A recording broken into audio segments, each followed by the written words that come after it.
Lu Ying was reborn, returning to 3 months prior to the apocalypse, a time when he had been betrayed by a woman close to him. However, he had not anticipated that Meng Nanxing had also been reincarnated. Chapter 1. Before the rebirth of the apocalypse. Senior brother, a soft and warm voice, laced with sweetness, reached Lu Ying's ears as he drifted in and out of consciousness. Suddenly sitting up in bed, Lu Ying gasped for breath, akin to a fish floundering on dry land. His hands quickly sought his lower back aside from slight chill. He felt no other sensation. Taking a deep breath, he exhaled slowly, murmuring to himself, "It's fine, it's fine. What's wrong? Did you have a nightmare?" A familiar voice inquired again. Turning his head, Lu Ying beheld a figure clad in delicate silk nightwear, youthful and graceful, embodying the essence of beauty. He instinctively recoiled, but the soft, gentle form of his junior sister, Meng Nanxing, enveloped him in a comforting embrace. "Senior brother, what's the matter? Why are you so hot?" Meng Nanxing's eyes sparkled like dew-kissed peach blossoms, radiating warmth and tenderness. "What is happening?" Lu Ying pondered, bewildered. The familiar room, the comfortable surroundings, and the embrace of his junior sister gave Lu Ying an ethereal feeling, as though he had transcended time. Everything seemed to suggest that the terrifying apocalypse he had previously endured was merely a figment of his imagination. A sense of dislocation washed over him. Just before awakening, he had been struggling to survive alongside Meng Nanxing and several friends in the frigid, zombie-infested world. But why am I here? An overwhelming confusion welled up within Lu Ying. Suddenly, as if struck by a thought, he broke free from the warm embrace and rushed to the tea room. He rummaged through a wooden cabinet and unearthed a chest of deep mahogany, retrieving a bound manuscript. The book was a profound shade of ink, devoid of a title. Upon opening the first page, an illustration of a grotesque figure, devouring a human arm, greeted him. The second page depicted a silhouette shrouded in black mist, obscured from view. The subsequent pages were blank. "I have been reborn," Lu Ying mused internally. At that moment, a sharp pain surged through his mind, and a series of vivid images flickered like a film reel in his consciousness. He felt a chill at his lower back, followed by an intense wave of agony, which soon morphed into numbness. Drawing a sharp breath, he turned to see his junior sister, Meng Nanxing, her countenance pale and icy, trembling as she struggled to speak. "Why?" With a steady yet frigid grip, she held a dagger behind him, her gaze devoid of warmth. Without a word, she twisted the blade that had pierced Lu Ying's lower back, amplifying the excruciating pain. Lu Ying found himself unable to break free, his body convulsing, words escaping him. Crimson blood flowed steadily from the dagger's channel, staining Meng Nanxing's cold, pale hand. Unfazed, she withdrew the dagger only to thrust it back with renewed ferocity. The ground was soon awash in blood. Nearby, Li Ling and Lu Qianji, two of Lu Ying's friends, bore expressions of ferocity and madness. In a sudden frenzy, they severed Lu Ying's arms, after which Meng Nanxing appeared again, driving the dagger through his lower back. Lu Ying was bewildered. Why would his junior sister, whom he had cherished and nurtured since childhood, suddenly turn against him? An indescribable agony consumed his senses that, in the midst of a pool of blood, Lu Ying found herself on the brink of death, witnessing Meng Nanxing impassively remove the thread-bound book from her chest. "Senior brother, why couldn't you have offered it to me willingly?" Meng Nanxing's voice, cold as ice, whispered into Lu Ying's ear. "So that's how it is." With an emotionless countenance, Meng Nanxing forcefully slashed Lu Ying's throat, blood gushing forth and staining the ground crimson. Her vision began to fade until it completely lost its luster. As the scene came to a close, Lu Ying realized that it must have been the power of this mysterious book that granted her a rebirth before the apocalypse. This thread-bound tome presented a grotesque image on its first page, a ghastly figure devouring a human arm, a representation of those who had perished and transformed into zombies after the onset of the apocalypse. Upon exterminating these zombies, there was a chance of retrieving a spherical crystal core from their heads, each core harboring unique abilities.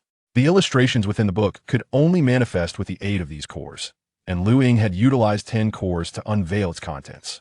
The manifestation of the first page's zombie would significantly enhance her physical attribute strength, speed, and reflexes far surpassing that of an ordinary person. It was precisely this knowledge that led Meng Nanxing, in cahoots with 2 companions, to take her life. The electronic clock on the wall read November 9th, Saturday. Now, only 3 months remained until the apocalypse. Lu Ying's heart raced with excitement, but thoughts of Meng Nanxing in the bedroom stirred a surge of murderous intent and hatred within her. Taking a deep breath to calm herself, she reminded herself that she could not act prematurely with 3 months still to go. Upon returning to her room, she found Meng Nanxing sitting sideways against the headboard, her form clad in silk pajamas that failed to conceal her alluring curves. Her peach blossom eyes gazed at Lu Ying with profound affection. Though Lu Ying's heart was as tranquil as still water, in the next moment, Meng Nanxing leaned in closer, her breath fragrant as she uttered, "Senior brother." The feelings of hatred and anger morphed into motivation, their passion as intoxicating as fine wine, sweat glistening upon delicate fabric. When Meng Nanxing stepped out at noon, she appeared somewhat awkward yet bore a smile. The thread-bound book has changed after the apocalypse. I wonder if Junior Sister's ring has also transformed. Lu Ying mused to herself. Years ago, their master had gifted the Junior Sister an ancient silver ring. After the apocalypse, the ring revealed its extraordinary capabilities, encompassing a space vast enough to contain an entire city. With this thought igniting a fervor within her, Lu Ying realized that Meng Nanxing was still unaware that the ring was, in fact, a spatial ring. Securing it before the apocalypse would prove invaluable. Lu Ying meticulously searched the house for the ring, but to no avail, leaving her with no choice but to wait for Meng Nanxing's return. As evening fell, Meng Nanxing returned once more, now clad in a new outfit and carrying a shopping bag. Dressed in a cream-colored knitted dress paired with an over-thinny long coat of the same hue, her tall and graceful figure was accentuated by her cascading locks. Her delicate face, adorned with a hint of makeup, appeared exquisitely refined. Watching Meng Nanxing enter, Lu Ying adjusted her mindset and managed to smile. Meng Nanxing approached directly, sitting upon Lu Ying's lap, her doe-like eyes fixated on her. "Take me to the airport tomorrow." Warm, fragrant jade nestled in his embrace. She bore the inner revulsion and smiled lightly, saying, "By the way, what happened to the ring that Master gave you? Do you want it, senior brother?" Meng Nanxing replied, exhaling softly like orchids. "You never liked that ring. Shall I prepare a better one for you in the future?" With her sparkling, doe-like eyes, Meng Nanxing leaned closer to Lu Ying's ear and whispered, "Senior brother, about the promise you made, I merely wish to understand your intentions." Before their master, Lu Xuanji, mysteriously vanished. He seemed to have an inkling, bequeathing a 6-story commercial building to Lu Ying and a 300-square-meter house to Meng Nanxing. In her previous life, Meng Nanxing had long coveted that commercial property, and Lu Ying, unsuspecting, transferred ownership to her on her birthday, 2.5 months later. However, Meng Nanxing's demeanor toward Lu Ying grew increasingly distant, exacerbated by her sudden aggression towards him. Lu Ying realized that Meng Nanxing had never intended to pursue a relationship with him. Everything had merely been for the sake of that commercial property. Reflecting on this, Lu Ying tightened his embrace involuntarily, causing Meng Nanxing to wince in pain. "Senior brother, what's wrong?" Coming back to himself, Lu Ying eased his grip. "It's nothing, junior sister. They'll give you the commercial property on your birthday this year. After all, when the apocalypse arrives in 3 months, that property will be worthless," Lu Ying thought to himself. "Senior brother?" Meng Nanxing gazed at him with her large, expressive eyes, and Lu Ying scooped her up and carried her into the room, their garments strewn across the floor. Outside, the wind picked up, and soon rain began to fall, gradually intensifying. The small clay stove in the tea room began to boil over. After a while, as the storm subsided, tranquility returned. The next morning, Lu Ying escorted Meng Nanxing to the airport, now wearing the precious spatial ring. Meng Nanxing was going on a 2-month business trip to a neighboring province, a perfect opportunity for him to complete his preparations before the apocalypse. On the plane, Meng Nanxing quickly fell into a dream under her eye mask, still feeling the aftereffects of the previous night's frenzy, her body aching as if it were in disarray. Visions flashed through her dream. She slashed Lu Ying's throat to seize that mysterious tome, but before she could use it to enhance her powers, a horde of mutated zombies surged into the gathering place, with everyone inside succumbing to their predatory instincts. Meng Nanxing herself was gruesomely devoured by a mutated zombie, the stench of decay and the sharp pain of teeth tearing into her flesh jolting her awake on the plane.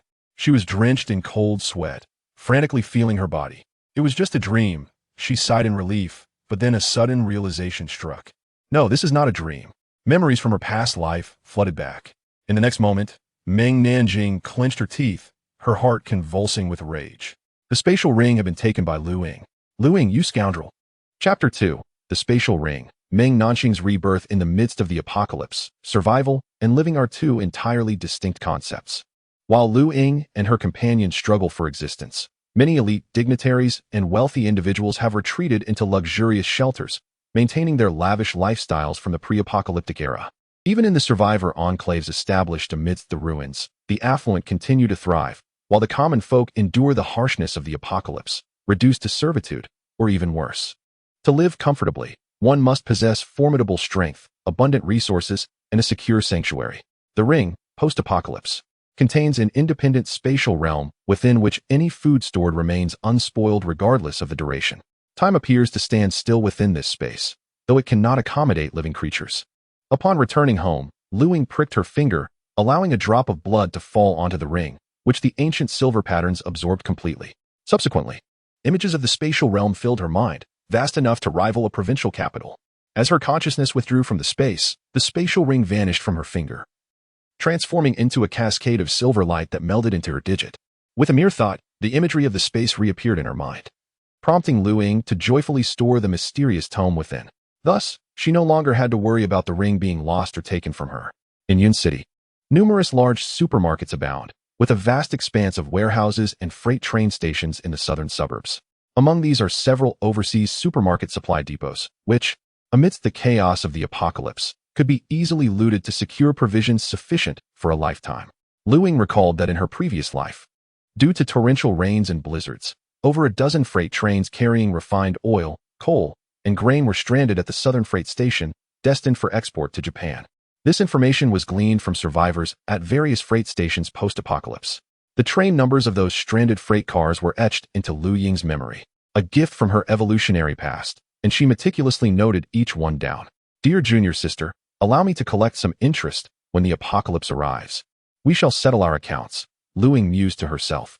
In her previous life, on February 8th, a date 3 months hence, a joint scientific expedition stationed at the Antarctic glaciers pierced the polar ice, unearthing an ancient female corpse from beneath. The scientists transported the body to their base for study, and with the breach of the ice, ancient viruses and mysterious substances capable of altering the planet were released. On the morning of February 9th, at 8 o'clock, a heavy cloud cover engulfed the entire blue planet, unleashing torrential rains that flooded numerous regions. Following nearly a week of relentless downpour, the world began its post-disaster reconstruction. Yet, the floods had not receded, and as temperatures plummeted once more, blizzards swept across the land. Within a fortnight, the global temperature descended to below 60 degrees, shrouding the earth beneath a cover of snow and ice. All the surviving souls yearned for the heavy clouds in the sky to disperse, allowing the warm sunlight to once again grace the earth. Yet, that day never arrived before Lu Ying's tragic demise. Subsequently, a more horrific calamity befell humanity as ancient viruses, long frozen, were unleashed. The deceased, both human and animal, resurrected, transformed into flesh-eating zombies. The survivors not only grappled with existence in this frigid apocalyptic world, but also had to guard against the infected zombies and treacherous fellow humans. Lu Ying was an orphan, abandoned at the doorstep of an orphanage shortly after birth. Later, she was taken in by her master, Lu Xuanji, who raised her as his disciple. When Lu Ying was 8, her master also accepted Meng Nanxing, the disciple of his junior sister, into their fold. From a young age, Lu Ying cherished Meng Nanxing dearly. After their master's disappearance 3 years ago, the two became each other's sole reliance. For over 3 months, Lu Ying, Meng Nanxing, and a few friends struggled to survive in the desolate world, only to be betrayed and killed by Meng Nanxing and 2 of her friends due to the exposure of a linear book. Though the force that granted her a second chance remained a mystery, Lu Ying resolved to live her life to the fullest in this new existence. The so-called good friends of her dear junior sister owed her their lives, and she vowed to reclaim that debt once the apocalypse descended. Thoughts raced through her mind. With merely 3 months remaining until the apocalypse, preparations must be made. Regarding the sanctuary, Lu Ying had a plan. Approximately 10 kilometers from Yun City, a mountain range lay in wait. Within this range, there existed a half-finished tunnel from the last century, abandoned yet ideally situated 5 kilometers from any human settlement, making it a suitable refuge. Even after the military survivors' encampment was established post-apocalypse, it remained neglected. Within the mountains surrounding Yun City, numerous tunnels and underground facilities existed. In her previous life, there were 7 official shelters in Yun City, one located in the heart of the city, the Yongming Tower, a 599-meter-tall skyscraper with 118 stories. The other shelters were situated within the tunnels and underground constructions that had long been completed and equipped with various facilities ready for immediate use. The abandoned tunnel, previously rented out by the Yun city government, remained overlooked due to its incomplete state and remote location. By renting the tunnel and hiring a professional team to reinforce and renovate it, Lu Ying envisioned transforming it into a fortified bastion. Contemplating this, Lu Ying assessed her financial resources. Over the years, their feng shui consultations for affluent clients, as well as grave relocations, had earned them a considerable sum. Even after her master's disappearance, Lu Ying continued this lucrative endeavor, and now her 3 bank cards held over 7 million xia currency. In addition to her liquid assets, she possessed a fixed property, the 6-story commercial building they currently occupied. 2 decades ago, before the extensive development of Yun City, Lu Xuanji had astutely purchased 2 residences in the area. Over the following 20 years, the location underwent 2 significant developments, yielding substantial profits. Eventually, Lu Xuanji acquired the 6-story commercial building adjacent to Yongming Mansion, an area of prime real estate rumored to be slated for further planning in the coming years, resulting in skyrocketing property values. Before her disappearance, Lu Xuanji transferred the ownership of the shop to Lu Ying, while a spacious residence of over 300 square meters in the neighborhood was granted to Meng Nanxing. Regrettably, the property remains under Meng Nanxing's name, leaving Lu Ying with a tinge of disappointment. Lu Ying intends to leverage this shop for a bank loan, as the current market conditions render the sale of commercial properties rather protracted, whereas the process of securing a mortgage is comparatively swift. The renovation and construction of the shelter will require some time. Armed with her identification and the lease agreement, she drove her Black Emperor of Bathing to Yunshi Commercial Bank. Although she operates the Emperor of Bathing, she is yet to truly embody its grandeur. It remains uncertain how much she could secure as a loan against this shop. Chapter 3. The Weapon Procurement Plan. After Meng Nanxing submitted all the necessary documentation and the lease agreement, several bank staff accompanied Lu Ying to inspect the storefront. They were occupied until after 3 in the afternoon, and the final outcome was that Lu Ying could use the first-floor shop as collateral for a loan.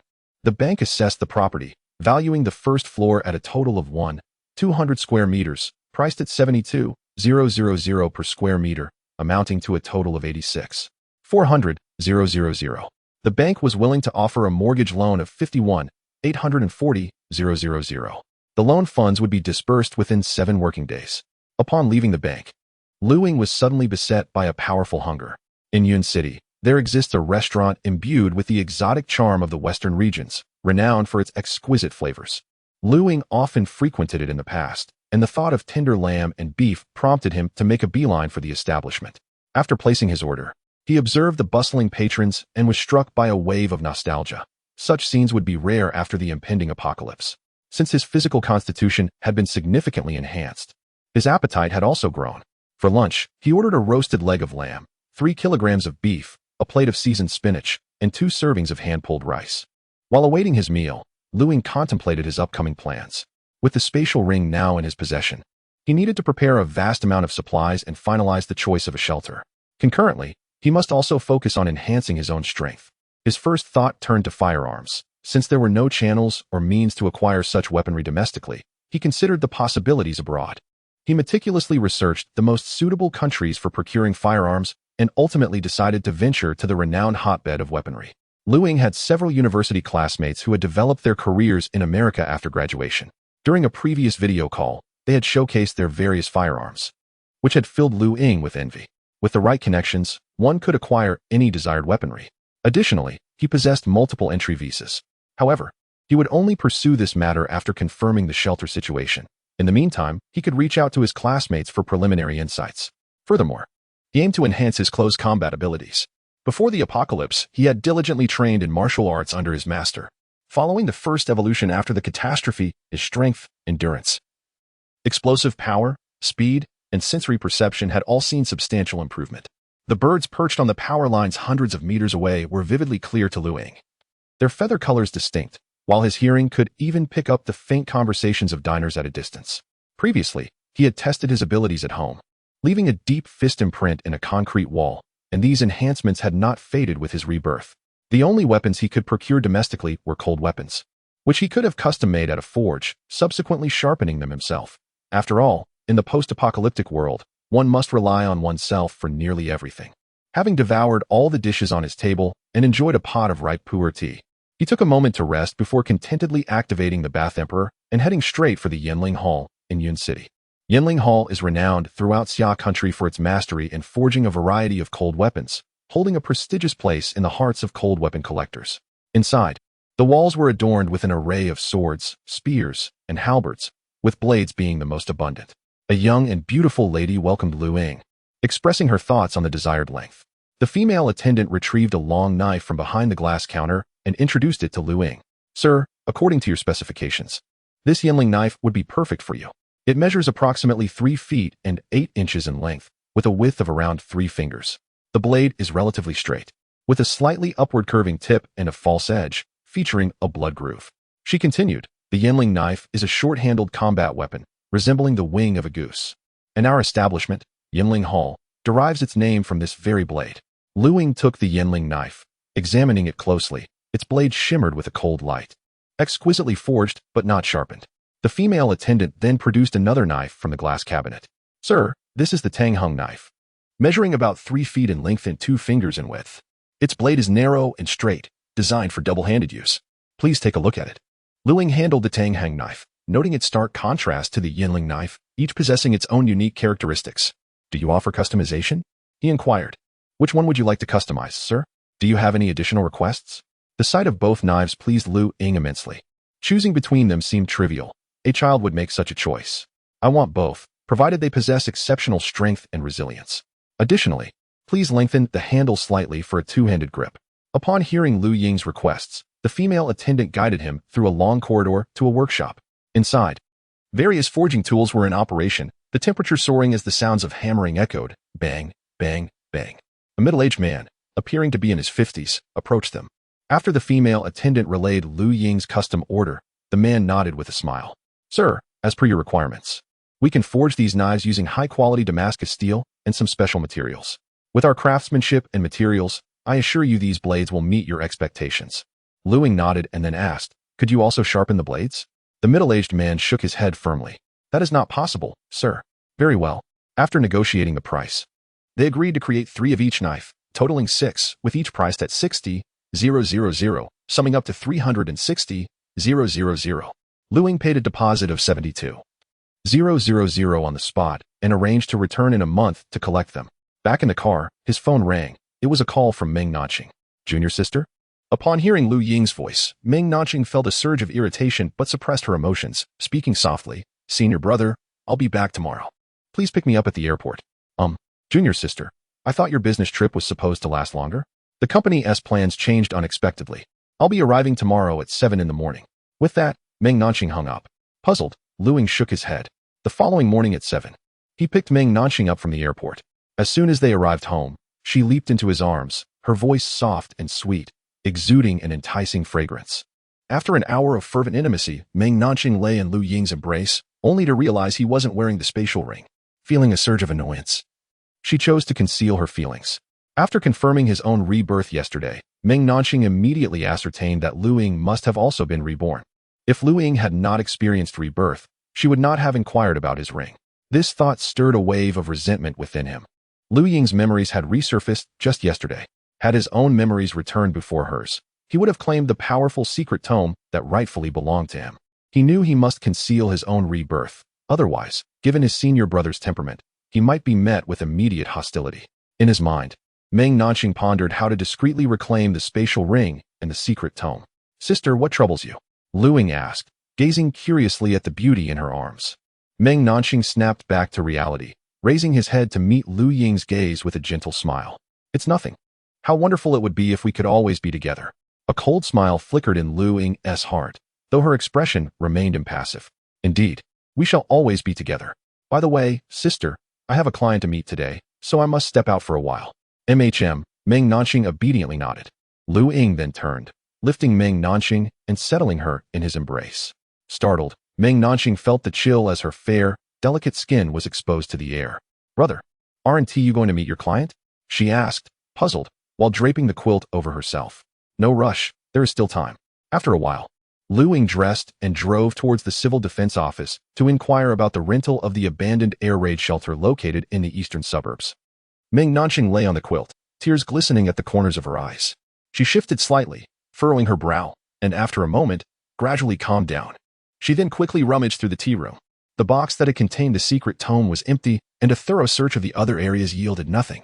Frustration welled within Meng Nanxing. Could those two items be hidden in some obscure location? She pondered where Lu Ying might have concealed them. During this time, she needed to devise a plan to locate the two items. After informing the staff about her rental of the abandoned tunnel, two personnel and Lu Ying promptly set off in a vehicle towards the eastern suburbs. After exiting the city, they turned off the main road onto a nearby concrete path, with the tunnel located approximately 6 kilometers from the main road, surrounded by mountains.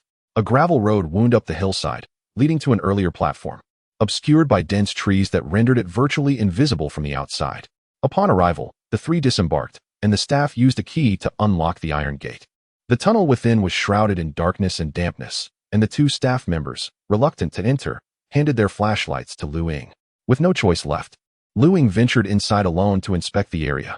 Although the tunnel had only been partially excavated and constructed, it branched out extensively, with a main path wide enough for a vehicle leading deep into the mountains. On either side of the main path, numerous pits had been dug, varying in size from those as large as a basketball court to others resembling a small family bathroom. Walking along the main path, one eventually encounters a bifurcation, leading to two diverging trails. To the right, the main path veers into the mountains, while the other, narrow enough to accommodate only 3 individuals side by side, remains a mystery as to its destination. Lu Ying ventures down this side path, and after a short distance and a turn, a glimmer of light appears, revealing that this passage is another exit. This exit, nestled halfway up the mountain and concealed by foliage, provides a much-needed escape route. Continuing forward along the main path for a mere 10 meters, Lu Ying arrives at its terminus, where evidence of past excavations remains visible. After surveying the entire tunnel, Lu Ying reaches the exit, where 2 staff members present a folder and inform him that the tunnel comprises 12 rooms of various sizes, totaling 765 square meters. Based on current rental rates of 0.2 yuan per square meter per day, the monthly rent amounts to over 23,000 yuan, with a minimum lease of 6 months. Returning to the Civil Defense Office, Lu Ying drafts the contract and promptly commits to a 6-month lease, paying over 138,000 yuan on the spot. After acquiring the keys, Lu Ying once again visits a restaurant with a Western charm, where he promptly orders a 100-kilowatt diesel generator via his mobile phone. The tunnel lacks access to water and electricity, and even if connected, such services would likely be cut off within a month after the apocalypse. The diesel generator costs over 90,000 yuan and is scheduled for delivery to the designated location the day after tomorrow. With this generator, Lu Ying need not worry about power issues. He plans to purchase 2 backup units once the shelter is constructed, along with some gasoline generators, as they produce less noise. These items will be essential, as the impending catastrophe may necessitate additional supplies, and finding maintenance for the generators will likely prove impossible. After dining, Lu Ying heads to the villa district in the northern suburbs of Yimeng City, where the shelters built by affluent individuals in his past life were constructed by specialized design and building teams. The meeting he scheduled with General Zhang yesterday is significant. Zhang is one of Lu Ying's clients and shares a close bond with Lu Ying's master, Lu Xuanqi. In his previous life, General Zhang was one of the owners who sought refuge in the shelter. Lu Ying intends to enlist General Zhang's assistance in connecting with a professional team to transform the tunnel for his needs. Chapter 4. Rock-Solid Company. Practicing firearms shooting upon ringing the doorbell, a middle-aged man, slightly portly and sporting a slick-back hairstyle, greeted them with a warm smile as he opened the door. "Uncle Zhang, it's been a while," said Lu. "Shall Lu, please come in," he replied amicably. After exchanging pleasantries, they swiftly moved to the matter at hand. Boss Zhang cheerfully agreed to reconvene the following day for further discussions. "Uncle Zhang, I wish to purchase some diesel and gasoline from you," Lu Ying inquired. In Xia country, individuals without the necessary qualifications are prohibited from storing fuel, and even at gas stations, bulk fuel sales have become a rarity. After a moment of contemplation, Boss Zhang responded, "Xiao Lu, how much do you require?" Lu Ying pondered briefly before stating, "Perhaps 100 tons of both diesel and gasoline." Zhang nodded, recognizing that a total of 200 tons was not a significant burden for him. Thus he consented. As for the pricing, they would discuss that after Lu Ying received the fuel. This fuel was merely a preliminary acquisition. When the apocalypse arrived, he would retrieve it from the Yun City freight train station. Securing a few tanker cars of fuel would suffice for a lifetime, especially since Yun City boasted many gas stations and, With the aid of a spatial ring, there would be no issues in continuing to collect fuel post-apocalypse. Upon returning home, Ying was relieved to see that the bank loan had been credited to his account. He observed Meng Nanxing bustling in the kitchen and felt a twinge of curiosity. Typically, he either cooked for himself or ordered takeout, as it was unlikely for Meng Nanxing to cook personally. Shaking his head, he chose to disregard it and continued to contemplate his forthcoming plans. The following afternoon, inside Boss Zhang's villa, sat a gentleman clad in a deep blue striped suit, exuding an aura of refinement that suggested he belonged to the financial elite. "Xiao Lu, allow me to introduce you to Mr. Lu, the head of our company," Zhang said. The two shook hands, and another individual, responsible for the specific design plans, was also present. Before their arrival, Boss Zhang had informed them of Lu Ying's intention to construct a safe house. However, upon seeing Lu Ying's youth, they were somewhat astonished, speculating that he might be the scion of a wealthy family. Designing an apocalyptic refuge was not a venture for the average individual. Lu Ying briefly outlined his vision. As the engineer from Rock Solid Company retrieved a tablet and displayed various design proposals, complete with detailed descriptions. These included the types of materials needed for the Doomsday Shelter, its capacity to withstand various disasters or attacks, and provisions for water, electricity, and communication. Naturally, their core technological secrets and essential materials were all represented with various codes. Lu Ying nodded in satisfaction. Aside from the professional presentations, many affluent individual shelters across Yun City and the nation were designed and constructed by Rock Solid Company. "Mr. Lu, would it be possible for you to take me to the site? Rest assured, we will maintain your privacy and will not disclose any information, including a confidentiality agreement for future collaborations," Mr. Lu said with a smile. After bidding farewell to Boss Zhang, the two representatives from Rock Solid Company followed Lu Ying in a black SUV. Upon reaching the tunnel site, Lu Ying produced a flashlight he had prepared in advance, and the three of them entered the tunnel to inspect it. The two representatives from the Rock Company were not particularly surprised, as they had previously constructed similar tunnels. "Mr. Lu, aside from safety, do you have any additional requirements that we should incorporate into the design plan?" the engineer inquired. After some contemplation, Lu Ying responded. "The echo within the tunnel is quite pronounced. This must be addressed. Additionally, I would like the two largest rooms to extend outward, preferably with the installation of a window. In the tunnel, apart from the two primary exits, there will only be a few discrete ventilation openings set aside for future connection to the ventilation system. A shelter without windows can lead to despair during prolonged habitation." After recording Lu Ying's requests and suggestions, the three individuals departed, awaiting the arrival of their design team to take various measurements. Lu Ying proceeded to the civilian shooting range in Yun City, seizing the opportunity to hone her shooting skills. Under the guidance of the staff, she registered with her identification card before being escorted to the shooting area. After traversing a bulletproof corridor, she arrived, where a safety officer instructed her on the use of firearms. However, all handguns and rifles at the Yun City shooting range were secured on a rotating chain, and the variety of firearms was limited, with ammunition proving to be rather costly. Each round for the Glock handgun cost 15, while rounds for the AKM assault rifle and other foreign assault rifles were scarce, with calibers predominantly at 5.6, priced at 20 per round. Additionally, there were bolt-action sniper rifles, similarly priced at 20 per round. After some consideration, Lu Ying purchased 300 rounds of handgun ammunition, 300 rounds of rifle ammunition, and 50 rounds of sniper ammunition. Following the safety officer's instructions, Lu Ying began her practice. The sound of gunfire reverberated as she discharged 17 rounds. Feeling increasingly confident as all shots found their mark, the safety officer beside her announced her shooting results. As the gunfire continued, Lu Ying finished her handgun ammunition and proceeded to the rifle. Following the safety officer's guidance, she assumed the proper shooting stance, resting the rifle against her shoulder, aligning the front sight and rear aperture to aim at the target center, adjusting her breath for stability before pulling the trigger. The rifle fired with a resounding bang, and as she gradually finished her 30 rounds, her results were revealed. Although she did not achieve all shots within the 10 ring, none were outside the target. The safety officer was somewhat astonished. While her performance did not rival theirs, it was commendable for someone encountering firearms for the first time.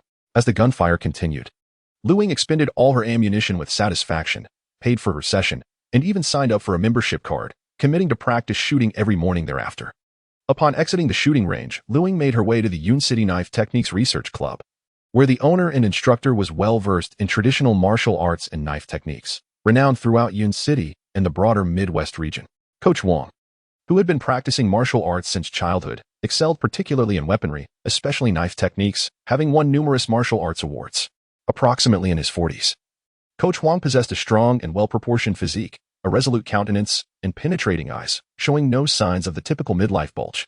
In addition to participating in a series of activities, Coach Wang has numerous disciples who can spare a day each week to discuss matters with him.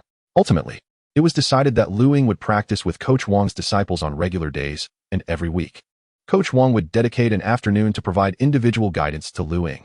The fees for private lessons, combined with the practice sessions, amounted to a total of 30,000 yuan for 3 months. Once all the formalities were completed, taking advantage of Coach Wang's availability today, Ying swiftly donned her practice attire and began her studies with a wooden broadsword in hand. "Lu, do you have a desire to learn sword techniques?" Coach Wang inquired. In recent years, due to the resurgence of traditional culture and the influence of films and television dramas, many young people have developed an interest in these arts, with nearly half of the club's disciples falling into this category. However, most are inclined towards performance-oriented swordplay. After all, we live in a society governed by law. And even if one masters sword techniques, there are few opportunities to apply them.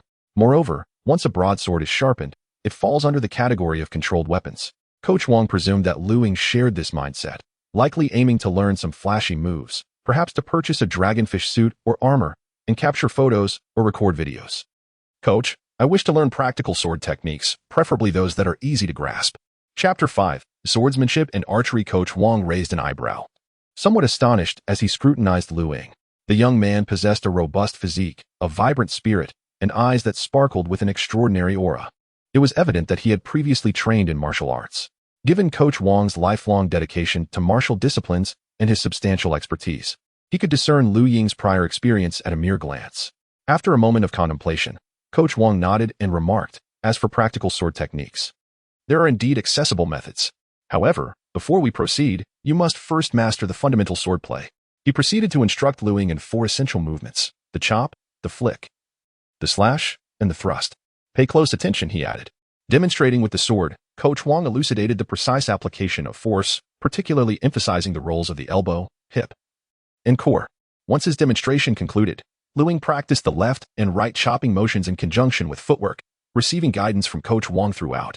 After Ying had grasped the chopping technique and executed it correctly, they continued with the remaining foundational sword movements. The entire afternoon was spent in diligent practice, during which Ying made significant progress. This was due in part to Coach Wang's exceptional skill and attentive instruction, but also because Ying had honed his understanding of proper force application through years of training under his master, making these movements second nature.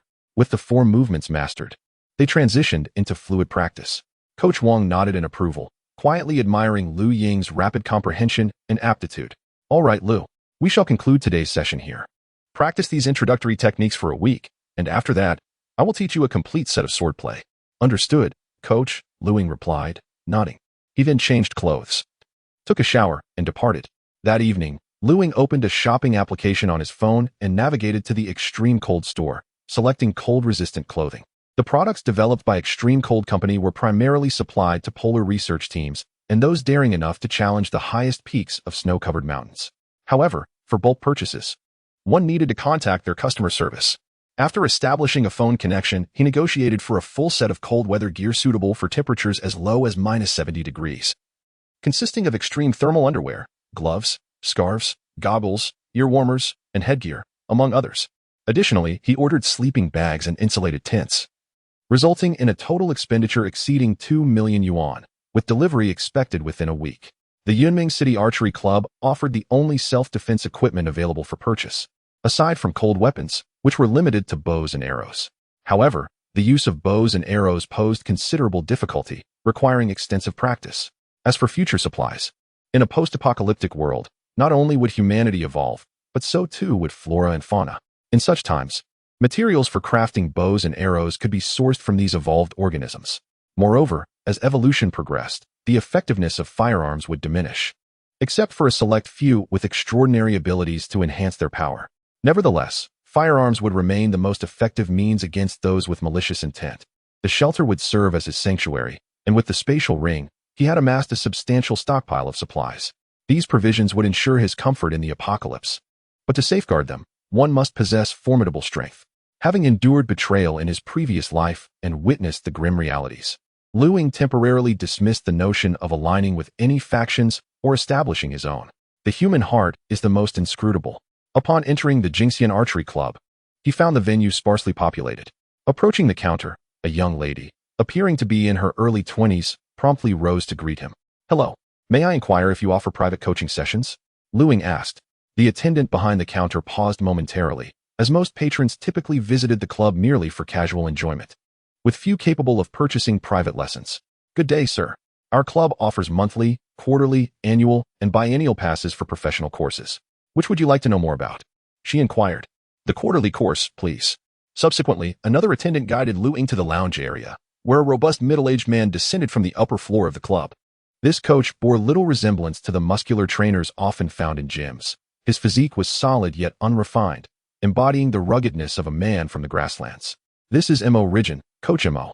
You may discuss the details of the professional courses with him," the attendant said before returning to the counter. "My friend, have you ever practiced archery before?" Coach Mo inquired. Lu Ying shook his head. "No worries, I will teach you from the ground up. Follow me, and let me show you around." With that, Coach Mo led Lu Ying upstairs. The second floor was even less crowded, yet the individuals present appeared more skilled, with targets positioned further away than those on the first floor. Coach Mo retrieved a sleek, glossy traditional bow from the wall and slung a quiver over his shoulder. After whispering a few words to another coach, a whistle blew, signaling all remaining shooters to cease. Staff members swiftly approached the targets to collect the arrows, while another prepared the area. As everyone retreated from the targets, Coach Mo knocked an arrow and released it. Whoosh, whoosh, whoosh. The sound of arrows flying filled the air without a moment's pause, as he shot 10 arrows in rapid succession, all striking the bullseye. The venue erupted in gasps and applause. Lu Ying immediately resolved to enroll in a quarterly professional course, for less than 3 months remained before the impending apocalypse. 3 months comprised a total of 78 lessons, for which he paid 12,000 yuan. Coach Mo selected a traditional bow from the wall to guide Lu Ying in practice. Upon trying it, Lu Ying found it remarkably easy to draw. "Coach, this bow feels too light," he remarked. Coach Mo raised an eyebrow, explaining that it had a draw weight of 35 pounds, chosen specifically for Lu Ying's tall and robust physique. Typically, beginners would use bows with a draw weight of around 25 pounds. Coach Mo then retrieved another bow from the wall, which Lu Ying also found effortless to draw. He slowly relaxed the string and shook his head, declaring it still too light. "This bow has a draw weight of 60 pounds, Coach Mo informed him. "My student, a bow cannot simply be drawn. It must be controlled with stability to truly suit you," he advised earnestly.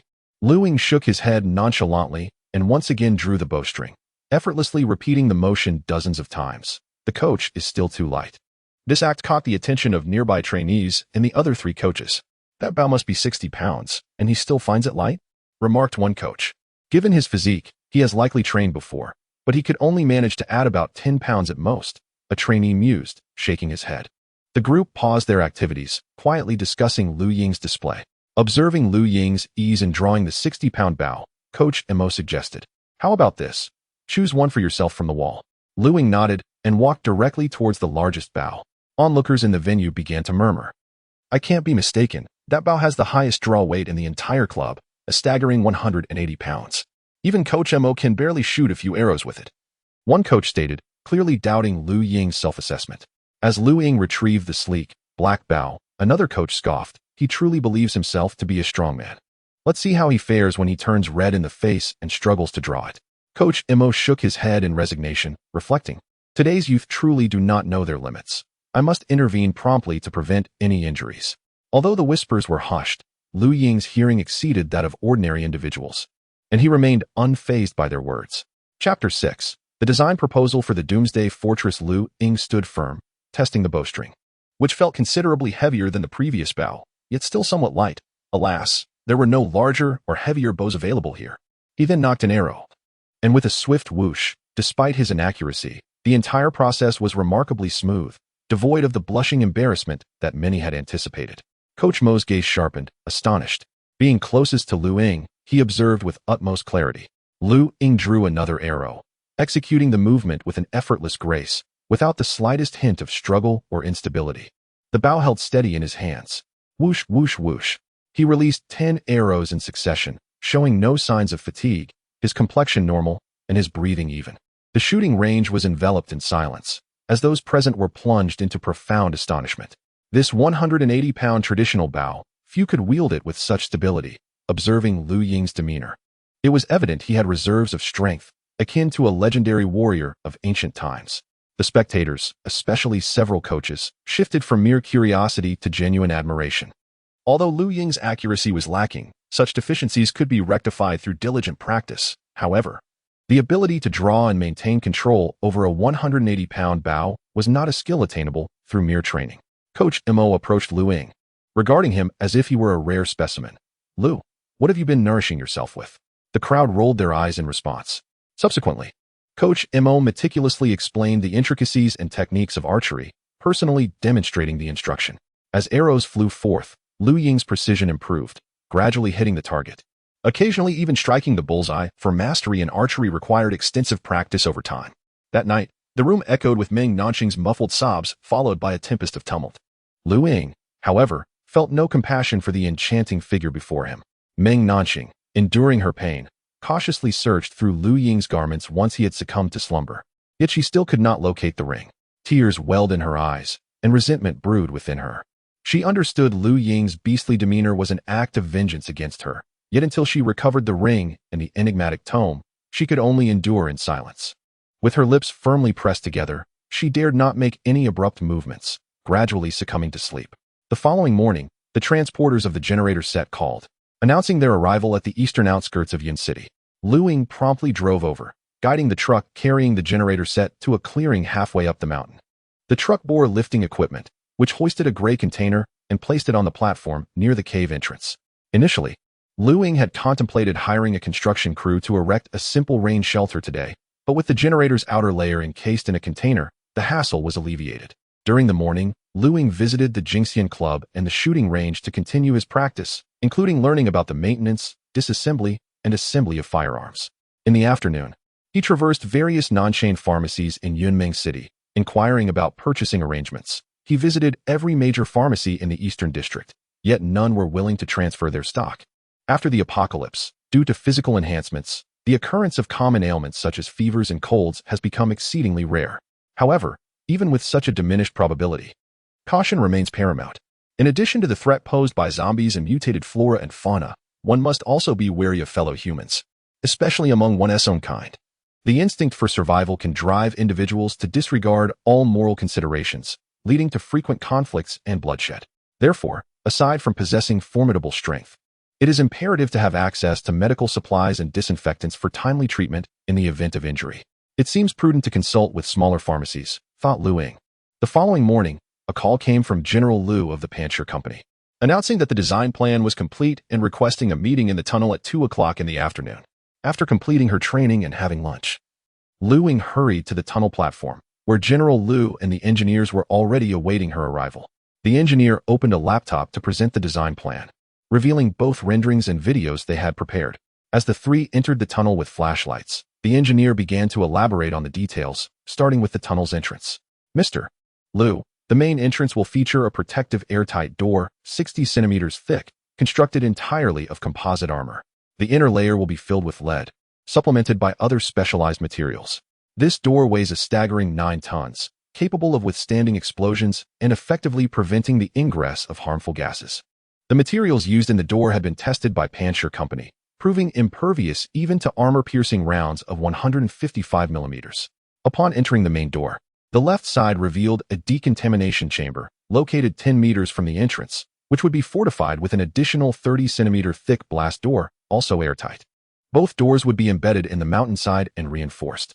Each door would be equipped with 2 distinct types of opening mechanisms, one powered by an electrical system that, once unlocked, would allow for automatic opening or closing with the press of a button, the other mechanical, enabling manual operation through a labor-intensive mechanical aid should the electrical system fail, though still manageable by an adult.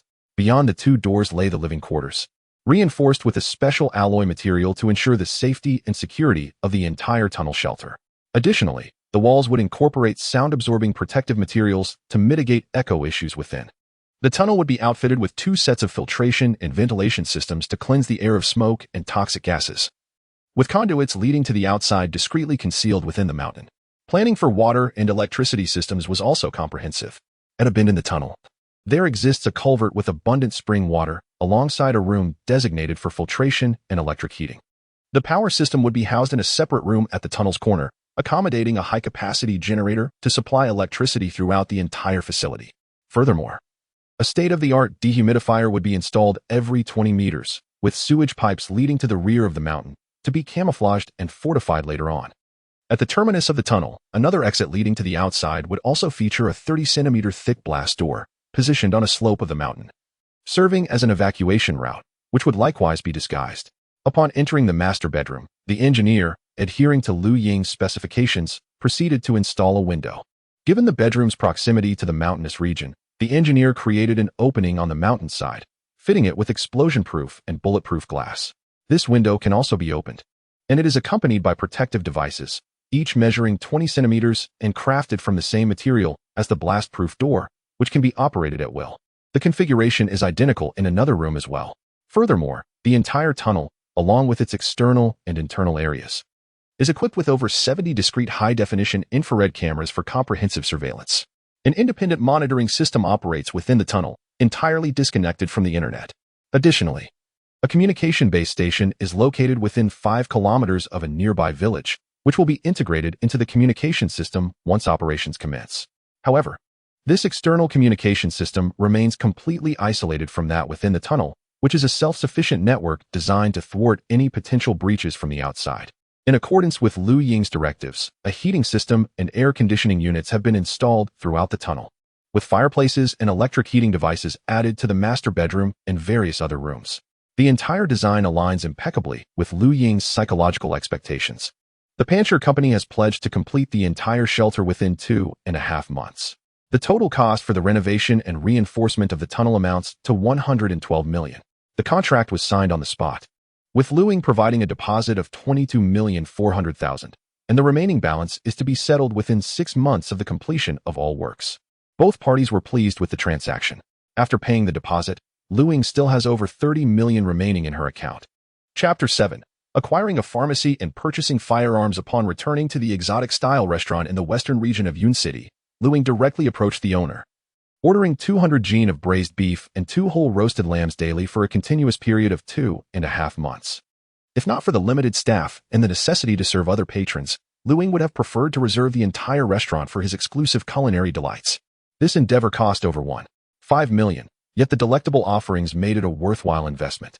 In addition to this establishment, Lu Ying intended to dine at various restaurants each day, with the aim of sourcing additional supplies if the cuisine proved satisfactory, thereby enriching his life in the impending apocalypse.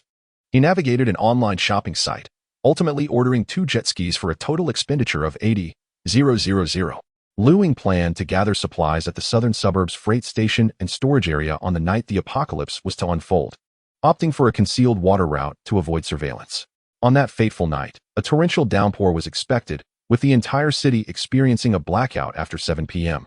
The jet skis were crucial for ensuring Lu Ying could safely return to his mountain shelter after collecting all necessary provisions from the southern suburbs. Recently, he had come across an advertisement for a pharmacy transfer. A Chinese and Western medicine pharmacy named Maishaotang in the western district of Yun City was up for sale. Without delay, Lu Ying made his way to Maishaotang. Upon meeting the owner, Mr. Zhang, he first toured the entire pharmacy, which spanned over 100 square meters. The left section was entirely dedicated to Western medicine, boasting a comprehensive array of items, particularly the antibacterial, anti-infection, and disinfectant supplies that piqued Lu Ying's interest. The right side was adorned with various traditional Chinese medicinal herbs, covering an entire wall, accompanied by a small storage area for these materials. Mr. Lu, the rent for the pharmacy expires at the end of December this year. We have completed an inventory of all medications. The asking price for the pharmacy, including its stock, is 2.7 million, Mr. Zhang stated. Lu Ying shook his head in disagreement. Mr. Zhang, 2.7 million is too steep. You should reconsider. Mr. Zhang was taken aback.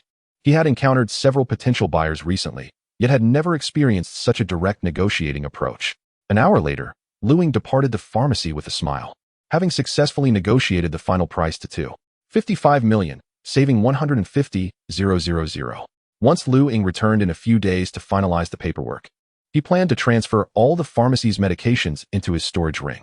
With all documents in order, he would then contact his pharmaceutical partners to continue procuring various medications, especially specialized drugs and supplies for treating injuries. With these matters settled, particularly as the construction of the Doomsday Stronghold was set to commence, Lu Ying felt a sense of reassurance. In the following week, he intended to travel to America to purchase a selection of light weapons and ammunition. He had completed all necessary procedures and had been in touch with a well-connected classmate who had already identified a seller. As long as Lu Ying brought sufficient funds, a wide array of weaponry would be at his disposal. "Sister, I need to step out for a while. It will likely take about a week," Lu Ying said, perspiration glistening on his brow. Meng Nanxing clutched the pillow tightly, biting down on its corner, tears glistening in her eyes as she remained unresponsive to Lu Ying. After a prolonged silence, Meng Nanxing regained his composure and inquired, his voice tinged with a hint of sorrow, "What is of such utmost importance?" "A significant project," came the reply. "The client has offered a generous sum, but the circumstances are rather intricate, necessitating a trip to another province." Indeed, that afternoon, Lu Ying boarded a flight destined for New York, making a brief stopover in a coastal city, with the entire journey taking a staggering 26 hours to reach her destination. After bidding farewell to Lu Ying, Meng Nanxing found himself in a tea room, pouring himself a glass of red wine. Yet his mind was preoccupied with thoughts of where Lu Ying had concealed the ring and the book. For some time, Meng Nanxing had searched every conceivable location, including Lu Ying's luxurious vehicle, but to no avail. "Where could you have hidden these items?" he muttered to himself. Quickly assessing the situation, he deduced that Lu Ying, having been reborn with her spatial ring, would undoubtedly keep the ring and the book close at hand or hidden away in an exceedingly secretive place. Over the past few days, Lu Ying had acted mysteriously, and Meng Nanxing suspected she was preparing for the impending apocalypse. Through General Zhang, he had learned of Lu Ying's plans to construct a sanctuary. With the shelter established, the next logical step would be the stockpiling of supplies. Meng Nanxing recalled a conversation with a staff member at the Nanjiao freight station in his previous life, who had mentioned a shipment of food and various energy resources purchased by the Japanese. "Brother, after the apocalypse descends, you will surely go to the Nanjiao freight station to retrieve those supplies, won't you?" Meng Nanxing pondered, convinced that Lu Ying would prepare everything, including the sanctuary and an abundance of resources, before the oncoming blizzard. If he could seize these provisions after she had completed her preparations, it would be a masterstroke. He took a delicate sip of red wine, a smile gracing his lips as he formulated his plans, the burdensome worries of recent times dissipating like mist.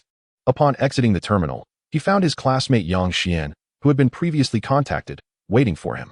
They exchanged a warm embrace, then climbed into a car and headed to a restaurant for a meal before returning to the apartment Yang Xian had arranged for him. "Ingzai, here is the list. It contains all the light weapons the seller can provide." Yang Xian presented a stack of translated colored photographs and descriptions of firearms, showcasing an array of handguns, rifles, sniper rifles, shotguns, grenades, and even individual rocket launchers. Among the illustrious names were the AR-15, M4, and 416 Hong Kong dollars, all renowned military-grade rifles in America, alongside an extensive selection of AK series rifles. Lu Ying, astonished, perused the diverse assortment of weapons and turned to Yang Xian, asking, "Brother, is this seller reliable?" Yang Xian chuckled lightly. "Ingzai, legitimate gun stores require background checks, green cards, and gun permits. Do you possess any of those? If I were to act as your agent, the background checks would take over 10 days. To meet your urgent request, we must rely on these professionals who can expedite the process. You need not worry about their credibility. As long as you have the means, they will cater to all your desires, treating you as if you were a deity." Lu Ying nodded thoughtfully, ultimately weighing his options. He opted for a handgun, an assault rifle, a sniper rifle, and fragmentation grenades, along with 2 rocket launchers and their respective ammunition. He selected 2 Glock G17s and 2 HK416s, complete with a full set of tactical accessories, as well as 2 Barrett M82A1s, the formidable 12.7mm sniper rifles. Upon calculating the cost of the firearms, Lu Ying noted that each Barrett M82A1, equipped with a scope, was priced at 20,000, with each bullet costing 7, and a minimum of 2 added for each shot. The 416 Hong Kong dollars was surprisingly priced at 15,000, with bullets costing 1 apiece. The 2 handguns totaled 3,000, with ammunition priced at 0.70 per round. Lu Ying ordered 10,000 rounds of 12.7mm ammunition for the Barrett M82A1, 20,000 rounds of 5.56mm for the 416 Hong Kong dollars, and 5,000 rounds for the handguns. The M67 fragmentation grenades were 200 each, and he purchased 100, totaling 20,000. Additionally, the 2 RPG-7 rocket launchers cost 2,000 each, amounting to 4,000, with each rocket priced at 700. He acquired 100 anti-tank rockets and 100 high-explosive rounds. The total expenditure on all weapons and ammunition exceeded 160,000, prompting Lu Ying to prepare 200,000, equivalent to over 1 million in his currency. He resolved to use the remaining funds entirely for ammunition. All right, Yingzi, they will arrive the day after tomorrow morning. You should make the necessary adjustments. I will take you to exchange some cash tomorrow, as they only accept cash, Yang Xian said before departing. After a restful night, Lu Ying awoke the following afternoon when Yang Xian escorted him to a multinational bank to withdraw 200,000. The next morning, a tall, bald Caucasian man wearing sunglasses arrived at Lu Ying's rented residence, accompanied by 2 bodyguards in black suits and sunglasses, driving a luxurious vehicle alongside a cargo van. Upon meeting, the bald man warmly embraced Lu Ying, exclaiming, "Greetings, esteemed guest from the mysterious Orient." After a round of inconsequential pleasantries, Lu Ying retrieved the prepared cash, prompting a broad smile from the bald man, who then led Lu Ying to the cargo van. Inside lay all the weapons and ammunition meticulously organized in boxes. After a brief inspection, Lu Ying nodded in satisfaction, and the bald man instructed his subordinates to carry all the weapons and ammunition into the room. Before departing, the bald man embraced Lu Ying once more, saying, "Oh, my esteemed guest, should you have such orders in the future, please inform me in advance, and we shall provide the warmest service." He winked at Lu Ying, emphasizing the word warm. Amused yet aware of being viewed as a mere cash cow, Lu Ying inwardly cursed the greedy merchants of the United States, muttering his disdain. However, upon reflection, he recognized that, in the aftermath of the apocalypse, the figures in his bank account held little significance. Cash was no more valuable than toilet paper. With that realization, he felt a sense of relief. Once Yang Xian departed, Lu Ying stored all the weapons and ammunition into his space. The following day, Lu Ying departed for the outdoor shooting range, having rented a vehicle and hired a driver. In the afternoon, he informed Yang Xian that he had pressing matters requiring his return to the homeland. Regarding the firearms, Lu Ying stated that he would leave them stored at the shooting range. The day after his return, Meng Nanxing appeared transformed, regaining his previous radiance. Leaning against Lu Ying, he felt as though he were a mere rag doll, his entire body aching immensely.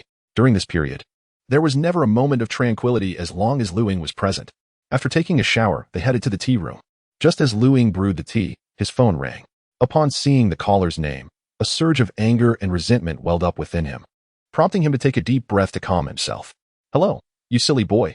Why did it take you so long to answer?" Came the light-hearted teasing voice of Li Ling. "What do you want?" Lu Ying inquired calmly. At 8 p.m. in the private room 307 of the East Zhou banquet at Yun City University Town, I, along with a few classmates, are gathering for a meal. "Is that so?" Lu Ying responded, involuntarily expressing surprise. Looking at the time, he realized it was November 15th, a Friday, marking 1 week since his rebirth. He recalled the dinner from his previous life, where, besides those 2 individuals, there were 3 girls present. The intentions of the 2 were to seek fleeting pleasures that night. But Lu Ying had flatly refused. After the meal concluded around 10:30 p.m., Lu Ying returned directly. Subsequently, Li Ling and Lu Qianji accompanied the 3 girls to Li Ling's rented apartment nearby. Later, Lu Ying learned that 2 of those girls had boyfriends studying at Yunmeng University. With this thought, Lu Ying made a resolution. "Very well, I shall see you at 8 p.m., he replied to Li Ling, noticing that it was only 5 p.m. Lu Ying drove his luxurious vehicle to a men's clothing store, purchasing a long black coat with a hood, which he placed in the trunk.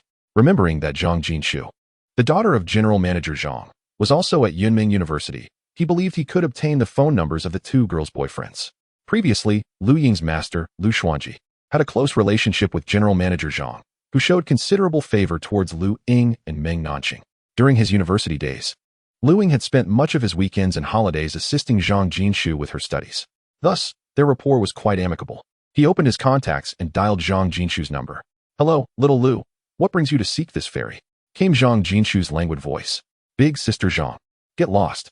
Lu Ying's words were abruptly interrupted by Zhang Jinshu's somewhat irate tone. "Fairy Zhang, I would like to inquire about 2 individuals." "Now that's better. Go ahead." "Little Lu." Lu Ying mentioned the names of Lu Xiao and Zui Yaoyao, asking who their boyfriends were and if he could obtain their phone numbers. "Little Lu, confess honestly, are you trying to steal someone else's partner?" "My goodness, you're quite bold, aiming for 2 at once." "Jinshu, I am not jesting. These 2 young women are quite close to my junior apprentice, and I have recently come across some unsettling news that I wish to clarify." Lu Ying provided a rather feeble excuse. Zhang Jinshu, however, remained unfazed, her inner curiosity ablaze. Little Lu, do share any gossip with me. Rest assured, I will inquire about this information without revealing yourself, Lu Ying replied solemnly. Enough of this. I shall provide you with the details within half an hour. With that, the call ended. Lu Ying shook her head. Zhang Jinshu possessed a lively and exuberant character. After the onset of the apocalypse, she had joined Mr. Zhang in the sanctuary, and it was later heard that she was faring quite well. Accelerating with fervor, Lu Ying made her way to Yinming University Town, finding a relatively secluded spot to park her car and rest momentarily. During her journey, Zhang Jinshu had already sent her the names and contact numbers of the boyfriends of those two young women. By 7:50 p.m., Lu Ying had arrived at the private room 307 of Dongzhou Banquet. Li Ling and Lu Qianji had been waiting there. Li Ling, with his refined and handsome appearance, stood tall in a casual suit, exuding an aura of a stoic male deity. Yet, Lu Ying understood that he was merely a fade. Lu Qianji, on the other hand, was a robust figure, a fitness enthusiast, his features rugged and strong, clad in a black tank top, eager to showcase his muscles. Upon seeing them, despite having mentally prepared herself beforehand, Lu Ying was overcome by a surge of intense hatred and murderous intent. Hey, are you constipated? Lu Qianji inquired, puzzled. Hearing his voice, Lu Ying inhaled deeply, forcing a stiff smile. Silly boy. Chapter 8. Madness 607. Three young women entered, each adorned in distinct styles yet all exhibiting exquisite makeup. Their attire, bags, and watches exuded luxury. Each girl possessed her unique charm. Lu Xiao was gentle and graceful, Zui Yaoyao was petite and adorable, while the third radiated an aloof, sophisticated aura. As the group engaged in lively conversation, Lu Ying occasionally interjected with a comment, but soon fell silent, finding the meal rather dull, her thoughts instead lingering on the anticipated spectacle after dinner. Throughout the evening, the aloof beauty across from her cast flirtatious glances in Lu Ying's direction. Yet Lu Ying remained oblivious, her mind preoccupied with her upcoming plans. What are you daydreaming about? Lu Qianji inquired softly. Lu Ying snapped back to reality. Oh, it's nothing. Just a bit of a headache. Perhaps I didn't sleep well last night. Be honest, what did you do last night? Lu Qianji teased, emphasizing the word do. Li Ling wore a knowing smile, and the three young women exchanged furtive glances at Lu Yu. Is it the bathing emperor? He must have been quite busy last night, Li Ling remarked playfully. Haraha. The light-hearted laughter of the group made Lu Ying chuckle and shake her head, silently thinking, I hope you all are still laughing after this. Glancing at her watch, she noted it was already 10:15 p.m. It's getting late, and my headache is quite severe. You all enjoy. I must take my leave, she said with a smile. Despite their attempts to persuade her to stay, Lu Ying politely declined and departed. She made her way straight to her target, donning a trench coat, hat, and mask to conceal herself near the restaurant. As time ticked by, it soon reached 10:30 p.m. Li Ling, Lu Qianji, and the three young women descended the stairs and arrived at the entrance of the restaurant. Lu Ying retrieved another phone, switched off the fill light, adjusted the camera settings, and zoomed in to capture images of Li Ling and her companions. The restaurant's bright lighting allowed for clear photographs. The group, laughing and chatting, proceeded towards an apartment on another street. Li Ling's rented dwelling was on the 6th floor. Room 607. Observing them enter the elevator, Lu Ying swiftly dashed to the adjacent stairwell, racing up the stairs, gently pushing open the stairwell door. She found the group at the door of 607, poised to enter. Once they had all stepped inside, Lu Ying stealthily approached the entrance. She could faintly hear the sound of water from within, indicating someone was bathing. After a short while, indistinct and suggestive noises began to emanate from the room. Shocked yet speechless, Lu Ying had initially assumed the two would engage separately, but the sounds clearly suggested otherwise. Exclaiming inwardly, what a surprise. I didn't expect them to be so adventurous. Subsequently, Lu Ying returned to the stairwell and sent the photographs via text to the boyfriends of the two girls, along with a message detailing the apartment address, floor, room number, and door lock code. In a previous life, during the apocalypse, Lu Ying and her companions had stayed here for a time, thus she was familiar with the code, though uncertain if it remained unchanged in this timeline. Nevertheless, even if the code was incorrect, there would soon be security personnel arriving. 5 minutes elapsed before Lu Ying dialed the police department, reporting the gathering of individuals engaging in licentious behavior and the potential for ensuing violent confrontations. However, the mobile phone used for this call did not belong to Lu Ying. It was a SIM card procured by her master, Lu Xuanji, several years ago, containing the real name and identity information of another individual. After completing this task, Lu Ying concealed herself in the stairwell, attentively monitoring the elevator's movements. Approximately 10 minutes later, the elevator doors opened, and 6 aggressive young men emerged, striding directly towards room 607.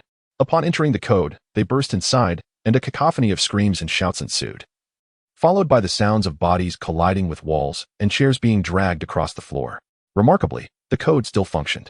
The commotion drew the attention of other residents, who began to emerge from their apartments, quickly congregating at the doorway. Ying removed her hat but kept her mask on, peering from behind the crowd. Inside the room, 4 individuals were mercilessly assaulting the exposed Li Ling and Lu Qianji, who huddled in a corner against the wall, desperately protecting themselves from the barrage of fists, feet, and even chairs. They curled up to shield their vital areas, their voices pleading for help, yet none of the onlookers dared to intervene.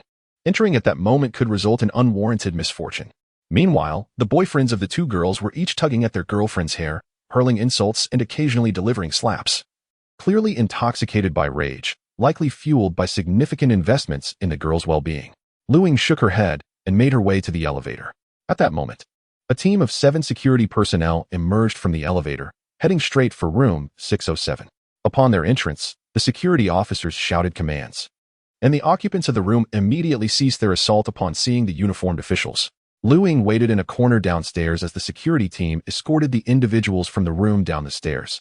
She observed Li Ling and Lu Qianji, bloodied and limping, and couldn't help but find some amusement in their plight. As she activated her phone, Ying discarded the SIM card into the river midway through her journey, contemplating tossing the phone in as well. Upon returning home, she brewed herself a pot of tea, savoring the fragrant infusion. This was merely the beginning. When the apocalypse arrived, she would exact her vengeance. Ying mused to herself. Back at home, Meng Nanxing had already drifted into slumber, her breathing steady yet her brow slightly furrowed. After taking a warm shower, Ying cast a cold smile at the sight of the sleeping Meng Nanxing. How could she allow her to rest so easily? She roused Meng Nanxing, whispering softly in her ear, "Junior sister. Senior brother, I feel a bit unwell," Meng Nanxing whimpered, her tear-streaked face radiating vulnerability.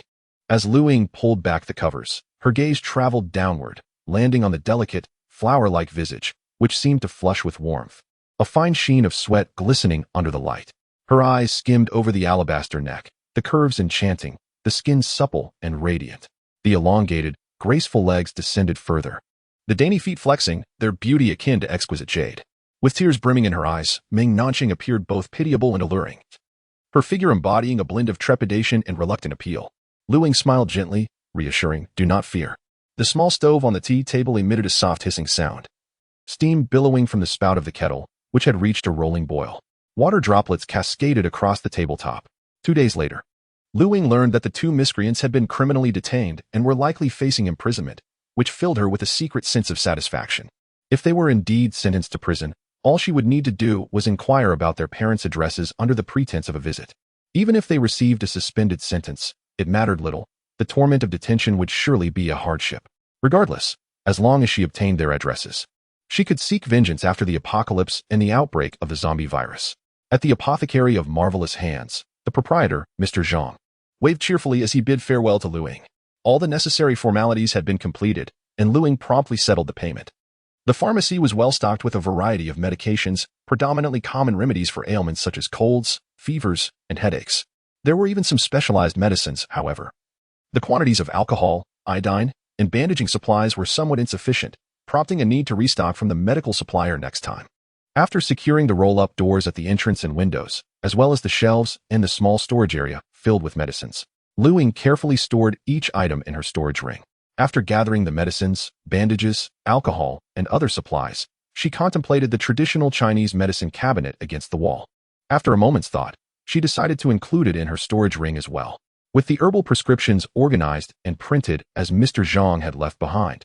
Ying raised the roll-up door a third of the way and bent down to depart. Chapter 9.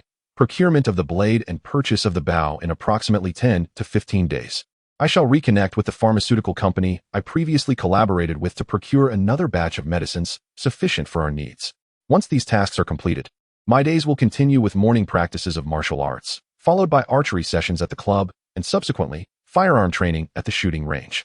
With a week of daily practice under my belt, I have progressed from indoor shooting to engaging moving targets outdoors, prompting me to invest an additional 5,000 yuan in hiring a coach at the shooting range. During lunchtime, I make it a point to explore a different restaurant each day to savor various culinary delights. should a dish be particularly exquisite. I take note of it for future bulk purchases, storing the provisions in my designated space. In the afternoon, I drive to the warehouse district in the southern suburbs, where I locate the management office and rent a spacious 300 square meter warehouse at the rear, paying 3,200 yuan in full for a 6-month lease, with utilities billed monthly. This warehouse is conveniently situated near the southern suburbs freight train station, which regularly receives a diverse array of materials from afar. Additionally, there are numerous logistics warehouses for large supermarkets, particularly several overseas chains, each boasting warehouses of no less than 10,000 square meters, catering to the entire Midwest region. Beyond the supermarket logistics, this area also encompasses various goods essential for daily life, including coal, timber, automobiles, clothing, fruits, and grains.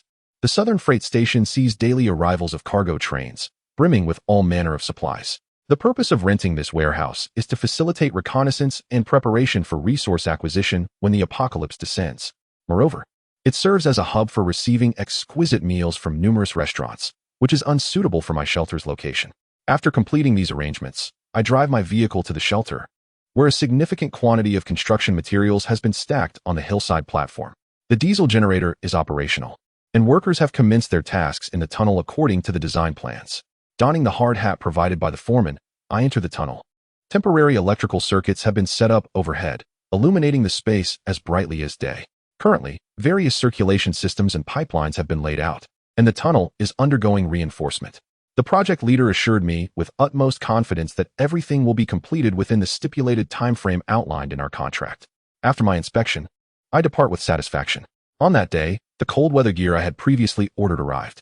I unboxed a set and tried it on. It was not cumbersome at all, and I stored all the equipment within my spatial ring. After a week of foundational knife training, I have mastered the basics and following my demonstration of fluid movements. Coach Wang introduced me to the formal knife techniques. This particular style is known as the Wuji knife, a creation of Senior Li, combining traditional Ryoha techniques. The philosophy behind this technique is that a knife is a knife, capable of slashing, yet it can also serve as a sword, capable of thrusting. In times of war, this method instilled terror in the hearts of invading foes, forcing them to don iron collars, which significantly diminished their combat agility and resulted in greater casualties. After introducing the knife techniques, Coach Wang personally demonstrated each movement, showcasing their simplicity and practicality.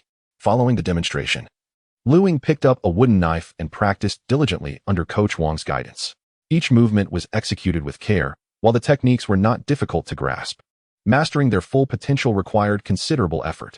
This particular set of knife techniques perfectly aligned with Lu Ying's preferences, eschewing complexity for straightforward, effective actions such as chopping, slashing, and thrusting, emphasizing adaptability in real combat scenarios. At a rustic-style restaurant near the Jingxian Club, they indulged in 2 roasted lamb legs, a pot of hand-cut meat, a generous platter of grilled meats, and a colorful assortment of vegetables and fruits, complemented by the local high-proof liquor and fermented mare's milk. Lu Ying and Coach Mo savored the feast, clinking glasses in joyous camaraderie. Seizing the moment, Lu Ying smiled and inquired, "Coach, I heard that the 180-pound hornbow in our club was brought here by you from your hometown?" Slightly tipsy, Coach Mo's demeanor shifted. His brows raised in curiosity as he regarded Lu Ying. "Ah, yes, what of it?"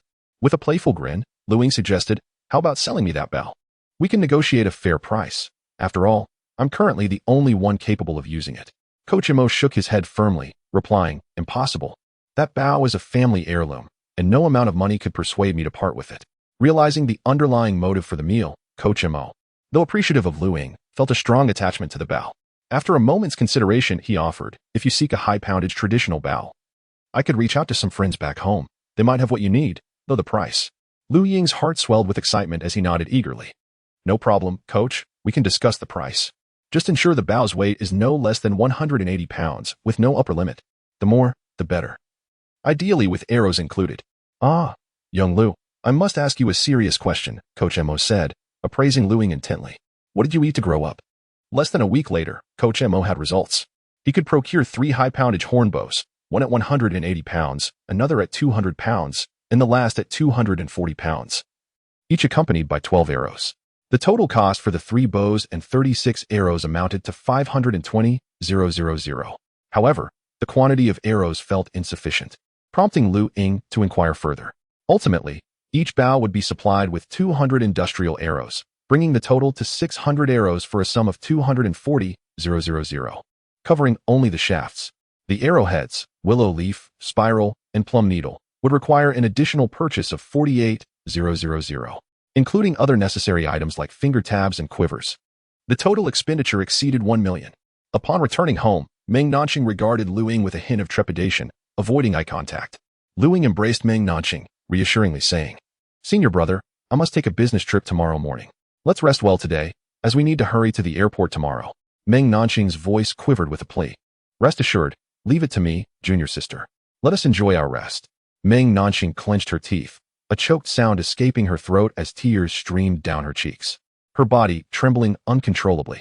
Before long, the sound of weeping reverberated throughout the entire floor.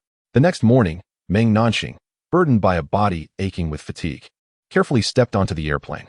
Having already reserved a hotel in a neighboring province, he resolved to leave for the time being, planning to return only before the apocalypse. In his mind, a scheme had begun to take shape. In his previous life, Zhang's family had sought refuge in a luxurious doomsday fortress, living quite comfortably.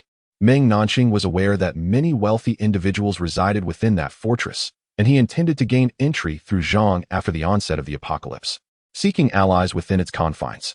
In his former life, he had established contact with the leader of an opposing faction to acquire Lu Ying's enigmatic tome, learning through this connection that they served a young master with the surname Gao, who resided in that very fortress. It was said that this young master wielded considerable influence and could provide various weapons during the apocalypse, should he manage to collaborate with this young master.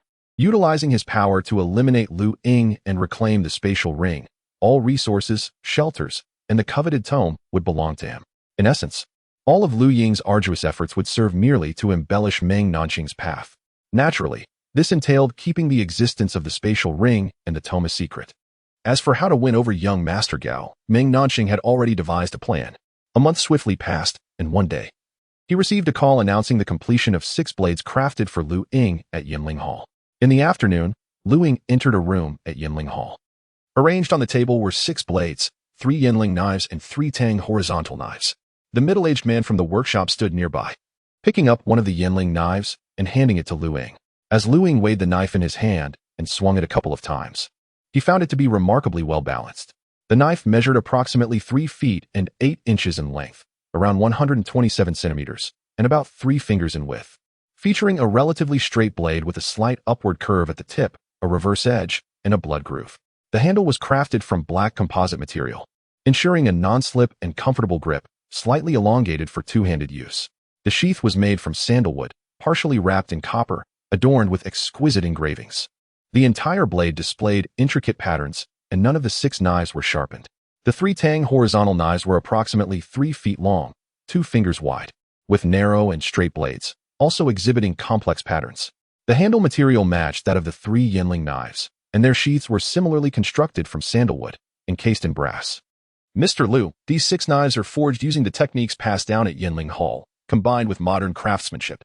The materials used for forging are unique, and each blade is meticulously crafted to achieve unparalleled hardness and resilience," the middle-aged man explained.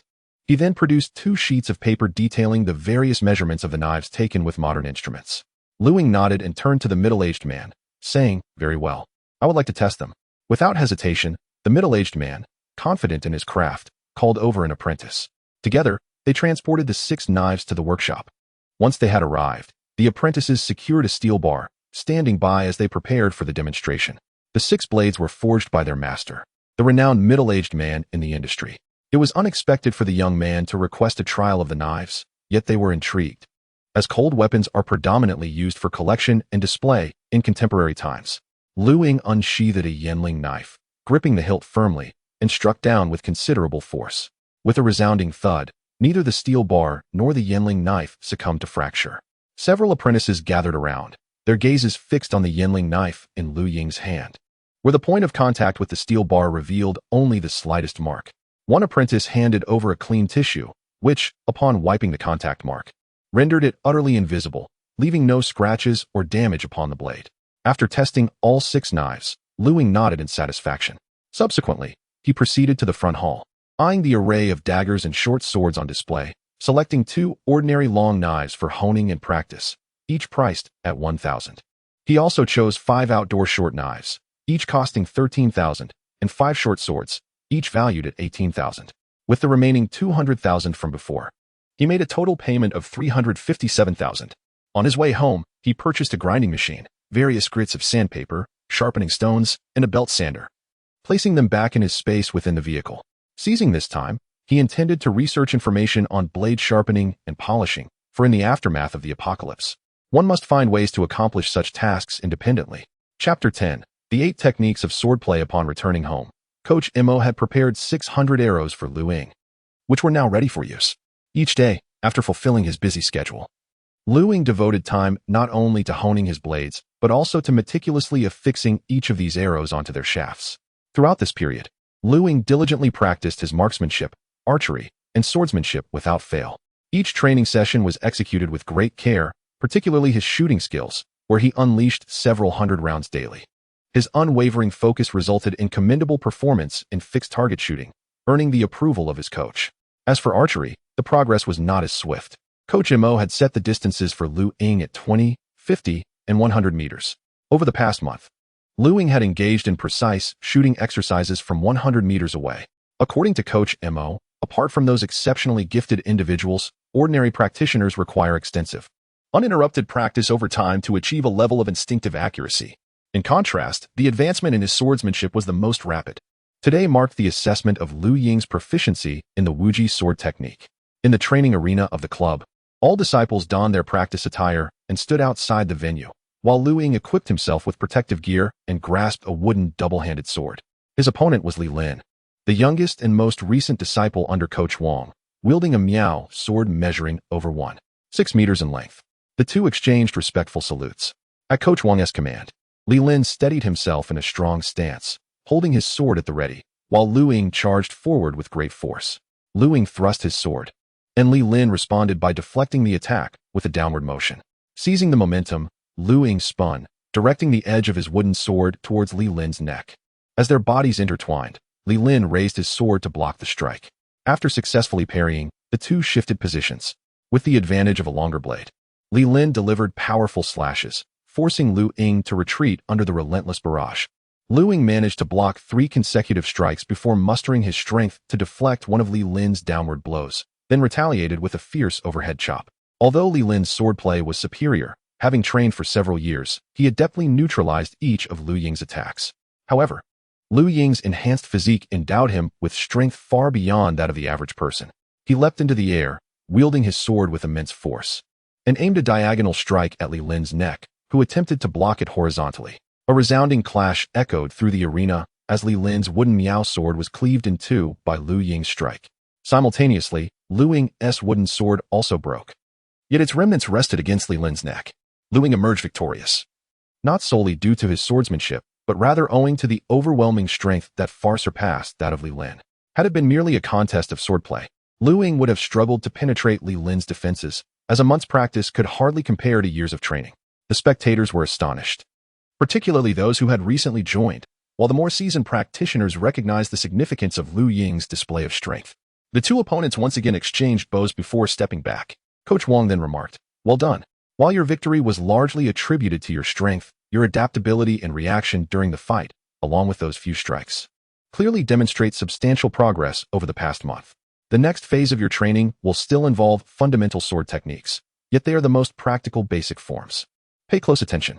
As Coach Wang demonstrated, the movements flowed seamlessly, showcasing the intricate techniques of wielding a blade. The transitions between offense and defense were executed with remarkable swiftness, blending defensive postures with preparatory stances. The upward thrusts and lateral cuts were delivered with cunning angles, catching opponents off guard. While the thrust was an efficient means of attack, it also bore significant risk, necessitating careful preparation. The horizontal slashes targeted the waist, arms, and legs, with each maneuver requiring precise timing and an understanding of various techniques such as crashing, puncturing, and sweeping. Lu Ying, wielding a wooden sword, meticulously mirrored Coach Wang's slow-motion demonstrations, receiving guidance along the way. By the end of the afternoon, she had nearly mastered all the prescribed techniques. The art of swordsmanship emphasized ferocity and speed, exuding an imposing presence characterized by strength and agility, ultimately distilled into the principles of swiftness, accuracy, stability, and decisiveness. as Coach Wang imparted before their departure.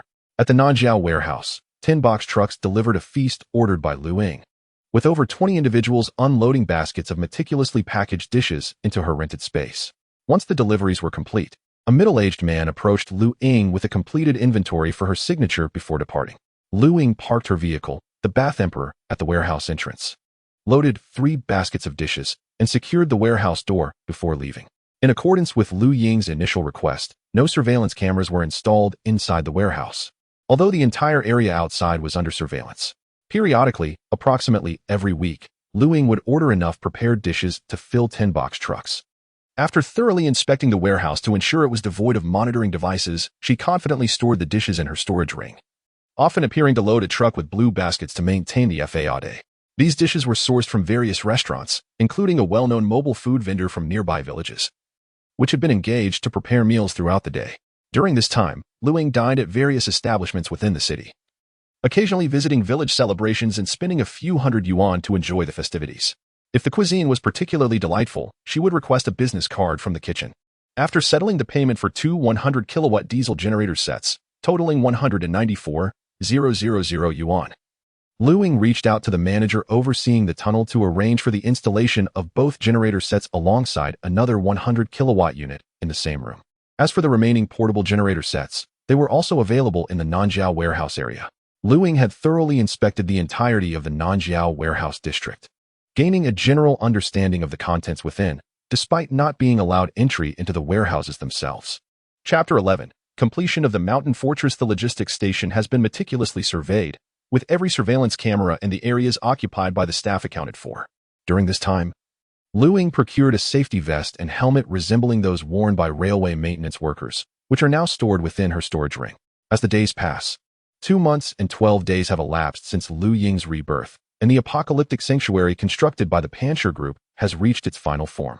At 2 o'clock in the afternoon, following the conclusion of her training, Lu Ying made her way to the sanctuary. As she navigated the mountain road, approaching the foot of the mountain, she observed that the path had been densely planted with trees, rendering it nearly invisible from a distance. The platform leading into the tunnel at mid-mountain, once barren, was now similarly cloaked in foliage, completely concealing the area. Mr. Liu from Pancher Company, along with 2 engineers, awaited her arrival. Upon her entrance, the trio proceeded to the tunnel entrance, which was currently sealed. One of the engineers approached the left side of the door and retrieved a fist-sized stone, revealing a larger hidden compartment behind it, which housed a biometric palm print scanner. "Sir, please input your palm print," the engineer requested. Lu Ying complied, registering her palm print into the sanctuary's independent system. To the right, another hidden compartment contained an iris scanning system, where she similarly recorded her iris biometric data. The main door opened with surprising ease, thanks to the specialized alloy hinges crafted by Pancher Company, designed to alleviate the burden for the sanctuary's owner while ensuring exceptional strength and durability. As the second door swung open, Lu Ying was greeted by a modest room serving as a decontamination chamber, essential for sanitizing contaminated personnel and equipment before entering the living quarters. Approximately 10 meters ahead stood the final blast door, a formidable 30 centimeters thick, employing both mechanical and electronic locking mechanisms that required palm print and iris verification. As this door parted, a brilliant illumination filled the tunnel, revealing a ceiling adorned with bright lights. The walls and ceiling had been reinforced and renovated, while the floor was similarly fortified with specialized materials, offering unparalleled protection. To the left, 4 rooms lined sequentially, one designated for storage, a restroom, and the third housing an indoor vegetable cultivation system created by Pancher Company. This room featured equipment mounted on 3 walls, with tender sprouts already beginning to emerge. "Sir, this system only requires you to add water and nutrients weekly, and the vegetables suitable for indoor cultivation are readily available," the engineer informed her. The left rear room currently stood vacant, awaiting future planning based on Lu Ying's needs. Advancing another 15 meters led to the exit at the rear of the mountain, where 2 additional blast doors awaited. A decontamination chamber was similarly positioned here, requiring Lu Ying's palm print and iris data for entry. Turning a corner, she entered a room connected to the water reservoir, which was equipped with 2 water purification systems, with pipelines extending to various rooms. The final chamber housed the air filtration system. The room is equipped with a filtration and ventilation system capable of effectively purging harmful radiation and biological viruses, even in the event of a power failure. The centrifugal pump can be manually operated, and a portable generator can be connected to ensure that the air within the entire shelter remains fresh and safe. Most of the 7 rooms on the right side are vacant. One of the 2 largest rooms has been designated as Lu Ying's bedroom, which only requires her to procure and install necessary furnishings. Additionally, the bedroom is situated close to a section of the rear mountain that has been excavated, featuring a robust bulletproof glass window. This window is fortified with dual layers of alloy panels, each measuring 20 centimeters in thickness, both inside and out. After the installation of the window and the 2 alloy panels, the breached area was reinforced and embedded into the mountainside. With a mere press of a button, the heavy alloy panels will ascend, creating a window that stands taller than an average person and can also be opened, serving as an emergency exit if necessary. This window offers a view of the mountains behind, where there are no paths or signs of habitation, thus alleviating concerns of exposure.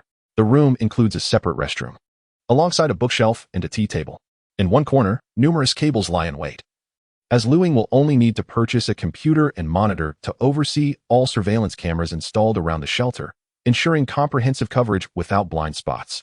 A dedicated room within the tunnel houses switches and other equipment, managing the surveillance and the operation of the main entrance, entirely independent of the internet. Furthermore, an optical cable has been laid from 5 kilometers away to connect to the internet. The 2 networks are isolated from one another, preventing any risk of information leakage within the tunnel. Adjacent to the bedroom is a room designated as a fitness and training area.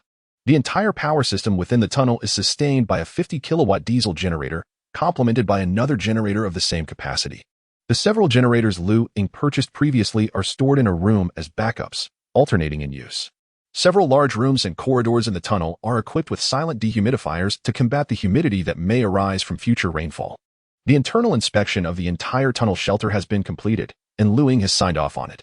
Upon returning to Yun City, Lu Ying made a beeline for the home goods market, where she purchased a 2-4-meter genuine leather bed, along with a mattress and all essential bedroom items, which were delivered to the top floor of her current residence. With only half a month remaining before the impending apocalypse, she focused on receiving the fuel purchased from Mr. Zhang.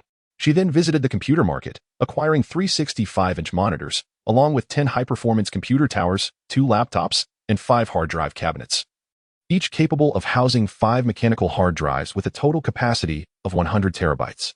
After brewing a pot of tea, Lu Ying contacted her usual tea supplier to place an order for an assortment of teas, including the 6 major types, particularly green tea, floral tea, and single bush tea, as well as dried tangerine peel, among others, to enjoy in the days to come. The teas procured from supermarkets in the future will simply serve as a change of flavor. After purchasing tea leaves, I retrieved 2 laptops and connected an external hard drive enclosure. One laptop was designated for downloading various television shows and films, particularly those timeless classics that can no longer be remade with the same level of excellence. The other laptop, connected to the external hard drive enclosure, was configured with a folder entitled Study Materials. I then opened a web browser to conduct a thorough search, and, through a series of operations, proceeded to download a substantial collection of films and animations from Japan, as well as numerous other classic works from different regions. Chapter 12. News. Meng Nanxing returned to a world that had been irrevocably altered. In this post-apocalyptic era, certain commodities were destined to become relics of the past. Although there existed a nation that elicited disgust and arguably warranted eradication, one could not deny that its film industry stood at the pinnacle of global acclaim. Is 100 terabytes sufficient? Lu Ying pondered to herself. After spending 3 days at home, all of her purchases were delivered. She meticulously stored these items within her spatial ring and proceeded to Coach Wang's martial arts club. During this period of training, Lu Ying had mastered the Wuji sword technique and fundamental swordsmanship imparted by Coach Wang. She had also acquired 2 comprehensive instructional videos detailing the sword techniques produced by him, intending to continue her practice in the training room after the world had crumbled. As for the sword techniques inherited from Coach Wang's lineage, they could only be taught under his direct tutelage. However, most of his disciples were quite young, with several of his favorite students having been raised in an orphanage. Upon returning to the cave sanctuary, Lu Ying retrieved a large bed, mattress, and bedding from her spatial ring and arranged them in the center of the bedroom against the wall. A solid wood tea table was placed by the window, where she lovingly arranged her cherished tea set, alongside various tea leaves and books on a wooden shelf behind it. On the opposite side of the window, she installed 2 larger monitors displaying nearly 100 surveillance feeds from both inside and outside the tunnel. These cameras were equipped with alarm functions. Should anyone enter their field of view, an alert would sound in the bedroom, allowing for immediate visual assessment. The tea table was spacious, with a desktop computer set up on one side, connected to the internet to download an array of large single-player games, including popular shooting and role-playing games that had emerged in recent years. Given the limited means of entertainment in the impending apocalypse, this proved invaluable.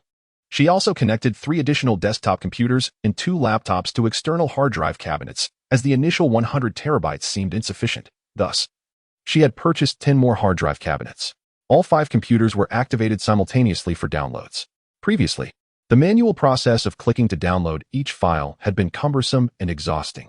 She had subsequently enlisted someone to acquire an automatic download program, alleviating much of the hassle and, most importantly, providing peace of mind.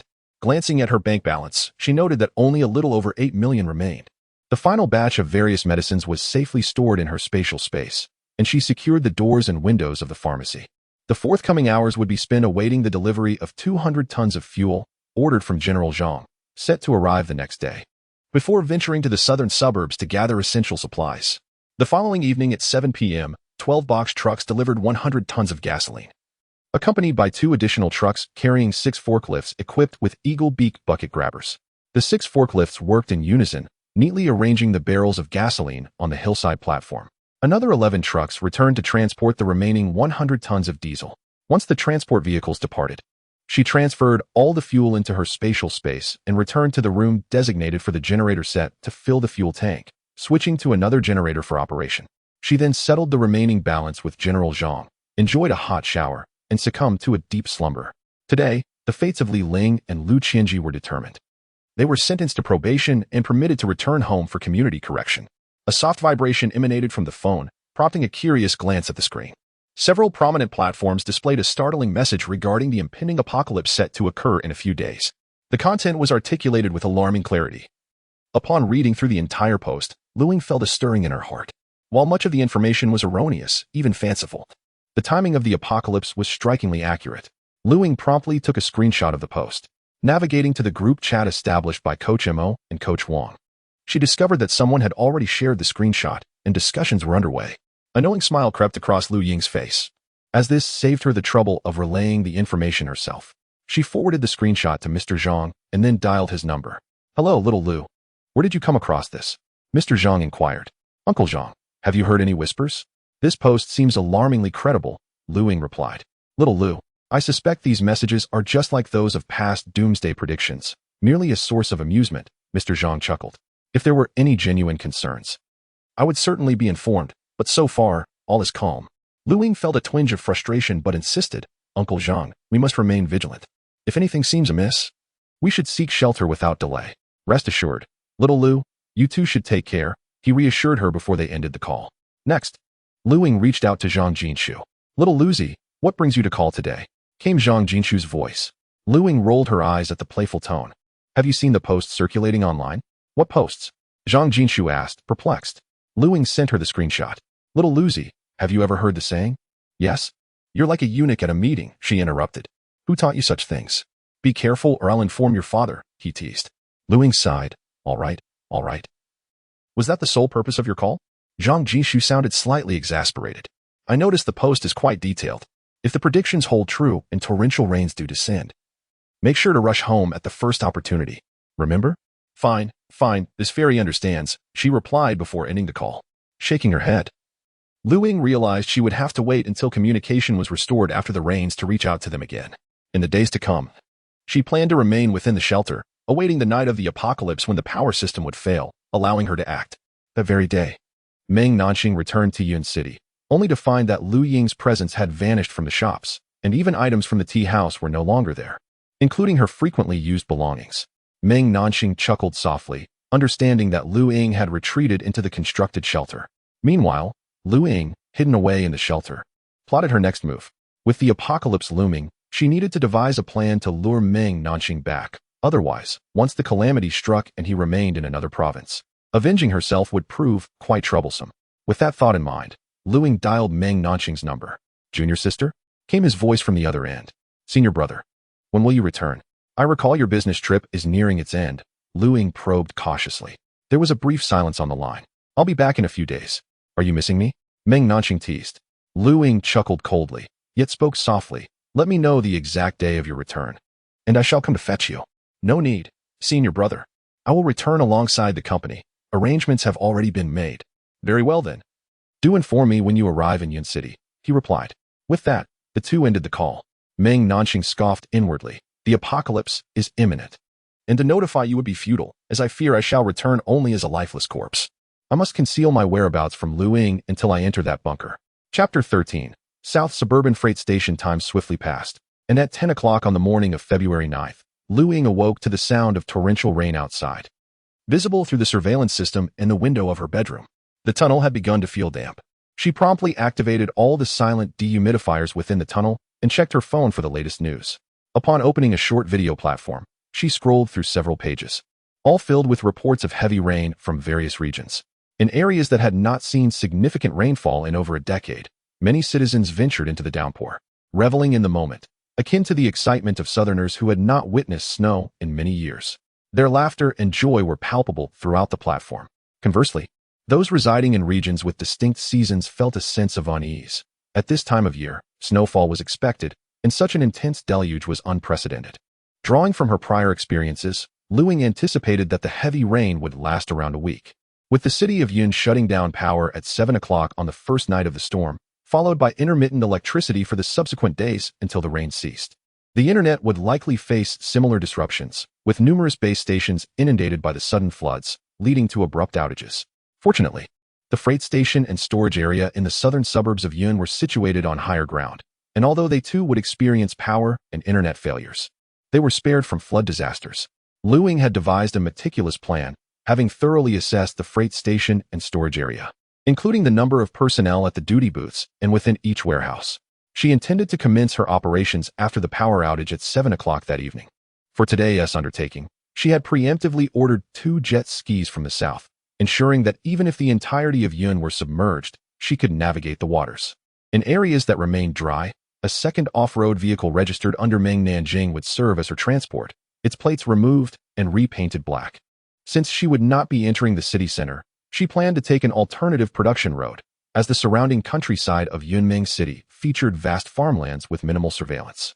Her stronghold, nestled in the mountains, had no cameras within a 5-kilometer radius, save for those surrounding her own fortress. During this time, she had meticulously mapped out her routes, marking all locations with surveillance, determining where to switch vehicles and where to hide them to proceed on foot. Feeling a sense of agitation, she noted that Meng Nanxing had yet to contact her. If he did not return soon, would she truly have to seek vengeance across provinces in this perilous apocalypse? After some contemplation, she decided to call Meng Nanxing, inquiring once more about his return time. He assured her that he would be back in Yun City by that afternoon and that everything was arranged, advising her not to worry. Elated by the news, Lu Ying felt a surge of relief. He would return, and that was all that mattered. With the rain still in its early stages, Lu Ying made her way to the platform outside the shelter, securing the main entrance before retrieving Meng Nanxing's unregistered off-road vehicle, which had been repainted. She drove down the mountain for approximately 2 kilometers, turning onto another cement road. This road meandered for 12 kilometers before leading to a small river, where she planned to switch to the jet skis. Lu Ying donned a camouflage raincoat, adorned with leather gloves and a black racing helmet, leaving only her eyes visible. Enveloped entirely in her protective attire, the rural cement road bore no signs of life apart from Lu Ying's solitary vehicle. Upon reaching the riverside, she retrieved a jet ski, donned a life jacket, stowed the off-road vehicle in the storage compartment, and sped away on the sleek black watercraft amidst the torrential downpour. This river, a tributary of an ancient canal connecting Yunming City to the southeastern regions, had been carved out long ago. Given Yun City's central location and relative scarcity of water resources, a network of tributaries was established to irrigate the surrounding farmland, allowing one to navigate southward and circumvent Yunming City, ultimately reaching the southern outskirts. After traversing the journey to the end of a cement road in the southern outskirts, Lu Ying switched to her off-road vehicle to continue her advance towards the station. Nearby, several half-constructed, abandoned buildings, remnants of a developer's failed venture, could serve as temporary refuge. Ascending the stairs to the top floor, Lu Ying changed into attire akin to that of the station workers and retrieved a sofa and a telescope from her space. As time passed, the urban drainage system of Yun City collapsed, and by afternoon, the water levels had risen to waist height, plunging the city into a state of semi-paralysis. However, the residents remained largely unconcerned. Based on past experiences, such heavy rainfall was unlikely to last long, and perhaps by nightfall, the deluge would cease. Through the telescope, Ying discerned a multitude of freight trains had arrived, with operations ceasing around 1 p.m.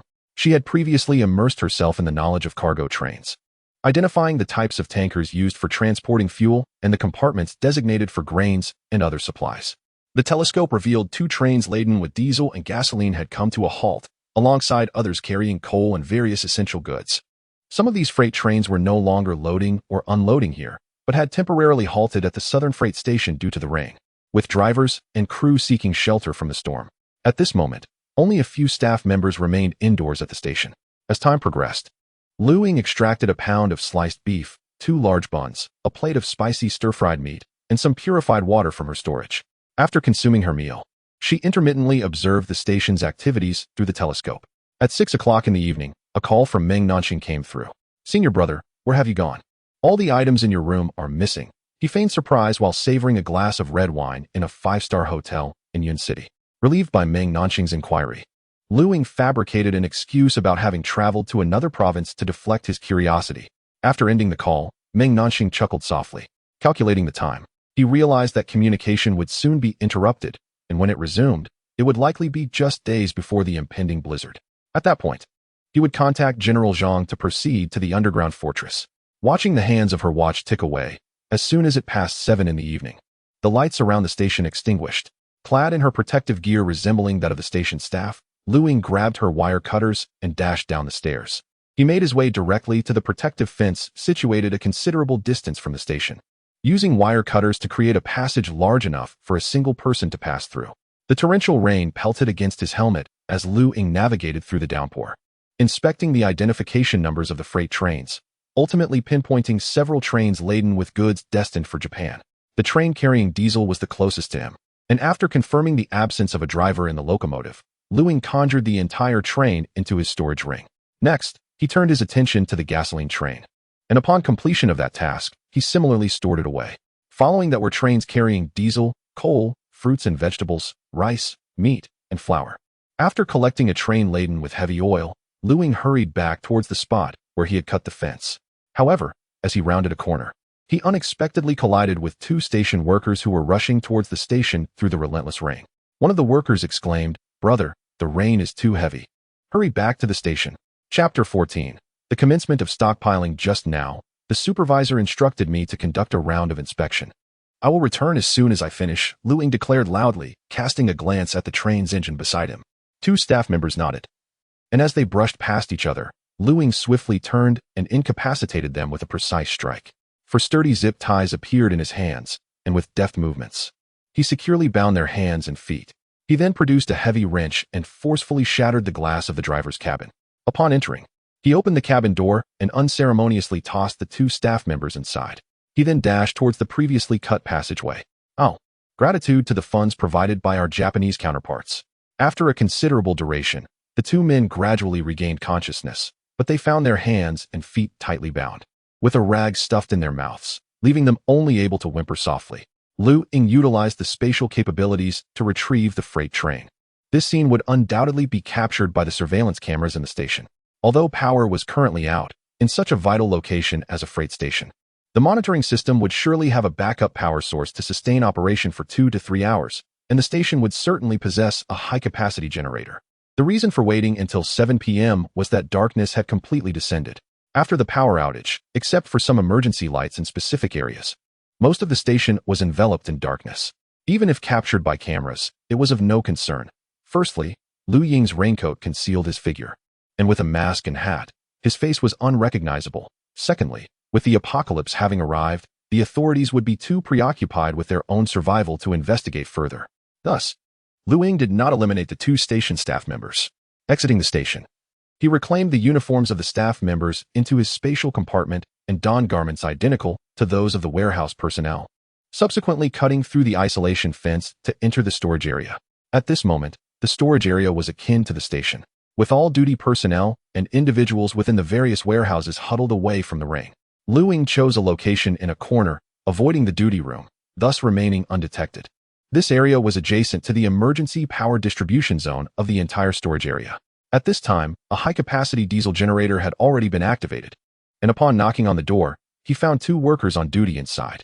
Before they could react, Lu Ying swiftly subdued and knocked them unconscious, then bound their hands and feet with zip ties and stuffed a towel in their mouths. After shutting down the diesel generator, he proceeded to sabotage all the wiring before moving to another small control room, where he similarly incapacitated and restrained another staff member. From a nearby toolbox, he retrieved a pair of pliers and cut through all the fiber optic and network cables entering the control room. He found no fusion splicing equipment or similar devices before making his exit. Subsequently, he arrived at a large foreign logistics transfer warehouse. The main door was closed, so Lu Ying knocked on the side entrance. A staff member scrutinized him from head to toe. He was clad in the attire of warehouse personnel and wore a mask. "What is the matter?" the staff member inquired. "The higher-ups have issued a notice to inspect each warehouse for any leaks," Lu Ying replied. The staff member waved his hand dismissively. "No need. We just checked. Everything is fine." "Very well." As Lu Ying's voice fell, she swiftly executed a chokehold, subduing the staff member. Simultaneously, a sharp dagger was pressed against the staff member's throat. "Do not scream. Take me inside." Lu Ying deliberately lowered her voice. Feeling the cold steel against his neck, the staff member cast a pleading glance at Lu Yu, cautiously nodding in compliance. She closed the side door of the warehouse, faintly hearing the distant chatter of other staff members. "Do not shout. I seek only wealth, not your life. If you cooperate, I shall not harm you. If you do not." Lu Ying tightened her grip on the dagger slightly. The staff member nodded vigorously, his eyes filled with desperation. "How many people are inside the warehouse? Where are they located?" Lu Ying demanded. The staff member trembled as he replied, "Including myself. There are a total of 12 individuals, 3 in the monitoring room, 4 on patrol, and the rest are likely in the office." He then pointed out the locations of the monitoring room and the office. Lu Ying swiftly knocked him unconscious with the edge of her hand, gently laying him on the ground. She retrieved zip ties from her belongings, binding his hands and feet, and stuffed a towel in his mouth. Donning his outer coat, she proceeded towards the monitoring room. The warehouse was vast, filled with shelves stacked high with various supplies, while the floor was organized by sections of different materials. Before reaching the monitoring room, for internal security personnel armed with riot shields and batons charged towards Lu Ying. Seeing this, she grinned, sheathed her dagger, and accelerated towards the nearest individual, deftly evading the descending rubber baton. Seizing the man's wrist, she wrested the baton from him. The other 3 rushed forward, one wielding a riot control baton. Although the security personnel lacked martial arts training, they had undergone relevant training for handling riot situations. 2 of them approached with shields, while the one with the baton waited for an opportunity, and in the distance, hurried footsteps indicated that reinforcements were on the way. Lu Ying struck the subdued security guard with the baton, then charged at the 2 shield bearers. They were tense, their focus fixed on her. Yet, just 2 steps away from them, Lu Ying suddenly pivoted, slipping to their side and swinging the baton. The impact knocked the riot control baton from the hand of the security personnel, and with swift precision, she delivered 2 more strikes, toppling the shield bearers, followed by a final blow that rendered all 3 unconscious. Moments later, 4 more staff members equipped with riot gear rushed in. The sounds of impact echoed as they too were swiftly incapacitated. Lu Ying then dashed toward the monitoring room, only to find the door locked from the inside. The occupants, having witnessed her actions through the surveillance, locked the door in anticipation of assistance, aware of their disadvantage. Lu Ying smirked, disregarding them as she raced towards a smart balance scooter, locking all the doors within the warehouse. She glided to the power system room of the warehouse, shutting down the already activated diesel generator and sabotaging all the wiring. Finally, she produced a powerful flashlight and began to gather supplies. Before me lies a section dedicated to food, brimming with an array of puffed snacks, assorted canned goods, convenient meals, and vacuum-sealed delicacies such as beef, roasted chicken, and fish preserves. A cornucopia of culinary delights awaits, and once I have gathered these, I shall proceed to the beverage section, where an extensive selection of spirits, including white liquor, beer, and red wine, both luxurious and commonplace, is readily available. Additionally, various soft drinks and purified water are on offer. With a mere thought, all that my eyes behold is seamlessly drawn into my space. Chapter 15. Inventory of supplies. Subsequently, an array of household items was gathered, including bedding, mattresses, pillows, and various daily necessities such as toothpaste, toothbrushes, and towels, all meticulously accounted for. The collection of provisions continued unabated. Appliances, hardware, cookware, clothing, an assortment of toys, grains, oils, seasonings, and an extensive selection of frozen foods from the cold storage section. The inventory from this single warehouse encompassed nearly every facet of daily life, providing enough resources for Lu Ying to last a lifetime, if not longer. With a mere thought, all visible items could be effortlessly transferred into the storage space, thus expediting the process. Calculating the time, it was reasonable to assume that individuals had already ventured to the distribution room and server room to initiate repairs. However, it was unlikely that repairs could be completed in the short term, particularly in the server room. Next, Ying swiftly moved to a smaller warehouse, entirely dedicated to snow gear. The surrounding counties of Ying City boasted several ski resorts, attracting numerous visitors during holidays.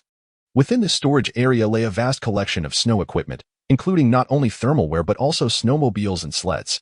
Upon opening the warehouse door, a subtle smile emerged from beneath Ying's mask, as it was time to gather the snow gear following the previously established procedure. Inside, various thermal clothing, sleeping bags, and tents were observed.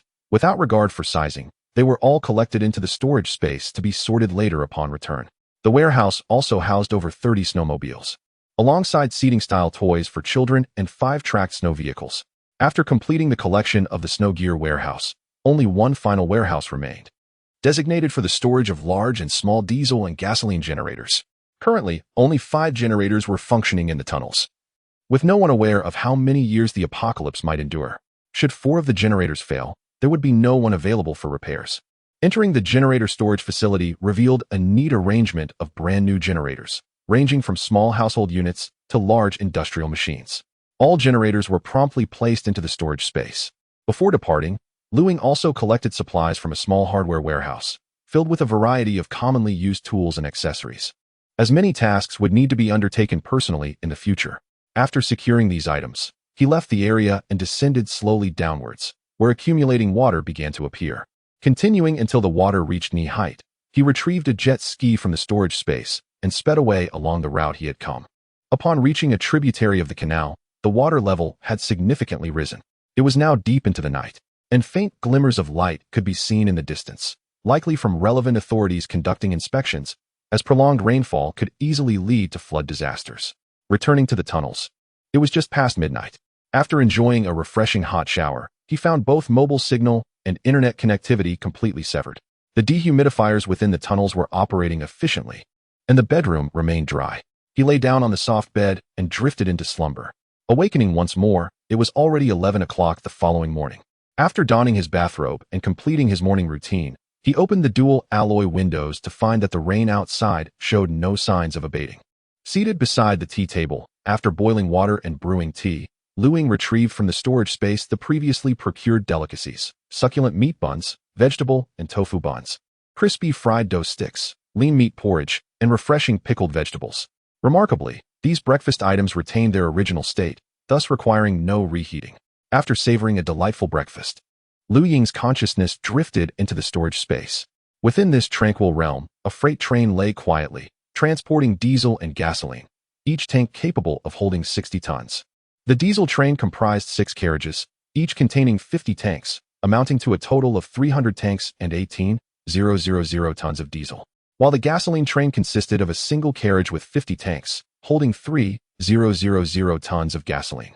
All power within the tunnels was derived from a 50-kilowatt diesel generator, which consumed approximately 10 liters of diesel per hour, thus ensuring that the 18,000 tons of diesel would suffice for future needs. The gasoline was designated for snowmobiles. And even in the post-apocalyptic world, gas stations remained operational to dispense fuel. Additionally, there was a train transporting heavy oil, consisting of 50 carriages primarily filled with engine oil, sufficient for the generator and various machinery. A coal train comprised 120 carriages, each loaded with 80 tons of coal, totaling an astounding 9,600 tons, an amount unlikely to be exhausted in a lifetime. Furthermore, the supermarket housed numerous water-circulating electric heaters and other types of heating devices, while every room in the tunnels was equipped with independent electric heating systems. On the opposite side of the storage space, an array of cold weather gear was meticulously organized, including outerwear, gloves, scarves, earmuffs, hats, and boots, over 100 sets in total. As for the snowmobiles and tracked snow vehicles, they would prove invaluable for enhancing strength and seeking firearms once the blizzards encased the land in ice. The storage space also boasted over 200 generators, ranging from diesel to gasoline, including more than 50 diesel generators of 100 kilowatts and several larger 1,000 kilowatt models, alongside numerous smaller gasoline generators. Remaining supplies included fruits, vegetables, frozen meats, and ready-to-eat meals sufficient to fill an entire train, complemented by various foodstuffs stored in 2 warehouses, alongside everyday clothing and essential supplies for daily life. Ying felt a profound sense of satisfaction. With these provisions, the struggle for survival was rendered obsolete, and life in this new world could flourish. Proceeding to the gym, he meticulously set up the fitness equipment, transforming the space into a sanctuary for physical training and martial arts practice, essential pursuits even in a dystopian reality. As biological mutations and evolutions loomed on the horizon, it was imperative to enhance one's strength to safeguard his stronghold and relish life amidst adversity. After extracting his Ying knife, Ying diligently practiced each movement for over 4 hours until hunger struck. He then retrieved a roasted leg of lamb, a plate of stir-fried greens, and 2 scallion pancakes, achieving a balanced and nutritious meal. Following a rejuvenating afternoon nap, Ying converted another room into a workshop for sharpening blades, before heading to his modern indoor vegetable cultivation area, where he inspected each section with care, ensuring the right mix of nutrients and water. At this moment, various vegetables are flourishing splendidly, particularly the leeks, which should be ready for harvest in a few days. I look forward to preparing a delightful meal of leek and pork dumplings to savor a change of flavor. Like a vigilant overseer surveying his domain, Ying meticulously inspects the entire tunnel. Before retiring for the night, he simply needs to replace the generator units. Brewing a fine pot of tea, Ying opens his computer to indulge in the fantasy animations he had downloaded prior to the apocalypse. After a while, he engages in some gaming, and time passes swiftly. At midnight, he activates another diesel generator to switch the power supply. Chapter 16. The onset of the blizzard at noon, precisely at 12 o'clock. Ying awakened languidly and switched the power supply of the generator. After tidying up, she tuned into the news channel, where the anchor was reporting on the torrential rains sweeping across the nation. After 2 days of relentless repairs, communication and electricity had finally been restored.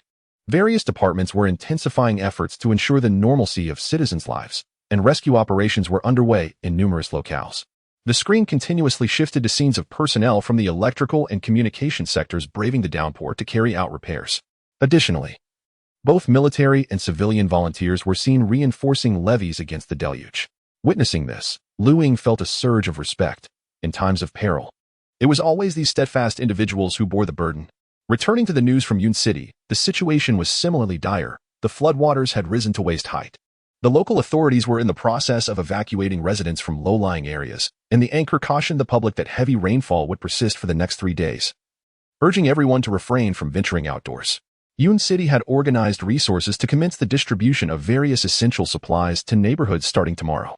After shutting off the television, Ying dialed Mr. Zhang's number, uncertain if they had reached the shelter. The call took a while to connect, and she could hear a cacophony on the other end. "Hello, Xiaolu," came Mr. Zhang's voice. "Have you made it to the shelter yet?" Ying inquired directly. "I, along with Jin Shu and the others, gathered some belongings and left with the shelter's personnel. You should find a safe place too, if you have nowhere else to go.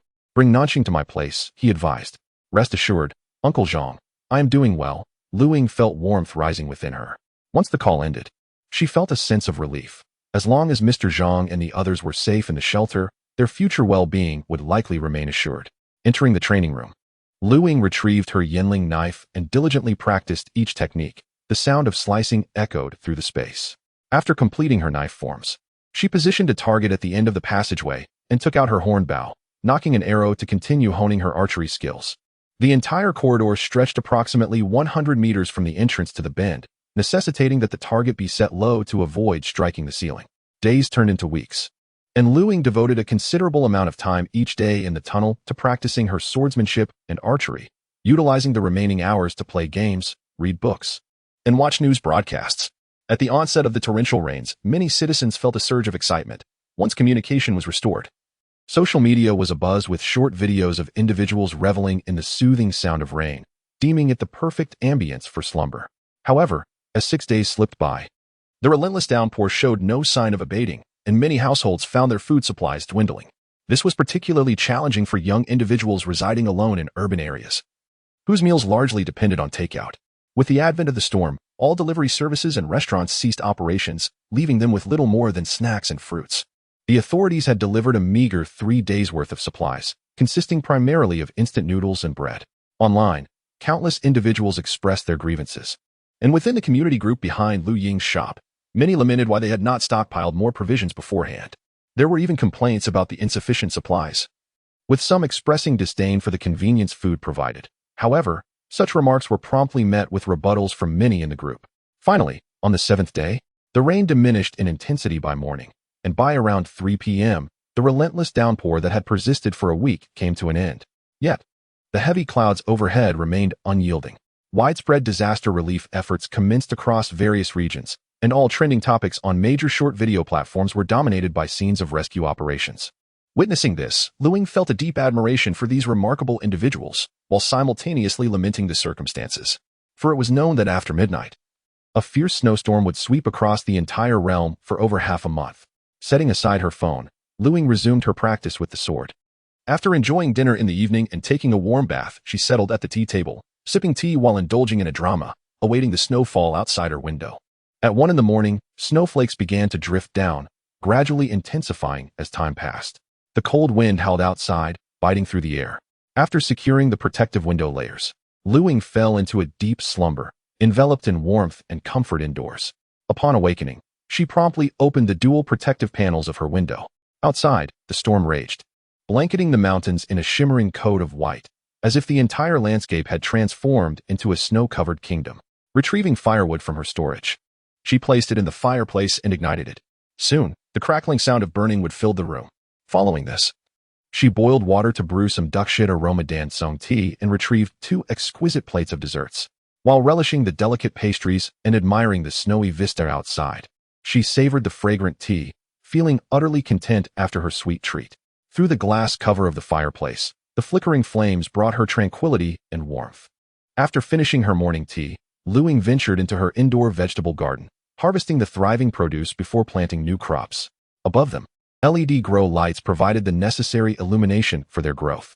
The indoor vegetable cultivation system, apart from requiring periodic watering and nutrient solutions, was fully automated, with parameters set to ensure the grow lights would activate and deactivate at the appropriate times. She then replenished the nutrient solution and water, knowing that in just over 10 days, she would be able to harvest several other varieties of vegetables. Continuing to her training room in the afternoon, Ying activated the large screen to watch the news, listening intently to the broadcast while scrolling through her phone. The internet was rife with lamentations. The torrential rain had just subsided, and the populace had yet to return to normalcy when the snowstorm struck. The temperature dropped dramatically, yet the city managed to maintain heating and power, being a northern locale. Thus the situation remained bearable. The public grumbled about the erratic weather, the sudden downpour catching everyone unprepared, preventing a return to normal life before the blizzard arrived. Initially, many had hoped to take advantage of the time to rest, but the relentless week of rain had taken its toll. Now, with the snowstorm's onset, the online community was awash with despair. However, some expressed a desire for an extended break until the new year, which sparked a flurry of heated exchanges, as many were second-generation burdens, facing significant impacts from prolonged periods without income. Turning off her phone, Ying opened the Tomato Network and perused its contents until she stumbled upon a post-apocalyptic narrative. She activated the audiobook and subsequently retreated to the bathroom for a soothing hot shower. I have been reborn. In this life, I shall reclaim all that is rightfully mine. The phone emitted an awkward AI voice, prompting Ying to promptly shut it off and succumb to a deep slumber. Chapter 17. The Snow Ceases. Yun City, located in the northwestern region, experiences distinct seasons, and every household is well-equipped with winter garments. Each November, heating is provided, and now, as a fierce snowstorm begins, the indoors remain relatively warm. Moreover, many residences are equipped with electric heaters and air conditioning. Ying recalls that in her previous life, it was only around the 10th day following the blizzard that the power and internet were entirely cut off. In such tempestuous weather, the prolonged maintenance of power can be attributed to the presence of several thermal power plants surrounding Yun City, coupled with the local government's strong emphasis on electricity and heating. Additionally, the officials have tirelessly deployed personnel to ensure repairs during the blizzard. Initially, local workers exerted effort, but as the snow deepened, the military dispatched specialized personnel to safeguard the situation. Even after the outbreak of the zombie virus, neither the government nor the military ever abandoned the ordinary citizens. Early the next morning, Ying's phone rang. Upon checking, she saw it was a call from Mr. Zhang. "Hello, Uncle Zhang. Little Lu, how have you been lately?" Mr. Zhang inquired, asking about various aspects of Ying's life and offering to send security personnel from the shelter to escort her if needed. A wave of warmth washed over Ying. Regardless of her past life or this one, Uncle Zhang had always been the most caring figure in her life. I heard from Nanxing that you're still in another province and haven't returned? Mr. Zhang continued. Lu Ying felt a stir in her heart. How did Uncle Zhang know about her evasive responses to Meng Nanxing? Had he brought Meng Nanxing to their shelter? Just as she was about to inquire further, Mr. Zhang continued. I've brought Nanxing over. He seems a bit off. Have you two had some sort of issue? A sense of dread weighed on Lu Ying. After a moment of contemplation, she carefully crafted her response. Uncle Zhang, it's nothing serious. Perhaps it's just because I haven't returned from the other province for some time. By the way, once the snow stops, I will come back and pick up Nanxing. Could you provide me with the address? Mr. Zhang relayed the shelter's address and added, be cautious during this time, and return as soon as the snow ceases. After they concluded their call, Lu Ying felt restless, contemplating how to retrieve Meng Nanxing from the bunker once the snow had settled. A surge of irritation coursed through her as she grasped her weapon and headed to the training room, each strike infused with intensity, as if venting the pent-up fury and resentment within her. Outside, the snow continued to fall, and the external temperature had plummeted below zero. The accumulated water in Yun City, yet to be cleared, began to freeze. All news media urged the public to take precautions against the cold, while the government activated an emergency response plan, dispatching personnel daily to ensure heating and electricity supply while continuing to transport and distribute essential goods.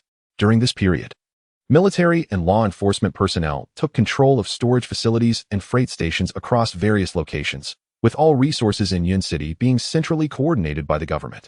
As for the freight trains and warehouses that Lu Ying had robbed, the law enforcement agency had initiated an investigation. However, with the blizzard still raging, the footage captured by several cameras at the freight station had recorded Lu Ying's presence. However, at that time, Lu Ying was wearing a thicker layer beneath her raincoat, making her appear somewhat plump, and she had wrapped herself so securely that her features were indiscernible. Thus, there were no leads to follow. As days passed, the coal reserves at the thermal power plant and in Yunmeng City were depleting rapidly. Due to the heavy snowfall, all public transport had come to a halt, and the power plant resorted to supplying electricity in staggered time slots in designated areas. As for the heating system, it had been completely interrupted on the fourth day of the snowstorm. Each morning, Lu Ying would dress and immediately step out of the tunnel to clear the snow accumulating at the entrance. Though soon after her efforts the snow would cover the path again, she managed to keep the entrance clear enough that it would not be completely buried. On the 10th day, with power and communication systems incapacitated, the authorities continued their tireless repair efforts and dispatched teams to deliver supplies and warm clothing. However, the relentless blizzard over the past 10 days had submerged and damaged many electrical facilities, making effective repairs exceedingly difficult. The delivery of supplies had shifted to the local garrison, which mobilized all available snow equipment, including military vehicles, with each individual wrapped tightly against the cold as they transported various goods from neighborhood to neighborhood, risking their lives in the process. Since the network had been down from the 10th day, Lu Ying had received no external news and continued her daily routine, waiting for the snow to cease. After more than half a month, the blizzard finally abated. Lu Ying opened the tunnel door, cleared all the snow from the entrance, and fashioned a staircase with a shovel. The snow at the mountainside platform had reached a thickness of 3 to 4 meters, completely covering the tunnel entrance. The sky remained overcast, with the clouds refusing to disperse. Calculating the time, she realized that tomorrow marked the day the virus would fully erupt. Lu Ying had resolved to enter Yun City the following morning, intending to take advantage of the chaos to deal with Lu Qianji and Li Ling, followed by Meng Nanxing. Chapter 18. The outbreak of the zombie virus in the present day, the temperature outside plummets to a chilling -60 degrees. While Yunqing has historically only experienced a minimum of around -10 degrees in winter, during this frigid period, many vulnerable citizens, including the elderly and children, along with those inadequately prepared, have succumbed to the extreme cold. Hospitals, overwhelmed and unable to provide timely care, have seen numerous individuals fail to survive this harsh spell.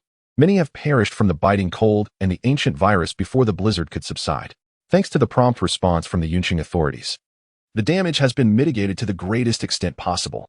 In comparison to foreign nations, the measures taken by the Summer Kingdom have maximally safeguarded its populace, while numerous countries abroad have already faced dire consequences, with heavy casualties. Though the blizzard has ceased, the citizens of Yunqing remain holed up in their homes. Save for official disaster relief personnel, many families have resorted to burning their books and wooden furniture for warmth. Some households are crammed into their master bedrooms, while the deceased from the snow disaster are placed in the secondary bedrooms. Despite the storm's end, temperatures have yet to rise, and the heavy clouds shrouding the sky show no signs of dispersing. The entire world is blanketed in ice and snow. and restoring power and normalcy to daily life poses tremendous challenges. Additionally, there lies the pressing issue of how to care for those who did not survive the blizzard. Within the East Suburban Tunnel, Ying finishes her sword practice and retrieves the latest map of Yunqing, which she had purchased earlier, to make notes and sketches. The tunnel is located in the eastern suburb, and after descending the mountain, she rides her snowmobile directly westward into Yunqing. Marking the residences of Lu Qianji and Li Ling on the map, she outlines routes with a pencil. One resides in Huafengli in the western district, while the other is in Jinqianjuan in the northern district. Setting off from the tunnel, she plans to first navigate to Fenghuali in the western district where Lu Qianji resides, then proceed to the outskirts before heading to the northern district. Fortunately, the areas where these two individuals live are not situated in the most bustling thoroughfares. With the outbreak of the zombie virus, aside from a few fleeing their homes, many have chosen to lock their doors and await rescue. Furthermore, at the onset of the outbreak, these zombies had not yet begun to evolve and lacked any special abilities, rendering them insufficiently powerful to breach the metal or solid wood doors of the current residences. Therefore, in the early days of the apocalypse, there would not be a significant number of zombies roaming the streets. Drawing from her experiences in a past life, Ying understands that exterminating these initial zombies is not exceedingly difficult. A swift strike to sever their head or shatter their spine will incapacitate them. However, severed heads do not die outright, and as long as one refrains from extending limbs into their mouths, danger is minimal. Zombies possess an acute sense of smell, particularly for blood, and caution must be exercised to avoid making excessive noise, which could similarly attract them. If bitten, scratched, or if an open wound comes into contact with zombie blood or decaying flesh, the risk of infection increases, leading to transformation into a zombie. Nevertheless, the timeline for this transformation remains uncertain. Some individuals may last several hours, while others could mutate within 10 minutes. Ying has witnessed an infected person take 2 days to undergo transformation in her previous life. Conversely, a fortunate few will evolve and awaken certain extraordinary abilities in the future, referred to as evolvers or the chosen ones in her past life. As night fell once more, Ying switched on the generator and indulged in a warm bath before drifting into a comfortable slumber. That night, Ying slept soundly. Yet chaos had already engulfed Yun City. Many who had braved the blizzard were startled awake by various noises emanating from the secondary bedroom. Those with courage ventured to investigate, only to find themselves ensnared by a pair of cold, pale hands that reached out from within, dragging them inside, followed by the chilling sound of their screams. The remaining family members rushed to check, discovering the secondary bedroom drenched in blood, where a relative, long deceased, was feasting upon another, the neck gruesomely torn apart. Blood spurting forth. The victim lay on the floor, convulsing, clearly beyond hope. The air was filled with piercing screams, guttural roars, and weeping, a cacophony of despair resonating throughout the vicinity. In Building 2101 of Fenghuali, West District of Yun City, Lu Qianji had lost considerable weight. His once muscular frame now gaunt, his unkempt beard and filthy appearance betraying his former vitality. He cowered in his room, wrapped in 3 thick blankets, trembling incessantly. His eyes bloodshot, cheeks stained with tears. An empty stainless steel basin lay in the room, reduced to ashes, while the door was incessantly battered by loud thuds. Each impact sent Lu Qianji into a shuddering fit as he bit down on the corner of his blanket, desperately trying to stifle any sound. The apartment comprised 3 bedrooms and a living room. The master bedroom was occupied by Lu Qianji's parents, while he and his sister each had a secondary room. Just over 3 hours prior, noises had come from his sister's room, where she had been dead for 4 days. In a frantic rush, Lu Qianji's parents had dashed towards her room, only to become her next meal. Subsequently, Lu Qianji followed, finding his father, still alive yet grievously injured, urging him to flee. In that moment, he beheld his sister, drenched in blood, lunging toward him. Lu Qianji swiftly shut the door, terror-stricken, and locked it, barricading it with his desk. As he listened to the ongoing screams and weeping from other floors and neighboring apartments, Lu Qianji felt his mind teetering on the brink of collapse. Outside, apart from a few scattered lights, the majority of Yun City lay shrouded in darkness, with anguished cries echoing from all directions. The following morning, Ying awoke refreshed from her slumber. After completing her morning routine and enjoying breakfast, she glanced at the clock, noting it was 10:20 a.m. From her storage, she retrieved thermal clothing, layering herself with moisture-wicking undergarments, a mid-layer for insulation, and finally, an extreme cold-weather suit. Additional items included warm socks and boots, a hood, a neck gaiter, gloves, and a hat. The outer heavy-duty cold-weather suit was designed to be windproof, waterproof, and exceptionally warm. constructed from high-quality materials. This ensemble was adept at withstanding the harshest of temperatures, surprisingly lightweight despite its protective capabilities. Lastly, she donned a set of Tang-style Ming Guangjia armor. Meticulously putting on the arm guards, shoulder pads, chest plate, and greaves, though somewhat cumbersome, it was designed for single-person wear. Standing before the mirror, Lu Ying observed that his physique had expanded significantly, now appearing 2 sizes larger than before. He donned his helmet and entered the training room, drawing his sword to practice the fundamental sword techniques. The entire process flowed seamlessly, devoid of the imagined constraints and limitations. This suit of armor weighed 60 pounds, and combined with the thermal gear he wore, an ordinary individual would likely find it impossible to perform any martial arts. However, for Lu Ying, whose body had been enhanced, there were no effects or restrictions whatsoever. After testing his sword techniques in the warm confines of the tunnel while clad in this gear, he found himself slightly perspiring. He sheathed his Yinling blade, securing the scabbard at his lower back, and then retrieved a short sword, attaching it to his right hip. Chapter 19. I am a good person as for the bow and arrows. I will find a discreet location to retrieve them from within the spatial realm when the time comes. Exiting the tunnel, I took out the fully fueled snowmobile, donning my luminous armor. With great speed, I rode along the prearranged route. The cold weather gear, designed for the frigid polar regions, effectively shielded me from the biting winds as I sped forward. Once I left the shelter, the vast expanse of white snow was devoid of any other presence, save for my solitary figure. As I passed a quaint village, I could faintly discern wisps of smoke rising from several chimneys.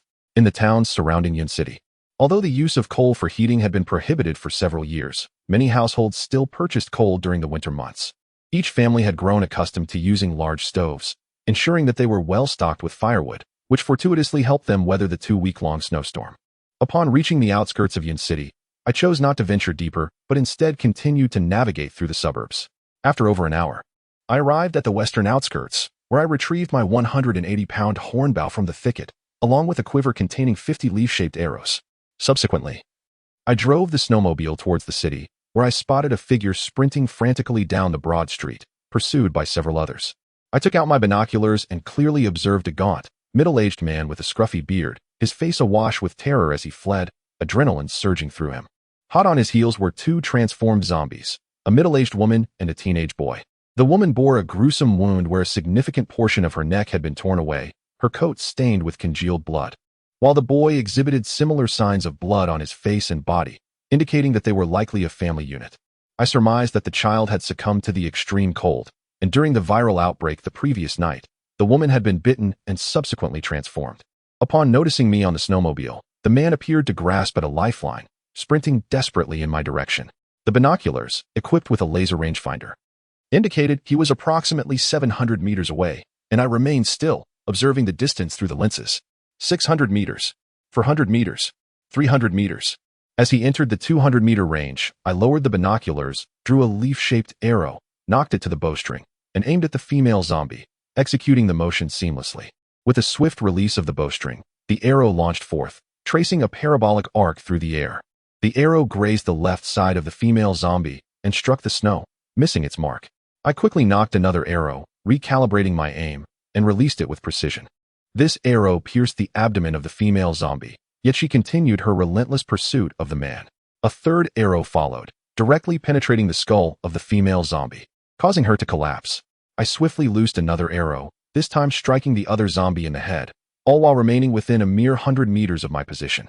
Securing the horn bow on my back, I drew my Yinling knife, gesturing towards the fleeing middle-aged man. Upon seeing this, he immediately veered into another street and continued his frantic escape. Retrieving his blade, Lu Ying rode his snowmobile to the 2 lifeless bodies of the zombies, reclaiming the willow leaf arrows and using his Yinling knife to cleave open their skulls, yet he found nothing of value. Shaking his head, he wiped the scant traces of blood from his attire and made his way toward the Fenghua community where Lu Qianji resided.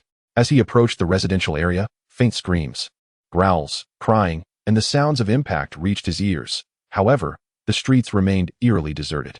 Clearly, in the face of the undead, the populace chose to remain cloistered within their homes, for as long as the doors were not of subpar quality, these initial zombies could not break through. Venturing into a narrow alley, he surveyed his surroundings, ensuring no one was present before eluding the gaze of higher floors and stowing his snowmobile away. Arriving at building No. 2, he noted that the first floor was blanketed in snow, Currently, he was positioned on the second floor. Some residences had installed security screens, while others had not. Ying cautiously approached a window and peered inside. Within, a young girl was curled up in a blanket, trembling. Outside, the incessant thuds of banging on doors echoed.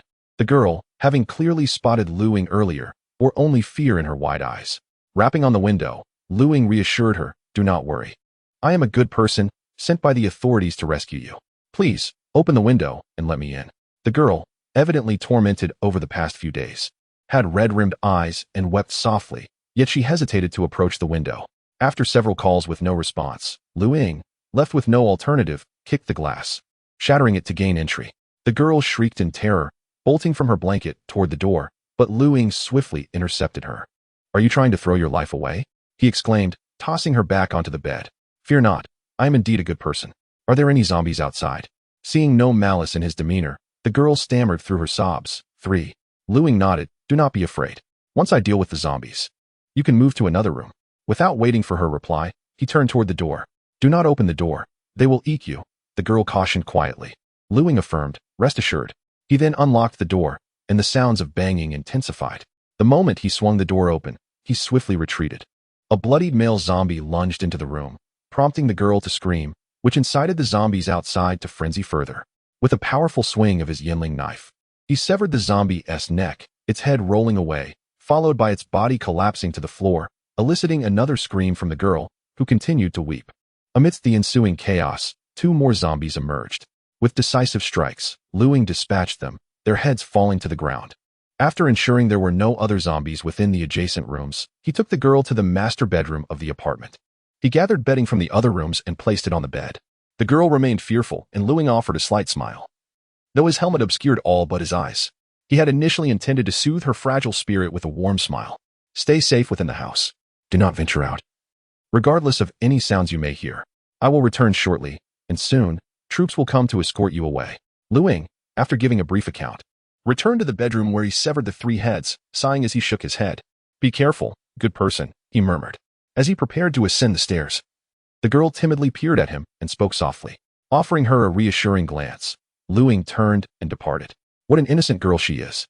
He then opened the door and climbed the stairs to the 21st floor, leaning against the wall to catch his breath before making his way to room 2101. Pressing his ear against the door, he noted the silence within, uncertain of Lu Qianji's current state. Knocking firmly on the door, he heard some movement from inside. "Qianji, my dear brother, are you there?" Ying called out loudly. Chapter 20. "Dear brother, please open the door." The persistent knocking was soon met with a violent thud from within the door. "Qianji, I have come to rescue you. If you are alive, give me a sign," Ying shouted, causing the doors of the other 3 apartments on the floor to rattle in response. At that moment, a voice emerged from within the room. "Ying, is that you?" Hearing Qianji's voice filled Ying with exhilaration. He was still alive, and the prospect of vengeance was within reach. "It is I, Qianji. How are you? What is happening inside?" Ying inquired. A faint, sorrowful sobbing reached his ears. Qianji was on the brink of despair, and upon hearing Ying's voice, a wave of emotion surged through him. "What is the situation? Can you come out and open the door?" Ying pressed. After a brief silence, Qianji's voice trembled. "My parents and sister, they have already become zombies. I am hiding in the room, too afraid to go out. Please, call the security personnel." "Listen, Qianji, I will break the lock open. Create some noise to draw them away, and I will come in to save you. The situation outside is dire. The security office cannot come now. Qianji, I promise I will rescue you, so make some noise," Ying urged, his tone reassuring. After a moment of inner turmoil, Qianji understood that even if he remained hidden, the zombies would eventually lead him to death by hunger or thirst. With Ying's arrival, hope rekindled within him.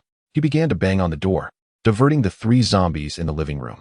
Ying returned to the staircase, smashed the camera, and after confirming the absence of others, retrieved an axe and a screwdriver from his belongings before returning to the door.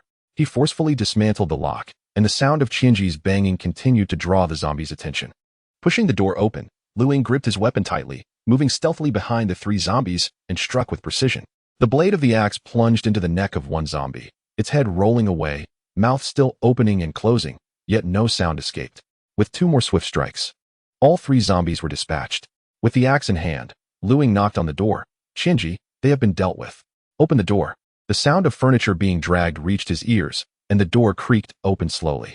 The once robust Qianji appeared gaunt, his unkempt beard emanating a foul odor. Lu Ying? He gasped, taking in the sight of Lu Ying, clad in gleaming armor, a sense of survival washing over him. Looking at Qianji, whose hope for life had been reignited, Lu Ying's mouth curled into a faint smile. Qianji, my dear brother, you shall no longer endure such suffering and torment. With a sudden thrust, a dagger plunged into Qianji's abdomen, blood staining his clothes. His pupils dilated in disbelief as he stared at Lu Ying, the excruciating pain seizing his senses. His hands clutching Lu Ying's wrist. Why? Lu Ying offered no reply, slowly twisting the dagger. Qianji gasped in agony. For vengeance. Releasing the hilt of the short sword, he abruptly withdrew his hand and swiftly turned to the side. Qianji was toppled by this sudden force, landing atop a corpse of a zombie. Grasping the Yanling knife firmly, he struck downwards, cleaving Qianji's body in two. Our grievances are now settled. With Qianji eliminated, the weight in Lu Ying's heart lightened somewhat. He severed the heads of 3 zombies, stirring the insides with the tip of his blade, from which rolled out a pale, round crystal core. A glimmer of excitement sparked in Lu Ying's eyes as he retrieved a clean towel, wrapped the core securely, and stored it in his space. He then wiped the bloodstains from the Yanling knife and the short sword before sheathing them. In such frigid temperatures, failing to clean the blood from the blades would risk them freezing solid. After searching the room, he discovered that all the books and wooden stools had been used for firewood, and there was not a single grain of food left in the house. Finding a large plastic bag, Lu Ying took out a substantial supply of bread and a bottle of white liquor from his space, placing them inside the bag in preparation to descend the stairs. Just then, the door across the hall creaked open, revealing a shivering girl who cautiously stepped out. Hello. My family has turned into zombies. Could you help me? I'm so frightened, she whimpered, trembling as she spoke. Lu Ying narrowed his eyes, feeling a surge of caution. I'm afraid it's not convenient, miss. You should find a safe place to hide. I expect the troops will come to rescue you in a day or two. With that, he turned to leave. Could you at least give me something to eat? I haven't had anything for 2 days, the girl pleaded. Her eyes wide and pitiful. Upon hearing her request, the doors of 2 neighboring houses swung open simultaneously, revealing a man and a woman who had evidently been eavesdropping. Lu Ying and the girl both turned their gazes towards the newcomers. The gaunt man from the left house had an intimidating visage, almost bearing the mark of a villain. Yet his voice was surprisingly soft and magnetic. Brother, could you spare some food? I've been starving for 3 days. The middle-aged woman from the other house looked at Lu Ying with hopeful eyes, echoing, please share some with us. I can offer you money in return. As they finished speaking, 2 men emerged from behind the girl, one middle-aged and the other young, one wielding a hammer and the other holding a retracted fishing rod, both glaring at Lu Ying with fierce intent. Kid, hand over what you have, the middle-aged man commanded, raising an eyebrow. Lu Ying set the plastic bag containing the bread and liquor aside. What if I refuse? You're Lu Ying, aren't you? I overheard the commotion inside. Qianji must be dead by your hand. If you give us what you have, we'll keep your secret, but if not, when the authorities arrive, you'll be branded a murderer, the youth warned. Exactly. Hand over the goods, and we'll ensure your silence. Murder is a grave offense, punishable by death. The middle-aged woman added. The menacing-looking man remained silent, merely brandishing the metal leg of a stool. Intrigued, Lu Ying queried. You know I'm a murderer and that I possess a knife, yet you still dare to threaten me? Are you not afraid I might dispose of you all? You are but one, while we are 6. Should we not prevail against you? After uttering these words, a young man wielding a kitchen knife emerged from the adjacent room. It became clear to Lu Ying the girl had intended to deceive him, luring him in to launch an ambush. Very well, I shall relinquish my possessions to you. With that, Lu Ying abruptly hurled a bottle of liquor. The bottle struck the middle-aged man squarely on the head, splitting it open and causing blood to cascade down his forehead. The middle-aged man clutched his head in agony. Without hesitation, Lu Ying charged forward, delivering a powerful kick. The girl was sent reeling backward, colliding with the knife-wielding youth, and both fell to the ground within the confines of the room. Clang! The Yanling knife was unsheathed, thrusting forward with ferocity, its tip piercing the youth's neck, blood immediately flowing profusely from the wound. With a swift withdrawal, Lu Ying executed a diagonal slash, severing the middle-aged man's left arm. The young man collapsed into a pool of blood, a wound so grave that even in a time before the apocalypse, survival would have been improbable. The knife-wielding youth struggled to rise, attempting to close the door, but Lu Ying had already entered the room, and with a swift motion, he severed a fresh head from its body. The girl let out a terrified scream, weeping profusely, while the middle-aged man continued to cry out in pain. With another decisive stroke, Lu Ying sliced the girl's neck, blood gushing forth, before returning to the entrance to decapitate the middle-aged man. For lives extinguished in an instant. After contemplating, Lu Ying ventured deeper into the room, dispatching the remaining individuals to prevent them from rising as zombies to wreak havoc. A thorough search revealed no other souls or undead within the dwelling. Upon exiting the room, he noticed that the two residents of the adjacent units had hastily shut their doors during his earlier confrontation. Bang, bang, bang. The sound of vigorous knocking echoed. Hey, do you not desire sustenance and drink? Open the door, for I shall deliver it personally. Chapter 21. The just messenger walking amongst humanity. A series of sharp knocks echoed through the air. I'm sorry, brother. I can't do this anymore. I don't even know your name. Please, just leave. A trembling voice emanated from within the door. No, you must. Open the door quickly. Lu Ying continued to pound on the door, then retrieved his axe, preparing to force entry. Brother, I was wrong, truly wrong. You must go now, or else when the authorities arrive, you won't be able to escape. The voice from inside pleaded once more. Meanwhile, Lu Ying had managed to pick the lock and pushed against the door, which seemed to be obstructed from within. Stepping back, he gathered his strength and kicked the door open with a resounding crash. The vicious man blocking the entrance was sent sprawling to the ground, a chair leg discarded beside him. Upon seeing Lu Ying enter, the man stammered, Brother, please listen to me. Spare me your words. Go speak to the king of hell instead, Lu Ying interrupted, swiftly drawing his blade. A fearsome head rolled across the floor, its expression a blend of terror and regret. In the room, apart from the man who had just met his fate, there were no others, nor any undead. Lu Ying pried open another door, revealing a chaotic room. From one chamber, there were intermittent sounds of banging against the door. He opened it to find two zombies charging toward him. With a swift kick, he sent one of the creatures crashing into the other. Seizing the moment of their brief pause, Lu Ying gripped his knife firmly and executed a horizontal slash, severing the neck of the first zombie. With another strike, the two corpses were cleaved apart, and he collected a vivid crimson crystal core from the remains. Next, he pried open the door to the adjacent bedroom, finding a middle-aged woman shivering beneath her blanket. As Lu Ying entered, she wept profusely. I'm sorry. I was wrong to threaten you. I truly regret my actions. I swear I won't speak of today's events. Please, spare me. She continued to retreat, fear evident in her demeanor. Ah, so you know you were in the wrong, but it is merely fear that grips you. Go confess your remorse to the king of hell. I shall escort you to him. Lu Ying sighed and shook his head, his hand rising with the blade before it fell, ending her suffering. Why do you insist on this path? Being a good person is truly difficult, he lamented. Wiping the blood from his blade, he repackaged the bread and liquor and turned to leave. Upon reaching the second floor outside the girl's room, he knocked gently. Hello. I'm the good man from earlier. Please, open the door. Moments later, the girl timidly opened the door, quickly distancing herself from him. She locked the door behind her as Lu Ying handed her the liquor and bread. Hold on for another day or two. The military will come to retrieve you. Until then, do not open the door for anyone but the official forces. The girl clutched the plastic bag tightly, looking up at Lu Ying with a whisper, Good man. May I accompany you? I am afraid alone. Lu Ying shook his head gently. That is not possible. I must continue into the city to provide intelligence for the main forces. During this time, stay hidden in the house. And trust no one except the military and the authorities. After a moment's reflection, Lu Ying added, These provisions are solely for you. Remember not to be overly kind. With that, he turned and gracefully climbed out of the window, making his way to a secluded spot where he mounted his snowmobile and departed with flair. As for leaving a bottle of white liquor and some bread for the girl, it was merely a small compensation for shattering her window. Alas, what can one expect from a passionate youth?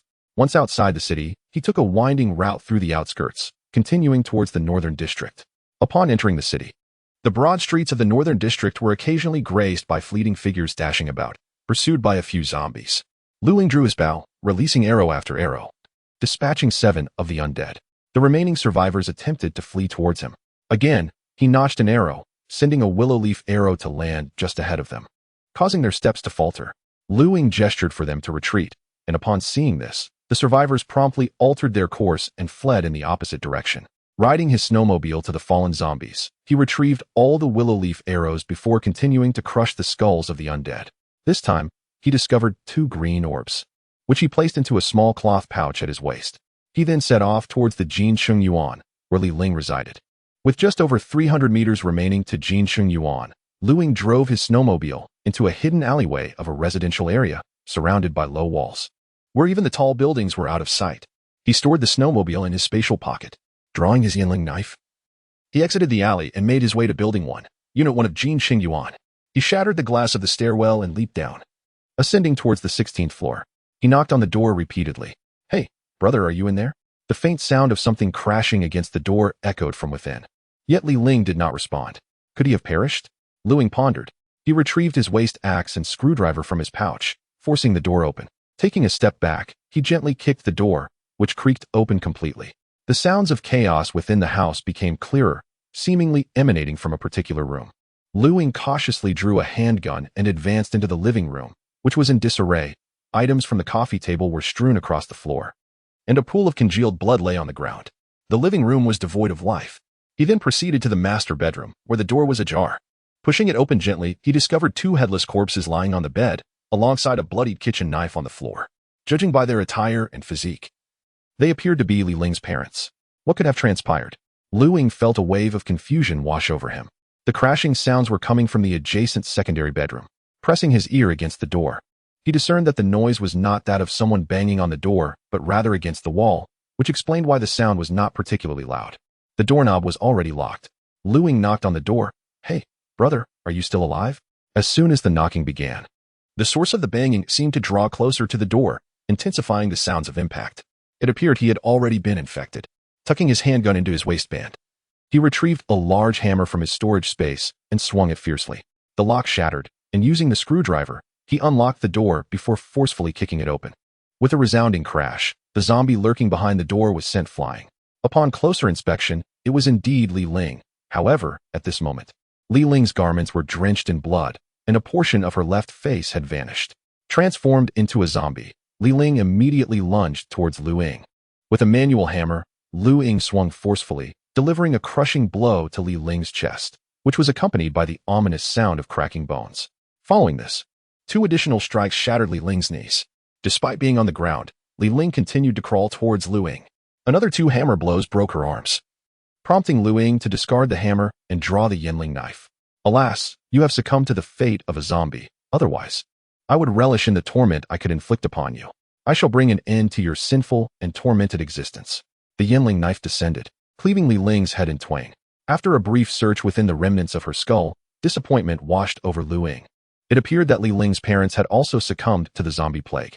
Upon discovering this, Li Ling had been bitten, yet subsequently managed to slay two zombies in retaliation. Having dispatched Lu Qianji and dealt with the now zombified Li Ling, Lu Ying felt little of the anticipated satisfaction of vengeance. Instead, a profound calm enveloped her. Beyond the quest for retribution, there remained a more pressing matter: the collection of the circular crystalline cores nestled within the skulls of the undead.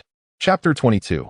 Yunjing University. These spherical crystal nuclei are indispensable for the evolutionaries to enhance their strength. The different colors of the nuclei encompass various attribute abilities, including power, speed, mental acuity, and defense.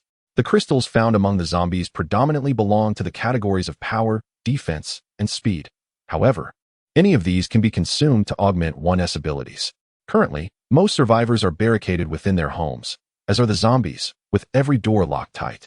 The thought of knocking on doors and offering assistance in dealing with the zombies was quickly dismissed by Lu Ying with a shake of his head. Those who reside in the same household are typically close relatives, and even if they have transformed into zombies, few would be able to endure witnessing Lu Ying eliminate their once beloved kin. Seated on the sofa in the living room, Lu Ying retrieved a map of Yunjing City for a meticulous examination. His gaze traversed through the various residences, shopping malls, and office buildings, finally resting upon Yunjing University. Calculating the timeline, the torrential rains had begun on the 9th, while the university's winter break commenced on the 18th. By the 18th, a blizzard had already set in, and apart from a handful of students who might have managed to return home, the majority would undoubtedly be stranded. With the outbreak of the zombie virus, chaos would surely reign within the university, and the armed forces of the Public Security Bureau, the city's internal security, and the military would likely be preoccupied with addressing the internal crisis of those already transformed into zombies.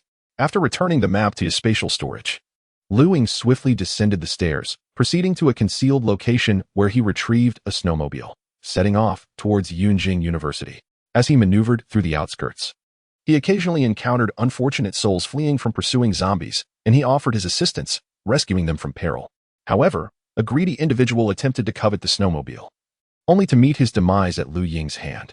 Upon nearing Yunjing University, Lu Ying concealed the snowmobile in a hidden spot and approached the campus directly.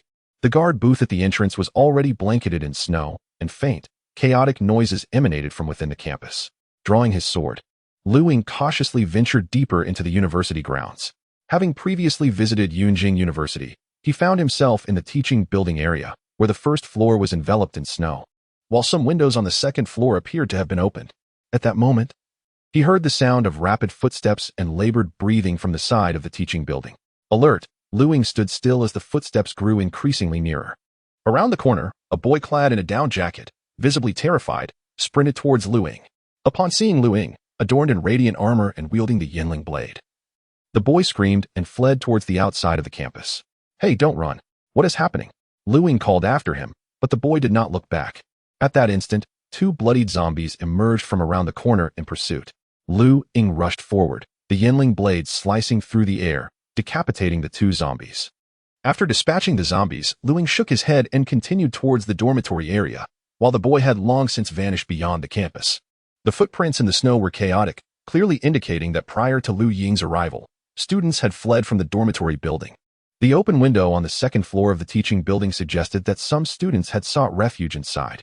Suddenly, 3 terrified girls came running from the dormitory area, closely followed by 5 zombies. Lu Ying dashed forward, prompting the girls to quickly step aside. With the swift motion of his Yinling knife, he executed a powerful horizontal slash, toppling the 2 foremost zombies, and then, turning sideways, he cleaved the neck of the outermost zombie. As the blade rose, he brought it down diagonally, severing the head of the creature. The remaining 2 zombies charged towards Lu Ying, who met them head-on, with a swift strike. He decapitated the left zombie and then maneuvered behind the other, delivering a heavy diagonal cut that cleaved the last zombie in 2. All 5 zombies lay defeated, causing the 3 girls to hesitate in approaching. Holding the Yinling knife upright in one hand and concealing the blade behind his arm, Lu Ying reassured them. "Do not be afraid. I am an officer from the Security Bureau, dispatched to assess the situation. What is happening at the school?" One girl, slightly bolder than the rest, replied, "Uncle, the dormitory area is in chaos. There are students transformed into zombies everywhere. Some are trapped in the dormitories and on the rooftops." "Are you alone?" She gestured towards the nearest dormitory building. Lu Ying followed her gaze and discerned a few shadows on the rooftop. Nodding, he instructed, "Quickly find a classroom in the teaching building to hide in, and remember to lock the door. A larger rescue team will come for you soon." The 3 girls nodded in agreement and hurried away. Once they disappeared around the corner, Lu Ying inspected the 5 decapitated zombies, discovering only a single crimson crystal core. Upon reaching the base of the dormitory, he was greeted by the cacophony of shouts, cries, and pleas for mercy emanating from within. Entering the first floor of the dormitory, he found the corridor desolate, stained with blood, and various sounds resonating from the dormitory rooms. Pushing open the nearest room in the right wing, he found 2 zombies feasting on a recently deceased, bloodied corpse. Upon noticing Lu Ying's presence, they lifted their heads. Before they could lunge at him, Lu Ying swung his Yinling knife, and their heads rolled away. With a swift motion, he severed the head of the partially devoured corpse. The heads of the 2 zombies were hollow.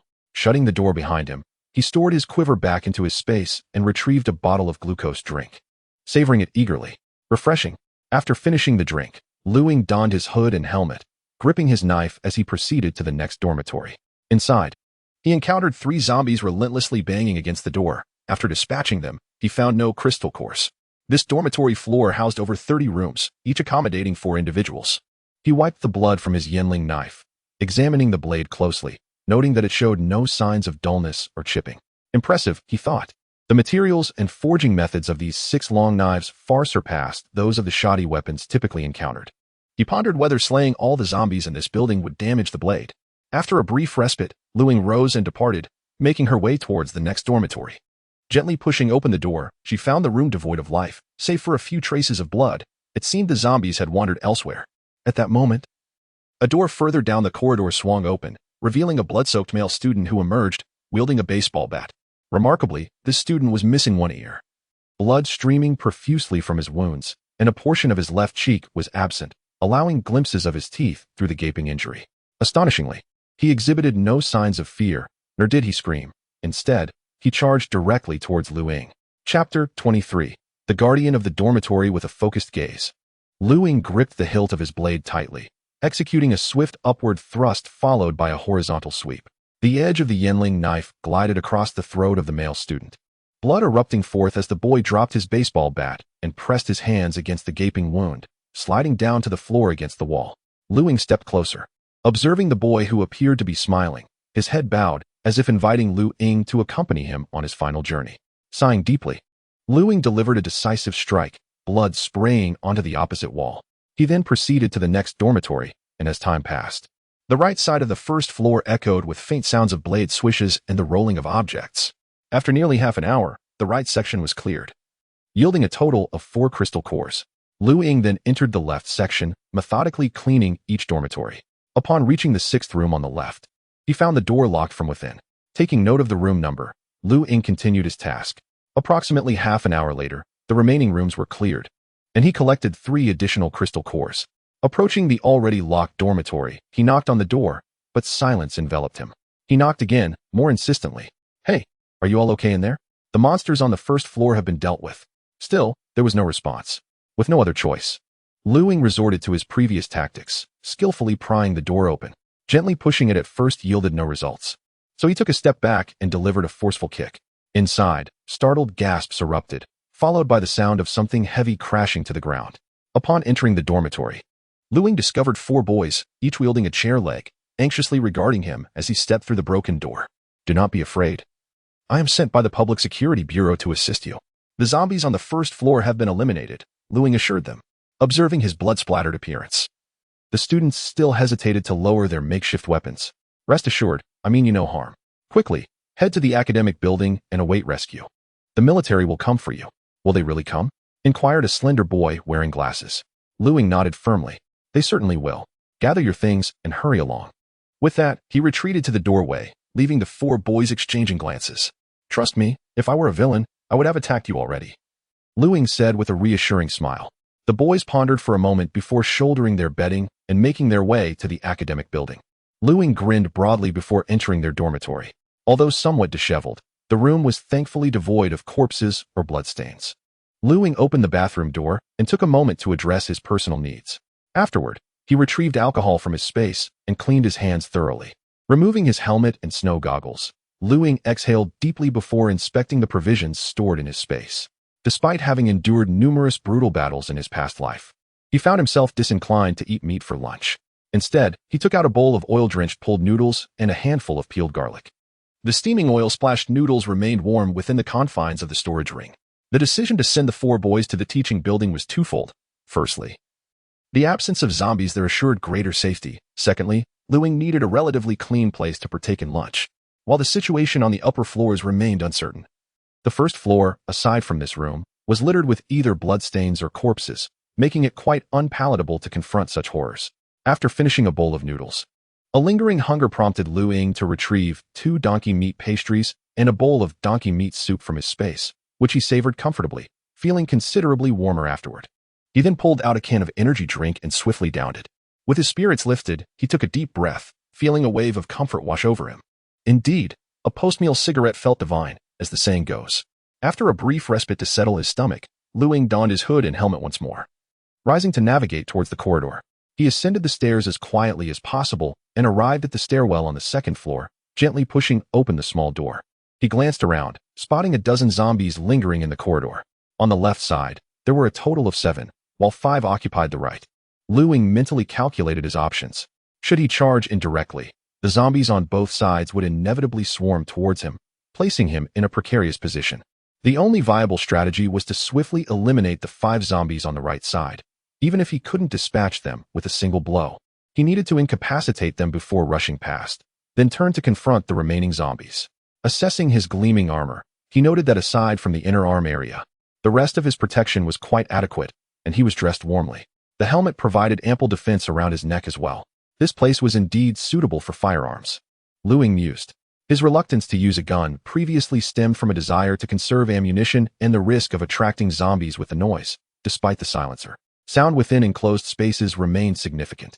However, he was concerned that students upstairs might misinterpret the commotion as the arrival of the Security Bureau, prompting them to rush down with zombies in tow. After some contemplation, Lu Ying resolved to lock the corridor doors, even if they charged down en masse. These 2 doors would hinder them from posing a threat. He retrieved in 416 Hong Kong dollars from his space. Although equipped with a silencer, it still produced noise. far from the subtlety depicted in films. With a series of sharp reports, Ying utilized the holographic sight on his weapon, targeting the heads of the zombies, dispatching the 5 on the right with precision before swiftly turning to engage those advancing from the left. However, 3 zombies were already closing in. Quickly holstering his gun back into his space, he drew his tang knife and charged toward the remaining 3 zombies. The tang knife was slightly shorter than the Yinling knife, making it more manageable in the not-so-narrow corridor, as long as he controlled his angles effectively. Ying moved faster than the zombies on the left side.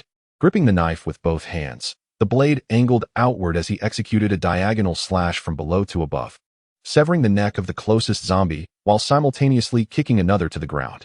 The blade slashed downward at an angle, severing the neck of the 3rd zombie. And then with a swift motion, it decapitated the one that had just been kicked to the ground. Chapter 24, the esoteric tome on the 2nd page. In the left section, the horde of zombies surged forth, with the nearest one barely 3 or 4 steps away from Ying. With a swift advance, Ying cleaved through the neck of the approaching zombie, then continued his charge to behead a second one. 3 more zombies followed closely behind. Ying propelled himself forward, delivering a powerful kick that sent all 3 tumbling to the ground. He then severed the arm of another zombie that lunged from the side, and with another kick, he knocked it down again before retreating a couple of steps to decapitate the one-armed zombie that pressed on. Continuing his assault, he kicked down the 7th zombie that charged at him, and with a diagonal slash of his tang broadsword, he severed its neck. The 3 zombies that had just been knocked down were already rising again. Ying leapt into action once more, sending them sprawling to the ground. He bolted forward, his blade descending, causing a zombie's head to roll away. With both hands gripping his sword, he forcefully pierced the skull of the 2nd zombie. As the 3rd zombie grasped Ying's left arm and opened its mouth to bite, he swiftly drew his short sword from his waist and plunged it into the creature's temple, dispatching the final zombie. Surveying the armor on his left arm, he noted only the slightest trace of damage. The commotion in the corridor had attracted zombies from several dormitory rooms. Fortunately, they had lost their human awareness and did not understand how to open doors. Moreover, the dormitory doors swung inward, providing a temporary reprieve from the threat of zombies emerging from within. Retrieving his short sword and cleaning off the blood before sheathing it, Ying stepped onto a fallen zombie's head and exerted force to extract his tang broadsword from its skull. He then systematically dispatched the remaining zombies in the corridor, collecting 2 pale crystal cores from the defeated foes. Afterward, Ying wielded his blade and proceeded to clear each dormitory room methodically. After approximately an hour, the 2nd floor was entirely purged, yielding a total of 6 crystal cores, albeit fewer than those found on the 1st floor. After consuming a bottle of glucose drink and igniting a piece of spiritual sustenance, Ying ascended the stairs to the 3rd floor. By the time dusk fell at 5 o'clock, Ying had cleared 4 levels of the dormitory building, amassing a total of 36 crystal cores when combined with those previously collected. He stored the cores in his spatial pouch and turned to descend the stairs, planning to return the following day for further harvesting. Standing on the 4th floor, he retrieved a pair of binoculars to survey the path he had traversed. 2 kilometers away from Yunming University, he observed a multitude of figures wandering the road. Through the lenses, it became evident that they were zombies, over 30 in number. Groups of zombies were also seen feeding on a severely mangled corpse at the roadside. That unfortunate survivor had become a meal for the undead. It appeared that during the course of the day, some survivors had succumbed to despair, abandoning their shelters in search of safety and supplies, only to encounter the unleashed horde of zombies. It seems I must return with the tracked all-terrain vehicle, Ying mused, recognizing that once zombies infested the streets, riding a snowmobile would be ill-advised, as being surrounded would render escape impossible. Reaching a concealed area away from the towering residential buildings, Ying retrieved the tracked all-terrain vehicle, which he had previously filled with diesel. The all-terrain snowmobile is either intended for the nearby ski resorts or purchased by some affluent individual to traverse the snowy landscapes. This vehicle, likely manufactured by our northern neighbors, boasts formidable power and a wild, imposing black exterior. As the route from Yunming University to the outskirts still falls within the urban area, after a 10-minute drive, shadows began to emerge along the city streets. Ahead, there were approximately 30 zombies, presumably led out by survivors, with a few scattered along the roadside feasting on mangled corpses. The roar of Ying's snowmobile evidently attracted these creatures, who surged towards her. With a sinister grin, Ying accelerated before they could converge, propelling herself forward at breakneck speed. The sound of violent collisions echoed as the zombies that had not yet gathered were knocked aside one by one. Ying continued her relentless path, cutting through the horde towards the outskirts. Once out of the city, She encountered no further zombies on the road and navigated back to the shelter through the suburban routes. Upon inspecting the entrance of the shelter, finding no other traces, she opened the door and returned to the warmth within. In the decontamination room, she shed her armor, meticulously cleaning it with alcohol before retreating to her bedroom. She promptly removed all her thermal clothing and headed straight for the bathroom, indulging in a hot shower. After boiling water for tea, she retrieved 36 crystal cores from her storage. These cores, if ingested by an ordinary person, could potentially lead to evolution and the emergence of special abilities, though there was a higher likelihood of transforming into a zombie or facing immediate death. However, for those already on the path of evolution, consuming them would enhance their powers. Strength-type cores would augment physical strength, while defensive cores would bolster bodily resilience, depending on the core's inherent attributes. The crimson cores heightened strength, the pale ones increased speed, the green ones enhanced agility, and the earthy-toned cores fortified defense. As for the rumored cores that could enhance mental prowess, they existed only in hearsay. In her previous life, Ying's shelter had never encountered such cores. The greatest utility of these 36 cores for Ying lay in the mysterious book. Upon illuminating the first page in her previous life, she had experienced comprehensive enhancements in speed, strength, defense, agility, and mental fortitude. This method proved to be more effective than directly consuming the cores to boost a single ability. In her previous life, 10 cores were used to illuminate the first page, and she wondered how many would be required for the second page. Extracting the enigmatic tome from her storage, she opened it to reveal a zombie gnawing on an arm depicted on the first page. Turning to the second page, Ying placed one of the pale crystal cores upon it, watching as it rapidly vanished. The second page remained shrouded in darkness, so she placed another, then a third, a fourth. After absorbing 5 cores, the obscurity began to dissipate, revealing faint outlines. The image on the second page appeared to depict a humanoid silhouette. As she continued to feed the book with more cores, the content gradually sharpened, suggesting a multitude of human-like forms densely packed within the illustration. Until the 30th crystal core was completely absorbed, the entire scene was vividly manifested. The painting depicted a horde of zombies wandering amidst the towering skyscrapers of the city, reminiscent of the sights encountered on the return journey. The image was resplendent with vibrant colors, gradually coalescing into a brilliantly hued orb. Ying reached out to grasp the orb, which was about the size of a thumb, and placed it in his mouth.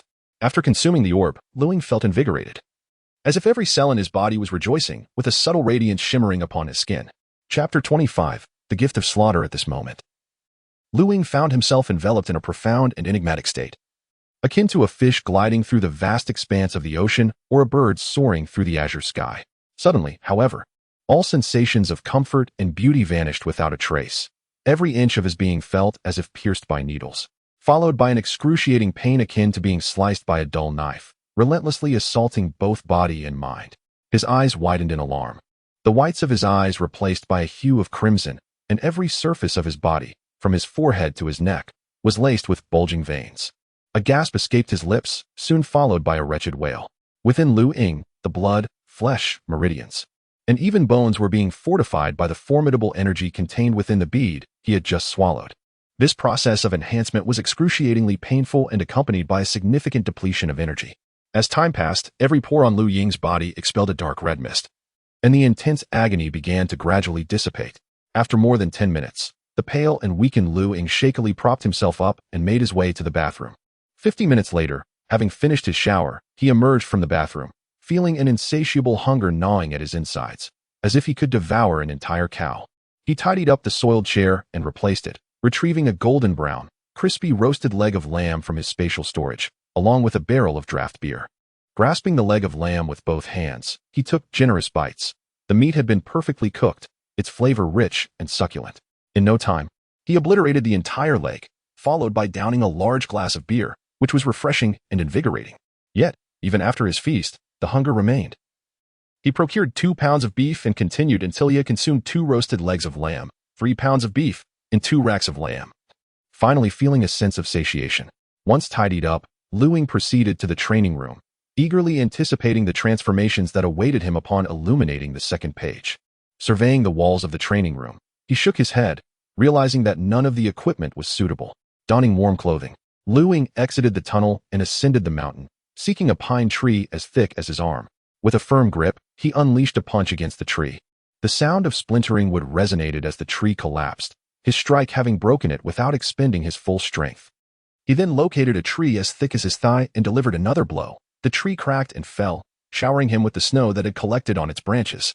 Emerging from the snowbank, he surveyed his surroundings, his vision sharper than before, even able to discern the bark patterns of trees a kilometer away. Moreover, it was now night, with no external light, granting Lu Ying a form of night vision. The gentle whisper of the wind was distinctly audible, and remarkably, despite having broken 2 trees with his right fist, his hand bore no marks. The frigid temperature of -60°C felt less biting than it had previously. With his hands exposed to the elements until now, he had yet to suffer any frostbite, merely feeling the biting cold. Contemplating this, Lu Ying removed the outermost layer of his extreme cold-resistant clothing, and after shedding another layer, he felt a slight chill, though it was far less intense than before. Returning to the tunnel's bedroom, he carefully stored away the remaining 6 crystal cores. This enhancement was a comprehensive strengthening. But there was also an unexpected ability that filled Lu Ying with delight, the talent for slaughter. This extraordinary skill enabled him to accurately identify the weak points of his enemies during combat, whether they were human, zombie, or mutated creatures. Moreover, in dire situations teetering on the brink of death, he could pay a certain price to unleash his full potential, mitigating physical pain during battle and becoming stronger, albeit more bloodthirsty. The eruption of power in desperate circumstances was time-limited, yet Lu Ying had not yet tested it, remaining unaware of the specific constraints and the cost involved. Even if there was a price to pay, Lu Ying was overwhelmingly pleased. The possibility of turning the tide in dire straits had emerged. Brewing tea. He retrieved a map of Yun City, preparing to visit Uncle Zhang's shelter the following morning to rescue Meng Nanxing. It was time for vengeance. Uncle Zhang's refuge was nestled in a concealed location within the western suburban mountains, yet it was not like Lu Ying's tunnel, but rather deep underground. The shelter had once been a ballistic missile launch silo, abandoned for reasons unknown. In recent years, the construction of doomsday fortresses had gained popularity, with the Rock Company and an unidentified group keenly sensing the business opportunity, leading to the establishment of such fortresses across the country. The missile launch silo was one of these locations.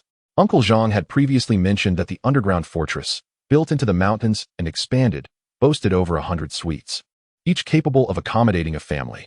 Even 2 years prior to the apocalypse, many affluent individuals had already purchased residences there.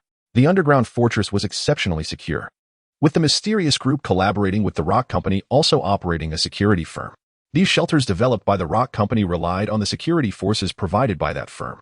The distance from the tunnel to the underground fortress spanned over 200 kilometers, requiring nearly 3 hours to reach. Once he had avenged himself tomorrow, he planned to visit the stationed internal guard armed forces to see if he could procure some firearms and ammunition. Lu Ying mused to himself that the more, the better. The firearms and ammunition he had acquired in America were hard to come by domestically, and for long-term use, he would need local weapons and ammunition. Even the Barrett .50 caliber rounds were not interchangeable with the domestic standard of the same caliber. Lying down in the warm, comfortable bedding, he sank into a deep slumber, awakening the next day at 7 in the morning. By 8 o'clock, Lu Ying donned his clothing and the same set of radiant armor from the previous day, belting on his Yinling knife and short sword. He closed the tunnel's entrance and retrieved the tracked snow vehicle from storage, setting off towards Uncle Zhang's doomsday fortress along the pre-planned route. After driving 5 kilometers, he came across a village buried beneath the snow, from which a wisp of smoke still rose from the chimney. Filled with curiosity, Lu Ying wondered if perhaps no one in that village had turned into a zombie. Shaking his head, he pressed on, deciding to explore further when time allowed. After traveling over 60 kilometers, he noticed a few figures not far ahead. Stopping the vehicle, Lu Ying retrieved his binoculars for a closer look. 5 kilometers away, 2 individuals were sprinting across the snow, pursued by over 10 zombies. The duo, a man and a woman, appeared armed. The man wielded a fire axe while the woman clutched a kitchen knife. Through the binoculars, Lu Ying discerned that their protective gear was stained with blood, indicative of a prior struggle. Confirming the absence of firearms, he pressed the accelerator, and the all-terrain vehicle surged towards the survivors. As he approached, he did not halt, but instead maneuvered around the pair, colliding with the zombies trailing behind them, sending them sprawling. In the rearview mirror, he noted that many of the zombies had lost their mobility. There remains a gruesome sight in the snow.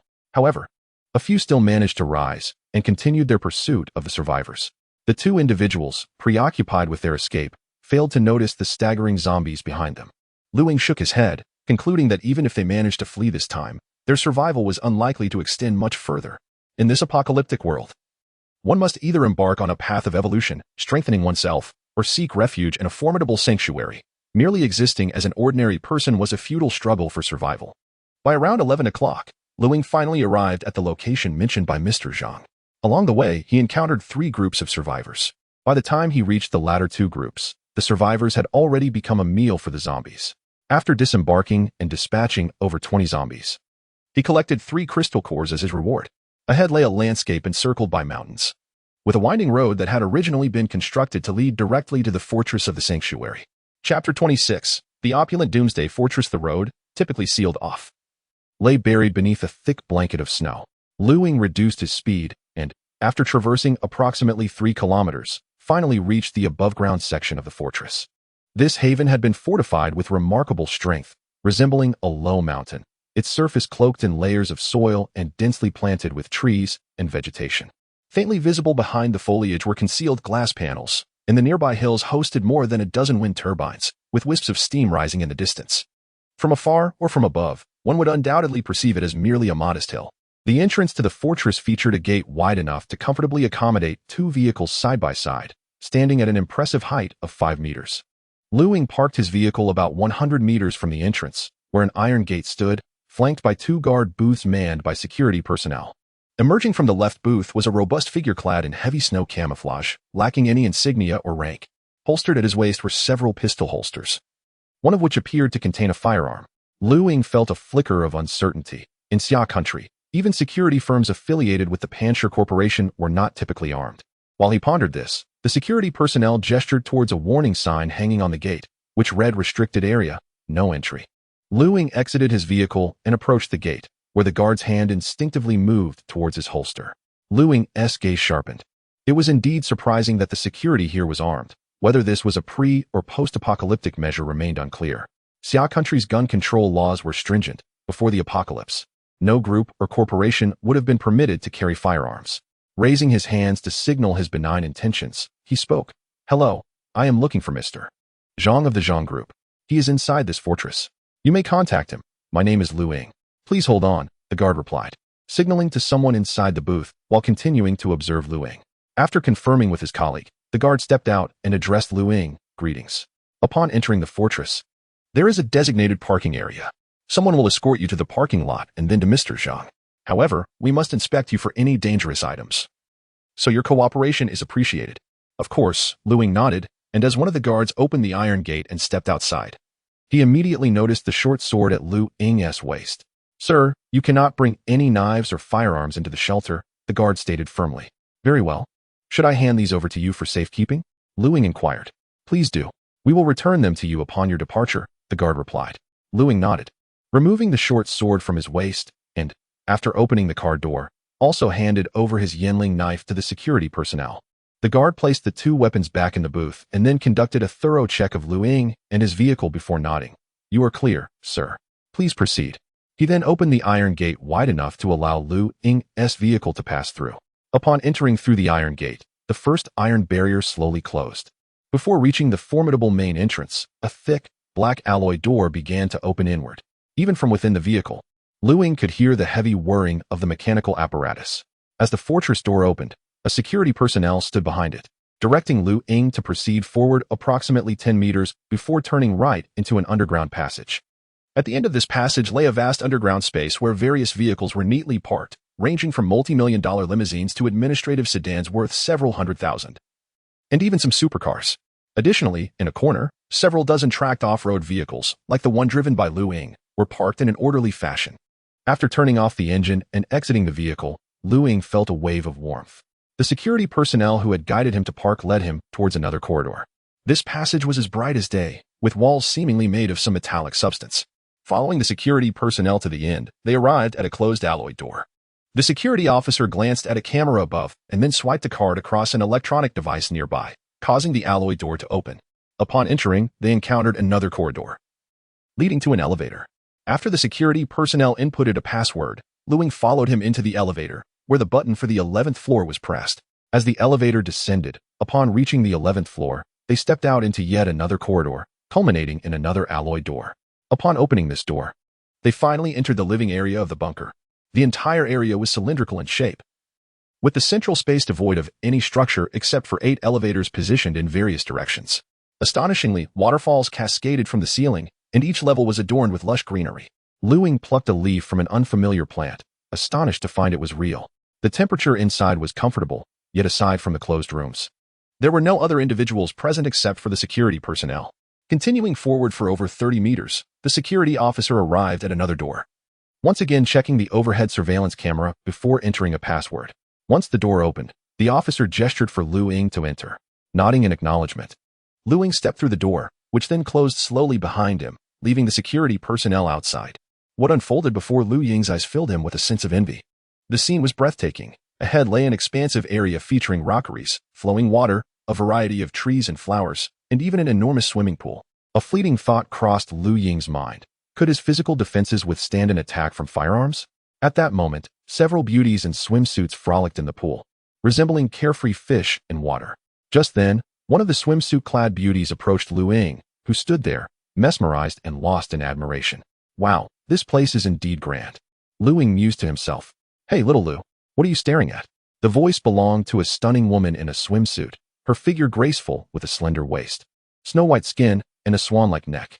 Her long, lustrous black hair cascaded down her slim waist, framing a delicate, unadorned oval face, with large, expressive eyes that seemed to hold a glimmer of mischief. Snapping back to reality, Lu Ying broke into a smile. Oh, isn't that Sister Zhang? Lu Ying removed her helmet and held it in her hand, scrutinizing Zhang Jinshu from head to toe. She recalled how he used to be just a little follower, and now he had grown so much. What a sight. Little Lucy, are you dressed like that to play a minor role? Zhang Jinshu remarked, blinking his charming large eyes as he examined Lu Ying. Ah, it's a long story. There are fearsome creatures lurking outside, and without proper protection, one would hardly dare to venture out. Lu Ying sighed. You are here to fetch Sister Nanxing, aren't you? Zhang Jinshu inquired. Lu Ying smiled and nodded. Zhang Jinshu's expression grew somewhat complex as he glanced around and whispered, I fear you may not be able to take her away. Chapter 27. Meng Nanxing's new home. Lu Ying raised an eyebrow, casting a puzzled glance at Zhang Jinshu. Let's head home. I'll let my father explain, he said, draping a bathrobe over himself as he led Lu Ying toward the elevator, following closely behind. Lu Ying traversed a stretch of beach and landscaped area before entering a grand glass door at the back of the scenery. After turning a corner, they arrived at an elevator entrance. Once inside, Zhang Jishu pressed the button for the second floor. My goodness, your living conditions are quite impressive, Lu Ying remarked, filled with admiration. Would you care to reside here? Zhang Jinshu looked up at Lu Ying and playfully replied, Oh, little Lu, if you beseech me, I could arrange a security position for you, where you'd stand guard for me in the future. Lu Ying removed his gloves and playfully tousled Zhang Jinshu's damp hair, retorting, Little girl, have you forgotten who risked being caught by the authorities to stand up for you back in school? Ouch, you're so strong, she exclaimed, wincing as they playfully bantered their way to the third floor. Exiting the elevator, they faced a pair of wooden double doors reinforced with metal armor. Behind those doors lay the spacious residence of the Zhang family, concealed within an underground fortress. Lu Ying sighed inwardly, realizing that what he initially thought was a refuge in the apocalypse was, in fact, an extravagant lifestyle. Zhang, dressed in casual home attire yet sporting a slick hairstyle, appeared to be in great spirits. Hearing the commotion from the kitchen, Mrs. Zhang, Lin Jing, emerged as well. Uncle Zhang, Aunt Lin, Lu Ying greeted with a smile. Little Lu has arrived. Come, sit down and have a good chat with your uncle while I prepare dinner, Lin Jing warmly invited. Thank you, Aunt Lin, Lu Ying replied. Young man, are you dressed like that for a role in a film? Zhang teased, chuckling at Lu Ying's appearance. Nodding, Lu Ying began to remove the shining armor piece by piece, placing it in the corner of the living room. As he disrobed, Lu Ying explained, Uncle Zhang, the outside world resembles an apocalypse. Not only is it unbearably cold, but many have turned into zombies, just like the ones in movies, attacking anyone on sight. I had no choice but to don this armor. Thankfully, I wore it. Otherwise, I'd be just like those creatures outside. Zhang picked up a shoulder guard, inspecting it closely. He noticed traces of blood in the crevices, remnants that persisted despite Lu Ying's attempt to clean it with alcohol yesterday. Bringing it to his nose, he confirmed the unmistakable scent of blood. Without uttering a word, Zhang led Lu Ying into the tea room, while Zhang Jinshu headed straight for the bathroom. This is exquisite ginger tea. Do give it a try, Lu Ying suggested, lifting the teacup to his nose. The aroma was elevated, and the taste was rich and refreshing, leaving a lingering sweetness that invigorated his palate. Uncle Zhang, this is no mere refuge. It feels more like a luxurious existence, Lu Ying praised. Zhang chuckled lightly. So, what do you think? Why not stay here for good? There are several vacant rooms in this house. You only need to input your identity information into the system. Lu Ying did not refuse, nor did she nod. Instead, she inquired, Uncle Zhang, can non-immediate relatives reside here? As long as there is enough space, anyone can stay. Regardless of their relationship, he replied, Uncle Zhang, after I input my identity information, will I be able to return after going out? Of course. You just need to have your identity verified. Lu Ying pondered for a moment and said, Thank you, Uncle Zhang. No need for such formality, young one, he replied. Zhang was relieved. He was well aware of the situation outside, having received updates from the fortress management earlier that morning. He was also informed about the zombies Lu Ying mentioned. Thus, he permitted her to stay, fully cognizant of the fort's solidity and safety. To admit someone into the fortress required a substantial sum, yet Zhang chose not to mention it. Uncle Zhang, what is Meng Nanxing's current situation? Lu Ying asked directly. Zhang shook his head in resignation, a flicker of disappointment crossing his face. After a moment of contemplation, he said, Lu, you will not be able to take Nanxing with you in the future. Oh, Lu Ying raised an eyebrow.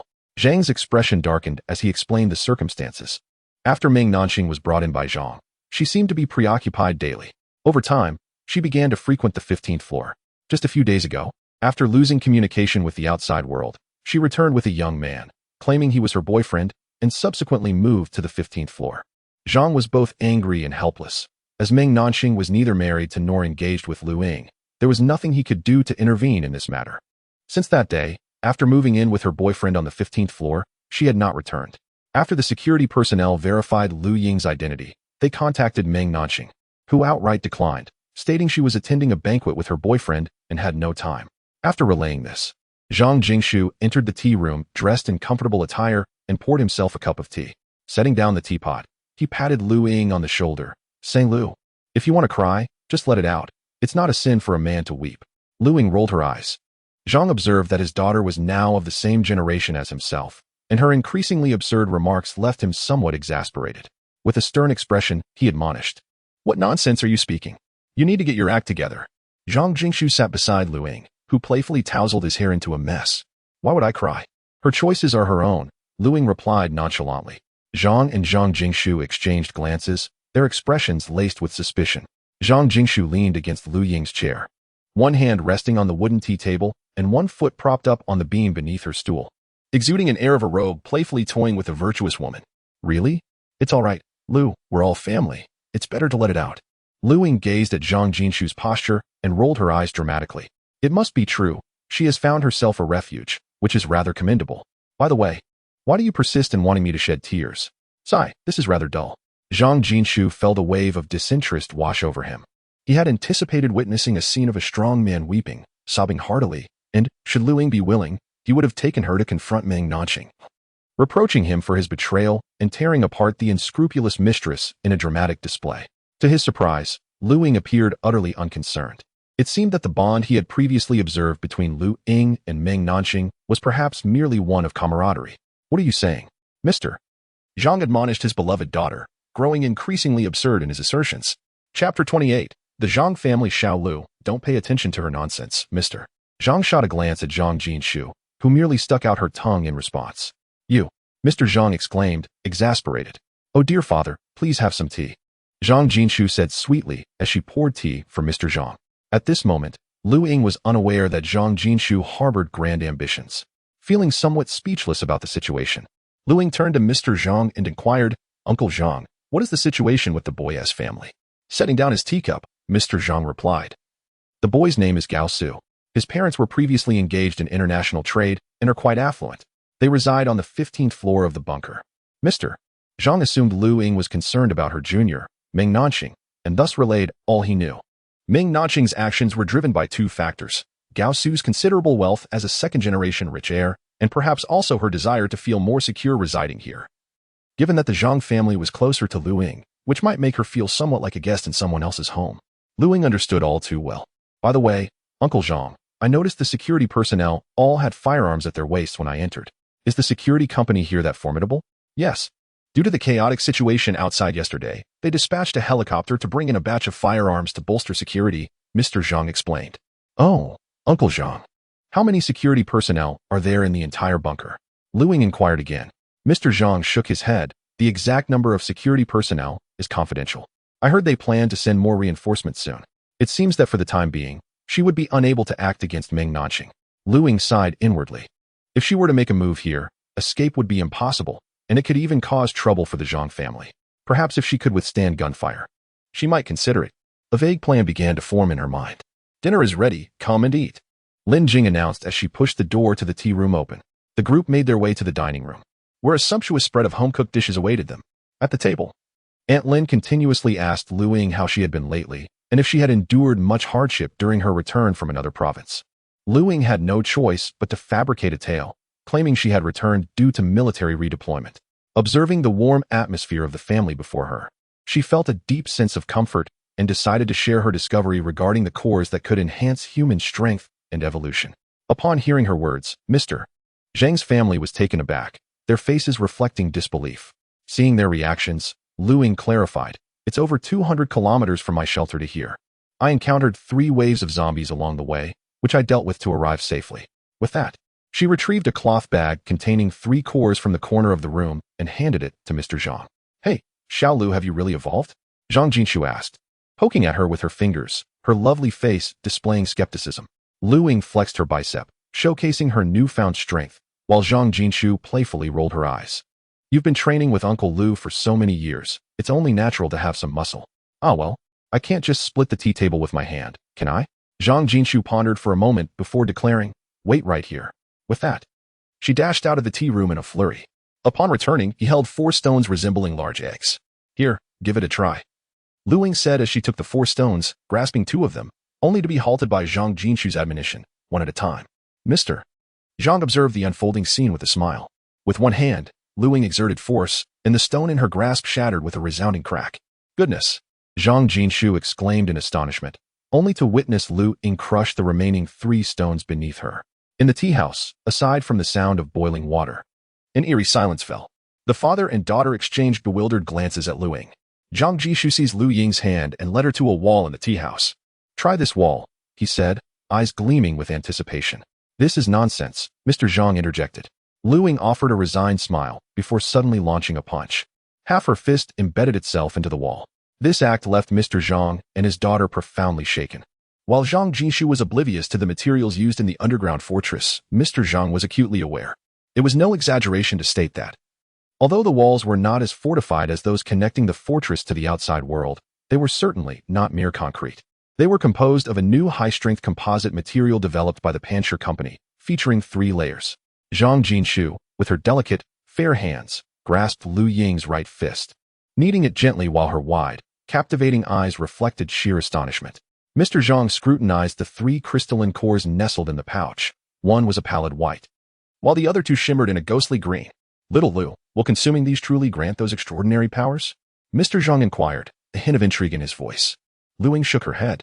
"Uncle Zhang, consuming these crystalline cores carries the risk of developing abilities. But there is also a chance of transforming into a zombie or even dying outright. Currently, we cannot ascertain how to enhance the probability of humans gaining abilities, nor do we understand any underlying patterns." Mr. Zhang sighed, expressing his regret. It seems the world of the future is destined for change.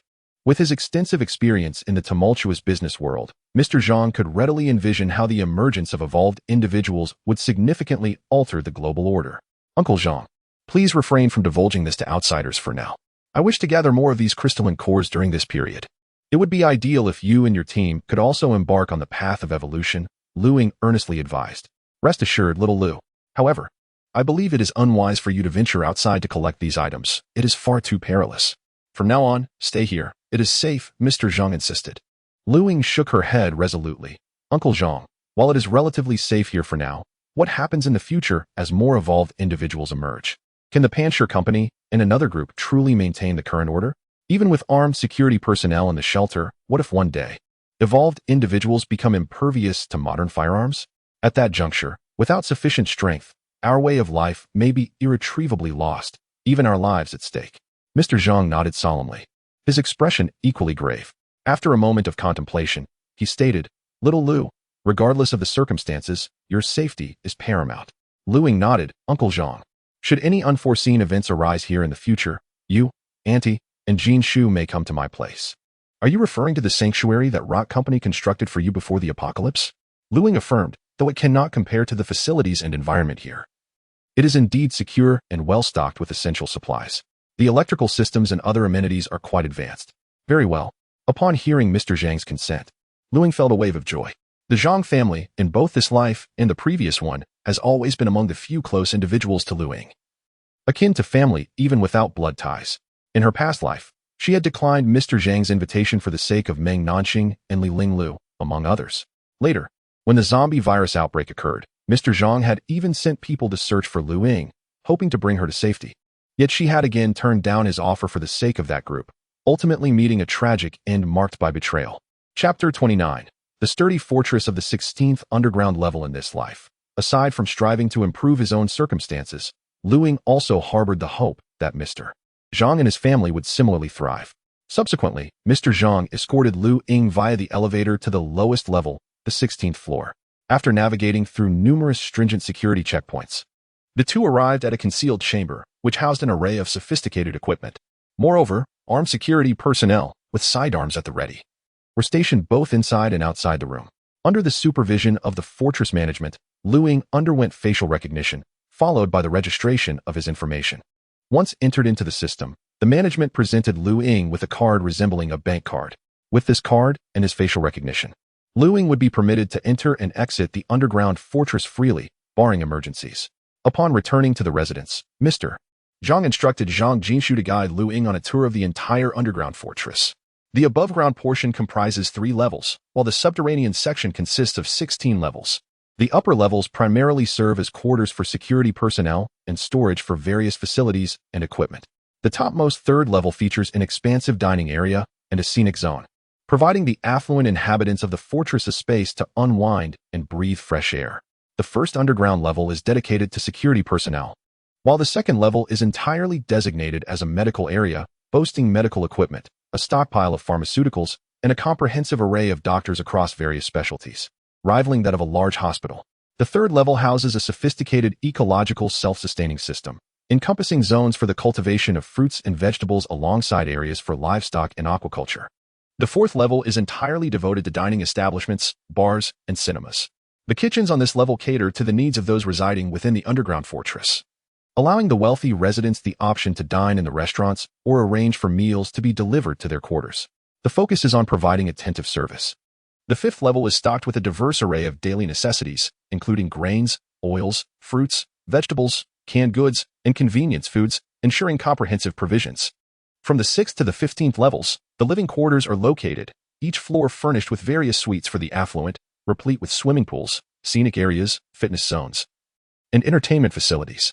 At the deepest point, the 16th level serves as the core control room of the entire fortress, capable of monitoring all activities within the stronghold and its surroundings. The fortress's power is sourced from an external wind power generation system, complemented by a solar energy system. However, the persistent cloud cover renders the solar system largely ineffective. Additionally, Zhang Jinshu mentioned that a thermal power station is situated nearby, utilizing fossil fuels for electricity generation. Furthermore, the 16th level is equipped with high-capacity diesel generators, ensuring power supply in emergencies. Upon reaching the 15th level, Lu Ying expressed a desire to meet Meng Nanxing, but Zhang Jinshu intervened. "Little Lu, my father has already reached out today. She simply doesn't have the time." And her tone suggests she has no inclination to meet you, not even a glance. Lu Ying inquired, yet inwardly, he contemplated discerning the layout of the rooms on the 15th level, hoping to identify an opportunity in the future. Zhang Jinshu shook his head in disapproval. "It is not permissible. Each tier can only be accessed by individuals who reside here or those who possess the consent of the residents, accompanied by them personally." "Very well." Then he conceded. The two returned to General Zhang's residence on the 11th floor. A glance at the clock revealed it was already 2 in the afternoon. "Uncle Zhang, it's about time. I have some matters to attend to on my way back. Do not return to your shelter just yet. Stay here for the time being, and we shall find you a place when this one becomes uninhabitable." "Uncle Zhang, the generator in my shelter is still running. And there is also a cultivation system that requires my presence. I cannot be away for too long. I will certainly drop by occasionally to enjoy a meal and savor life," Lu Ying remarked with a smile. General Zhang, resigned, had no choice but to acquiesce. The Zhang family escorted Lu Ying to the garage, only returning after watching her exit through the shelter's gates. During a previous visit to the underground fortress, Lu Ying had advised Zhang Jinshu to remain cautious of Meng Nanxing and to refrain from disclosing the contents of their conversation that day. As the car approached the checkpoint, Lu Ying retrieved her Yenling knife and short sword, speeding off towards Yin City. Her destination was the Public Security Bureau in the western part of the city, which had a substantial population exceeding 10 million. Besides the bureau, there were armed forces affiliated with it, as well as urban defense troops, to procure firearms. These three institutions would be the most suitable options. Although shooting clubs also possessed weapons, they were mostly antiquities with modified ammunition that differed from standard calibers. The armed forces of the public security system and the urban defense troops were numerous and resembled military barracks, leaving Lu Ying uncertain about the situation within. Currently, the most suitable location was the Public Security Bureau in the western outskirts, where she aimed to acquire a few handguns before proceeding to inspect the armed forces. As she neared Yun City, Lu Ying glimpsed through the car window, at least a kilometer away. A considerable number of zombies had already begun to roam the urban area. Some survivors had managed to escape their residences, only to find themselves encircled by the horde of corpses, becoming prey within the zombie banquet. Coming to a halt, Lu Ying extracted her binoculars to survey the necessary route. Approximately a kilometer away, dozens of zombies were fiercely feasting on the remains scattered on the ground, while further out, no fewer than 50 zombies roamed aimlessly. The distance to the Public Security Bureau in the Western District was a daunting 12 kilometers. After contemplating her options, Lu Ying diverted her vehicle to an alternate route, opting for streets with a reduced zombie population, even if it meant taking a longer path. The alternative road was relatively narrower. Lu Ying utilized her binoculars once more to assess the situation, noting a significant decrease in the number of zombies on the streets. She retrieved her 200-pound bow, parking approximately 300 meters from the horde. Drawing the bowstring and nocking an arrow, she aimed at one of the 5 or 6 zombies. The leaf-tipped arrow flew swiftly, striking the zombie squarely in the chest. Adjusting her aim, she released another arrow, which pierced through the head of the zombie. The sound of arrows whistling through the air echoed as 5 leaf-tipped arrows were unleashed, each finding its mark within the skulls of the zombies. As the snowmobile approached the 6 zombies, they failed to yield even a single crystal core. Lu Ying, exasperated, shook his head and continued onward. Whenever he encountered a substantial number of zombies ahead, he would halt the vehicle and employ his bow to eliminate them. If the numbers were sparse, he would simply drive over them. The journey, marked by intermittent stops, took over an hour to traverse the 10-kilometer distance, ultimately leading him to the West District Public Security Bureau. Nevertheless, he managed to collect 7 crystal cores along the way. After retracting the snowmobile and bowing to his spatial storage, Lu Ying proceeded towards the bureau, surveying his surroundings. At the entrance lingered 6 zombies, while further off, approximately a kilometer away, a horde of over 100 undead loomed. Chapter 30. The 92 pistol and the 191 automatic rifle. As the gleaming blade of the Yinling knife emerged from its sheath, Lu Ying proceeded steadily towards the entrance of the security office. The 6 zombies, stirred by his presence, lunged towards him. With both hands gripping his knife, he charged forward, executing powerful horizontal slashes that sent the heads of the undead rolling.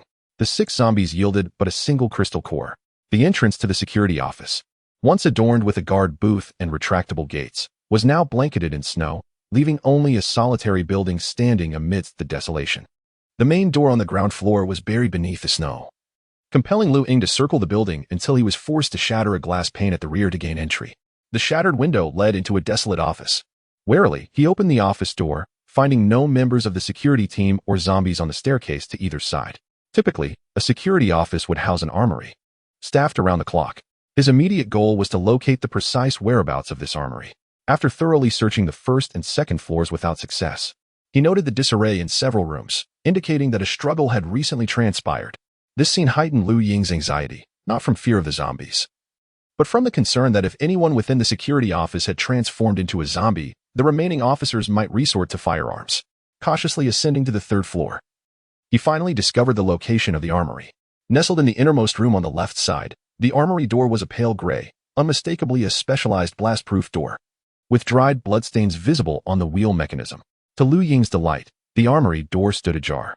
He carefully pushed open the blast-proof door, scanning the room. In a corner lay a figure clad in a security officer's uniform. Aside from this individual, there were no other people or zombies.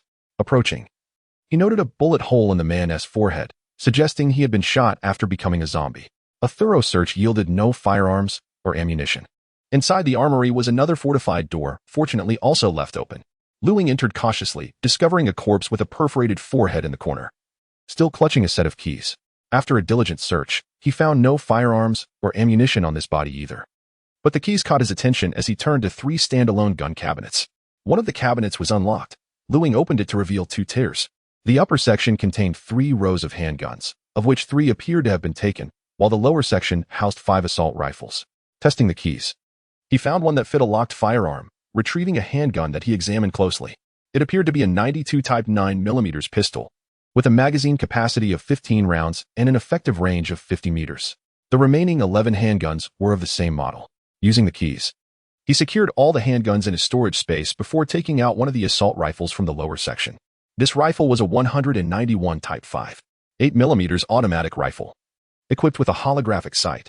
All 5 assault rifles were identical in configuration, but none had magazines. After toying with the rifle for a moment, Ying contentedly stored all 5 191 automatic rifles back in his space.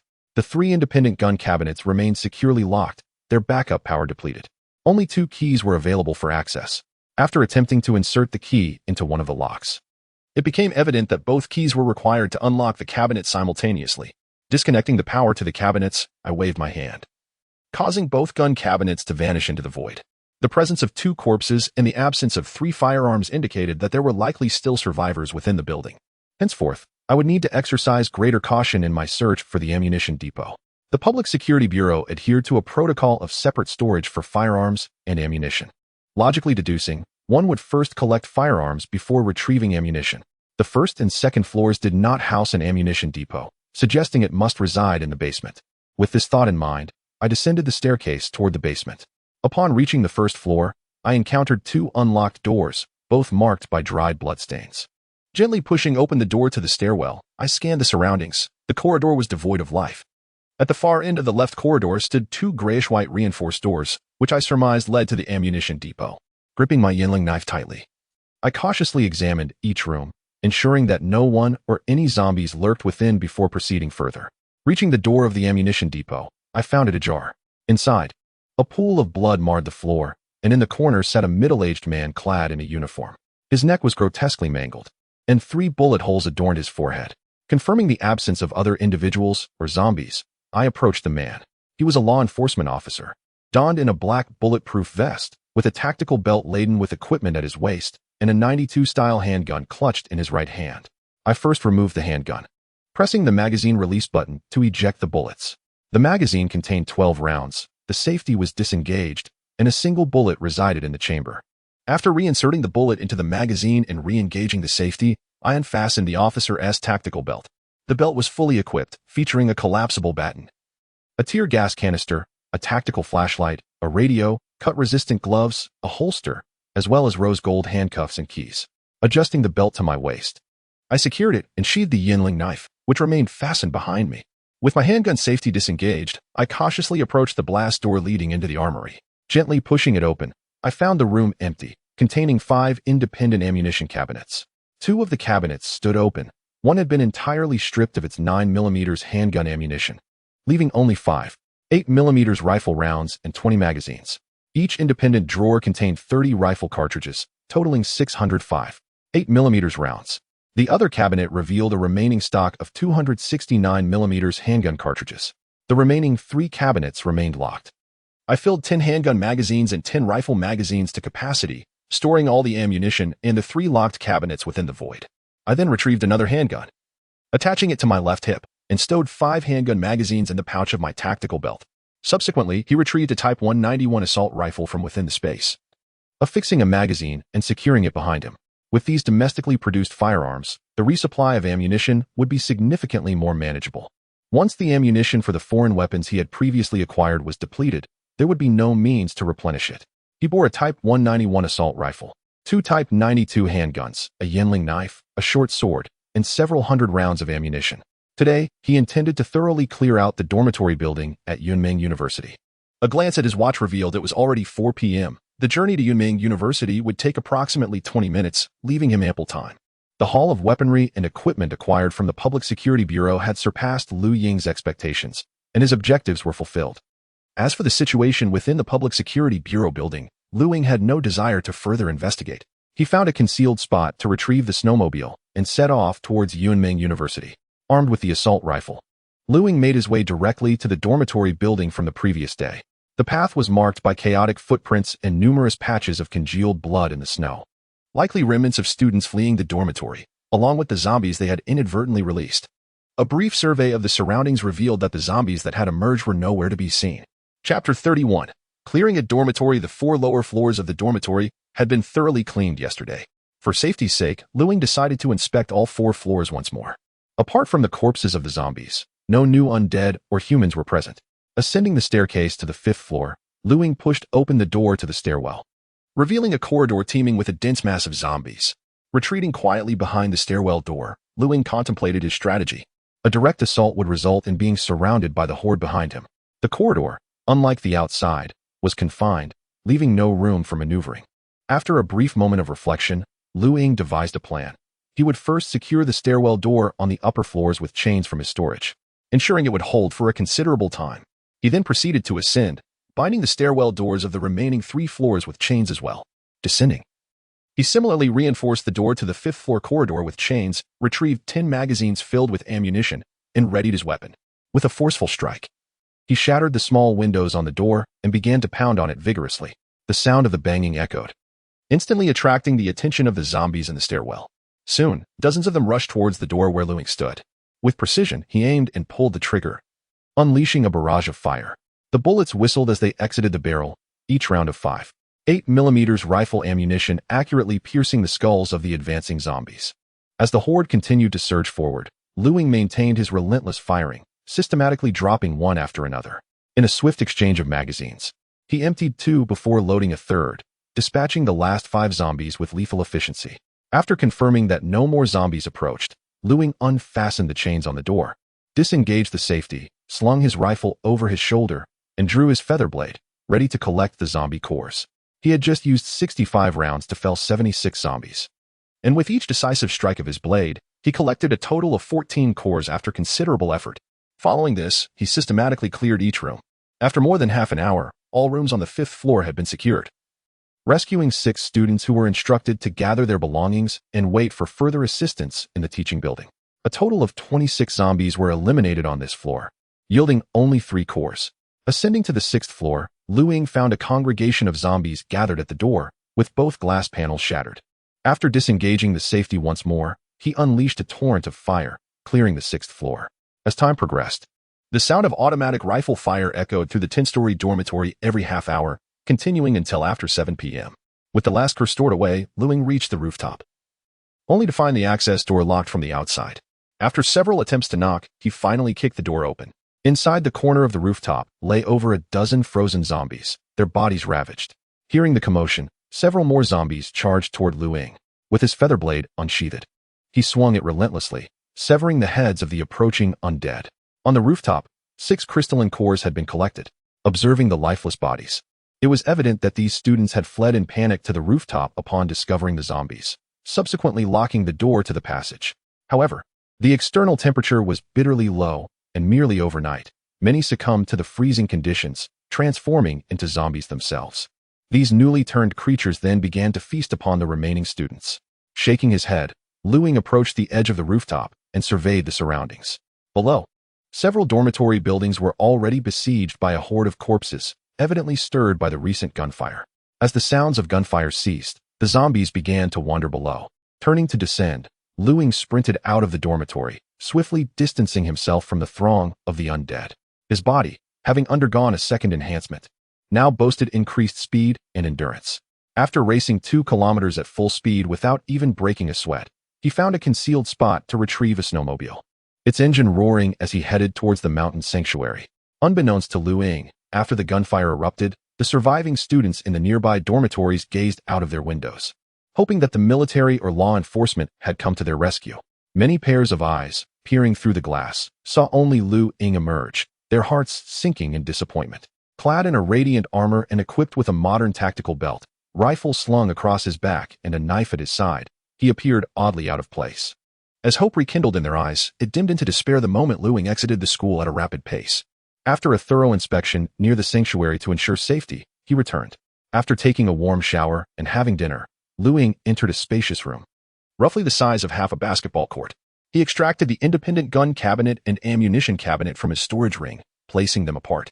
Attempting various keys he had found at the law enforcement agency, he discovered that neither of the independent gun cabinets nor the 3 ammunition cabinets would yield to his efforts. In search of a solution, He retrieved a heavy hammer and struck the seam of the gun cabinet door with considerable force, producing a series of resounding thuds. The door dented inward, but Lu Ying ceased striking to prevent damaging the firearms within. He then took out 2 angle grinders, equipped them with cutting blades, donned protective gear, and commenced cutting through a cylindrical lock. After nearly an hour of labor, he severed the 4 locking tongues and finally succeeded in opening one gun cabinet. Inside, he found a neat arrangement of 15 9mm Type 92 pistols and 5 Type 191 automatic rifles. He proceeded to force open another cabinet, ultimately acquiring a total of 30 Type 92 pistols and 10 Type 191 automatic rifles, neglecting the remaining 3 ammunition cabinets momentarily. He noted that they contained drawers for storing bullets. The hammer swung again, echoing bang, bang, bang throughout the room as he opened all 3 cabinets. He amassed a total of 900 rounds of 9mm pistol ammunition and 1,800 rounds of 5.8mm rifle ammunition, filling all the pistol and rifle magazines to capacity. He stored them away, leaving behind 2 Type 92 pistols and 1 Type 191 automatic rifle. Finally, he retrieved some books along with the 67 crystalline cores he had acquired that day. He placed the crystal core on the 3rd page, yet it was not absorbed by the book. He then replaced it with another emerald-hued crystal core, but still, the 3rd page remained unresponsive. He experimented with various types of crystal cores, as if none of them suited the book's appetite. This unexpected turn of events plunged Lu Ying into deep contemplation. Perhaps the 3rd page required a higher-grade mutated zombie crystal core, he mused. In his previous life, before Lu Ying was killed, zombies had already begun to mutate. Like human evolvers, these zombies could also evolve, devour their kind, or even consume human evolvers. Lying back on his bed, Lu Ying reflected on all he had witnessed in that underground fortress today. Ever since his rebirth, Meng Nanxing had been like a thorn embedded in Lu Ying's heart. Given Lu Ying's current firepower configuration and the intensity of his 2 bodily evolutions, he wondered if he could directly breach that underground fortress. Chapter 32. The military takes action. The security personnel equipped with handguns suggest that the enigmatic organization behind them wields considerable power. They may even possess automatic rifles or other formidable weaponry. I refuse to believe you can hide away forever, Lu Ying mused to himself. He contemplated several strategies in his mind, concluding that the most effective approach would be to amass sufficient strength to disregard the light weaponry wielded by the security personnel within the fortress, or to wait for an upheaval within the stronghold itself. After a comfortable night's slumber, Lu Ying donned a layer of white flying fish attire over his armor at 8 in the morning, still carrying a short sword and a feathered knife at his waist. His ensemble bore an uncanny resemblance to that of an imperial guard, whether he faced zombies or fellow brethren. The inevitable splatter of blood upon his armor would render it difficult to clean, with every crevice of the armor proving a challenge. By wearing the flying fish attire, any blood that might stain his clothing could easily be washed off upon returning to the shelter. Before the internet blackout, he had come across a mysterious figure in a suit and tie, donning a lab coat, who shared ingenious methods for removing various bloodstains, utilizing common items like alcohol, hydrogen peroxide, toothpaste, and soap, all of which he had in abundance. As Lu Ying approached the southern outskirts of Yun City, the sound of gunfire echoed through the air. He changed direction, seeking refuge in a high-rise building where he eliminated a few oblivious zombies. Standing by the window with binoculars, he surveyed the scene. On a broad street in the southern outskirts of Yun City, a convoy of military green-tracked snow vehicles stood parked in the middle of the road, each equipped with 12 7mm heavy machine guns. Scattered nearby were numerous armed personnel, clad in heavy gear and carrying assault rifles. A line of armored vehicles halted across the road, creating a blockade, while the cannons atop these vehicles spat fire, launching shells that whistled through the air. Behind the armored vehicles, another group was firing at the oncoming horde of zombies, utilizing the armored vehicles as cover. Occasionally, armed personnel would escort survivors down from the building to board the snow vehicles. Once a snow vehicle was filled with survivors, it would promptly turn around and depart, while more snow vehicles arrived from outside the city to transport the surviving populace. It appeared that the station troops had resolved the internal chaos and were now beginning to rescue the residents of Yun City. Consequently, in areas where the armed forces had yet to arrive, the majority of the populace would likely choose to remain at home, awaiting rescue, while some would risk venturing out in search of military assistance. Through the binoculars, it was evident that the number of zombies on the nearby streets had multiplied several times since yesterday, with many more advancing toward the sounds of gunfire. Although numerous vehicles and armed personnel had arrived for the rescue, they were still insufficient compared to the city's resident population. The local forces alone could not evacuate all survivors in such a short period.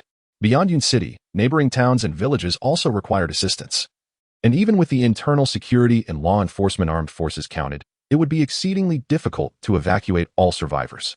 In the previous life, there were 3 official survivor gathering sites, one located in the Yunming building in Yun City, another in a large military tunnel in the western suburbs, and the last in underground fortifications in the northern suburbs. Additionally, various smaller gathering places existed throughout Yun City, some established by the authorities and others formed by survivors congregating together.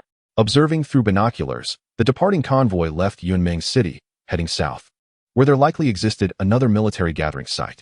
It appeared that the substantial official survivor gathering locations from the last life were not limited to just those 3. Lu Ying mused.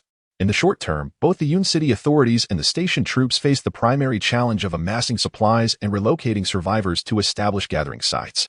Once these tasks were largely accomplished, it was expected that higher-tier mutated zombies would emerge among the undead.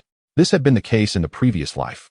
When similar objectives were near completion, the military had attempted to eradicate the zombies, only to encounter mutated zombies and stronger aberrations, diminishing the effectiveness of firearms significantly. Caution would be essential in the coming days when re-entering Yunming City to gather crystal cores. Retracing his steps downstairs, Lu Ying retrieved his snowmobile and continued towards the underground fortress in the western suburbs.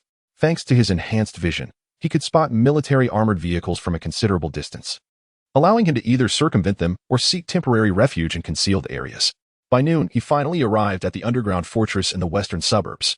After presenting his identity card and undergoing facial verification to the vigilant security personnel, he was still required to surrender his Yanling knife and short sword. After parking his vehicle, the security staff escorted Lu Ying to another elevator, which, after passing through multiple layers of security, ascended directly to the 11th floor, significantly reducing the distance he had to traverse compared to his last visit. Upon entering the premises, he coincidentally joined Zhang's family for a meal. Noticing Lu Ying clad in a white flying fish suit, Zhang Jinshu exclaimed as he tugged at Lu Ying's collar, revealing the gleaming armor beneath. "Little Lu, I'm not one to criticize, but don't you find that outfit rather cumbersome?" Zhang Jishu mimicked the tone of Mr. Zhang. Mr. Zhang and his wife, Lin Jing, shook their heads in resignation. Alas, there's no helping it. The world outside is perilous. One moment of carelessness could lead to a bite, and then you'd only be able to see me in your dreams. The family had long grown accustomed to their playful banter. "Uncle Zhang, I noticed that the local station troops have begun relocating residents from the city when I arrived today." Mr. Zhang nodded. If it weren't for the sudden outbreak of the zombie virus, the troops would need time to stabilize, analyze, and strategize the deployment of various shelters and fortifications. Given the circumstances, their speed is commendable. By the way, Uncle Zhang, how did Pancher Company manage to contact this shelter? "The external communication networks are completely down," Lu Ying inquired. The radio, this fortress was initially designed with the potential disruption of external communication networks in mind. Consideration was given to the prospect of laying optical cables between various shelters. However, utilizing the same conduits as external communication companies proved to be futile. The construction of a dedicated communication pipeline connecting all shelters nationwide would incur exorbitant costs. Ultimately, the decision was made to rely on satellite and radio communications. Lu Ying nodded, acknowledging that to ensure continued communication under exceptional circumstances, the buried optical cables must be sufficiently deep, and the intermediary base stations must be constructed to withstand any adversities. The complications of land acquisition alone were substantial. Presently, the clouds in the sky are too dense for satellite communication, leaving only radio communication as a viable option. Fortunately, at the inception of the shelters, relay stations were established at elevated locations, enabling them to connect with one another via radio. Zhang sighed in resignation. Chapter 33. Out hunting zombies. The internet, having been widely utilized for many years, abruptly ceased to function in the aftermath of the apocalypse. Many individuals still struggle to adapt to this new reality. Alas, the days of gazing upon handsome figures online are long gone, Zhang Jinshu lamented. Lu Ying rolled her eyes, retorting, "You're such a daydreamer." Before Zhang Jinshu could respond, Lu Ying inquired, "Uncle Zhang, do you have any means to acquire radio communication equipment?" Upon hearing her question, Zhang Jinshu instantly comprehended Lu Ying's intentions. After a moment's thought, he assured her, "No problem, I can procure a device for you by this afternoon." After their meal, Zhang Jinshu persistently urged Lu Ying to take her out for a joyride, to witness the zombies firsthand. However, the frigid temperatures outside and the perilous nature of those creatures filled Zhang Jinshu with concern. "This is no trivial matter, Xiaolu. Rest assured, Uncle Zhang, with me around. Jinshu will be perfectly safe. We will only observe from a distance, and if anything seems amiss, I will bring her back immediately. Zhang Jinshu paused, contemplating Lu Ying's extraordinary capabilities, coupled with the fact that they would remain inside the snow vehicle. Ultimately, he nodded in agreement. Zhang Jinshu erupted with joy, immediately pulling Lu Ying toward the garage. Wait a moment, Lu Ying interjected. It's below -60 degrees, and you intend to wear a skirt outside? Then I shall change, Zhang Jinshu declared, rushing back to her room. While you change, I'll fetch you a heavy-duty winter coat from the car, Lu Ying suggested. Hurry up. I'll change quickly, Zhang Jinshu replied. Upon returning to the snow vehicle, Lu Ying surveyed the surroundings. The garage was equipped with surveillance cameras positioned at various angles, primarily capturing the vehicle rooftops, with other cars obstructing side views. Notably, there were no cameras facing the front windshield. After ensuring their privacy, Lu Ying approached the back seat, turning her back to the window as she retrieved a slightly smaller-sized winter coat from the storage space. She also retrieved two 191 assault rifles, two 92 handguns, a tactical belt, a short sword, and 10 fully loaded handgun magazines along with 10 rifle magazines, which she stowed beneath the seat. After ensuring Zhang Jinshu was clad in the heavy winter coat and checking everything thoroughly, Lu Ying nodded. Let us go. Xiaolu, do be careful and return promptly. Jinshu, you must listen to Xiaolu, Zhang Jinshu and Aunt Lin cautioned. Have no worries, Uncle Zhang and Aunt Lin. I assure you, everything will be fine. Over an hour later, Lu Ying parked the vehicle on an elevated slope and took out her binoculars to observe the situation in the small town 3 kilometers away. The single-story houses within the town were largely blanketed in snow, with only the taller buildings remaining partially visible. The town comprised 3 parallel streets where zombies wandered aimlessly. Get out. I will teach you how to use a firearm, Lu Ying instructed, handing a handgun to Zhang Jinshu while grasping another herself. Upon pressing this button, the magazine can be ejected and the magazine can be reloaded. Adjacent to it is the safety switch, if the chamber is loaded. It is imperative to engage the safety if there is a delay in firing.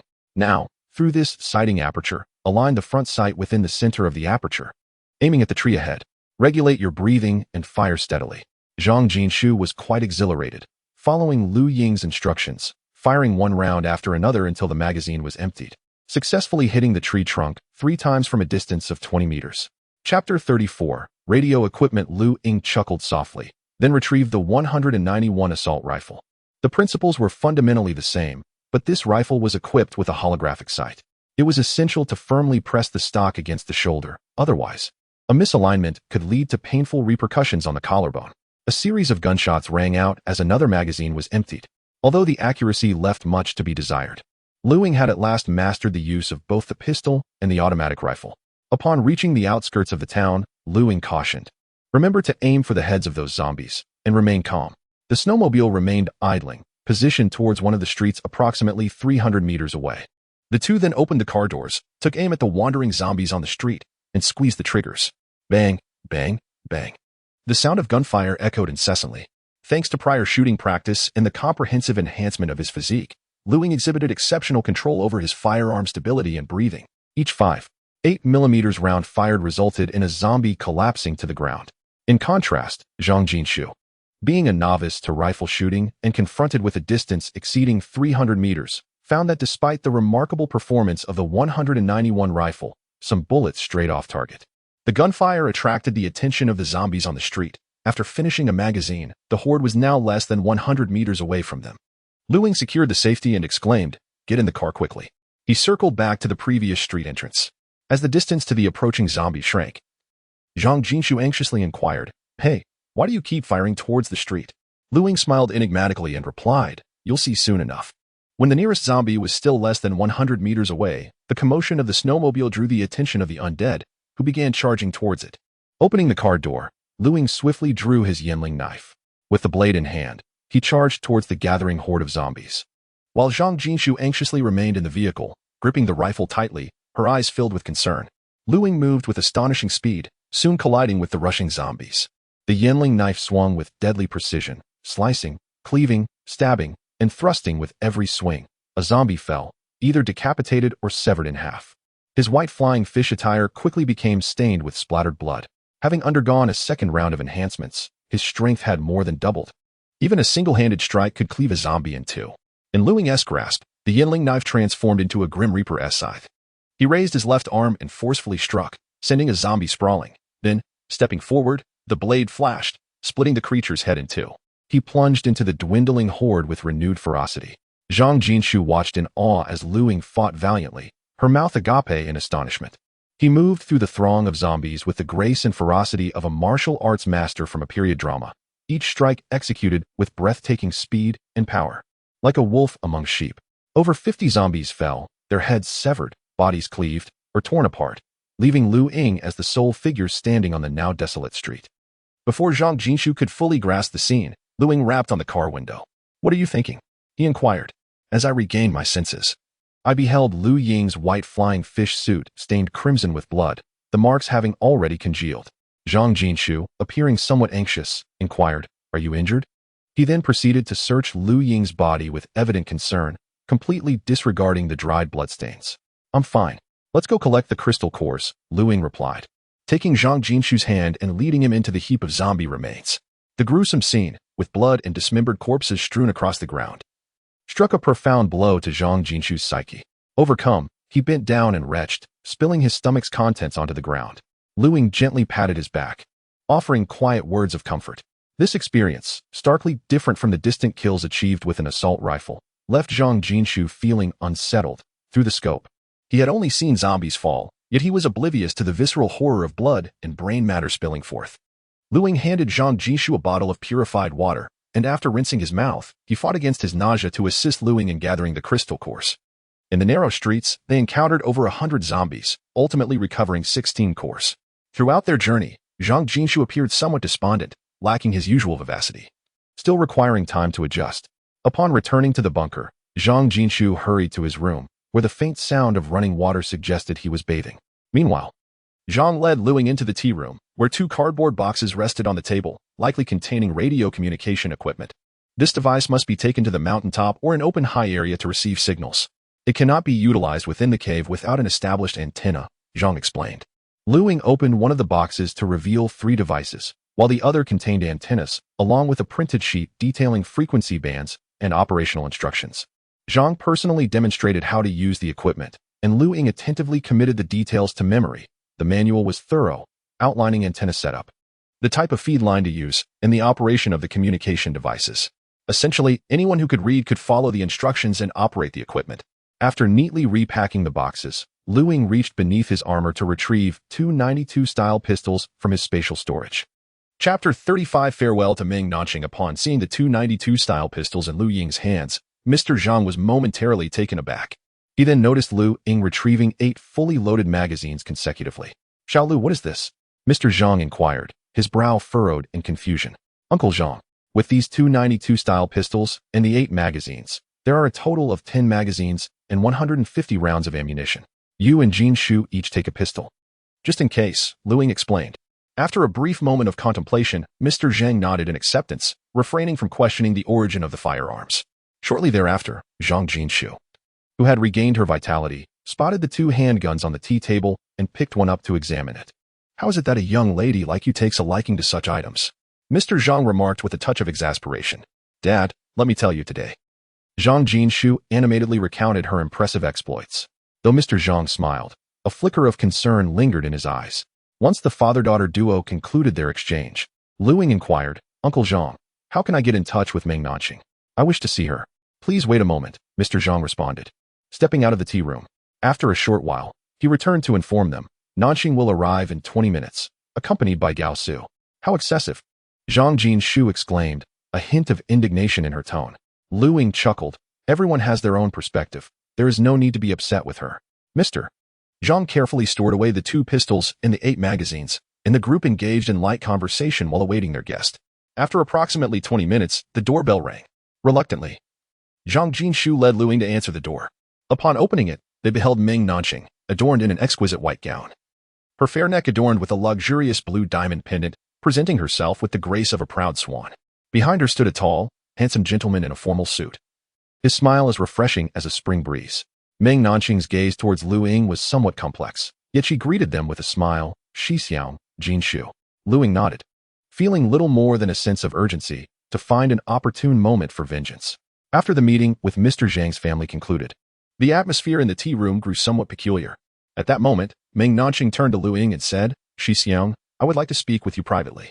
Gao Su, the gentleman by her side, appeared already aware of this, revealing no additional expression. Lu Ying nodded, and, after exchanging farewells with those present, followed Meng Nanxing to the room she had previously occupied. Once the door was closed, Meng Nanxing, her eyes reflecting a mix of complexity and concern, spoke softly, Xixiang, It's all right, I understand. Lu Ying interrupted before she could finish. He was keenly aware of what Meng Nanxing wished to convey, yet he was disinterested in hearing it. Then, Xixiang, what about our past? Meng Nanxing asked, a hint of anxiety in her voice. Rest assured, I will not interfere with your life, nor will I divulge our previous matters indiscriminately, Lu Ying reassured her. The worry in Meng Nanxing's eyes dissipated, a smile gracing her lips. I knew you cared for me the most, Xixiang. Feeling somewhat nauseated, Lu Ying pondered and then asked, Do you have any plans regarding marriage? Upon hearing Lu Ying's inquiry, Meng Nanxing's gaze dimmed slightly, and Lu Ying instantly comprehended that perhaps the latter's parents would disapprove. It was a reasonable assumption, considering Meng Nanxing lacked a formidable family background, while the other party evidently hailed from a distinguished lineage. Although Mr. Zhang treated Lu Ying and Meng Nanxing with great kindness, she was not his biological daughter. Had it been Zhang Jinshu, her parents would likely have consented. The prejudice of social standing has persisted through the ages and is unlikely to change with the passage of time. As for the age-old tales of impoverished scholars and wealthy young ladies, or the narratives of domineering CEOs and ordinary girls, they exist, albeit rarely. Never mind. We shall take our time. The snow has ceased outside. I hadn't considered taking a stroll to clear my mind, as it feels somewhat stifling here, Lu Ying remarked casually. Meng Nanxing shook her head, replying, I've heard it's quite perilous outside. Lu Ying nodded in agreement. As long as we refrain from venturing deep into the city, a breezy outing poses no threat. Whenever you feel the need to escape the monotony, just reach out to Uncle Zhang, and I shall accompany you. Meng Nanxing absently nodded in response, and the two departed the room, returning to the tea room. This exchange was merely an attempt. Should Meng Nanxing ever wish to venture into the outside world for a respite, Lu Ying had numerous strategies to create unforeseen circumstances to alleviate that discomfort. If Meng Nanxing chose not to go, it was of no consequence. Her own strength would continue to grow.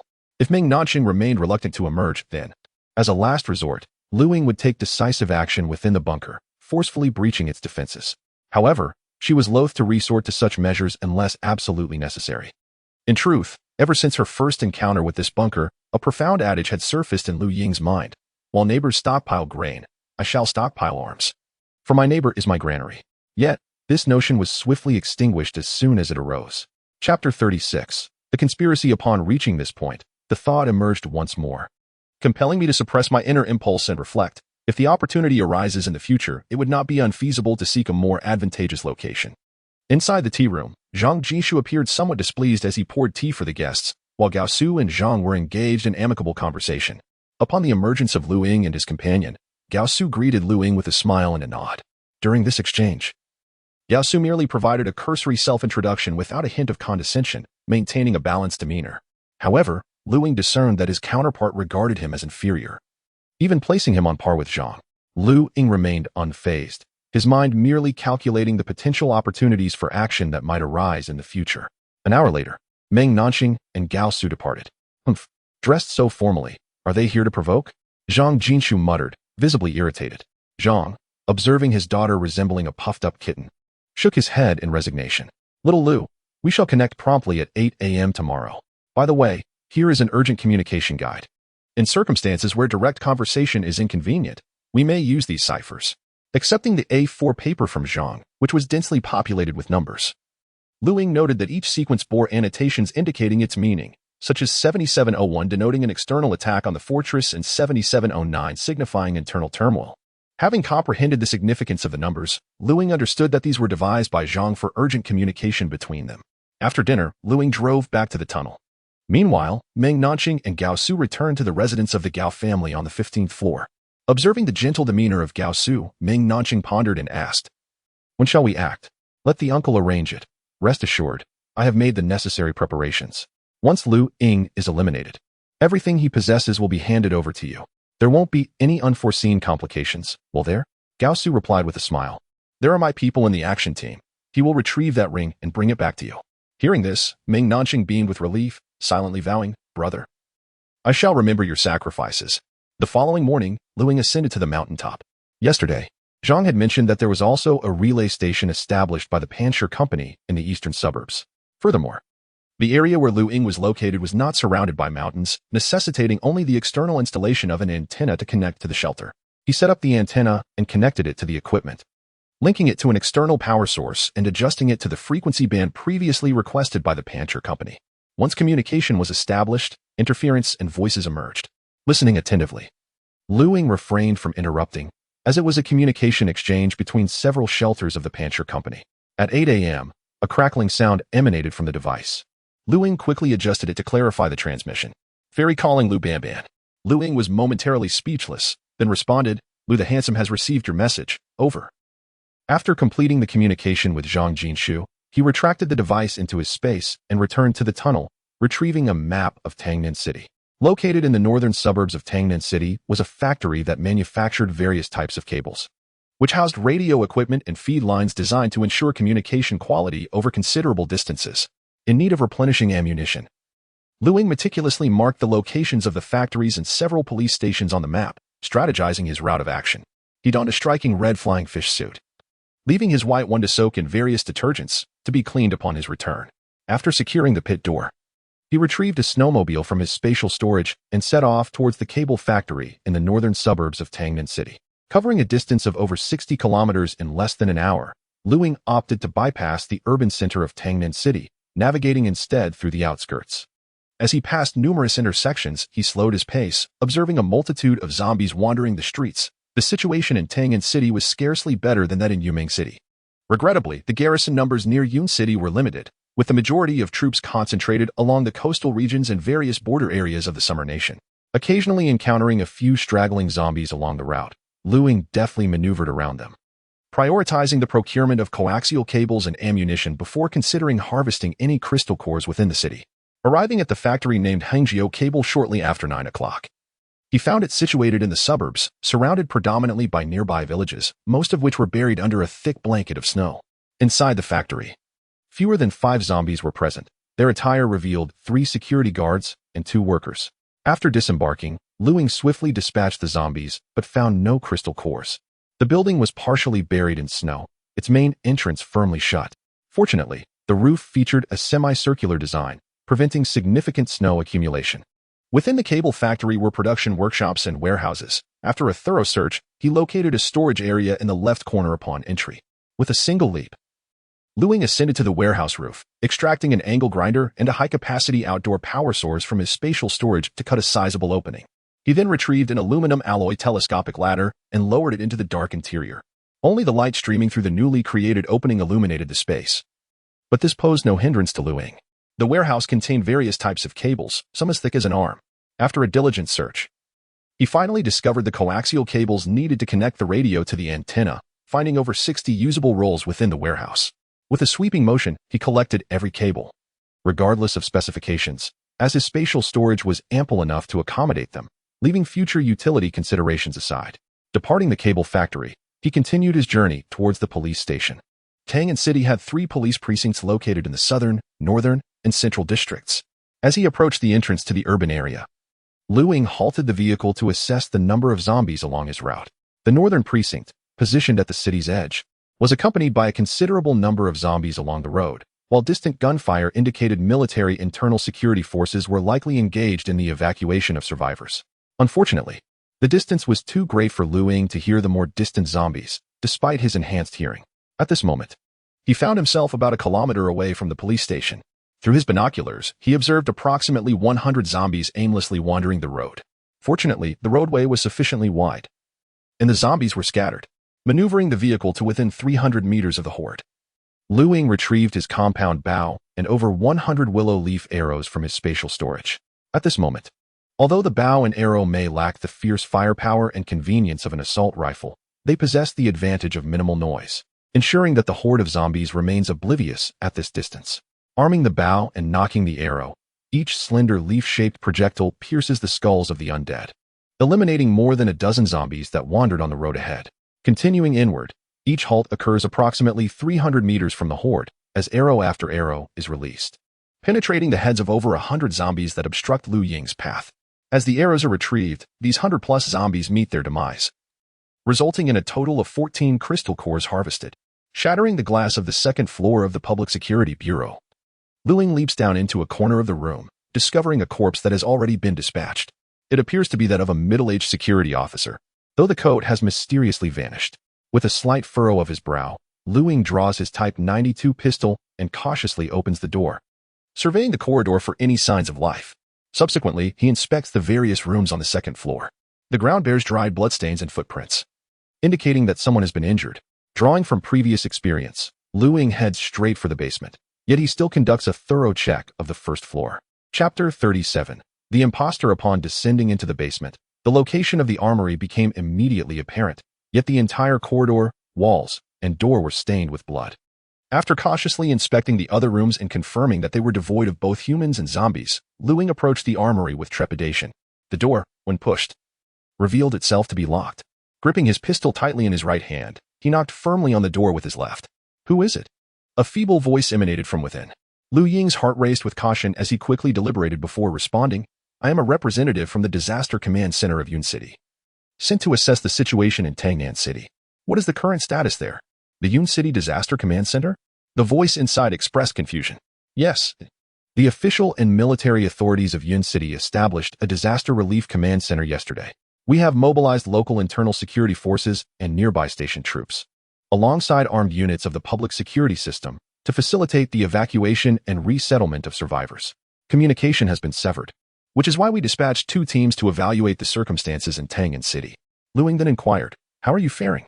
"The outside is covered in blood." The voice replied again, "I am barely holding on. There are 7 of my colleagues in this building who have already transformed into monsters. You must leave immediately. Open the door first. The outside is swarming with those creatures, and I cannot escape. I reported our location to the higher-ups via the vehicle's radio before arriving, and a larger force will come to rescue us." After a moment of contemplation, Ying retrieved a backpack from his space, containing some purified water, bread, and a bottle of liquor. The individual inside fell silent for a moment, and then the sound of a mechanical lock being turned echoed through the air, followed by the armory door creaking open.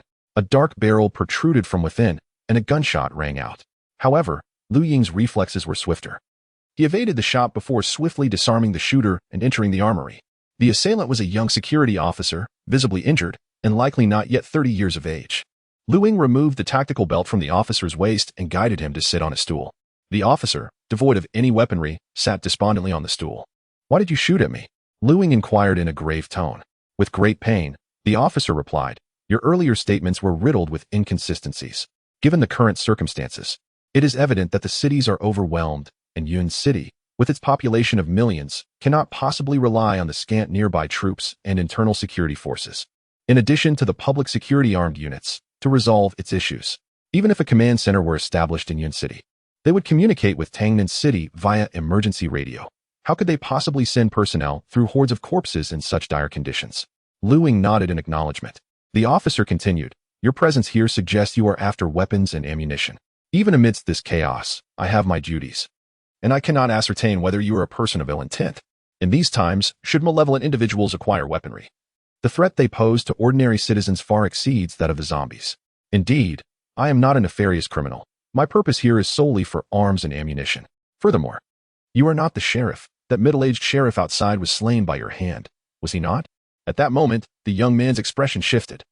And just as he was about to speak, the sound of a gunshot rang out, leaving a crimson hole in his forehead. Ying approached, delivering a kick that sent him sprawling, cursing, "Damn it." The TND sheriff wears a uniform and even sports earrings. The uniform he donned was ill-fitting, with a jacket on top and puffy pants beneath, evidently taken from the murdered sheriff.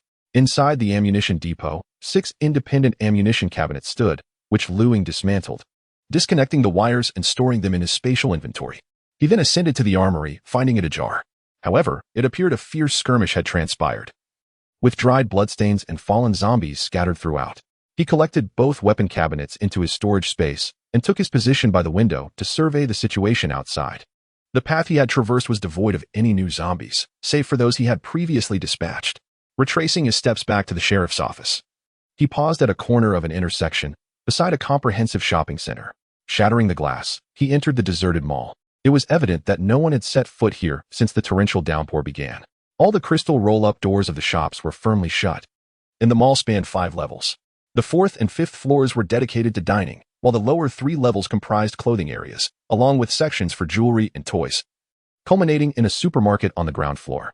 He meticulously gathered all that could be salvaged, particularly various garments, for the days ahead would be long, and abundance was preferable.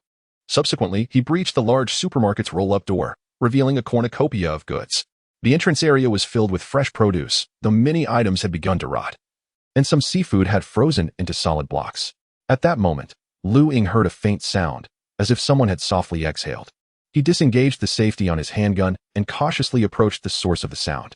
Navigating through rows of shelves, he drew nearer, the noise emanating from around the corner. As he rounded the bend, 2 panicked voices cried out, "Don't kill me. Please don't kill me." 2 young men stood before him, hands raised in surrender, their eyes brimming with fear as they pleaded for mercy. "Who are you?" Lu Ying inquired. "Sir, we are residents from the nearby community. A few days ago, we were so hungry that we ventured out to find something to eat.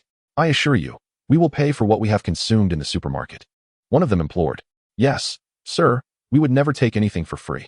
Seeing the tactical belt at Lu Ying's waist, they mistakenly assumed him to be a sheriff. "Aside from you two, is there anyone else in this supermarket?" he pressed. "No, sir, it is just the 2 of us in the entire supermarket," they replied. "Is that so?"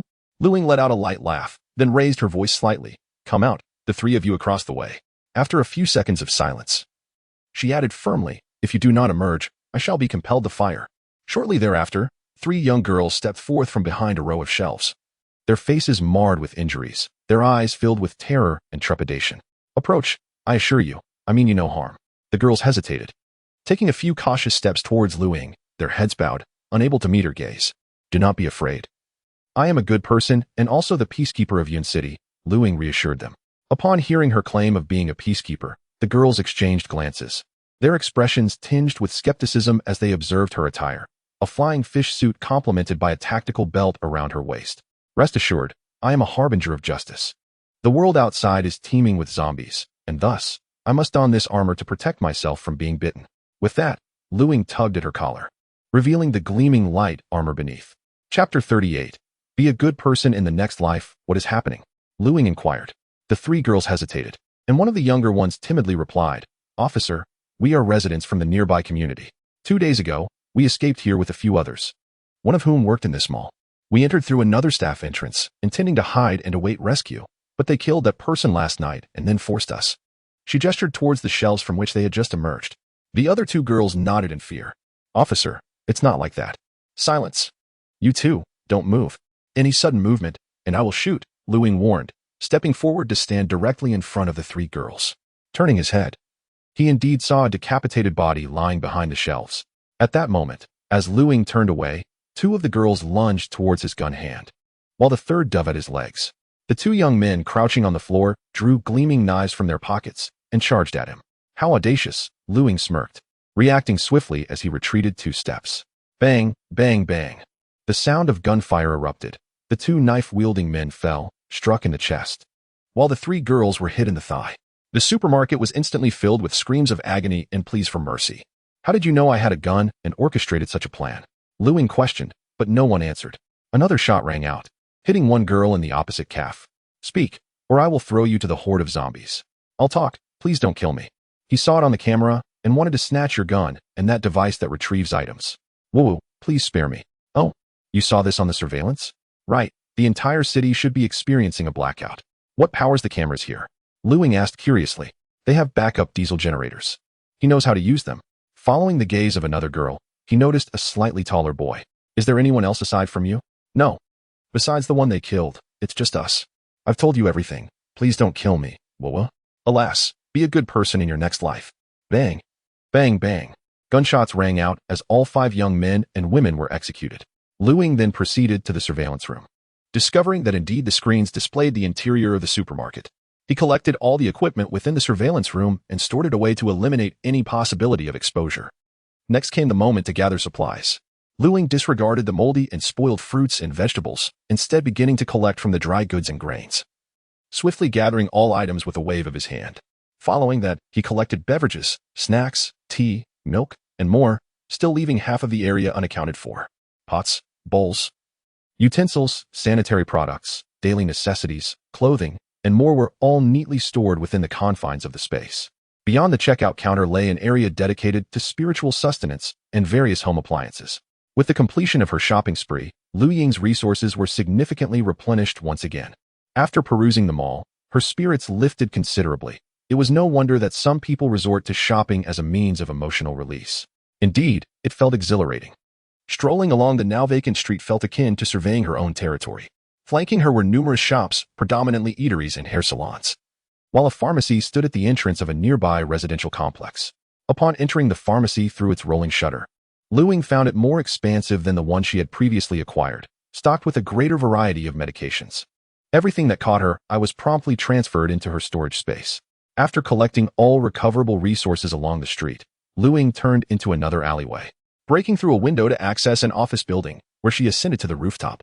This skyscraper boasted over 30 stories. From its summit, the view was breathtaking. She retrieved her binoculars to observe the source of the gunfire. Approximately 3 kilometers from her position, she spotted around a dozen combat teams clad in camouflage uniforms, each escorting dozens of survivors as they hastened westward. The survivors were shielded at the center, with a team of over 10 members. In front of the crowd, 4 individuals led the way, while the rear was protected by 8 to 9 team members who fired upon the approaching horde of corpses. The arsenal at their disposal included not only the 191 automatic rifle, but also the 191 precision rifle, grenade launchers, and heavy machine guns of 12.7mm caliber. The heavy machine gun unleashed a ferocious barrage, shattering rows of zombies into fragments. Crossfire, coupled with the limited width of the street, temporarily prevented the zombie horde from breaching their defenses. However, through her binoculars, Lu Ying discerned a far greater number of zombies assembling behind the current swarm. If they could not escape and their ammunition dwindled, it would only be a matter of time before the zombies caught up with the dozens of survivors. With a sigh, Lu Ying reflected on the plight of the rescued survivors who had endured torrential rains, followed by a fortnight of blizzards, compounded by the harshly low temperatures outside. Many were nearing their physical and mental limits. Among the group, the majority struggled to keep pace, while the armed escorts in front appeared anxious, yet powerless to change their fate. If no reinforcements arrived soon, it seemed unlikely that this small team and its survivors would survive. As time elapsed, the defenders at the rear ran perilously low on ammunition. One of the team members communicated urgently over the radio, prompting the 4 leading members to shatter a glass window on the second floor of a shop alongside the street, swiftly transferring the survivors inside. The rear team members followed suit, retreating into the store just as the horde surged in behind them.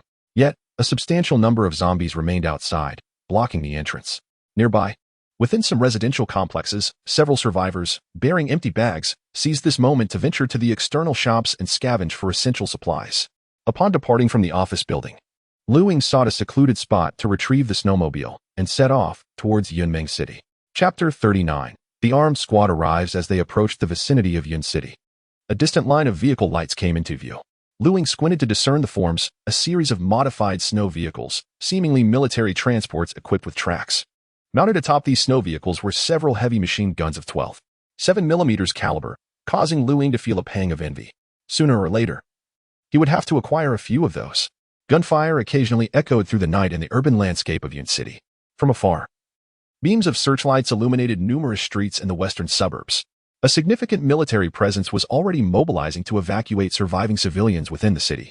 By the time Lu Ying returned to the shelter, it was well past 9 in the evening. He made his way to the room where he had previously unlocked the ammunition cabinets, retrieving all the independent ammunition cabinets he had gathered that day. From Tangnan City, he had collected a total of 6 ammunition cabinets and 2 firearms cabinets.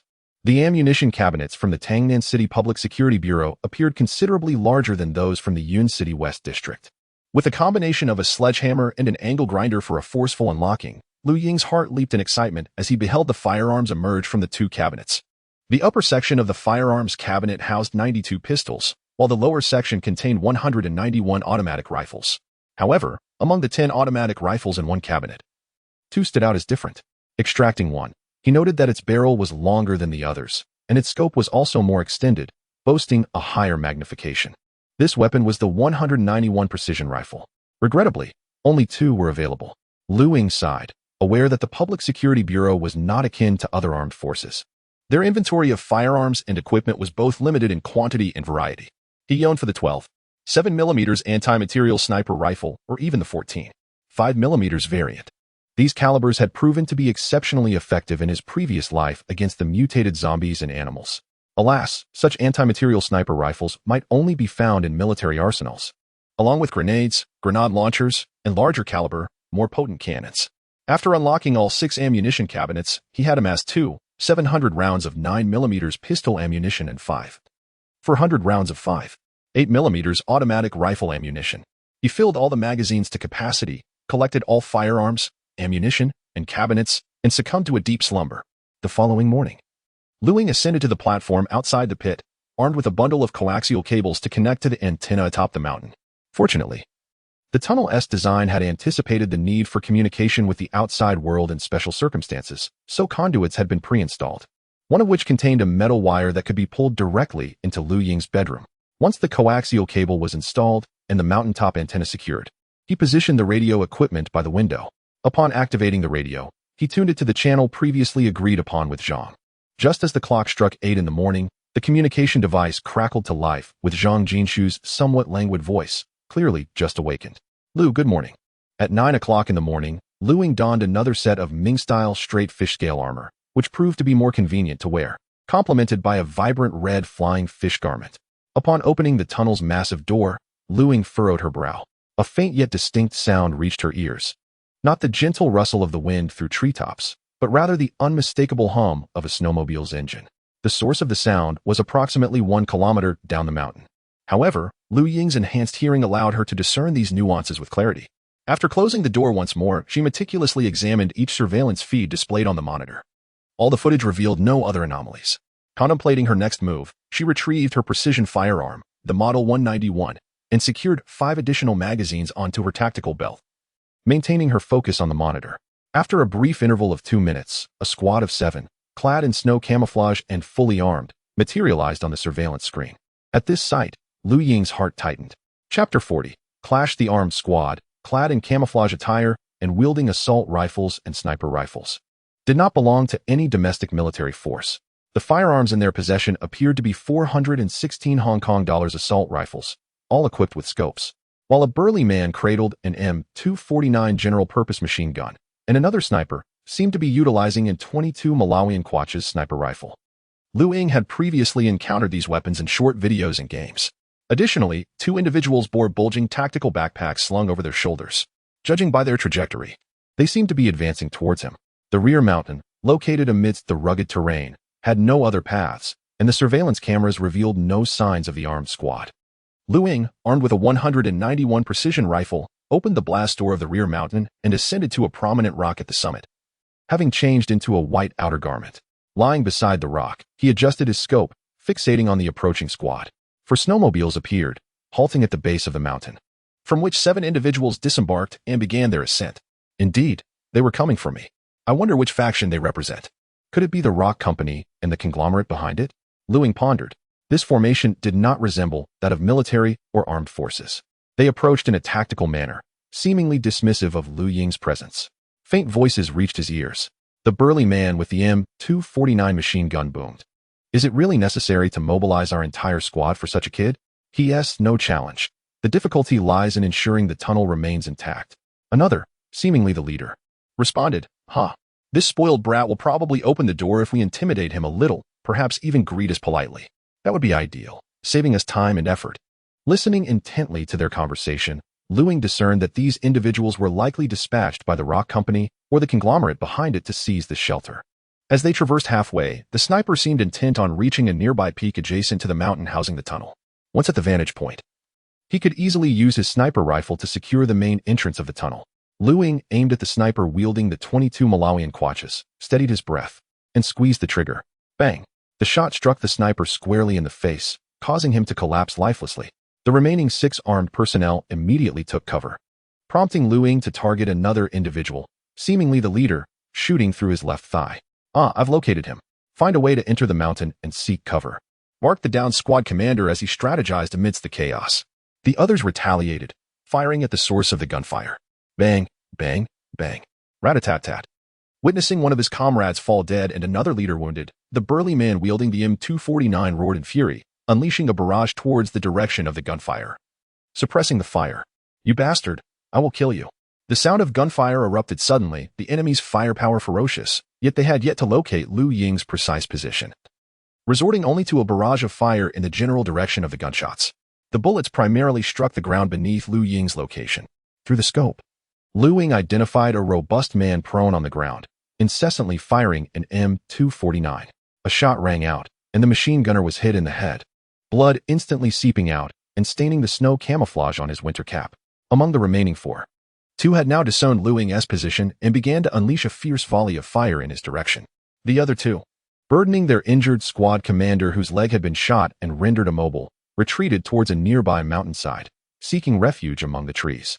A shot rang out again, and one of the team members dragging the commander was struck in the left thigh by a bullet, collapsing immediately. Two further shots were fired, and another member dragging the commander was shot through the chest, falling to the ground in agony. The seven-man team was now reduced to two, both still firing their HK-416s in retaliation towards Lu Ying.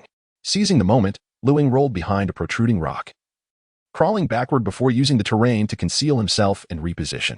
Crouched behind a pine tree as thick as a thigh, he steadied his breath and aimed at one of the returning fire team members, pulling the trigger. The bullet flew forth, striking the man in the neck. Blood gushed forth as he clasped his throat and sank to his knees.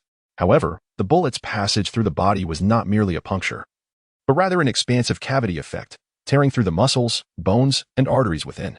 Blood flowed in torrents from his hands, and he soon succumbed to his injuries. The remaining team member, now panicked, realized that of the seven, many lay dead or wounded before they could reach the tunnel, leaving him the sole survivor. Two more shots rang out, and the last armed individual was struck in the chest, collapsing thereafter. Reflecting on the situation, Lu Ying aimed once more at those already wounded in the chest and neck, delivering further shots. Each of the five fallen team members received another bullet to the head, ensuring their demise. The scope then focused on the juncture of the commander's right arm and shoulder. A shot was fired, and the commander cried out in agony as his right arm was rendered useless. Another shot struck a different team member, similarly incapacitating his right arm. Lu Ying reloaded his magazine and advanced towards the position of the seven men. As he approached, he raised his rifle, moving cautiously. After a moment's contemplation, he delivered additional shots to the already deceased five, uncertain if any among the seven had begun to evolve. Better safe than sorry. He shot through their skulls at close range. The commander and one team member lay in the snow, their surroundings stained crimson. They groaned in pain. After a thorough search, he discovered one among them carrying a military radio, though it remained inactive. He retrieved the 416 Hong Kong dollars assault rifles from the two injured men, as well as two M17 tactical pistols. Searching through the tactical vests and belts of the two individuals, I unearthed 4 M67 defensive fragmentation grenades and 4 MK3A2 offensive grenades. Subsequently, I located the first aid kits on their persons, extracting tourniquets to staunch the bleeding from the gunshot wounds on the proximal ends of their thighs. I then proceeded to remove their masks. Both individuals hailed from Xia country. The commander was a ruggedly handsome middle-aged man, while the other team member appeared significantly younger. Lu Ying turned to the commander and inquired, "What is your name?" The commander, though visibly in pain, remained silent, prompting Lu Ying to direct her gaze towards the younger team member, who likewise offered no response. A light chuckle escaped Lu Ying's lips as she snapped off a twig the thickness of chopsticks from a nearby small tree and plunged it into the commander's thigh wound. Stirring it relentlessly, a piercing scream erupted, and beads of sweat began to form on the commander's brow. Chapter 41. The Organization Behind. Various weapons and equipment. A flicker of fear crossed the eyes of the fallen team member. Extracting a branch, Lu Ying inquired once more, "What is your name?" The commander, gritting his teeth and gasping for breath, remained silent. Observing this, Lu Ying sought out another deceased team member, rifling through his backpack until he uncovered a plethora of first aid supplies. He procured a syringe of adrenaline and administered it into the outer thigh of the commander. With a light chuckle, Lu Ying remarked, "Fear not, we have ample time. You brought 7 adrenaline shots in total. If you persist in your silence before your demise, I shall ensure you experience the torturous techniques I have gleaned from various videos." He then turned to another team member. "Oh, do not worry. I will certainly reserve 3 for you." Next, Lu Ying reached into his clothing, retrieving a small pouch of salt. Ripping it open, he sprinkled the salt upon the commander's wound, eliciting a piercing scream. Yet, the commander remained resolute, refusing to yield. Lu Ying then drew his short sword, brandishing it menacingly. In the feudal era, there existed a form of torture known as Ling Chi, involving 1,000 cuts. While I lack the skill for such artistry, I could manage a couple of 100 cuts before you meet your end. For each incision, I shall sprinkle a touch of salt into the wound. What do you think? The commander remained obstinately silent, seemingly intent on enduring the ordeal. Lu Ying pondered for a moment before continuing, "You are not military personnel. I surmise your stubbornness stems from a fear of divulging information that could endanger your family." Noticing their continued silence, Lu Ying pressed on, "You represent the Rock Company, or rather the organization behind it, tasked with seizing the sanctuary.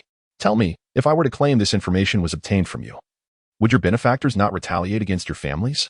Upon hearing this, the expressions of both men shifted dramatically, revealing a mix of madness and trepidations. Clearly sensing the gravity of their predicament. "Even if you remain tight-lipped, I am already aware of the forces that back you. Rest assured, I shall pursue them in due course. However, before that, if I were to disclose this information, what fate awaits your families and those of your comrades?"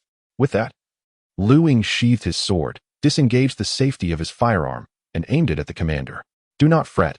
In a few days, your family will join you." "Wait." The commander's eyes shimmered with tears. "If I speak, how can you assure our families will remain unharmed?"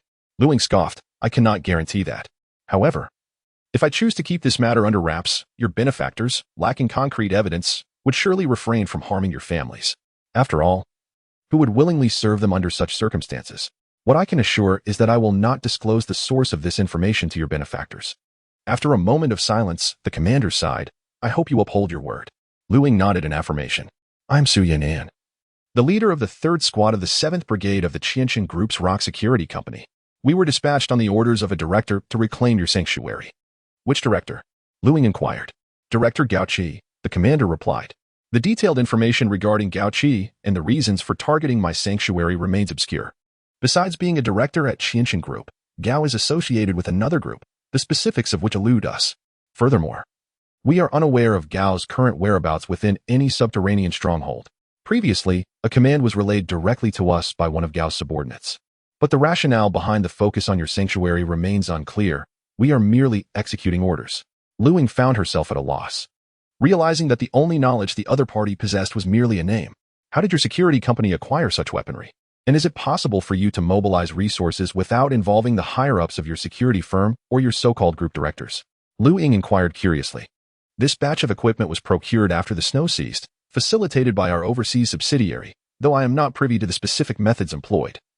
Commander Su Yan replied with a light chuckle. "Internally, the security company is also divided into factions. We belong to Gao's camp. Joint decisions from the directors are only required in significant circumstances." He paused, continuing, "As for you, we have gathered all pertinent information. You are an orphan, previously adopted by your master, Lu Xuanji. 3 years ago, your master vanished, leaving you to rely on your junior sister, Meng Nanxing. Neither of you possesses a formidable background, which is why we were dispatched to reclaim your sanctuary. The precise reasons for targeting you are likely known only to Gao." Lu Ying nodded and then inquired, "What is your relationship with the company that constructed the sanctuary, Pancher? Why do the names coincide? We are both subsidiaries under the same group. Yet the two entities do not interact. They are solely responsible for the construction of the sanctuary, while we handle security operations. From where did you come? Is it from the underground stronghold in the western suburbs?" Su Yan shook his head. "We are stationed at another underground stronghold in the northern suburbs, where a portion of the group's higher-ups reside, along with families from the 7 battalions of Yun City's Pancher Security Company." Lu Ying then produced a map, avoiding another team member, as Su Yan pointed to a location. She subsequently passed the map to another team member for confirmation, and both indicated the same position. Lu Ying memorized the location and proceeded to inquire about the stronghold's general condition and armed forces. "If I had not laid an ambush in advance and were merely an ordinary person, how would you forcibly breach the sanctuary?" Su Yan coughed lightly and replied, "Pancher Company has deliberately left a vulnerability within the security systems of every sanctuary. They have retained your biometric information, allowing us to access the internal network through fingerprint or iris recognition systems, thereby exploiting the vulnerability to unlock all the doors of your sanctuary." Lu Ying felt a tightening in her chest and subsequently asked, "How can these vulnerabilities be resolved?" "Quite simply, by disrupting the power system of the entrance gates. Mechanical locks can be employed thereafter. Is there no alternative solution? For instance, how can the system vulnerabilities be rectified?" Su Yan pointed to another team member who had already been killed. His tactical backpack contains a device. "According to General Gao's orders, after securing your shelter, the vulnerabilities in the security system were to be rectified. You merely need to connect that device through the palm print system and the iris recognition system. For the repair program has already been preset within it. Once the repairs are completed, you can unlock the entrance and exit using a combination of passwords and biometric authentication." Lu Ying nodded. her mind already formulating ideas. She proceeded to ask all the questions she had in mind. Some were known to both, while others remained beyond their current ranks. "Rest assured, I can fulfill my promise to you, but you must die," she declared, not waiting for their responses. With 2 gunshots, she executed both. Subsequently, Ying stripped the 7 individuals of all their weapons and equipment, reclaiming them into her storage space, and also retrieved the bodies, placing them far from the supplies. She descended the mountain, returning with 4 snowmobiles stored in her space, and proceeded to inventory and categorize the acquired weapons and ammunition. There were 4 56mm 416 Hong Kong dollars assault rifles, each equipped with a silencer and a holographic sight. 2 of these rifles were additionally fitted with multifunctional tactical laser boxes and powerful flashlights, aside from the bullets expended during fire suppression and counterattacks. She found 4 fully loaded magazines on each of the 4 bodies, each containing 30 rounds, totaling 423 rounds of 5.56mm ammunition remaining. Additionally, there was 122 Malawian Quach's bolt-action sniper rifle utilizing 338 Norma Magnum rounds, equivalent to 8.6mm, though it regrettably had only 50 rounds available. From Ying's previous knowledge, the sniper rifle could accommodate 3 different calibers of ammunition. However, after a thorough search, she could not locate the other 2 caliber barrels and accessories.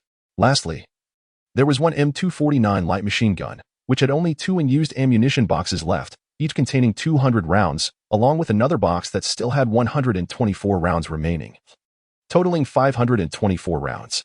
Furthermore, there were 7 Mi-7 tactical pistols and 21 magazines, each holding 17 rounds, amounting to a total of 357 rounds of pistol ammunition.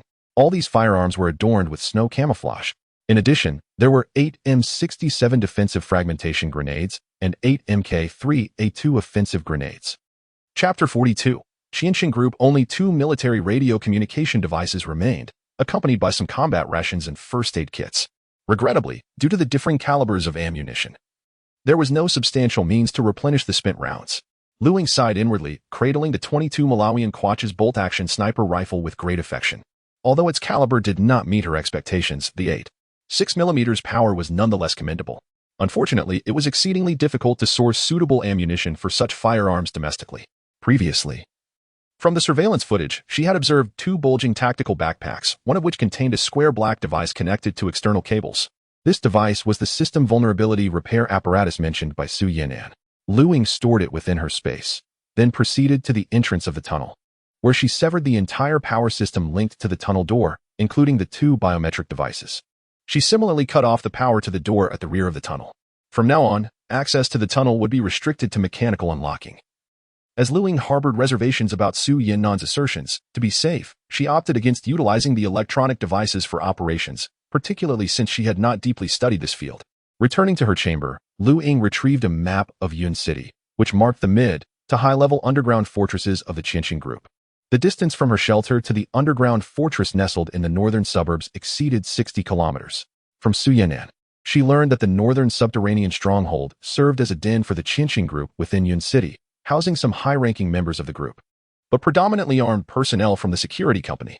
The northern fortress boasted 7 fully equipped armed battalions, each comprising 9 squads, with each squad containing no fewer than 7 and no more than 11 members. In total, the 7 battalions amounted to 652 individuals, not accounting for the security personnel dispatched to other underground fortresses in Yun City. Fortunately, this matter did not pertain to the western suburb fortress. According to Su Yinan, the western suburb served as a refuge for the affluent of Yun City and surrounding areas, and the elusive General Gao was not among them. Each director of the Qianxin Group possessed their own distinct shelter. The precise locations of these shelters were known solely to the directors themselves, the armed security personnel, and a select few trusted aides. Even within the Qianxin Group, no records or documentation existed regarding this matter. Although the eastern suburb's underground fortress was not as opulent as that of the western suburb, its security measures were significantly stronger, utilizing only the most advanced materials from the Pancher Company. Additionally, it featured numerous security systems that Ying found perplexing. In summary, the northern fortress was no less formidable than military installations abroad. "This is troublesome," Ying muttered to herself. Yet, she could not fathom why this enigmatic General Gao had fixated on her particular shelter. Could it be that he coveted her refuge? She quickly shook her head. This mountain stronghold, nay, to be precise, this shelter, was bound to pale in comparison to his apocalyptic fortress. Having organized her equipment, Lu Ying departed the tunnel, heading directly towards the western suburb shelter. Handing over 2 Type 191 assault rifles, a Yingling knife, and a short sword to the gatekeeper for safekeeping, Lu Ying made her way directly to the 11th underground level. Entlin opened the door, beckoning Lu Ying into the living room. Inside, Zhang Jishu sat on the sofa, adorned in a slightly loose-fitting white dress. Her rounded, fair thighs were crossed elegantly, while her delicate, porcelain-like feet playfully swayed as she languidly watched an old-fashioned palace drama. Upon noticing Lu Ying's entrance, Zhang Jishu looked up with a glimmer of joy in her eyes and patted the space beside her on the sofa. "Little Lu, come sit. Why are you so late today?" Lu Ying nestled comfortably against the sofa, seeking a cozy angle, and replied, "I was delayed by some matters." "Oh? Do share what it is. With just a word, I can resolve it for you." Casting a sidelong glance at Zhang Jishu, Lu Ying inquired, "Is Uncle Zhang in the tea room?" Zhang Jishu, slightly disheartened by Lu Ying's lack of engagement, responded, "No. Father went to the 16th floor over half an hour ago for something." "Ah, then I'll wait for Uncle Zhang. I have some questions to ask before we head out to gather crystal cores."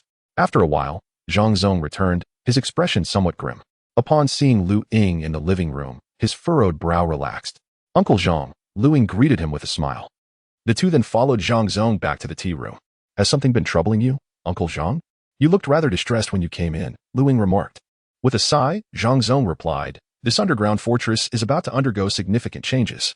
"Oh?" Lu Ying and Zhang Jishu exchanged puzzled glances. After sipping a cup of tea, Zhang Zong continued, "The Panshur Company issued a notice this morning.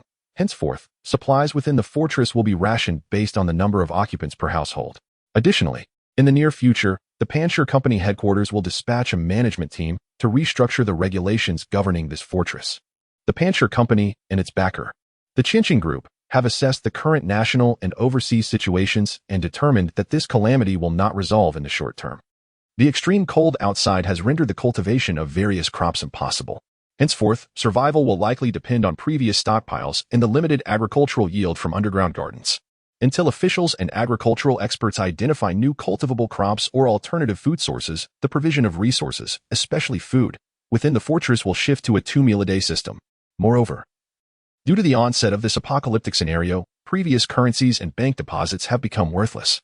In 3 months, all individuals within the bunker must provide corresponding resources or partake in jobs assigned by the management team to acquire essential living supplies. These supplies encompass a wide array of items, including fuel, coal, medicines, winter clothing, and even weaponry. The affluent residents of the underground fortress, prior to the apocalypse, were involved in industries that spanned nearly all sectors. Certainly, these supplies are stored in various warehouses across the region. By simply providing the address and authorization to the Panshur Company, they will dispatch a team to retrieve the materials, depending on the type and quantity of supplies provided. An appropriate allocation of essential goods can be arranged. Otherwise, one may only participate in the bunker's operations after 3 months in exchange for the corresponding essential supplies. In due course, armed personnel will accompany the management team, ostensibly to bolster the bunker's defenses, yet in reality, it serves to intimidate the affluent residents within. "The days ahead appear increasingly arduous," sighed Mr. Zhang. After a moment's reflection, Lu Ying suggested, "Uncle Zhang, why not accompany me back to my shelter?" Mr. Zhang chuckled and replied, "There is no urgency for now. We shall assess the situation later." Lu Ying, though not insistent, had resolved in her heart that if new circumstances arose at the shelter, or after 3 months, she would resort to any means necessary to bring Mr. Zhang and his family back to her sanctuary. "By the way, Uncle Zhang, do you know someone named Gao Qi? My shelter has drawn the attention of this individual, a director from Qinqing Group. I wish to understand the situation better and possibly locate Gao Qi's shelter. If circumstances permit, I must eliminate this Gao Qi to resolve this predicament." Chapter 43. Learning Materials. Zhang, the CEO, furrowed his brow, seemingly lost in thought. After a moment, he asked in a deep voice, "Xiao Lu, what do you need to inquire about Gao Qi?" Noting the shift in Zhang's tone, Lu Ying understood that the individual named Gao Qi, a director of Qinqing Group, was known to him. Given Zhang's demeanor, it was likely that this person wielded far greater influence than she had initially presumed.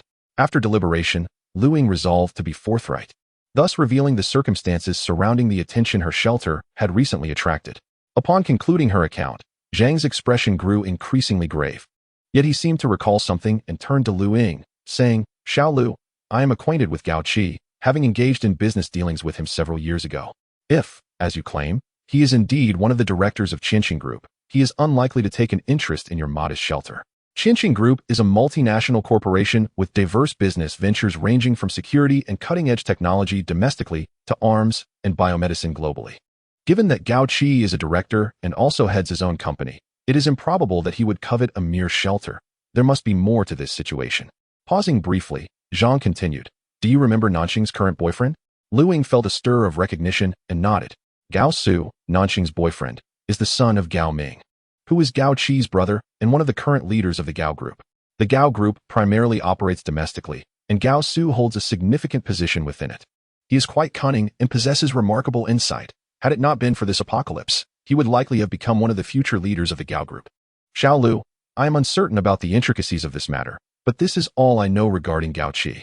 Whether this situation is connected to Gao Su, Gao Ming, or even Nanxing remains unclear, Zhang remarked, looking at Lu Ying. I believe Nanxing is not involved in any of this. You. Zhang hesitated. Words caught in his throat. Lu Ying smiled reassuringly. Uncle Zhang, I will uncover the truth behind this. Do not worry. After a heavy-hearted family lunch, Lu Ying took Zhang Jishu and set off towards the nearest town. As they approached, Lu Ying spotted military snow vehicles stationed outside the town, with gunfire erupting from various calibers of firearms. Xiao Xianju, it seems we may not be able to reach the town today. In the passenger seat, Zhang Jinshu reacted like a cat with its fur bristled, exclaiming, Xiao Lu, you are the real pig. Lu Ying laughed heartily. The military must be conducting a cleanup of the zombies inside the town, so it's definitely a no-go. How about I take you for a stroll around Yun City instead to assess the situation? Sure, Xiao Lu, you decide, Zhang Jinshu replied languidly. With that, Lu Ying turned the vehicle towards the western outskirts of Yun City. As they sped along, Zhang Jinshu cracked the window slightly, relishing the chill of the outside air before quickly shutting it again. In the western outskirts of Yun City, a multitude of military vehicles continued to traverse in and out, repeatedly transferring the remaining survivors within the city. Lu Ying, accompanied by Zhang Jinshu, maneuvered through the suburbs, carefully avoiding the military convoys.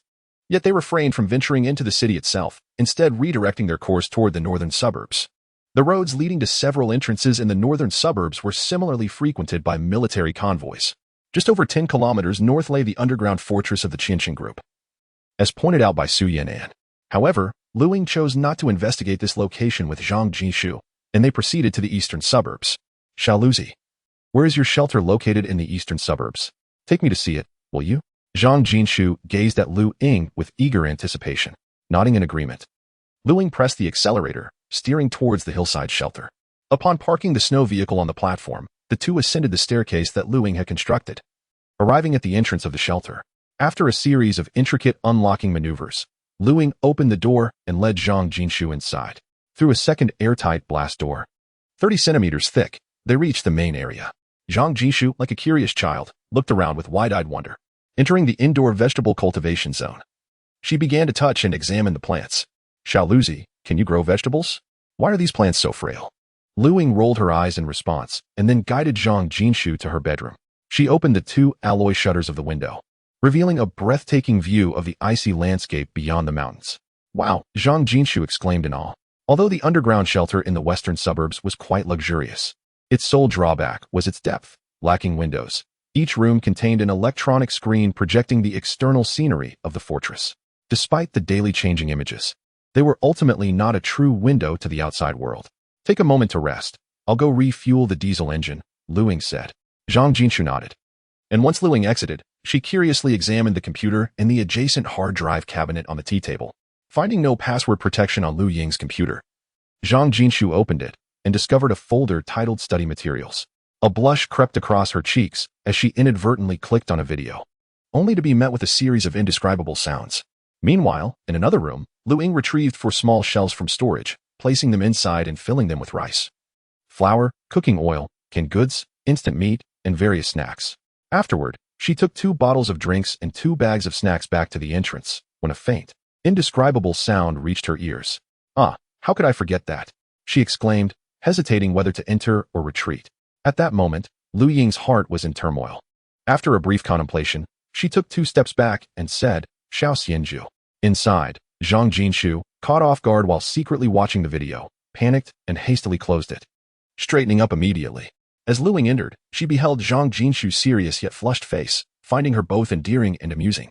Here, have some snacks, Lu Ying offered, handing over the treats and drinks to Zhang Jinshu. With a quizzical look, Lu Ying observed, "Hey, are you feeling unwell? Your face is so red." As she reached out to touch Zhang Jinshu's forehead. "Not bad, is it too warm inside?" Zhang Jinshu nodded enthusiastically, akin to a chick pecking at grains. Yes, indeed it is the temperature, it's rather hot." Subsequently, she furtively glanced at Lu Ying. Oh dear, how embarrassing. Zhang Jinshu's adorable little feet nearly dug into the floor. Lu Ying stifled a laugh, though she found it challenging to contain herself. After sipping on her drink, Zhang Jinshu expressed a desire to explore the entire tunnel. Lu Ying, with a blush gracing her cheeks, guided her through the passageway. "Alas, little Luzi, your living conditions are quite modest," Zhang Jinshu remarked, giving Lu Ying's shoulder a gentle pat. Then, she recalled the impending regulations to be enforced at the Western Suburb shelter in 3 months, which cast a shadow of worry upon her. Observing the concern etched on Zhang Jinshu's face, Lu Ying affectionately tousled her hair. "Do not fret, by the time you relocate, I will possess more than just this small abode. There are ample supplies stored in another warehouse, sufficient to sustain us all." "Oh, where is this other warehouse? Might you take me to see it?" Lu Ying shook her head gently. "Not at this moment. That area is teeming with zombies. After the military evacuates the survivors from Yun City, we can gradually transport the supplies from there." "Oh," Zhang Jinshu nodded in understanding. "Well then, it is getting late. Let us return." Lu Ying glanced at the time. It was already 5 in the afternoon. Upon exiting the tunnel, the two boarded a vehicle and made their way back to the Western Suburb bunker. Upon entering the room, both Lu Ying and Zhang Jinshu were taken aback to find Meng Nanxing and Gao Su had arrived at some point. Noticing their return, Gao Su's expression shifted subtly. With Lu Ying's keen eyesight and her mind preoccupied with thoughts concerning the Gao family, she immediately focused on Gao Su, noting the change in his demeanor, which prompted some speculation within her. "Senior brother," Meng Nanxing greeted with a smile and a nod. Chapter 44, The Plan and Ambush. Lu Ying nodded, her peripheral vision consistently monitoring Gao Su. "Ah, Xiao Lu. Nanxing mentioned that she and Xiao Su will be getting engaged next week and wishes to invite us to join the celebration."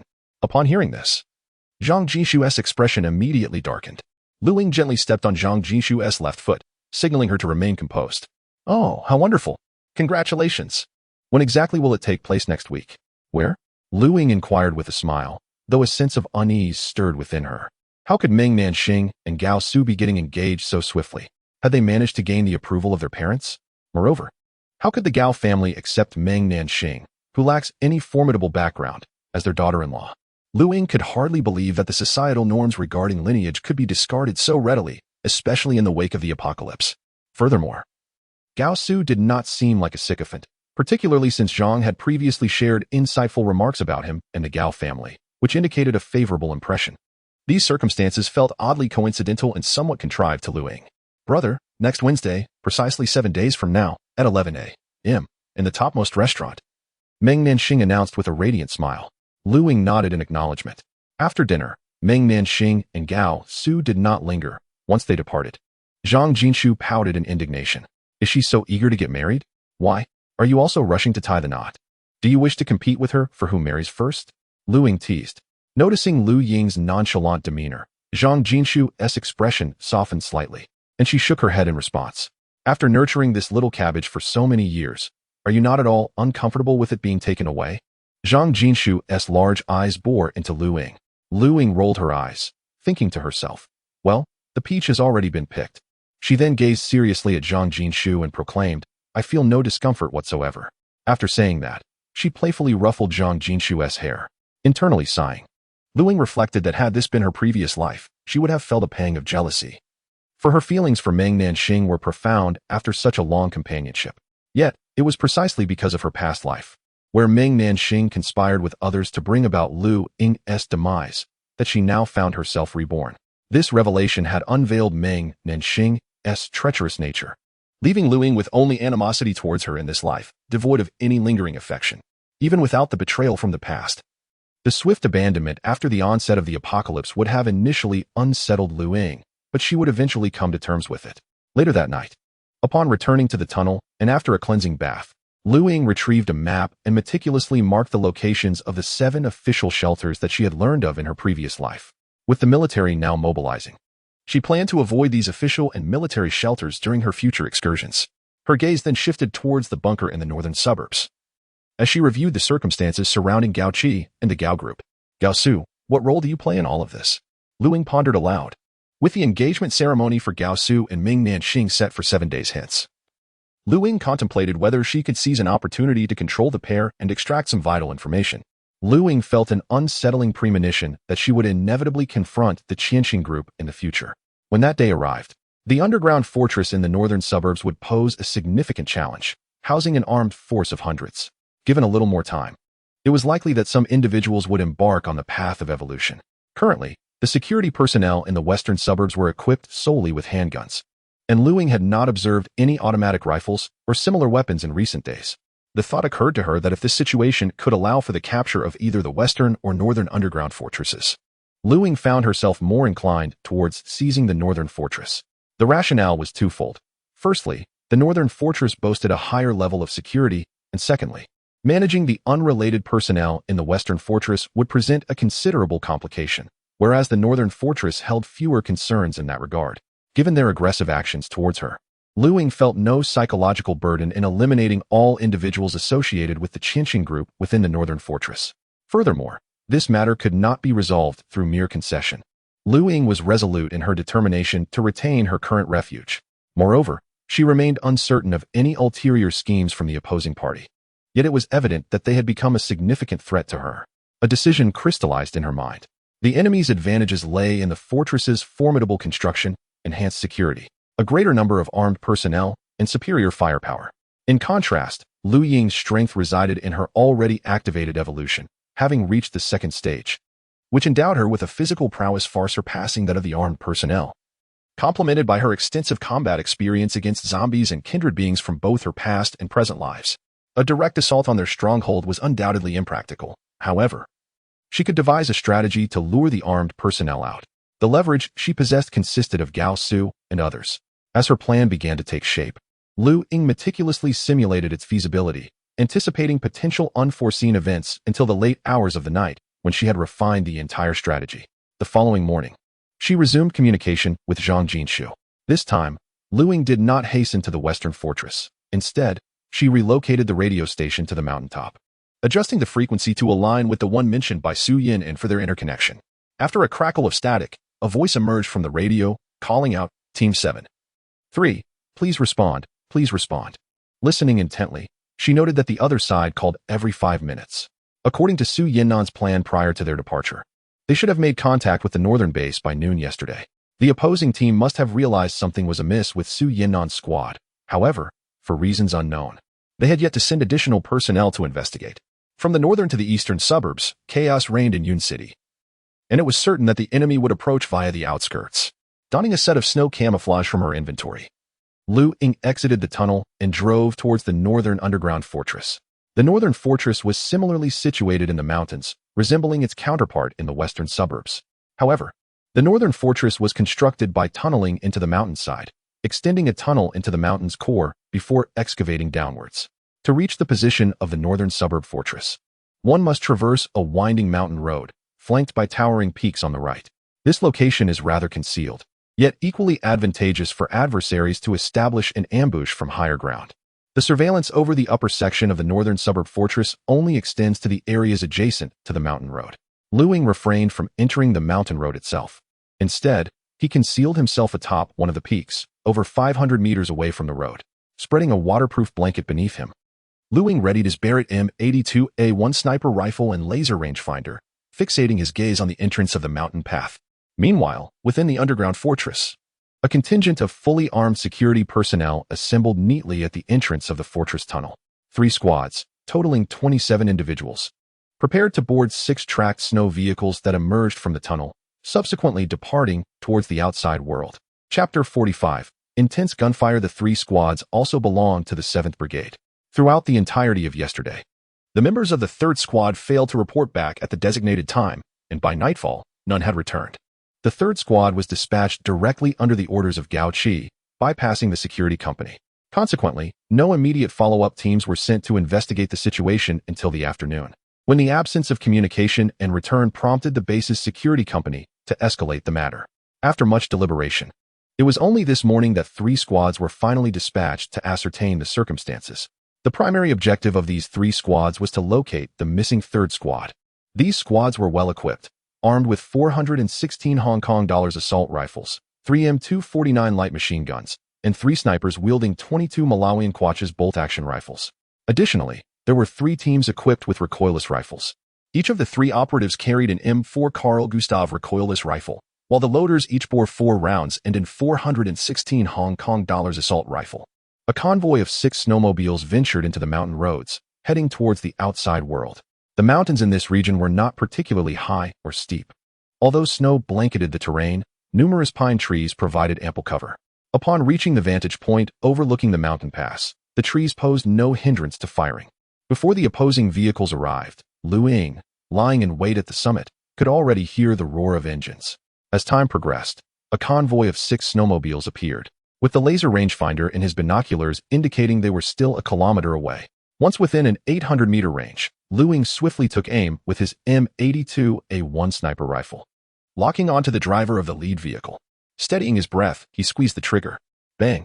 The sound of the shot echoed as the bullet pierced the windshield and struck the driver in the chest. The driver immediately slumped over the steering wheel, causing the vehicle to veer off course and crash into the mountainside. Bang! A second shot rang out, and the driver of the last vehicle was struck in the head. His skull shattered, blood spraying forth as the entire convoy came to an abrupt halt. All armed personnel disembarked, seeking cover behind the snowmobiles while searching for the sniper's position. Through the scope, Ying observed 3 snipers and 3 armed individuals carrying recoilless rifles, leaving him momentarily speechless. He promptly aimed at one of the snipers who had begun to set up his rifle and pulled the trigger. The gunfire resounded, and the sniper was hit in the head, blood flowing as he fell backward. Among the convoy, one armed individual with binoculars had detected Ying's general location and immediately directed the machine gunners to return fire. Rat-a-tat-tat. Rat-a-tat-tat. The M249 light machine gun unleashed a fierce barrage, bullets raining down on Ying's position, while 3 armed personnel readied their M4 recoilless rifles. As one of the gunners pulled the trigger, the sound of the round being launched echoed, followed by a high explosive shell slicing through the air towards Ying's previous position. Boom! The explosion erupted, scattering the surrounding snow and uprooting several pine trees. Before the adversary's recoilless rifle could discharge, Ying had already shifted his position, gliding 30 meters to the left. The sound of the high explosive shell detonating reverberated, causing a ringing in his ears, followed by a tremor beneath him. Enduring the auditory disturbance and the quaking sensation, he continued to aim at another sniper and pulled the trigger. The second sniper was struck by a 12.7mm round, which tore a gaping wound in his chest, sending blood and shattered bone fragments flying. The sniper collapsed lifelessly to the ground. In swift succession, Ying fired twice more. One bullet eliminated the last sniper, while the other dispatched an armed individual shouldering an M4 recoilless rifle. The squad commander, witnessing this scene, was infuriated. Identify that bastard's precise location and bombard him with artillery. Team 2, contact base support immediately and bring in the heavy artillery. Another squad commander, taking cover behind a tire, reported the current situation via radio, requesting assistance. The enemy's M249 light machine gun fired continuously, masking the sound of Ying's shots. And due to the cover of trees, they failed to realize he had repositioned. Following the sniping of the 2 armed personnel, 3 others, sheltered behind a snow vehicle with binoculars in hand, pinpointed Ying's location and promptly directed the machine gunners and 2 individuals with recoilless rifles to adjust their aim. Grasping his sniper rifle, Ying again relocated, just as 2 high explosive shells detonated at his previous position. The ground shook violently, and Ying shook his head to clear it. Upon reaching a new vantage point, he retrieved his 191 precision rifle and retaliated. Bang, bang, bang. Bullets flew forth, some striking the snow vehicle, while others found their mark on various armed personnel. Soon after, 2 shells soared toward him, accompanied by a hail of machine gun fire. As he ran, covering his ears, Ying reached a 4th new location, unleashing an entire magazine of bullets upon the 2 armed personnel with recoilless rifles. One was perforated by bullets, turning the snow vehicle into a sieve, while the other, struck in the shoulder, sought refuge behind a tire. With the fire aim neutralized, 3 formidable M249 positions remained, and Ying aimed once more. At this juncture, the enemy was approximately 700 meters away, within the effective range of his 191 precision rifle, which, though not as forceful as the 3 light machine guns, offered superior accuracy. During the first 3 months of the apocalypse, Ying had invested considerable resources into honing his skills with light weaponry, and now that training bore fruit, he returned to his previous shooting position and aimed at one of the machine gunners, pulling the trigger once again. The machine gunner was hit in the left shoulder and immediately ceased fire, taking cover behind the snow vehicle's tire. Just then, an armed convoy emerged from behind. Following the elimination of the 3 snipers, one of the squad commanders promptly used a personal radio to call for reinforcements from the base. The snow vehicles that appeared this time were astonishing, with 4 of them bearing heavy machine guns of 12.7mm caliber atop their roofs. Additionally, 2 pickup snowmobiles appeared to be towing multiple rocket launchers, while another 2 pickups were hauling twin-mounted anti-aircraft cannons, accompanied by more than a dozen other snow vehicles. Reinforcements arrived in abundance. Witnessing this scene, Lu Ying sighed softly. He had initially intended to eliminate the remaining personnel from a distance, then seize their equipment. Particularly the ammunition carried by the 3 snipers, the 3 M4 recoilless rifles, and the remaining snow vehicles, all of which he yearned to claim. However, the arrival of the enemy's reinforcements rendered his aspirations for confiscating their weaponry futile. Damn, Lu Ying was at a loss for words. Where on earth did these individuals acquire such armaments? Were they plotting a rebellion? Gazing through his scope at the impressive array of weapons, Lu Ying felt a deep yearning. Sooner or later, they would be his. He promptly stowed his rifle and swiftly crawled backward towards the rear of the mountain, then sprinted away with all his might. Chapter 46. The fierce firepower of reinforcements. As Lu Ying had just retreated, the thunderous roar of multiple rocket launchers erupted, echoing like a clap of thunder. Boom, boom, boom. The rocket artillery unleashed a barrage, saturating the area where Lu Ying had recently ambushed. Following this, twin-mounted anti-aircraft guns and 12.7mm vehicle-mounted heavy machine guns unleashed a relentless hail of fire, with each round whistling through the air, bombarding the opposing hillside like a torrential downpour. The explosive sounds reverberated as artillery shells detonated, filling the mountain with smoke, causing snow and trees to be thrown into the air. Countless pine trees were shattered or uprooted, and Lu Ying, who had not yet fled far, felt a tingling sensation at the back of his head. The density of the firepower was so intense that had he hesitated for even a moment, he would have been reduced to mere pulp. Indeed, it was these weapons, crafted by human ingenuity, that proved most formidable. Lu Ying's resolve to acquire these weapons for himself grew even stronger. Upon reaching the open ground at the foot of the mountain, Lu Ying retrieved a snowmobile and set off toward the northern suburban district. From a distance, he noticed military vehicles continuously entering and exiting the main road of the district. He sought a smaller path that had already been cleared by the military, avoiding their forces as he exited the city from another junction. Finding a concealed location, he took out the snow vehicle from his space and headed toward the western suburban fortress. At the outlet of the northern mountain road, the vehicle mounted multiple rocket launchers had ceased fire after 2 rounds, while the linked anti-aircraft guns and vehicle-mounted heavy machine guns continued their onslaught. Following the arrival of the reinforcement troops, the hidden enemies on the opposing hillside ceased their fire. "Cease fire," commanded the officer in charge of the support units, ordering all firing units to halt. Everyone concealed themselves as drones were deployed. 2 armed personnel at the rear of the convoy carried 2 black boxes, extracting a quadcopter reconnaissance drone for launch. One of the armed personnel piloted the drone toward the opposing hillside for reconnaissance. As the smoke from the artillery explosions gradually dissipated, the drone flew over the shell-scarred area, finding no trace of enemies or bodies. "Commander, no targets were detected on the opposing hillside," the drone operator quickly reported. "Expand the reconnaissance range." Once it was confirmed that there were no anomalies on the hillside and its surroundings, the reinforcements began a preliminary examination and bandaging of the injured armed personnel. The remaining armed personnel all returned, leaving only 2 squads and 6 vehicles to transport the bodies and damaged snow vehicles. On Lu Ying's journey to the subterranean fortress in the western suburbs, a spacious conference room on the lowest level of the northern base housed over a dozen impeccably dressed mid to senior level executives from Qianxin Group and Pancher Security Company, sitting upright in anticipation. At the forefront of the conference room loomed a large electronic screen. The attendees waited in silence for over half an hour, until 2 images appeared on the screen, one on the left featuring a middle-aged man in a striped suit with a grim expression, and the other on the right showcasing a woman in a sleek black suit with slicked-back hair, vibrant red lips, a prominent nose, and deep-set eyes that bore an air of seriousness. The presence of this formidable woman caused the attendees to straighten their posture even further. A deep voice resonated within the conference room. "Mr. Gao, this foolish and failed operation was precipitated by your actions. The headquarters has decided to temporarily revoke your authority over the security company's deployments." The voice of the sharp and capable woman conveyed no hint of emotion. The middle-aged man on the screen, his expression darkened, struggled to contain his anger, his countenance growing increasingly grim. "Fine," he uttered tersely before falling silent. Your report indicates two calibers of ammunition, the first being 8.6 millimeters and the second 5.8 millimeters, based on the 5.8 millimeters rounds. You surmise that the ambush on the convoy was likely executed by either the local garrison or a sniper team dispatched by the security forces. A middle-aged man in his 40s spoke, his voice trembling slightly. Yes, aside from the military and law enforcement armed forces, no other factions possessed the capability to deploy 5.8 millimeter sniper rifles or precision firearms.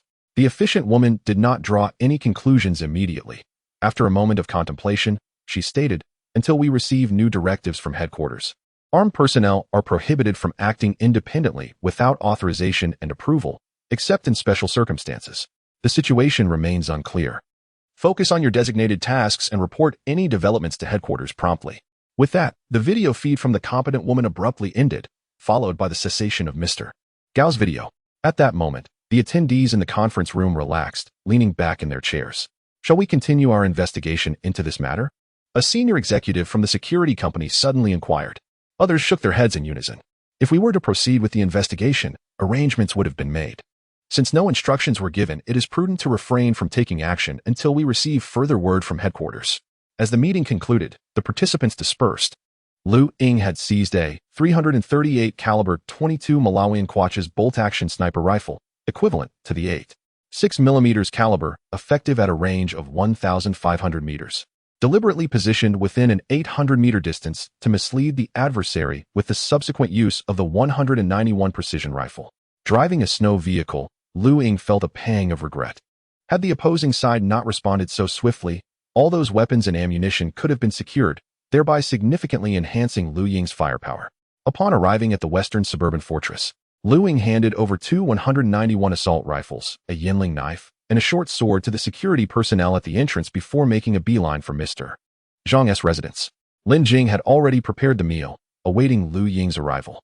Just as Ying sat down, Zhang Jinshu pounced upon him, eagerly sniffing him before frowning and asking, "What's with this strong gunpowder scent?" 3 pairs of eyes turned to Ying in unison. "I encountered a few zombies on the way and dealt with them using my firearm."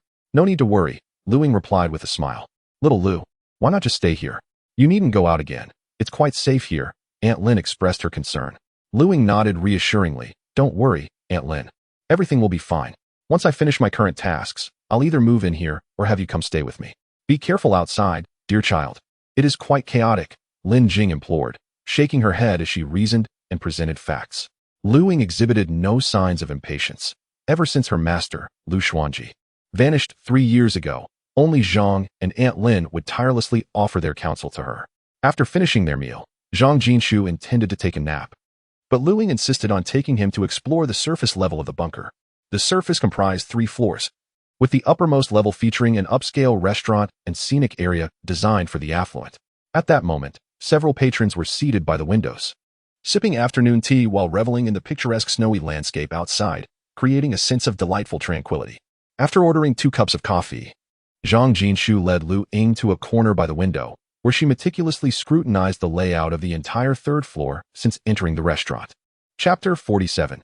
A teasing encounter. The 3rd floor boasts an expansive area, with circular banquet tables arranged throughout its center, while a stage is constructed against one wall. Flanking the stage are 2 doors, indicating that the initial design took into account the possibility of the affluent residents of the bunker hosting balls or banquets to alleviate their boredom. To the left of the dining area lies a section filled with numerous rooms, where the 2, after finishing their coffee, explored each chamber. These rooms are designated as makeup and rest areas, as well as changing rooms, devoid of surveillance cameras. However, the corridors and dining area are replete with monitoring devices. Memorizing the layout of the entire 3rd floor, it became apparent that any future actions would have to be carried out in the rest areas, with the surveillance equipment posing a considerable challenge. Returning to a corner by the window, Ying contemplated their forthcoming plans, while Zhang Jinshu observed Ying, lost in thought. "What are you pondering?" Zhang Jinshu tugged at Ying's ear. Coming back to reality, Ying mischievously pinched Zhang Jinshu's delicate face. I'm contemplating how to navigate the days ahead." At that moment, an incongruous voice interjected, "How you spend your future days is of little consequence. What matters is that you remove your filthy hands." Ying, puzzled, turned towards the sound. A slender young man, clad in a wine-red casual suit with long hair cascading over his shoulders and a rose pinned at his collar, approached, his angular face etched with ire.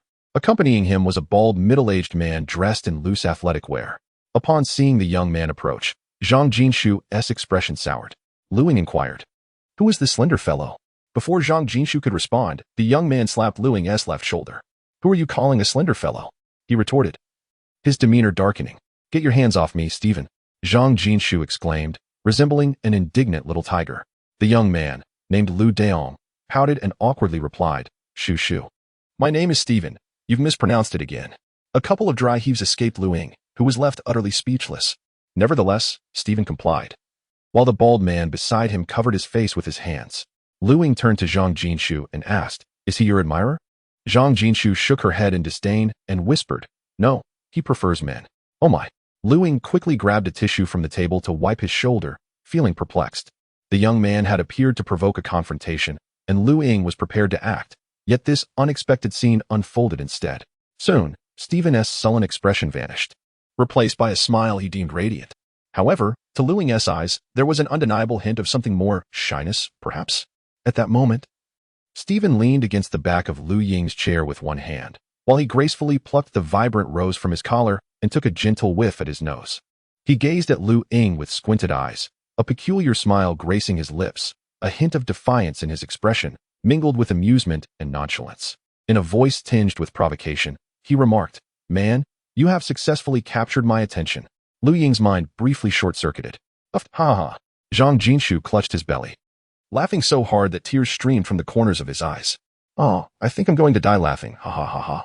The patrons at the surrounding tables, indulging in afternoon tea, displayed various reactions. Some turned crimson with suppressed laughter, while others, like Zhang Jinshu, clutched their bellies with one hand and covered their mouths with the other, struggling to maintain composure.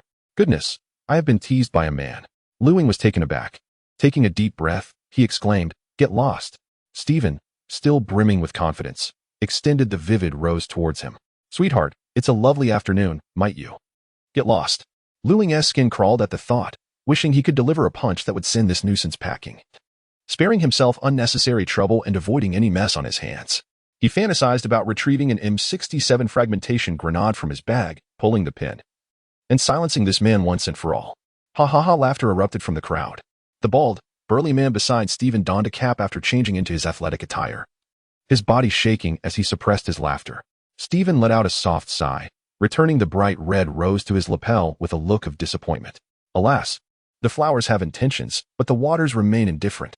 With that, he flicked his long hair in a stylish manner and turned, leaving the onlookers with a desolate silhouette. "Waiter, do you have any alcohol?" A restaurant attendant approached with a bottle of alcohol-based hand sanitizer. "Ha ha ha. Oh, little Lu, you've been teased, ah." Zhang Jinshu couldn't contain his laughter. Lu Ying's expression darkened. "Hey, stop that. If you keep laughing, you'll end up with Crow's feet." Zhang Jinshu took a deep breath, struggling to suppress his amusement. Lu Ying rolled his eyes and playfully asked, "Little fairy pig, I have a question. Mm?" Zhang Jinshu's large, watery eyes turned towards Lu Ying. "Do you think he was in front or behind?" Zhang Jinshu rolled his eyes. "All right, no more jokes. That was a bit off. I initially thought he was your admirer, pursuing you." Zhang Jinshu shook his head. "That's just one of his usual flirting tactics. I don't know where he learned it, but it's certainly peculiar. Let us go out for some fresh air." After exiting the suburban bunker, Zhang Jinshu occasionally chuckled, while Lu Ying felt somewhat helpless. "Little Lu, now that he has his eyes on you, you must be careful. Does he dare to force himself on me?" Lu Ying asked, astonished. Zhang Jinshu shook his head. "Not quite. He is quite persistent and will continue to linger." "Do you know him well?" Lu Ying inquired. Despite his peculiar tastes, he possesses considerable talent in computer networking and technology. "Oh, do tell me more." Upon hearing the term computer network technology, Lu Ying felt a stir within her. Perhaps this was the lament of a genius, born into the wrong gender. From a young age, Stephen displayed an extraordinary talent in this field, prompting his father to deliberately nurture his abilities. He enlisted the finest tutors and later traveled to various countries to acquire knowledge and practical experience. After returning to China a few years ago, he established a cybersecurity company. "I am aware of his high level of expertise, but the extent of his proficiency remains unclear to me." Lu Ying nodded, contemplating the potential for future collaboration. Yet she understood that any partnership must not require her to compromise herself. The domestic headquarters of Qianxin Group is situated within a concealed underground city, enveloped by towering mountains. Previously, a capable woman had appeared on the electronic screens at the base in the northern outskirts of Ying City. Now, she sat in a luxurious, spacious office, intently focused on the report in her hands. Shortly thereafter, a middle-aged man clad in snow camouflage knocked and entered, standing at attention within the office. Without lifting her gaze, the competent woman instructed, "You are to travel to Yun City and take charge of the local security company. Expedite the reorganization of the Yun City security firm. The headquarters has granted you authorization to expand its scale in the city." She then waved her hand dismissively. Understood. The middle-aged man exited the office, while the capable woman finished reviewing the report and documents before placing them on her desk. One page prominently displayed Lu Ying's photograph in the upper right corner. Chapter 48. Security forces of the western suburb bunker. The sleek black snow vehicle sped across the snowy expanse on the outskirts of Yun City. Inside, the temperature was quite high. Lu Ying, accompanied by Zhang Jinshu, skillfully maneuvered to avoid the military convoy tasked with relocating survivors. As they had yet to find a suitable location to collect crystal cores, Zhang Jinshu, clad in 7 layers of thermal clothing, was beginning to perspire from the heat. She shed the excess layers, leaving only 3, and finally exhaled in relief. She reclined her seat, removed her boots, and propped her small, warmly clad feet, adorned in white long socks, comfortably on the center console. Lu Ying cast a sidelong glance. The 3 layers of thermal clothing accentuated the young lady's stunning silhouette. Her toes stretched out comfortably as she evidently indulged in a languorous stretch. "Little Lucy, when do you think this fairy will begin her evolution? Just like you?" Lu Ying shook her head. "Who knows? Evolution is devoid of any discernible pattern." Pondering Zhang Jinshu's question, Lu Ying fell into contemplation. In her previous life, whether it was herself, Meng Nanxing, or other evolved beings, they all awakened their abilities and commenced their evolution only after a month had elapsed since the outbreak of the ancient virus. In this life, for reasons unknown, she had been reborn. Her previous powers seemed to have returned alongside her, as did the mysterious bound book and ring. Lu Ying speculated that her resurrection was likely connected to that enigmatic tome. Turning her gaze towards Zhang Jinshu, Lu Ying felt a wave of warmth. She draped the coat that Zhang Jinshu had removed over her shoulders. "Little enchantress, you disturb my tranquility." Lu Ying sighed inwardly. In her previous life, communication with Uncle Zhang and his family had ceased over a month after the virus outbreak. She wondered if that girl had awakened her powers and begun her evolution. Upon reaching the southern suburb warehouse near Yun City, Lu Ying halted the snow vehicle. From a distance, she observed that the southern warehouse area was now encircled by a perimeter of barbed wire. Inside, fully armed troops patrolled, and the snow had been cleared, revealing numerous snow vehicles and transport trucks actively moving various supplies. Even the warehouse she had previously rented, which had been empty, was now in use. Zhang Jinshu stirred awake, her eyes still bleary with sleep as she regarded Lu Ying with curiosity. "Ah, little Lucy, what brings you here?" She yawned inquisitively. "I came to see if I could gather some supplies, but it seems the military has taken control of the warehouse area. Let us head to the next location." They then set off towards the southern freight train station. However, before they could arrive, the entrances and exits of the freight station were already secured with a barricade, and 2 temporary guard booths had been erected on either side, manned by 4 fully armed soldiers standing watch. Observing this scene, Lu Ying felt a sense of relief. Had she not acted swiftly, she would have found it nearly impossible to enter the freight station alone after the military's takeover. All the soldiers on duty wielded 191 assault rifles, and further in the distance, anti-aircraft artillery and self-propelled guns were positioned, causing Lu Ying to feel a pang of envy. After escorting Zhang Jinshu back to the western suburb fortress and having dinner, Lu Ying returned to her haven. Taking a sheet of paper, I sketched a simple layout of the west suburb underground fortress as observed today, with particular annotations on several rooms within the dining area of the 3rd floor. In the forthcoming engagement ceremony between Meng Nanxing and Gao Su, these rooms may serve as potential venues for the couple and a few members of the Gao family. The Gao family resides on the 15th floor of the fortress, and Lu Ying lacks the clearance to enter their living quarters. The only accessible area at present is the dining hall on the 3rd floor. On the 2nd page, I recorded the current number and armament configuration of the security personnel observed in the fortress over the past few days. Typically, for armed guards are stationed at the outer gate. As of today, they are equipped solely with handguns, with no signs of assault rifles or other weaponry. Upon entering the main gate of the fortress, there are 2 large rooms on either side, filled with security personnel, but they remain closed off, leaving Lu Ying unable to ascertain their exact numbers. The 1st and 2nd floors, as well as the basement and 16th floor, are populated by security and management staff. Each level of the fortress's living area generally has at least 4 security personnel patrolling, adding the guards near the security doors.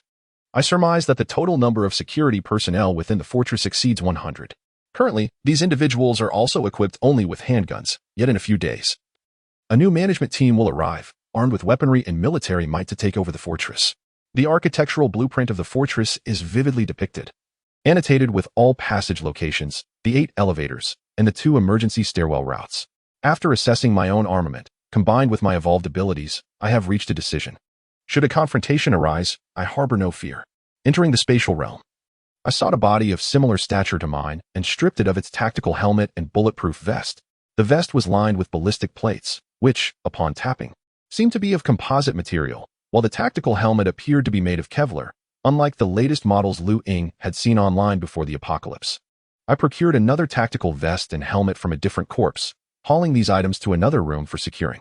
With an M17 tactical handgun, painted in a brownish hue and equipped with a red dot sight, I aimed at the front and side of the helmet. Bang bang. The tactical helmet showed some depression, but effectively withstood the close-range shots. Next, I targeted the tactical vest, firing 2 more rounds. The bullets failed to penetrate the vest. With a plan forming in my mind, I now needed to ascertain the number of armed personnel within the fortress. Glancing at my sanctuary, I recalled the facilities of the West Suburb Fortress. Ying felt increasingly resolute. Seizing the West Suburb Fortress would enhance living conditions. Chapter 49, Uncle Zhang. Do you wish to acquire the Shijiao Fortress? Ying retrieved a Type 92 pistol, conducting another test. Both the tactical helmet and the tactical vest withstood the gunfire. As for the 191 precision rifle, it had already been validated through combat experience. The tactical helmets and bulletproof vests worn by these armed individuals were evidently of insufficient grade, utterly incapable of resisting rifle shots. Armed with these 2 items, Ying felt a surge of confidence. These items could be transported into his spatial realm, and moreover, he could disassemble the 191 assault rifle and convey it without revealing his spatial capabilities. After much contemplation, he realized the variables were too numerous. It would be more prudent to seize control of the entire underground fortress at Shijiao directly. This thought ignited a spark of inspiration within him, prompting Ying to mentally review the entire plan. As a cigarette burned to its end, his gaze shifted, and he found himself resolute. Regarding the subsequent management and disposal of the wealthy individuals once the Shijiao fortress was captured, those matters could be entrusted to General Zhang. Ying currently lacked the interest to engage in such affairs. His primary objective was to covertly secure the Shijiao fortress while enhancing his own strength. He extracted a 191 precision rifle along with 2 assault rifles, thoroughly disassembling all 3 weapons. After some deliberation, he fetched 3 large cardboard boxes and filled them with clothes. He then produced 3 identical boxes, placing the disassembled rifles and 30 magazines into them, followed by 2 M17 tactical handguns and 20 magazines, all carefully layered with clothing on top. Subsequently, he stored all these items within his spatial realm. After enjoying a warm shower, he fell into a deep slumber. The following morning, Ying retrieved a snowmobile from his spatial storage, loading the 3 boxes filled with clothes into the trunk as he set off towards the Shijiao fortress. Throughout the journey, he pondered how best to persuade General Zhang to agree to his plan. After much reflection, he concluded that there was no need for excessive circumlocution. The Zhang family had always been forthright with him, never treating him as an outsider. Ultimately, capturing the Shijiao sanctuary would still require General Zhang's management. Upon arriving at the periphery of the Shijiao fortress, 2 security personnel meticulously examined the 3 large boxes Ying had brought, handing over his Yinling knife and short sword to them before he entered the fortress parking area, carrying the 3 large boxes into the building. Zhang Jinshu expressed curiosity about their contents. Ying quickly intervened, saying, "Little fairy pig, inside are my undergarments. Do you really wish to see?" Zhang Jinshu, slightly disdainful, scampered back to the sofa to continue watching a vintage Qing dynasty drama. Returning to his room, Ying stored the 3 boxes containing clothes back into his spatial realm and retrieved the other 3 boxes filled with assault rifles, handguns, and ammunition. After some consideration, he also took out 4 M67 defensive fragmentation grenades and 4 Mk3A2 offensive grenades, placing them into one of the boxes. He then extracted 600 rounds of ammunition, distributing them among the 3 boxes. "Little fairy pig, where's Uncle Zhang?" he asked as he entered the living room, gently ruffling Zhang Jinshu's little head. Feeling a surge of affection, truly obedient. Your father is in the tea room," she replied. Ying rose and made his way to the tea room. As Lu Ying approached, Mr. Zhang poured a cup of tea for him. Uncle Zhang, do you know when the new management team will arrive? Lu Ying inquired after finishing his tea and setting the cup down. Approximately in 3 or 4 days, Mr. Zhang replied. By the way, Uncle Zhang, is this new management team coming from another province? Mr. Zhang paused in his pouring, raised his gaze to Lu Ying, and after placing the teapot down, he fixed his eyes on Lu Ying. Young Lu, why do you ask such questions? Just then, Zhang Jinshu entered, taking a seat beside Lu Ying. He was about to request a cup of tea, but sensed an unusual atmosphere. Noticing Zhang Jinshu's entrance, Lu Ying felt no need to conceal his intentions. Uncle Zhang, if I am able to take this fortress, would you be willing to become its master? Upon hearing this, both Mr.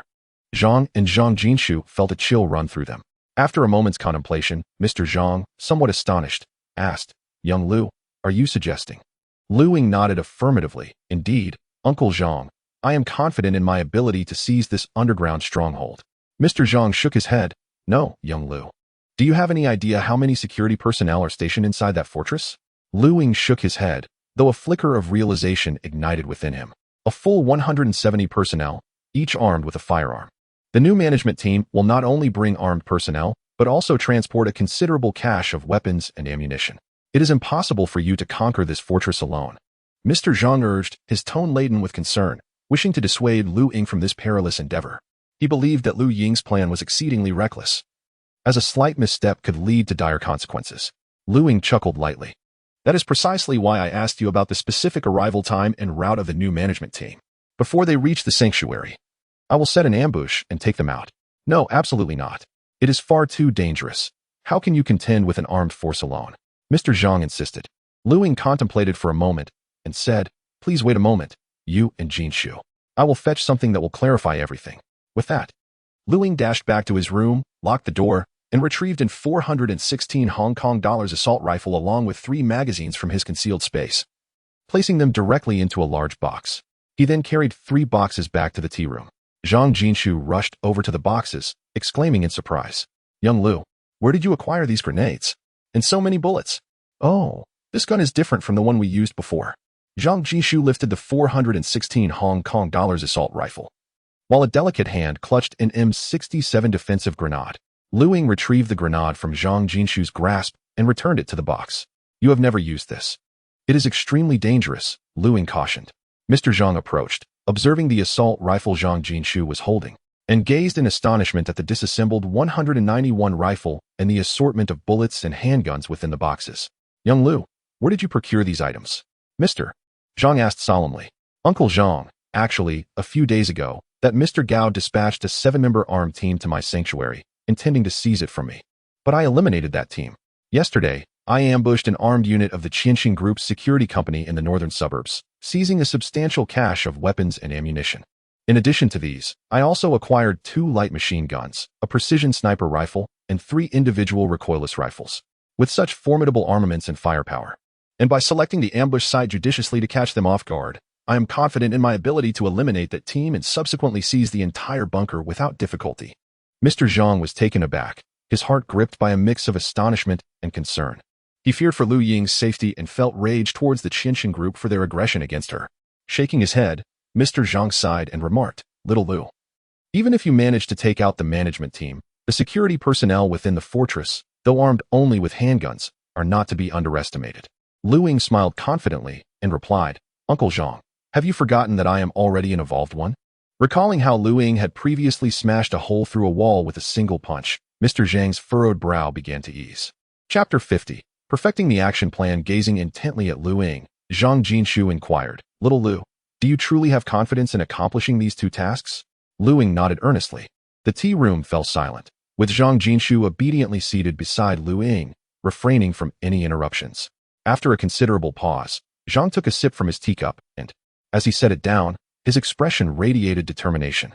Very well, I shall provide you with the operational route and timeline for the new management team this afternoon. Now, elucidate all your plans to me. I wish to hear every step in detail. Lu Ying flashed a smile, and subsequently laid bare the plan she had meticulously devised in her mind. After a span of over 10 minutes, as she concluded her exposition, Zhang occasionally nodded while at times furrowing his brow. After a moment of contemplation, he remarked, Your plan harbors a significant loophole. Please, go ahead, Uncle Zhang. Lu Ying replied solemnly. Little Lu, as long as you remain under surveillance within the fortress the moment you take action. The control center on the 16th floor will immediately pinpoint your exact location. All security personnel within the fortress will expedite to your position, and they are far more familiar with the layout, capable of lurking in ambush at any corner. Lu Ying nodded, a hint of resignation in her demeanor. Uncle Zhang, at present, I lack a countermeasure for this. According to my plan, I intend to sabotage the entire power system of the fortress and utilize the cover of darkness to execute my operations. Zhang pondered briefly before responding. I will arrange for someone to control the fortress's security systems. You should commence your operation from the 16th floor control center and secure it first. Lu Ying gazed at Zhang in astonishment. Uncle, is the person you're bringing in reliable? She asked uncertainly. Rest assured, there is absolutely no issue, Zhang replied with unwavering confidence. Thereafter, the two engaged in a discussion to refine the entire action plan, continuing until midday. Zhang Jinshu, with her mouth slightly agape and wide eyes darting between her father and Lu Ying, marveled at the audacity of Lu Ying's scheme. After their meal, the trio returned to the tea room, where Lu Ying assembled 191 rifles and placed them in a cabinet. 8 grenades were similarly secured by Zhang in a drawer. Uncle Zhang, tomorrow I will procure a set of bulletproof vests for you, Annie, and Jinshu. When the operation commences, you must remain in the room and not venture outside. Zhang nodded, a glimmer of excitement igniting in his eyes. Father, may I accompany little Lu during the operation? Zhang Jinshu inquired eagerly. Absolutely not. Before Zhang could finish, Lu Ying interjected sternly. Little Xian Pig, you cannot join me. You have a more crucial task at hand. Zhang Jinshu's eyes brightened. You must truly wield these firearms. Your duty is to protect Uncle Zhang and Aunt Lin here, understood? Upon hearing the responsibility of safeguarding her parents, Zhang Jinshu nodded gravely. At 2 in the afternoon, Zhang departed the house, presumably to gather intelligence on the management team's specifics. However, Lu Ying did not inquire further, recognizing that everyone harbors their own secrets. More than 2 hours later, General Zhang returned with a grave expression and informed Lu Ying that the new management team would depart from the underground stronghold of Qianxin Group in the northern suburbs at 8 a.m., 3 days hence, coinciding with Meng Nanxing's engagement. He unfurled a map of Yun City, marked with the locations of the northern and southern underground fortresses, connected by a serpentine red line. This delineated their precise route of action. After consulting with others regarding the map, Zhang had identified 4 strategic locations suitable for an ambush. He meticulously pointed out these 4 ambush sites to Lu Ying, each marked in red ink. The new management team comprised a total of 39 members, 7 of whom were from the management team, while the remainder were armed personnel. After handing the map to Lu Ying, Zhang poured himself a cup of tea and took a delicate sip, all the while feeling Lu Ying's probing gaze. Lu Ying harbored mixed feelings. Though she had long suspected Zhang held considerable authority within this fortress, receiving the map detailing the enemy's specific route further altered her perception of him. Acquiring such a map suggested that Zhang had an insider among the mid to high ranks of the opposing group, or perhaps indicated a deeper connection between him and Qianxin Group. However, Lu Ying refrained from inquiring, as a tacit understanding existed between them. Xiao Lu, should the situation become untenable, withdraw immediately. Do not allow yourself to fall into peril. Your safety is paramount, Zhang instructed earnestly. Lu Ying nodded in acknowledgement. Rest assured, Uncle Zhang, I will exercise discretion. Bring the radio that day. We will communicate through this channel after the operation concludes. Zhang produced a slip of paper for Lu Ying, inscribed with the new communication channel, alongside the numbers 001 and 002. If the operation proceeds successfully, simply repeat 001 3 times. If the situation turns unfavorable, upon reaching a secure location, repeat 002 3 times. Once the operation is successfully completed, we will sever all communications between this fortress and the outside world. After you seize control of the 16th floor, we will restore communication. Lu Ying nodded. Then the two engaged in refining and perfecting the comprehensive plan for the day of action. Xiao Lu, once this plan is successfully executed, I will reveal the answers to the questions that weigh on your mind, Zhang remarked with a smile. Lu Ying responded with a smile of her own. That evening, upon returning to the shelter, Lu Ying retrieved 3 intact bulletproof vests from her space, meticulously cleansing them of any traces of blood, intending to deliver them to Zhang the following day. Over the next 2 days, Lu Ying thoroughly inspected the 4 ambush sites and ultimately selected the second location, from which she identified 5 optimal shooting positions. The night before the operation, she removed 2 sets of ballistic plates and inserted them into the front and back of her bulletproof vest.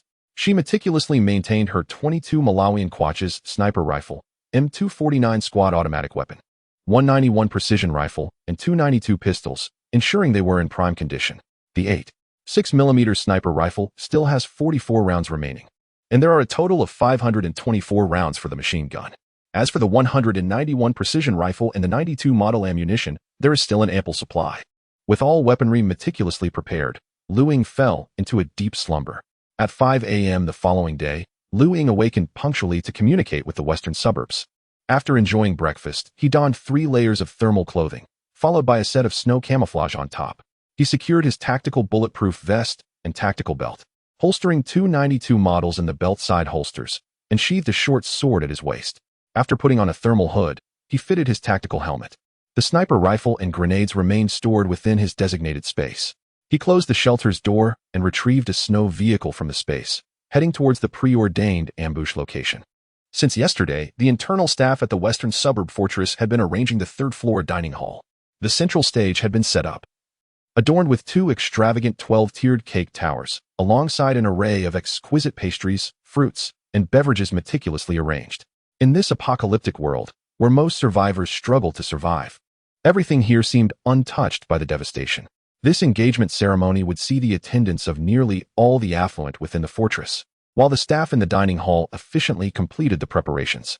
Meng Nanxing, along with the Gao family, was situated in an opulent mansion on the 15th floor, where the ceremonial staff explained the day's proceedings to everyone present, including Gao Su's parents, all of whom wore radiant smiles of joy. Chapter 51. The operation begins. Clad in a striking crimson gown, Meng Nanxing appeared even more fair and delicate. Seated before the vanity mirror, the stylist was meticulously crafting her hairstyle. The reflection of Meng Nanxing in the mirror exuded a radiant beauty, her exquisite face brimming with joy. On the 11th floor, General Zhang wore a grave expression. Having relinquished smoking years ago, he now held a slowly burning cigarette between his fingers, occasionally taking a puff and glancing at the clock on the wall.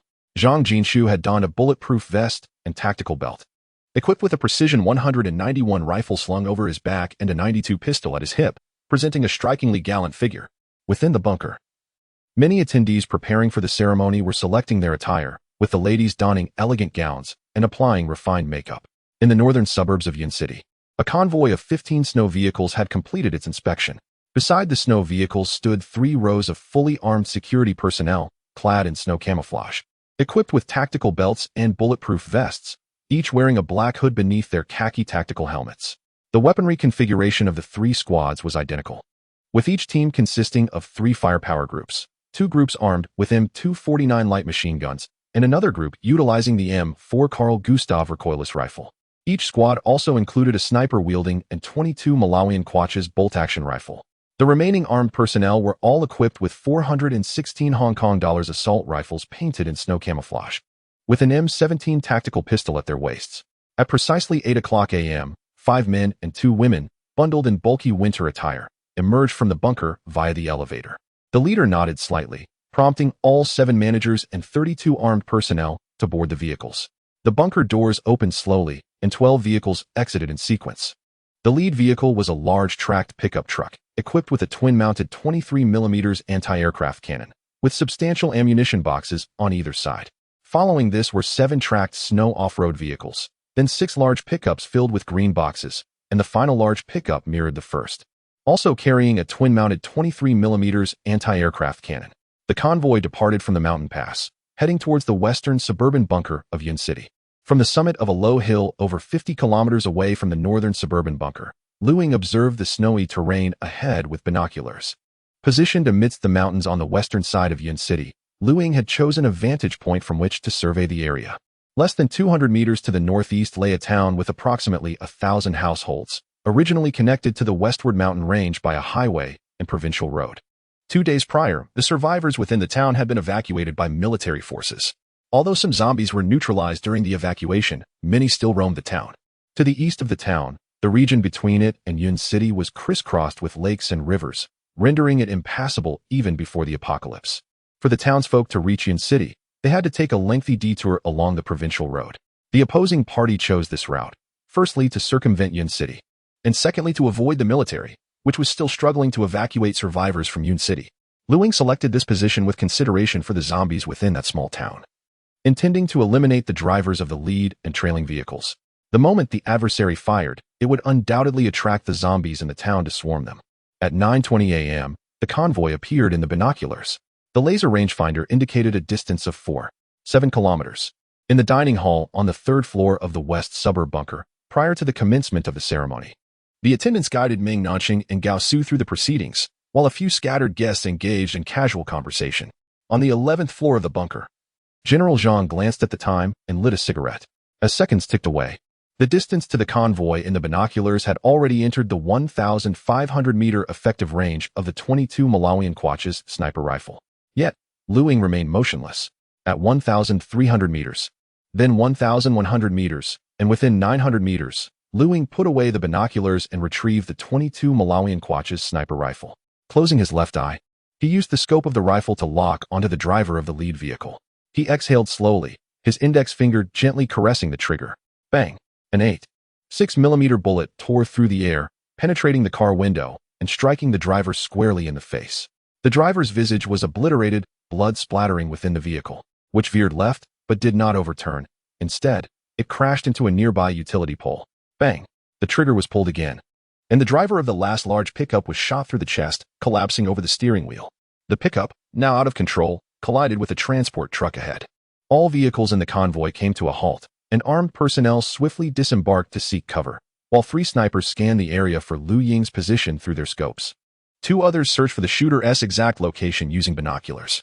Another shot rang out, and an armed individual carrying a portable radio was struck, the bullet piercing both him and the device. A bullet subsequently penetrated a sniper's skull, causing him to crumple slowly to the ground, prompting the remaining personnel to hide behind the vehicles. One commander shouted loudly, at the mountaintop 730 meters to the right front, 3 fire teams, suppressive fire. High machine guns. Aim at that hill and fire. Rat-tat-tat. Rat-tat-tat. Following the commander's orders, 3 light machine gun fire teams unleashed a barrage towards Lu Ying's location for suppressive fire. At such a distance, the light machine guns lacked optics, nearly flooding the area with a rain of bullets. Meanwhile, 4 armed personnel seized the opportunity during the suppressive fire to mount 2 twin-barreled 23mm anti-aircraft cannons on the lead and trailing vehicles. Bang, bang, bang. The 2 linked anti-aircraft cannons unleashed a furious barrage towards Lu Ying's position. A deluge of 23mm high-explosive tracer rounds cascading like raindrops upon the spot where Lu Ying had just been. Following this, 3 armed individuals shouldering M4 recoilless rifles took aim and squeezed the triggers, launching 3 84mm high-explosive shells that erupted thunderously upon the mountaintop. Amidst a torrent of snow and flying debris, the sturdy pines were severed at their trunks. Yet, Lu Ying had already relocated to a pre-selected vantage point, where through the scope of her 22 Malawian Quach's sniper rifle, she had locked onto one of the enemy marksmen. Bang! With a single shot, the second sniper's tactical helmet was pierced, sending the skull and helmet hurtling away, a gruesome mixture of crimson and ivory pouring forth from the wound. Bang! The final sniper was eliminated, and Lu Ying swiftly aimed at an armed personnel manning a 23mm anti-aircraft gun. With a squeeze of the trigger, a resounding shot echoed, and the assailant's neck was shattered, his head lolling to one side as hot blood gushed forth. The commander, hiding behind the vehicle, witnessed this scene and immediately bellowed orders for the gunner, concealed behind the pickup truck, to advance. Chapter 52. The disturbance of the undead. The assistant marksman, with a visage marked by terror and hesitation, found himself compelled to endure the acrid scent of blood and the tumult in his abdomen upon meeting the unwavering gaze of the commander. With a great effort, he shifted the main marksman's lifeless body aside and resumed firing. The air was filled with the sharp zipping of dozens of machine gun rounds whizzing overhead. Subsequently, an 84mm shell detonated a mere 10 meters below, the violent explosion ringing in his ears as he swiftly crawled back to reposition himself. Upon reaching a new vantage point, he refrained from firing, instead peering through his scope at the small town. The gunfire had attracted the undead within, and hundreds of them, drawn from their urban refuge, surged toward the vehicle convoy still engaged in relentless combat. Behind them, thousands more were converging, lured by the cacophony, coalescing into a massive horde at each intersection. Most of the armed personnel took refuge behind the vehicles, with only a few fire teams and a heavy machine gun maintaining suppressive fire. The horde, now less than 100 meters from the convoy, prompted the armed personnel to respond with urgency. The rhythmic staccato of a light machine gun turned its barrel to sweep across the advancing undead, while another commander began organizing a defensive formation utilizing snowmobiles. In addition to the 2 heavy machine guns and 2 light machine gun fire teams that continued to suppress the position from which Ying had previously fired. The remaining armed personnel unleashed a barrage from their 416 Hong Kong dollars rifles against the initial wave of the undead. Not a single one of the over 100 zombies could breach the dense fire net. The heavy machine gun at the rear of the convoy swung its barrel, unleashing a ferocious torrent of fire upon the encroaching horde. Rows of zombies were obliterated, their upper bodies exploding, heads shattered. 2 large ammunition boxes of 23mm high-explosive rounds were expended, leaving the initial wave of the undead reduced to severed limbs strewn across the ground. One zombie, its lower half obliterated, continued to drag its bloodied entrails toward the convoy, seemingly impervious to pain. A bullet swiftly pierced the head of the half-dismembered creature. Ying switched to his binoculars, observing the approach of a second, even larger wave of the undead, a faint smile gracing his lips. "Commander, do you think the sniper on the mountain has been reduced to rubble?" inquired an armed personnel beside the commander. Noting the silence from the concealed sniper since the emergence of the horde, a grave expression crossed the commander's face as he scrutinized the opposite mountain with his binoculars. Meanwhile, another commander, tasked with resisting the horde, had identified the arrival of the even more formidable second wave. At his command, the armed personnel along the defensive line immediately opened fire. The sound of gunfire erupted, a symphony of various calibers igniting the air, dense volleys of bullets raining down upon the advancing undead. Despite the ferocity of the convoy's firepower, the sheer number of the undead was overwhelming. Undeterred by fear or pain, they charged maniacally toward the convoy. The commander quickly ordered that, save for 1 fire team and the heavy machine gun on the first vehicle, all remaining fire teams should reinforce the defensive line against the oncoming horde. The ferocious firepower temporarily halted the advance of the horde. At that moment, another commander shouted, "Old 3, let us retreat. The numbers of the undead are overwhelming." The snipers on the opposite mountain remained vigilant, ready to eliminate anyone who exposed themselves. The rear was already blocked by the horde, and the open ground ahead was perpetually within the sniper's line of sight. The only option now was to hold the line against the horde in the east, while devising a strategy to clear the rear and pave the way for withdrawal. Ying, through the scope, locked onto the second shooter atop the high machine gun. With a pull of the trigger, a resounding bang echoed as the bullet pierced the shooter's face, obliterating half of his skull, causing him to collapse at his firing position. Following that, another shot struck the neck of the anti-aircraft gunner at the rear of the convoy, ending his threat. Ying swiftly relocated, as his previous position was soon enveloped by a hail of bullets. The deputy gunner at the rear, undeterred, focused on continuing fire against the encroaching horde. This time, Ying retrieved the M249 squad automatic weapon from his supply, swapping the ammunition box for one containing 200 rounds. With the bipod deployed and the gun stabilized, he aimed at the armed personnel defending against the horde. As he squeezed the trigger, the M249 unleashed a torrent of fire, each bullet cascading into the opposing convoy like a relentless downpour. The concentrated fire pierced through the pickups, catching the armed personnel off guard, leaving several of them riddled with bullets. A fire team within the convoy, also armed with an M249, immediately directed their fire toward Ying's position. However, positioned at a vantage point, most of their bullets fell short, striking the ground below or ricocheting off nearby pine trees. Ying lowered his aim and unleashed a barrage upon the attacking fire team, sending 30 to 40 rounds their way, effectively neutralizing their threat. He continued to direct his fire upon the convoy. The relentless onslaught persisted, as Ying discharged round after round into the vehicle convoy, inflicting injuries and turning some into mere targets. After exhausting the first ammunition box, Ying swiftly relocated to a new ambush position, replacing it with a second box. Under the commander's orders, 3 recoilless rifle teams unleashed a continuous barrage of 84mm high-explosive rounds toward Ying's previous location, the explosions resonating violently. Seeing 2 of their shooters down, the commander ordered another armed personnel to take their place. The new combatant, eyes ablaze with fury, unleashed a torrent of fire towards the opposing mountain. Yet, Ying had already shifted positions, and all 23mm high-explosive rounds had been expended. He aimed at the high machine gun and squeezed the trigger, sending 2 to 3 dozen bullets into the shooter, who slumped over the controls, blood streaming from his wounds and dripping into the pickup bed. Adjusting his aim, Ying continued to rain fire upon the convoy. With less than half of the second ammunition box depleted, the barrel began to glow red. Pausing his assault, he retrieved a large bottle of water from his supply and poured it over the barrel to cool it down. as clouds of steam billowed forth. An explosion from a shell detonated mere meters to Lu Ying's right. Lu Ying was suddenly overwhelmed by a wave of shock, followed by a disorienting haze. A fragment of a shell struck her right arm, sending a jolt of pain coursing through her. Quickly retreating behind the mountain, Lu Ying reached to examine the area of impact on her right arm. Only the outer layer of her clothing had been penetrated, with the shrapnel lodged within the fabric, surrounded by a charred expanse. Discarding the fragment, Lu Ying grasped her light machine gun and relocated. She unleashed the entirety of her remaining ammunition. The convoy below suffered grievously. With nearly half of the 30 armed personnel taken down by her gunfire, 2 light machine gun teams were rendered ineffective, and members of a recoilless rifle team were mercilessly turned into targets. Neither the front nor the rear high ground could muster the courage to advance. The remaining firepower proved woefully insufficient to withstand the advancing horde. In her new position, Lu Ying utilized her sniper rifle scope to systematically eliminate armed personnel from the convoy attempting to flee the cover of their snow vehicles. Some of the armed men attempted to escape by boarding their vehicles, only to be met with the fatal precision of Lu Ying's .22 Malawian Quach's sniper rifle as she dispatched the drivers.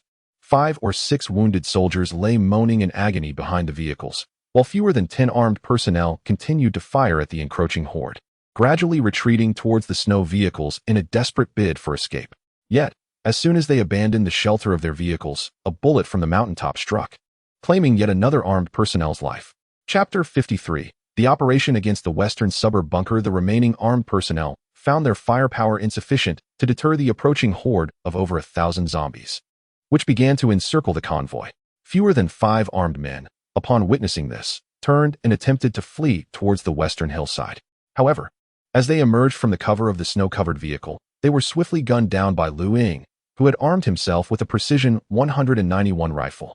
2 of the armed men fell, pierced through the chest, collapsing into the snow, while the remaining 2 sought refuge behind the vehicle once more. Yet, the horde closed in, and the 2 armed men, filled with rage, continued to fire at the advancing undead. As their rifle ammunition was exhausted, they drew their handguns, desperately shooting at the encroaching zombies with cries of despair. One armed man pressed his pistol against his own chin, and with a resounding bang, the bullet penetrated his brain, leaving him slumped against the track of the snow vehicle, lifeless. The last remaining armed man, succumbing to despair, similarly aimed his handgun at his chin and pulled the trigger. But no sound emerged. He had already expended all his bullets. The zombies surged forth, their horrific wails echoing as they overwhelmed him in a tide of flesh. The entire convoy had been consumed by the relentless horde, with zombies feasting upon the corpses of the recently fallen armed personnel. The 7 management personnel dispatched earlier, who had met their fates as Lu Ying unleashed a torrent of fire from his M249 light machine gun, were now reduced to mere fodder for the undead. Observing this grim tableau through his scope, Lu Ying stowed his weapon, contemplating his next move without contacting General Zhang via radio.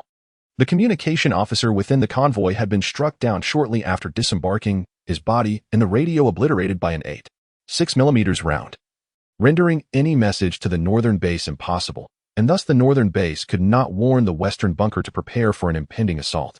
As for the weapons and spoils within the convoy, Lu Ying had no choice but to temporarily abandon them, intending to assess the situation for potential salvage after dealing with the western bunker.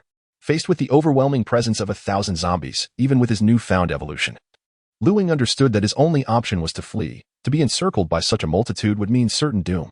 He stowed his tactical belt into his spatial pocket, donned a large, warm coat to conceal his bulletproof vest, and pressed the accelerator as he sped towards the western suburb bunker. Glancing at the time, he noted it was 10:10 a.m. There was still a chance to make it, he murmured to himself. In the expansive dining hall on the 3rd floor of the western suburb bunker, elegantly dressed gentlemen and their ladies gathered in clusters, wine glasses in hand. The men engaged in discussions regarding the potential duration of the apocalypse and its possible trajectories, lamenting the loss of value in their assets, particularly those in real estate, which had plummeted overnight.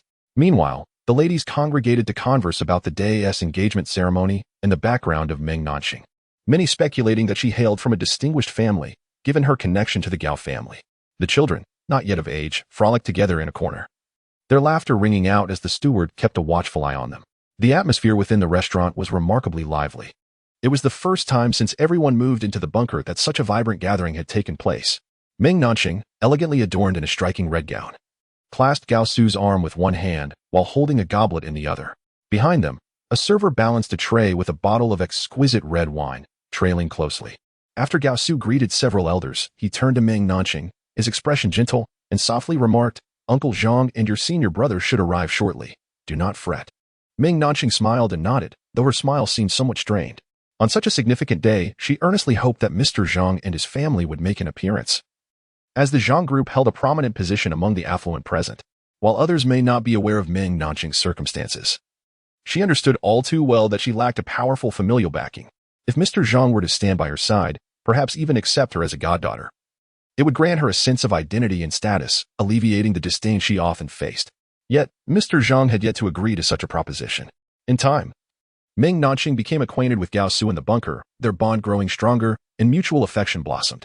She began to regard Gao Su as her lifeline, clinging to him tightly, and Gao Su reciprocated her feelings. Their relationship quickly deepened, despite his parents' initial disapproval, which Gao Su steadfastly resisted until they ultimately relented. As for Lu Ying's potential arrival, Meng Nanxing found herself indifferent. Meanwhile, Mr. Zhang sat in the tea room, an overflowing ashtray before him, revealing a weary visage as he fixated on the clock on the wall. Beside him, a landline phone awaited news from Lu Ying. It was already 11 o'clock. Time passes slowly, Mr. Zhang murmured, lighting another cigarette. Lu Ying arrived at the bunker entrance, where security personnel conducted a brief inspection before granting her access. She smiled at the camera adjacent to the door and rang the bell. When the door swung open, Zhang Jishu, fully armed and wielding a precision rifle, gazed at Lu Ying, his anxious heart finally at ease. Exhaling a sigh of relief, he grasped her right hand, ushering her toward the tea room. "Dad, little Lu is back," she announced before even entering. Startled, Mr. Zhang, cigarette in hand, caused a bit of ash to tumble onto the tea table. After placing the remaining half of his cigarette in the ashtray, the tension on his face softened, revealing a smile. "It is good that you returned safely," he mused, observing Lu Ying, who was in fine form. Before she could take a seat, Lu Ying interjected, "Uncle Zhang, the management team and the armed forces have been dealt with. How are preparations on your end?" "I have no issues here, just awaiting your update. However, you have not communicated, and we have yet to initiate our actions." Lu Ying nodded. The opposing communications officer was taken out as soon as he exited the vehicle, so the message likely hasn't reached the northern suburbs base yet. "Please hold on." Mr. Zhang picked up the phone and dialed a number. The call connected, and General Zhang inquired, "Is there any news?" "All right, I will await your message." After hanging up, General Zhang nodded. Lu Ying removed the outer cold weather gear, revealing a tactical vest equipped with 2 ballistic plates. General Zhang opened a cabinet in the tea room, and Lu Ying retrieved a tactical belt, securing a tactical helmet in place. He affixed 4 magazine pouches, each designed to hold a rifle magazine, to the chest of his tactical vest, loading them with 8 fully loaded rifle magazines. The left grenade pouch contained 2 Mk3A2 offensive grenades, while the right held 2 M67 defensive grenades. In addition, he stuffed 2 more rifle magazines into the dual-layer magazine pouch flanking the grenades. The remaining 4 grenades were tucked into the tactical belt around his waist. He then produced 2 M17 tactical pistols, positioning them on either side of the belt, and stowed 10 fully loaded pistol magazines within the magazine pouches of the tactical belt. Within the cabinet lay 3 assault rifles. Lu Ying selected one 191 assault rifle to sling across his back and another to hang in front, securing a short sword at his waist. Meanwhile, General Zhang donned a bulletproof vest and grasped a Type 92 pistol in his hand. "Uncle Zhang, you should stay inside the house," Lu Ying advised. General Zhang shook his head. "I will accompany you to the 16th floor. Once you seize control of the command center, I must remain there to remotely manage the public doors on each level, providing you with crucial information support." He then retrieved another Type 92, placing it in his pocket, and gathered the 8 magazines in a bag. "Do not worry, Xiao Lu. There are over 10 security personnel in this bunker who are on our side, already prepared and patrolling the various levels. Once we secure the command center, we can assign them to guard it." Subsequently, General Zhang picked up the phone and dialed. "We are setting out now. Disable the surveillance." After patting Zhang Jinshu on the shoulder, Lu Ying nodded and exited with General Zhang. "Be certain to exercise caution," Aunt Lin and Zhang Jinshu urged. "Rest assured." Lu Ying and General Zhang replied in unison. Chapter 54. Seizing the control center. Upon pushing the door open, Lu Ying immediately spotted 2 security personnel patrolling the 11th floor. At the sound of movement, both guards turned their attention towards her. Instinctively, Lu Ying raised her firearm, but the guards soon averted their gaze, seemingly oblivious to Lu Ying and General Zhang's presence. "Our people are here. No need for concern," Lu Ying reassured, nodding as the 2 made their way to a nearby stairwell and swiped their cards to descend to the 16th floor. At the entrance of the stairwell on the 16th floor stood 4 individuals, 2 of whom were security personnel. In one corner, several black electronic devices were stationed. Among the other 2, Ying recognized one. Surprisingly, it was the perverse Stephen. His presence left her somewhat speechless. Fully armed and donning a black hood that revealed only her eyes, Ying went unnoticed by Stephen. The final figure was a strikingly beautiful woman with long, straight black hair, exuding a cool and commanding aura, similar in age to Zhang Jishu. General Zhang, the 4 murmured in unison. Yes, yeah. Please provide an update on the situation on the 16th floor and the control center, Zhang instructed the elegant dark-haired beauty. Uncle Zhang, there are currently 21 security personnel on the 16th floor, stationed at various exits and around the control center. Stephen has severed the surveillance, and they have summoned 2 engineers who are currently troubleshooting. If we initiate action, Stephen will alert one of the engineers to temporarily cut off power to the 16th floor and disrupt communication between the control center and the outside. One of the engineers inside the control center is one of ours, and once we commence our operation, the personnel inside will lock the doors. If you knock 3 times, our people will open it from within. Ying, somewhat puzzled, inquired. Knocking on the door would alert those inside that someone is outside. How will our people open it then? The cold, elegant beauty named Ye replied. He will enter with a handgun. We have rehearsed this numerous times before today's operation. There will be no issues. Very well, Ying responded, having already memorized the layout and distribution of the various rooms on the 16th floor. She turned to General Zhang and stated, We are ready to proceed, Uncle Zhang. Stephen activated a walkie-talkie connected to an earpiece but did not speak. Instead, he pressed the talk button and tapped twice. Within less than a minute, the brightly lit 16th floor was plunged into darkness. Ying disengaged the safety on her Type 191 assault rifle and held her weapon firmly as she moved through the doorway. Although the 16th floor was now enveloped in darkness, Ying's night vision rendered the obscured space inconsequential. To reach the control center, she had to pass through 3 rooms, where 6 security personnel stood vigilant, guns drawn in their right hands while their left hands gripped powerful flashlights. Ying deftly avoided their beams, zeroing in on the nearest guard before pulling the trigger. The sound of gunfire echoed as the guard fell lifelessly to the ground, struck down by a single bullet. The remaining personnel quickly pressed themselves against the wall. Ying swiftly shifted to the right, vacating her previous position. Bang, bang, bang. The security personnel unleashed a barrage of gunfire directed at Ying's last known position, their powerful flashlights illuminating the area. Yet, Ying had already evaded capture, and their shots found only emptiness. Bang, bang. 2 security guards fell, and Ying continued his swift advance. The remaining 3, taking cover behind the bodies of their fallen comrades, hastily extinguished their flashlights in a futile attempt to conceal their whereabouts. However, this only served to facilitate Ying's movements. After a mere 3 shots, all 6 security personnel in this vicinity lay lifeless. On the 16th floor, aside from a few stationed indoors, the rest rushed toward the source of the gunfire. To the left, 4 security guards approached, while 6 others advanced from the right. Ying adjusted his aim and unleashed a relentless barrage towards the oncoming guards on the right, a distance of over 60 meters. Bang, bang, bang. The gunfire erupted, yet the sound was muted. The bunker had been constructed with soundproofing and acoustic materials, rendering the outside world nearly inaudible from windowless rooms. Flames spewed from the barrel as Ying emptied nearly half a magazine, taking down the guards advancing from the right. The 4 guards on the left, hearing the rapid fire of the assault rifle, pressed themselves against the wall and extinguished their flashlights to avoid detection. A smile crept across Ying's lips as he redirected his weapon towards the 4 guards creeping along the wall, emptying the remaining bullets from his magazine. Bang, bang, bang. With each shot, the guards on the left were dispatched. Swiftly replacing his magazine, Ying continued his approach toward the control center. Inside, aside from 5 security personnel, there were 4 staff members on duty. He grasped the control center's doorknob, only to find it securely locked from within. Knocking on the door with a firm rap, he stepped back and aimed his weapon at the entrance. In less than a minute, gunfire erupted from within, and the door swung open abruptly. A middle-aged man burst forth, clutching a black handgun. Friendlies, there are 2 more behind me, he spoke rapidly, darting to the side. Bang, bang, bang. The sound of gunfire erupted as bullets struck the door, failing to penetrate. Inside the control center, 2 security guards crouched behind a corner table, firing incessantly toward the doorway. Ying remained calm, quickly noting the positions of the 2 guards. As they exhausted their magazine, a brief lull in their fire ensued.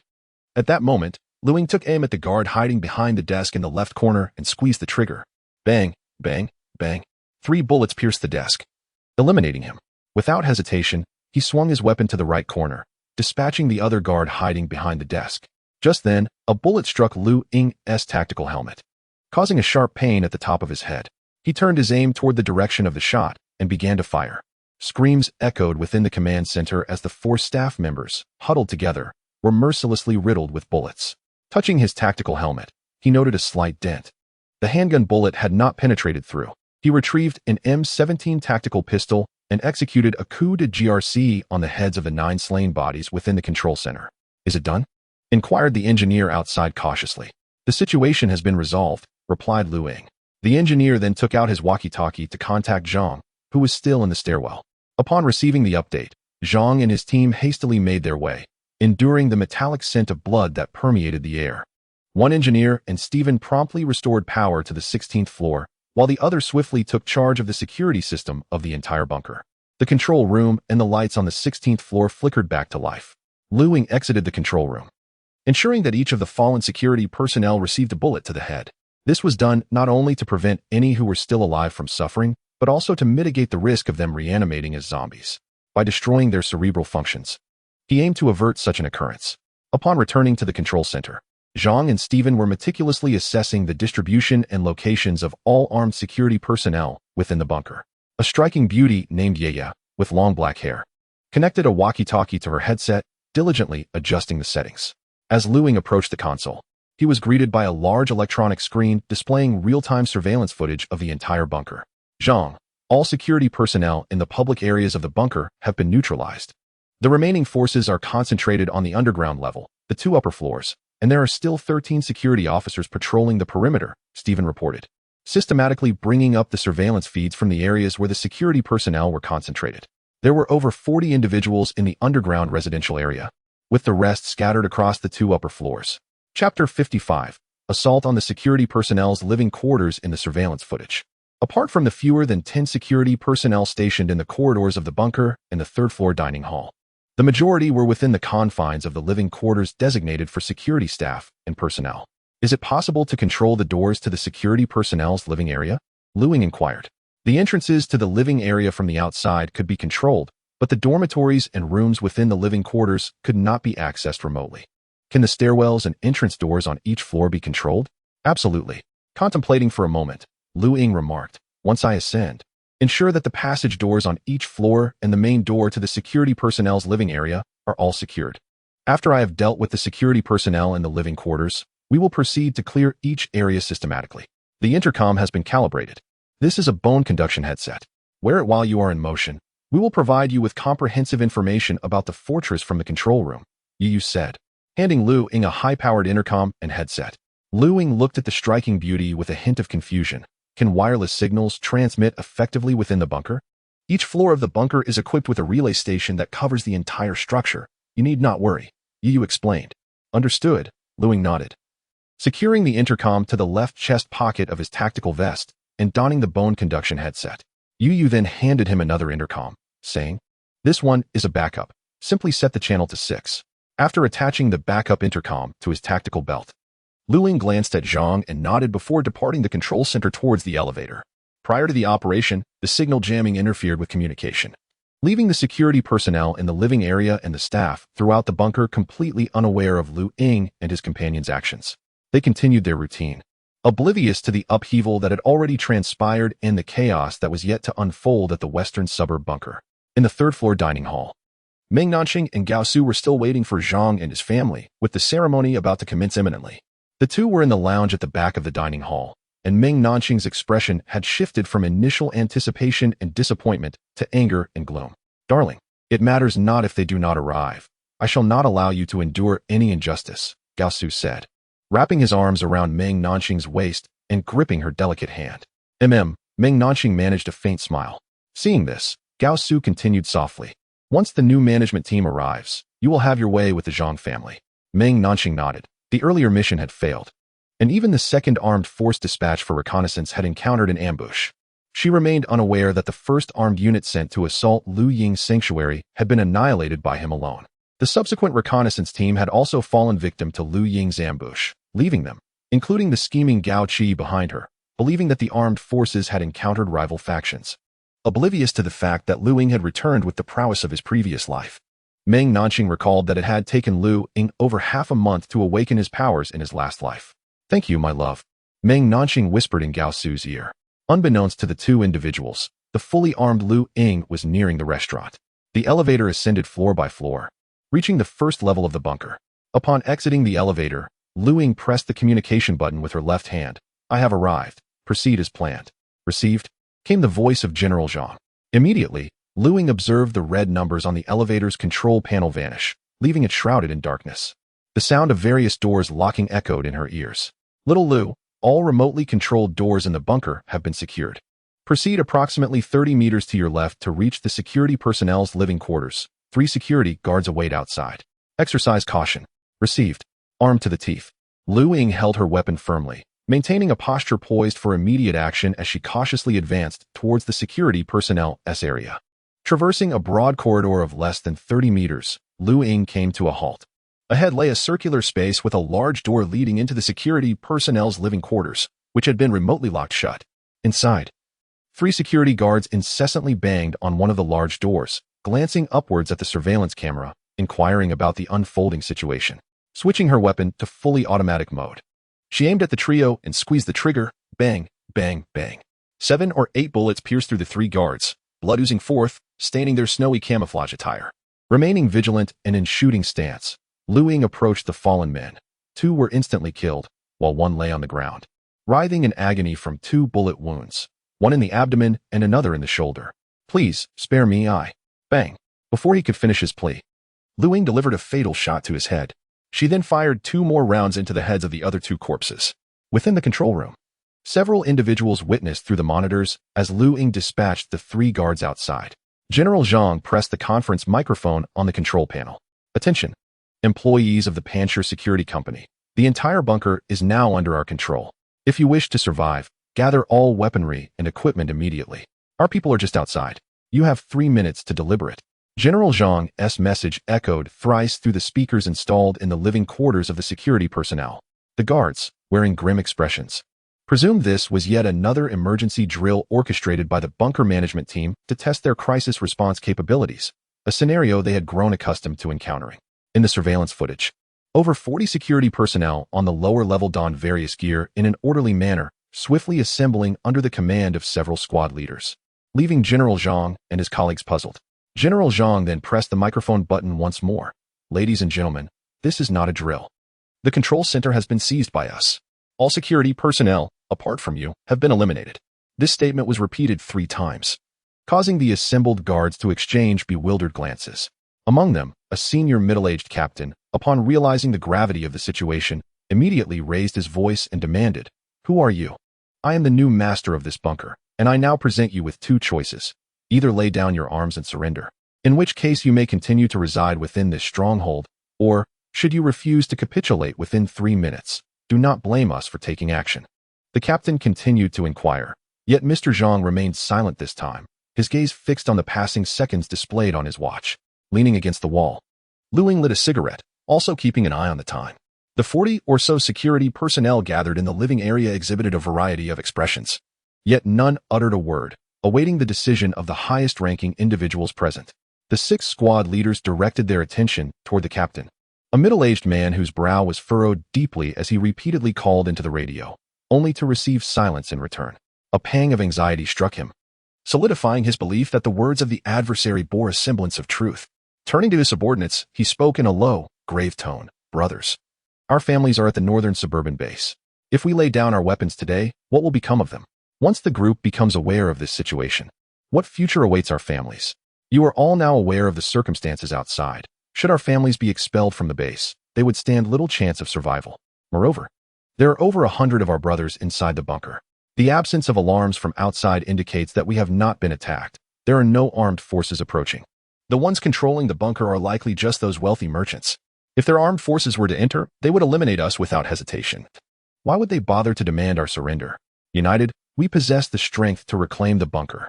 Upon hearing these words, the assembled group of over 40 individuals exchanged resolute glances. Their families resided in the northern suburban base, leading a relatively comfortable existence amidst the harshness of this apocalyptic winter. Coupled with the captain's analysis, the earlier panic had dissipated entirely.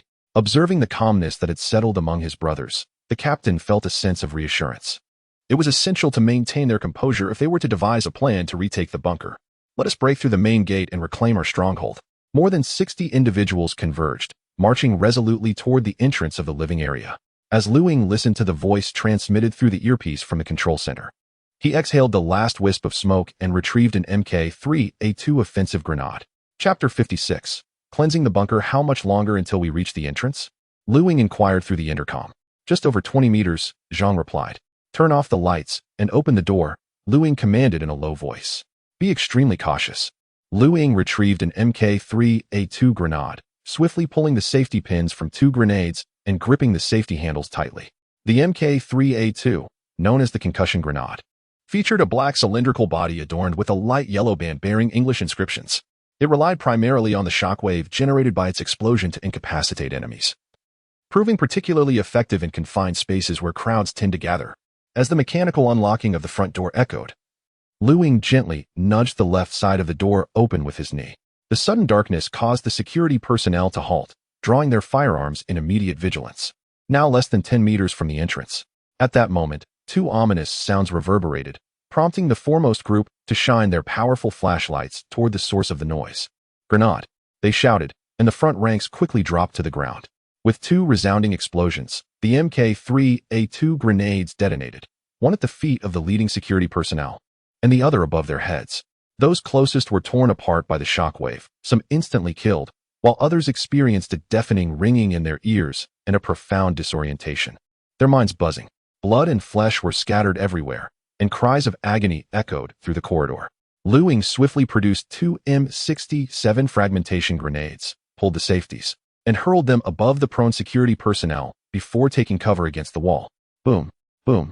The M67 grenades exploded overhead, showering the fallen personnel with lethal shrapnel. Many were killed outright, while even more sustained severe injuries. The corridor erupted in a chorus of anguished screams and wails, the ground soaked with the blood of the fallen. Ying, wielding a 191 assault rifle in each hand, activated the fully automatic firing mode.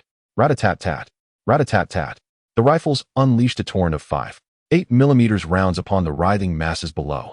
After expending 2 magazines, Ying set aside the left-hand rifle, replaced the magazine in his right, and continued to rain fire upon the crowd.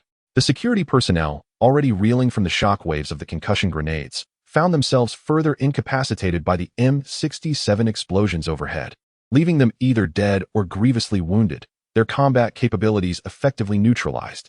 As the 3rd magazine was emptied, the corridor was littered with over 40 mangled bodies, with only a few still able to cry out in pain. Ying drew 2 M17 tactical pistols, disengaged the safeties, and advanced toward the incapacitated security personnel. At that moment, the lights in the corridor flickered back to life. The surveillance footage revealed a gruesome scene, with blood and dismembered bodies strewn across the floor, while the walls and ceiling were stained crimson. The individuals in the control room were overwhelmed, retching incessantly. Even the 4 security personnel tasked with protecting everyone in the control room removed their masks and rushed outside to vomit uncontrollably. With an impassive expression, Ying methodically executed each fallen figure with precise shots to their heads. After a span of over 10 minutes, his boots were soaked in blood, with bits of flesh clinging to the soles as he exited that level. The elevator unlocked, descending toward the ground floor. On the ground floor, 37 security personnel stood vigilant. 7 were stationed in each of the 2 duty rooms flanking the massive bunker door, with 6 more stationed directly behind the door. Additionally, 4 teams, each consisting of 6 members, patrolled the area. The bunker's main doors had just been remotely sealed, leaving the 4 patrol teams trapped within separate corridors. The security personnel in the 2 duty rooms behind the bunker door continuously attempted to contact the command center, but their calls went unanswered. All held their handguns tightly, remaining on high alert. At that moment, the sound of gunfire echoed near the entrance. Security personnel immediately inquired via intercom about the situation. Team 1, all clear. Team 2, all clear. Team 3, we have a problem, one security officer in the duty room said, panic creeping into his voice. The expressions of the others varied, but the trembling of their hands betrayed their anxiety. Another volley of gunfire erupted. The sound resembled that of assault rifles. Wasn't our equipment supposed to arrive today? A security officer stammered. Another team leader replied in a grave tone, "It's already past midnight. The North Suburb base hasn't sent anyone. Something must have gone awry. What do we do now?" A quivering voice asked, and the group turned their anxious gazes toward the team leader. His face darkened as he shook his head. "We hold our ground. There are over 100 of our brothers inside the bunker. We can only rely on them." Bang, bang, bang. The sound of assault rifles echoed once more. The team leader tried to establish communication via intercom, but this time only teams 1 and 4 responded. Bang, bang.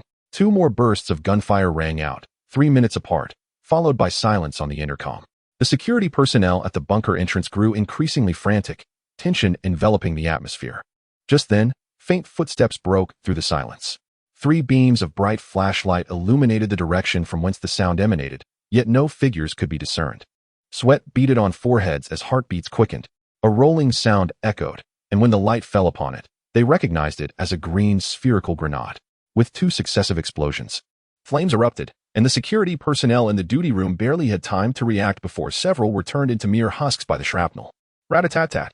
The staccato of an assault rifle erupted, unleashing a barrage of bullets toward the security personnel guarding the entrance. Agonized screams filled the air. Having changed positions, Lu Ying aimed at the group of security personnel already congregated within the duty room and unleashed a barrage of gunfire. With the magazine emptied and the gunfire ceased, only faint groans of agony resonated within the confines of the duty room. Switching to the M17 tactical pistol, Lu Ying advanced toward the duty room. Bang, bang, bang. As the gunfire abated, the first level of the bunker was thoroughly cleared. The first floor was now devoid of life. Lu Ying inspected the ammunition. One of the 2 191 rifles had a fully loaded magazine, while the other contained just 10 rounds, along with 2 full magazines strapped to his chest. Only 1 M67 grenade and 2 MK3A2 grenades remained. "Little Lu, there are only 4 on the second level. Excluding the 13 outside, the rest are on the third level." "Understood," Lu Ying responded, then entered the second level via the elevator. The 4 security personnel on the second level lay motionless in pools of blood, due to the soundproofing of the entire bunker and the remote sealed passageway doors.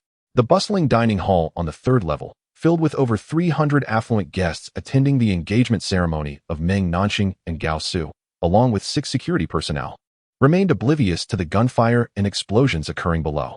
As Lu Ying stepped out of the elevator onto the third level, Stephen in the control center pressed the button to close all passageway doors and the dining hall door on the third level. The doors shut, trapping the wealthy guests inside the dining hall. Since the dining hall door had already been closed and merely locked remotely, it could not be opened from either side. Moreover, engrossed in the ceremony on stage, no one noticed that the door had been secured remotely. The 6 security personnel outside had yet to react when Lu Ying squeezed the trigger. Bang, bang, bang. All 4 security personnel outside the dining hall were eliminated. "Good, junior sister, it is time we settled the score," Lu Ying murmured to himself, refraining from activating the intercom. Chapter 57. The engagement ceremony abruptly interrupted. Lu Ying pressed the intercom button and inquired, "Uncle Zhang, what are the exact positions of the remaining security personnel outside the bunker?" "There are 4 at the outer sentry booths, 3 on the roof, and the remaining 6 are divided into 3 groups, patrolling the perimeter of the bunker," Zhang replied after a moment of contemplation. "Little Lu, make your way to the blast door on the first floor. Once you arrive, have our people notify the outer security to gather at the main entrance via radio. You should still have 3 grenades remaining. The instant you open the door, throw a grenade. It should catch them off guard. What do you think?" "Understood, Uncle Zhang," Lu Ying responded, and promptly headed towards the ground floor's blast door. After a moment's thought, she retrieved an M67 fragmentation grenade and held it firmly. In the control center, Zhang gestured for a security personnel behind him to step forward and take another radio microphone. Following Zhang's instructions, he informed the remaining 13 security personnel outside the bunker to assemble at the main entrance. Although the outer sentry booths and rooftop personnel, as well as the 3 patrolling groups, felt a tinge of confusion upon hearing the command to gather at the entrance, the familiar voice reassured them, and they did not dwell on it further. "Little Lu, the moment the door opens, throw the grenade directly. They are positioned approximately 6 meters from the entrance. From your current perspective, the grenade will land perfectly in the center of their formation," Zhang instructed. "Received," Lu Ying replied, pulling the safety pin from the M67 grenade, gripping the safety lever tightly. As the blast door slowly creaked open, revealing a slightly wider gap, she hurled the grenade towards the feet of the security personnel across the way, then promptly took cover behind the wall. The 13 assembled security personnel stood tall as the blast door opened. Just then, the grenade landed at their feet. "Grenade, take cover," one of the security personnel shouted. The group swiftly retreated, lying flat on the ground. An explosion erupted, sending shrapnel flying, and 4 security personnel were immediately struck. The air was filled with heart-wrenching cries of agony. Following the explosion, Ying swiftly brandished her Type 191 assault rifle, aiming at the still-prone security personnel. The rapid fire echoed, and the unsuspecting individuals were swiftly taken down.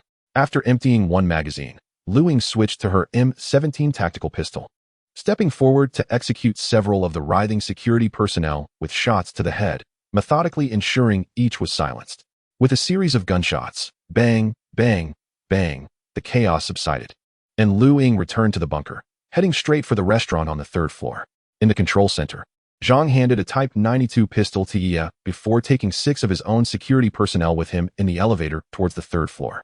The restaurant was adorned with an abundance of flowers surrounding the central stage, and the opulent crystal chandelier above sparkled like fallen stars, casting a dreamy and luxurious glow. At that moment, nearly all the tables in the restaurant were filled with guests, who watched intently as Gao Su, clad in formal attire, knelt to place a ring on Meng Nanxing's finger. Meng Nanxing smiled gently, slightly bending her waist and lowering her head, gazing blissfully as Gao Su adorned her finger with a resplendent diamond ring. The stage was flanked by an array of boxes, overflowing with opulent treasures and exquisite jewelry, alongside several red suitcases piled together, the 2 open boxes atop brimming with cash. A few affluent individuals observed the soon-to-be newlyweds on stage, their sentiments tinged with nostalgia. Yet their words failed to commend the couple. "What use is there for such an abundance of cash and precious gems in these times?" lamented a portly middle-aged man. "What is truly scarce now are resources and weaponry." Another wealthy gentleman nearby echoed his sentiments. In this apocalyptic era, gold, silver, and cash held little value. Though they resided within a bunker, they remained informed of the harsh realities of the outside world through the management team. Even the contracts they had once signed with the bunker management group had been amended due to the catastrophic circumstances, leaving them frustrated yet powerless, as they lacked their own armed forces and were at the mercy of the Qianqing group. The affluent man who had spoken was gently chided by a nearby middle-aged lady, who shook her head with a hint of resignation. "For an engagement ceremony, if not these riches, would you prefer bags of rice or perhaps some coal?" Upon hearing this, the 2 wealthy men exchanged knowing smiles. Meanwhile, on stage, Gao Su and Meng Nanxing were progressing to the signing of their marriage certificate. Just then, the large door at the back of the restaurant swung open, and the music abruptly ceased. The guests exchanged puzzled glances, and inquiries were made through the intercom. But no answers were forthcoming. Armed to the teeth, Ying, General Zhang, and 6 security personnel entered with stern expressions. Initially, Meng Nanxing and Gao Su turned their attention to the fully armed Ying, but her black hood and tactical helmet obscured her identity, leaving them unable to recognize her.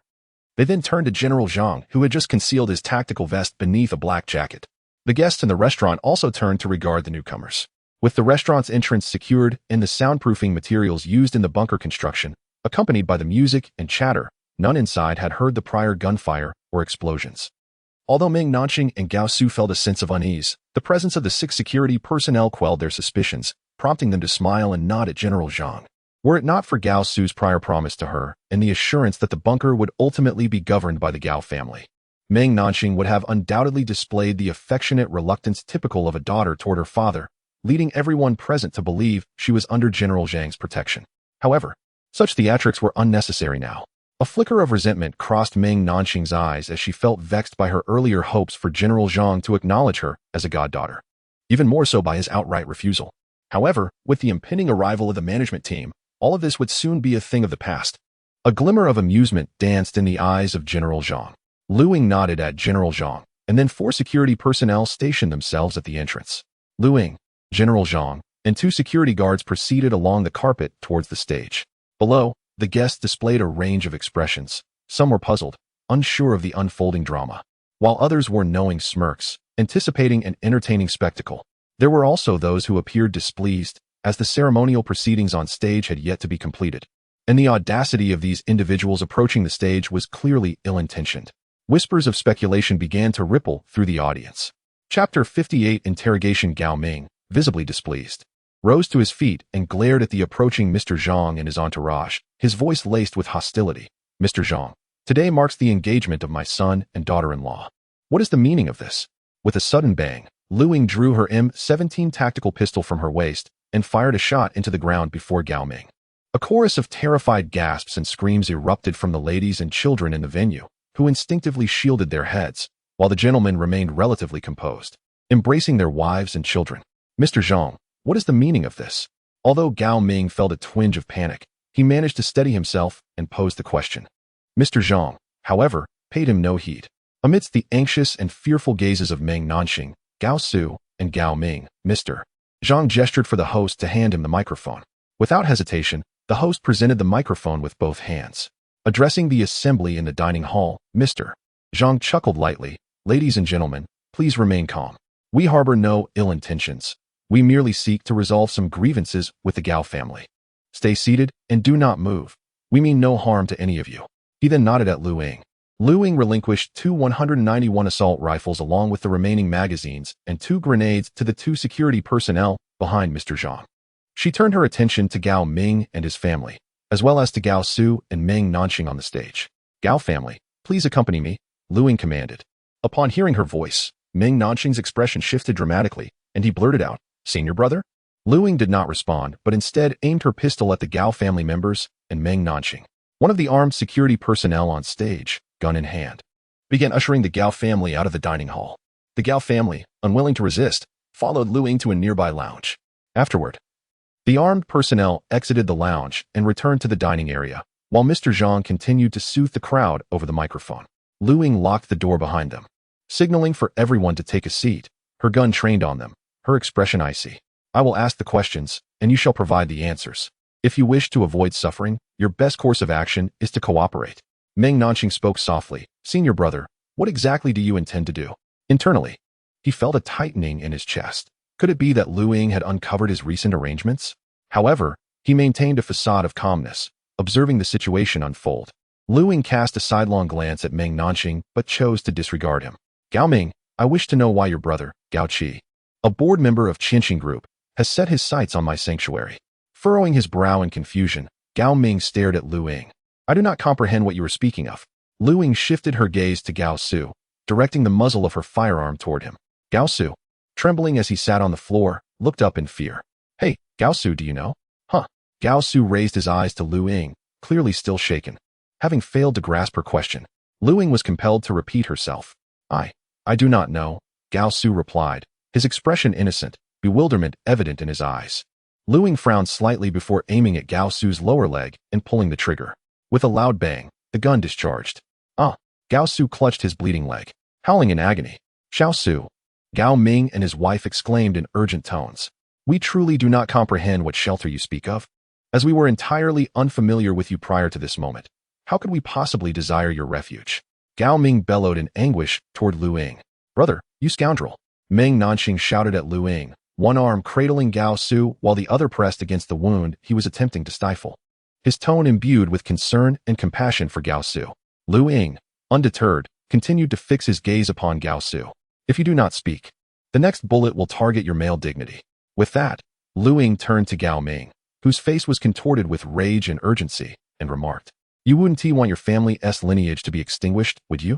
Gao Ming, his eyes reddened, supported Gao Su and pleaded with Lu Ying. I truly do not understand what you are saying. If it is Gao Qi who has set his sights on you, then you should confront him. Xiao Su. Gao Su's mother wiped her tears, her eyes swollen with grief. The room was in disarray, and Lu Ying felt a flicker of doubt. Could this situation genuinely have no connection to this family? After pondering, Lu Ying inquired, Gao Su, I wish to know why you disregarded your family's objections and chose to marry Meng Nanxing. Gao Su, trembling in agony, managed to utter through clenched teeth, I love her. I simply wish to be with her forever. Lu Ying shook his head and smiled, saying, Be honest, spare yourself further suffering. A doctor will attend to you shortly, otherwise, you may find yourself destined to be mere sisters with Meng Nanxing. Brother, you. Silence. Lu Ying directed his gaze to Meng Nanxing. His eyes filled with lethal intent. A chill gripped Meng Nanxing's heart. Had Lu Ying uncovered the arrangements made during this period? It has nothing to do with Nanxing. I speak of my uncle. Perhaps fearing the prospect of truly becoming sisters with Meng Nanxing, or perhaps out of concern for her, Gao Su blurted out. It was my uncle. On the second day after the appearance of zombies in various locations, he contacted me and urged me to find a way to approach Nanxing. Later, I intentionally encountered her in the entertainment room through information from the management. My uncle promised that if I obeyed him, he would arrange for me to join the Qianqing group, grooming me to inherit his position in the future. However, as I spent time with Nanxing, I found myself increasingly unable to part from her. Meng Nanxing and Gao Su's parents regarded him with complex expressions. Lu Ying raised an eyebrow. By what right does Gao Qi intend to cultivate you as his successor? Gao Su shook his head. My uncle has no children and can only entrust everything to me. As for why he wanted me to get close to Nanxing and what his plans entail, he has yet to disclose that to me. Regarding your assertion that my uncle has set his sights on your shelter, I know nothing of such matters. Lu Ying's confusion deepened. He had previously speculated whether Gao Su had learned of his refuge through Gao Qi, prompting the latter to send someone to seize it. Yet, Gao Su's words now contradicted that hypothesis. The intention for Gao Su to approach Meng Nanxing was also Gao Qi's directive. The one truly fixated on Lu Ying was Gao Qi himself. Casting a glance at Meng Nanxing, who was shedding tears and appeared aggrieved, Lu Ying pondered whether Gao Qi had also targeted her or sought to use her against him. But what could be the motive behind this? Lu Ying was enveloped in perplexity. Lu Ying contemplated the possessions held by both herself and Meng Nanxing. They possessed merely a commercial property, a residence, and several million xia country currency. As for the sanctuary nestled within the mountains, Lu Ying swiftly dismissed the notion. How could Gao Qi, the helmsman of the Gao Corporation and a board member of Qianqing Group, possibly be interested in such trivialities? Even in the face of an impending apocalypse, her modest refuge paled in comparison to the shelters belonging to Qianqing Group. Was it possible that he was drawn by the allure of the enigmatic tome and the spatial ring? This thought flickered in Lu Ying's mind, only to be promptly rejected. She had never revealed the mysterious tome, and although the spatial ring might have been captured during the acquisition of the freight station and warehouse, she had been meticulously wrapped, altering her silhouette, and had chosen a route that circumvented all surveillance. The day had also been marked by torrential rain, which persisted for a week, followed by a fortnight of blizzards, ensuring that all traces would be obliterated. At this moment, Lu Ying found herself unable to ascertain the true reason behind Gao Qi's interest in her. Observing the Gao family, she pondered that perhaps the Gao Su family could be of use, a means to glean insights into Gao Qi's intentions, or even to lure him out directly. Regardless of the outcome, it was a venture worth pursuing. Chapter 59. The Blood-Red Engagement Feast. Where does Gao Qi reside? Lu Ying inquired in a low voice.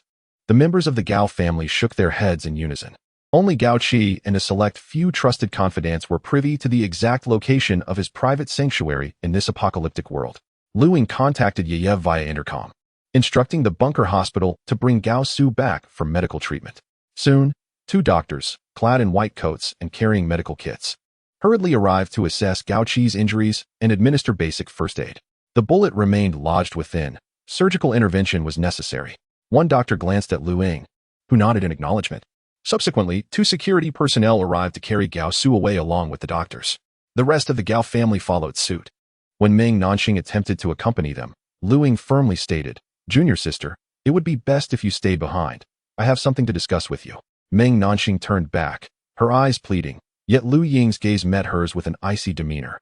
"Very well," she replied softly. As the door closed, Lu Ying observed the reddened eyes of Meng Nanxing, his mind racing with thoughts on how to explain matters to Zhang's family post-revenge, considering they were unaware of the tragedies he had faced in his previous life. "Senior brother," Meng Nanxing gently called out to Lu Ying. When he glanced back, he noticed a faint crimson mist forming in her originally bright, rosy eyes, captivating his senses instantaneously. A sense of alarm rushed through Lu Ying. He felt himself being drawn into her gaze. "Senior brother, you still love me. You must treat me with all your heart in the future," Meng Nanxing whispered, as if reciting an incantation. The scene before Lu Ying morphed, no longer confined to the lounge. He was transported back to his childhood, where he and Meng Nanxing had shared innocent moments of companionship. At the age of 8, Master Lu Xuanji brought home a delicate girl, telling Lu Ying, "From now on, Nanxing will be your junior sister. You must protect her well."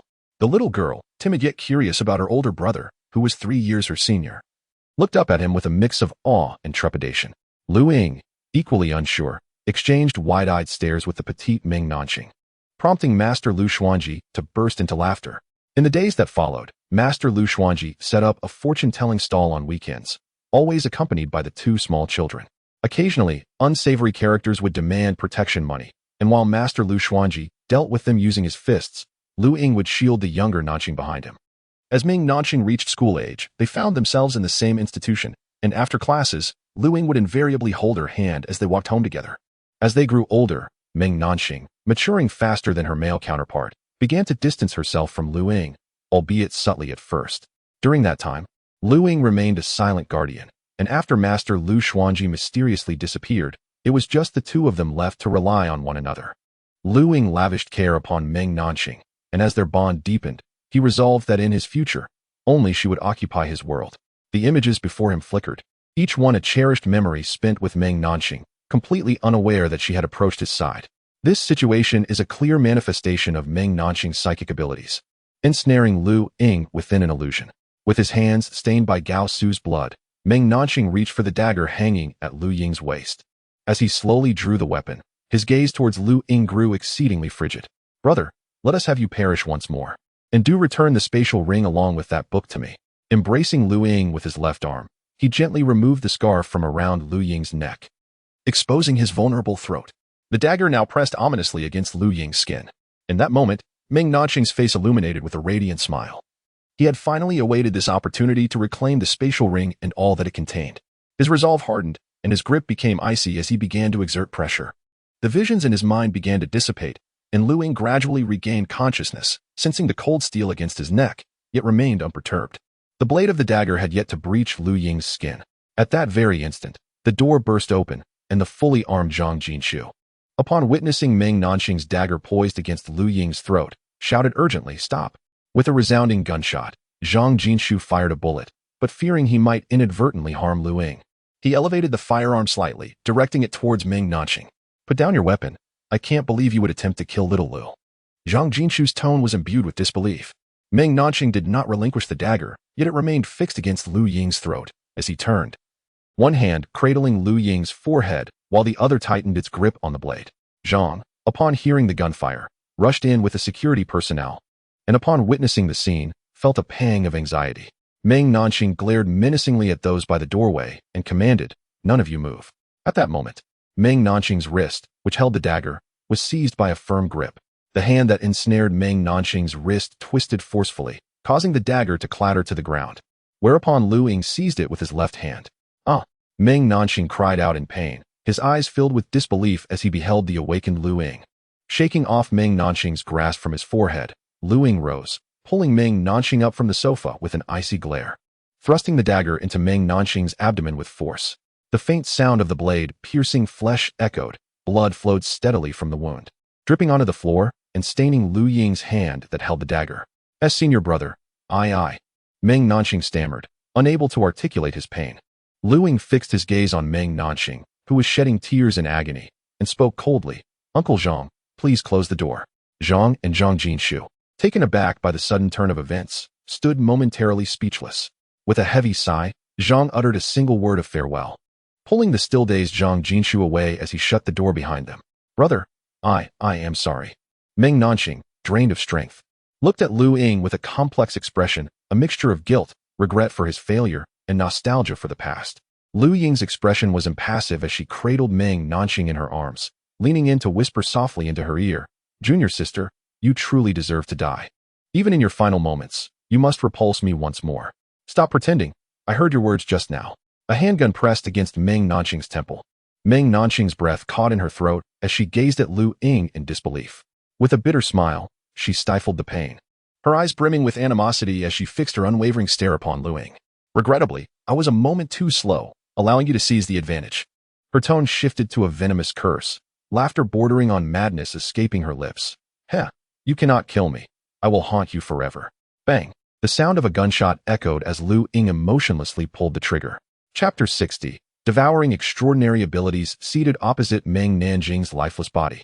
I removed my gear and lit a cigarette, my gaze devoid of sorrow or joy. After the gunfire erupted, Zhang Jinshu was quite anxious to venture inside and assess the situation, but was halted by Zhang, who reassured him, "Fear not. We are well aware of Xiao Lu's capabilities. It is best not to disturb him at this moment." Zhang patted Zhang Jinshu's shoulder and, accompanied by security personnel, proceeded back to the dining hall. Seizing the West Suburban bunker was merely the first step. The subsequent task of stabilizing all individuals within the bunker and determining the management strategies to be implemented would require Zhang's meticulous planning. Additionally, looming over everyone was the need to address the inevitable actions of the Qianqing group. With the West suburban bunker falling so easily into their hands, the Qianqing group would undoubtedly seek retribution. Although communication with the North suburban base had temporarily ceased, it was only a matter of time before they learned of the developments at the West suburban bunker. Since noon, the control center had been inundated with inquiries from the North suburban base.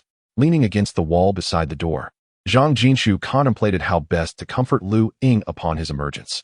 Inside the room, Lu Ying had extinguished his cigarette, gradually regaining his composure.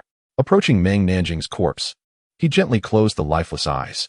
As his hand neared Meng Nanxing, wisps of faint red mist emanated from the body, seemingly drawn to Lu Ying, enveloping him before seeping into his being. The unexpected phenomenon left Lu Ying momentarily stunned. Once the mist completely entered him, he felt every cell within his body exuding jubilance. Gradually, a delicate halo of pale red threads appeared around his pupils, which were now shrouded in this ethereal hue, rendering his eyes even more profound, as if imbued with an enigmatic potency that could captivate the hearts of onlookers. Reflecting on the blissful visions that had engulfed him moments earlier, Lu Ying realized he had been influenced by this newfound power. It seems Meng Nanxing awakened his extraordinary ability prematurely, he mused. Just moments ago, he had nearly succumbed to its allure. Had it not been for his 2 prior evolutions enhancing his physical defenses, he might have already met his end at Meng Nanxing's hands. This ability appeared capable of influencing consciousness, and what other powers it might possess would require gradual exploration. However, Lu Ying was astounded to discover that he could absorb Meng Nanxing's extraordinary ability. He pondered whether other extraordinary beings could also be consumed in such a manner, or if they could mutually devour one another's powers to augment their own strength. Contemplating this notion, a sense of apprehension gripped Lu Ying. Should future awakened human evolutionaries possess the capacity to consume one another, chaos would undoubtedly ensue within humanity. He could vividly envision that, if his suspicions were correct, individuals would exploit this ability to enhance their own powers, targeting their kin. Now that Meng Nanxing had awakened his abilities ahead of time, Lu Ying wondered if his own rebirth had altered the course of certain events. In the previous life, as per Lu Ying's knowledge, humanity began to awaken and evolve merely a month after the outbreak of the zombie virus. At that time, humans had just commenced their evolution. Yet some zombies had already begun a secondary evolution.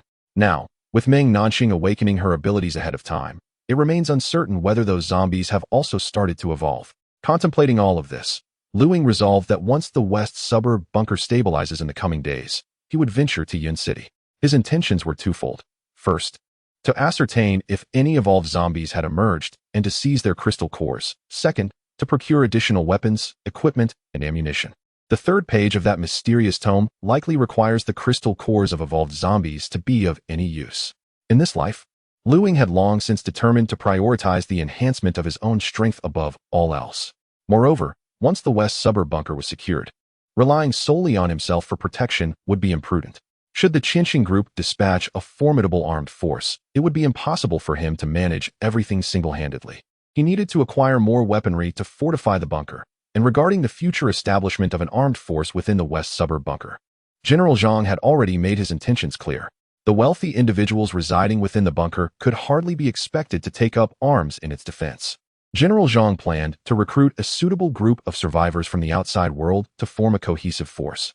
While he had already devised plans concerning the affluent inhabitants of the bunker, at that moment, Lu Ying experienced a sharp pain in his head as a series of memories not belonging to him surged forth, memories belonging to the deceased Meng Nanxing. The recollections commenced from the moment Meng Nanxing was reborn, and Lu Ying was taken aback to discover that Meng Nanxing, like himself, had also been reincarnated. A wave of trepidation washed over him. Fortunately, he had been the first to be reborn. Lu Ying mused otherwise. Everything he had would have been seized by Meng Nanxing once more. Anxiety began to creep in. He wondered if Meng Nanxing had disclosed the existence of the spatial ring and the mysterious tome to Gao Su. He patiently sifted through Meng Nanxing's memories. The events following her rebirth, up until her entry into the bunker, were largely known to Lu Ying. As vivid images flickered before him, he observed Meng Nanxing's acquaintance with Gao Su within the bunker, quickly forming a bond with him. Through Gao Su, Meng Nanxing learned that Gao Qi, the individual backing Gao Su, seemed to be targeting Lu Ying, inadvertently assisting Meng Nanxing in her schemes. Previously, when Gao Qi sent people to attack him, Meng Nanxing had instructed Gao Su to pay close attention to the silver ring on his finger, claiming it was the only memento left to her by her master. Lu Xuanji. After being seized by Lu Ying, she intended for Gao Su to return it to her once the armed team succeeded. However, Meng Nanxing did not anticipate that subsequent events would exceed her expectations, particularly Lu Ying's formidable strength. Eventually, upon learning that a new management team was to take over the bunker, Meng Nanxing contemplated controlling General Zhang's family to use them as leverage against Lu Ying, whether to coerce him into surrendering the ring or to orchestrate a plot to eliminate him and reclaim it. Yet, Lu Ying had acted preemptively, annihilating the bunker's armed forces and thwarting the incoming management team. After perusing Meng Nanxing's memories, Lu Ying felt a sense of relief. Meng Nanxing was not foolish after all, having refrained from divulging the matters of the spatial ring and that mysterious tome to Gao Su. Moreover, Meng Nanxing had entered through an illusion, controlling Gao Su, with Gao Su's nightly entanglements merely a dream woven by Meng Nanxing. Lu Ying silently rejoiced, grateful for his preemptive actions. Otherwise, had he delayed even slightly, the corpse lying here today might have been his own. Reflecting on Meng Nanxing's earlier assertion of perpetual entanglement, Lu Ying felt a stir in his heart. Could it perhaps be Meng Nanxing's special ability? Shaking his head, he scoffed inwardly. Ridiculous. You could be slain by me once in life. What tumult could you possibly stir after death? If you were to return as a vengeful spirit, it would merely be a repetition of that act. He draped his outer garment over Meng Nanxing's lifeless body, re-equipped himself with his tactical vest, and exited the room. Outside, Zhang Jinshu leaned against the wall, casting a hesitant glance at Lu Ying. Lu Ying chuckled softly, playfully pinching Zhang Jinshu's cheek. Fear not, I am unscathed. Zhang Jinshu nodded, not resisting, finding solace in Lu Ying's reassurance. Upon reaching the medical area of the bunker, Gao Su was still in the operating room, while his anxious parents awaited outside, accompanied by 2 security personnel. After a moment's thought, Lu Ying remarked, "Little Xian Pig, would you care to join me in cleaning up the battlefield?" Where to? Zhang Jinshu inquired, puzzled. Not far. The management team has brought a batch of weaponry. By now, those zombies should have finished their meal and departed. With a stroke of luck, we might recover a substantial amount of arms and ammunition. Zhang Jinshu nodded in agreement. Lu Ying retrieved a walkie-talkie to greet Zhang and then acquired a wireless communication device from the control center. The two proceeded to the garage on the first floor. As they emerged from the bunker, Zhang Jinshu cautiously asked, "Little Luzi, are you truly all right?" Lu Ying chuckled, extending his right hand. Zhang Jinshu regarded him with confusion, only for Lu Ying to pinch his delicate cheek once more. So tender, so smooth, Lu Ying marveled inwardly. "Oh dear, little Luzi, you." Zhang Jinshu pouted adorably, eliciting another chuckle from Lu Ying. Arriving at the previous ambush site, they found that the throngs of zombies had long vanished, with only a few stragglers lingering nearby. Lu Ying disembarked, dispatching the remaining zombies with his dagger and assessing the status of the convoy. He then returned to the vehicle, steering towards the rear of the convoy. At a distance of less than a kilometer from the convoy, tracks from a tracked vehicle turning in the snow caught Lu Ying's attention. Upon inspection, it appeared that the North Suburb base had been unable to contact the convoy in the West Suburb bunker, sending someone to investigate. However, that individual had turned back before reaching the convoy, likely due to the lingering horde. Retrieving binoculars from the vehicle, Lu Ying scrutinized the surroundings, confirming the absence of any personnel before returning to the convoy's location.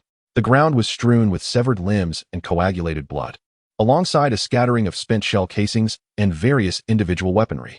Zhang Jinshu peered eagerly towards the pickup truck carrying the transport gear, his eyes sparkling. "Little Luzi, we have struck gold." Chapter 61. Seized weaponry. The transport truck was laden with boxes, and as Lu Ying opened one of the green containers, he discovered it neatly held 2 layers of 10 snow-camouflaged 416 Hong Kong dollars assault rifles. Returning to the vehicle, he sought a vantage point and communicated the situation to Stephen via radio, requesting that personnel from the bunker retrieve the weapons. Meanwhile, Lu Ying scanned the northeastern horizon with binoculars, vigilant against any potential reinforcements from the northern base. Inside the vehicle, Zhang Jinshu perched her small feet, clad in white socks, on the dashboard, her head resting on her hands as she gazed at Lu Ying outside. Her mind a whirlpool of thoughts. The scene she had witnessed in the lounge lingered in her mind. She could not fathom why Meng Nanxing had acted against Lu Ying when he had clearly gained control of the situation. What audacity did she possess to dare to take Lu Ying hostage? And subsequently, why did Lu Ying ruthlessly eliminate Meng Nanxing? Zhang Jinshu was well aware of Lu Ying's protective nature towards Meng Nanxing, leaving her puzzled about the underlying motives. As Lu Ying re-entered the vehicle, he noticed Zhang Jinshu's furrowed brow and inquired, Little fairy pig, what occupies your thoughts? Zhang Jinshu snapped back to reality, contemplating whether to voice her concern. Little Lu, why did Sister Nanxing do that? Her anxiety was palpable as she fixed her gaze on Lu Ying. With a gentle smile, Lu Ying elucidated. Her ambition was to become the matriarch of the Gao family. By eliminating me, she sought to avenge her fiancé Gao Su. And today's management team is likely linked to Gao Qi. She aimed to buy time for the management team to arrive with armed forces to regain control. Had we not preemptively dealt with the management team and their accompanying troops, we might have found ourselves in dire straits. Lu Ying continued. As for Meng Nanxing's actions, they stemmed from her awakening abilities, specifically those related to mental control. Although I am yet to grasp the full extent of her powers, her confidence was evident in her approach. Oh, I see, Zhang Jinshu replied softly, a hint of melancholy crossing her face.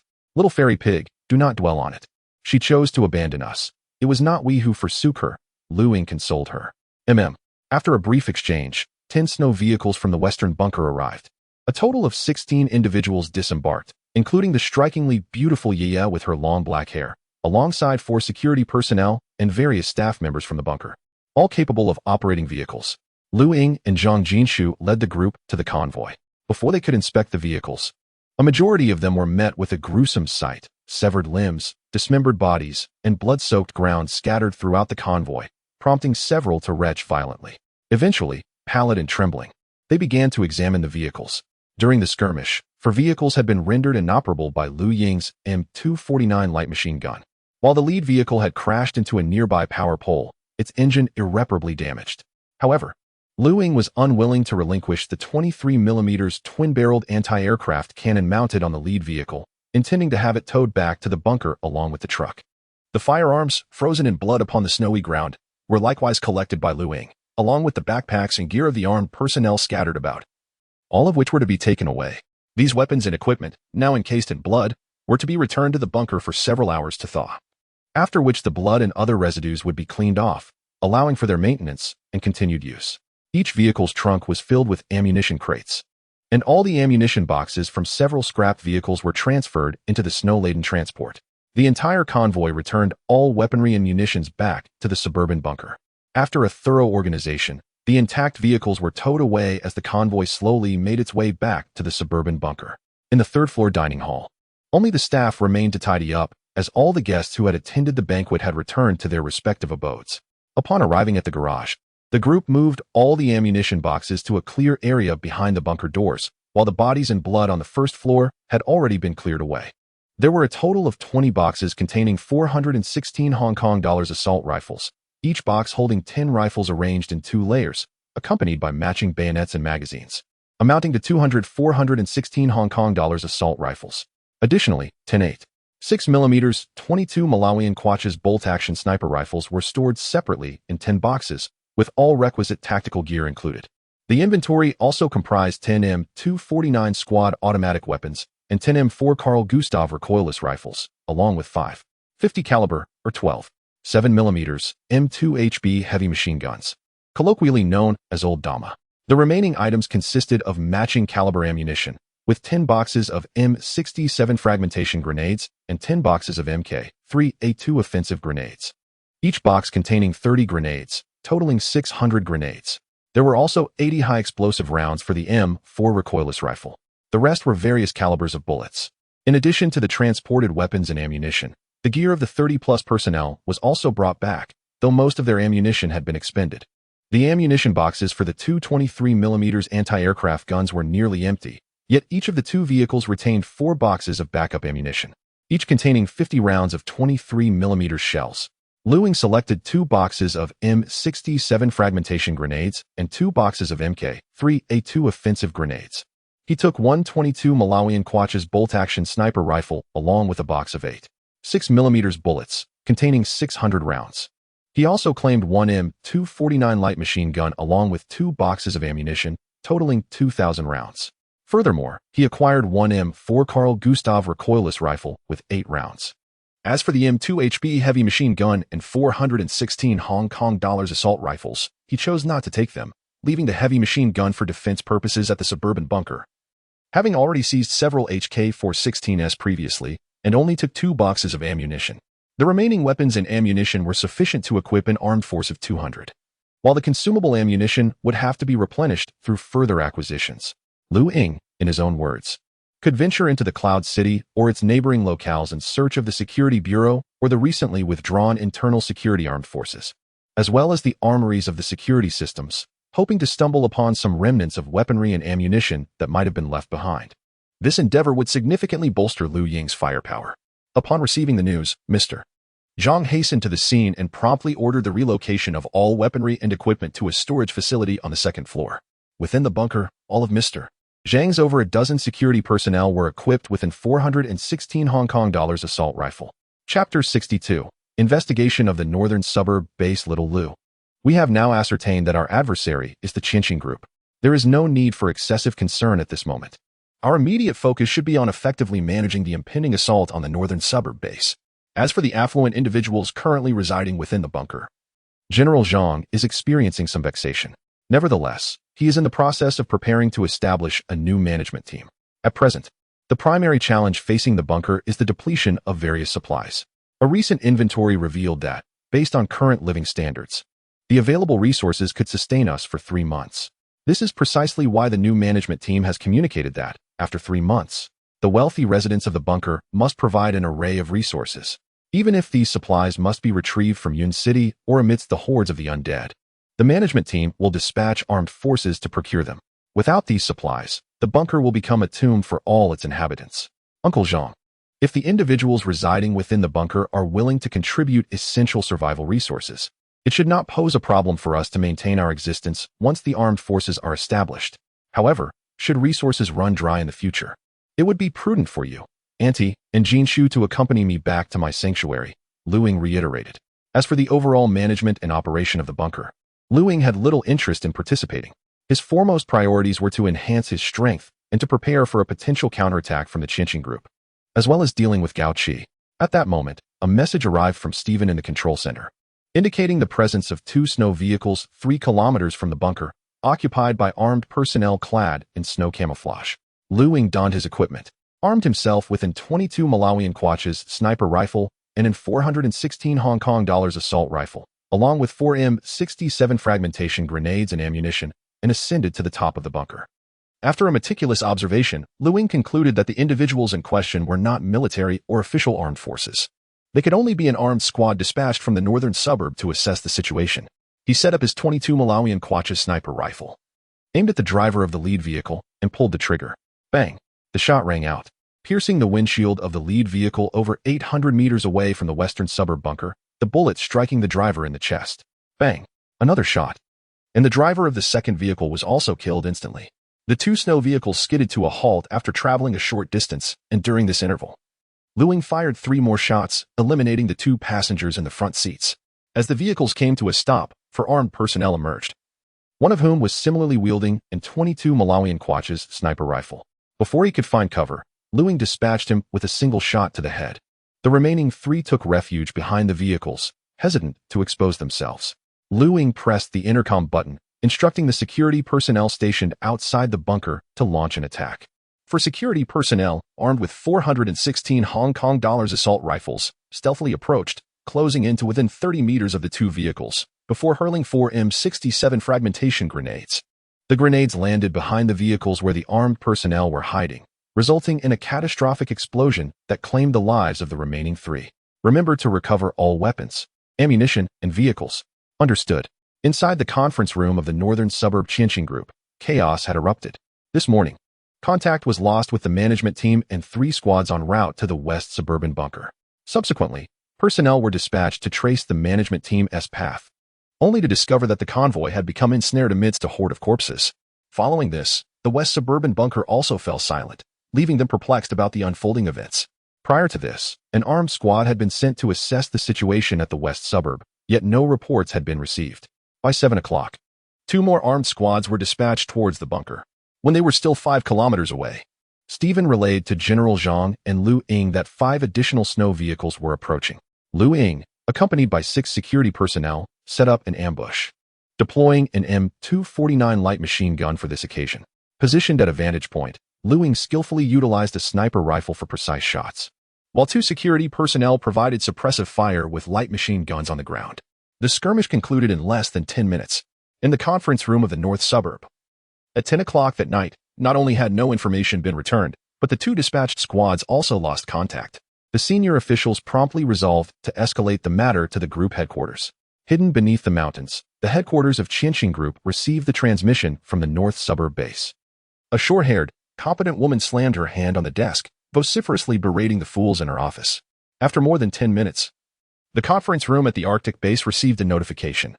The group headquarters expressed shock at the incompetence of the management in Yun City and instructed them to cease all operations during this period, awaiting the arrival of a management team appointed by headquarters to reorganize the Yun City division. That night, Ying did not return to her shelter, but instead stayed in the adjacent room of Zhang Jinshu. The following morning, after breakfast, she drove back to the shelter alone.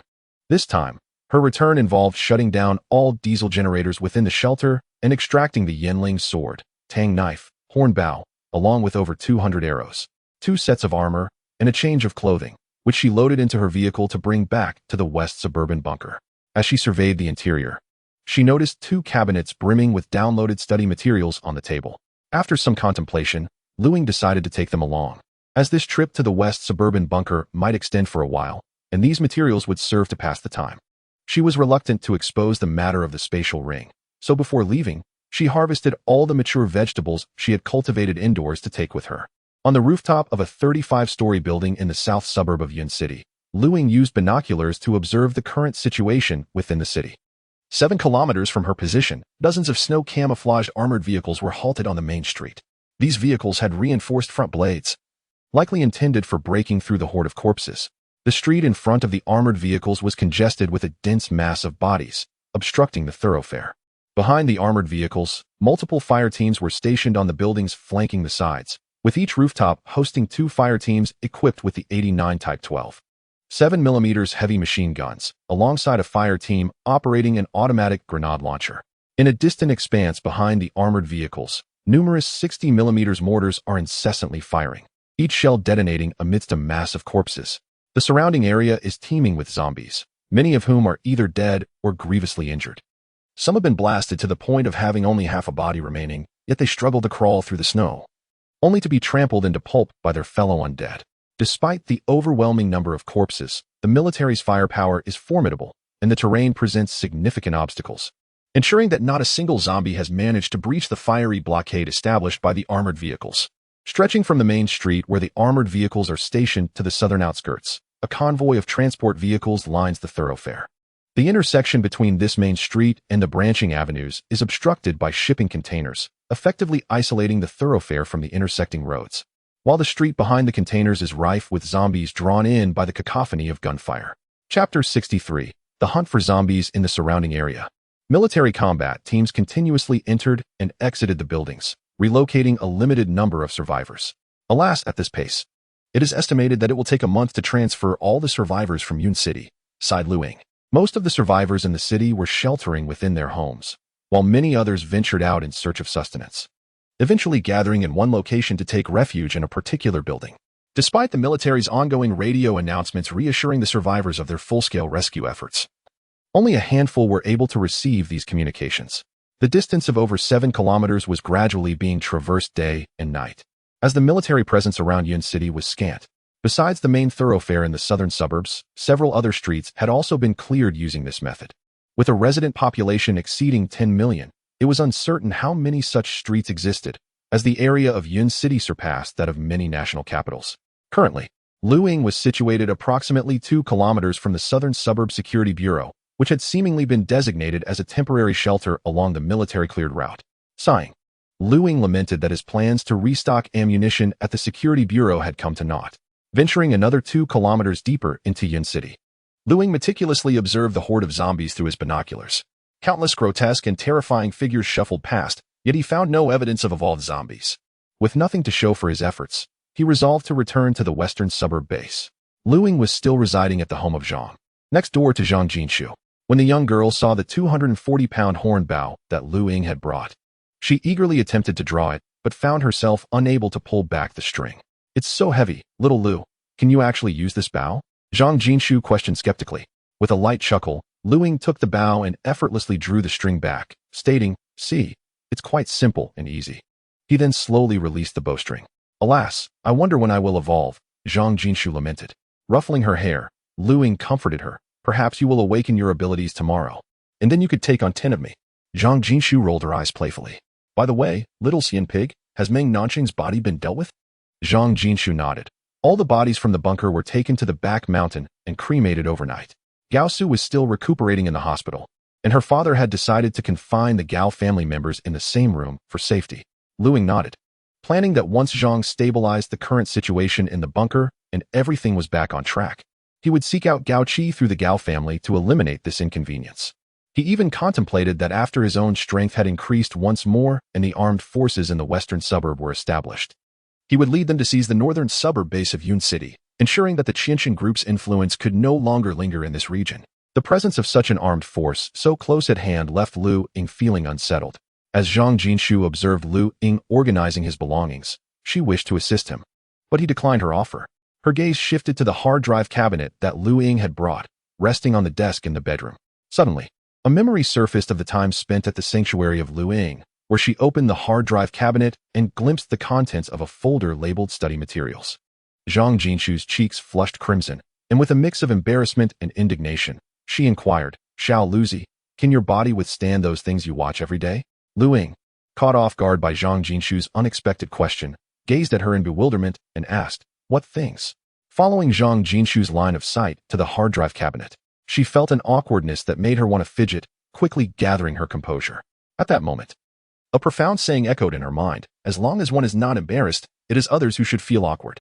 Turning back, Lu Ying, still perplexed, fixed her gaze on Zhang Jinshu's flushed face and asked earnestly, "What could possibly be in there that would overwhelm my body?" Zhang Jinshu, taken aback and even more flustered, lightly stomped her foot and fled the scene. Lu Ying exhaled deeply, placing the hard drive cabinet into the drawer of her desk. After tidying up her room, she donned a bulletproof vest, equipped her limbs with gleaming armor, slung the Yanling knife over her shoulder, secured a short sword at her waist, and strapped a horn bow to her back, along with a quiver containing 100 arrows. Moreover, she lifted a sound system wrapped in insulation from her room. Approaching Zhang Jinshu's door, she knocked softly, calling, "Xiao Xianju." Inside, there was a rustling sound, and after a moment, Zhang Jinshu, her face still flushed, opened the door and regarded Lu Ying in full armor with a puzzled expression. "What are you doing?" Zhang Jinshu asked tersely. "Come, we're going to collect crystal cores." Lu Ying replied, "Wait for me." After more than half an hour, Zhang Jinshu emerged from her room, fully armed and carrying a 22 Malawian Quacha sniper rifle. Some of the firearms and grenades Lu Ying used were stored in her room, while others remained in the vehicle. For now, she decided against using her spatial ring. Transporting Zhang Jinshu to the town where they had previously gathered crystal cores, Lu Ying parked the vehicle at a vantage point, then retrieved binoculars to survey the situation in the town. The survivors had already been evacuated, leaving only zombies behind. Scattered along the streets were a few wandering zombies, with others likely lurking in the adjacent houses. After inspecting the surroundings and finding no additional threats, Lu Ying drove the vehicle within 100 meters of the town, unloading the sound system onto the snow-covered ground. Under Zhang Jinshu's curious gaze, Lu Ying activated the sound system, cranking the volume to maximum, unleashing a piercing alarm that echoed outward. Quickly returning to the vehicle, she drove over 600 meters away from the sound system. "Xiao, I recall that yesterday's equipment included a silencer.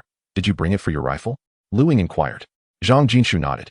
"Attach the silencer, and we can take out zombies from a distance," Lu Ying suggested. Then open the box containing the 22 Malawian Quacha's bolt-action sniper rifle from the back seat. Within the box was the corresponding silencer, which Zhang Jinshu affixed to her rifle as she set it up at the front of the vehicle, while Lu Ying positioned her sniper rifle at the rear. The sound of a piercing alarm echoed through the air, drawing numerous zombies towards its source within the small town. With a muffled thud, the silenced sniper rifle emitted a significantly subdued sound as it discharged, felling the undead that charged forth, their heads or necks punctured with precision. Through the scope, it became evident that zombies sporadically erupted from the windows of nearby houses or the doors of second floors. Zhang Jinshu, having honed his marksmanship during previous practice sessions, exhibited remarkable accuracy. The zombies, largely advancing in a straight line towards the alarm, became easy targets for his high-precision sniper rifle. The area surrounding the sound had amassed over 100 zombies, serving as stationary targets for the duo. After expending 2 magazines, they had successfully eliminated more than 30 of the undead. However, just as Ying was preparing to reload her 3rd magazine, an unexpected turn of events unfolded. Chapter 64. The evolved zombie dog through the scope of the sniper rifle. A gruesome sight unfolded in the distance. A blood-soaked dog, seemingly flayed, emerged in the small town. Its mouth, lined with 4 prominent canine teeth, revealed an array of sharp, protruding teeth, with remnants of flesh and blood clinging between them. Unlike the horde of zombies that moved towards the sound, this zombie dog was intently sniffing the air. Its crimson eyes fixated on Ying and Zhang Jinshu's location, locking onto Ying with an unwavering gaze. In the next instant, the blood-red zombie dog let out a ferocious howl and charged swiftly towards Ying and Zhang Jinshu. "Get in the car," Ying shouted, hastily placing the sniper rifle in the back seat. Zhang Jinshu, filled with urgency, scrambled into the passenger seat. With a swift press of the accelerator, they sped away from the scene. "Little Lu, what are you afraid of? We have a sniper rifle. It's just a dog turned into a zombie, right?" Zhang Jinshu queried, bewildered. Ying shook his head. "Take another look." Zhang Jinshu rolled down the window, glancing back. The zombie dog that had been pursuing them was now followed closely by a pack of zombie dogs, both large and small. He quickly counted. There were at least 40. With a thud against his chest, Zhang Jinshu asked, still shaken, "Little Lu, how did you know there were so many following that one?" "We didn't see them just now." Ying explained, "Dogs are social creatures. Before becoming zombies, they were kept by various households and rarely congregated. However, in the wild, they typically travel in packs. Once they become zombies, both humans and animals lose their previous memories and emotions, reverting to their primal instincts. This small town likely has thousands of households, and the number of dogs kept here is surely substantial." Zhang Jinshu glanced back at the rear seat, where an M249 light machine gun lay alongside a box of 200 rounds. He recalled that the trunk also housed a recoilless rifle. Pointing to the back seat, he remarked, "Little Lu, don't we have a machine gun and a cannon?" Ying shook his head once more. "That zombie dog is unlike the others. Do you remember the 2nd evolution of zombies I mentioned? Are you saying those zombie dogs are all 2nd evolution?" Zhang Jinshu exclaimed in surprise. "Not necessarily. I didn't examine the ones behind closely, but the one at the forefront has indeed undergone the 2nd evolution. Newly transformed zombie dogs retain their previous appearance and characteristics, though their bloodlust and aggression are heightened without significant physical changes. In contrast, evolved zombie dogs exhibit shedding skin, and their teeth sharpen to resemble those of wild predators. The evolved zombie dog possesses remarkable speed, reflexes, and regenerative abilities. In a previous life, when Ying and his companions were struggling for survival in Yun City, they encountered an evolved zombie dog. Their team, consisting of 13 members, 6 of whom were evolved, armed with rifles and handguns, engaged in a fierce battle. Ultimately, they lost 5 lives, including 2 evolved members, before vanquishing that formidable creature. To vanquish these once-evolved zombie hounds, one must either shatter their skulls, sever their heads, incinerate them with flames, or obliterate them with artillery. Otherwise, even if a rifle bullet pierces their cranium, as long as it does not disintegrate, the injuries will heal in no time. Ying recounted, drawing from his first-hand experiences from a previous life. After listening to Ying's explanation, Zhang Jinshu nodded, but soon appeared perplexed. "Little Lu, how do you know so much?" A thought stirred within Ying, yet he maintained an air of nonchalance. "I must have witnessed it.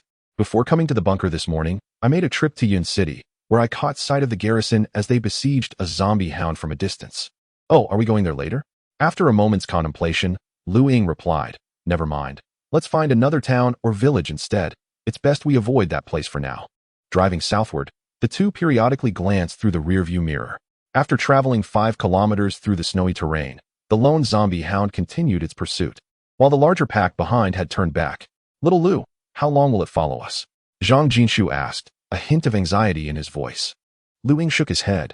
After another 2 kilometers, the solitary zombie hound still trailed behind, seemingly unwilling to relinquish its pursuit of Ying and Zhang Jinshu as prey.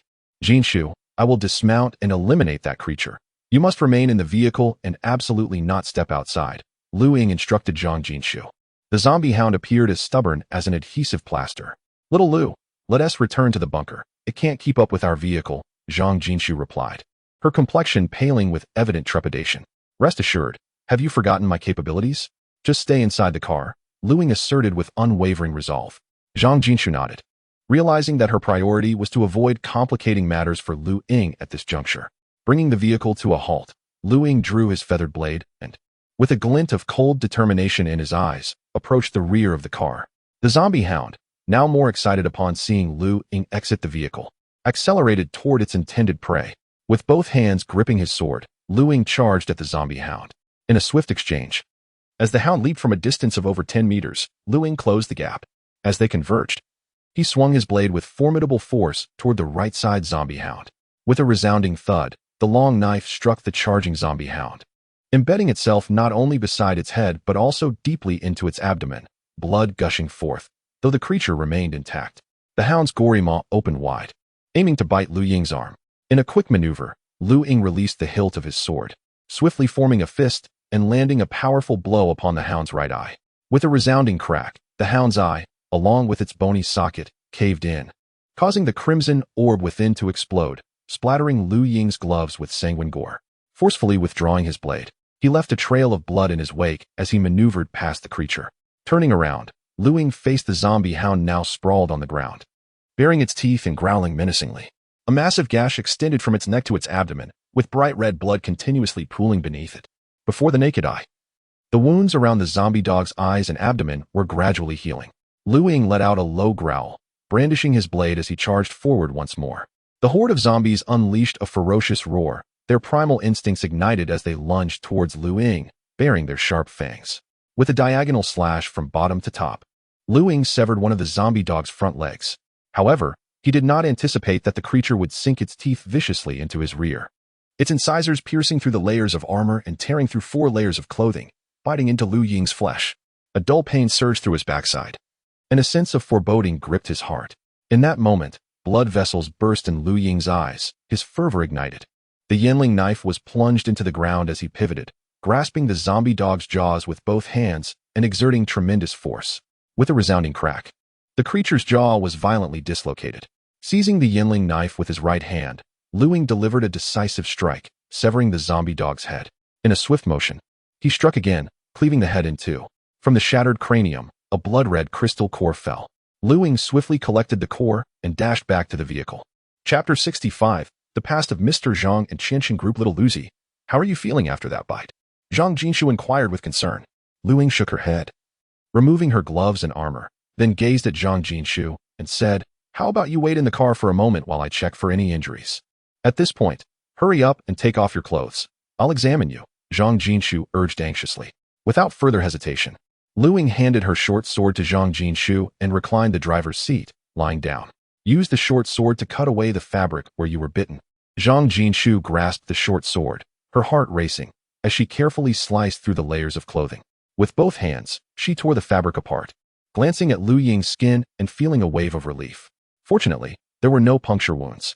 Lu Ying, feeling a bit anxious, asked, "Hey, what is the situation?" Zhang Jinshu, her large eyes twinkling with mischief, teased, "Oh, I didn't expect you to be so fair." Lu Ying rolled her eyes, quickly rising to confront the chuckling Zhang Jinshu, and continued to inquire, "Little Xian Pig, how is it?" "Rest assured, it's all fine, not even a tooth mark," Zhang Jinshu assured, exhaling in relief. She shot a glance at the still laughing Zhang Jinshu and playfully ruffled her small face with both hands. They then made their way back to the western suburb bunker. However, Lu Ying was burdened with worries on the journey. The outbreak of the zombie virus had not yet reached a month, and first, Meng Nanxing awakened his powers, and today they encountered an evolved zombie dog.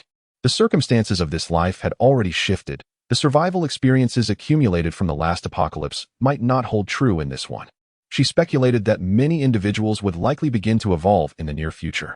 Casting a sidelong glance at Zhang Jinshu, she pondered whether this young girl would undergo evolution and what abilities she might possess in the future.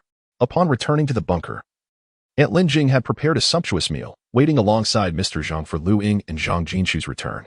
In the tea room, Mr. Zhang, feeling considerably rejuvenated after finishing a pot of tea, turned to little Lu and said, "Regarding Qianxin Group, I have some insights to share with you today." Lu Ying nodded, recalling that Mr. Zhang had previously obtained the specific operational routes of the management team at the northern suburb base. In addition to noting that over a dozen security personnel within the western suburb bunker were actually Mr. Zhang's trusted allies.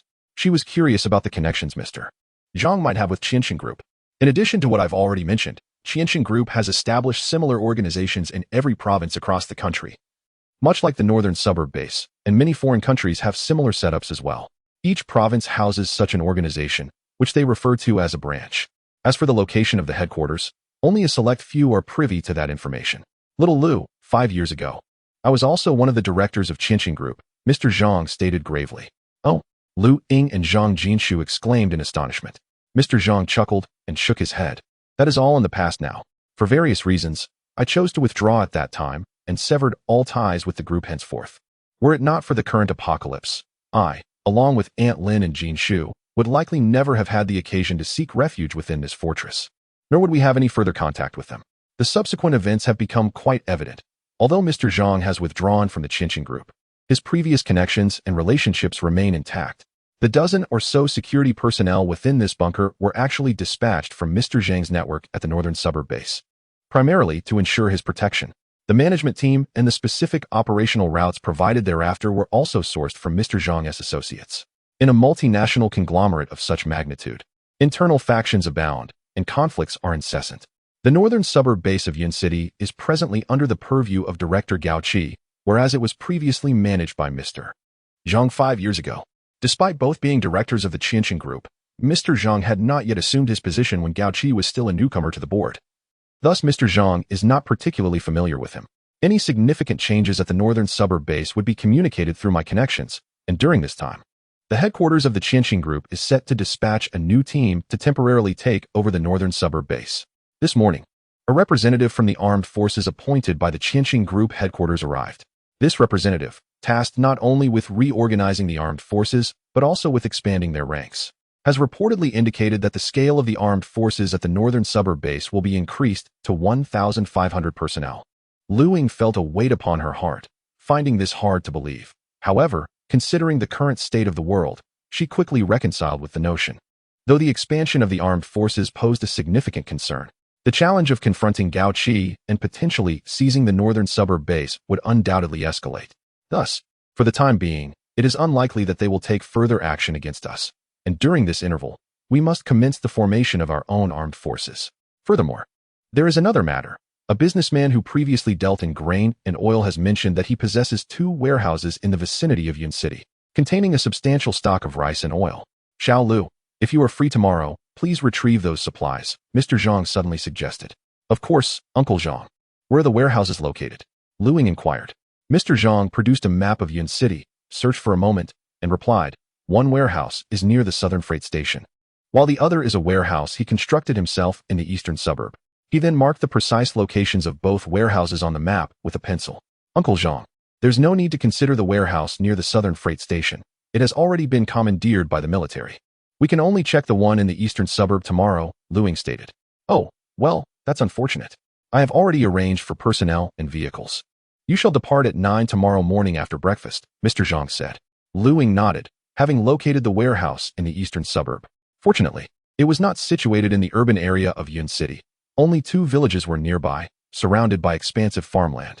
Xiao Lu, I will accompany you tomorrow, Zhang Jinshu declared, clinging to Lu Ying's arm.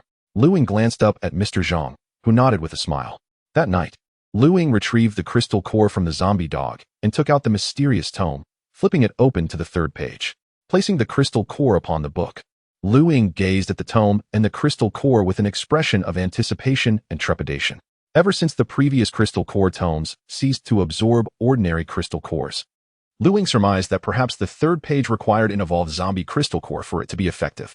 Under Lu Ying's expectant gaze, the crimson crystal core emitted wisps of faint red mist that permeated the 3rd page, and soon, the crystal core was entirely absorbed.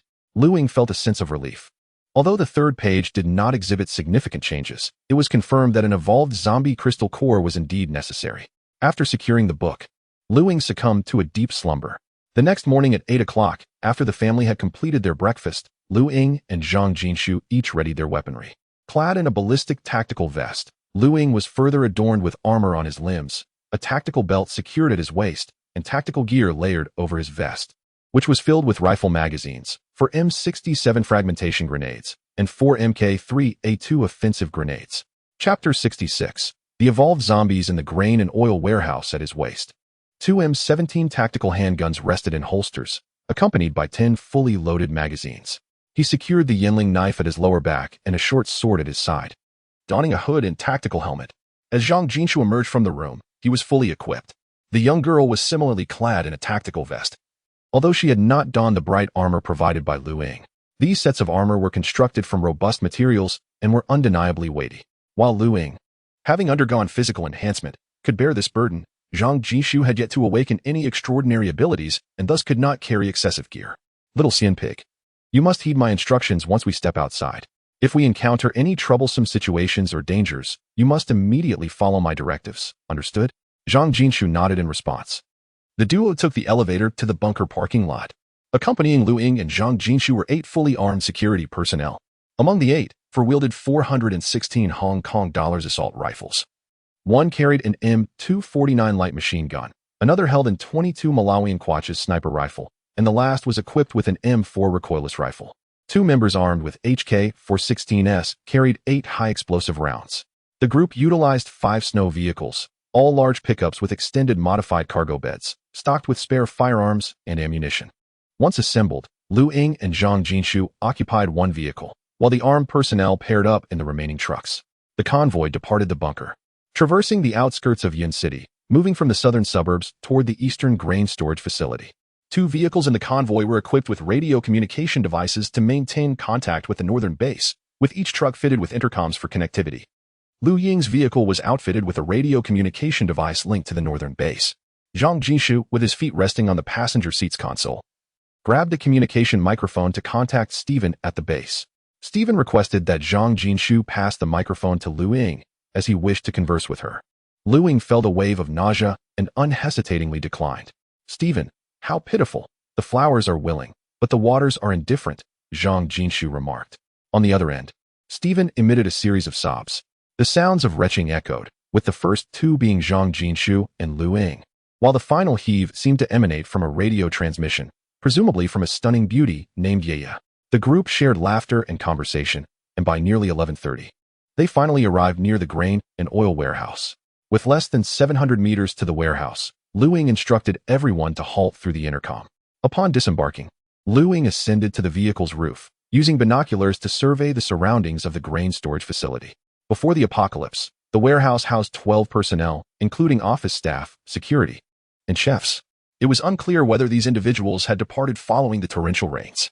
Typically, trucks would arrive to transport grain, employing laborers from the nearby villages. Through the binoculars, Lu Ying observed that nearly 1/3 of the warehouse's height was concealed beneath accumulated snow, with over 30 zombies aimlessly wandering nearby. 2 villages lie approximately 1 kilometer from the granary. Lu Ying signaled to Zhang Jishu and another sniper. They equipped their firearms with silencers and proceeded to eliminate all the zombies within shooting range. Lu Ying himself retrieved a sniper rifle, and within 5 minutes, the 30-plus zombies within the area had been eradicated. The convoy set off once more, and upon reaching the granary, it did not halt, but rather circled the perimeter, dispatching over a dozen more zombies, ultimately collecting 6 crystal cores, ensuring no zombies remained in the vicinity of the granary. The convoy came to a stop, yet the engines remained running. Lu Ying instructed 2 armed personnel to accompany him into the storage area to assess the situation, while the others maintained a vigilant watch. One sniper ascended a nearby tree to survey the surroundings. The granary complex consisted of 3 warehouses and a 2-story building. Lu Ying gestured for the 2 on either side to draw their weapons and inspect the interior of the small building. The trio cautiously approached the 2nd floor, where half of the glass windows were obscured by accumulated snow. Peering inside, the interior revealed an office space, devoid of both personnel and zombies. After a moment's contemplation, Lu Ying suggested making some noise. If there were zombies inside, they would likely be lured out, and should they appear, they were to be shot immediately. The 2 armed personnel nodded, disengaged their safeties, and Lu Ying delivered a powerful kick to shatter the glass, raising his weapon to aim at the office door. After a brief silence, he fired 2 shots into the air. The echoes of gunfire reverberated, and Lu Ying soon heard the sound of hurried footsteps approaching. Prepare. The 2 security personnel tensed, their gazes fixed on the door as the footsteps drew nearer. With a resounding crash, the wooden office door exploded inward, and a zombie, towering over 2 meters with muscles akin to rock, bent low to enter the office. Clad in tattered garments that bulged grotesquely, its gaping maw was filled with sharp fangs, and its body was caked in dried blood. Its bulging crimson eyes fixated intensely on Lu Ying and his companions outside the window. Open fire, Lu Ying commanded. A barrage of gunfire erupted as the 3 wielded 416 Hong Kong dollars rifles, unleashing a relentless stream of bullets toward the monstrous zombie at the threshold. The projectiles penetrated the zombie's skin but failed to delve deeper, becoming lodged within its stone-like musculature. As they continued to fire while retreating, Lu Ying pressed the intercom. "Prepare the recoilless rifle. Quickly." Upon hearing the gunfire, several individuals outside the warehouse unlocked their weapons. The sniper in the tree, acting swiftly, employed a 22 Malawian Kwacha sniper rifle. Aiming for the towering zombie's head and pulling the trigger, the shot rang out, and an 8.6 mm bullet accurately struck the zombie's skull. Yet it became ensnared against the exterior of the cranium. The two armed personnel promptly retrieved high-explosive rounds and loaded them into the M4 recoilless rifle. The artillery team surged into the courtyard, targeting the menacing zombie that was clawing its way through the window. Pulling the trigger, an 84 mm high-explosive shell was launched, striking the zombie directly. With an explosive roar, the shell detonated, shattering the glass of the two-story building and obliterating nearly half of the zombie's head. Blood and flesh splattered in all directions, yet the creature, still clinging to life, relentlessly hurled itself against the window. Its massive size exceeded the confines of the small opening, causing the entire building to tremble with each impact. Witnessing this, a member of the fire team, burdened with ammunition, swiftly retrieved another high-explosive round. The cannon fired, and in the next moment, the explosive struck the zombie squarely in the face. With a resounding explosion, blood and gore erupted, obliterating half of the creature's head, causing its enormous form to collapse stiffly to the ground. Several armed personnel, their hearts still racing, gazed at the fallen zombie within the office, yet none dared to approach. Lu Ying, witnessing this, felt a sense of relief. This was an evolved zombie, one she had not encountered in her previous life but had heard of. Regardless of whether they were zombies or other creatures, once an evolved being had its head shattered, there was no possibility of survival. Lu Ying disengaged the safety on her rifle and, under the bewildered gazes of the armed personnel, leapt into the office to search the area. From a corner, she unearthed a yellowish crystal core and tucked it into her pocket. All was well. Climbing out of the window, she found the rest of the team gathered, peering into the office at the lifeless zombie. This creature had undergone evolution and was likely a strength-based variant, possessing defenses far superior to those of ordinary zombies. It was estimated that only a 12.7 mm bullet could penetrate such defenses, Lu Ying informed them. Is there truly such a type of zombie? Does humanity still have a future? One armed personnel sighed. You have not ventured to Yun City. There, you would encounter a variety of zombies. The local military has already eradicated several of this type. There is no need for excessive concern. Lu Ying reassured them as the shadows of doubt began to lift from their hearts. Continue to maintain vigilance. You two will accompany me to the warehouse area, Lu Ying instructed, gesturing to the two armed personnel who had followed her into the warehouse. Chapter 67. The gathering place at the South Suburb thermal power plant. The two individuals retrieved a telescopic ladder and a bundle of rope from the rear of the pickup truck. 1/3 of the nearest warehouse was buried beneath a thick layer of snow, with its entrance entirely concealed. However, near the roof of the warehouse, there existed a series of operable ventilation openings, large enough for an adult to pass through. An armed team member ascended the ladder, shattering a window to inspect the interior with a powerful flashlight. Everything appeared normal within. The team member secured the rope to the ladder's rungs and entered the warehouse, followed by another team member who did the same. After delivering the brought angle grinder and 2 shovels inside, Lu Ying and the others awaited outside. After a lengthy 40 minutes, the entrance, covered by snow, was excavated by the two from within, creating a sloped passage to the outside. With the sniper maintaining vigilance outside, the remaining members entered the warehouse. The storage within was filled with bags of flour, neatly stacked upon shelves. According to the affluent individual, the warehouse contained a staggering reserve of over 5,000 tons of flour. After exiting the warehouse, they proceeded to open the remaining 2 warehouses using the same method. One warehouse held barrels of cooking oil, while the smallest contained 1,000 tons of bagged rice. The sight of such an abundance of grains and oils left the group somewhat disheartened, with only 5 vehicles at their disposal. Even with the combined capacity of all transport vehicles within the bunker, it was uncertain how long it would take to transport all the provisions. Communicating the situation via radio to the bunker, a while later, a response was received, indicating that all available transport vehicles would be dispatched to assist in the endeavor. A portion of the armed personnel remained to guard the granary, while the rest would provide armed protection for the convoy transporting the supplies. After deliberation, 4 of the armed team members chose to stay behind, while the others filled all 4 vehicles to return to the western suburb bunker. Unbeknownst to Lu Ying and the others, Their radio communication with the western suburb bunker had been intercepted by another group of armed forces using radio equipment. Approximately 15 kilometers from the urban area of Ying City, a small thermal power plant had become a gathering place for survivors. A young man set down his headset and picked up a sheet of paper documenting the conversation between Lu Ying and the western suburb bunker before heading downstairs. The thermal power plant was filled to capacity with survivors. The young man arrived at the entrance of a reconfigured room within the production dispatch center.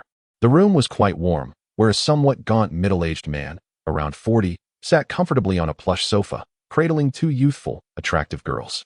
The girls attempted to muster pleasing smiles, yet it was evident they lacked experience. The forced expressions on their exquisitely beautiful faces appeared strained. Clad in thin gauzy dresses, their delicate arms bore red streaks, evidence of recent distress. Knock, knock, knock. There was a rapping at the door. Come in, the middle-aged man called. The young man in snow camouflage handed the paper to him. Mr. Jiang, at the bunker in the western suburbs, a granary has been discovered. The young man relayed all the intercepted conversations he had gleaned from the radio to Mr. Jiang. Mr. Jiang nodded in acknowledgement, and the young man exited, securing the door behind him. After a brief interval of over 10 minutes, Mr. Jiang, dressed in a deep blue striped suit with a contrasting lapel, arrived at a conference room within the building. Inside, 5 individuals were seated, awaiting his presence. Upon Mr. Jiang's arrival, they all stood in unison, respectfully greeting him. Once seated again, the young man responsible for monitoring the western suburb bunker recounted the intercepted communications to the assembly. Esteemed colleagues, we currently number over 600. Yet the provisions of food and coal we have prepared can sustain us for no more than a month. The western suburb bunker has changed hands, now devoid of the protection previously afforded by the Qianxin Group's armed forces, rendering it a target ripe for exploitation. As Mr. Jiang surveyed the room, he noted the fervent expressions on the faces of those present, which filled him with satisfaction. Mr. Jiang, what course of action do you propose? We will act according to your guidance. Several voices chimed in unison. Their current security resources were insufficient. They needed to first neutralize the armed personnel guarding the transport convoy and the granary, and capture the daughter of Mr. Zhang, the current manager of the western suburb bunker, leveraging her to secure the bunker's surrender. Mr. Jiang articulated his strategy, to which everyone readily agreed. Mr. Zhang's gaze fell upon a stern-looking middle-aged man seated on the left, Zui Yuan. Tonight you shall lead Team A to the vicinity of the western suburb bunker to ascertain the scale of their convoy, the specific deployment of their armed personnel, and their operational routes. Understood. To the rest of you, commence preparations at once. Once Zui Yuan returns with the intelligence, we shall devise our operational plan, and we must seize the western suburb bunker. Indeed. The group responded in unison. Satisfied, Mr. Jiang exited the conference room, followed closely by 2 armed guards stationed at the door. Upon leaving the dispatch center, he proceeded to the boiler area of the thermal power plant, where fierce flames roared within the furnace, supplying electricity and heating to the entire facility. Aside from over a dozen fully armed guards, the boiler area was populated solely by operational workers. Outside, the ground was strewn with bodies stripped to their undergarments. Each corpse bore a bullet wound to the head. While some had been decapitated, 2 workers lifted a body and cast it into the newly retrofitted burning furnace. Mr. Jiang conducted his inspection, continuing toward the next area. It was his routine to survey the entire thermal power plant as shelter twice daily. The next section was located in a different building, one that lacked the heating and power provisions of the dispatch center. Every room was crammed with survivors evacuated from Ying City. Their expressions had grown somewhat numb, their clothing consisting of down jackets and other warm garments salvaged from their homes. Each floor of the building was manned by armed personnel, and it was now time for the final meal of the day. In this sanctuary for survivors, 2 meals are provided daily, the first at 9:30 a.m. and the second at 4 p.m. 2 armed personnel arrived in a tracked pickup truck, which bore 4 large blue plastic barrels in its bed. Following a call announcing the meal, the crowd descended upon the vehicle, lifting the barrels and placing them in separate locations. The survivors within the building promptly descended, forming 4 orderly lines, each person clutching a bowl. The barrels contained today's ration, a thick porridge made from rice and a mixture of meats, with each individual receiving merely half a bowl. Before the meal commenced, hundreds of survivors stood in unison before the building, expressing their gratitude to Mr. Jiang for providing them with a secure source of sustenance and for his unwavering dedication to the community. At the command of one of the armed personnel, the survivors devoured the porridge with fervor, offering their thanks once more before returning to the building. Chapter 68. Mr. Jiang in a cramped room of approximately 10 square meters. 15 individuals were huddled together. A middle-aged man murmured softly, "How did it come to this?" Beside him, another middle-aged man shook his head with a sigh. Alas. What can we do? They wield weapons, and Mr. Jiang, along with the 5 captains, possesses extraordinary abilities. We must endure and hope that the authorities and military will come to our rescue. The expressions of the others in the room were grim, their demeanor numb, clearly reflecting the harshness of recent days. The Nanjiao thermal power plant had originally served as a refuge for survivors, established by the local military. Recently, over 1,000 survivors displaced from the southern outskirts of Yun City had been relocated here. The military stationed an infantry company at the power plant to protect the survivors, while the management of the facility was entrusted to a Director Wang from the Yun City authorities. Upon their arrival, Director Wang arranged for the entire power plant to be renovated, restoring its electricity and heating systems. Previously, the survivors had lived here with their families, and there were also well-planned dormitories segregated by gender. They were provided with 2 meals a day, sufficient to stave off hunger. Under Director Wang's guidance, the survivors and the military collaborated to reconfigure the power plant, erecting isolation barriers around its perimeter. According to Wang's vision, they aimed to transform the power plant into a veritable utopia amidst the apocalypse. Here, they would not fear freezing, starvation, or zombie attacks. They had even begun researching soil-less cultivation, successfully gathering the necessary vegetable seeds. Having evaded snowstorms and the undead, the survivors rekindled hope for a better future. However, just a week prior, an unexpected outbreak of zombies, over 50, occurred within their living quarters. The armed personnel responsible for their protection sprang into action amidst the ensuing chaos. With the living and the undead mingling, the military could not open fire. Their standard protocol was to evacuate the living before addressing the zombies. Yet, while the military attempted to evacuate the survivors, a group seized the opportunity to kill over 20 armed personnel and seize their weapons. This faction then opened fire on the soldiers stationed in the encampment. No one anticipated such an event, but the attackers were few in number, facing more than 150 armed personnel in total. After a fierce battle, both sides suffered casualties, leaving fewer than 10 of the assailants alive. What shocked everyone was that among this group, 5 individuals possessed extraordinary abilities. One of them, Mr. Jiang, had the power to briefly control the mental actions of others.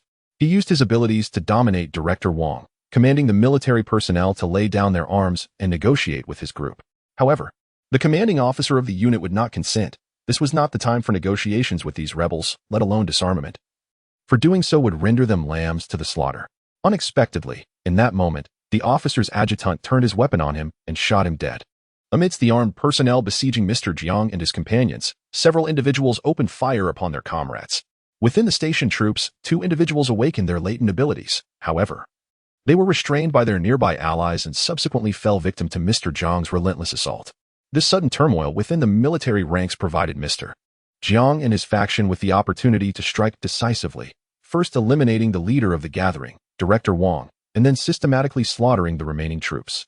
The subsequent emergence of zombies was also thoroughly dealt with by Mr. Jiang and his allies. From that day forth, the entire thermal power plant became Mr. Jiang's private domain, with the survivors relegated to the status of his subjects. Mr. Jiang and his associates re-established their armed forces and restructured the hierarchy of the gathering. At the pinnacle stood Mr. Jiang himself, who wielded absolute authority over the settlement, possessing the power to determine the fate of all within. Following him were 5 subordinates endowed with extraordinary abilities, who similarly enjoyed privileges and partook of the settlement's resources. The next tier consisted of ordinary armed personnel, who were granted the basic necessities of food and shelter within the warm command center, devoid of any additional privileges. The remaining survivors found themselves at the bottom of the social hierarchy, regarded merely as beasts of burden by Mr. Jiang and the 5 empowered individuals. All resources within the survivor settlement were at the disposal of Mr. Jiang and his 5 cohorts, including some attractive young women and handsome boys, who became their playthings. Following the awakening of their powers, Mr. Jiang and the 5 evolved beings experienced a profound transformation in their mindset. In this apocalyptic world, their extraordinary abilities set them apart from the ordinary, igniting within them a fervent ambition and insatiable greed. The settlement soon swelled with armed personnel, all pledging their loyalty solely to Mr. Jiang. The survivors were expelled from the command center and relocated to a building that had initially provided electricity and heating. However, in a bid to conserve coal resources, Mr. Jiang imposed restrictions on power and heating, ensuring that only the command center occupied by himself and his armed personnel received such provisions. Even the corpses of those who perished during the rebellion, including the zombies, were repurposed as fuel. After surveying his territory, Mr. Jiang returned to his opulent bedroom, where he retired to rest under the attentive care of two youthful and exquisite maidens. Outside the settlement, Zui Yuan, accompanied by 10 armed personnel, embarked in 2 snowmobiles towards the western suburban bunker. In the wake of the apocalypse, with power and communication severed, various settlements resorted to radio communication. The authorities and military had long since established monitoring teams, keeping a watchful eye on the 2 underground bunkers of the Qianxing group in Yun City. However, the ongoing efforts to relocate survivors from Yun City and its surrounding areas had yet to reach completion, while the official stance towards the Qianxing group remained undetermined. After Mr. Zhang's coup to seize control of the settlement, he ordered continuous monitoring of all communications emanating from the western suburban bunker. Regarding the Shijia bunker, Mr. Jiang was acutely aware that it was a luxurious doomsday fortress constructed by the Qianxing group for the affluent elite of the province, far surpassing the capabilities of this mere gathering place. The hesitance to act against the Shijiao bunker stemmed from intelligence indicating that the Qianxing group had supplied numerous advanced weaponry to security firms across various regions. Although there was currently a contingent of 150 armed personnel, this force paled in comparison to that of the Qianxing group. Recently, intelligence operatives reported changes at the Shijia bunker, which has now fallen under the control of General Zhang, and it was revealed through surveillance that the number of armed personnel at the bunker is currently quite limited. This revelation sparked the interest of Mr. Jiang and his associates in seizing the fortress. Chapter 69. Action Plan for the Lu Ying and Western Suburb Bunker. 4 pickup trucks, laden with bags of flour, returned to the Western Suburb Bunker. The bunker staff, who had been waiting for some time, began transporting the bags of flour to the storage area on the 5th floor. Xiaolu, we have a total of 20 vehicles capable of transporting goods, each with a driver. As for armed personnel, we have only managed to recruit 15 from the original bunker staff, but they have yet to undergo systematic training and currently only know how to handle firearms, Zhang expressed with a hint of frustration. After all, they had just captured the Western Suburb Bunker and had not yet had the opportunity to significantly expand their armed forces. Uncle Zhang, we cannot assign all 15 to the escort team. If we encounter trouble on the road, it is uncertain whether they can even draw their weapons. Lu Ying echoed his concerns. After a moment of contemplation, Lu Ying proposed a solution. How about this, Uncle Zhang?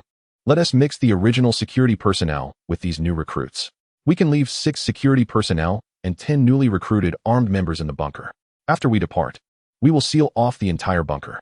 If there is any trouble, they can notify us immediately via radio, and we will return swiftly. Then we will find 20 wealthy individuals who can drive to take turns transporting the supplies around the clock, and the armed personnel will also operate on a rotation basis, ensuring that all provisions from the granary are transported back as quickly as possible. With no other options, the returning group hastily had their meal before embarking on another journey to the eastern suburb for grain transport. The 20 transport vehicles set out from the bunker. By nightfall, the last convoy returned, fully loaded with flour. After this return, Lu Ying, Zhang Jinshu, and a few previous security personnel took a rest, while the remaining security staff and drivers continued their journey. More than 10 kilometers from the western suburb bunker, dozens of individuals concealed themselves within a dense forest, using binoculars to observe the vehicles dispatched from the bunker. The following morning, fully armed, Lu Ying and Zhang Jinshu set off with their convoy toward the eastern suburb granary. Hidden in the forest, Zui Yuan and his team had yet to depart, having rotated their rest over the past 2 days while keeping a close watch on the vehicles traveling to and from the western suburb bunker. After 2 days of surveillance, Zui Yuan and his team had gathered detailed information on the convoy's route and approximate timing. Upon returning to the thermal power plant gathering area, Zui Yuan reported the situation to Mr. Jiang. Mr. Jiang and 5 senior officials convened in the conference room to discuss the action plan regarding the western suburb bunker. Sir, there are only 4 armed personnel in the granary. Once the convoy departs, we can dispatch a small team to eliminate them, Zui Yuan suggested. During the day, there are 10 armed personnel accompanying the convoy, and at night, there are 8. They possess a light machine gun, a sniper rifle, and a shoulder-mounted artillery piece, while the remainder are equipped with assault rifles. Zui Yuan conveyed the intelligence he had gathered over the past 2 days, having already formulated an action plan in his mind. Seeing that no one spoke up, Zui Yuan continued. Their convoy departs from the eastern suburb granary loaded with supplies, traversing the outskirts of Yin City before returning to the western suburb base through the southern suburb. I propose we set an ambush along this stretch of road in the southern suburb to catch them off guard. During the day, within the convoy, there was a girl, presumably the daughter of the owner of the west suburb bunker, Mr. Zhang. She and another man consistently traveled in the 3rd vehicle of the convoy. They usually departed at 7 in the morning, reaching the east suburb granary in approximately 2.5 hours. After loading up with supplies, their return journey would take an additional hour. As they set out from the west suburb and passed through the south suburb, we established an ambush point. When they returned laden with goods to our ambush site, we could easily take down the entire convoy. Upon hearing Zui Yuan's plan, the others nodded in agreement. As the ambush point was set near the south suburb, closer to them and more familiar to their surroundings. Noticing Mr. Zhang's nod of approval, Zui Yuan continued, the west suburb bunker mainly houses the affluent of this province. Even if they bolster their armed forces in the coming days, these wealthy individuals would likely resist being coerced. The west suburb bunker lacks substantial armed defenses. He added, by capturing the convoy and taking Mr. Zhang's daughter hostage, we can leverage her for the surrender of the bunker. After articulating his operational strategy, Zui Yuan turned his gaze toward Mr. Jiang, who remained silent, observing the ongoing discussions among the others. Another individual in the conference room interjected, what if Mr. Zhang is callous enough to forsake his own daughter? Wouldn't that render our leverage useless? Once the bunker is sealed, with our current weaponry, we wouldn't even be able to breach the main gate. The others nodded in contemplation. Zui Yuan shook his head and replied, even if Mr. Zhang were that ruthless, we would first deplete their armed forces. Furthermore, we possess an ammunition depot stocked with numerous 120mm anti-tank rocket launchers and ample ammunition. Even if we cannot destroy the west suburb bunker S gate, we can consistently harass them, applying psychological pressure. Moreover, the supplies within that bunker likely cannot sustain them for long. Once their resources are exhausted, chaos will ensue from within. Another participant posed a question, but our supplies can only last a month as well. This statement prompted nods of agreement throughout the room. The granary still holds considerable stock. If it comes down to a war of attrition, we should retain our armed forces and use the remaining non-combatants as fuel. With our current resources and the granary's reserves, our fewer than 200 men can easily last until their internal strife erupts. After Zui Yuan finished speaking, he looked again at Mr. Jiang, who now nodded with a satisfied smile. Zui Yuan, you are responsible for drafting a comprehensive action plan and personnel allocation for tomorrow. Aside from the guards at the gathering site, you may mobilize the rest as you see fit. I have but one demand. Success is mandatory, while failure is not an option. Hearing Mr. Jiang grant him such authority and trust, Zui Yuan's face lit up with fervor as he rose to his feet. Striking his right fist against his left chest, Mr. Jiang, I vow to accomplish the task.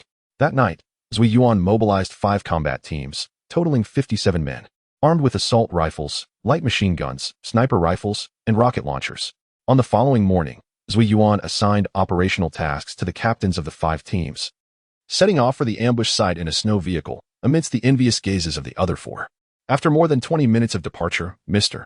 Jiang summoned another ability user named Lu Li. Lu Li, are you prepared? If Mr. Zhang does not agree to the exchange, we shall have to engage in a battle of attrition. Ensure that those inept individuals are utilized wisely. Yes, sir. Once Mr. Jiang had completed his arrangements, he, along with 2 guards, resumed his patrol of his territory, awaiting the good news that Zui Yuan would bring back. Chapter 70. Ambush around 10 o'clock in the morning. Lu Ying and his convoy arrived at the grain and oil warehouse in the eastern outskirts. Bags of flour were loaded onto the truck bed, and 2 armed personnel replaced the 4 who had stood guard all night. At 11 o'clock, the trucks were fully loaded, and the group set off towards the western bunker.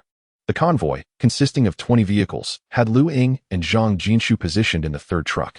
The heater inside the vehicle was turned up high, and Zhang Jinshu curiously examined a common zombie crystal core in his hand.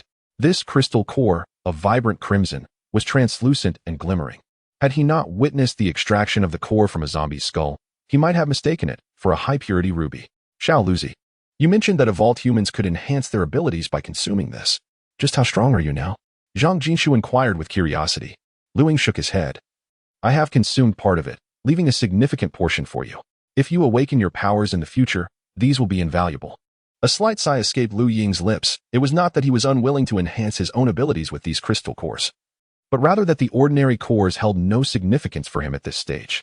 Only the cores from evolved zombies would be effective for his consumption. Yet those needed to be fed to the mysterious tome to activate the 3rd illustration. Lu Ying eagerly anticipated the powers that would manifest upon the activation of that 3rd image. Turning to Lu Ying, Zhang Jinshu earnestly stated, Xiao Luzi, you needn't save them for us. Once we awaken our powers, we can collect more ourselves. We cannot be a burden to you.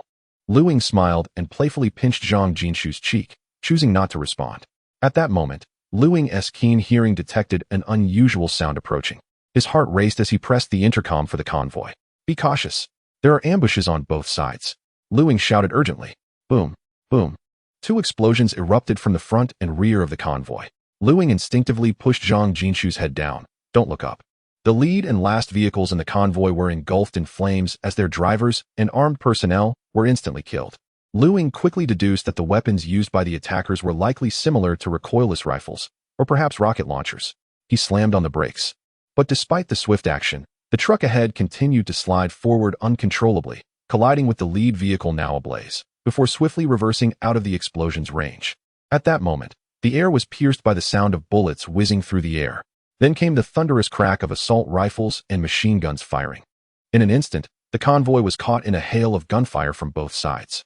Aside from Lu Ying and Zhang Jinshu's vehicle, all others were enveloped in a relentless barrage of bullets.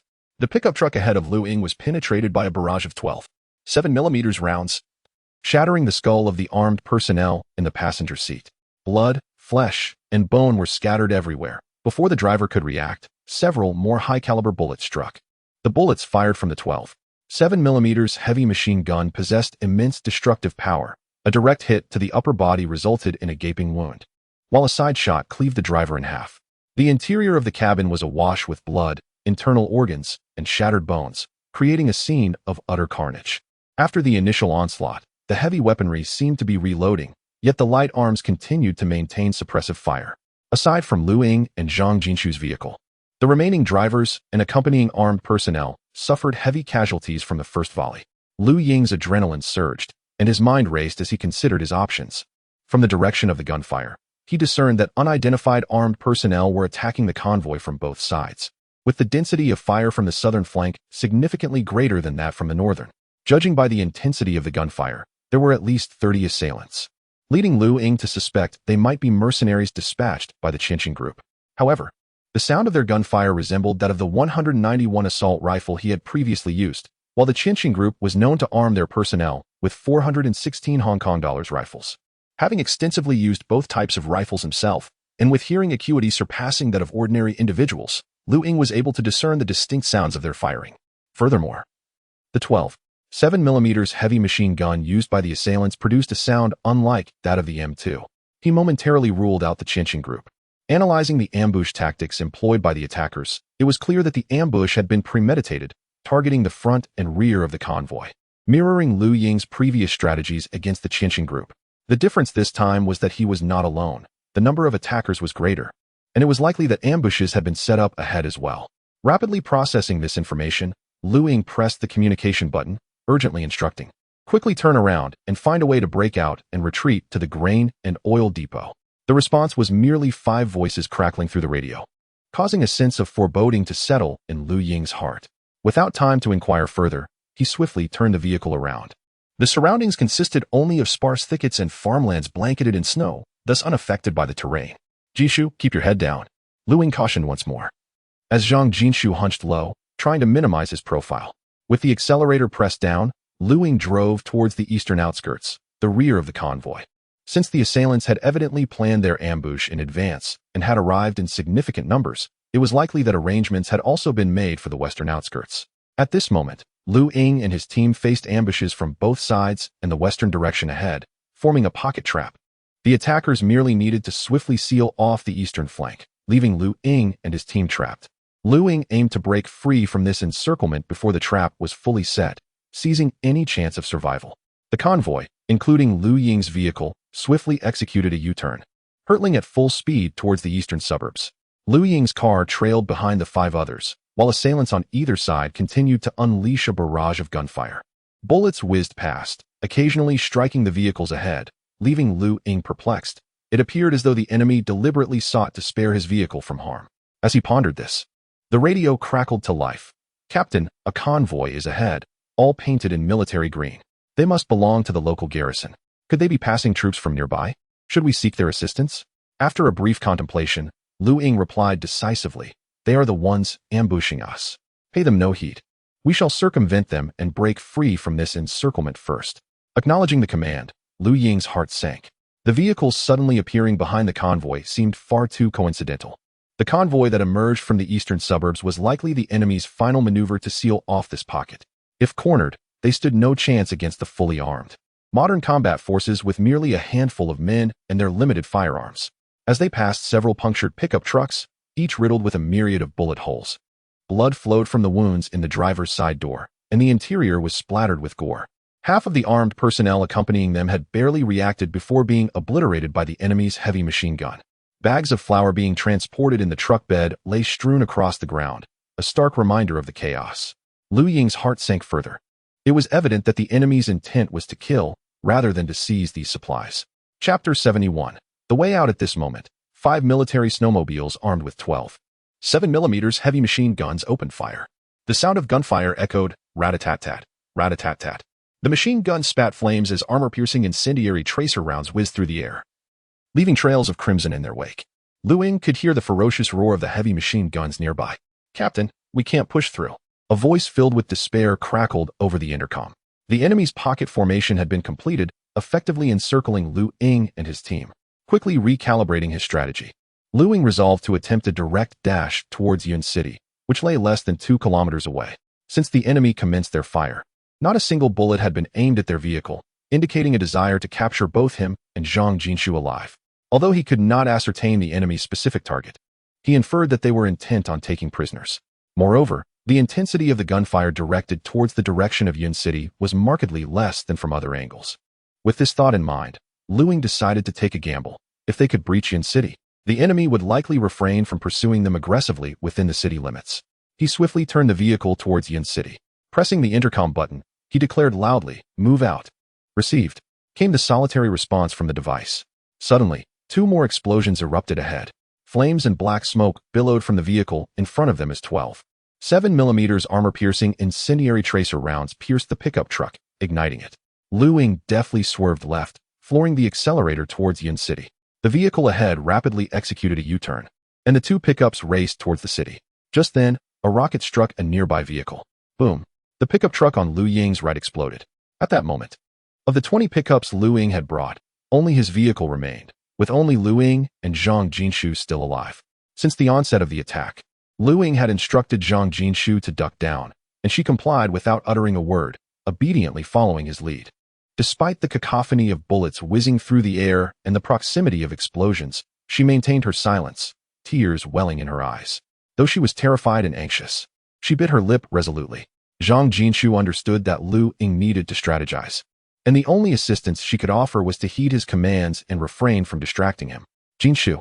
At that moment, Lu Ying's voice pierced through her thoughts. She looked up to see his serious expression. "I will do as you say," she replied, suppressing her fear and speaking with conviction. Lu Ying, catching sight of her facade of composure, felt a wave of relief wash over him. At that moment, he feared nothing more than Zhang Jinshu's emotional collapse. Seeing her fear yet resilience reassured him greatly, affirming in his heart the wisdom of having exposed her to the harsh realities they faced. You immediately contacted Uncle Zhang via the vehicle's radio, instructing him to seal off the western suburbs bunker without delay. From that moment forth, he must not grant access to anyone requesting the bunker's opening. Zhang Jinshu promptly complied, activating the radio and repeatedly calling out. Communication was swiftly established, and Stephen's voice resonated through the air as Zhang Jinshu hurriedly relayed Lu Ying's words. Stephen did not respond, but within a minute, the anxious voice of General Zhang broke through. "What is going on? Xiao Lu, Jinshu, have you encountered trouble?" "Jinshu, pass me the microphone," Lu Ying urged, his tone urgent. At that moment, distant heavy machine guns fired again, but the assailants did not target the vehicle directly. Their shots veered slightly off course.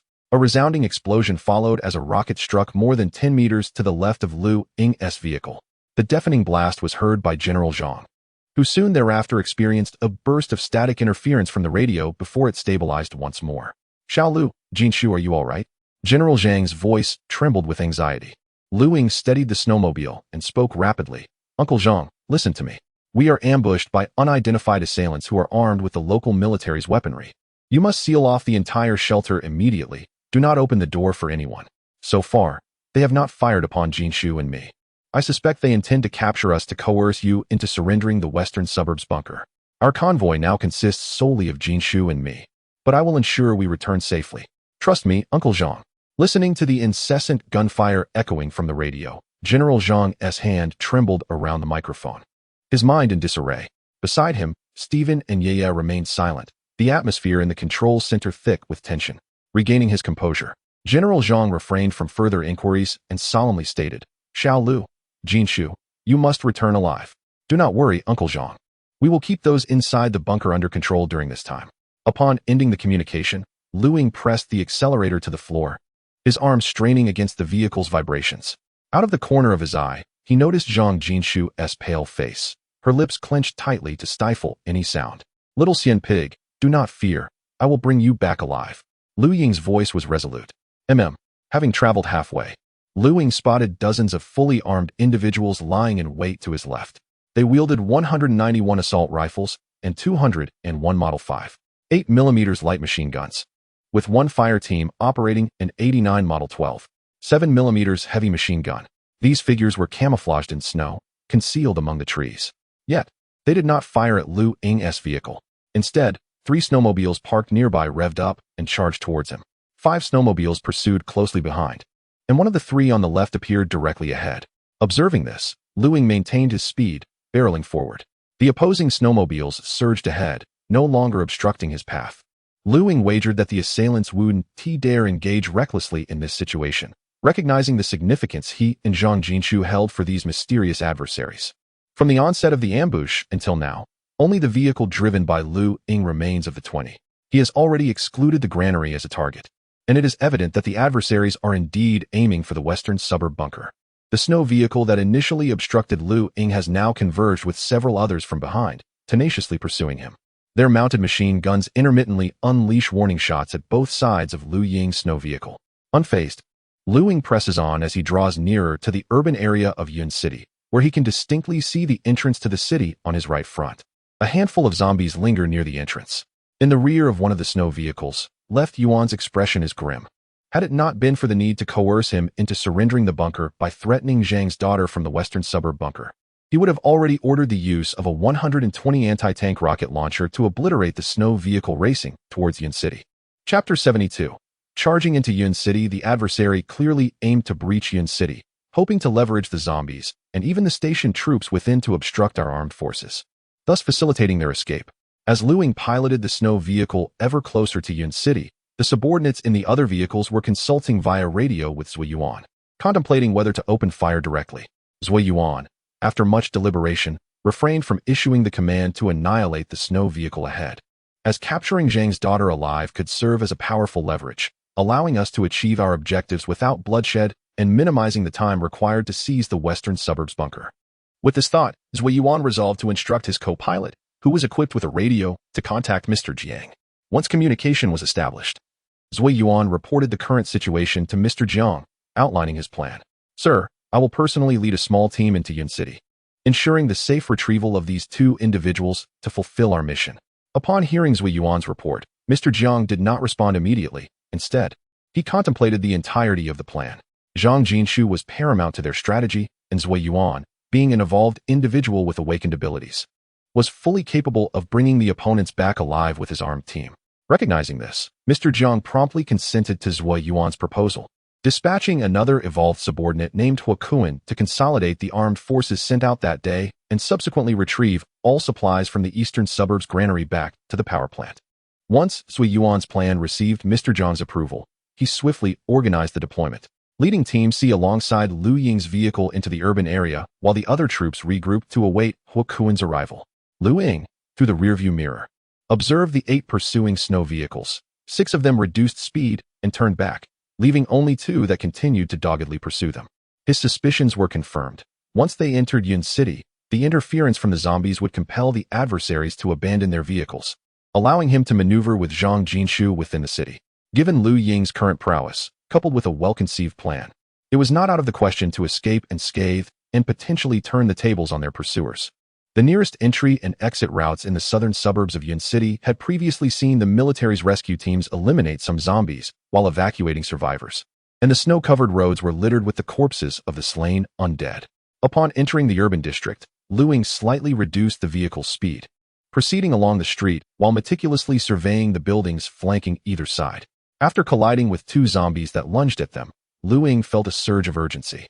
It was imperative to distance themselves from the pursuing vehicles in order to abandon the car and take refuge in the adjacent structures to evade their pursuers.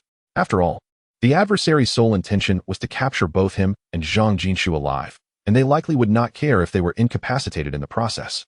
Lu Ying's primary concern was the heavy machine guns mounted on the two pursuing vehicles, equipped with 12 7mm caliber rounds. After a moment of reflection, he instructed, "Xiao Xianzhu, prepare to toss a grenade towards the rear of the vehicle to create some distance." "Understood," Zhang Jinshu replied, retrieving 4 M67 grenades from the back seat. He lowered the window, pulled the pin from one grenade, and hurled it out the window towards the rear. Moments later, the grenade detonated, creating a significant explosion. The explosion occurred merely 1 or 2 meters away from the vehicle behind. Witnessing this, Zhang Jinshu swiftly pulled out another grenade and hurled it with even greater force than before. The grenade detonated once more, this time beneath the rear snow vehicle. It was evident that the grenade could not penetrate the military-modified chassis of the snow vehicle, thus failing to inflict any substantial harm on the vehicle or its occupants. Nevertheless, the opposing vehicle noticeably reduced its speed. Zhang Jinshu unleashed a series of 4 grenades, all of which exploded in proximity to the vehicle behind. Inside, Zui Yuan's expression darkened as he watched the passenger side window continuously eject grenades. His anger surged, and his mind began to concoct plans to capture the 2 individuals ahead, intending to inflict considerable torment upon them before negotiating with the Shijiao base, thus alleviating his pent-up frustration. Lu Ying continued to maneuver the vehicle forward, spotting a horde of over 100 zombies gathered about 300 meters ahead. It was clear that he could not simply ram his vehicle through them. Fortunately, he noticed a crossroad sign about 200 meters away. However, the roaring of the snow vehicle drew the attention of the horde. Increasing the throttle, Lu Ying veered right into another road just before the zombies could reach him. The 2 vehicles trailing closely behind also turned, accelerating in pursuit. This new road was quite spacious, and the vehicle behind sought to overtake Lu Ying and force him to halt. Realizing this, Lu Ying had no choice but to increase his speed. The 3 vehicles began to race wildly along the wide road, scattering the few wandering zombies in their path. Approximately 2 kilometers ahead lay another cluster of zombies, scattered and less formidable than the previous horde. With this in mind, Lu Ying made a decisive choice. Steadying himself, he pressed the accelerator and charged toward the horde, with the 2 vehicles closely following. The 2-kilometer distance was swiftly traversed, and Lu Ying steadied the steering wheel as he hurtled into the approaching mass of zombies. Bang, bang, bang. Zombies were continually knocked down, yet Lu Ying did not reduce his speed. He continued to hurl grenades. After Lu Ying spoke, Zhang Jinshu pulled the safety pin from the Mk3A2 grenade and threw it backward. The grenade exploded, yet the speed of the 2 vehicles behind did not diminish. The number of zombies ahead of the snow vehicle increased, leaving no room for further advance. Steadying the steering wheel, Lu Ying noticed a shop on the right side ahead. Its glass shattered, yet devoid of any zombies inside. After a moment of contemplation, Lu Ying declared, "I will park the vehicle in front of that shop. You should grab your gear and rush inside immediately." "All right, please hand me that knife," Zhang Jinshu replied, cradling Lu Ying's Yanling knife. As they drew closer to the shop, Lu Ying gradually reduced the vehicle's speed. There were no zombies on the side of the shop, and the snow vehicle came to a halt. Zhang Jinshu, already prepared, immediately opened the door, clutching the Yanling knife and 416 Hong Kong dollars assault rifle, and dashed through the shattered glass. Lu Ying exited from the passenger seat, pulled the safety pins from 2 grenades, tossed one into the snow vehicle he had driven, and hurled the other toward the now stationary snow vehicle behind him. He then swiftly ascended to the 2nd floor of the shop. With a resounding crash, 2 grenades detonated, prompting Zui Yuan and his companions, who had already disembarked, to swiftly take cover. Following the explosions, the snowmobile driven by Lu Ying was severely damaged. However, it did not trigger the grenades and recoilless rifle shells contained within. Lu Ying felt a twinge of regret, as he had hoped that the chain reaction would annihilate those pursuing them. After reuniting with Zhang Jinshu, Lu Ying took the Yanling knife and secured it at his lower back. Together, they dashed towards the storefront. What ensued was a fierce exchange within the shop as they strategically eliminated the pursuing adversaries. Chapter 73, Counter-Ambush and Temporary Change of Offensive and Defensive Positions. The commercial building comprised 3 floors, nestled against a residential community. Lu Ying pushed open the door to the shop and peered inside. On the side adjacent to the community, a window was present. A rifle but shattered the window, and the 2 rushed into the community, sprinting towards the nearest building. After dispatching several zombies along the way, they entered the apartment building through the broken window. The The survivors in this community had likely been evacuated by the military, as all the windows of the surrounding buildings were shattered. The apartment building featured 2 staircases serving 4 households each. They entered a middle unit on the 2nd floor and conducted a thorough inspection of the room. Inside, they found only 3 decapitated zombie corpses arranged in a bedroom. Returning to the room they entered, Lu Ying moved the desk to the window and propped his 416 Hong Kong dollars assault rifle against it. Zhang Jinshu, seeing this, stood beside Lu Ying and aimed his rifle at the window through which they had just departed. Once inside the community, Lu Ying breathed a sigh of relief. As long as the adversary lacked heavy-caliber weaponry, his current marksmanship and abilities were more than sufficient to eliminate the pursuing squad. It was merely a matter of executing an ambush within the community. Jinshu, wait until everyone is inside before opening fire. We will take them all out in one fell swoop. Yes, Commander. Zhang Jinshu responded emphatically. Lu Ying's lips twitched slightly as he proceeded to assign targets. I will handle their sniper and the one with the rocket launcher. You take care of the others armed with rifles. Rest assured, Commander Lu, Zhang Jinshu replied, bestowing Lu Ying with a new title. Zui Yuan's 10-man squad stealthily navigated the shop, having evaded the explosions of 2 grenades. Although Zui Yuan was closest to the blasts, he managed to dodge in time, yet over a dozen shards struck him. His snow camouflage suit bore more than 10 punctures. Yet not a single drop of blood flowed from him. The other squad members, witnessing Zui Yuan's continued vitality, felt a sense of astonishment. Zui Yuan's fury had reached its zenith. The relentless pursuit had been intermittently interrupted by grenades. While no significant damage had been inflicted on his team, the situation was increasingly aggravating. Before setting off, he had assured Mr. Jiang that their ambush would be quite successful. Yet those 2 elusive rats had managed to escape into Yun City. He had also promised Mr. Jiang that had it not been for the risk of the rocket launcher potentially harming Lu Ying and Zhang Jinshu, he would have already ordered a strike with the 120 rocket launcher. Once he located those 2 rats, he would ensure they faced severe retribution, Zui Yuan contemplated. The squad searched the shop, but found no trace of Lu Ying and his companion. Upon entering the community, the outside horde of zombies had begun to coalesce. They certainly dared not venture far. Upon arriving at the shop where Lu Ying had smashed the window, Zui Yuan let out a sinister laugh and led his squad through the window into the community. Little pig, stay alert, Lu Ying cautioned. A total of 11 adversaries had entered. Dressed entirely in snow camouflage, one individual wielded a QBU-201 Model 12, 7mm high-precision sniper rifle. Accompanied by a fire team armed with a 120mm rocket launcher, another team utilizing a QJB-201 light machine gun, while the remaining personnel were all equipped with 191 assault rifles. Little Xian Pig, target the one with the light machine gun. Ensure a single shot hits, Lu Ying whispered. Rest assured, Zhang Jinshu replied softly. Both Lu Ying and Zhang Jinshu were armed with 416 Hong Kong dollars assault rifles fitted with holographic sights, and given that the adversaries were merely 30 meters away, anyone with even a modicum of rifle shooting practice could easily hit their mark at such close range. Aiming through the scope at the sniper, Lu Ying steadied his breath, stabilized the rifle, and gently squeezed the trigger. Bang! A 5.56mm round pierced the enemy sniper's face, instantly claiming his life. Bang! Zhang Jinshu followed suit, firing a shot that pierced the chest of the machine gunner. The enemy immediately dropped to the ground, while those closest to the flower bed scrambled for cover behind it. Lu Ying swiftly redirected his aim at the rocket launcher operator crouched on the ground and fired. The gunshot rang out, and the helmet worn by the rocket launcher operator failed to protect him from the rifle bullet at such close range, resulting in a fatal headshot. The armed personnel hiding behind the flower bed began firing at Lu Ying and Zhang Jinshu's position, but under the command to capture Zui Yuan alive, they could only suppress fire. Feeling utterly frustrated, Lu Ying and Zhang Jinshu promptly crouched down. What should we do next, little Lu? Zhang Jinshu asked, his voice trembling slightly. Lu Ying chuckled and replied, next, we run. Let's head upstairs and hide in the stairwell to let them experience the taste of grenades. How many grenades do you have left? I still have 4 grenades on me that I haven't used, while the others were from the box in the vehicle. All right, follow me.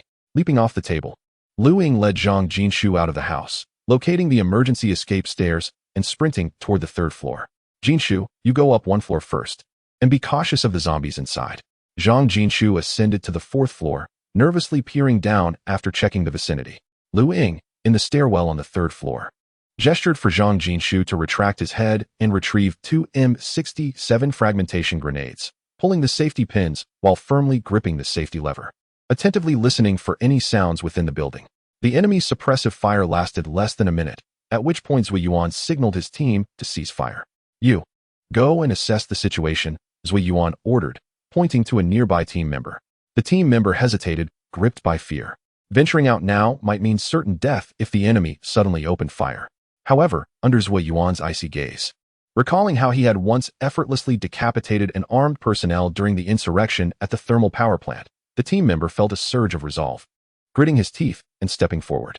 With his weapon raised, the team member cautiously approached the window, his chest rising and falling rapidly, heart pounding furiously. The 30-meter distance felt like 300, and with bated breath, he reached the window's edge and peered inside, finding the room utterly vacant. A weight lifted from his heart as he turned back to signal that the enemy had departed. Zui Yuan and the remaining armed personnel rose to their feet. One of the armed men drew his pistol and aimed at the lifeless body of the machine gunner, who had been shot through the chest, and executed a precise shot to obliterate his head. They took the machine gun and proceeded into the building. Counting Zui Yuan's 11-member squad, only 8 remained. They meticulously searched the first and second floors but found no trace of Lu Ying or Zhang Jishu. Zui Yuan signaled for 2 team members to lead the way as they cautiously navigated the staircase.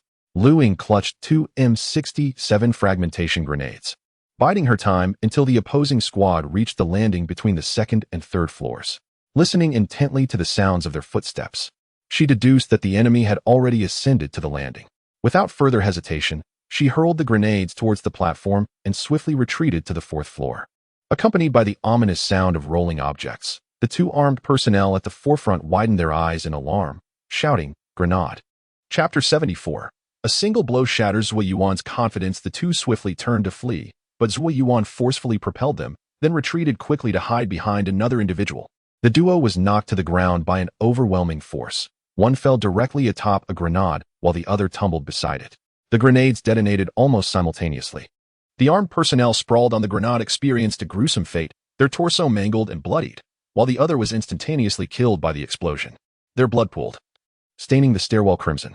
Emerging from behind the fallen armed personnel, Zui Yuan rose, shaking his head. The body he had used as cover was now perforated by shrapnel. Armed individuals nearby were injured to varying degrees by the fragments, but fortunately, much of the shrapnel had been absorbed by the frontline personnel, and their helmets provided some protection.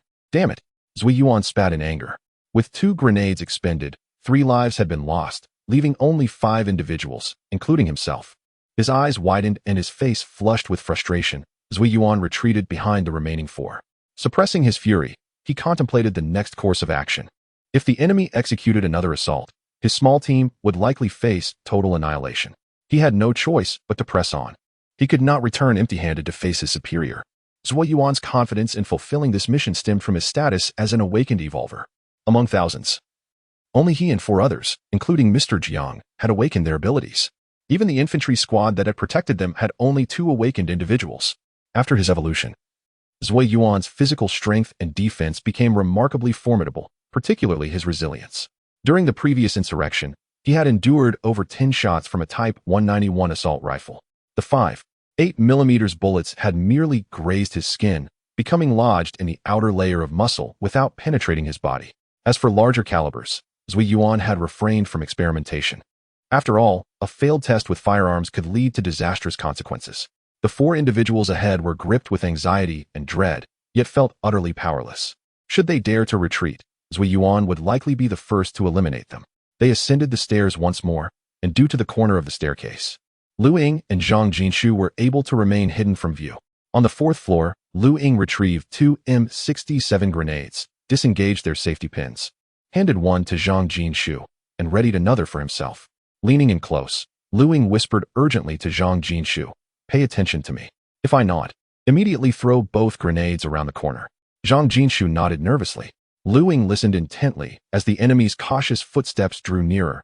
He promptly nodded, and together they hurled the 4 M67 fragmentation grenades around the corner. Grabbing Zhang Jinshu, Lu Ying sprinted up the stairs.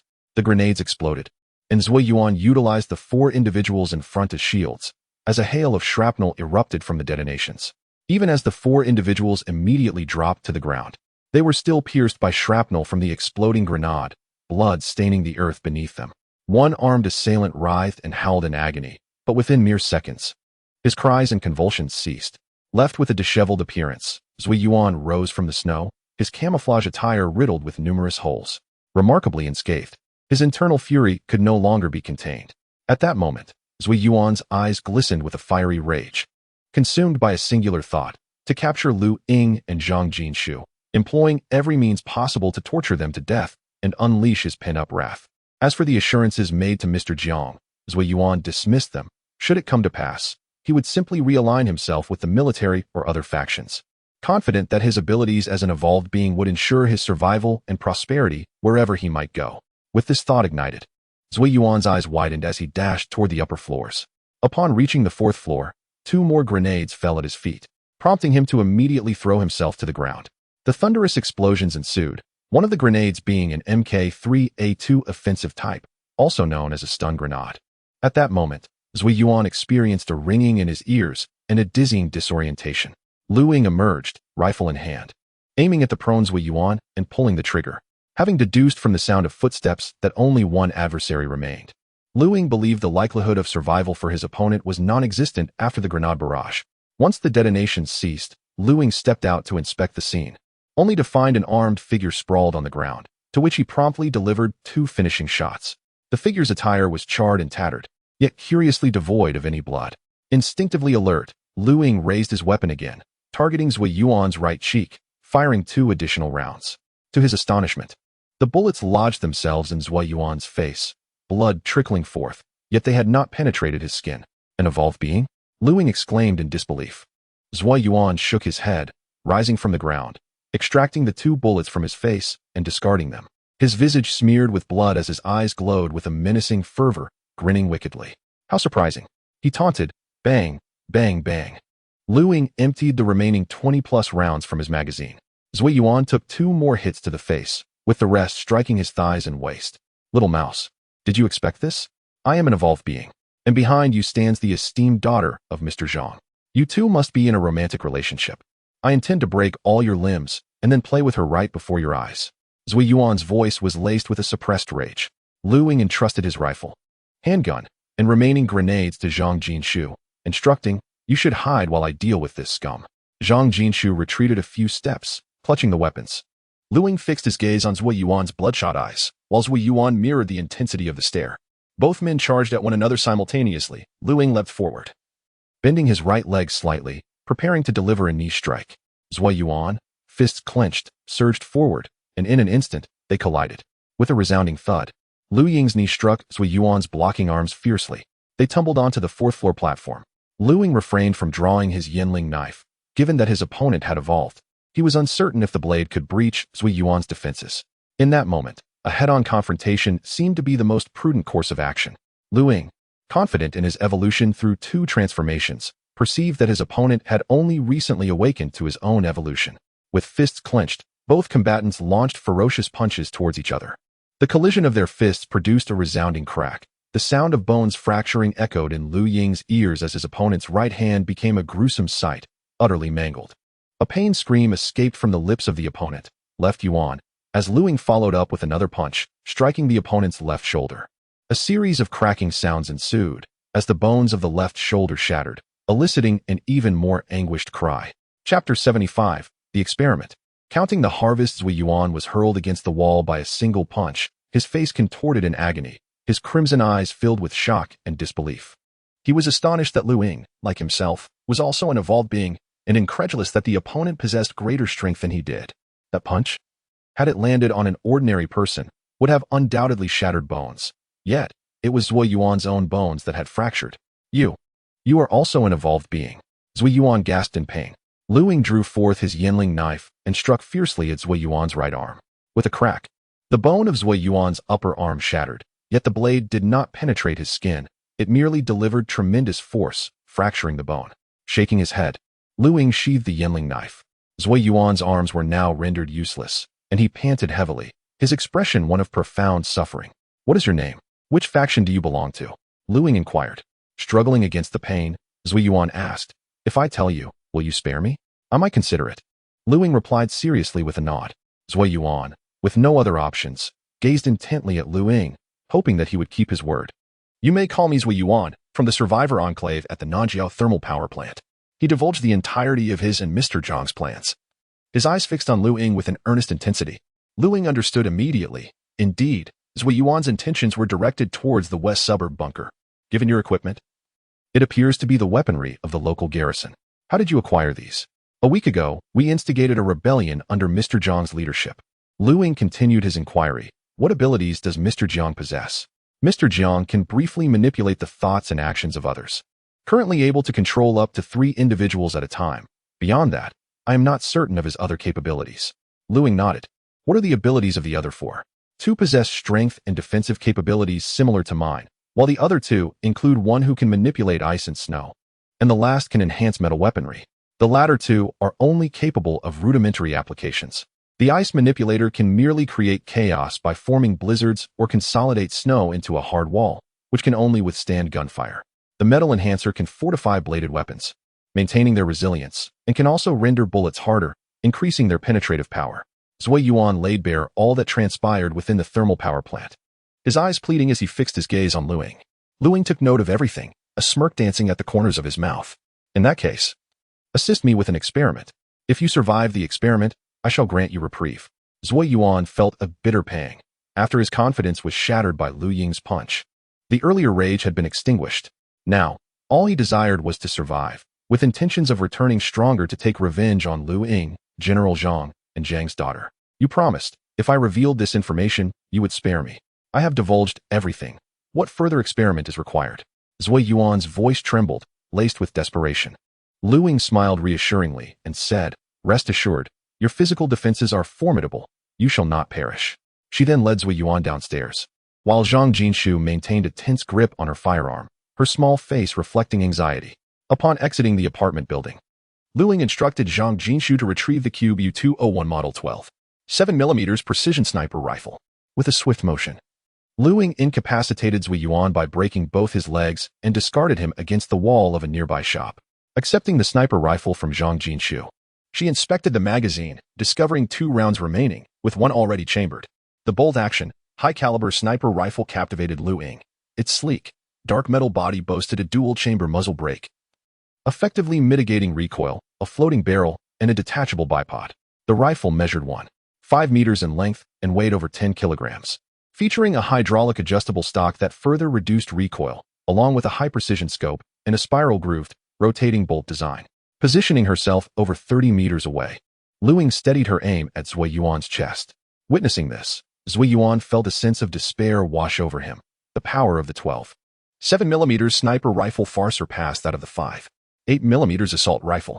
Although he could withstand the latter, he was acutely aware that the former was a different caliber altogether. You scoundrel, lacking in integrity. You promised to let me go. Zui Yuan cursed fervently, now fully cognizant of the adversary's intentions to eliminate him. Lu Ying chuckled lightly, calling out, Hey, if you can withstand a single shot, I will spare you. I keep my word.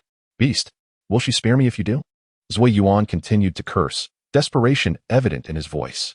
That is a valid point, Lu Ying retorted, aligning her sights and pulling the trigger. A thunderous crack echoed through the air as Lu Ying's upper body jolted backward from the recoil, her shoulder feeling as though it had absorbed a powerful blow. Yet, this recoil was merely a trivial sensation for her. The 12.7mm round pierced through Zui Yuan's chest, exiting through his back, carrying fragments of bone and flesh. Before embedding itself into a concrete wall, blood seeped from Zui Yuan's clothing, staining his snow camo attire crimson. Lu Ying secured the safety and approached Zui Yuan to assess the damage, gripping his shoulder and pulling back his upper body. His back had been grotesquely punctured, his tattered camouflage stained with blood and remnants of flesh. However, Zui Yuan did not succumb immediately.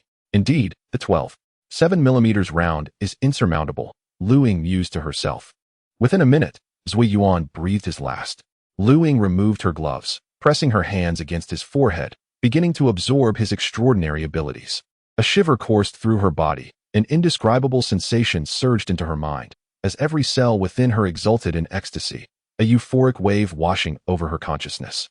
Though Zui Yuan's abilities were entirely consumed, Lu Ying did not acquire any new powers. Rather, she felt her strength and resilience elevate to new heights, her body brimming with vitality. Exhaling a breath of stale air, Lu Ying could hardly contain her joy. Despite being relentlessly pursued, the gains she had reaped now eclipsed the frustrations and discomfort she had endured during her flight. The little celestial pig has commenced the battlefield cleanup, Lu Ying shouted. then approached the lifeless body of the slain sniper. After a thorough search, he discovered merely 25 rounds of ammunition, and with the remaining 2, the total amounted to 27 rounds. This sniper had only brought along 30 rounds. Lu Ying was at a loss for words, pondering why one would venture out with so little ammunition. The two gathered the firearms and munitions from the courtyard into one place. Lu Ying then re-entered the apartment building, systematically ensuring each corpse was dealt with and appropriating all weapons and ammunition. There were still 2 rocket-propelled grenades remaining and 3 canvas ammunition bags for the light machine gun, containing a total of 300 rounds. He uncovered 12 units of the 822 type fragmentation grenade, which, despite its plastic casing, held over 600 steel balls, rendering it exceedingly lethal upon detonation. A total of 7 191 assault rifles were found, accompanied by 28 fully loaded magazines. Additionally, there were 4 92 G5, 8mm caliber handguns, with a magazine capacity of 20 rounds, totaling 12 magazines. Alas, with such an abundance of weaponry and ammunition, what should they ultimately choose to take? Zhang Jinshu found himself in a state of vexation. Chapter 76. Predicament: what cannot be taken must be left for now. Lu Ying has no intention of revealing the matter of the spatial ring, especially the vast amount of resources contained within it. Should this information come to light, Lu Ying would instantly become the target of ire. Stay here. I will assess the situation, Lu Ying said before entering the shop and gazing out at the street. The thunderous roar of the snow vehicle had attracted a horde of zombies nearby, and the snow vehicle Lu Ying arrived in was now ablaze, preventing the undead from entering the shop through the shattered windows. Following it were 2 military tracked vehicles equipped with 12 7mm heavy machine guns, completely surrounded by zombies. The street was teeming with the undead, and such a massive horde could not possibly be breached. All the firearms and ammunition on the ground were transported to a relatively clean room on the 3rd floor. The QBU-201 bolt-action high-precision large-caliber sniper rifle was an essential item to take, a formidable weapon against evolved humans, zombies, and mutated creatures. The combat team was equipped with the QJB-2015, 8mm caliber light machine gun, compatible with the 191 Model 5, 8mm bullet magazine. Lu Ying decided to hand over all of his 416 Hong Kong dollars magazines to Zhang Jinshu, opting instead for the more powerful light machine gun. With the QBU-201 slung over his back and every available space filled with 28 magazines for the 191 assault rifle, his pockets, tactical vest, and tactical belt were bursting at the seams. The total weight of his weaponry exceeded 30 kilograms, yet this burden was trivial for Lu Ying. Zhang Jinshu, now carrying 6 additional magazines, did not complain despite the added weight. Instead, she sought ways to carry more equipment. All right, that's enough. Carrying too much will impact your stamina, Lu Ying said, gently pinching her cheek with a warm smile. Oh dear, we must find a way to bring these weapons back. Zhang Jinshu lamented. These items will only increase in number. Let us first check the situation outside from the rooftop. The apartment building had 32 stories, and the two ascended to the roof. Lu Ying removed the sniper rifle from his back and peered through the scope at both sides of the main street. It seems we cannot escape, Lu Ying remarked. Let us go to the building behind the community and see what the situation is on that street. After saying this, they crossed the community and climbed to the rooftop of another building. This street mirrored the previous one, while the number of zombies was not as overwhelming. There were still at least 1,000 undead present. Let us wait and see if the horde disperses, Lu Ying suggested. They returned to the previous apartment where they had stored their weapons. After contemplating for a moment, Lu Ying said, Xianju, wait here for me. I will look inside for some food. I'll go with you, Zhang Jinshu insisted, rising to join him. Lu Ying quickly interjected. Your priority now is to rest and regain your strength. We do not know when the horde will disperse, and if they do not, we will need to take a risk. Your stamina will be crucial then. All right, just be careful, she replied. Zhang Jinshu nodded in agreement. Previously, an arrangement had been made with Lu Ying that once they emerged from the bunker, all decisions would be left to her. Zhang Jinshu had yet to awaken any extraordinary abilities and was acutely aware of the disparity between herself and Lu Ying. At the very least, she aimed to assist without hindering Lu Ying's efforts. Ascending to the 7th floor, they searched a room and retrieved a box of compressed biscuits, taking out 7 packets, alongside 9 chocolate bars, 2 bottles of energy drinks, and 2 bottles of liquor. Little immortal pig, quite a bounty, Lu Ying remarked as she emptied the contents of the plastic bag onto the bed. Zhang Jinshu's face lit up with joy. Having departed from the bunker in the morning, her stomach had been empty for far too long. Let us eat, Lu Ying suggested with a smile. Zhang Jinshu picked up a chocolate bar and took a bite, exclaiming between chews, "Little Lu, one tea these things freeze after such a long time? Of course not. That family hid these beneath the blankets, and they are quite dry. The drinks are high in sugar and likely enhanced with some technological marvels." Lu Ying replied as she slowly savored a packet of compressed biscuits, occasionally sipping the energy drink to wash it down, cautioning that it was easy to choke on. After consuming 3 pieces of biscuit and 2 chocolate bars, Lu Ying unscrewed a bottle of liquor and took several hearty swigs. Zhang Jinshu took a small sip, immediately coughing from the burn. "Wow, this liquor is quite spicy," she exclaimed, hastily capping the bottle and wiping her tears. Lu Ying chuckled softly. "Just hold it in your mouth for a moment before swallowing." After 2 more small sips, Zhang Jinshu's face flushed slightly. "Little Lu, do you think my dad and the others are particularly anxious right now? Do you think those pursuing us might attack the bunker?" Zhang Jinshu whispered, rubbing her small head. Lu Ying reassured her, "No, they want to capture us alive in exchange for Uncle Zhang at the bunker. Besides, the squad that chased us into Yun City has already been eliminated by us, and they are currently waiting for news. Given the defensive capabilities of the Shijiao bunker and the current firepower configuration of the thermal power plant, even if they exhausted all 120 rocket shells, they could not breach it." Zhang Jishu nodded, her gaze somewhat lost in thought. By 7 in the evening, the two examined the rooftop once more, noting that the zombies on the 2 streets showed no signs of dispersing. Upon returning to their room, Zhang Jinshu suddenly asked, "Little Lu, is there a way to rapidly awaken extraordinary abilities?" Lu Ying shook her head, recalling that in her past life, those who awakened such abilities fell into 2 categories. One was a natural awakening, entirely unpredictable, while the other involved consuming zombie cores, which bore great risks. 8 out of 10 who attempted it met with death. Lu Ying would certainly never allow Zhang Jinshu to pursue the latter method. "If only I could awaken my abilities too, then I could fight alongside you. As long as we clear the zombies near those 2 vehicles, we could escape," Zhang Jinshu lamented, clearly feeling as though she was holding Lu Ying back. Lu Ying cupped Zhang Jinshu's small face in her hands and gently rubbed it, asking, "What are you thinking about? Even if you awaken extraordinary abilities, the 2 of us could not possibly escape into those 2 vehicles, nor could we breach the throng of thousands of zombies. Do you think that they are mere tanks?" Speaking of extraordinary abilities, Lu Ying recalled the power he had absorbed from Meng Nanxing. Unlike the abilities he had taken from Zui Yuan, it seemed that Meng Nanxing's powers had been inherited by him. Until now, he had not attempted to utilize this extraordinary ability. Zhang Jinshu's abilities appeared to be related to the mental realm and would not inflict harm upon others. Contemplating this, Lu Ying resolved to give it a try, fixating his gaze intently on Zhang Jinshu's pair of captivating eyes. Initially curious, Zhang Jinshu soon noticed Lu Ying's unwavering stare and, as thoughts flickered in her mind, her fair and delicate face flushed a deeper shade of red, causing her to lower her head slightly. "It is far too cold here." Zhang Jinshu's voice was as soft as a whisper. Chapter 77. The new ability. Lu Ying nearly faltered, vigorously rubbing Zhang Jinshu's delicate face. "Hey, have you been watching too many idle dramas? Help me with an experiment. It won't cause you any harm." After Lu Ying explained how she had absorbed Meng Nanxing's powers, Zhang Jishu nodded, her cheeks flushed even deeper. Gathering her courage, she looked at Lu Ying directly.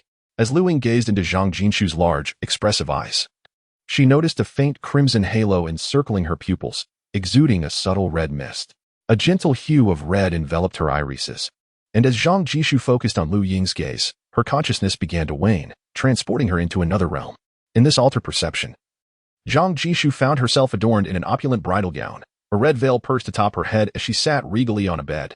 The veil was lifted, revealing a familiar face clad in ceremonial attire. The bride was Zhang Jinshu, and the groom was Lu Ying. After partaking in a shared cup of wine, they lay together in slumber. At this moment, Zhang Jinshu's thoughts were fully immersed in this illusion. Meanwhile, Lu Ying, having activated her ability, observed Zhang Jinshu closely. Her once bright eyes now appeared vacant, as if her spirit had been siphoned away. As time passed, the expressions on Zhang Jinshu's face transformed, first joy, then shyness, followed by a pitiful vulnerability that evoked tenderness. It appeared that this ability could indeed plunge one into a dreamlike state, Lu Ying mused, continuing to fixate on Zhang Jinshu. After a brief interval, Zhang Jinshu's pupils regained their luster, though her complexion remained flushed. Upon noticing Lu Ying's unwavering gaze, she quickly lowered her head, unable to meet his eyes. "What's going on?" Lu Ying pondered, perplexed by the enigma of what the girl had witnessed in her reverie. "Little fairy pig, what troubles you?" he inquired. Zhang Jinshu kept her head bowed, silent. After a moment, she seemed to emerge from the illusion, her gaze towards Lu Ying now tinged with a hint of affection. Lu Gij, she murmured. Lu Ying nearly stumbled in shock. What is happening? Are you all right? He asked. Incredulity etched on his face as he grasped her shoulders. After a brief pause, Zhang Jinshu appeared to have fully exited the previous vision, her demeanor returning to normal. Little Lu, your ability is somewhat unsettling. Please, elaborate. As Zhang Jinshu recounted her experience, Lu Ying fell into deep contemplation. He recalled that in his previous life, Meng Nanxing had awakened an agility-based power characterized by swift speed and reaction. However, this current incarnation revealed an entirely different ability. Could it be that his rebirth had altered the course of many events? Lu Ying pondered inwardly.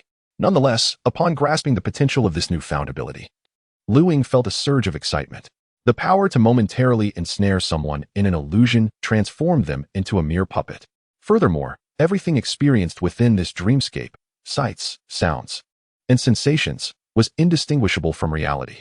Even after emerging from the illusion, one would face a disconnection from reality, requiring time to reorient. If utilized in battle, this ability to ensnare an opponent in an illusion would grant him unparalleled control. However, this ability has not undergone further evolution and can only last for a mere 10 seconds. The opponent must gaze into their own eyes to enter the illusion. Considering the time Zhang Jinshu spent in the illusion earlier, it was approximately 5 or 6 seconds. This peculiar ability has certain limitations, and the duration of immersion in the illusion may vary depending on the target. Zhang Jinshu is currently an ordinary person, yet to awaken any powers. It remains uncertain what effects this ability would yield if employed by an evolved individual. Though it has its constraints, Lu Ying firmly believes that if he continues to evolve, this ability will similarly advance, perhaps allowing him to ensnare others in the illusion with a mere glance. Lu Ying felt elated, considering this his second ability. As night fell, he surveyed the area once more, finding that the horde of corpses had not dispersed, thus resigning himself to spending the night there. Little Xian Pig. It seems we must stay here for the night, Lu Ying remarked. Zhang Jinshu recalled his earlier embarrassment and turned to Lu Ying, saying, Hey, little Lu, behave yourself tonight. Fear not, it's too cold here, once we return. Lu Ying's sentence trailed off as Zhang Jinshu interrupted. Hey, keep those thoughts to yourself. The two playfully bantered before Lu Ying ascended to the upper room, retrieving 4 sets of down comforters from his space and bringing them back. He laid one beneath himself and covered with 3 layers. Zhang Jinshu donned 7 layers of cold weather clothing, leaving behind the last 2, while Lu Ying, having gained some resilience to cold after his second evolution, retained only 1 layer. His sleep was profound and restful. In the west suburb bunker, after receiving Lu Ying's final communication yesterday, Zhang had sealed off the entire bunker and provided Stephen with a radio frequency.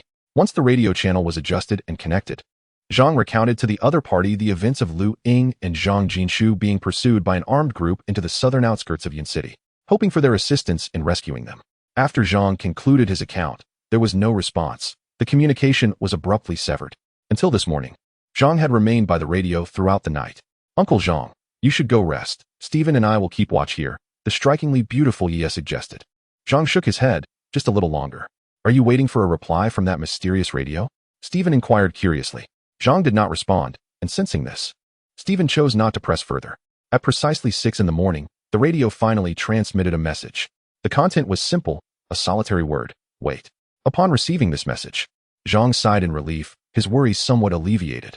At the south suburb thermal power plant, Mr. Jiang, attended by 2 youthful and graceful women, donned his attire for the day. Clad in a burgundy tuxedo with a matching bow tie, his meticulously styled hair exuded gentlemanly elegance. After enjoying a delightful breakfast, the communications officer reported that Zui Yuan had lost contact since pursuing into Yun City the previous day. Mr. Zhang's expression remained unchanged, embodying a gentleman's composure and dignity. He casually assigned another of his subordinates, an ability user named Wang Fei, to lead 2 squads into Yun City for a search. Following his orders, 5 snowmobiles departed from the thermal power plant, heading towards the southern outskirts of Yun City. Early the next morning, the 2 donned their gear, consuming a few compressed biscuits and chocolate before returning to the upper floor to assess the situation. The number of corpses had slightly decreased since the previous day, yet they still found it impossible to emerge and reach the 2 military snowmobiles. After a night had passed, the status of those military snowmobiles remained uncertain. Lu Ying hesitated to take the risk. If they entered the vehicle with Zhang Jinshu and it failed to start, their fate would be sealed. They needed to devise a plan to divert the horde of corpses.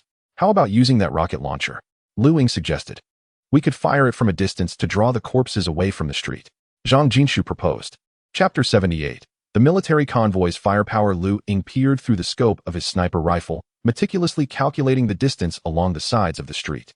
His final plan involved using a rocket launcher to create a diversion, luring the zombies away.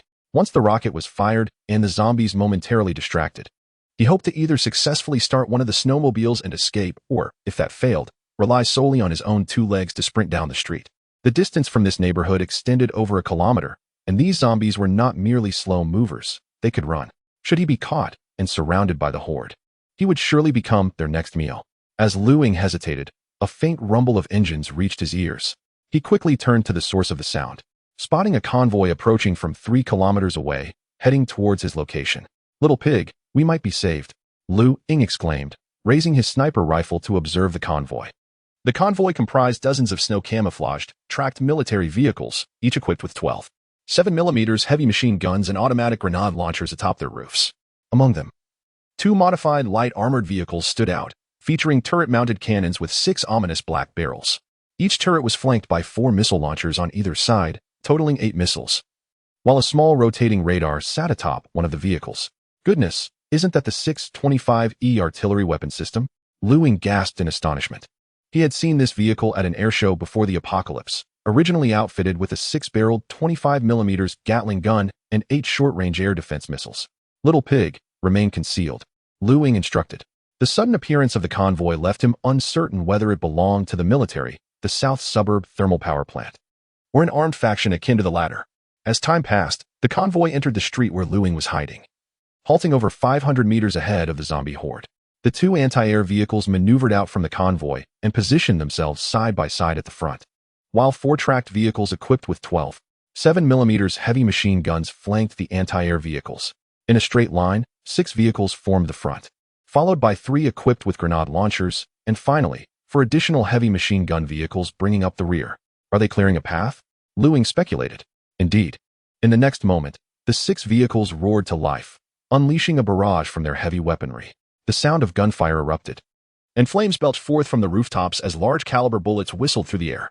The relentless firepower fell upon the zombies like a tempest, mowing them down in swathes as if they were mere stalks of wheat. The onslaught of bullets and shells severed the undead, scattering their remains into fragments. Meanwhile, the 3 automatic grenade launchers behind the convoy also opened fire, sending grenades soaring into the throngs of zombies, each explosion claiming numerous lives in its vicinity. The agitated horde surged towards the convoy, yet they were utterly unable to advance even a single step. In less than 10 seconds, 2 anti-aircraft vehicles seemed to exhaust their initial ammunition, presenting a brief lull in their firepower. However, the surrounding coverage of 4 heavy machine guns prevented the horde from progressing. Soon, the 6-barreled cannons atop the 2 vehicles resumed their assault as the convoy advanced, reaching the intersection of the street without any intention of halting. The tracks crushed the remains beneath them as they forged ahead. Under the ferocious cover of fire from the 6 vehicles, the convoy continued its advance, halting only after traversing approximately 2 kilometers. Subsequently, the convoy began to alternate their fire, forming a barrier of firepower to obstruct the horde's path. The doors of the vehicles swung open, and pairs of soldiers clad in snow camouflage and fully armed disembarked. They were equipped with 191 assault rifles, light machine guns from the 201 class, and the 89 heavy machine guns, with each squad carrying a 120 rocket launcher. Over 80 personnel emerged from the 10 snow vehicles, indicating that this was likely a company-sized formation.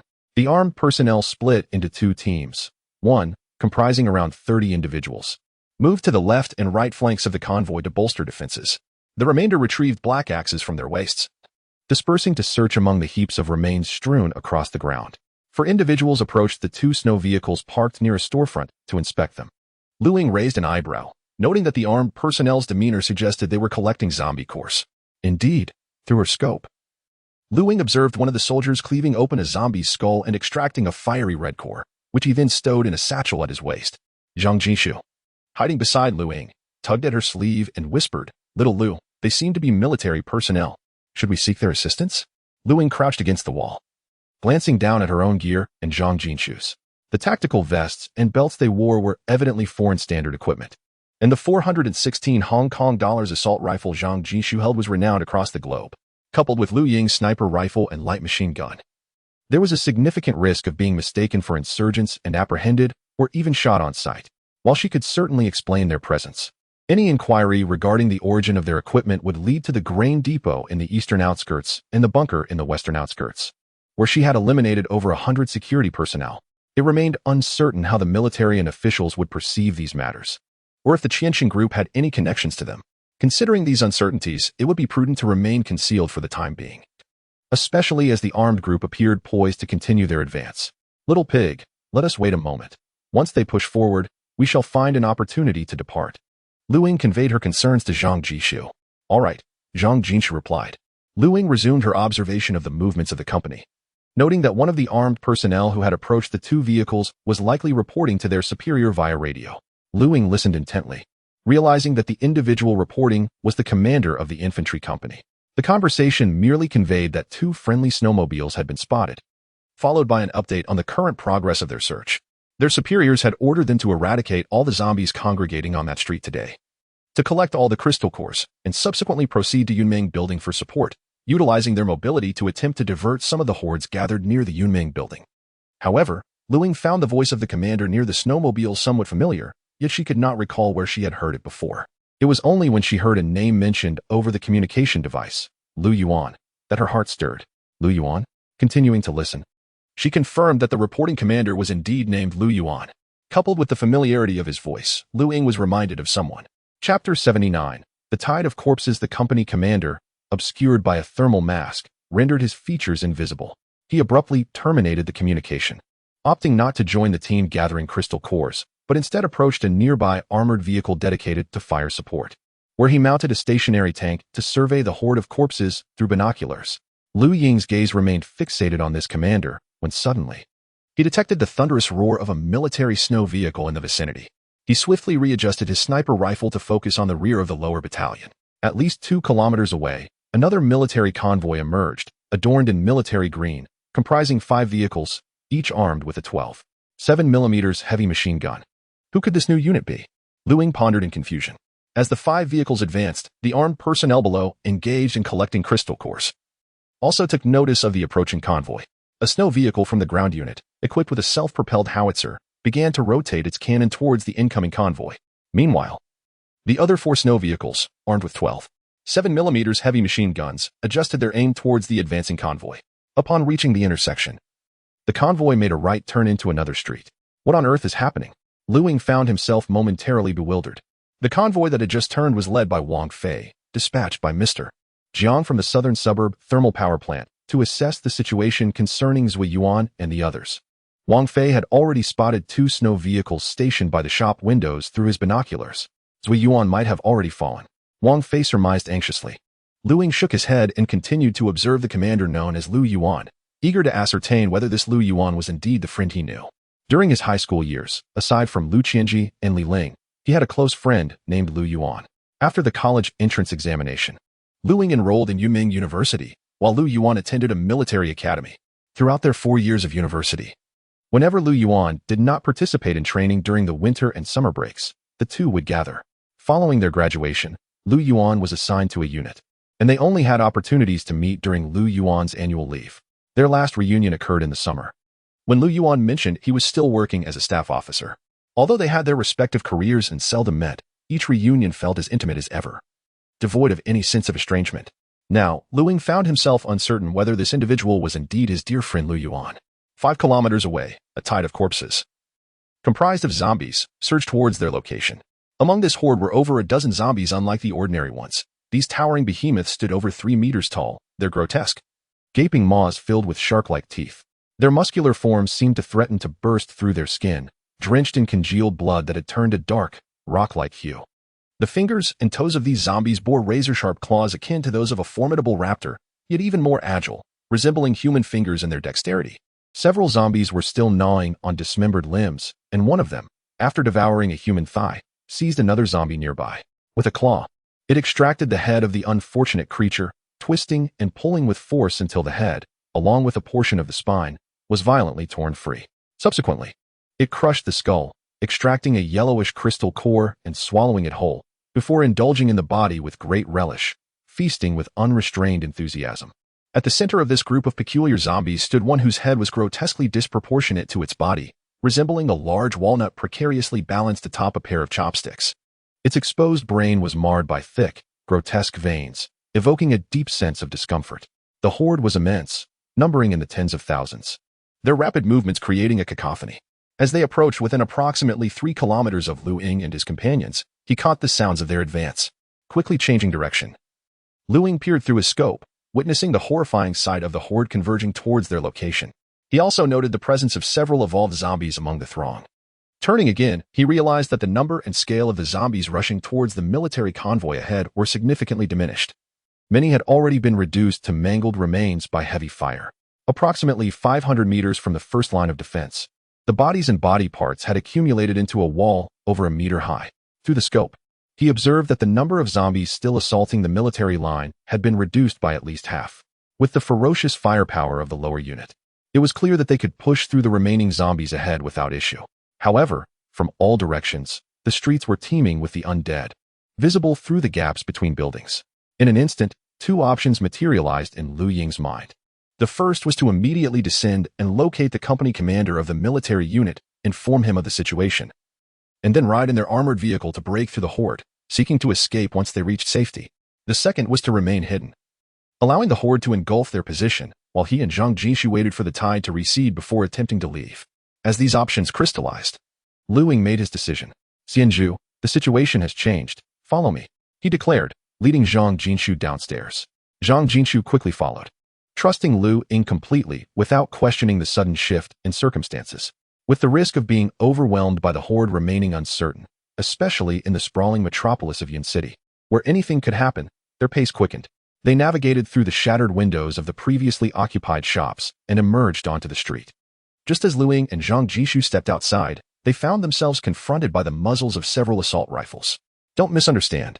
We are survivors from Yun City, and we urgently need to speak with your commander," Lu Ying shouted. "Hands above your heads." One of the armed personnel barked. Lu Ying and Zhang Jishu complied, the commotion drawing the attention of Commander Lu Yuan. "What is going on?" Lu Yuan and a communication soldier hurried over. "They claim to be survivors from Yun City and have an urgent situation to discuss with you," one of the armed personnel reported. Lu Yuan cast a scrutinizing glance at Lu Ying and Zhang Jishu, his eyes narrowing slightly, as the gear and weapons they bore aroused his suspicions. "Commander, a vast horde of corpses is converging from the rear, and among them are over a dozen evolved zombies, now less than 3 kilometers from our position." Lu Ying spoke rapidly, maintaining her gaze fixed on Lu Yuan. Upon hearing her words, Lu Yuan became instantly alert, retrieving his binoculars to survey the street behind them. He gasped sharply. Then, with a commanding voice, he shouted, "Everyone, board the vehicles immediately. We must retreat at once." Chapter 80. Lu Yuan orders were issued, instructing both the fire support squad and the Crystal Core recovery team to swiftly gather their weapons and equipment and board the vehicles in an orderly manner. Lu Yuan then turned to Lu Ying and inquired, albeit with uncertainty, "Lu Ying? Lu Yuan?" Lu Ying reciprocated. Upon hearing Lu Ying utter his name, Lu Yuan chuckled lightly and reassured the vigilant soldiers, "It's all right. He is my friend." The soldiers lowered their weapons and hastily made their way to the armored convoy. "Quickly, get in the vehicle. We need to leave this place." With that, Lu Yuan led Lu Ying and Zhang Jishu to the convoy, boarding a snow vehicle equipped with a 12.7mm heavy machine gun. On board were a communications soldier and 3 armed personnel wielding 191 assault rifles, alongside 1 armed individual stationed at the machine gun position. Lu Ying remained silent, while Lu Yuan utilized the walkie-talkie to command the entire convoy.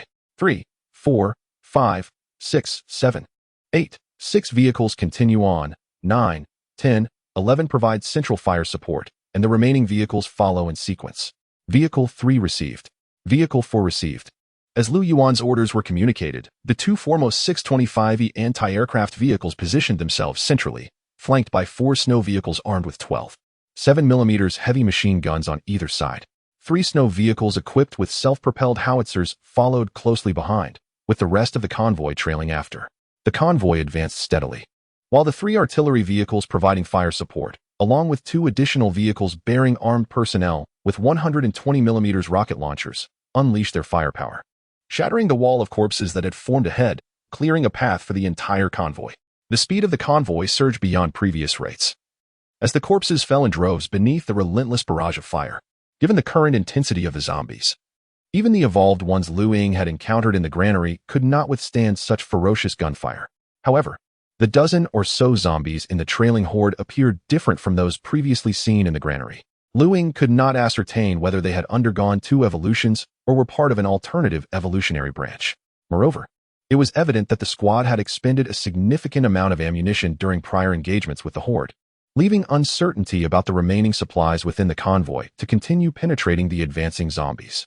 Upon completing his command, Yuan reported the situation of the rear horde to his superiors via the vehicle's radio. The higher-ups issued new orders to shake off the horde and continue towards the Yunming building for reinforcements. Ying surveyed the spacious interior of the snow vehicle, which accommodated 8 individuals in total, including the 2 drivers and the armed personnel operating the heavy machine gun. The seating arrangement featured back-to-back rows, with Ying and Zhang Jinshu seated side by side in the inner right position. The cabin was cluttered with more than a dozen heavy machine gun magazines stacked both front and back. An armed individual stationed near the rear door opened a shooting escape hatch on the roof and peered through binoculars to assess the distance to the horde. Squad leader. The horde is still 7 kilometers away, he reported. Vehicle 3, how long until the passage is clear? Yuan inquired through the walkie-talkie. Report to the company commander. At the current pace, we will break through the horde and escape in no more than 2 minutes. Received. Upon hearing this news, Ying and Yuan breathed a sigh of relief. The distance of 7 kilometers meant that the approaching zombie tide would take at least 4 minutes to arrive. Once the convoy traversed the horde, they could accelerate and distance themselves from the danger behind. Time ticked by, and the vehicles ahead unleashed a barrage of firepower. The gunfire deafeningly intense. 2 minutes later, Yuan received a report from Vehicle 3 that the convoy had successfully broken through the horde. They would now proceed to Yunming building for reinforcements. The people inside the vehicle exhaled in relief. After escaping the peril of the horde, Yuan removed his tactical helmet and hood, and Ying did the same. An unspoken excitement glimmered in their eyes, reminiscent of a serendipitous reunion in this apocalyptic world. I can't believe it's really you, Ying exclaimed. Yuan grinned. I didn't expect it either. Not long ago, when we were on a mission passing by your place, I specifically went to find you, but you were nowhere to be found. Who would have thought we would meet here? By the way, have you been hiding in the city all this time? Ying shook her head. No, I'm currently at a shelter in the western suburbs. Once the mission concludes, come back with me to our gathering place. We have plenty of supplies, the fortifications are robust, and our firepower is formidable. We needn't worry about these monstrosities. Uncle Zhang and the others are still at the shelter in the western suburbs. I'll inform Uncle Zhang when I return. All right. Our gathering place is also in the western suburbs. Yuan pulled out a map of Yin City and pointed to the specific location of their shelter. Yuan, telling me the exact address won't violate any regulations, will it? Ying asked. Yuan shook his head. The address of the gathering place is disseminated daily via radio. This map has been printed in numerous copies and distributed throughout Yun City and the surrounding towns with the intent of rallying the surviving populace. And who might this be? Yuan inquired. Zhang Jinshu removed his tactical helmet and thermal hood. Brother Yuan. It's me, Xiao Jishu. Yuan nodded. Ying and Zhang Jinshu's expressions turned somewhat awkward, and Ying shook her head. She has already passed away. Upon hearing this news, Yuan did not press further and sighed. Alas, Ying, Qianji, and Li Ling are also gone. If only they were still alive. He trailed off. His mood visibly dampened. Ying felt a pang in her heart. She had been the one to end the lives of those 3. But she was reluctant to disclose that to Yuan. Some truths were better left buried within. Yuan, I never imagined that just half a year ago you were still working as a staff officer at the agency, and now you are already a company commander. Yuan offered a wry smile and shook his head. In truth, I only became a company commander after the emergence of the zombies. Their arrival was so abrupt that many units failed to respond in time. Although we managed to control the situation quickly and suffered minimal losses, a number of soldiers did perish that night. Ying nodded and patted Yuan on the shoulder. What is the situation with the equipment you all have? Yuan inquired, recalling the moment he first encountered Ying when a question arose in his mind. The tactical gear she donned was standard issue for foreign military forces, yet the weaponry she carried was of domestic origin. The 416 Hong Kong dollars cradled in Zhang Jinshu's arms was particularly renowned. These items were captured during their ambush. Ying succinctly recounted how she had attracted the attention of General Gao from Qianxing Group. Yuan nodded, refraining from further questioning. Yuan, are you familiar with the gathering site at the Nanjiao thermal power plant? Ying asked. Upon hearing the name, Yuan's expression darkened. That was originally one of our strongholds. Not long ago, a rebellion erupted there, and a company of our brothers stationed within was slaughtered by those scoundrels. These firearms were seized from the insurgents. When we ventured out to gather supplies, we encountered those rebels at the Nanjiao thermal power plant. Their firepower was overwhelming, and we suffered significant losses, ultimately forced to retreat with Jinshu to Yun City. They will not last much longer, Lu Yuan remarked, his tone laced with a palpable intent for vengeance. Chapter 81. Resupply of ammunition. Repelling the zombie horde. It seems that the military has also become aware of the situation. The reason for their inaction likely involves other pressing matters, Lu Ying speculated. Squad leader, there are new orders from the battalion, announced the soldier in the co-pilot seat.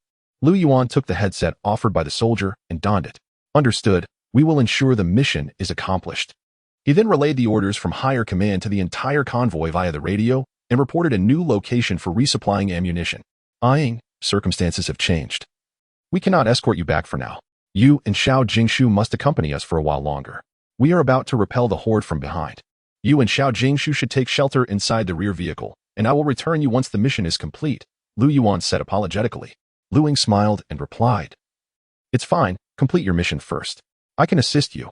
My marksmanship is quite precise now. No, it's too dangerous. You and Jingshu should stay in the back. Lu Yuan began, but was interrupted by Lu Ying. Rest assured, I will not hinder you. This time I will fight alongside you. Lu Ying extended her right hand, smiling at Lu Yuan. All right. The two clasped hands firmly. However, you must provide us with ample ammunition, Lu Yuan remarked. Glancing at the QBU-201 sniper rifle and the QJB-201 light machine gun in Lu Ying's possession, boldly stating, We'll have as much as we need. The convoy continued for over 20 minutes before gradually coming to a halt. Everyone disembarked, finding themselves in the western suburbs of Yun City, near a military camp of the Internal Guard. At that moment, a significant number of troops were gathered nearby. The streets in the camp were filled with armored vehicles and snowmobiles equipped with heavy weaponry. There were at least 26-25 anti-aircraft vehicles, along with 4 rows of 82mm vehicle-mounted rapid-fire mortars, totaling over 40 units. Additionally, there were 18 vehicles, each carrying a set of 2122mm rocket launchers. Moreover, numerous transport vehicles equipped with 12 7mm heavy machine guns and automatic grenade launchers were present. Deep within the camp, it seemed there was an artillery position, but Lu Ying refrained from wandering around freely at the moment. The area had previously served as a training ground, now cluttered with various weapons and ammunition. Lu Yuan's unit, along with other units arriving at the site, were in the process of receiving their supplies. Lu Ying and Zhang Jingshu stood beside a snowmobile, waiting. Shortly after, armed personnel began returning to the convoy, carrying large military green boxes. Inside those boxes were various calibers of ammunition. Lu Yuan called out to Lu Ying, and the two approached. Lu Yuan pointed at the green ammunition boxes on the ground, smiling as he looked at Lu Ying. There's more than enough ammunition. The convoy has over 20 boxes. Lu Yuan also distributed 2 bags of field rations, each to Lu Ying and Zhang Jingshu. Upon opening one, Lu Ying discovered it contained 2 energy bars, a self-heating fried rice meal, a piece of beef, some vegetable packets, and chewing gum. Lu Ying grinned widely. After the unit completed its resupply and finished lunch, they boarded the vehicles and set off once more. However, this time the convoy was short 2 snow transport vehicles, but gained 4 82mm rapid-fire mortar launchers and 2 6.25E anti-aircraft vehicles. The ambush location for Lu Yuan's unit was at an intersection 12 kilometers away. In the vehicle, Lu Yuan handed a pristine M1911 rifle to Zhang Jingshu, saying, Take this. Your 416 Hong Kong dollars has limited ammunition supply, and we do not possess any 5.56 caliber rounds. Thank you, Brother Lu Yuan, Zhang Jingshu replied, accepting the brand new rifle and replacing all the magazines on his person. The horde advanced from the southern suburbs towards the northern ones, spreading across 6 streets, with 2 battalions participating in this ambush mission. 1 company was assigned to each street, while the artillery and rocket batteries within the base provided long-range fire support. As for collateral damage to nearby structures, no one cared in this apocalyptic world. On the way to the ambush site, Lu Yuan communicated the operational arrangements through the walkie-talkie. Lu Ying opened an ammunition box containing 50 12 7mm rounds, and Lu Yuan handed her a magazine for the QBU-201 sniper rifle, which held 5 rounds, making it more convenient with 2 fully loaded magazines. After filling both magazines, Lu Ying turned to Zhang Jingshu and said, Little Xianzhu, you will assist me in loading ammunition shortly. Zhang Jingshu nodded in agreement. Upon reaching the ambush position, the road was a 6-lane thoroughfare, and after halting the convoy, they followed Lu Yuan's combat deployment. The four 625E anti-aircraft vehicles were divided into two groups, stationed on either side of the road, accompanied by snow vehicles armed with 12 7mm heavy machine guns. These 6 vehicles formed the front line of firepower, while further back were staggered snow vehicles also equipped with heavy machine guns, their barrels directed away from the forward vehicles and firing positions. Behind them, 3 self-propelled howitzers and 4 82mm rapid-fire mortar launchers stood ready to provide fire support. Lu Yuan's company comprised over 150 personnel, with efforts made to minimize the number of operators for the vehicle-mounted weapon systems. After excluding those manning the weapon systems, over 80 remained. The majority were deployed within the buildings flanking the road, forming various fire teams, while a small contingent established defensive positions along the convoy's line. Lu Ying and Zhang Jishu were stationed at a 4th-floor window of a street-level shop on the right side of the convoy, where Lu Ying, with the assistance of an armed personnel, transported 8 boxes of ammunition back and forth. Lu Yuan handed a walkie-talkie to Lu Ying, instructing her to monitor communications and the horde's movements. If anything seems amiss, you two must descend immediately. I will arrange for a vehicle to take you back to the base, he emphasized. With our firepower, it won't be an easy task to halt the horde, Lu Ying remarked with a confident chuckle. She had already witnessed the dozen or so special zombies within the horde and speculated that these unique creatures represented a different evolutionary path. Given the combined firepower of the entire company, even with thousands of these evolved zombies, they would struggle to breach such a formidable fire blockade. After all, these zombies were merely at their first stage of evolution and were not yet formidable enough to disregard heavy-caliber firepower. Moreover, this battalion is equipped with 12 120mm rocket launchers, armed with armor-piercing projectiles and high-explosive rounds capable of engaging armored targets. The position occupied by Lu Ying affords a panoramic view of the entire street. According to reports from the military encampment in the southern suburbs, it is estimated that they will reach the defensive line in approximately 30 minutes. Xiao Xianzhu, if the situation becomes dire, you must follow my lead and retreat at once. If we can hold our ground, we shall collect the crystal cores without hesitation, Lu Ying instructed. Rest assured, Xiao Luzi, replied Zhang Jinshu, seated nearby with a box of sniper ammunition before him. As time passed, the horde of corpses drew ever closer to the defensive line. The voice of Lu Yuan crackled through the radio. Attention, all teams. The horde is now 5 kilometers away from our position. Lu Ying could already see the throng of zombies racing towards them from 5 kilometers down the street. Chapter 82. Evolutionary zombies amidst the horde. Lu Ying, through the scope of her sniper rifle, had locked onto an evolutionary zombie towering nearly 3 meters amidst the tide of corpses. Seizing this moment, she calibrated her weapon. Lu Ying could easily have chosen to stay with Zhang Jinshu at the military encampment, awaiting their return to the suburban bunker after the military had completed their assault. The reason for her decision to remain was the evolutionary zombies within the throng. Since the apocalypse had begun, numerous ordinary zombie cores had been collected, but thus far, only 2 evolutionary cores had been found. While the military engaged the horde, Lu Ying aimed to gather more of these evolutionary cores to activate the 3rd page of the mysterious tome, thereby enhancing her own strength. If she missed this opportunity, it would be challenging to find such a quantity of evolutionary zombies in the near future. As the horde advanced, Lu Ying intermittently heard Lu Yuan's voice crackling through the walkie-talkie. According to their prior arrangement, once the tide of corpses entered the firing range of the 625E anti-air vehicles, 4 of them would unleash their initial barrage. Once the horde was within range of the heavy machine guns, both the mounted and those positioned on the high ground to the sides would open fire. A total of 10 fire teams equipped with the Type 89 heavy machine guns had been strategically placed in nearby buildings. 625E team, the horde is still 4 kilometers away. At that moment, a piercing whistling sound sliced through the air. The noise grew closer and more jarring. What is that sound? Zhang Jinshu exclaimed, covering her ears with her small hands, as it seemed a swarm of fast-moving objects zipped overhead. It must be artillery, Lu Ying surmised. Then, akin to the sound of a sudden break, the sharp whistling intensified, revealing a barrage of 122mm rockets cascading down upon the horde from 5 kilometers away, trailing fiery tails like a torrential rain. Each rocket detonated within the mass of zombies, sending plumes of smoke skyward, followed by a relentless cacophony of thunderous explosions. The areas where the rockets struck were engulfed in chaos, turning nearby zombies into mere fragments, while those further away were flung into the air like tattered rags by the shockwaves. Zhang Jinshu's astonishment was palpable, her mouth agape in awe, and Lu Ying herself was equally taken aback. Previously, she had only witnessed such scenes of clustered rocket fire on television or in short videos, which had failed to evoke a profound sense of impact. However, witnessing it in reality was undeniably breathtaking. It must be the fire support from the 18 122mm truck-mounted rocket launcher stationed in that encampment, Lu Ying remarked. Each launcher housed 20 rocket tubes. And with all 18 vehicles firing in unison, a total of 360 rockets rained down upon the horde. Before the smoke from the rocket explosions had dissipated, Lu Ying heard another shrill whistle. Explosions erupted further within the horde, flames and smoke billowing upward as zombies were obliterated by high-caliber howitzers. Lu Ying witnessed a shell detonate beside an evolutionary zombie, nearly 3 meters tall, its muscles as solid as rock. It was instantly reduced to ash.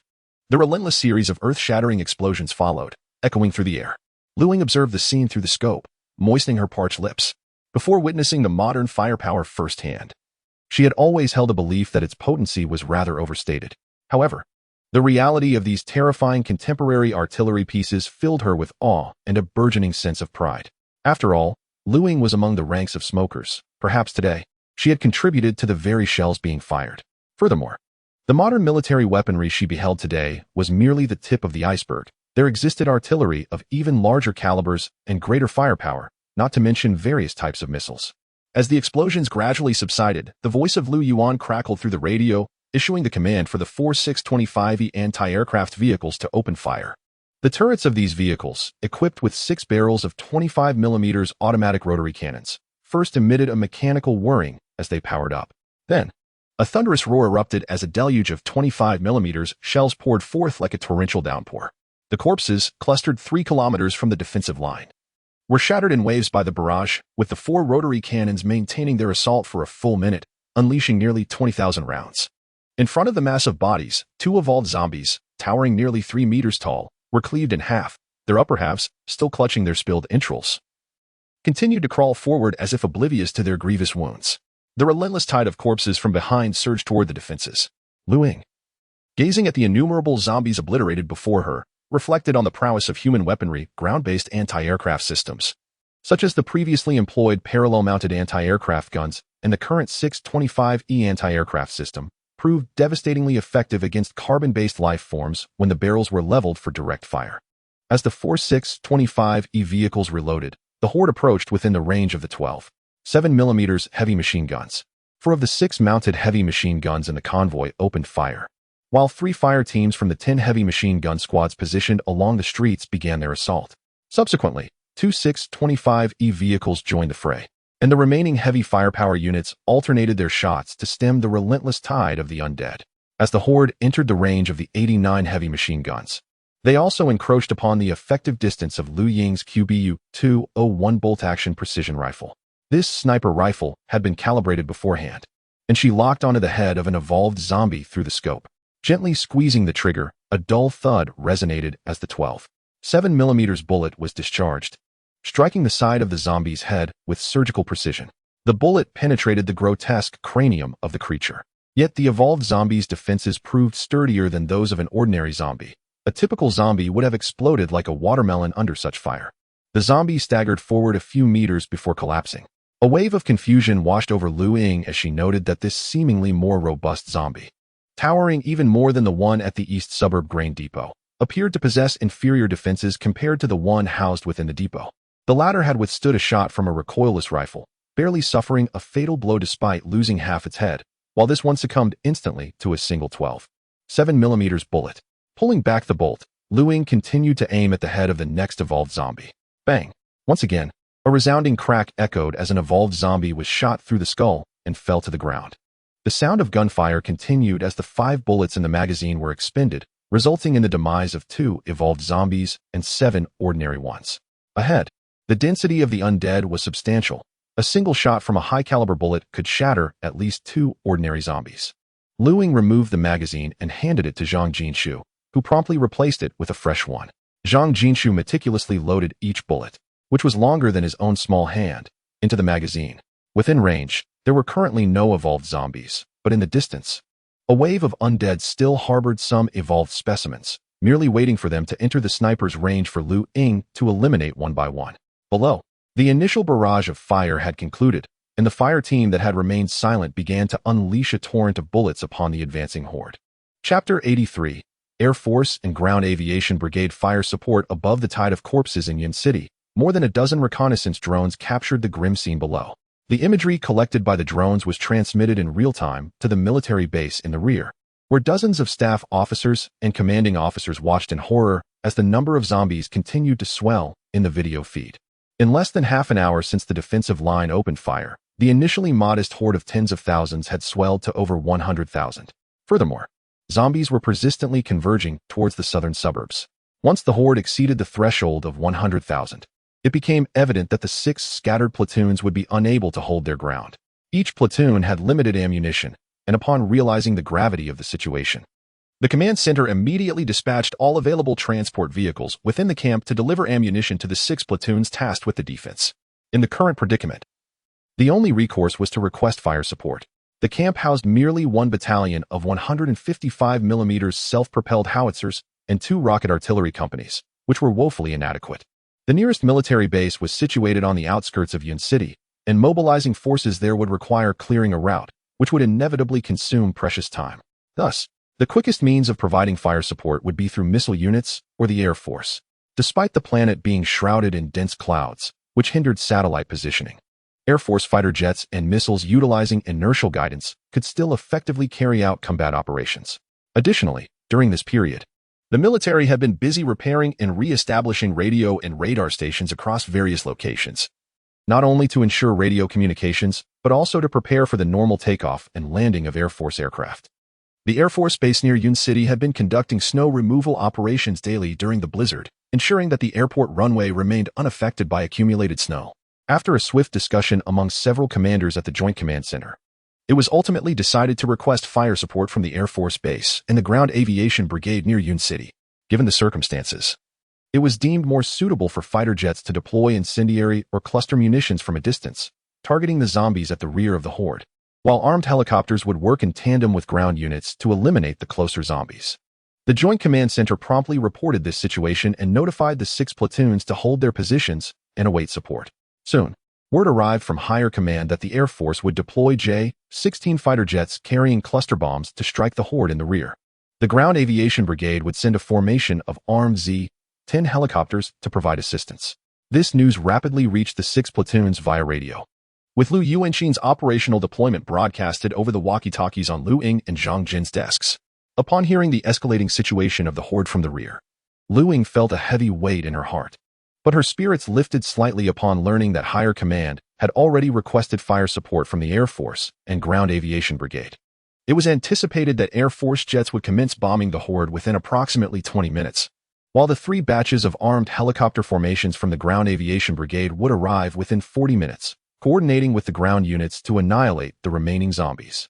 Soon, additional ammunition supplies from the camp are expected. One must endure for just 40 more minutes, after which the support of armed helicopters will ensure the complete eradication of the horde. Over 20 minutes have passed since the onset of the ambush, and 2/3 of the ammunition brought by the convoy has been expended.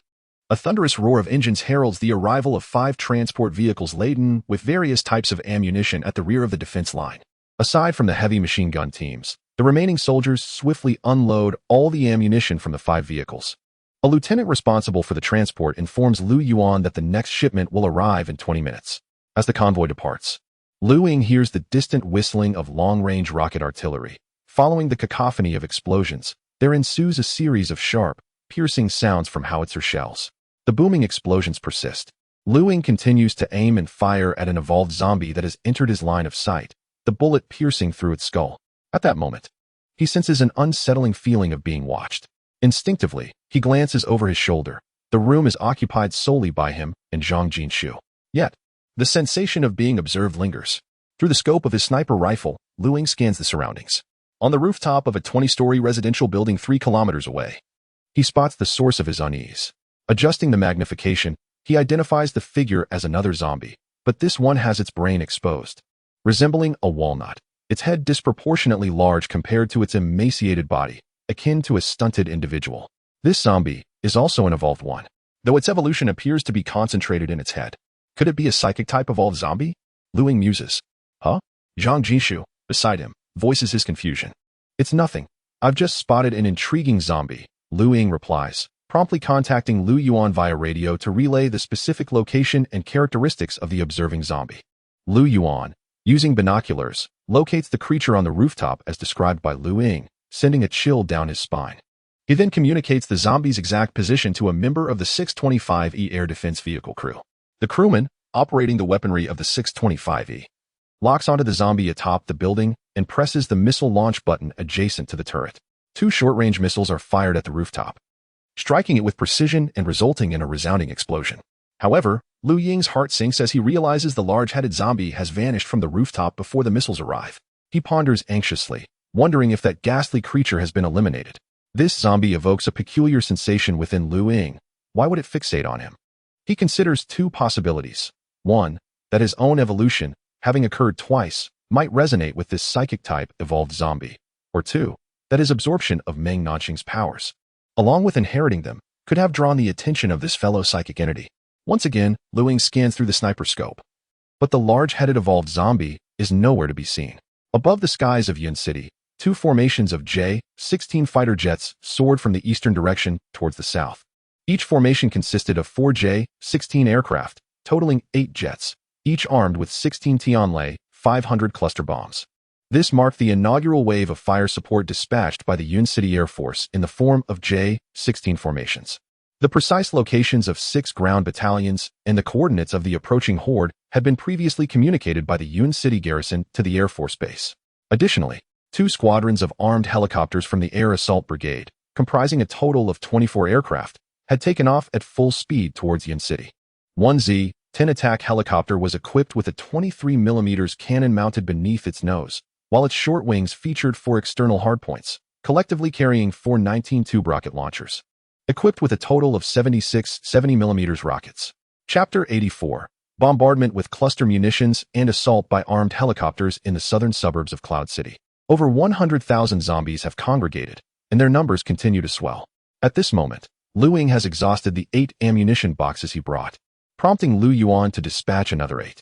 The vehicle-mounted heavy weaponry and the heavy machine gun emplacements on either side relentlessly pour fire into the horde. Approximately 1,200 meters from the defensive line, a wall of dismembered corpses has accumulated to over a meter in height. Each time a new corpse wall forms, the vehicle-mounted 82mm rapid-fire mortars fire upon it, clearing the line of sight. All 12 heavy machine guns on the defensive line have undergone a barrel replacement. Despite the frigid external temperature, the continuous firing has led to overheating. The 5 supply trucks delivering the second batch of ammunition have now arrived, replenishing the troops once more. As the trucks depart, the sound of fighter jets roaring low from the eastern suburbs of Cloud City fills the air. Shortly thereafter, 2 J-16 fighter jets soar overhead, crossing the defensive line, and release a cascade of bombs from their undercarriage, each equipped with tail fins. These munitions detonate above the horde, showering them with a multitude of smaller explosives. Lu Ying, observing through his scope, witnesses a vast expanse of explosions erupting in the distance, with countless small munitions detonating, sending flames and smoke spiraling into the sky. The thunderous roar of explosions reverberates through the air, deafening, echoing even at other sniper points further afield. The entire southern suburbs defensive area is engulfed in a conflagration of fire and smoke, with innumerable zombies obliterated in the first wave of bombardment. The Tianlai 500 cluster bombs, often referred to as the pear blossom needle of the bomb world, possess an explosive radius of 6,000 square meters, roughly the size of a football field. How fierce! Zhang Jinshu exclaimed, witnessing the explosions through his binoculars. Lu Ying grinned, moistening his parched lips. With the Air Force's fire support, even if the zombie horde doubled in size, they would merely become living targets. This operation is not a military action against a foreign enemy, thus there is no need to consider breaching anti-air defenses. And given the dense congregation of zombies, precision is not a concern. A concentrated zombie tide is more suited for bombardment with large-caliber, heavy weaponry. As the smoke dissipates, the ground behind the horde reveals a vast expanse littered with blood, dismembered flesh, and severed limbs. Within the explosion radius of the cluster bombs, scarcely a complete zombie can be found. Following the conclusion of the first wave of attacks, less than 10 minutes pass before the second wave commences. Another horrifying series of explosions ensues, clearing a significant portion of the approaching horde. Once the 2 bombardments conclude, the Air Force's fighter jet formation returns to base, marking the end of their mission. Prior to the commencement of the bombing, a dozen reconnaissance drones that had previously exited the bombing range re-enter the area above the horde. As the scenes from behind the horde are relayed back to the operational command center in the camp, everyone breathes a sigh of relief. Two-thirds of the zombie horde had been eradicated, leaving the remaining forces to be easily dispatched by the ground troops in conjunction with the armed helicopter squadron. As the ground forces received their third ammunition resupply at the base, 24 armed helicopters neared the defensive line of the ground troops. Following the prearranged plan, the helicopters dispersed into 6 formations of 4, each heading towards the 6 ground platoons' positions. The thunderous roar of helicopter engines was soon accompanied by the sound of cannon fire. Although Lu Ying had yet to spot the helicopter squadron, the shells from their cannons rained down upon the mass of corpses below. Subsequently, the sound of rocket launchers ignited as a barrage of 70mm rockets descended into the horde. The earth shook with explosions as 2Z-10 attack helicopters unleashed their full firepower upon the throng of the undead, creating yet another wall of bodies at the forefront. In the rear, 82mm rapid-fire mortars began to fire, sending shells crashing into the corpse wall, obliterating the grotesque amalgamation of flesh and limbs, clearing the line of sight for the ground forces. However, the sheer number of zombies was overwhelming. Walls of bodies formed repeatedly, only to be blown apart again. The grotesque mound of severed limbs and shredded flesh accumulated to nearly a meter in height, rendering the street too narrow for mortars and 122mm rocket artillery to reduce the remains to powder or ash. Lu Yuan reported via the vehicle's radio to the command center, requesting the allocation of thermite incendiary rounds launched from 122 rocket launchers. As 2 helicopters completed their ammunition and exited the defensive area, another pair took their place, continuing the onslaught against the horde. Following orders from the command center, Lu Yuan directed the convoy to advance and halt approximately 100 meters from the corpse wall. Heavy machine gun positions within the buildings on either side retracted their weapons and ammunition, moving in tandem with the convoy to re-establish firing points along the street. Lu Ying, accompanied by Zhang Jishu, selected a new sniping position on the 6th floor of a nearby building. The scope swept across the horde as Lu Ying searched for the large-headed zombie, which seemed to have vanished among the masses. Had it perhaps been killed in the recent bombardment? Lu Ying pondered. The first wave of armed helicopters returned, while the second wave arrived, unleashing all their munitions. The third wave, consisting of 24Z-19 helicopters, exhibited equally fierce firepower.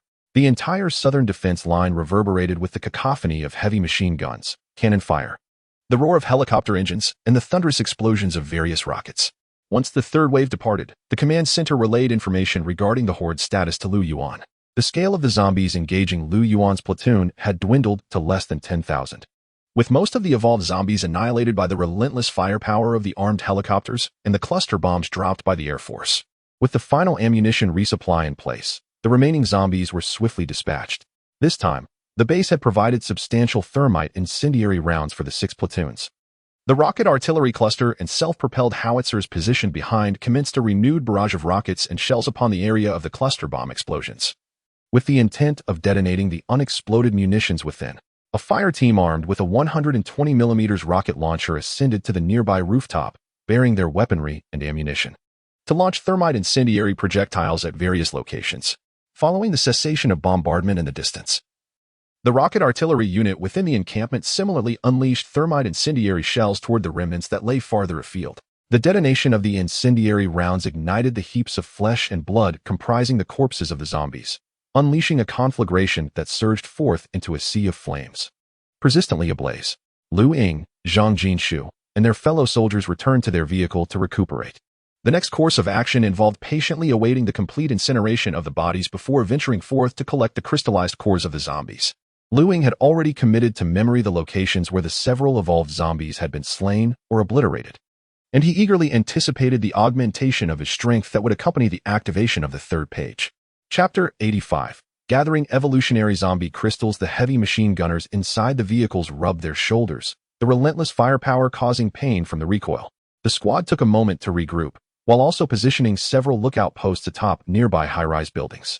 By afternoon, 2 transport vehicles arrived from the southern barracks. Notably, one was a field kitchen, while the other carried prepped ingredients and utensils. The field kitchen parked at the rear of the convoy, and 3 cooks began preparing dinner for over 150 personnel. Many soldiers gathered around, peering into the vehicle, when a private first class asked the head cook, "What dishes do we have for dinner this afternoon?" With a broad smile, the cook replied, "Braised pork and braised ribs, plenty to go around." Instantly, the crowd erupted with dry heaves, as the ground ahead was covered in a thick layer of severed limbs and bloodied flesh, still smoldering, filling the air with a pungent odor. The thought of such a gruesome scene made their stomachs churn at the mention of braised dishes. Chuckling at the soldiers' reactions, the head cook reassured them, "Don't worry. Knowing you all were out exterminating zombies today, I didn't prepare any of those dishes. Instead, we have spicy scrambled eggs and hot and sour soup." Lu Ying and Lu Yuan sat on a small stool at the back of the vehicle, joining in the laughter resonating from the kitchen. Exhaling a puff of smoke, Lu Ying turned to Lu Yuan and remarked, "By the way, I noticed you're also collecting zombie crystals. What do you intend to do with them?" Upon hearing Lu Ying's question, Lu Yuan's expression turned serious. Ying, in the future, you should collect as many zombie crystals as you can. These will prove invaluable. Lu Ying raised an eyebrow, fixated on Lu Yuan. The world to come will be one of evolved humanity, Lu Yuan said profoundly. Lu Ying felt a stir within. Indeed, the military had begun to see the emergence of evolved beings, and it was apparent that the discovery of zombie crystals significantly enhanced the strength of these individuals. Ying, the shelter we guard has seen everyone awaken their abilities. Moreover, there's been a directive from higher-ups urging us to collect as many of those crystals from zombies as possible. Humans can awaken their powers by consuming zombie crystals. Lu Ying nodded in agreement. However, the risks are substantial. Many have died upon consuming zombie crystals, while others have transformed into zombies. Only a select few succeed in the transformation. Scientists are currently studying these crystals to find ways to mitigate the risks. Yuan, is it permissible for you to share this information with me? Lu Ying inquired. Lu Yuan shook his head. This knowledge is common among those at our shelter. Even ordinary civilians within have awakened abilities. Once scientists discover a solution, the higher-ups hope for more individuals to awaken their powers. Humanity will evolve, just as zombies will. Even animals and plants may undergo evolution. Perhaps the world we inhabit now will eventually become one akin to those novels filled with formidable experts. In order for humanity to survive in the forthcoming world, it is imperative to have a greater number of evolved beings, as well as those of superior strength. Currently, conventional firearms are quite effective against these zombies, yet it remains uncertain whether they will continue to be effective against potentially stronger zombies that may emerge in the future. Internally, we have begun to classify all evolved beings according to the realms of martial arts and military strategies. With curiosity, Lu Ying turned to Lu Yuan and inquired about the classification. How is it delineated? The classification is based on the number of times an entity has evolved. A being that has undergone its first evolution is termed a Stage 1 hidden element, followed by Stage 2 enlightenment, Stage 3 radiant light, Stage 4 opening sun, Stage 5 jade balance, Stage 6 celestial authority, Stage 7 celestial constellation, Stage 8 celestial spin, and finally, Stage 9 celestial pivot. Upon hearing this classification of evolutionary stages, Lu Ying felt a stirring in her heart. According to this system, having evolved twice, she should be classified as a Stage 2 enlightened mirror. However, she soon found herself pondering, is it truly possible to evolve to the 9th stage? Lu Yuan shook his head in response, stating, I do not know. This is merely a temporary classification based on martial arts realms. Currently, both the evolved zombies and humans are predominantly at the 1st stage. As of now, we have yet to encounter any beings evolved beyond the 2nd stage. Lu Ying nodded in understanding. Once the fire is extinguished, I shall not hold back. Lu Yuan grinned and nodded in agreement. In your mission to intercept, feel free to gather as you please. No one will object. Mealtime, bellowed the cook, prompting the soldiers to line up in an orderly fashion to collect their utensils and rations. The meal consisted of 4 dishes and a soup, delightfully spicy and appetizing. After finishing their meal, a bowl of hot and sour soup warmed their spirits. The blaze continued into the night. As the thick layer of corpses and severed limbs was consumed by the flames, the remaining soldiers, aside from those on guard duty, wielded powerful flashlights to search through the ashes for zombie cores. These cores, found within the zombies' heads, were remarkably peculiar, extremely hard and impervious to blades or flames. Yet they could be ingested by humans or other beings, transforming into energy that permeates the body. Holding a flashlight, Lu Ying, accompanied by Zhang Jinshu, headed directly to the location of the recently slain, mutated zombie. After a thorough search through the ashes, Lu Ying discovered a core that was slightly larger than the typical ones, radiating a vivid crimson hue, deeper in color than the standard cores. This is the Little Xian Pig core, she explained. It is somewhat larger than the ordinary zombie cores, but with a more intense color. When you find a standard core, do not concern yourself with them for now. Prioritize collecting these special cores. There are tens of thousands of zombies here, and ordinary cores are abundant. Do you understand? Zhang Jinshu gestured an okay sign, nodding earnestly, his expression serious. Lu Ying chuckled softly, off you go, and be cautious. The two parted ways. with Lu Ying continuing her search for the remaining evolved zombie cores based on her recollections. Before long, she located a second core, again a brilliant crimson. As time passed, she successfully retrieved all the cores from the designated locations. During this process, one core was discovered by a soldier from their unit, and Lu Ying exchanged 5 ordinary cores with him, resulting in a mutually pleasant transaction. Zhang Jishu joyfully approached, holding a camouflage pouch in his hand. "Shaluzi, look. I have managed to locate those positions," he exclaimed, opening the pouch as if to showcase his accomplishments to Lu Ying. "Splendid. You shall receive a reward upon our return." With that, he placed the 5 ordinary zombie crystal cores from his pouch into Lu Ying's small bag. Zhang Jishu, with the playful spirit of a little girl gathering mushrooms, merrily set off in search of his spoils. Lu Ying turned off the flashlight and entered a nearby storefront, ensuring no one was watching. She discreetly stored 12 evolved zombie crystal cores into her spatial pocket. Exiting the storefront, she continued her journey deeper into the horde, having found a few ordinary zombie crystal cores nearby. Chapter 86. Return to the western suburbs, preparing for evolution once again at that moment. The number of corpses behind them had increased significantly, and it was reasonable to assume that among them were evolved zombies. However, the rear area had been thoroughly bombarded with cluster munitions, and due to the considerable distance and the entangled streets in between, Lu Ying could only discern the positions of 3 evolved zombies. After retrieving the 3 crystalline cores into her spatial storage, Lu Ying ventured further inward. Yet this time, the search proved to be more challenging, lacking a specific range. Most of what she unearthed from the ashes were ordinary crystalline cores. Soon, her camouflage satchel was filled to capacity, prompting her to request another bag from Lu Yuan as she continued her quest for evolved zombie cores deeper into the fray. As time wore on, this pursuit of zombie cores persisted until midday the following day. The area designated for Lu Yuan's squad had been entirely stripped of zombie cores. The convoy then set off to return to the base, with Lu Ying and Zhang Jinshu each bearing 3 plump camouflage bags at their waists. Zhang Jinshu's face radiated excitement as she occasionally rummaged through her bag, playfully examining the variously colored crystalline cores. Others, too, carried 2 or 3 bags, if not more. "Lu Yuan, can we really take these cores home?" Zhang Jinshu inquired. Lu Yuan smiled and nodded reassuringly. "Rest assured, since you participated in this operation, according to our regulations, you are not considered part of our team, and thus the spoils you acquire need not be surrendered." Upon reaching the base, Lu Yuan led the squad in registering and submitting the collected zombie cores, followed by the maintenance and storage of their weapons and vehicles. He then guided Lu Ying and Zhang Jinshu to their dining hall, where, having spent a certain number of military merit points, he ordered 6 dishes and 2 bottles of liquor. "Lu Yuan, what do military merit points signify?" Zhang Jinshu asked with curiosity. "Currently, the official shelters implement a system of military merit points or contribution points, which can be exchanged for food and various survival resources. For military personnel, they are referred to as military merit points. Each task completed earns a certain number of points, and killing zombies or submitting zombie crystalline cores also accrues merit points. Each crystalline core yields 10 merit points. Thus, this entire table of dishes costs only a few merit points, while each bottle of liquor is worth 2 contribution points." In the aftermath of the apocalypse, although the authorities had established indoor farming, it still could not keep pace with the consumption of survivors. As for alcoholic beverages, it was unlikely they would continue to be produced. Each bottle consumed meant 1 less for the future. "Ying, have you considered joining our military? You wouldn't have to worry about survival anymore," Lu Yuan proposed. Lu Ying chuckled and shook her head. "Joining the military means a life of collectivism. I cannot expose my secrets, and there are too many restrictions due to their strict discipline. Besides, the various resources within my space are sufficient for a lifetime, rendering such a move unnecessary.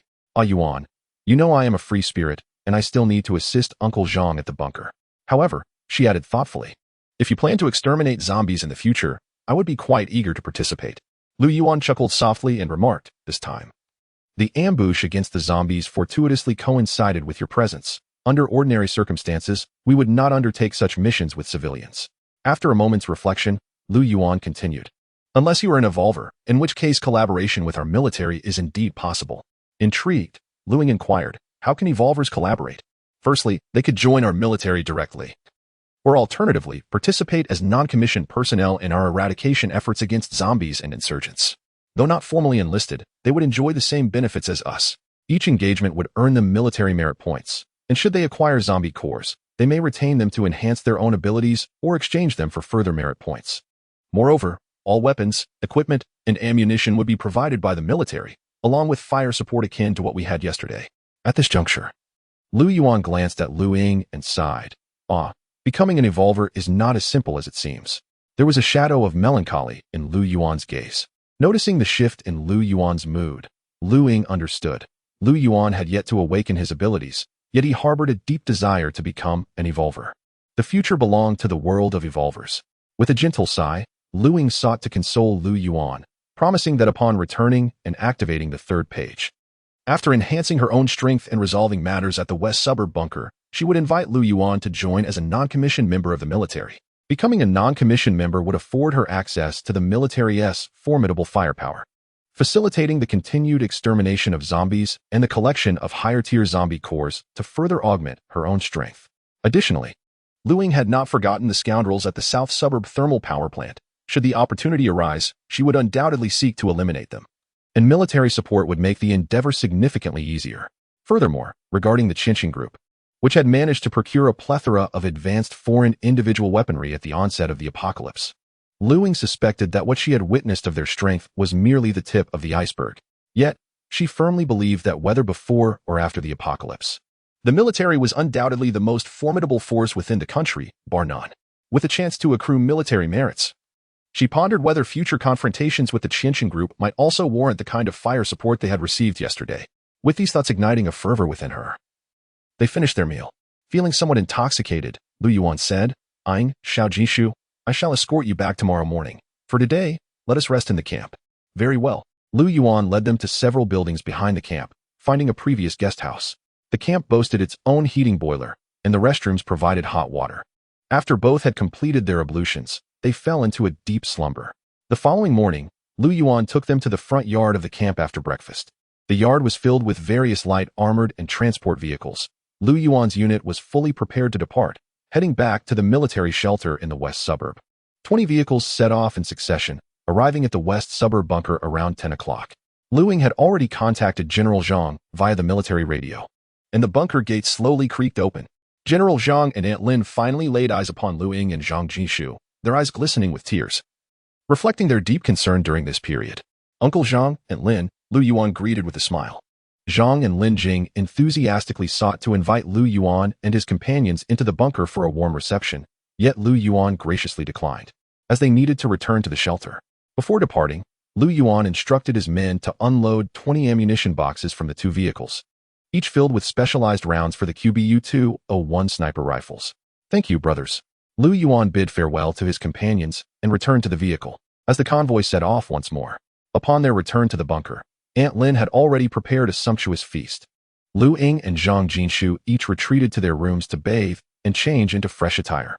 During dinner, Aunt Lin's eyes remained glistening with unshed tears. "As long as all is well, as long as all is well," she murmured. Lu Ying recounted their previous encounters to Zhang, revealing that they were currently unable to confront the thugs at the thermal power plant in the southern suburbs. As for the grains and oils in the eastern suburbs granary, they were likely already removed. Zhang sighed, yet he understood that the bunker's current strength could not possibly contend with the gang at the southern thermal power plant. Lu Ying chuckled softly, saying, "Uncle Zhang, what they have consumed will eventually be regurgitated." After finishing their meal, Lu Ying made a request, stating that he intended to enhance his abilities through the crystal core. He instructed that should any disturbances arise within the house, there was no need to concern themselves or enter. Chapter 87. Invisibility and Enhancement. Upon returning to his room, Lu Ying locked the door behind him, his heart racing with excitement as he retrieved the mystical tome from his space, alongside the collection of evolved zombie crystal cores gathered the previous night. He had amassed a total of 19 cores, and as he placed one upon the third page, it swiftly vanished, diminishing the obscurity that shrouded the page. With each crystal core absorbed by the book, the entire third page began to manifest, culminating in the eighth core's absorption. The illustration depicted a grotesque zombie, its muscular form adorned with rock-like textures, entirely cloaked in darkness, with a fearsome visage and a maw filled with razor-sharp fangs. Blood-red mist began to swirl around the image, coalescing over time into a crimson orb, with the sanguine fog continually converging towards it. Gazing at the orb, Lu Ying felt a surge of exhilaration, his mind aflame with the possibilities of the powers he might acquire. Would he gain the ability to sever anything with spatial cutting? Perhaps he could manipulate a flying sword with telekinesis, akin to a character from a fantasy novel, or even control living beings as puppets through mental prowess. In an instant, myriad abilities flashed through his mind, each inspired by tales from novels and television, particularly those of fantastical realms where powers could reshape reality and thoughts could traverse great distances, igniting Lu Ying's anticipation. As the blood orb crystallized, no further mist emerged from the tome. With a mix of trepidation and eagerness, Lu Ying grasped the orb and swallowed it whole, without chewing. Almost immediately, a wave of heat coursed through his body, quickly followed by a searing pain akin to being sliced by a dull blade. Clenching a towel between his teeth, his eyes widened, veins suffused with blood. He endured the agony, knowing that this phase of suffering would yield a boon in strength. As time passed, Lu Ying lay on his bed, drenched in sweat, his groans punctuating the silence. Fortunately, the ordeal was behind him.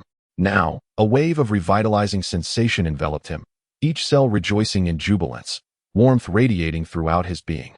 Rising to his feet, he stretched, feeling an invigorating force coursing through him, stronger than ever before. Extending a finger towards the nearby alloy wall, he punctured it effortlessly, marveling at his newfound physical prowess. My strength surpasses what it was before, he mused. Then, retrieving the Yinling blade, Lu Ying concentrated, directing the internal heat towards the weapon. He struck the alloy wall, and the blade sank deep into its surface. This internal heat appeared to be a form of energy, bestowing greater destructive capability. The energy expended in that strike soon replenished, filling Lu Ying with joy. He then consumed a standard crystal core, feeling it dissolve within him, transforming into streams of warmth coursing throughout his body before settling. With a mere thought, he summoned this energy once more. It seems this energy can be restored over time or replenished with crystal cores, Lu Ying reflected. However, Lu Ying harbored a distinct sensation that the energy coursing through him was a transformation derived from the augmentation of his own physical form, possibly even a manifestation of it. The crystal core was, after all, a conglomeration of energy, thus it could hardly be deemed an extraordinary ability. With a flicker of thought, Lu Ying's figure became ethereal. His garments and the Yinling blade in his grasp equally insubstantial, and within a mere 5 seconds, he and the blade vanished from the confines of the room. In the next moment, now transparent and concealed, Lu Ying willed himself through the wall into the adjacent room of Zhang Jinshu, without a trace of disturbance. Observing Zhang Jinshu sprawled across the bed, Lu Ying felt a flush of embarrassment and swiftly retreated through the wall back to his own chamber. He then traversed through the walls once more, this time emerging outside the bunker. However, a sudden wave of dizziness and sharp pain struck him, depleting all the energy within, and his figure reverted from its concealed state. Knocking on the door, he returned to the 11th floor outside Zhang's residence, met with the perplexed expression of the security personnel. Upon knocking again, Zhang Jinshu emerged clad in a voluminous bathrobe, his eyes filled with bewilderment as he regarded Lu Ying. "Little Lu, when did you step out?" The recollection of the earlier scene caused Lu Ying to blush anew, feeling somewhat guilty as he replied, "Oh, I just felt a bit restless and went out for some fresh air." "Has your ability evolved completely?" Zhang Jinshu inquired with eager anticipation. "It will take a little longer. I shall head back now." The two retired to their respective quarters. Upon reaching his door, Lu Ying found it locked and scratched his head, requesting a spare key from Aunt Lin before re-entering and securing the door once more. When he attempted to activate his invisibility again, he found himself unable to enter that state. With a thought, he tried to phase through the wall, but his hand met solid surface. Subsequently, he attempted to teleport, yet that endeavor also ended in failure. It appeared that phasing through walls, which disregarded spatial constraints, could only be executed after entering the state of invisibility. Whether he could engage with people or zombies while invisible remained uncertain. He would have to wait until he could once again wield his invisibility ability to test that.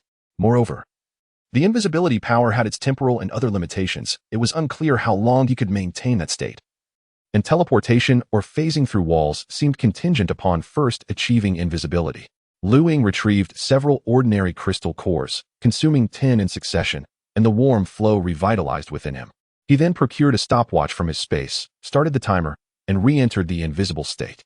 This time, Lu Ying merely sat quietly on his bed, observing the stopwatch as the seconds ticked away.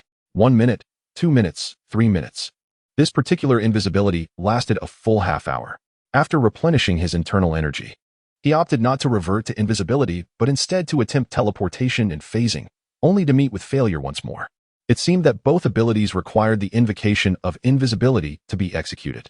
With a focused thought, he once again embraced invisibility. Instead of manifesting phasing or teleportation, However, he conjured an attack, channeling energy into the Yanling blade, which he thrust forward. The blade penetrated the wall. Yet the energy within him began to deplete at an accelerated pace. Apart from disregarding terrain and teleportation, it remains uncertain whether there is any efficacy in detecting heat sources. Lu Ying mused. However, devoid of any equipment here, experimentation was not yet feasible.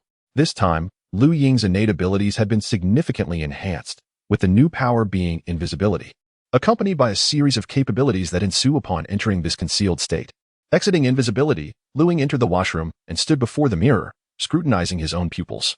In addition to the reinforcement of his inherent abilities and the acquisition of a new supernatural power, Lu Ying possessed another ability bestowed upon him by Meng Nanxing.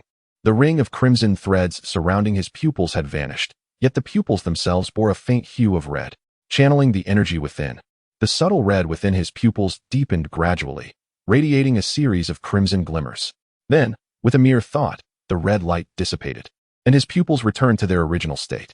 This particular supernatural ability was related to the mental domain and could only be tested on another individual. Contemplating this, Lu Ying cast his gaze towards the study room of Zhang Jin.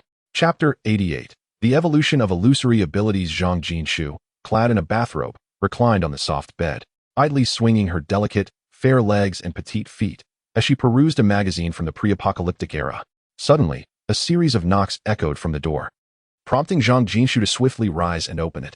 There stood Lu Ying, her demeanor serious, intently gazing at Zhang Jinshu, particularly her eyes, which emitted a faint crimson glow. Zhang Jinshu felt an overwhelming sensation, as if Lu Ying's gaze could penetrate her attire, scrutinizing her from head to toe. Reminiscing about their previous experiments with Lu Ying's abilities in various environments, warmth rushed to her neck and cheeks, causing her to shyly lower her head. Unable to meet Lu Ying's eyes, noticing the change in Zhang Jinshu's fair neck and lovely face, Lu Ying instantly comprehended that the young girl was conjuring up certain indescribable images in her mind. With a playful ruffle of Zhang Jinshu's hair, she exclaimed, "Little fairy pig, I have completed my evolution. Please assist me in testing my abilities." Upon hearing this, Zhang Jinshu's cheeks flushed even more, yet she did not decline Lu Ying's request. The two then entered the room together. Sitting upright on the bed, Zhang Jinshu's large, enchanting eyes caught Lu Ying's attention, causing the crimson light within Lu Ying's eyes to intensify. As red glimmers danced within her pupils, Zhang Jinshu's expression became momentarily vacant. In her mind, Lu Ying envisioned a scenario where she and Zhang Jinshu were besieged by a horde of corpses, intently observing the changes in Zhang Jinshu's face and body. Zhang Jinshu's petite frame began to tremble uncontrollably, her rosy complexion fading rapidly, replaced by an ashen pallor, and tears welled at the corners of her eyes. After a span of 20 seconds, her pupils regained their luster. Wiping her tears, she tightly embraced Lu Ying, softly sobbing. Lu Ying gently stroked Zhang Jinshu's back, offering her quiet comfort. After a considerable time, Zhang Jinshu's emotions settled, with Lu Ying wrapping one arm around her while the other was firmly grasped by Zhang Jinshu's delicate hands. Unexpectedly, Zhang Jinshu bit down on Lu Ying's forearm. Lu Ying did not resist. Having undergone her third evolution, her body had become significantly more resilient, leaving no mark from Zhang Jinshu's bite. "Humph, little Lu, do not ever let me witness such terrifying scenes again." Zhang Jinshu gritted her teeth. Lu Ying quickly nodded in agreement. "Rest assured, I will not. Can you now tell me what you saw in the illusion?" Zhang Jinshu nodded and recounted the visions she had experienced within the illusion. As Lu Ying had surmised, Zhang Jinshu indeed witnessed herself and Lu Ying surrounded by a horde of corpses, trapped in a dire situation, having exhausted all the bullets in their guns. Lu Ying unsheathed her long knife, sweeping through dozens of zombies, yet the sheer number of the undead proved overwhelming, ultimately leading to both of them being overwhelmed and toppled to the ground by a relentless swarm. Just as a grotesque zombie was about to sink its teeth into her delicate face, the illusion shattered, and she returned to reality. The horrific and despairing scenes and sensations felt strikingly real. Zhang Jinshu could even vividly recall the foul stench emanating from the horde. Lu Ying nodded in understanding, realizing that Meng Nanxing's extraordinary abilities had also evolved. This time, Zhang Jinshu entered the illusion in approximately 3 seconds, demonstrating an even swifter entrance. And Lu Ying discovered that she could weave any illusionary scene for him. After a moment's contemplation, Lu Ying spoke again. "Shall I create a scene of happiness for you?" With anticipation, she gazed at Zhang Jinshu. After pondering, he nodded, insisting that it must be exceedingly joyful and beautiful. "Rest assured," Lu Ying replied, locking her gaze onto Zhang Jinshu's eyes as her powers activated once more. causing him to drift into the illusion with a vacant expression. In this instance, Zhang Jinshu beheld a world where the apocalypse had ended, the heavy clouds dissipating entirely, and humanity returning to reality. Subsequently, he witnessed the scene of his wedding with Lu Ying, culminating in a night where he nestled in her embrace.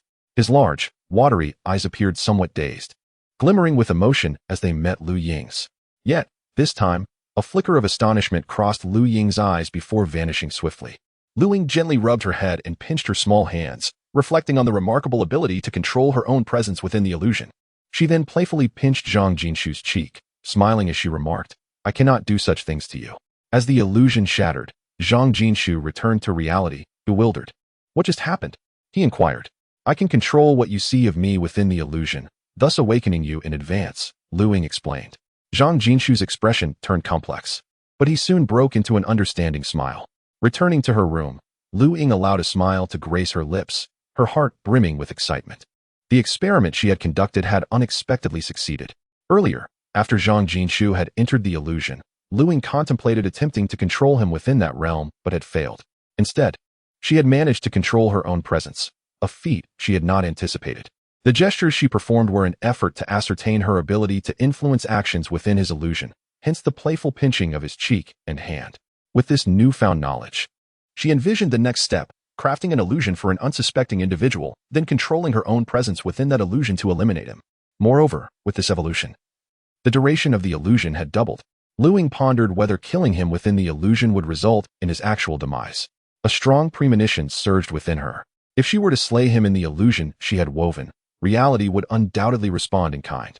Should her speculation prove accurate, the notion of killing in a dream would indeed become a reality. Locking her door, she retrieved a mystical tome along with the remaining 11 evolved zombie cores, casting them into the fourth page one by one. After depositing 10 cores, the imagery on the fourth page remained blurred, its contents indistinct. Lu Ying surmised that this endeavor would likely require 30 cores. Swallowing the final core, she felt a surge of vitality coursing through her body once more. Attuning herself to this energy, she sensed that her extraordinary abilities had strengthened by, perhaps a fraction? In silence, I inwardly voiced my grievances. Yet I resolved to continue investing in the enigmatic tome, for even the slightest enhancement serves to fortify my abilities, while simultaneously significantly augmenting the reservoir of energy within me. Within the confines of the medical ward number 3 in the fortress, Gao Su lay upon the hospital bed, his demeanor vacuous, gazing blankly at the ceiling. His parents, faces etched with concern, looked upon their only son, their recent experiences feeling surreal, as though plucked from the realm of dreams. After relocating to the bunker, Gao Su inexplicably developed an infatuation for Meng Nanxing, subsequently becoming steadfast in his affection, disregarding both their objections to insist on an engagement. Gao Su's parents, left with no choice, acquiesced to his wishes. Yet the events that unfolded on the day of the engagement transformed them into prisoners of circumstance. They could not fathom why their son had become so utterly devoted to Meng Nanxing. Chapter 89. The true appearance of Gao Qi. As Lu Ying arrived at the door of the ward, the 2 guards nodded and pushed the door open. Upon seeing Lu Ying, the 3 members of the Gao family immediately tensed up. "Please step outside for a moment. I have some matters to discuss privately with Gao Su," Lu Ying said, directing her gaze towards Gao Ming. The expressions of Gao Ming and his wife shifted, revealing a look of desperation. Lu Ying smiled gently and shook her head, reassuring them, "Do not worry, I will not harm your son." However, Gao Su's parents were still reluctant to leave the ward. Lu Ying gestured to the 2 guards outside, "Take them to the next room and ensure they remain quiet." Without further ado, the guards escorted Gao Su's parents out of the ward. "Where is Nanxing? Why hasn't she come to see me?" Gao Su asked, his first words surprising Lu Ying. She wondered if it was due to Meng Nanxing's extraordinary abilities. Gazing intently at Gao Su, Lu Ying observed as he began to use his powers. Unyielding, Gao Su locked his gaze onto Lu Ying's eyes. 1, 2. Lu Ying silently counted in her mind.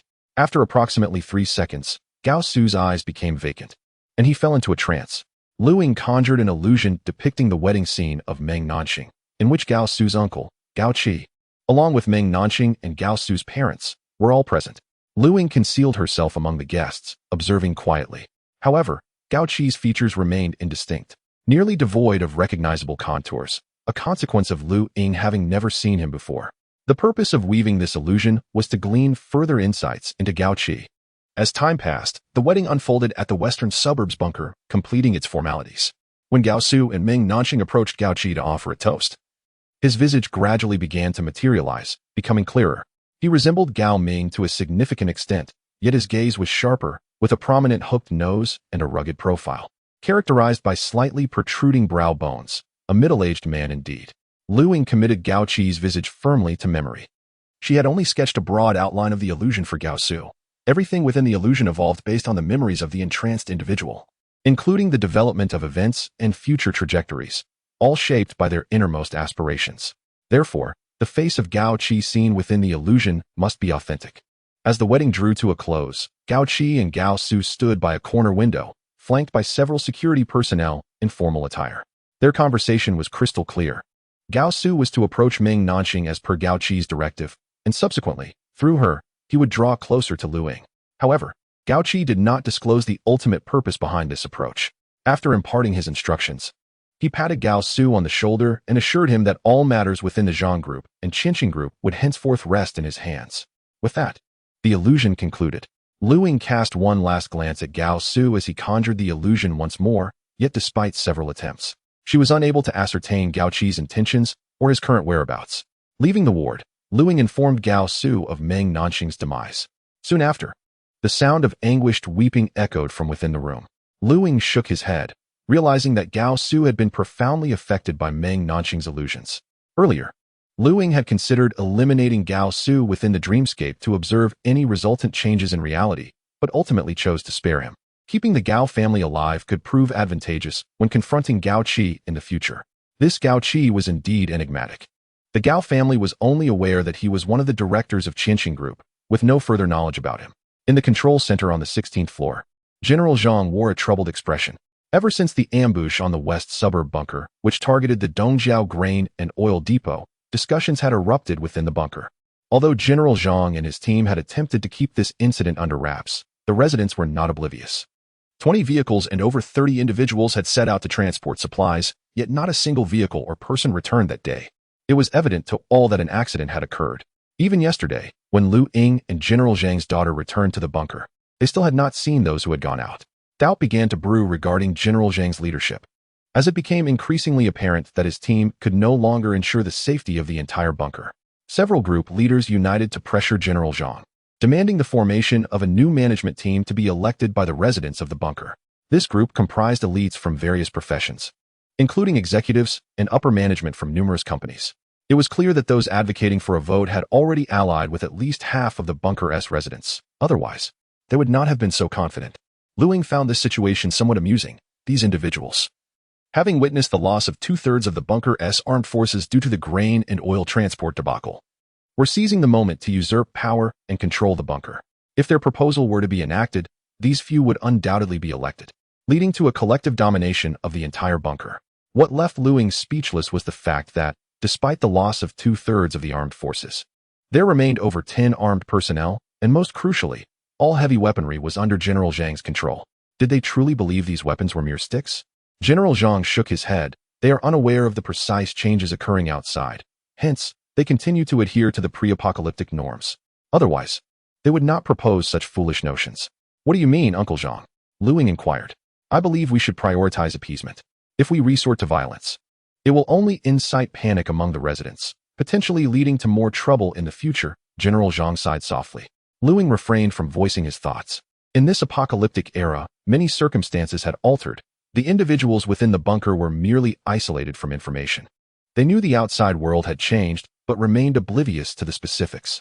According to Lu Ying's perspective, identifying and intimidating a few of the instigators would establish that whoever controlled the armed forces within the bunker possessed the authority. However, General Zhang seemed somewhat lenient and had not made that decisive resolution. Lu Ying chose not to persuade him. He held little interest in the bunker, as his preference lay with the Qinqing Group's internal base in the northern suburbs. That location boasted a complete defense system. Su Yan'an had previously mentioned that its security capabilities were even comparable to those of the military. Given the passage of time, it should pose no challenge for the Qinqing Group, with its formidable strength, to procure advanced weaponry. It is likely that the fortifications of that bunker have been significantly enhanced. However, these matters must be approached with caution. The immediate course of action is to visit the military and seek to join their auxiliary organization. Lu Ying has not forgotten about the troublesome elements at the Nanjiao thermal power plant, and Lu Yuan had previously mentioned that the military would take action against the plant as soon as they had the capacity to do so. Chapter 90. A corner of the military base. Lu Ying would not miss the opportunity. Within the south suburb thermal power plant, 5 evolved individuals awaited, ripe for slaughter to absorb their energy and enhance her own prowess. With an abundance of weaponry at her disposal, cooperation with the authorities could yield a substantial supply of arms. At dawn the following day, after discussing the military collaboration with Zhang and his family, Lu Ying set off alone in her snow vehicle to inform Lu Yuan of her shelter's location. This military shelter was one of the many dispensations from the military surrounding Yun City in her past life. The shelter lay further west, nestled among the mountains, approximately 60 kilometers from the western suburb bunker, almost at the border with the neighboring city to the west. After driving northward for over 20 kilometers from the western suburb bunker, she turned westward into a passage flanked by mountains on both sides. Navigating several turns, she arrived at a tunnel where 4 staggered barricades had been erected at both entrances. On either side of the tunnel, there were camouflage-painted modular cabins, manned by armed military personnel. Lu Ying halted her vehicle before the barricade, and 2 armed guards approached her car for inquiries. "Hello, I am looking for Lu Yuan." She then handed a map to one of the armed personnel. "Please wait a moment." One of the guards returned to the booth to contact the shelter via a landline. After approximately 2 minutes, the guard re-emerged. He temporarily secured the weapons and equipment aboard Lu Ying's vehicle, inquired her name and identification number for registration, and then cleared the barricade. With a smile and a nod, Lu Ying proceeded through the tunnel towards the location of the shelter. Upon exiting the tunnel, the road and its flanks were clear of snow, revealing the original asphalt surface. The military shelter was still 10 kilometers away. Along the route, Lu Ying observed several camouflage-painted modular cabins, likely serving as accommodations for military personnel. Midway, the road was flanked by 2 expansive clearings where multiple self-propelled artillery vehicles were stationed, definitely exceeding 100 in number. From this point onward, modular cabins lined both sides of the road, extending down to the foot of the mountains, with larger areas occupied by military-green removable barracks, standing 4 stories high. Surrounding areas featured single- and 2-story modular cabins or removable barracks. Along the way, orderly formations engaged in physical training, embodying a vigorous atmosphere. The air was filled with the sound of commanding shouts and the sharp reports of live-fire target practice. Lu Ying felt a sense of dislocation, as if she had stepped into another realm upon passing through the tunnel. This military shelter, embedded within the mountains, featured an entrance and exit capable of accommodating 6 vehicles side by side. Modular cabins were situated on either side of the tunnel, housing numerous armed personnel on duty. An armed guard halted Lu Ying's vehicle, informing her that external vehicles were permitted to park only in the lot outside the shelter. Subsequently, another armed personnel emerged from the shelter to guide her onward. Upon turning left at the tunnel's entrance, one enters a narrow passageway capable of accommodating only 2 vehicles side by side, leading deep into the mountain. After traversing approximately 100 meters, a left turn reveals a parking area filled with a variety of military vehicles, including main battle tanks. Upon disembarking, an armed personnel initiates the engine of another military 4-wheel drive, escorting Lu Ying into the main shelter corridor. The expansive main tunnel is illuminated by rows of light tubes affixed to the ceiling and sides, with only the overhead lights aglow. Every 10 or so meters, there are glass doors on either side of the tunnel, behind which armed personnel stand vigilant. After driving for about 500 meters, they finally arrive at the entrance of the shelter. This entrance features a robust armored alloy door, towering 6 meters high. Armed personnel are stationed on either side, and the door is presently ajar. Upon arrival, the driver instructs Lu Ying to alight, guiding her through the door into the sanctuary area where Lu Yuan awaits. The journey thus far has unveiled a concealed military base to Lu Ying's astonishment. Upon passing through the door, she finds herself in a vast circular area, with the walls lined by a series of secondary protective doors, slightly smaller than the main entrance. Lu Ying counts a total of 7 doors. At that moment, the second alloy door on the left swings open, revealing Lu Yuan clad in snow camouflage, who greets Lu Ying with a smile. After their exchange, Lu Yuan leads Lu Ying through the alloy door. Immediately upon crossing the second door, Lu Ying is enveloped by warmth, suggesting the presence of a heating system in this area. After walking a few meters, she is struck by the expansive sight before her. The mountain has been hollowed out, creating a skylight-like layout. Gazing down reveals a depth of over 100 meters, where platforms are stationed with armed and military helicopters. Lu Ying counts approximately 20 such platforms. Looking upward, she notices a circular, operable alloy dome adorned with the military's distinctive insignia. The skylight descends to the bottom, surrounded by structures approximately 4 meters high, all brightly lit. Above, there stand numerous buildings that exude a sense of sci-fi warfare. At this moment, both Lu Ying and Lu Yuan find themselves amidst a blend of architectural marvels above and below. Astounded, Lu Ying exclaims inwardly, "What a sight! How do you find it?" "Impressive, isn't it?" Lu Yuan inquires with a smile. "Indeed. Is this your military base? By the way, do the surviving civilians reside here as well?" Lu Ying asks curiously. Lu Yuan shakes his head. "This area is exclusively for military personnel. The survivors are housed in another underground fortress not far from here. Come. Let me take you to the dining hall," he replies. Lu Ying nods in agreement, and Lu Yuan leads her to an elevator, pressing the button for the 19th floor. Glancing at the elevator panel, Lu Ying notices there are 30 buttons, indicating that this facility boasts an impressive 30 stories. Upon reaching the 19th floor, I pushed open a grand door. The interior, while lacking the opulence of the Western bunker, was imbued with a distinct military ambience. Rectangular frames adorn the walls of the corridor, showcasing portraits of prominent figures and motivational slogans. Flanking either side were numerous doors, presumably leading to the quarters of military personnel.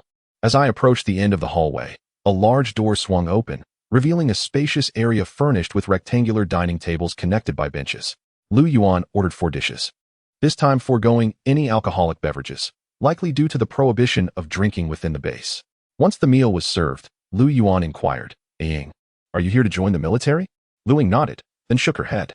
"I cannot align myself with any faction. However, I am here to collaborate with you," she replied. Lu Yuan raised an eyebrow in confusion, but soon his expression brightened with delight. "Ying, are you implying that you have become an evolver?" Lu Ying nodded affirmatively. Chapter 91. Collaboration with military esper. Excellent, splendid, marvelous. Lu Yuan exclaimed in excitement, repeating the word good thrice, yet a fleeting shadow of melancholy passed across his eyes. "Ying, join our company," he promptly suggested.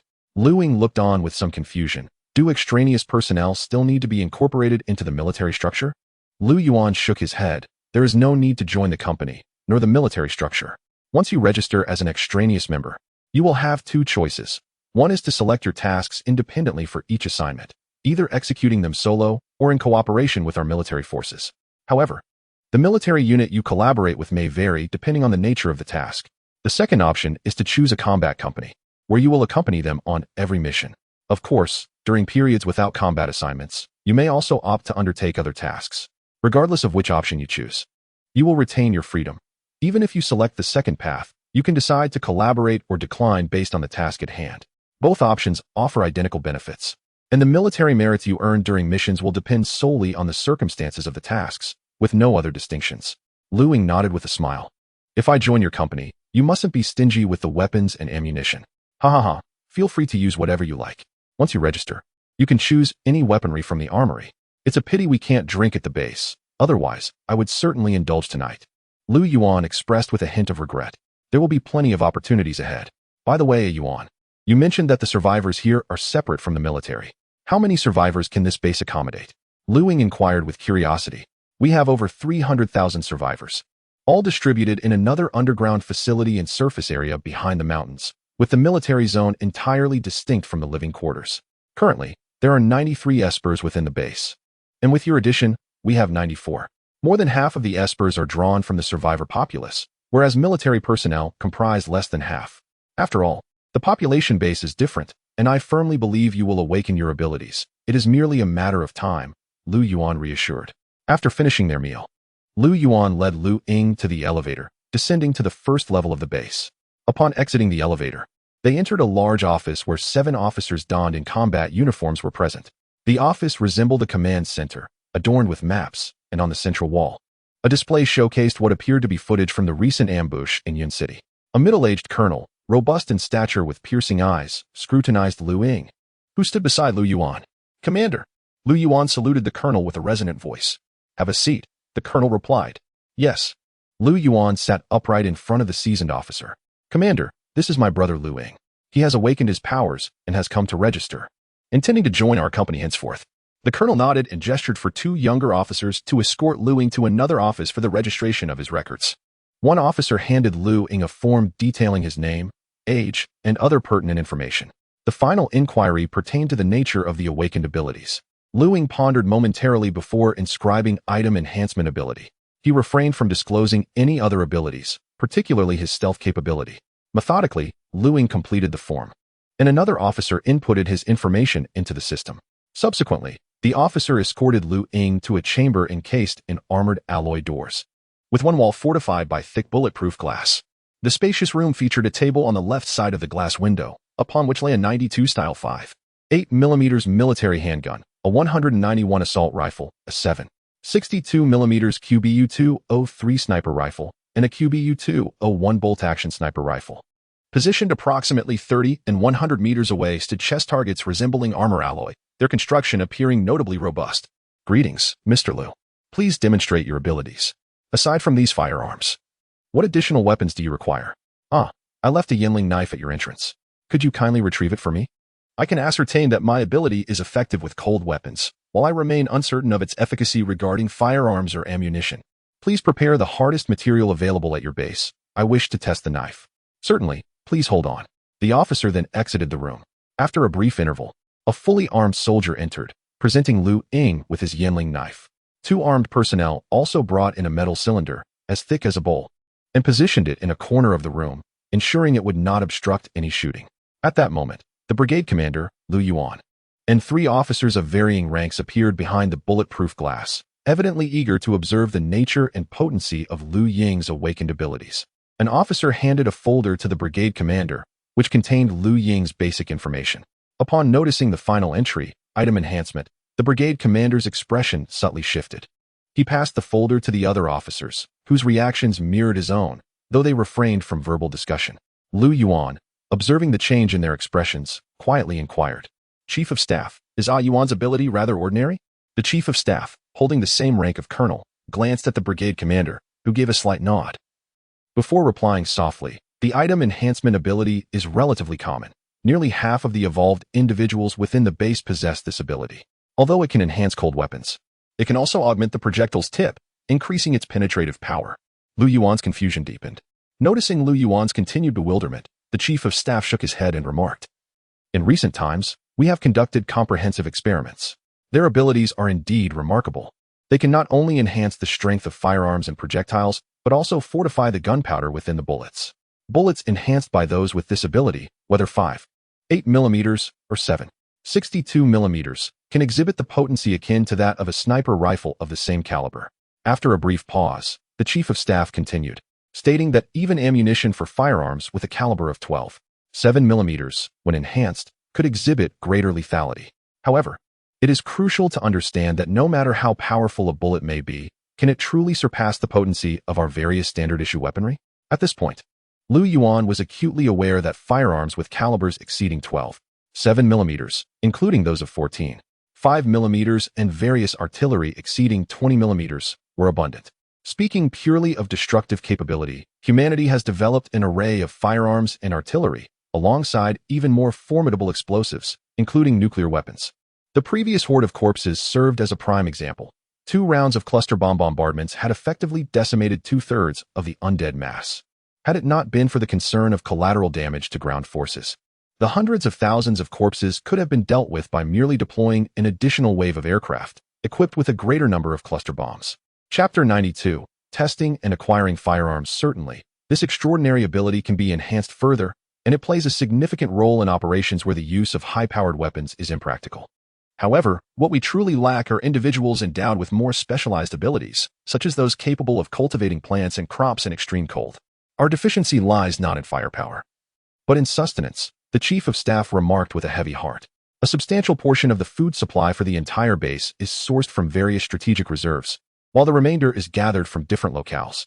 Although Lu Yuan understood that the reserves in the strategic supply depots were ample enough for the official bases in Yun City to survive for an extended period, there would inevitably come a day when these resources would be depleted. In this apocalyptic era, no one can predict when it will end, once the food runs out. Humanity may not even require the threat of zombies to face extinction. The chief's words resonated deeply with Lu Ying. In reality, abilities of the enhancement type are not as trivial as they seem.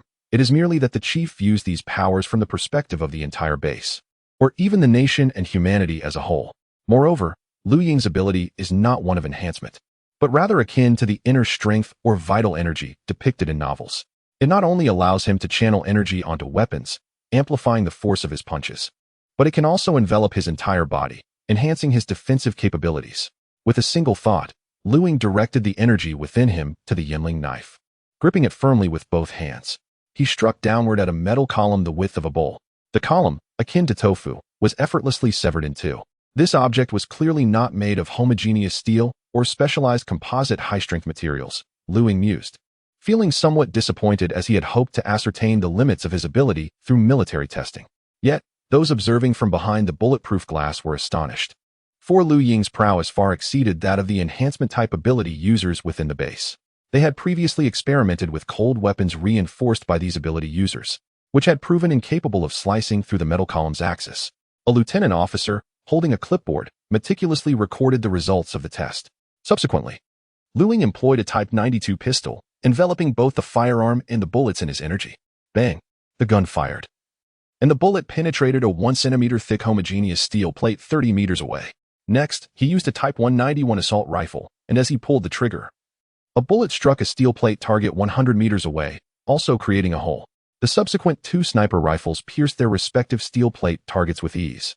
The individuals behind the tempered glass were left in shock, and the officer recording the data was overwhelmed with astonishment. They were acutely aware that those targets were made of homogeneous steel armor, with thicknesses of 3 and 5 centimeters. Even the enhanced 12.7 mm caliber sniper rifles used by the ability users in the base could not penetrate such thick armor. This indicated that Lu Ying surpassed the abilities of the users within the base. Could he be a second-stage evolver? Mused the Colonel Brigade Commander.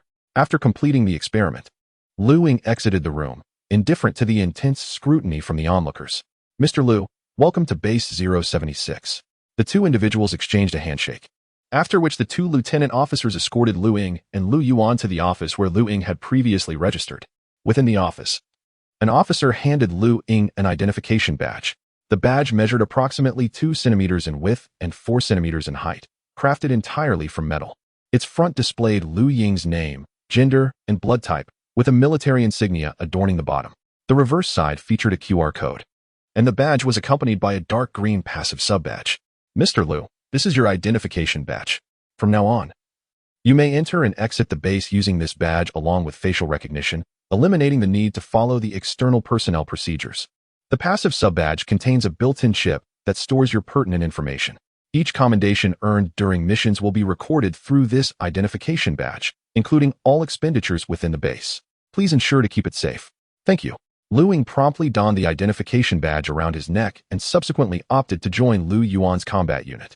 Once the necessary information was registered, an officer led Lu Ying and Lu Yuan down to the 28th underground level, arriving at a blast-proof door, flanked by 2 fully armed personnel standing guard.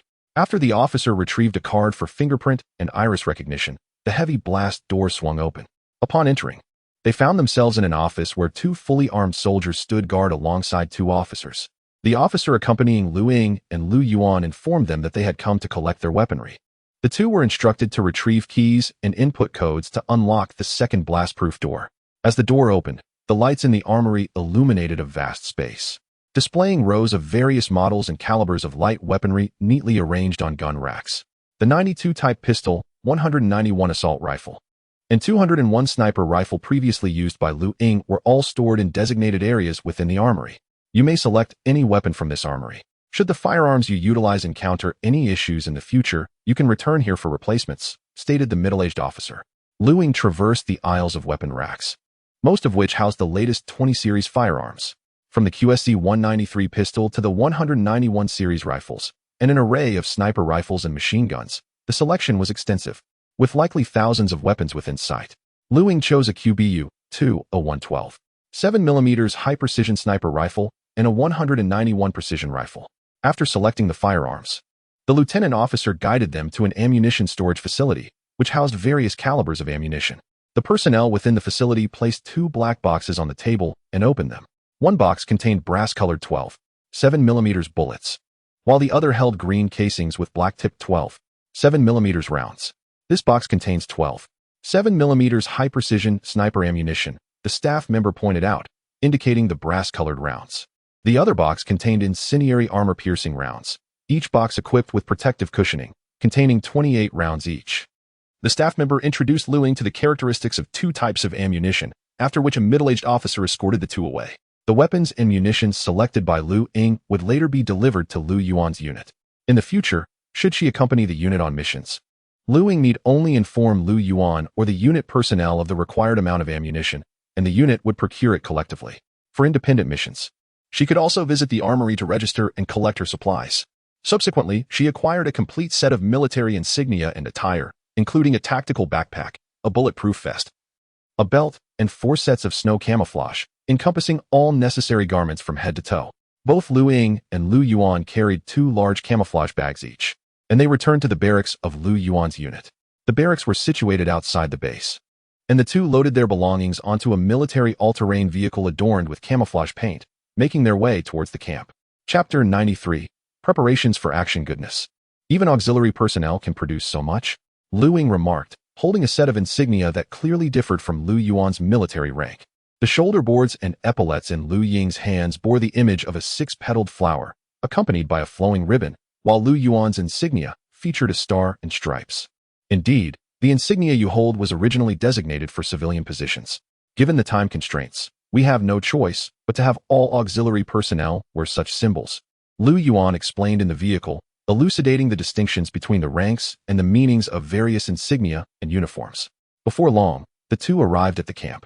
It was 3 in the afternoon, and everyone in the camp had gone to the training grounds. Lu Yuan led Lu Ying to a slightly smaller modular camouflage cabin, which contained 2 beds on either side. The cabin was also equipped with a heating system connected through pipes. Yuan, don't you reside on the base? Lu Ying inquired. Puzzled, Lu Yuan nodded. The base houses the command center and various equipment storage facilities. Our combat companies primarily reside in modular cabins or temporary barracks outside. Oh, by the way, when are you planning to take action against the Nanjiao thermal power plant? Lu Ying asked. This morning, I went to the command post regarding this matter. The base has decided to launch a surprise raid on the Nanjiao thermal power plant next week, precisely 7 days from now. During this time, we have gathered intelligence about the inner workings of the plant, and the plan is already in place, Lu Yuan replied. Lu Ying nodded. I will join you for the operation. By the way, are you aware that there are at least 5 ability users currently inside the Nanjiao thermal power plant? Lu Ying queried. Lu Yuan confirmed. We have acquired detailed intelligence about the situation within, including the information regarding their abilities. For the raid in 7 days, the base will deploy several ability users to assist us. The leader of the thermal power plant, Mr. Jiang, is a psychic ability user capable of briefly controlling the thoughts and consciousness of others. The remaining individuals possess ice and snow abilities, as well as enhancement abilities. Lu Yuan conveyed the significance of the information to Lu Ying, explaining that the ability users sent by the base were specifically to counter the threats posed by these individuals inside the power plant. Subsequently, Lu Yuan took Lu Ying to the area where survivors congregated. The survivor gathering area is located behind the base, accessible via a road that turns right from the base's tunnel entrance, extending approximately 5 kilometers to the rear. Along the road leading to the survivor gathering area, there were numerous barracks situated in the vacant spaces on either side. Yuan, how many troops are stationed in the entire base? I noticed that the empty spaces along the road are mostly occupied by barracks, Lu Ying inquired. With a hint of pride, Lu Yuan replied. A total of 3 brigades are stationed here, comprising 1 heavy armored brigade and 2 light combined brigades. By the way, Ying, our company belongs to the 3rd Combined Brigade, 7th Battalion, 3rd Company, which is part of the light combined brigade. Lu Ying nodded, and after a while, the two arrived at the survivor gathering area. The survivors also resided in modular cabins or dismantleable 4-story barracks, with the living quarters arranged neatly in rows, extending all the way to the mountains in the background. Within the mountain lies an underground facility, home to over 30,000 individuals, while the remaining survivors reside in makeshift shelters or camps outside. Currently, the entire survivor settlement operates under a rationing system for essential supplies. Each small shelter accommodates a single family, while those who have lost loved ones in this apocalyptic world are categorized by gender and age, residing in distinct barracks. As 2 individuals wandered about, the frigid weather rendered the outdoors nearly devoid of activity, casting an eerie stillness over the vast residential area. The base is equipped with 3 thermal power plants providing heating and electricity, alongside large backup generator units within the underground facility. Fortunately, as the apocalypse has only recently commenced, the base's reserves remain relatively ample. By the way, Is it possible for the bunker in the western suburbs to recruit a contingent of suitably aged survivors from your settlement to bolster security? Lu Ying inquired. With the official and military evacuation of survivors from Yun City and surrounding villages, only a few remained in hiding within Yun City, suitable for recruitment to the bunker. However, the overwhelming presence of zombies in the city poses a significant threat. Aside from the military's deployment into the area, any civilians attempting entry would be courting death. Hence, the western suburb bunker has yet to enlist a single armed personnel. Lu Yuan pondered for a moment before responding. Let us wait until the operation concludes in 3 days. I will inquire on your behalf. Very well. After exploring the base, Lu Ying returned to the western suburb bunker with the issued clothing and supplies for the day. The detailed assault plan would be disclosed to the armed personnel 2 hours prior to the operation in 3 days. Upon returning, Lu Ying refrained from mentioning this matter to Zhang and others, as confidentiality was paramount. Over the next 3 days, besides instructing Zhang Jinshu in martial arts, Lu Ying devoted his time to further developing his newfound abilities. He also tasked Zhang and Stephen with monitoring the more restless individuals within the bunker. Time passed swiftly, and by midday, Lu Ying changed into the standard-issue uniform and gear within his quarters. This outfit consisted of a heavy-duty cold-weather jacket, and thanks to his greatly enhanced cold resistance, he wore only 3 lightweight thermal garments beneath it. The outer layer was a standard snow camouflage, adorned with all requisite insignias. 2 Velcro patches graced the collar, while the left arm displayed an emblem featuring 2 crossed rifles, a command knife, and a lightning bolt. On his chest, he bore the insignia of the army. Having donned the appropriate tactical gear and belt, Lu Ying placed a modern tactical helmet atop his head. He carried only a goosewing knife and a short sword, leaving his firearms at the unit. After bidding farewell to Zhang and his family, Lu Ying drove the snow vehicle directly to the base's 3rd Battalion area. Ying, I have retrieved your equipment. A 201 bolt-action sniper rifle, a 191 precision rifle, and 2 92G tactical pistols. The ammunition is all in the vehicle, Lu Yuan announced as he led Lu Ying to inspect the firearms and ammunition. 2 boxes, each of 12. 7mm high-precision sniper rounds and armor-piercing incendiary rounds were included, along with 4 822 fragmentation grenades. Lu Ying nodded in acknowledgement before proceeding with Lu Yuan to meet the battalion personnel. This is our deputy company commander, Li Tao, along with the 1st platoon leader, Zhang Yong, and the 2nd platoon leader, Wang Wei. As Lu Yuan made the introductions, Lu Ying became acquainted with all the officers and soldiers of the 3rd Company. In the afternoon, everyone enjoyed a meal together, followed by the meticulous organization of weapons, ammunition, and various equipment. A soldier approached Lu Ying, cradling a case that contained a set of night vision goggles designed for helmets, along with a fully equipped tactical kit for the 191 precision rifle and the 201 sniper rifle. Chapter 94, Assault Team Firepower Configuration. The 12. 7mm Cube U-201 sniper rifle assigned to Lu Ying has undergone an upgrade, now equipped with an adjustable 8-32x scope. The 191 precision rifle includes a 38.6x optical sight, a suppressor, a flash hider, and a laser designator. After calibrating all firearms, Lu Ying returned to the camp to switch to night vision goggles. Stuffing 4 magazines for the 191 precision rifle and 4 822 fragmentation grenades into his tactical vest, along with 2 additional magazines filled with 12 7mm sniper rounds. The remaining ammunition was stowed in other pockets of the tactical vest. The entire 3rd Company of the 7th Battalion, comprising a total of 151 officers and soldiers, participated in this assault operation. Each member of the company was busy organizing their respective weapons and equipment. Lu Ying surveyed the area. Each squad was equipped with 2 light machine guns, a single-man rocket launcher, and a designated sniper. The remaining armed personnel carried shotguns, 191 assault rifles, and precision rifles, with 2 individuals also equipped with 30mm grenade launchers. In addition to these configurations, some squads were outfitted with 12 7mm heavy machine gun fire teams and automatic grenade launchers. At 7 o'clock in the evening, 2 vehicles arrived outside the camp, from which 7 armed personnel donned in identical attire to Lu Ying disembarked. These 7 individuals were the psychic operatives collaborating on this mission. Among them, 1 person carried a sniper rifle identical to Lu Ying's, while the others were equipped with shotguns and 191 assault rifles. Beyond their firearms, 1 individual bore 2 long swords on their back, and another carried a large blade. One of the shotgun bearers was a woman towering at nearly 2 meters, a sight that astonished Lu Ying. This formidable figure, whose arm nearly rivaled Lu Ying's thigh in thickness, might have been mistaken for a man had it not been for her pronounced femininity and delicate, doll-like face. The abilities of these four were relatively easy to discern, likely enhancing their physical prowess. The individual with the twin swords was presumably agile, while the one wielding the large blade was likely strength-oriented. The remarkably robust woman appeared to possess a blend of defensive and offensive capabilities. As for the remaining three, their powers were less clear. One was a tall, cool-featured woman. Another was an unremarkable girl with a ponytail, and the last was a somewhat effeminate man who carried a folding fan at his waist. Lu Ying found himself puzzled. What kind of ability would necessitate the use of a fan? Upon their arrival, Lu Yuan and Deputy Company Commander Li Tao rose to greet them. They exchanged military salutes, and Lu Yuan ushered the seven into the company's meeting room. After a brief interval, Lu Yuan emerged to introduce the seven to Lu Ying.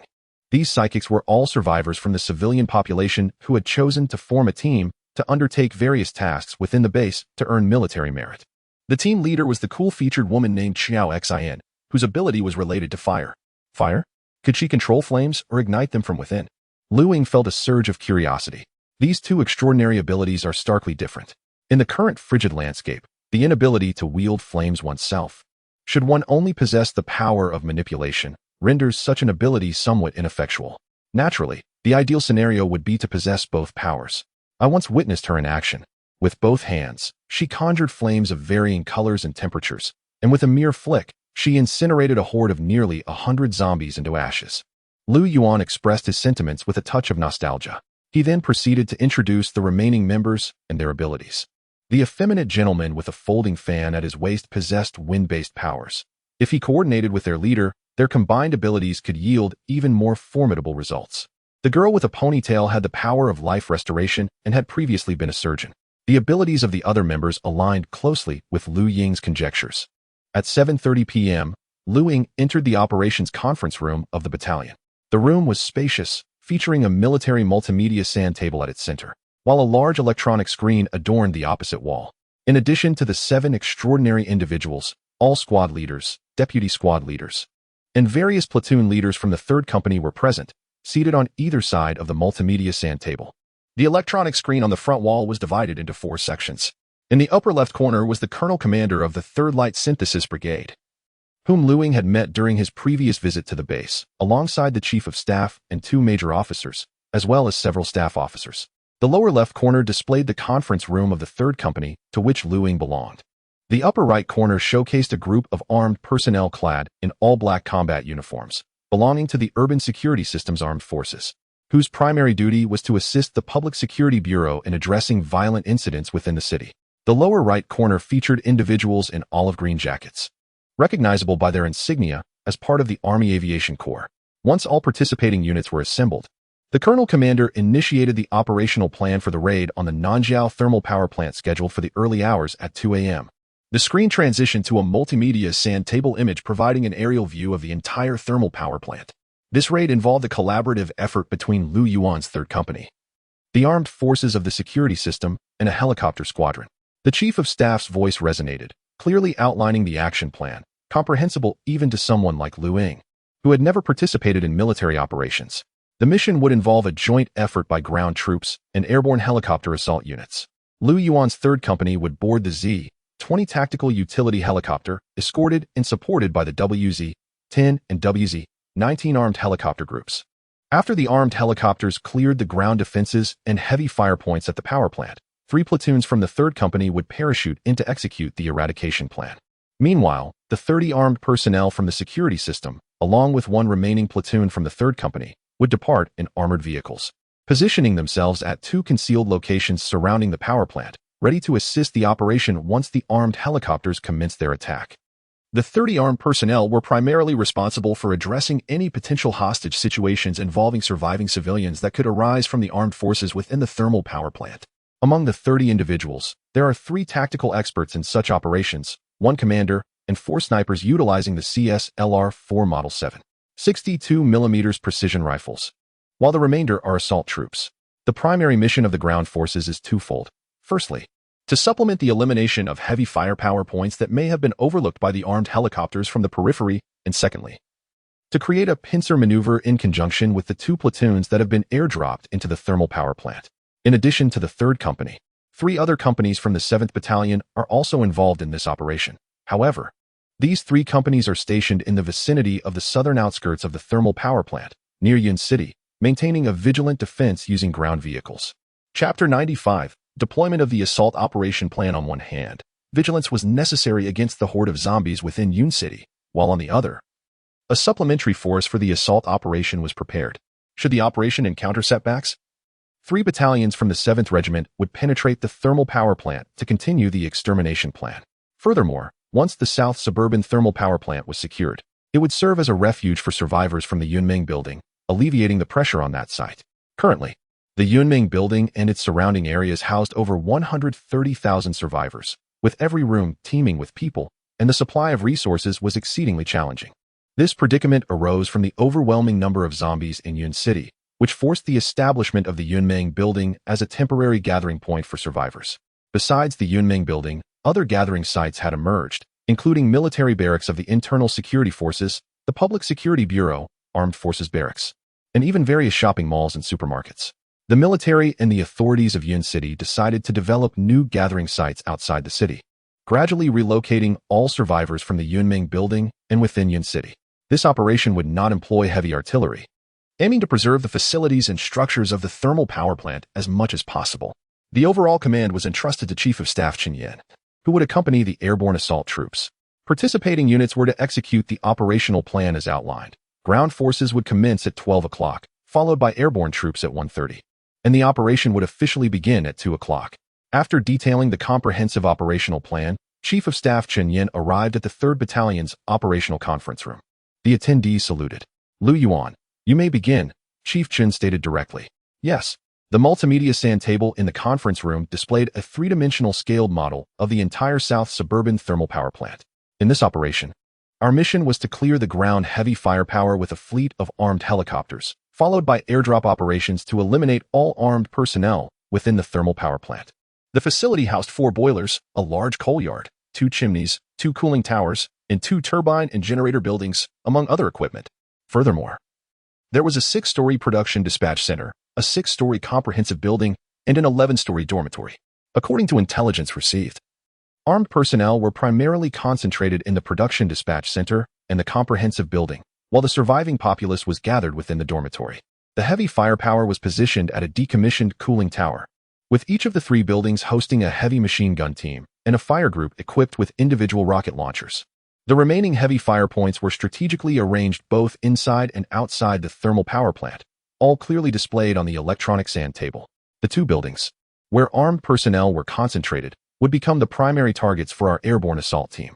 I would lead the 1st platoon to eliminate the armed personnel in the dispatch center, while the 3rd platoon, led by platoon leader Zhao Hui, would execute their designated tasks. On the rooftop of the production scheduling center, the 1st and 2nd squads descended via ropes, while the 3rd, 4th squads, along with 7 extraordinary individuals, descended to the ground in front of the center.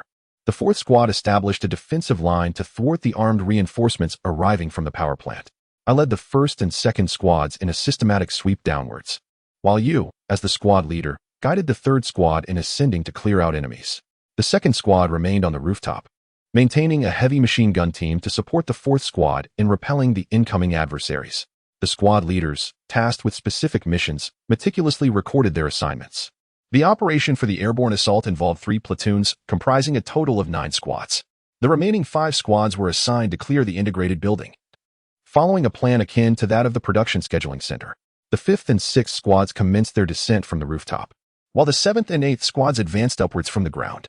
The 9th squad stationed themselves outside, forming a defensive line to assist the heavy machine gun team on the rooftop in countering the reinforcements. After deploying the airborne troops with their respective tasks, Lu Yuan turned to the leader of the extraordinary individuals and stated, "Your team will assist the 3rd squad in the sweep, but your primary objective is to confront the 5 extraordinary individuals located within the building." According to reliable intelligence, these 5 are situated on the 3rd floor of the command and scheduling center. The strikingly beautiful female captain of the extraordinary team nodded solemnly. They had memorized the heights, appearances, physiques, and unique abilities of the 5 extraordinary individuals within the thermal power plant prior to their departure. Once the airborne troops' tasks were assigned, Lu Yuan proceeded to outline the missions for the ground forces, which consisted of 4 platoons and 30 armed personnel from the Public Security Bureau. The ground forces were divided into 2 groups. one concealed in a position to the south of the thermal power plant, and the other hidden to the east, positioned less than a kilometer from the power plant. Both groups were to advance from the periphery to launch an assault just before the armed helicopter fleet arrived to initiate their attack. The two groups were under the command of Instructor Panglaji. The operational plan was meticulously detailed down to each squad and even each fire team. Upon completing their assignments, the squad leaders departed the conference room to relay specific tasks and combat group divisions to their respective members. Meanwhile, Chief of Staff Chun Yin remained in the conference room, listening to the operational plans of other units coordinating the action. By around 11 o'clock at night, the sound of revving car engines echoed outside the battalion's camp, heralding the arrival of the 30 armed personnel from the Public Security Bureau who were collaborating with the ground forces, clad in black combat uniforms. Each member of the armed force was equipped with firearms and 3 bulletproof shields. This assault team was tasked with clearing armed personnel from 2 buildings, with each squad also carrying 2 military-grade bulletproof shields. At 11:40 p.m., 3 6.25E anti-aircraft vehicles, for snow vehicles mounted with 12 7mm heavy machine guns, and 2 snow vehicles equipped with self-propelled howitzers converged at the camp's entrance. All personnel from the 3rd Company, along with the armed forces in the extraordinary team, assembled within the camp, awaiting the arrival of the leaders from the 3rd Light Combined Brigade, including the brigade commander and political commissar. The soldiers participating in the operation stood in perfect formation, their bodies as erect as the pines and cypress trees. The entire formation was silent, with no one uttering a word. Under the camp's illumination, only the breath of the soldiers manifested as wisps of white vapor. Yet, a heavy atmosphere of solemnity pervaded the camp, with each soldier's gaze sharp and focused on the commanding officer. Right turn. Align. Forward. Gaze. The resonant voice of Lu Yuan echoed, followed by a report to Brigade Commander Yang Yunjian. Comrades. Brigade Commander Yang Yunjian rendered a precise military salute. At ease. This operation against the South Suburb Thermal Power Plant has 2 primary objectives. First, to avenge our comrades from the brother unit who fell victim to treachery. Second, to facilitate the relocation of the surviving citizens of Yun City who continue to endure suffering. Brigade Commander Yang Yunjian elucidated the brutal actions of the armed forces that had mercilessly slain an entire combat company at the power plant, even using the remains as fuel, emphasizing the critical importance of taking the South Suburb Thermal Power Plant for the subsequent resettlement of Yun City survivors. Ultimately, he expressed his hope that all soldiers participating in today's operation would successfully complete their mission and return safely. Following this, Company Instructor Panglaji led the ground troops to board vehicles, heading towards the designated location of the South Suburb Thermal Power Plant. Chapter 96. Helicopter Assault. The 3 volunteer vigilance battalions from the 7th Regiment, participating in the exhilarating operation, departed from various military districts and converged at the base entrance in a grand procession, heading towards the Southern Suburb Thermal Power Plant. At precisely 1 o'clock in the morning, the remaining troops involved in the aerial assault commenced their journey to the helicopter airport situated within the base. This airport is located in a designated area between the military bunker and the living quarters of the surviving civilians. On the helicopter pad, 10Z, 20 tactical utility helicopters had already begun their engines. Lu Ying and Lu Yuan, accompanied by half of their 2nd squad, prepared to descend from the rooftop of the production scheduling center, boarding the first Z-20 helicopter along with their squad. The team members boarded the helicopters in orderly fashion as the 10 Z-20s gradually ascended into the night sky. A formation of 4 WZ-10 attack helicopters and another formation of 4 WZ-19 helicopters accompanied their ascent, providing escort on all sides of the transport helicopters. Each of the WZ-10 and WZ-19 helicopters was armed with 2 rocket launchers and air-to-ground tactical missiles slung beneath their wings. The helicopter formation made its way towards the Southern Suburb Thermal Power Plant. Meanwhile, within the confines of the power plant, aside from more than 60 armed personnel on night duty and those stationed at heavy fire points, the rest, both armed and civilian survivors, had succumbed to slumber. In the opulent command and dispatch center, Mr. Jiang, surrounded by 2 youthful and radiant girls nestled against him, emitted soft, rhythmic breaths. Since seizing the Southern Suburb Thermal Power Plant and the Eastern Suburb Grain Depot, Mr. Jiang had been indulging in a life of leisure, enjoying the company of beautiful companions indoors while being protected by armed personnel outdoors. Wherever he went, he was met with songs of praise and gratitude from the armed forces and survivors within the power plant. Although Mr. Jiang was acutely aware that most of these individuals were compelled by circumstance to express such sentiments, he remained indifferent, reveling daily in the comforts of his indulgent existence. The 5 extraordinary individuals shared in this enjoyment, thriving on the resources provided by the entire power plant. On this night, the ice elemental ability user, Lu Wei, was tasked with overseeing the security at the power plant. Since midnight, Lu Wei had been glancing at her watch intermittently, revealing a hint of restlessness within the 5th floor command room of the production scheduling center. The others had already drifted into dreams, blissfully unaware of the impending military assault. As time progressed, by 1:40 in the morning, the ground convoy had arrived at the designated position. The 3 combat companies of the 7th Regiment had established a defensive perimeter to the north of the thermal power plant, utilizing various armored vehicles. The convoy of the 3rd Company split into 2, arriving at the 2 designated locations near the power plant. Inside the 1st transport helicopter of the helicopter formation, Lu Ying leaned against the cabin wall while Lu Yuan sat beside her. He was explaining to Lu Ying the critical aspects of military operations that required particular attention. For this operation, both the ground convoy and the aerial assault team were to maintain radio silence from the moment of departure until the commencement of the action, at which point radio communications would be activated. In this era, radio communication was ubiquitous, and the equipment at the southern suburb thermal power plant was originally military-grade, equipped with various frequency bands. After the plant was seized by the insurgents, the military had revised the frequency bands and implemented encryption measures to prevent eavesdropping.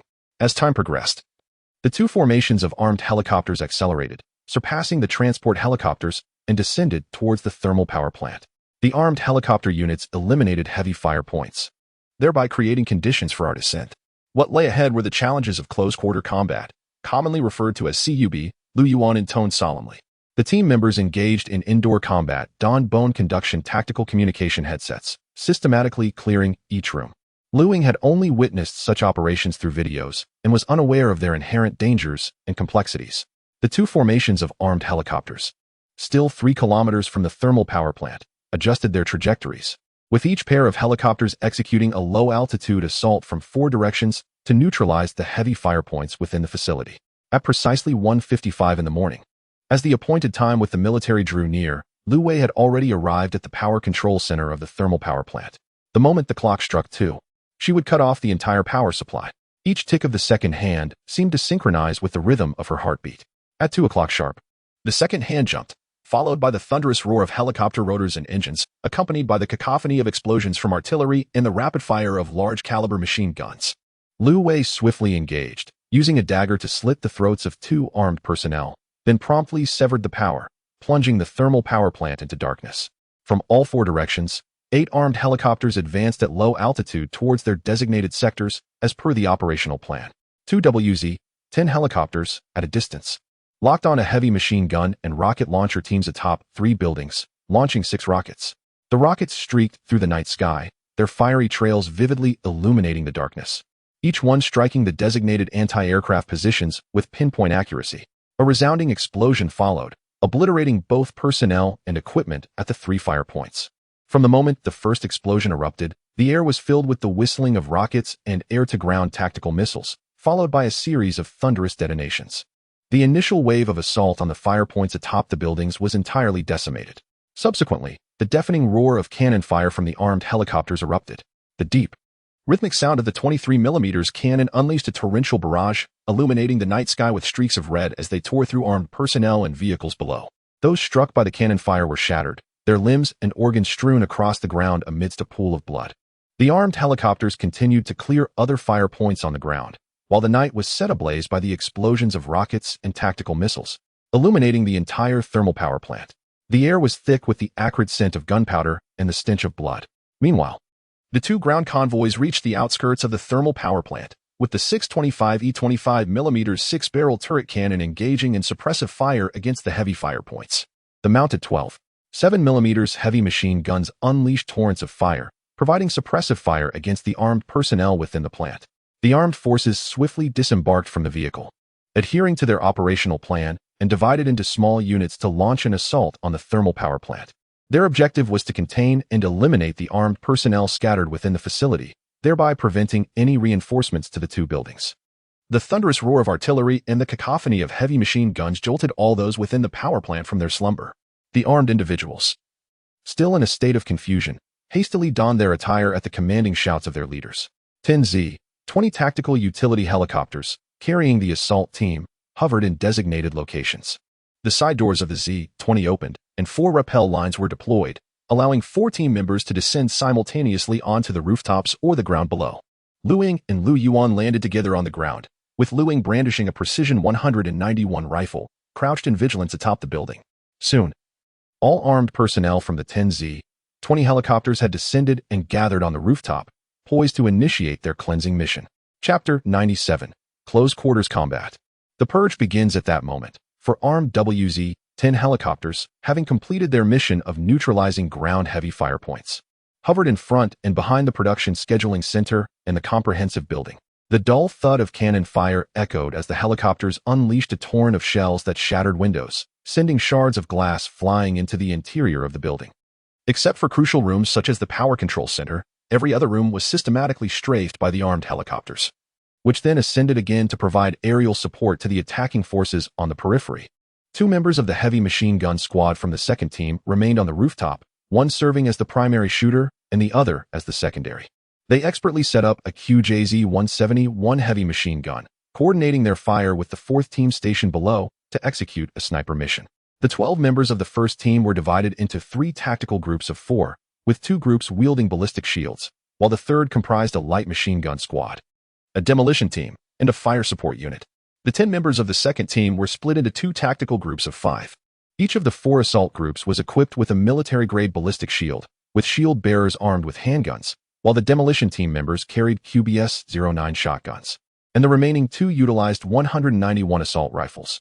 The last member of the 5-man group from the second team wielded a 191 precision rifle. The production scheduling center featured an elevator and a staircase located centrally within the building, but with the entire thermal power plant experiencing a blackout, the elevator was rendered inoperable. The 4 assault groups activated their tactical helmets' night vision devices and advanced in 2 formations down the rooftop corridor into the stairwell. 2 shield bearers led the charge, as chaos erupted within the building, punctuated by shouts and queries. Lu Ying occupied the 4th position in the first assault group, with Lu Yuan positioned 3rd. As they moved in a low crouch, Lu Ying discreetly deactivated the night vision on his helmet and the laser pointer mounted on his rifle. The individual night vision devices displayed a green hue, providing visibility far inferior to his evolved night vision. Upon entering the building, the shield bearer in the first position and the assault team member in the second position, armed with the shotgun, immediately opened fire. The sharp crack of gunfire rang out as 2 armed assailants were struck head-on by 14 tungsten alloy pellets discharged from the shotgun. Blood erupted from numerous wounds on their bodies, and they fell lifeless to the ground. The assault team pressed onward, with the 3rd position shooters ensuring the corpses on the stairs were dispatched with additional shots to prevent them from rising as the undead. Upon reaching the T-shaped corridor on the 6th floor, a light machine gun squad stood guard at the stairwell, vigilant against any armed personnel descending from the 5th floor. A member of the team placed a self-propelled reconnaissance ball on the ground, which rolled forward into the corridor. Subsequently, a deliberately subdued voice crackled through the earpiece of the reconnaissance team. No armed personnel in the corridor. Prior to their entry, the relentless cannon fire from the helicopters had already claimed the lives of several armed individuals within the 2 buildings. The 1st and 2nd squad separated, advancing towards 2 distinct directions to systematically clear each room. 2 fire teams prepared to storm the left and right rooms respectively, while the demolition team, armed with assault rifles, stood guard in the corridor. The last 2 members of the 5-man team from the 2nd squad, equipped with precision 191 rifles, monitored the opposite corridor. Lu Yuan retrieved an 822 grenade and hurled it into the room. The explosion reverberated throughout the space.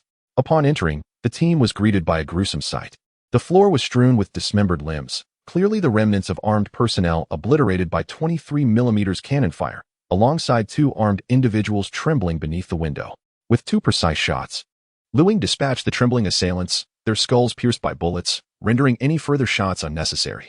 This room had once served as an office. The furniture had been removed, leaving behind a pile of bloodstained mattresses and bedding, while 6 191 assault rifles leaned against the corner. After clearing this room, the team withdrew to continue their operation in the next. Another 822 grenade was tossed into the subsequent room, and as the shield-bearing team member entered, gunfire erupted immediately. 2 shots rang out from a handgun, followed by the discharge of a 09 shotgun. When the gunfire ceased, 3 armed personnel, who had been struck by the shrapnel of the grenade, lay dead within the room. The assault teams executing the operation in the two buildings employed this tactical approach, utilizing high-explosive shock grenades or 822 grenades to clear rooms before entering to eliminate any remaining threats. According to military intelligence, Mr. Jiang from the southern suburbs thermal power plant had recently augmented his forces by over 60 armed personnel, excluding the 60 on night duty. There remained roughly 120 armed individuals within the two buildings. However, these individuals were not professional soldiers. Their combat skills and resolve were grossly inferior to those of the stationed troops in Yin City. Yet, these newly armed men had relentlessly exploited the ordinary survivors, forgetting that they too had once been a part of that vulnerable group. As Lu Ying and his team commenced the clearance of the third room, the corridor's sentinels opened fire. Several armed personnel attempted to flee the room, but as they exposed themselves, they were swiftly gunned down by the guards, with two perishing instantly. The remaining assailants hastily retreated, wary of further exposure. This floor housed a total of 16 rooms, 6 of which were occupied by armed personnel. After clearing the third room, Lu Ying's assault team approached the final room. Another grenade was lobbed inside, leading to the immediate demise of all remaining armed personnel within. Other teams similarly completed their respective clearances in quick succession. Soon, the assault squads from both classes converged at the T-junction, preparing to advance towards the 5th floor. Just after rounding the staircase corner, a barrage of bullets erupted from the lower stairwell, prompting all team members to take cover. Lu Ying had observed 2 armed personnel from the thermal power plant, armed with 191 assault rifles, firing upon the squad from the lower corridor. He quietly relayed this information to Lu Yuan, who nodded in acknowledgement. The light machine gun fire team, under the protection of the shield-bearing members, initiated suppressive fire on both flanks. Subsequently, 2 team members hurled 2 822 grenades towards designated positions. The resounding explosions echoed twice, followed by anguished screams and cries for help. The light machine gun fire team cleared the passageway, while the assault team advanced cautiously. An autonomous reconnaissance sphere was deployed, and soon the operational team reported through the earpiece. Within the passage, approximately 3 meters apart, 4 rooms on either side housed 2 armed personnel each, brandishing 191 assault rifles, all aimed at the T-shaped intersection. The armed individuals within the building were equipped with tactical flashlights mounted on their rifles. Once positions were confirmed, 2 team members carefully retrieved stun grenades. Inching towards the corner of the passage, they disengaged the safety, executed a coordinated toss, and swiftly retreated. The sound of gunfire erupted as the adversaries unleashed a barrage towards the passageway. The stun grenades detonated with a thunderous bang. The closest armed assailant was momentarily blinded and disoriented by the overwhelming noise and blinding light, accompanied by a ringing in their ears. The others instinctively sought refuge within their rooms. The 2 squads surged forward, taking advantage of the shielded team members for cover, while the rear assault team immediately opened fire, establishing a crossfire suppression within the passage. Chapter 98. Mr. Jiang, always the gentleman. The fire team secured the corridor, and soon began the operation to clear the 5th floor. Just as before, thus far, the assault teams within the 2 buildings had encountered little in the way of formidable resistance. The armed personnel of the thermal power plant were hastily assembled and adequate against ordinary civilians, but utterly outmatched by military forces. The 3rd and 7th squads, along with a team of 7 special abilities users, moved swiftly from the 1st floor of the dispatch center building. They had already reached the 3rd floor, where Mr. Jiang and the remaining 3 special abilities users resided. In Mr. Jiang's opulent bedroom, 2 girls nestled closely together beneath the covers. The room had sustained only minor damage to some furniture and appliances during the recent barrage from the armed helicopter. When the helicopter first opened fire, Mr. Jiang had already awakened, observing the situation outside from the window. The exterior was swarming with armed military personnel and heavy weaponry, while helicopters continued their relentless assault from above. Mr. Jiang understood that he and his subordinates were unlikely to see the dawn. A fleeting thought of escape crossed his mind, but upon assessing the exterior, he realized that 4 armed helicopters were fixated on the building. The moment he attempted to exit through a window or the door, he would undoubtedly be met with a hail of heavy-caliber gunfire or even rocket attacks. Having previously incited a riot that led to the slaughter of an entire company of armed soldiers at the thermal plant, he knew the military would not allow him to escape unscathed. As the helicopters raked the building with gunfire, Mr. Jiang and the 2 girls took refuge behind a wall, narrowly avoiding disaster. At this moment, Mr. Jiang had donned his wine-red tuxedo with meticulous attention to detail, perfectly accessorized with a tie, pocket square, and batani. His hair was impeccably styled as he settled onto the sofa, lighting a cigar and gazing at the 2 girls. though the room was cloaked in darkness. The girls sensed Mr. Jiang's gaze upon them. He exhaled a plume of smoke, a light chuckle escaping his lips, and in his deep, magnetic voice reassured them. Fear not. They're after me, not you. After a brief pause, he continued, I am grateful for your company during this wretched apocalypse. It has allowed me to experience a moment of beauty amidst the chaos. At that moment, the door swung open, and 3 special abilities users burst into the room. Sir, they exclaimed, their voices laced with urgency as they wielded flashlights, casting beams towards the ceiling and catching a glimpse of Mr. Jiang seated on the sofa, cigar in hand. One of them, named Wang Fei, spoke hastily. Sir, the military has commenced their sweep. A team has reached the 3rd floor, and there are several special abilities users inside. What are you panicking for? Mr. Jiang interjected, cutting off Wang Fei. By the time they arrive, I will control 2 of the special abilities users. You will subdue a few soldiers, and we shall use them as leverage to escape from here. Mr. Jiang spoke with an unhurried confidence. The sounds of gunfire outside gradually subsided, replaced by the distant roar of approaching vehicle engines, signaling that the armed personnel stationed at the thermal power plant had been completely eradicated. The ground forces, equipped with the 6 25E air defense vehicles and snow-covered armored vehicles armed with heavy weaponry, have entered the factory premises. The dark cannon barrels are aimed at the building, and the searchlights on the vehicles illuminate the surroundings, scouring the interior for remaining enemies. Gunfire erupts from the 3rd floor, followed by the sound of footsteps as the 1st and 2nd squads descend from the 4th floor to the 3rd. The Special Abilities team and the 3rd squad have successfully eliminated all armed personnel on the 3rd floor, except for 4 ability users, leaving only Mr. Jiang's bedroom. Mr. Jiang gazes at his 3 subordinates, reflecting on the prolonged absence of Lu Wei, and recalling how the military's initial assault nearly eradicated all heavy firepower points within the thermal power plant. At this moment, he comprehends that Lu Wei has betrayed him, as the information has already been relayed to the military through her.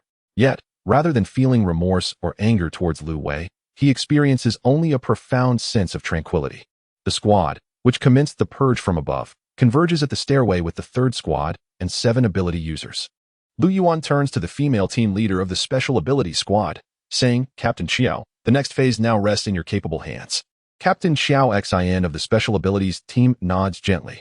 We shall withdraw from the building, Lu Yuan declares before leading his team away, while Lu Ying decides to remain behind. After clearing the 4th floor and learning that the 3rd squad and the Special Abilities team have successfully eradicated all armed personnel on the 3rd floor, excluding the ability users, Lu Ying informs Lu Yuan of her intention to stay. Lu Yuan does not press further, recognizing that this battle belongs to the realm of the ability users. The Special Abilities team, noting Lu Ying's decision to remain, is scrutinized by a delicate-featured man wielding a folding fan, his sharp gaze revealing a hint of disdain. Do you wish to partake in our share? Lu Ying senses the contempt in his words and responds with a stoic shake of her head.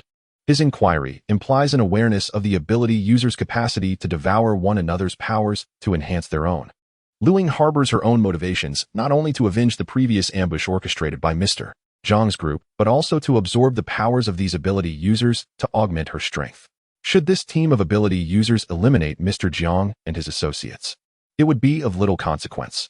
Her evolution chiefly relies on the mysterious tome she possesses.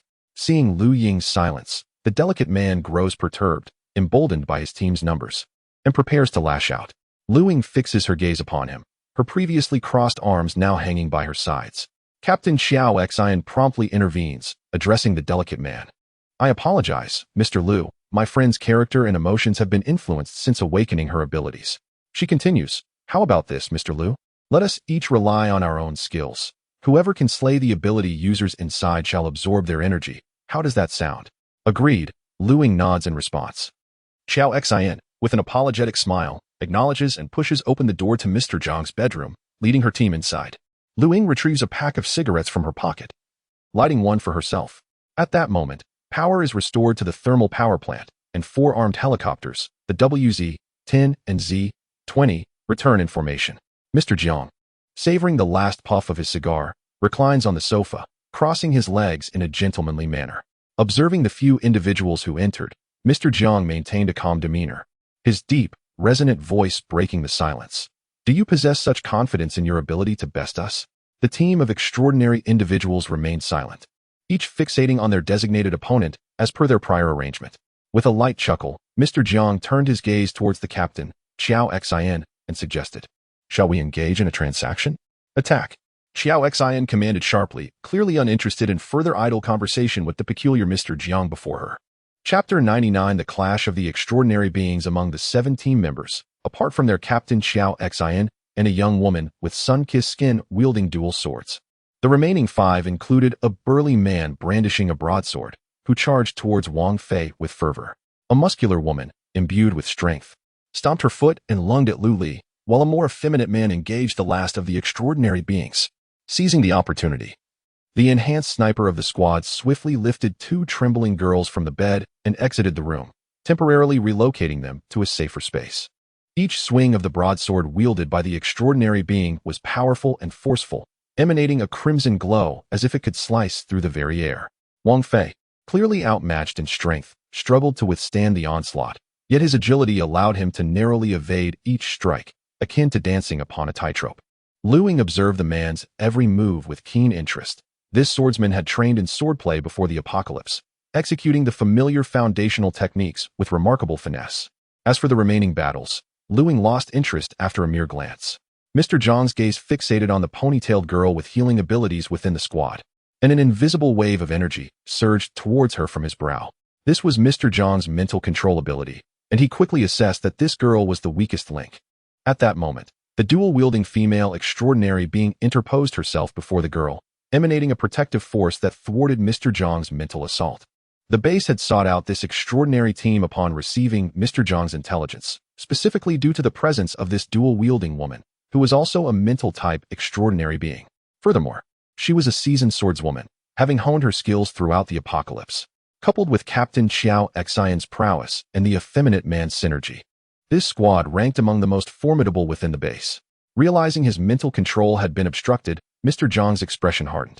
He slowly rose, fastening the first button of his suit, maintaining an air of composure. The female extraordinary being brandished her twin swords, dashing towards Mr. Jiang. However, he merely extended his right hand elegantly, flicking his fingers, releasing a surge of immense energy that collided with the advancing extraordinary being. Bang! The female extraordinary being was sent sprawling against the wall, crashing to the floor and sustaining injuries. The healing girl rushed to her side, delicate green energy radiating from her hands to mend the woman's wounds. Mr. Jiang then turned his gaze towards Captain Xiao Xian. With a subtle movement of his fingers, the 2 swords in the female extraordinary being's grasp levitated, aiming for the back of Captain Xiao Xian. "Be careful," the dual-wielding woman cried out. Xiao Xian's eyes narrowed as her body was suddenly enveloped in a blazing inferno, shielding her from the swords manipulated by Mr. Jiang. Whoosh, whoosh, whoosh. The sound of slicing air resonated as a flurry of metallic needles, sharp as embroidery pins, erupted from a black box on Mr. Jiang's desk, hurtling toward Xiao Xian. "Dongfang booby," Lu Ying exclaimed instinctively, glancing downwards at Mr. Jiang's lower half. In an instant, dozens of metallic needles were manipulated by Mr. Jiang through his psychic abilities, transforming into lethal weapons. However, the crimson flames enveloping Xiao Xian effectively repelled the barrage of needles, preventing them from penetrating her fiery defense. At that moment, Xiao Xian shouted, "Retreat!" The 3 team members, engaged in combat, swiftly extricated themselves, carrying the injured female ability user out of the room and seeking refuge in nearby chambers. "Quick hide!" bellowed the man wielding a large blade, before slamming the door shut with a resounding bang. Though filled with confusion, Lu Ying remained rooted in place, channeling her energy to envelop herself in a protective layer. Suddenly, a thunderous explosion reverberated, akin to a bomb detonation. Lu Ying was engulfed in a blaze of crimson. Xiao Xian's entire being erupted with intense red flames as she charged towards Mr. Jiang, the ferocity of her fiery outburst reminiscent of a fighter jet's engine. The flames collided with the walls, rebounding and engulfing the entire room, while torrents of red fire spilled forth from the doors and windows. Agonizing screams echoed within as the 3 ability users, unable to find shelter in time, were ignited by the flames, their clothing ablaze, transforming them into human torches. The 3 burning figures, in their agony, hurled themselves towards the shattered window, leaping from the 3rd floor. Grounded assault team members looked on in shock as the crimson inferno cascaded from the 3rd floor window, the entire corridor, and several open rooms ablaze. From the window, the 3 ignited individuals plummeted down, and the team members, armed with powerful flashlights, illuminated the scene, witnessing the trio rolling in agony on the ground. The mounted, .50 caliber machine guns unleashed a torrent of bullets upon the writhing figures. The thud of gunfire echoed as the three were reduced to mere fragments by the relentless assault. They had already witnessed the earlier chaos. Their own team had retreated, leaving only the team leader who wielded abilities. These three were the culprits behind the massacre of their comrades. At that moment, Ying felt an overwhelming wave of heat wash over her, yet due to her external energy shield, the searing flames caused her no harm. As the fire subsided, numerous wooden and leather furnishings, along with bedding in various rooms on the third floor, had ignited. Doors swung open as the ability users who had taken refuge emerged, clearly accustomed to such situations, hastily retreating upon Xiao Xian's command. In the bedroom, the flames receded, igniting the bed and several leather chairs, including the sofa behind Mr. Jiang. Yet he remained unscathed, his flamboyant burgundy ensemble showing no signs of damage. Ying surmised that he too could manipulate his abilities for defense. It appeared that Mr. Jiang was no novice in evolution, having undergone at least 2 transformations. And the same could be said for Xiao Xian. Just then, Mr. Jiang commanded all the flying needles to strike at Xiao Xian. 3 elongated needles pierced through Xiao Xian's fiery defense, impaling her left shoulder, left chest, and right leg. The powerful strike she had just unleashed had nearly depleted her internal energy, leaving her defenses significantly weakened. The androgynous man and the knife-wielding brute swiftly entered the room, only to be met with a swift whoosh as 2 long needles penetrated their chests. Except for Xiao Xian, the members of this small team had only undergone a single evolution, rendering them no match for Mr. Jiang, who had achieved a second-stage evolution. Exhaling the last wisp of smoke, Ying discarded the cigarette, but unsheathed the short sword at his waist, advancing towards the bedroom. Chapter 100. You are too weak. The leader of the psychic team, Xiao Xian, and Mr. Jiang are both second-stage evolved beings, yet it is evident that Mr. Jiang possesses superior strength. The initial riot at the thermal power plant was orchestrated by Mr. Jiang himself. He manipulated dozens of survivors to commit suicide through his psychic control, subsequently transforming them into zombies, which incited chaos within the settlement. Seizing this opportunity, they successfully captured the thermal power plant. Later, it was discovered that certain zombies contained crystals that could enhance the abilities of evolved beings. Consequently, the armed forces under Mr. Jiang were tasked with hunting zombies to collect these crystals. However, all the crystals collected were handed over to Mr. Jiang, and even his evolved subordinates were reduced to mere enforcers in this endeavor. With these crystals, Mr. Jiang's power grew exponentially. Subsequently, due to a massive zombie wave in the southern suburbs of Yun City, the military resorted to airstrikes, annihilating over 100,000 zombies. As a result, the number of crystals they collected recently dwindled significantly. Thus, Mr. Jiang conceived a plan to utilize the remaining survivors within the thermal power plant to procure crystals for him.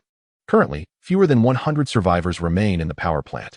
Mr. Jiang has already evolved to the second stage of enlightenment and receives a steady supply of zombie crystals, far surpassing Xiao Xian, who has only recently undergone evolution. Observing the fallen psychic beings, a sneer of contempt crept across Mr. Jiang's lips. Why could they not engage in a civil discourse, negotiate terms, and discuss conditions? This world now belongs to we, the esteemed evolved beings. The rules of this realm should be dictated by us. There is no need to adhere to the archaic conventions of the past. Mr. Jiang's deep, resonant voice carried an alluring charm. Ying scoffed derisively. Spending every day in a state of indulgence has evidently rendered your mind dull, hasn't it? Jiang's expression darkened as he coldly retorted, vulgar. Ying stepped over the 3 individuals sprawled at the entrance and scrutinized the seemingly gentlemanly predator before him. The members of the psychic team exchanged perplexed glances at Ying. The formidable being they faced had severely injured Xiao Xian, who had undergone 2 evolutions. Did he truly wish to provoke him further? The rules of this world have never changed. Strength has always been the ultimate currency, between nations and between individuals. The apocalypse does not alter this truth, Ying mocked. You are Ying? Mr. Jiang countered instead of responding. Oh, Ying raised an eyebrow. It seems unfortunate that you let Zhang's daughter escape last time. Your presence here indicates you are also an evolved being. You must have witnessed our battle earlier. How dare you challenge me so brazenly? I must commend your audacity, far superior to those 3 worthless beings. Why not join my team? Together, we can eliminate these evolved beings, seize their powers, and then take down the military outside. With weapons, ammunition, and resources, we shall continue to build our strength and establish a kingdom in this apocalypse. Should I ascend to the throne one day, I promise you a position of unparalleled honor, second only to myself. As Mr. Jiang spoke, a frenzied expression crossed his face, as if his grand vision were on the verge of realization. Ying felt utterly speechless. Pondering the depths of absurdity one must reach to utter such nonsensical words. Brain dead. After voicing his thoughts, Lu Ying took a decisive step forward, charging at Mr. Jiang. Unappreciative of kindness, then let him face his doom. Mr. Jiang maintained his composure, his fingers twitching slightly, causing a myriad of long needles scattered about to lunge toward Lu Ying. Surrounded by an energy shield, Lu Ying found the needles striking against his protective barrier, producing a cacophony of metallic clinks. Yet, none of the steel needles could penetrate his defense. Mr. Jiang's gaze sharpened as he exerted all his power, his psychic abilities erupting with fervor, causing every object in the room to levitate and collide with Lu Ying. The sounds of collisions echoed continuously, but still, they failed to breach Lu Ying's protective energy. In the next moment, Lu Ying dashed before Mr. Jiang, his short sword moving with astonishing swiftness. With two swift motions, Mr. Jiang's raised hands were severed at the wrists. His psychic abilities were abruptly interrupted, and he raised his arms. Disbelief etched across his face as blood gushed from the stumps. You are merely a newly awakened psychic. How many times have you awakened? Mr. Jiang's gentlemanly demeanor had evaporated, his eyes now brimming with shock and incredulity. Lu Ying delivered a powerful kick that sent the sofa behind Mr. Jiang flying, pressing his left hand against Mr. Jiang's shoulder while his right foot struck with force. With two resounding cracks, Mr. Jiang's calves were broken. Mr. Jiang's anguished scream echoed as he collapsed to the ground. In the next instant, Lu Ying stood before the now defenseless Mr. Jiang, bloodied sword in hand. Gazing down at him, leaning close to his ear, he whispered, "You are far too weak, and I shall never be anyone's subordinate." With that, the blade glided across Mr. Jiang's throat, blood gushing forth as he attempted to speak, but a torrent of blood poured from his mouth, drowning his words. At the entrance, 3 members of the injured psychic squad watched in astonishment as Lu Ying effortlessly dispatched Mr. Jiang. Given Mr. Jiang's prowess, even if they had joined forces, they would have likely faltered. They had not anticipated that Lu Ying, also an extramural military personnel, could so easily defeat Mr. Jiang, leaving them utterly powerless in the face of his overwhelming abilities. As Mr. Jiang lay lifeless on the ground, Lu Ying contemplated the potential enhancement Mr. Jiang's powers might bestow upon him. He pointed a finger at Mr. Jiang's forehead. A vast surge of Mr. Jiang's psychic energy flowed into Lu Ying's body, causing him to tremble with exhilaration as his abilities were undeniably strengthened, and the energy within him surged mightily. Releasing a breath, Lu Ying absorbed Mr. Jiang's powers, elevating his strength by 10%. More significantly, it seemed Mr. Jiang's mental abilities would enhance Lu Ying's current illusionary powers as well. However, there was no one available to validate this at the moment. He could only wait to return and test it with the young lady later. Feeling the surging energy within, Lu Ying pondered the prospect of absorbing the abilities of 10 more individuals like Mr. Jiang. She wondered whether this would lead to further evolution and perhaps grant her new powers. Suddenly, with a decisive move, Lu Ying drew her pistol and shot Mr. Jiang through the forehead, ensuring he would not transform into a zombie. The 7 members of the ability user team, both inside and outside the door, could only watch in stunned silence as Lu Ying absorbed Mr. Jiang's powers, none daring to intervene. Among them, a young man with delicate features felt a wave of fear wash over him as he gazed at Lu Ying. Chapter 101. Once again. The Qianqing group, the effeminate man, was about to apologize and soften his demeanor, but he noticed that Lu Ying completely disregarded him and his companions, descending the stairs without a glance. In that moment, a bitter expression crossed his face. He felt like a clawing ant, utterly insignificant in the eyes of the other party, who did not even acknowledge him or his entire team. Sighing softly, Captain Xiao Xin felt a tumult of emotions. The healer among the team quickly stabilized the injuries of the 3, rushing to the window to seek assistance from the assault team below. Lu Yuan promptly contacted the base via radio, reporting the injuries of the 4 supernatural beings. The base dispatched a Z-20 helicopter with a medical team to retrieve the wounded. As Lu Ying exited the building, Lu Yuan's heart was filled with a mixture of shock and joy at witnessing his comrades' prowess in eliminating Mr. Jiang. The other assault team members shared similar sentiments, their eyes reflecting astonishment, admiration, and even fervor. In the military, a strong individual commands respect wherever they go, especially one who has previously fought alongside them against a horde of zombies and was now engaged in the eradication of the thermal power plant.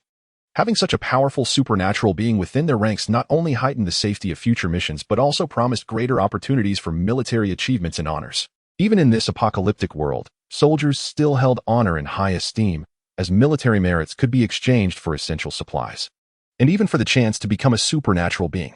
The government and military were vigorously researching zombie crystal cores, exploring methods to enable humans to evolve. Perhaps, one day in the future, this research would yield success. Remarkable, Lu Yuan exclaimed. He then expressed his reflections. In this operation against the leaders of the thermal power plant's thugs, you are the prime contributor. I have already reported the situation here. Upon our return to the base, you will not only earn military merit, but also a Medal of Honor. Noticing Lu Ying's apparent disinterest, Lu Yuan continued, Ying.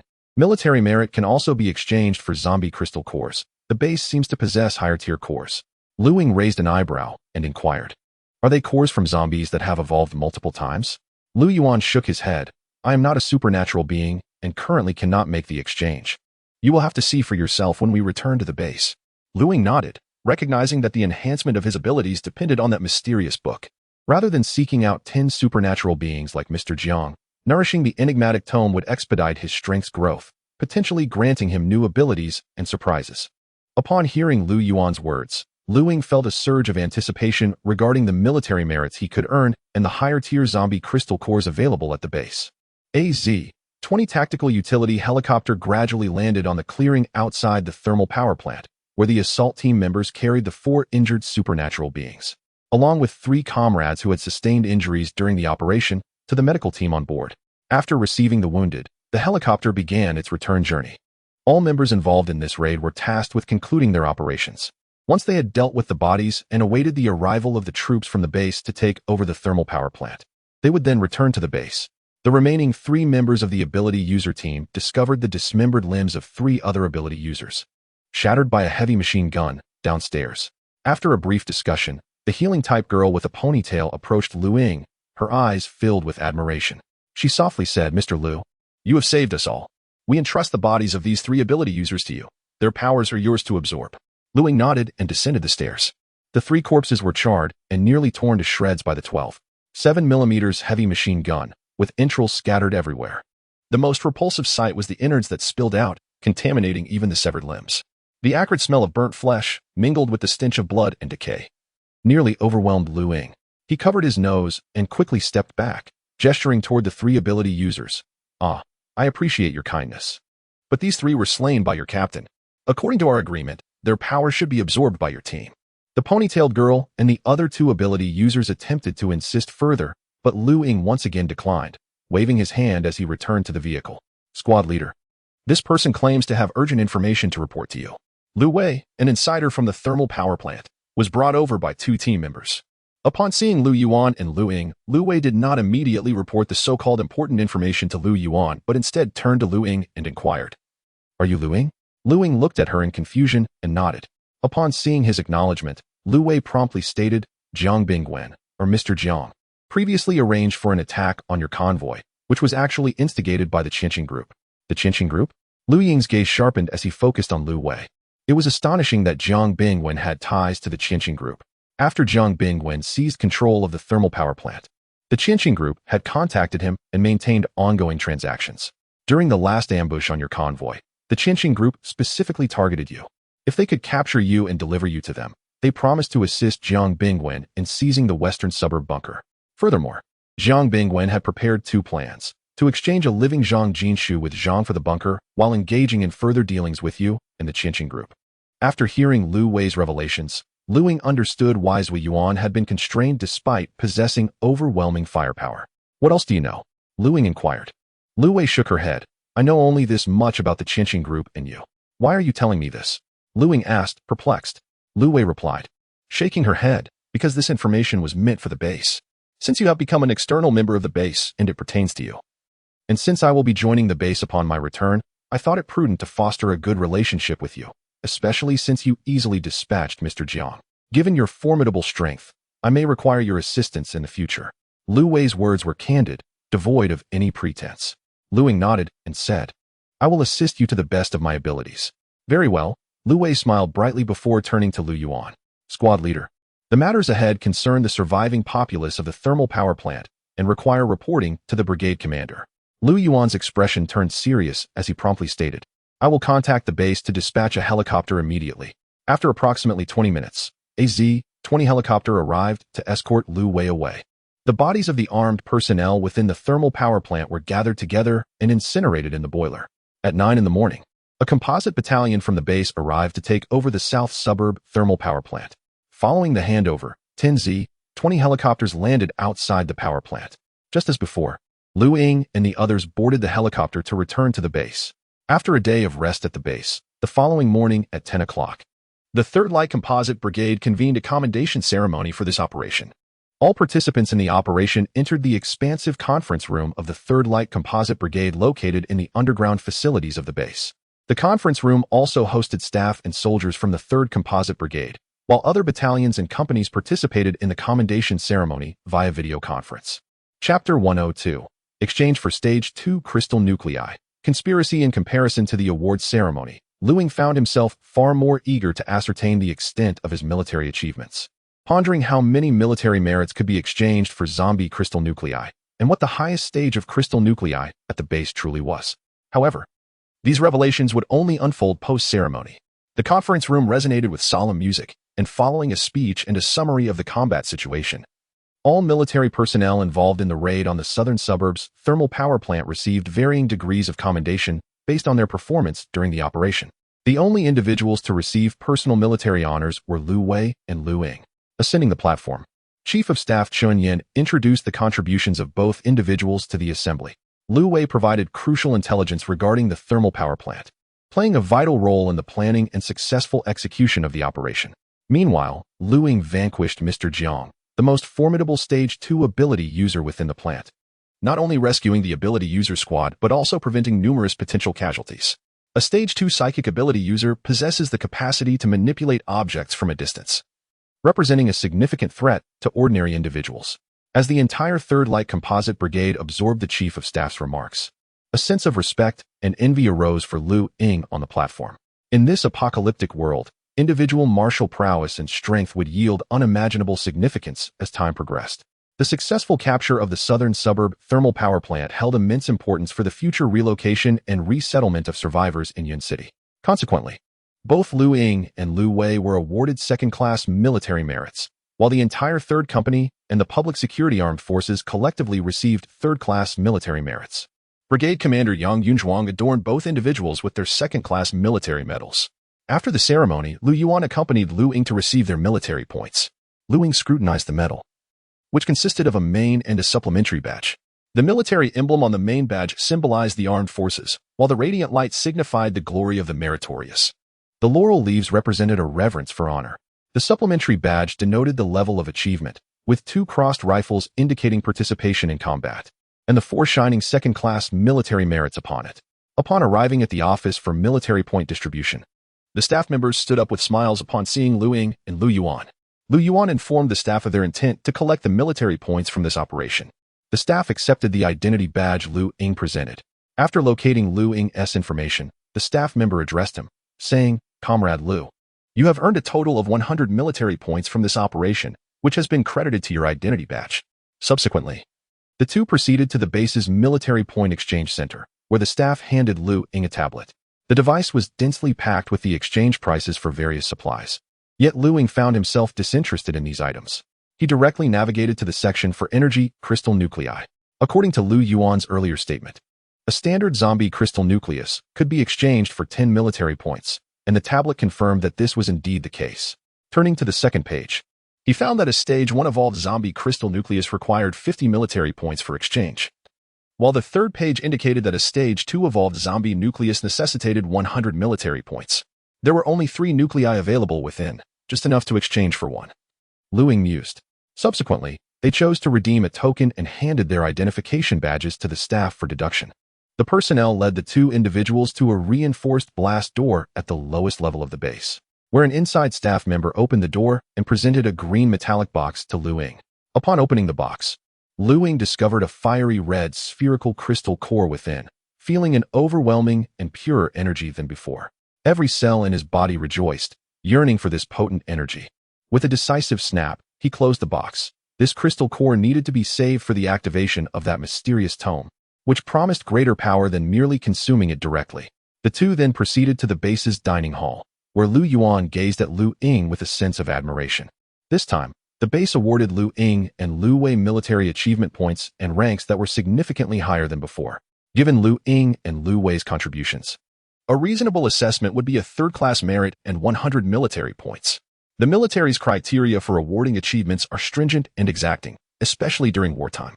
The base's decision stemmed from the importance of the Nanjiao thermal power plant and the desire to avenge fallen comrades, while also aiming to establish a standard within the base. Lu Ying nodded, though his attention was more focused on the military merits and the remaining 2 second-stage zombie crystal cores.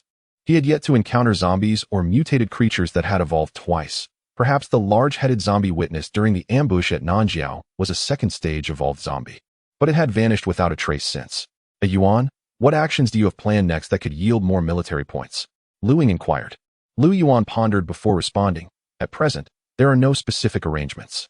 The escort mission for survivors in Yun City has been assigned to other squads. However, there's no need for concern. We belong to a rapid response unit and are never short of opportunities to earn military points through combat. Good, Lu Ying nodded, his mind racing with strategies to quickly amass military points. In addition to coordinating with other squads, he could also undertake missions from the base to earn military credits. Within the west suburb bunker, 6 prominent leaders from various sectors convened in a room, plotting how to seize control of the bunker from General Zhang. Recently, they had contemplated bribing General Zhang's armed personnel, but their efforts had been met with staunch resistance. Their ongoing probing had confirmed one thing: General Zhang was not inclined to wield his forces in a dictatorial manner within the bunker, unlike a ruthless warlord. Instead, he aimed to maintain the construction of a harmonious and peaceful underground refuge to survive in this apocalyptic world. Having grasped General Zhang's intentions, the leaders formulated a new plan to unite and mobilize the majority of the bunker's inhabitants to elect a new management team. Over the past few weeks, they had been canvassing, promising a more luxurious lifestyle than the current one should they take control of the bunker. Furthermore, they assured that even 3 months hence, there would be no need for the populace to provide resources or participate in labor in exchange for necessities. They would handle the issue of supplies, merely requesting that everyone cast their votes for them in the upcoming election. During this period, they have united 2/3 of the wealthy elite within the bunker. Once they infiltrate the management team, they can both undermine General Zhang's authority and employ various tactics to marginalize him, thereby seizing control over the bunker's armed forces. Their intention is to orchestrate a peaceful transformation to dominate the entire bunker. Recently, due to their persuasion and fervor, the call for a re-election of the management team within the bunker has grown increasingly louder. General Zhang, glancing at the list in his hand, feels a pang of headache. Deep down, he is reluctant to resort to armed suppression, yet the circumstances of the bunker have reached a critical juncture that necessitates his decisive action. At 6 o'clock in the evening, Lu Ying returns to the bunker. Upon entering the residential area, he notices the peculiar glances from the affluent individuals he encounters. Paying them no heed, he proceeds to the 11th floor. Just as he reaches the doorway, he is met with the sounds of a heated argument emanating from within. Chapter 103. The anomaly at the west suburban bunker. Zhang Jishu sat on the sofa, her delicate face bearing a hint of melancholy. Little Lu, you finally returned. Upon seeing Lu Ying enter, the gloom on Zhang Jishu's face dissipated. What happened? Lu Ying inquired with a furrowed brow, having overheard the quarrel in the tea room concerning the management rights of the bunker. Those people are pressuring my father to hold a new election for the management team in the bunker. Upon hearing Zhang Jishu's words, Lu Ying understood that the individuals within the bunker were indeed beginning to take action. Do not worry, they are not a threat, Lu Ying replied with a light laugh. As Lu Ying pushed open the door to the tea room, the discord within was abruptly interrupted. Aside from the troubled Zhang Jishu, there were 8 individuals, 6 men and 2 women, of considerable age present. Little Lu, please take a seat, Zhang Jishu said, her tone softening somewhat. As Lu Ying pulled out a chair and sat beside Zhang Jishu, the 8 individuals displayed expressions of displeasure.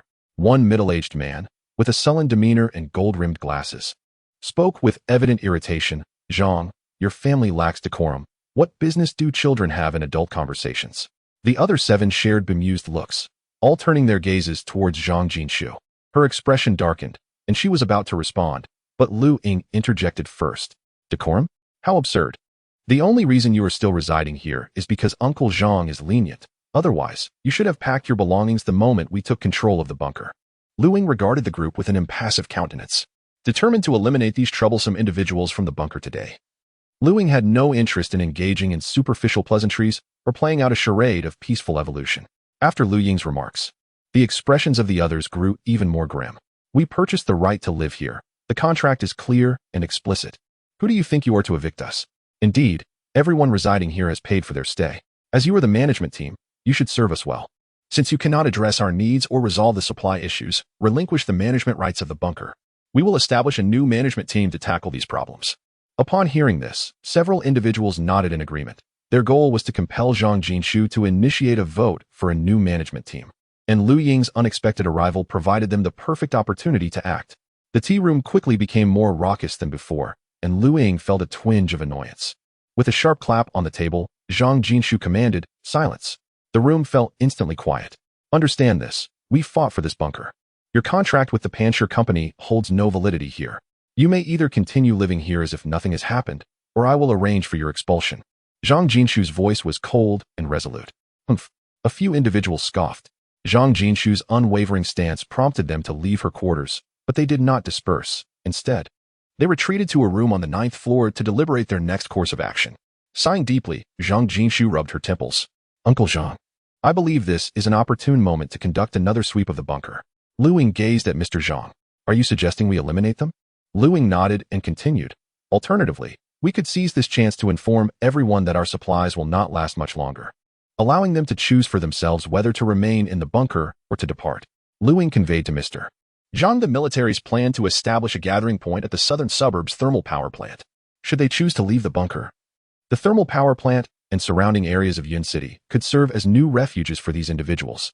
However, if they decide to stay in the bunker, they must pay a certain price, providing various supplies or energy, and those who remain must adhere to the regulations of the western suburb bunker. Before returning to the bunker today, Lu Ying made a special visit to the brigade commander, merely expressing a willingness to accept some survivors from gathering points or Yun City, intending to incorporate them into the bunker's armed forces once they arrived. Mr. Zhang nodded, acknowledging that the supplies would last no more than 3 months at best. If there were no replenishments during this time, they would all have to fend for themselves after that period. "Very well. I will arrange for someone to notify everyone in the bunker about this matter tomorrow morning. It is time to make a decision." Mr. Zhang retrieved a list from his pocket, which contained the names and room numbers of several individuals who had been particularly jumpy lately. "I had initially planned to take action against them." After discussing the plans for tomorrow, Lu Ying returned to his room and took a hot shower. Locking the door, he retrieved the crystal core he had exchanged for 200 military merits at the base today and brought forth the mysterious tome. He placed the crystal core on the 5th page of the book, his eyes fixed intently on the core and the tome. After waiting for an eternity with no response, he retracted the core in the book, concluding that activating each page's imagery required following the sequence according to the page numbers, with no possibility of skipping ahead. Based on his previous experience, activating the imagery on the 4th page would necessitate at least 30 crystal cores. After the operation at the southern suburb thermal power plant, Lu Ying learned from Lu Wei that the attack they had faced previously was linked to the Qianxin group, which had a base in the northern suburb, still housing numerous armed personnel. According to Mr. Zhang's reports from the base, the armed forces there were continuing to expand. Lu Ying felt a prickling unease. It was only a matter of time before they would confront the Qianxin group, who would undoubtedly come prepared next time. He resolved not to wait for them to come knocking. During this period, he would continue to gather evolutionary zombie crystal cores while leveraging the military's robust intelligence and information networks to uncover details about the Qianxin group, particularly seeking intelligence on the base in the northern suburb. Knock, knock, knock. Xiao Xianzhu, open the door. Lu Ying stood at the entrance of Zhang Jin's study.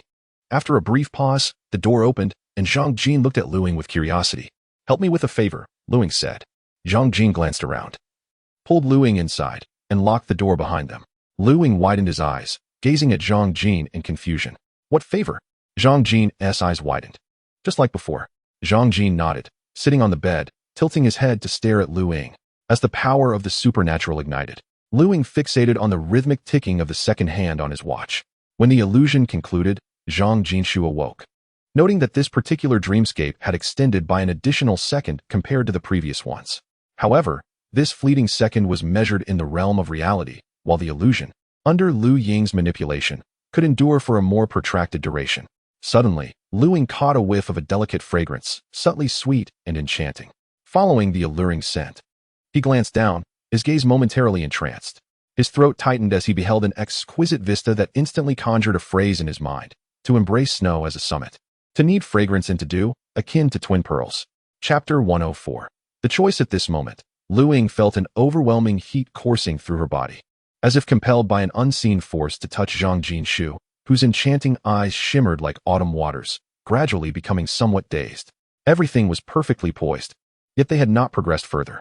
Suddenly, there was a series of knocks on the door, accompanied by Aunt Lin's voice from outside. "Get up and eat."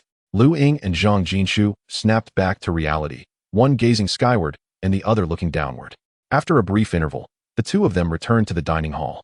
The following morning, the entire bunker buzzed with activity, resembling a boiling cauldron. Many individuals congregated at the entrance of the control center on the 16th underground level, while others amassed at the door of General Zhang's residence on the 11th level. The crowd clamored for General Zhang to address them. As Lu Ying and General Zhang observed the increasingly unruly throng through the bunker's surveillance monitors. Inside the control center, aside from Lu Ying and General Zhang, were Stephen, and 6 fully armed security personnel. They bore 416 Hong Kong dollars assault rifles, their tactical vests brimming with magazines, quietly awaiting orders.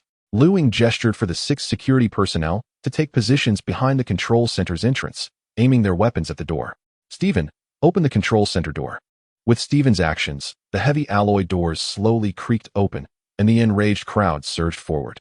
However, upon seeing the barrels of the armed guards trained on them, the front row halted abruptly. Yet, they were still pushed forward by the throng behind, stumbling to the ground. Lu Ying furrowed her brow, signaling one of the armed personnel to fire a warning shot. The guard withdrew an M17 tactical handgun, removing the bullet's tips to create blank rounds. 2 shots rang out. The crowd instantly fell silent at the sound of gunfire. "Ladies and gentlemen, please proceed to the dining hall on the 3rd floor," General Zhang announced. Following his command, the 6 armed guards ushered the crowd into the elevator, while another 6 guards on the 11th floor similarly directed the people toward the dining hall. After more than half an hour, all those who had purchased residential rights, along with the bunker staff, gathered in the dining hall. On stage, General Zhang addressed everyone, detailing the current situation within the bunker and the surrounding military survivor encampments in Yun City, granting everyone 1 hour to make a choice.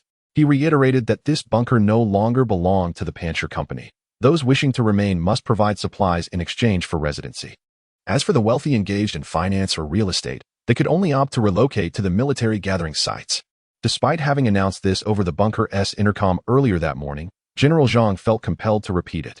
Even though everyone had heard it once, they still struggled to accept it, and the dining hall erupted into chaos once more. At that moment, the 8 individuals who had visited General Zhang's residence the previous day exchanged glances and stood in unison. One middle-aged man, sporting gold-rimmed glasses and exuding a scholarly demeanor, turned to face the crowd in the dining hall. He climbed onto a stool, raised his arms, and shouted, "Silence." The agitated crowd gradually quieted, their eyes fixed on the middle-aged man. "Please, allow me to speak.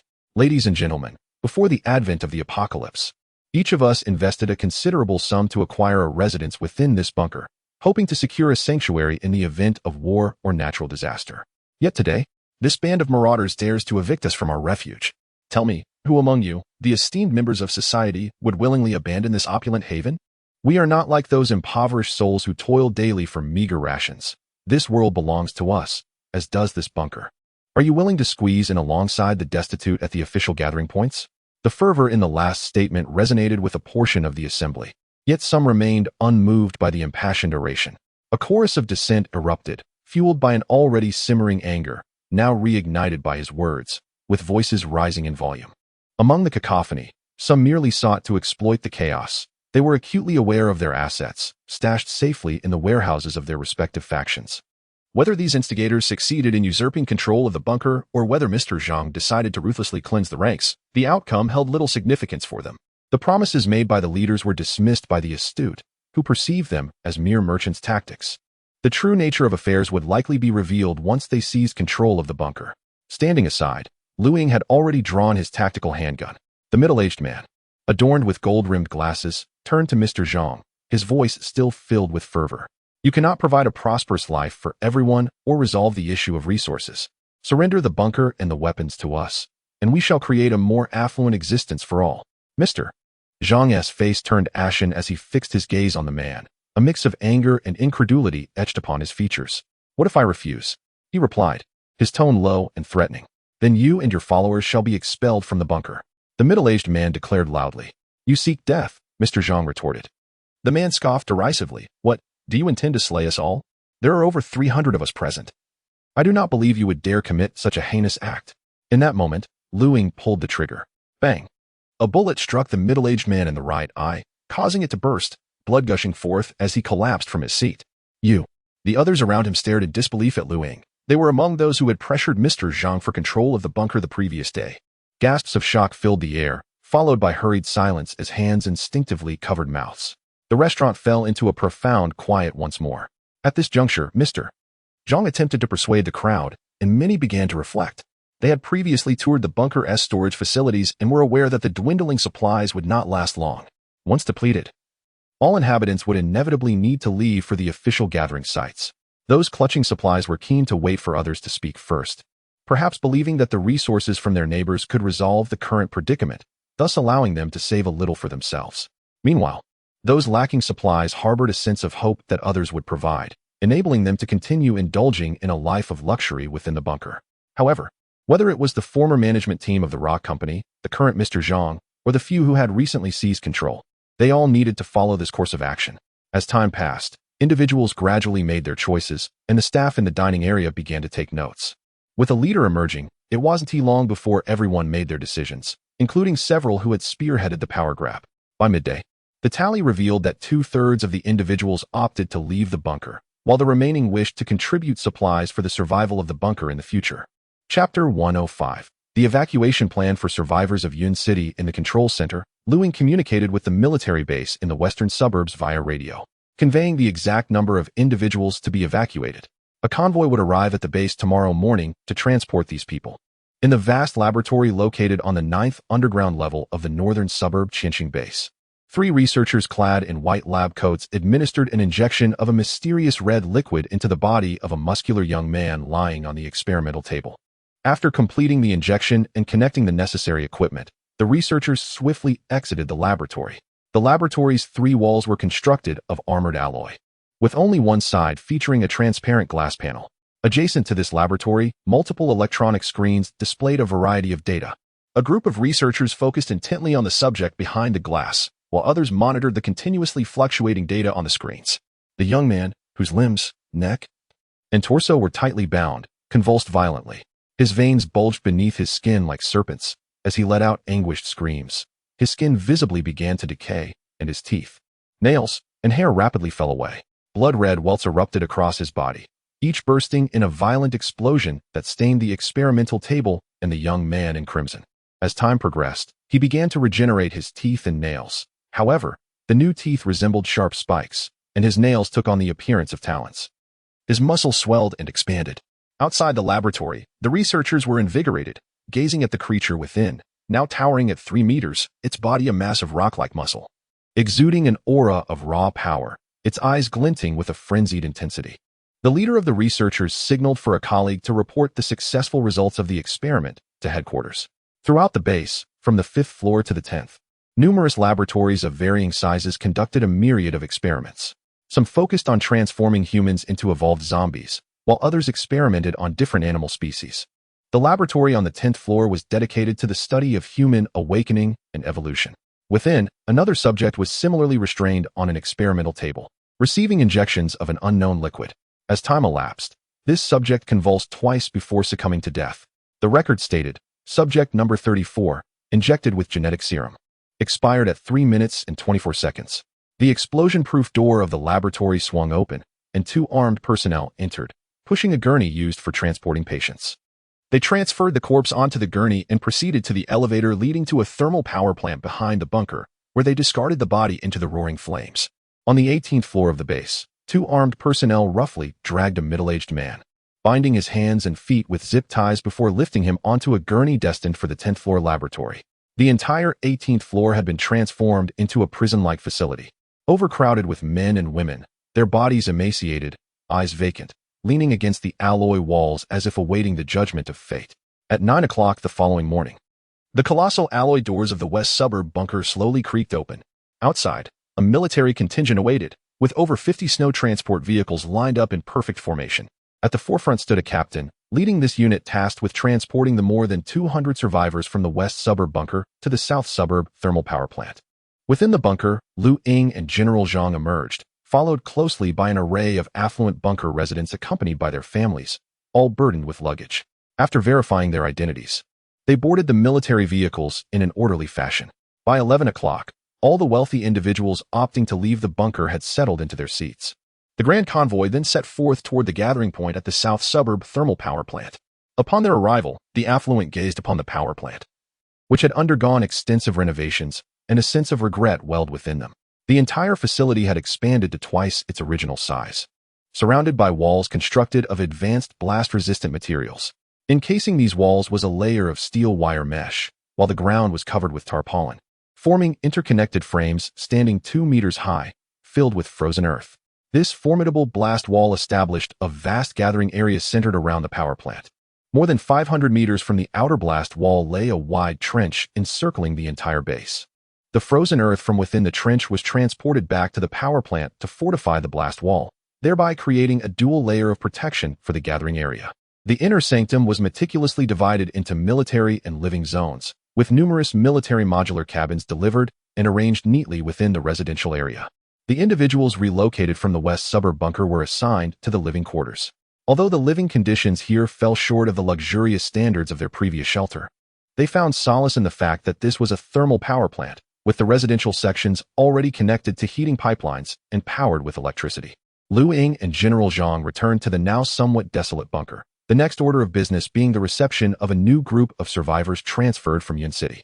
General Zhang set about reconfiguring the bunker, preparing to expand their armed forces upon the arrival of the new survivors. These tasks were delegated to General Zhang, while Lu Ying proceeded to the west suburb military base. As an extraneous member of the military, Lu Ying enjoyed the privilege of not having to reside on the base like regular soldiers or adhere to a strict schedule of duties. The base granted extraneous personnel considerable autonomy and freedom, presenting numerous advantages. Lu Ying particularly relished the fact that each mission executed was supported by heavy firepower and military cooperation, as well as the opportunity to accumulate military merit for the exchange of zombie cores. On one hand, Lu Ying could hunt zombies and collect cores through repeated operations. On the other hand, each mission awarded military merit, ensuring both safety and efficiency compared to the perilous endeavor of personally infiltrating Yun City to gather cores. Upon reaching the 3rd Company barracks, Lu Yuan had yet to return from a meeting at the brigade headquarters. Lu Ying entered the hall designated for extraneous ability users to inquire about recent missions, surrounded by electronic screens displaying various ongoing operations. The screens showcased a series of recent tasks within the base, most of which involved accompanying the station troops, some for the relocation of survivors, others for purging zombies in Yun City, and some of a special nature, such as recruiting ability users capable of accelerating plant growth. Lu Ying noted 3 missions aimed at clearing zombies in Yun City before returning to the 3rd Combined Camp. Lu Yuan and his companion had already returned from their expedition, bringing with them a new assignment. The facilities at the southern suburb thermal power plant had been completed, with plans to accommodate 100,000 survivors. These individuals would be relocated from the Yunming building, situated in the very heart of Yun City, which is 83 kilometers from the southern suburb. The route has already been marked on the map. This operation will proceed along 3 parallel routes. The 3rd Light Synthetic Brigade's 3 battalions are tasked with establishing a corridor from the southern suburb to the Yunming building. Once the corridor is cleared, a defensive line will be formed to fend off zombie hordes surrounding the transfer passage. The 7th Battalion, to which the 3rd Company belongs, is responsible for the easternmost of the 3 routes. However, this particular path lies close to the eastern region, where drone reconnaissance has revealed a vast horde of zombies, numbering nearly 100,000. The mission for the 3rd Company is to enter Yun City via an alternative route, drawing the horde away to create favorable conditions for the remaining battalions of the 7th Battalion to establish their corridor. Chapter 106. Operational deployment. Within the combat conference room of the company, a 3-dimensional real-time map was meticulously generated, depicting the area from the southern suburbs to the Yunming building and the south suburb thermal power plant. The intricate network of streets and the digital models of buildings flanked by these thoroughfares vividly materialized before the assembled personnel. The route designated for the 7th Battalion to clear was delineated by a red line, extending approximately 6 kilometers eastward. This area was rendered in varying shades of red, creating a stark contrast to signify the buildings and streets within. This particular zone was where the 3rd Company needed to divert and contain the horde of zombies, with the darkest red indicating the densest concentration of the undead. At this juncture, a green line with an arrow appeared on the map, illustrating the intended course of action. It outlined a path that circumvented the outskirts of Yun City, converging at the south suburb thermal power plant, and then continuing eastward until reaching the eastern suburbs of Yun City. From there, a direct advance of 23 kilometers would lead to the area infested by the zombies, guiding the horde along an alternate route towards the eastern suburbs, approximately 15 kilometers from the 7th Battalion's advance near the Eastern Suburb Public Security Bureau. This strategic positioning would leverage the Bureau and surrounding structures to form a defensive line to contain the undead. For this operation, the base had dispatched a team of enhanced individuals and supplemented the company with 2 platoons of internal security forces. In terms of equipment, in addition to the 15 assorted armored vehicles and anti-aircraft vehicles of the 3rd Company, they were also allocated 3 6.25E anti-aircraft vehicles, 6 vehicle-mounted 82mm rapid-fire mortars, and 4 snow-armored vehicles equipped with 14 5mm triple-barreled machine guns. Beyond ground vehicles, the 3rd Company could summon aerial and long-range artillery units, including rocket artillery, for support at any moment. The South Suburb Thermal Power Plant would be responsible for providing ammunition resupply around the clock. The 3rd Company would first establish a corridor from the eastern suburbs to the Eastern Suburb Public Security Bureau, eradicating the small-scale zombie groups near the Bureau to construct a defensive line. Subsequently, they would proceed to the designated area to divert the horde. After conveying the operational plan, the leaders of each squad and platoon engaged in hushed discussions, offering suggestions. One sergeant suggested, since the base has pinpointed the exact location of the horde, why not deploy Air Force bombers armed with cluster bombs to obliterate the zombie-infested area? Others in the room nodded in agreement, though a hint of doubt lingered in their minds regarding this proposal. Lu Yuan acknowledged the suggestion, then remarked, while a cluster bomb strike could indeed clear the outdoor streets of zombies, intelligence gathered by the reconnaissance helicopters dispatched by the base indicates that many undead are still hidden within the buildings. Additionally, several survivors are taking refuge inside. Diverting the zombies both indoors and outdoors could create an opportunity for their escape. We shall wait for the horde to converge before deploying airstrikes. The meeting continued to refine and enhance the operational details, and after more than an hour, the assembly dispersed, with each squad and platoon tasked with specific combat assignments. This time, Ying would once again utilize a QBU-201 sniper rifle, while also carrying a 191 precision rifle. Regarding ammunition, in addition to the combat convoy, there were 10 transport support vehicles accompanying them, laden with a substantial supply of various calibers of ammunition. After the detailed operational plans were arranged, the teams proceeded to organize their weaponry and vehicles. At 2 o'clock in the afternoon, the base completed the replenishment of personnel and equipment for the 3rd Company. The internal security forces comprised 2 platoons totaling 70 individuals, while the team of awakened abilities, belonging to the military faction of the base, consisted of 9 members. Among these 9, 3 were enhancers, 1 was a healer, 2 wielded ice and snow powers, 1 commanded fire, and 2 possessed psychic abilities, with one of the latter serving as the team leader. This operation was commanded by Lu Yuan. At 4 o'clock, 38 ground vehicles departed from the western suburban base en route to the southern thermal power plant. Upon reaching the entrance of the tunnel at the base's perimeter, they encountered hundreds of military vehicles gathered in the front. The entire 7th Battalion, along with a helicopter squadron, comprised 9 companies, with the 3rd Company tasked solely with diverting the undead horde, while the remaining combat units focused on clearing the passage. They would rest at the thermal power plant for the night, and at 6 o'clock the following morning, the 3rd Company would depart punctually for their designated location. Once the 3rd Company successfully lured the horde away, the 7th Battalion would commence their operation. Upon arriving at the western suburban thermal power plant, the convoy rested according to their assigned areas, with Ying allocated to a solitary room. The initial choice proved astute. For this accompanying mission, the base awarded 50 military merit points, with 1 point granted for the elimination of 2 ordinary zombies and 10 points for the submission of a common crystal core. This system applies to personnel outside the base, while military personnel adhere to a different calculation method. For this operation, Ying would be accompanied by an observer, tasked with both following his commands to identify evolved zombies within the horde and providing various design parameter data, ultimately assisting in the tally of kills. Observing the completed exterior defenses and internal constructions of the thermal power plant, Ying could not help but admire the relentless pace of infrastructure development, even amidst the apocalypse. Since the gathering of survivors at Yunmeng Tower, the security forces had utilized containers and modular cabins to seal off all intersections of streets surrounding the tower. Windows and passageways in all buildings had been barricaded, culminating in over 130,000 survivors converging at Yunmeng Tower and its vicinity. The consumption of resources during this period had been alarmingly rapid, with transport aircraft from the aviation regiment consistently delivering various survival supplies. Nevertheless, These provisions proved inadequate for the daily needs of such a large population. Consequently, the survivors at the gathering point had been reduced to one meal a day, merely sustaining their most basic life requirements. The security of the Yunming Tower gathering point was entrusted to two medium-sized composite battalions, along with a few internal security forces. Daily, the guarding troops faced not only the onslaught of the undead outside, but also the necessity to maintain order within the gathering point. Recently, violent incidents had frequently erupted due to food scarcity, initially addressed with mere warnings to those who pilfered from others. However, as the food supply dwindled, the guards were compelled to execute over 60 repeat offenders to quell potential unrest. Yet, everyone understood that once the prior stockpiles of Yunming Tower were depleted, relying solely on the aviation regiment's transport helicopters for supplies would be untenable for the long term. Prolonged circumstances will inevitably lead to greater internal turmoil. It is feared that before the horde can breach the defenses, the stronghold shall crumble from within. In the southern suburbs, aside from the expanded thermal power plant capable of accommodating 100,000 survivors, lies the largest storage area in the entire Yin city.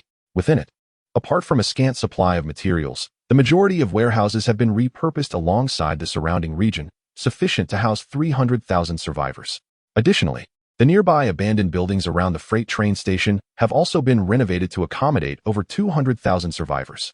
At 6 o'clock the following morning, 38 various ground vehicles from the 3rd Platoon made their way towards the eastern suburbs entrance. Upon reaching the designated entry point of the planned route in Yun City, which features a 6-lane, bidirectional road, 2 625E vehicles and 2 armored vehicles equipped with 14 5mm triple-barrel machine guns, alongside 2 others fitted with 12 7mm heavy machine guns, advanced in a vanguard formation. Chapter 107. Diverting the horde behind 6 vehicles, 3 82mm rapid-fire mortars, and 3 self-propelled howitzer support vehicles followed closely. The remaining vehicles trailed in succession. The East District Security Bureau was approximately 8 kilometers from the entrance, where 2 reconnaissance drones were deployed to survey the number of the undead and the road conditions ahead. Near the entrance, the density of zombies was sparse, with only a few scattered along the road. As the convoy advanced roughly 3 kilometers, the number of zombies gradually increased, with some emerging from the buildings on either side, drawn by the commotion of the vehicles. 2 12 7mm heavy machine guns opened fire to clear the streets of the undead, while snow vehicles equipped with 12 7mm heavy machine guns took their positions, manned by gunners tasked with eliminating any zombies that might appear on the flanks. As the convoy pressed onward, the horde on the streets swelled, prompting not only the 2 12 7mm heavy machine guns to fire, but also 2 14 5mm rotary cannons to join in the fray. Continuing their advance, the convoy was now about 2 kilometers from the East District Security Bureau, where 2 625E vehicles opened fire, causing the convoy's speed to noticeably decrease. What should have been a 2-kilometer journey stretched to nearly half an hour before they finally arrived at the Security Bureau. The convoy entered the courtyard before the Bureau's main building, where the 3rd and Special Abilities squads entered the structure, while the 2nd squad cleared the nearby buildings of zombies. Members of the internal security forces unloaded 2 devices resembling air raid sirens, along with several loudspeakers from the vehicles. These installations were set up on the rooftop of the Security Bureau. Over an hour later, more than a dozen Z-20 tactical helicopters arrived, suspending empty shipping containers to encircle the building, thus forming a temporary camp. The surrounding area in the interior of the Security Bureau had been thoroughly cleared. There remained approximately 15 kilometers to the designated location from the Bureau. Intelligence from the base indicated that this distance required breaching through 4 separate hordes of zombies. The temporary camp retained 2 625E vehicles for 82mm rapid-fire mortars, 5 snow vehicles equipped with 12 7mm heavy machine guns, and 10 accompanying ammunition supply vehicles. 2 internal security platoons and the 4th squad of the 3rd company were left to defend the site. Each snow vehicle was fitted with a high-powered loudspeaker on its roof, intended to attract the hordes upon reaching the designated location. With all preparations complete, the convoy departed the temporary camp, resuming its journey towards the designated site 15 kilometers away. Intermittent reports from the drone operators echoed through the bone conduction headsets. Approaching the first horde, the lead vehicles unleashed their mounted weapons, with 2 25mm 6-barrel rotary cannons and a single 14 5mm 3-barrel rotary cannon firing simultaneously. The barrage was ferocious, with the deep rumble of artillery shaking the air and rounds from the large-caliber cannons screaming through the streets, obliterating the zombies that obstructed their path. Blood and dismembered limbs littered the ground, staining it crimson. Before them lay merely a throng of ordinary zombies. And even those that had evolved once could not withstand the onslaught from the two heavy-caliber cannons. At that moment, the drone operator reported the presence of two evolved zombies within the horde. Upon the issuance of the command to fire the mortars, two vehicle-mounted 82mm rapid-fire mortars took aim. With a resounding bang, the last two shells accurately struck two mutated zombies at the rear of the convoy. The explosion shattered half of the zombies' bodies, and the force of the detonations affected the surrounding horde. The area where the shells impacted was cleared. Subsequently, the drone operator reported that the targets had been neutralized. Ahead, the number of zombies was estimated to be around 1,000. The convoy quickly accelerated again, with the sporadic zombies on the streets being systematically eliminated by the heavy machine gun operators. After advancing approximately 4 kilometers, they arrived at the second horde. The convoy opened fire once more, with mortars and self-propelled howitzers joining in. The convoy remained stationary for less than 10 minutes before resuming its rapid advance. After nearly an hour covering 15 kilometers, they reached the designated area. The drone transmitted images showing a vast expanse of zombies densely scattered across every intersecting road, all within a kilometer of the convoy. The convoy executed a U-turn, positioning 6 snow-armored vehicles equipped with automated weapon platforms at the rear. Each of these 6 vehicles was armed with 12 7mm heavy machine guns capable of 360-degree rotation, their ominous muzzles pointed backward. Lu Yuan reported the situation via radio, and shortly thereafter, the thunderous sound of helicopters reached Lu Ying's ears. 4 WZ-10 attack helicopters and 4 Z-20 tactical helicopters approached from the southern direction. Suspended beneath each Z-20 was a loudspeaker system. The helicopter formation established communication with the convoy, prompting Lu Yuan to order the activation of the loudspeakers on the 4 snow vehicles, which coincided with the operation of the helicopter-mounted loudspeakers. Instantly, a piercing air raid siren blared, and the helicopters dispersed to 4 distinct areas. The siren attracted the attention of the horde ahead, and the drone operator, through reconnaissance, clearly observed a tide of zombies surging towards the convoy. The number of zombies on the streets and in open areas approached 100,000. As the alarm echoed, zombies poured out from damaged windows and doorways of buildings, drawn by the source of the sound. When the horde closed in to within approximately 500 meters of the convoy, they set off towards the temporary camp of the Eastern Suburb Public Security Bureau, located 15 kilometers away. The 3 vehicles at the rear opened fire to suppress the zombies, preventing them from encroaching within the 500-meter radius. Soon, the 4 helicopters carrying the air raid siren loudspeakers arrived from 4 different directions, forming a parallel formation above the convoy. The overwhelming horde followed closely behind the convoy, and the previously dense area was now nearly devoid of zombies. After a while, survivors cautiously peered out from various building windows to assess the situation. Some took the opportunity to rush towards the military, using their radios to report their locations. The sound of gunfire continued from the rear of the convoy, with 3 of the 12 7mm heavy machine guns depleting their ammunition, while 3 others took over the suppressive fire. The return journey was notably swifter than before. Within less than half an hour, the convoy arrived at the temporary camp of the East District Security Bureau. Within the encampment, 2 625E vehicles and the remaining snowmobiles equipped with heavy machine guns took over the firepower suppression for the convoy. The convoy methodically adjusted its positions, concentrating its primary firepower towards the direction of the corpses, while 6 heavy machine gun positions were established at the rear. The 3 companies that had remained at the camp had already set up their respective fire points. Inside the Security Bureau building, there were 5 heavy machine gun positions, and 6 additional heavy machine gun points were strategically placed in the upper floors of nearby structures. Lu Ying and the observer, Li Ziyuan, ascended to an office on the 6th floor of the Security Bureau building.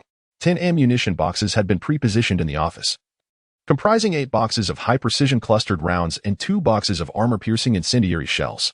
Chapter 108. Zombie Assassin. Lu Ying removed the Cube U-201 sniper rifle, aiming at the horde of zombies to take down the evolved ones. Li Ziyuan utilized an automated optical observation device to assist Lu Ying in pinpointing targets, reporting distance, direction, and various other data. Beside them lay a palm-sized notebook and a pencil.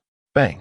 The dull roar of the large-caliber sniper rifle echoed as a 12 7mm high-precision bullet pierced the skull of an evolved zombie, located 200 meters away. Lu Ying had enhanced the bullet's projectile and the gunpowder within using his internal energy, granting it a power far superior to that of a standard 12 7mm round. The bullet obliterated the bloodied head of the evolved zombie, causing a ghostly green crystal nucleus to fly out from the shattered skull and land amidst the horde. In the next moment, to Lu Ying's dismay, a 3-meter-tall, first phase evolved zombie, its body encrusted with dried blood resembling armor, broke through the surrounding ordinary zombies and snatched the crystal nucleus, swallowing it whole. Damn it, that was mine, Lu Ying exclaimed in frustration. Li Ziyuan, startled by Lu Ying's sudden outburst, turned to him. It's fine, continue with your work. Lu Ying felt as if his heart were bleeding. He still needed over 20 more zombie crystal nuclei to activate the 4th page of the mysterious tome. He had memorized the exact location of the nucleus that had just been consumed, planning to wait for the Air Force to bomb the horde and then retrieve it afterward. He had not anticipated this unforeseen complication.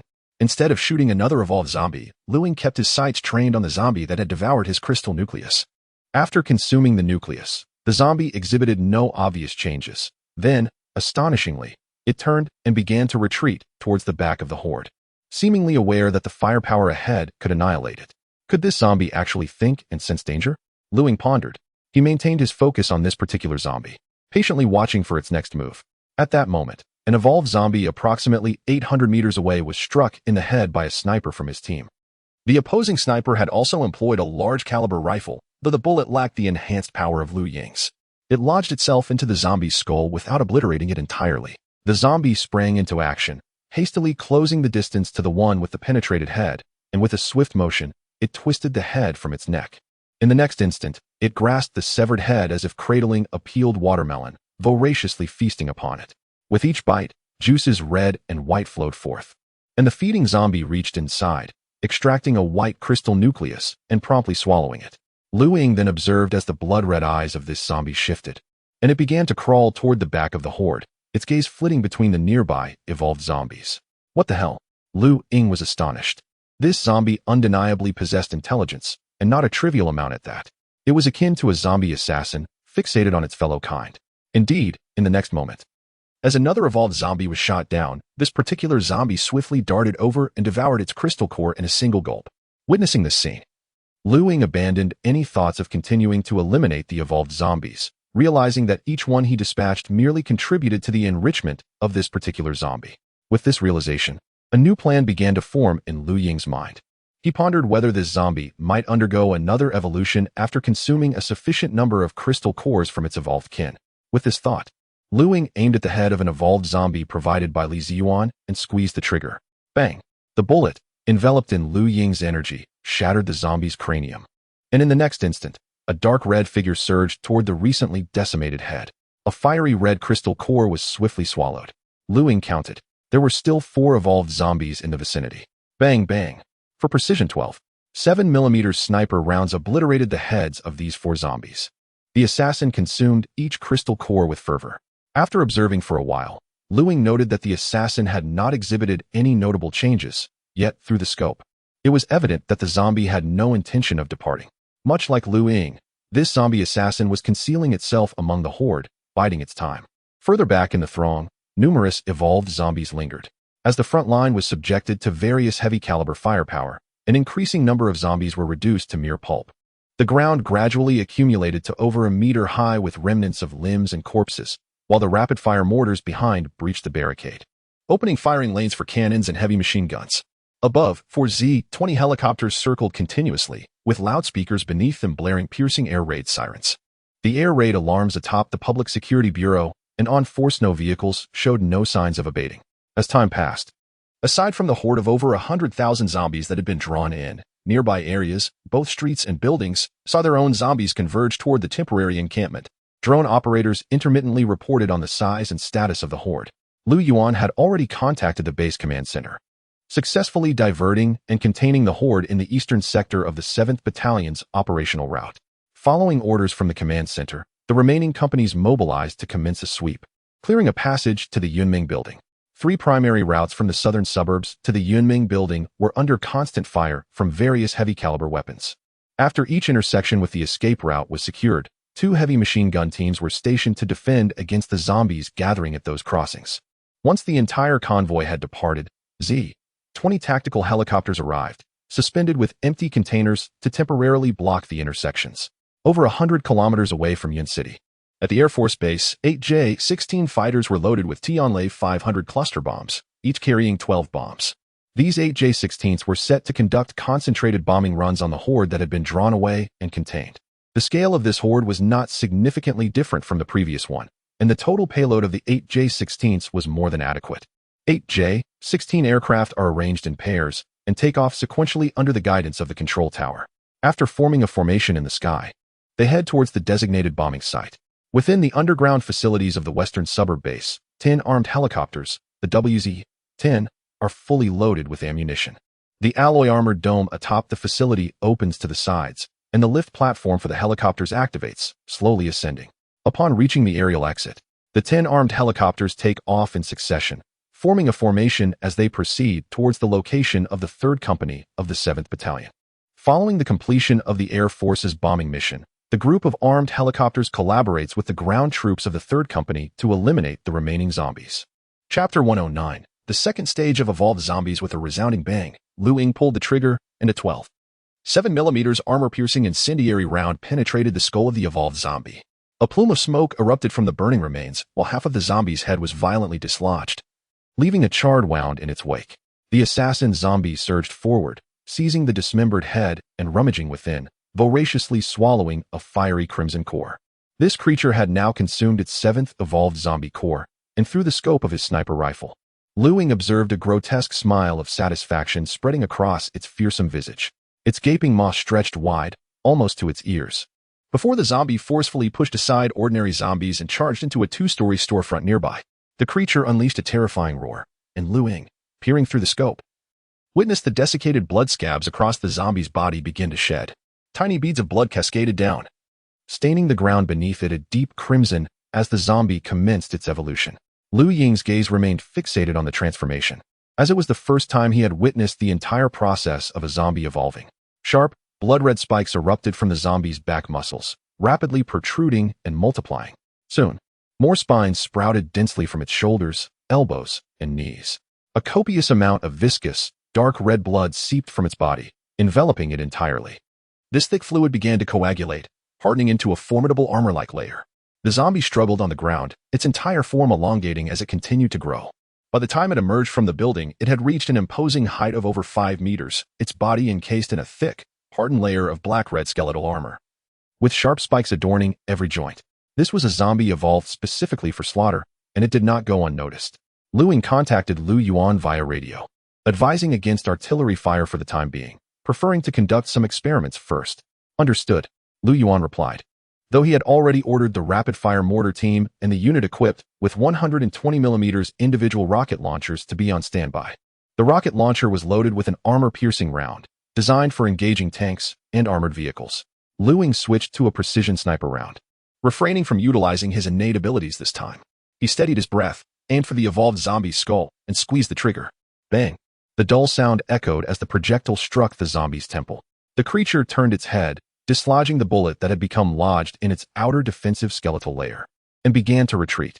However, hordes of zombies were drawn in by the air raid sirens, slowly obstructed by the ordinary zombies. The bullet had created a single entry wound, but failed to penetrate the outer defense.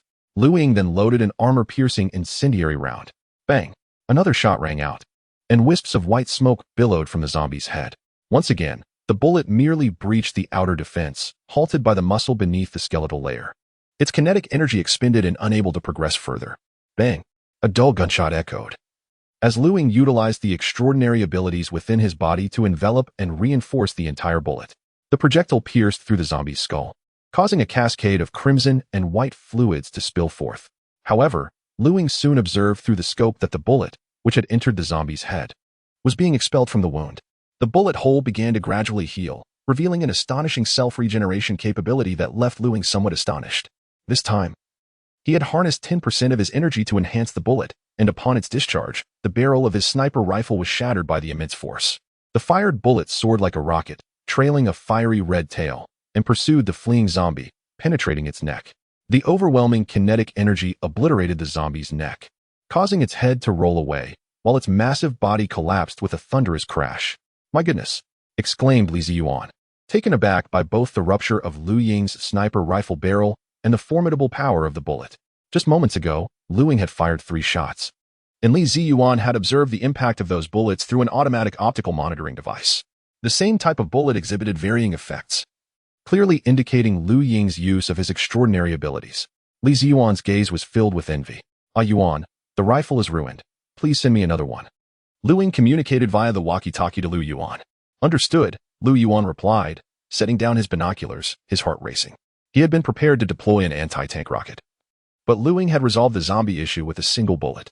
Within 2 minutes, a brand new Cube U-201 high-precision sniper rifle, accompanied by 4 boxes of ammunition, was delivered. Lu Ying marked the precise location of the zombie and continued to eliminate the evolved undead. The decapitated head of the zombie, however, did not perish. Its blood-red eyes remained open, and new flesh and bone began to form where its mangled neck once was. Tendrils of flesh spread towards the severed body, connecting the head and torso like grasping appendages. In approximately 10 minutes, the zombie's head and body rejoined, albeit slightly smaller in stature. This zombie did not rise, but instead crawled swiftly into a nearby shop along the street. After dispatching the last of the evolved zombies in the vicinity, Lu Ying temporarily secured his weapon. Li Ziyuan retrieved a flask of water infused with white liquor from his tactical backpack and handed it to Lu Ying. Lu Ying took several swigs, extracted a pack of cigarettes, lit one, and offered the pack and lighter to Li Ziyuan. "Would you like one?" Li Ziyuan shook his head, focusing intently on assessing the situation of the zombie horde. "We'll wait until the evolved zombies are within range to engage them. The ordinary zombies can be dealt with from various firing positions," Lu Ying stated. Li Ziyuan nodded, pondering for a moment before asking, "Brother Lu, may I pose a question?" Lu Ying inclined his head in assent. "Brother Lu, how did you awaken your extraordinary abilities?" Li Ziyuan inquired, his voice tinged with anticipation.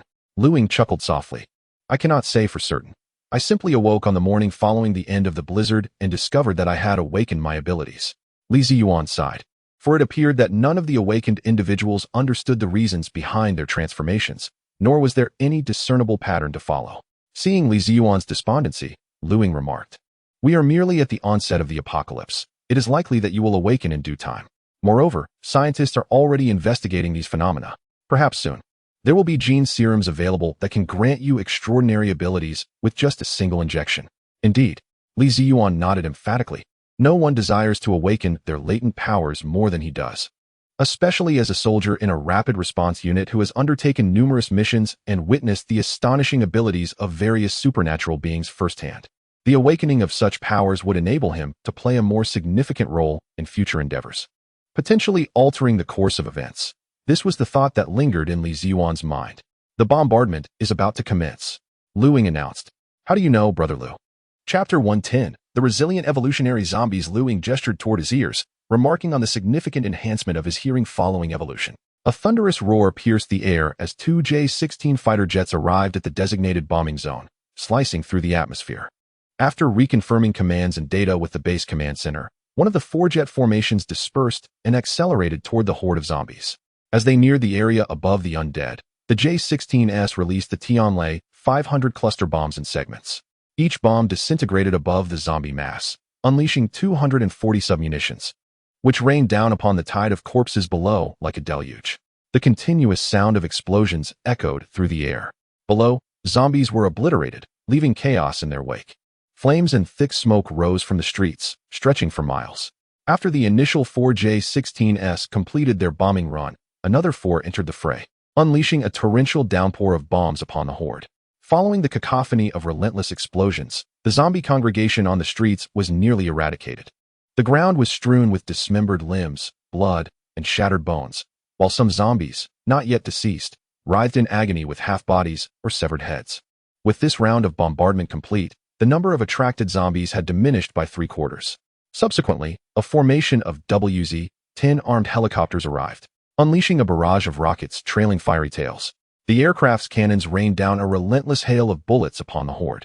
After expending their ammunition, the remaining zombies had dwindled to fewer than 10,000. Upon Lu Yuan's command to unleash all firepower, every vehicle-mounted weapon unit discharged their munitions with fervor.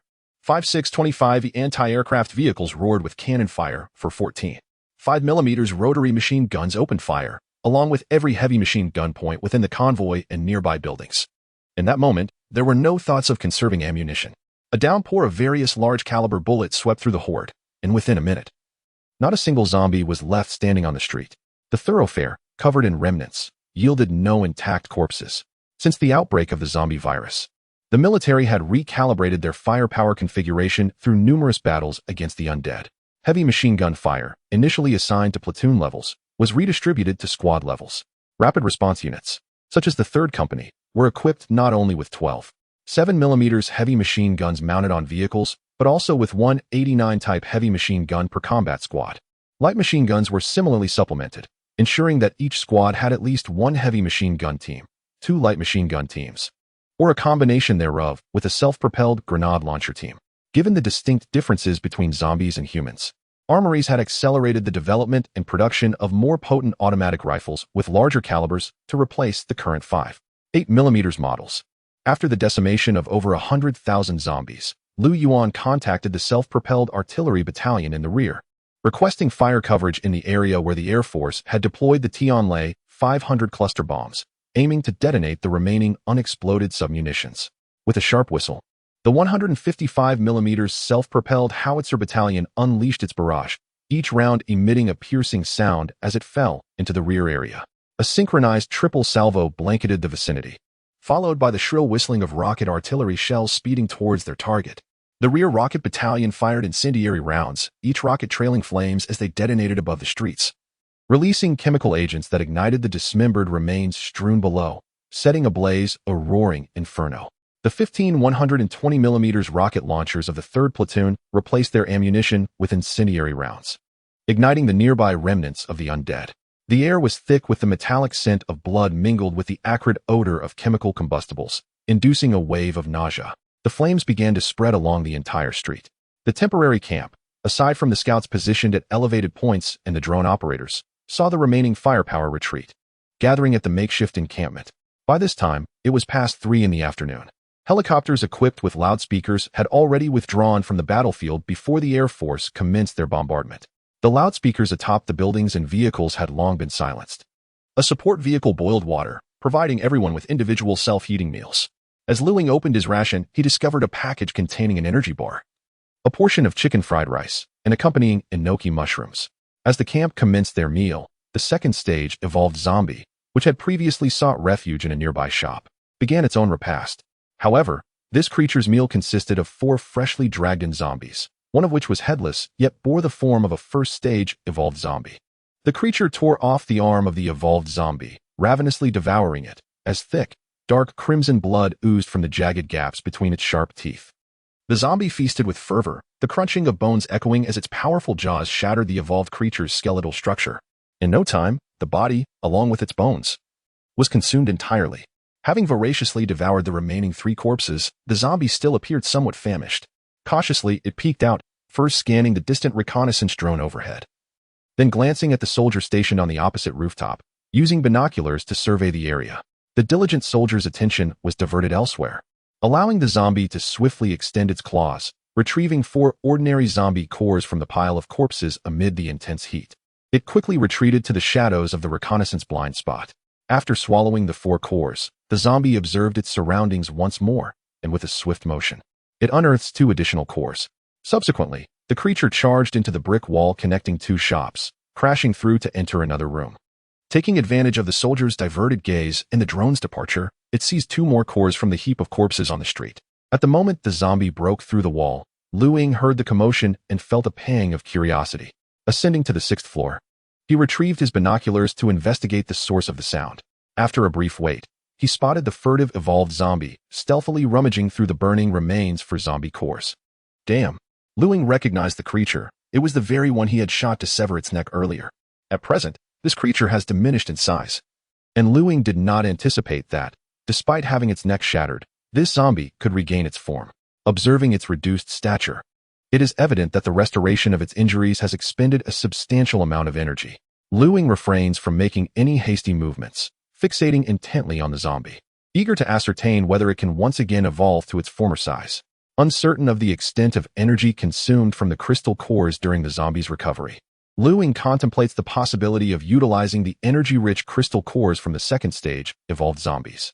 If he were to strike now with a long-range sniper shot, there remains the question of whether the zombie's energy would be replenished and whether the mysterious tome would absorb it. Through the lens of the binoculars, the zombie, having presumably consumed numerous crystal cores, is visibly enlarging, now exceeding 4 meters in height. Lu Ying readies his sniper rifle, aiming through the scope at the zombie, waiting for the moment it fully recovers to take his shot. Chapter 111. Crystal Core, offensive blocked at 6 o'clock in the afternoon. The second phase evolved zombie reappeared within Lu Ying's crosshairs, having reverted to its original form. The creature, unaware that Lu Ying had it locked in from the shadows, was busily rummaging through a pile of corpses for zombie crystal cores. In the hour and a half since its transformation, Lu Ying observed it consume over 10 ordinary zombie cores, yet its physique showed no signs of further growth. Lu Ying deduced that the energy within this zombie's cores was insufficient to sustain a third evolution. Aiming at the zombie's cranium, Lu Ying utilized 30% of his internal abilities to enhance the bullet. As he squeezed the trigger, a resounding bang erupted. The powerful residual energy within the chamber shattered the entire sniper rifle. Fragments of the weapon scattered, with 2 pieces striking Lu Ying's forehead, yet leaving him unscathed. Not even a mark. The sound echoed like cannon fire, and the bullet, imbued with formidable kinetic energy, soared at supersonic speed, producing a piercing crack. The bullet penetrated the zombie's skull, obliterating its head with overwhelming force. A pale golden crystal core erupted from the wreckage, landing in the corner of the room. Ying. What is happening? Lu Yuan inquired via the walkie-talkie upon hearing the commotion.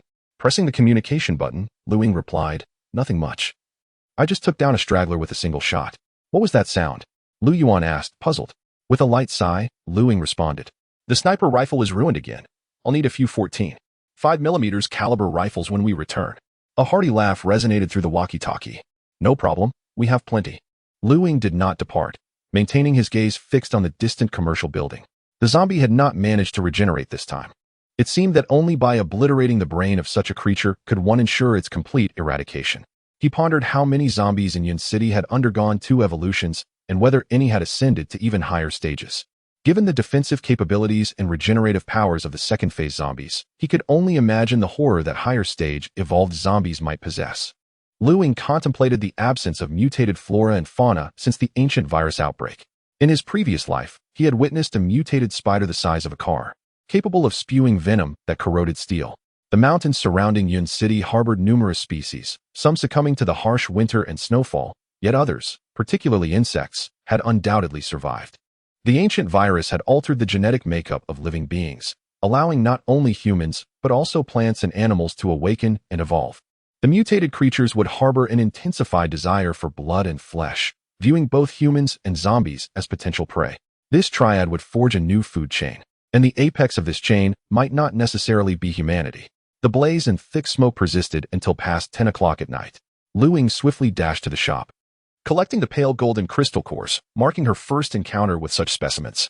The hue of the crystal cores signifies the various evolutionary paths of the zombies. Yet for Lu Ying, the distinction bore little significance, as all these cores would primarily be allocated to the enigmatic tomes. After securing the crystals, she hurried to the locations of the remaining evolved zombie corpses, searching diligently until the early hours of the morning.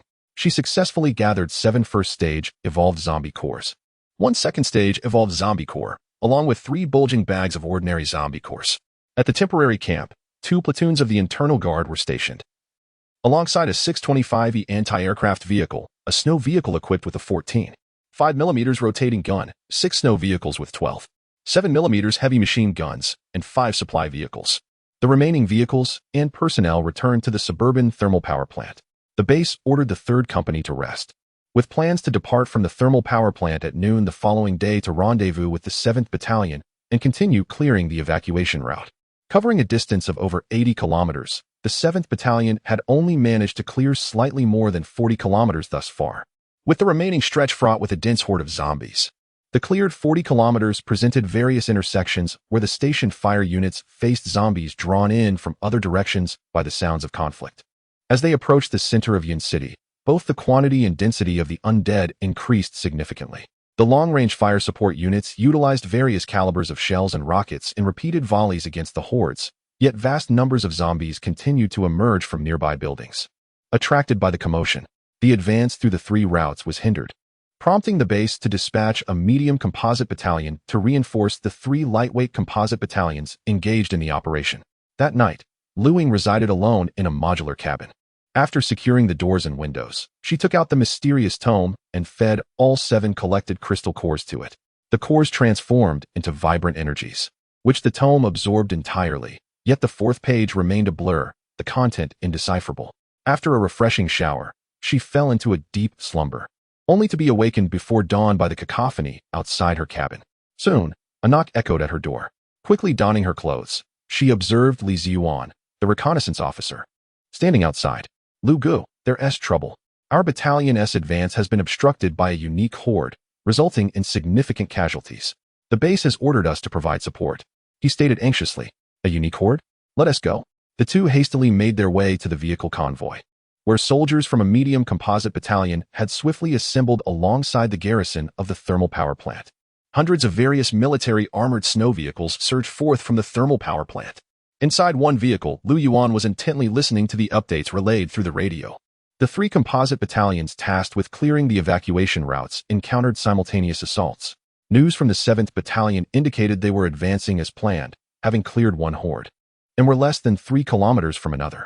Just then, from the exits and rooftops of the towering buildings lining the street where the convoy was traveling, numerous evolved zombies suddenly emerged.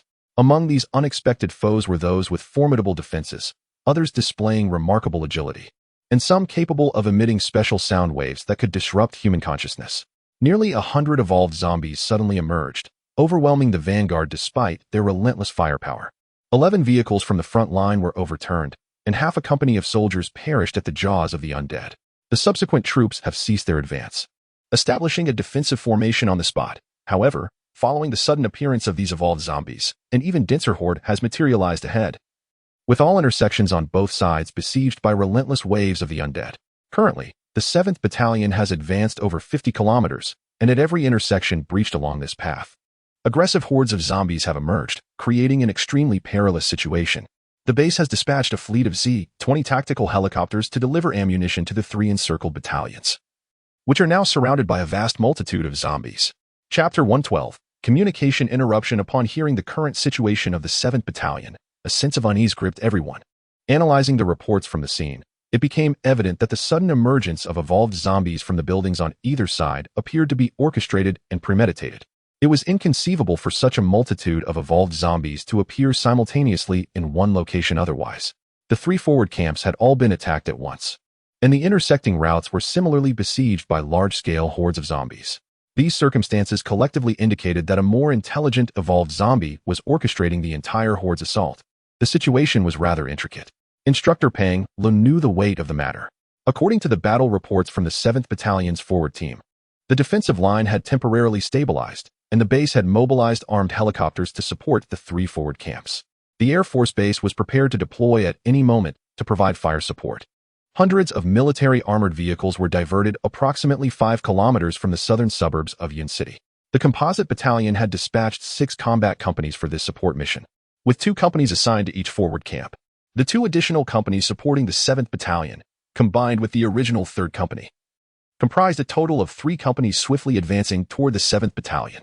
On the armored vehicle, Lu Yuan handed a CSLR-47 Model 14, 5mm anti-material sniper rifle to Lu Ying. The rifle measured 1.6 meters in total length, with a barrel length of 1.2 meters, weighing 19 kilograms, and possessed an effective range of 4 kilometers, utilizing 14.5mm armor-piercing explosive incendiary rounds. It could effortlessly penetrate the frontal armor of an American Bradley infantry fighting vehicle within 2,600 meters. In addition to the armor-piercing explosive incendiary rounds, 3 boxes of 14.5mm tungsten core armor-piercing incendiary tracer rounds were also included. A minor inconvenience was that this rifle lacked an automatic loading mechanism, requiring single-shot loading. However, this was not a significant issue. Besides this 14.5mm sniper rifle, 2 12.7mm sniper rifles were secured in the support vehicle at the rear. Furthermore, the operational support would be contingent upon the situation, and it remained to be discussed whether to continue the task of establishing a transit route. For Lu Ying, this support operation presented an opportunity to acquire a considerable number of evolved zombie cores, and there was a possibility that higher-level zombies lurked within the attacking horde. Currently, collecting evolved zombie cores was of utmost priority. The convoy advanced, reaching the first intersection, where 2 heavy fire teams flanked either side to fend off the zombie assault. However, the attacking zombies at this location were all ordinary, with no evolved zombies present. Among the 2 companies of reinforcements, a snow-armored vehicle equipped with a 12.7mm heavy machine gun halted, allowing a squad to bolster the defensive lines against the zombies. At each intersection, a vehicle would stop to assist in the defense. The base had also dispatched 3 battalions from the 4th Light Composite Brigade for support. Upon hearing this news, a heavy weight settled upon everyone's hearts. Continuous reinforcements from the western suburban base to Yun City indicated that conditions at the front were deteriorating. As anticipated, new orders arrived from the 7th Battalion's forward command, directing the supporting companies to cease fire resupply at the flanking defensive points and proceed at full speed to assist in fending off the zombie tide. Before the 7th camp, an increasing number of evolved zombies are congregating, among which are several capable of wielding sound wave shock abilities. Each shockwave reverberates within the minds of the living, inflicting headaches and disorientation, leading to occasional chaos along the perimeter defenses due to these zombie sonic assaults. In addition to these, there are also agile evolved zombies, characterized by their rapid speed and reflexes, their physiques resembling those of ordinary humans, albeit often more frail. They can deftly traverse the outer walls of tall buildings, swiftly breaching the defenses. Fortunately, these zombies lack the formidable resilience of their 3-meter-tall counterparts. Although they have caused some casualties, the command swiftly reorganized the defensive layout, temporarily stabilizing the situation. Moreover, towering over 5 meters, the colossal zombies possess terrifying defensive and regenerative capabilities. They can only be vanquished through sustained fire from artillery with calibers exceeding 25 millimeters, or by utilizing rapid-fire mortars and armor-piercing rounds to obliterate their heads. The command has noted a peculiar phenomenon. Whenever a colossal zombie is dispatched, the nearby giants consume its core. This behavior is also observed in the 3-meter-tall evolved zombies, as each one felled is invariably followed by another consuming its crystalline core. To date, 2 of the 3-meter-tall evolved zombies have ascended to over 5 meters in height by devouring their kin's cores. At this juncture, Liu Ying heard a piercing sound slicing through the air, followed by a second and third volley. This sound, familiar to him, was the launch of rockets from a battery. Once the sonic barrage of the rockets subsided, the sharp whistling of artillery shells filled the air. The thunderous explosions followed in rapid succession. Although distant and relatively muted, Liu Ying could discern the rhythmic detonations. The rocket and artillery units executed 11 rounds of fire coverage. After the ground artillery support concluded, the thunderous whir of helicopter rotors echoed from the west as a squadron of armed helicopters dispatched from the western suburbs base arrived to provide aid. The vehicle's radio continuously relayed the latest updates from the command. With the support of both ground and aerial firepower, the pressure on the frontline troops was significantly alleviated. As the convoy approached the command post, roughly 20 kilometers away, the sound of helicopter rotors crescendoed once more, heralding the arrival of the second wave of reinforcements. The forward command of the 3 advance camps reported specific coordinates, and the base promptly notified the Air Force. At the Air Force Base, 16 fighter jets were fully armed with Thunderbolt 500 cluster bombs at each munitions station. Upon receiving the coordinates, the base issued immediate orders for the squadron to take flight. The 16 jets took off in pairs from 4 runways, forming a formation in the sky as they raced towards Ying City. Meanwhile, 3 additional battalions dispatched from the base were nearing the southern suburbs. And just 10 kilometers from the command post, a voice filled with urgency and despair crackled through the vehicle's radio. "Evacuate. We are encountering." The transmission abruptly ceased. Liu Yuan and the occupants of the vehicle suddenly fell to jolt, their gazes instantaneously converging on the car's radio, as an air of tension enveloped them. At that very moment, the communication between the armed helicopter fleet and the command center of the western suburb base was abruptly severed. Even the drones, which had been surveying the skies above the 3 forward camps, experienced a sudden loss of signal, their screens filled with static. 7th Camp Forward Command, please respond. Please respond. Echoed through the air. 4th Camp Forward Command, please respond. Liu Yuan continuously attempted to reach the 7th Camp Forward Command via the vehicle's radio. Yet all his calls were met with silence, as if they had plunged into an abyss, devoid of any response. Meanwhile, the officer at the Western Suburb Base Command, tasked with maintaining contact with the advanced troops, incessantly called out to the 3 forward camps. Chapter 113. Firepower Coverage. The senior officials in the command center gazed solemnly at the pitch-black electronic screens. The sudden loss of communication with the advanced troops, the supporting helicopter squadron, and the reconnaissance drones caught everyone off guard. Orders were swiftly relayed to the Air Force Base to direct the J-16 squadron to cease bombing and promptly dispatch reconnaissance aircraft into the conflict zone. The supporting units were instructed to consolidate the defenses of the advanced battalions and retreat 20 kilometers to await further commands. From the base, 6 armed reconnaissance helicopters took off, racing towards the vicinity of the three advanced camps, while orders were issued for the Yunjing building gathering site to continue deploying drones for reconnaissance. As communication was interrupted, commands were disseminated immediately, with various radio stations in the command center transmitting the directives to relevant units. In the command vehicle of the 3rd Company, a crackling radio transmitted the latest orders from the base. 3rd Company of the 7th Battalion, respond. Lu Yuan promptly pressed the communication button.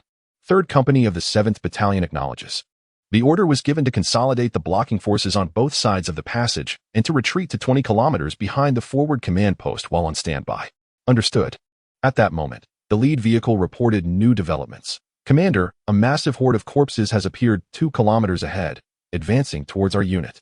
The voice on the radio conveyed agony. Commander, at the 4 intersections ahead, numerous evolved zombies have breached our defenses, and the brothers responsible for blocking have already perished. Grinding his teeth, Lu Yuan immediately commanded, all units, pay attention. The convoy must make an immediate U-turn. The rear vehicle will become the lead and retreat at full speed. Received. The drone operator within the convoy gasped as he observed the images on the screen. At each of the 4 intersections, dozens of evolved zombies were hurling themselves against obstructing containers. The members of the blocking fire team were being seized and devoured by the evolved zombies, followed relentlessly by countless ordinary zombies. Among the horde were large canine creatures, their bodies drenched in crimson as if skinned. These formidable beasts had evidently transformed into zombie dogs. Their eyes glowing red, fangs bared, and their bodies riddled with wounds, exposing bones and entrails through the gaping injuries. The mass of corpses surged forward like a torrent. Racing toward the convoy swiftly executed a U-turn, hurtling towards the southern suburbs. Within the Air Force Base, a J-8F reconnaissance aircraft soared into the sky, speeding towards the forward command positions of the 3 camps in Yun City. At the Yunjing building gathering site, 3 fixed-wing drones took flight, heading towards the 3 advanced camps located over 30 kilometers away. At the command center of the western suburbs base, apart from the messages relayed by the mobilized troops, the base commander and the high-ranking officials responsible for joint operations remained silent. Everyone awaited reports from the dispatched reconnaissance units, which, based on the current situation, indicated that the leading forces of the 3 advanced camps and the supporting helicopter squadron were in peril. However, what remained a mystery to all was the nature of the force capable of simultaneously annihilating 3 advanced camps and the helicopter squadron. Since the interruption of communication, the first thought that crossed the minds of the commanders was the possibility of an unidentified armed force launching a sudden attack. However, this conjecture was swiftly dismissed, as both the base's radar station and the KJ-2000 early warning aircraft patrolling at high altitude detected no ground or aerial targets other than those belonging to the base. Eliminating the possibility of human intervention, the only remaining explanation was a new development among the zombies within Yun City. Reports from the forward command of the 3 battalions indicated that a more advanced type of zombie seemed to be orchestrating the assault on the vanguard troops. A series of subsequent fire support missions stabilized the defensive line. Yet, during the reinforcement of troops, the 3 vanguard battalions and the armed helicopter squadron inexplicably vanished. Could it be that there exists another, even more formidable and enigmatic entity within Yun City, aside from the zombies? Whispered Yang Yunjian, the commander of the 3rd Light Combined Brigade. At that moment, reconnaissance images from the J-8F aircraft dispatched from the Air Force Base returned 9 high-resolution ground photographs of the vanguard camp. As the gathered personnel gazed upon the images, a profound sorrow enveloped them.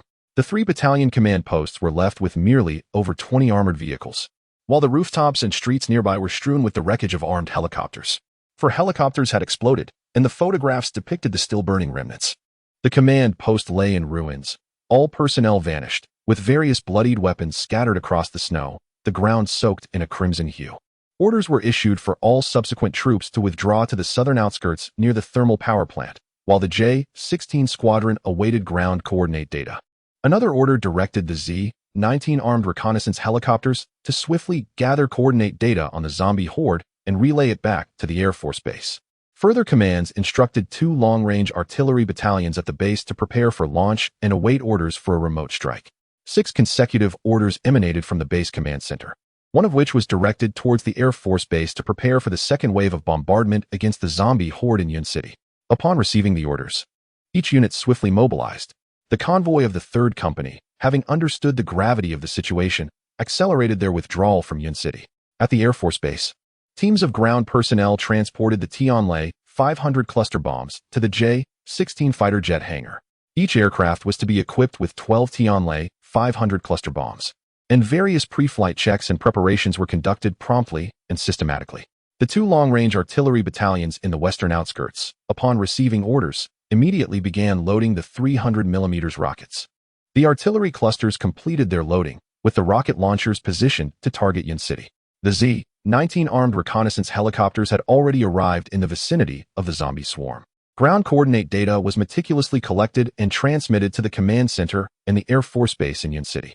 The zombie horde extended over a stretch of more than 10 kilometers from the forward command of the three battalions, originally trailing behind the reinforcing troops. However, after the reinforcements consolidated the flanking defensive units, they surged forward at full speed, distancing themselves from the pursuing horde. Currently, the three reinforcement units had established a 5-kilometer gap from the zombies. The base relayed a command to the reconnaissance helicopter squadron to withdraw from the current area, as the Air Force was preparing to execute the first round of fire strikes. The Air Force Base transmitted the coordinates to a squadron of J-16 aircraft that were already circling above the city. The 16 J-16s received the data command and began to disperse, each heading towards 3 designated corridors. Upon reaching the bombing sites, they released a barrage of Tianlai 500 cluster bombs, targeting the dense masses of corpses in the ground corridors.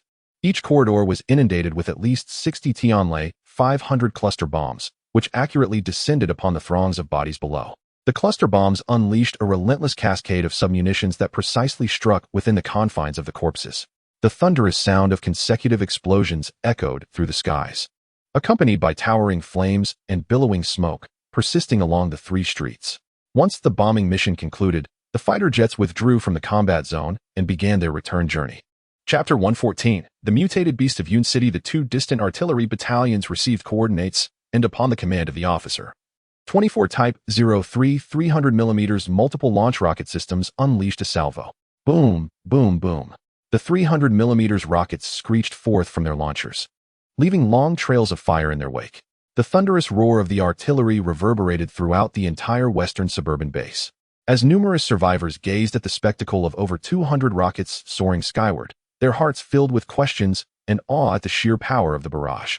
The 2 artillery battalions released a total of 288 rockets in a single volley, striking the throngs of corpses on 3 streets with pinpoint accuracy.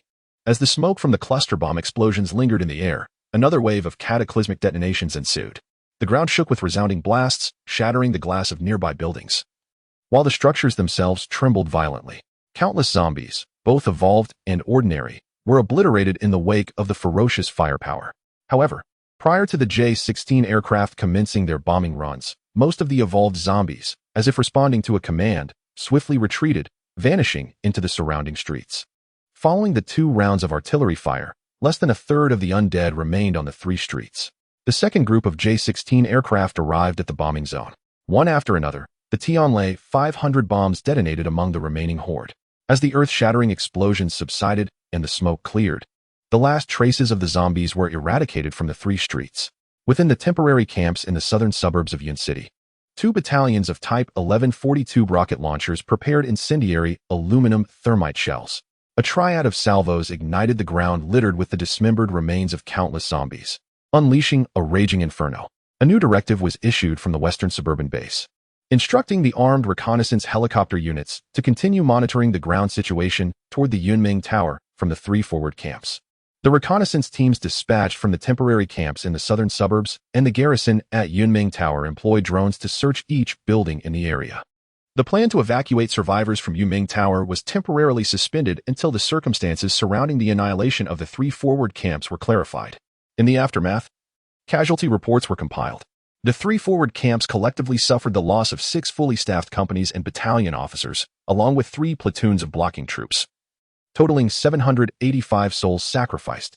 Upon hearing the casualty statistics, a profound silence enveloped the command center, the atmosphere thick with sorrow. This operation represented the most devastating loss since the onset of the apocalypse, akin to the loss of an entire composite battalion. Brigadier General Yang Yunzhong of the 3rd Light Composite Brigade was filled with grief. His eyes reddened as he fought back tears, knowing that the majority of the fallen belonged to his brigade. Yet, there was no time for mourning. Numerous tasks awaited resolution. The immediate priority remained to ascertain the fate of the 3 forward camps. At the southern suburbs thermal power plant, Troop 3 and the subsequent support units stood ready, awaiting new orders from the base. Within the camp, Ying observed the heavy-hearted faces of the soldiers in Troop 3, sighing deeply as he shared in their sorrow. Without disturbing anyone, Ying returned to the mobile command unit and took out a cigarette, lighting it. The unforeseen events encountered by the vanguard forces puzzled Ying. What could possibly transpire to annihilate 3 modern battalions simultaneously? The subsequent reinforcements for the South Suburban Thermal Power Plant waited until 8 o'clock the next morning for new orders. 3 companies, including Company 3, entered 3 passages in Yun City to carry out 2 missions. First, to retrieve weapons and the belongings of the vanguard troops. Second, to collect the crystal cores from the corpses eliminated yesterday. Among the reconnaissance teams dispatched yesterday, one squad discovered a peculiar corpse in a nearby community. In the underground parking lot of the community, numerous holes, approximately 3 meters in diameter, delved deep into the ground. The photographs sent back depicted a body resembling that of a giant ant. This ant corpse measured 2 meters in length and half a meter in width. Its orange-yellow body smooth, adorned with sparse body hair. Biologists at the base determined it to be a small pharaoh ant, a species not previously encountered at such a size. The body was riddled with bullet holes, indicating damage inflicted by a 12.7mm heavy machine gun. Its abdomen bore 3 charred bullet wounds. Additionally, the basement of Building 7 in the community was covered in white spider silk, where an evolved zombie, ensnared in the web, was found alongside 7 ordinary zombies. While the ordinary zombies were still alive, the 3-meter-tall evolved zombie had only half a torso remaining, its upper body gnawed upon, with bite marks evident at the severed edges. Upon the return of these photographs to command, a heavy mood settled among all, as the situation in Yun City grew increasingly dire. The images suggested that, aside from humans and zombies, various creatures within the city were also beginning to mutate. 2 species of insects had already been identified as mutated, and with the continued investigations of the reconnaissance teams, it was anticipated that even more mutated species would be discovered. The command center held a new round of meetings, deliberating whether to proceed with the evacuation plan for the survivors congregated at Yunming Building, and if so, how to execute it. The collection tasks of Company 3 continued until 3 o'clock in the afternoon. By around 5, the 3 companies returned to the South Suburban Thermal Power Plant. The production dispatch center building of the power plant had been repurposed into a military command center following the previous eradication of Mr. Zhang's gang. The largest room on the 3rd floor was transformed into a joint command center. Ying, Lu Yuan, and all officers above the rank of company level, along with the ability users from the South Suburban Thermal Power Plant, gathered in the conference room. The electronic screen in the meeting room displayed many photographs. In addition to the mutated pharaoh ant corpse and the basement spider webs, 2 new images emerged. One depicted a domestic cat, roughly the size of a tiger. A common tabby, playfully engaging with a still-living zombie, as if it were a mouse. This photograph was taken from a high vantage point, likely captured by a reconnaissance drone or an armed reconnaissance helicopter. Another photograph reveals a colossal serpent, adorned with a black pattern resembling the character for King on its head, while its forebody is embellished with diagonal yellow stripes. This magnificent creature bears a striking resemblance to the common rat snake found in Yun City and its surroundings, also known as the king rat snake. However, its size is truly extraordinary, measuring over 20 meters in length and nearly 1.5 meters in girth. The serpent slithers along a street, its abdomen distended, indicating that it has recently feasted. Upon viewing these images, the onlookers collectively gasped in astonishment. The scene then shifted on the electronic screen, revealing the interior of the command center, where a man of the rank of Major General, with a grave expression, surveyed the assembly before him. Chapter 115. Reinforcements at the Yunming Tower gathering point finally emerged. Ying contemplated, fearing that the 3 advance camps had encountered these creatures. The current evolved zombies were insufficient to withstand or evade the military's heavy firepower, although only 4 photographs depicted 4 distinct animals. Everyone understood that the mutations were far more widespread than these 4 species. In Yang Province, where Yun City is located, there are tens of thousands of insect varieties, along with thousands of other flora and fauna. Should these species undergo mutation, humanity's struggle for survival would become increasingly arduous. The somber atmosphere weighed heavily on all who beheld these photographs. Merely relying on these mutated animals and zombies could not account for simultaneous assaults on 3 advanced teams. Undoubtedly, there was some organism orchestrating the attacks on the advanced teams with the zombies and mutated beings. The voice of the general echoed from the command room. These photographs are merely a selection from the reconnaissance team, the Air Force, and the Army Aviation Corps. They represent just 4 of the many clear images of mutated entities we have received. Currently, We have documented 12 distinct mutated organisms. Upon concluding his statement, 2 images appeared on the screen. One was an aerial photograph centered on the Yuming Tower, while the other was a screenshot of an electronic map, marking numerous dense red dots. These red dots encircled the Yunming Tower gathering point in an irregular circular formation, giving the impression that the area was completely surrounded. Based on the comparisons between the ground investigation team and aerial reconnaissance data, it is now confirmed that a significant number of mutated organisms are congregating near the Yunming Tower gathering point. Additionally, a vast horde of corpses surrounds the perimeter, indicating that the gathering point has likely been targeted by both mutated creatures and the undead. The base commander's expression grew grave as he noted that within the gathering point surrounding the Yunming Tower, over 1.3 million survivors resided. If the assessment is accurate, the survivors within the tower have been marked as prey by the mutated beings and the horde. A chill ran through the hearts of the assembly. The ambush on the advanced camps might indeed be connected to the targeting of the Yunming Tower gathering point. What further unsettled everyone was the intellect of the entities behind these mutated beings and zombies, capable of discerning the military's maneuvers and the relocation plans for Yunming Tower. The coordination required to mobilize such a multitude of zombies and mutated creatures to assault the advanced teams was beyond the capacity of mere instinctual beings. The more than 1 million survivors within Yunming Tower had become prey to these creatures, Lu Ying mused. On the electronic screen, the base commander addressed the officers and soldiers at the thermal power plant, stating, "Comrades, the Yunming Tower gathering point houses over 1.3 million survivors, and their safety is now threatened by unprecedented dangers. Should the mutated beings and the horde launch a full-scale assault on the Yunming Tower gathering point, our current military strength and firepower would be utterly inadequate to resist them. If the defenses are breached, the fate of the 1.3 million survivors within Yunming Tower is all but certain." After the base commander concluded the briefing regarding the situation at the Yundream building assembly point, he swiftly shifted the focus of the discussion. The command headquarters has decided to bolster the defensive forces at the Yundream building. All troops originally designated as reinforcements for the 3 advanced battalions will be transported by helicopter to the Yundream building assembly point to assist in its defense.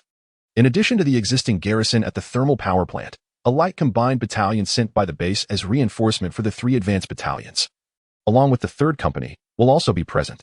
Following the meeting, the Aviation Brigade dispatched a fleet of transport helicopters to convey the combined battalion and the soldiers of the 3rd Company to the Yundream building. Furthermore, 2 additional battalions will be drawn from the western suburban base to reinforce the defensive line at the Yundream building assembly point. As for Lu Ying and the other ability users, separate arrangements have been made. After the meeting, helicopters will be dispatched to return the group of ability users from the thermal power plant to the base. Upon returning to the temporary encampment of the 3rd Company, all personnel began to organize their weapons and necessary supplies. Approximately half an hour later, the distant sound of helicopter engines and rotor blades resonated through the air. Lu Yuan handed a 14.5mm caliber sniper rifle to Lu Ying. "Be cautious." Lu Ying nodded in agreement. Lu Yuan boarded the helicopter, while Lu Ying turned towards another Z-20 tactical utility helicopter as the fleet gradually ascended and set off.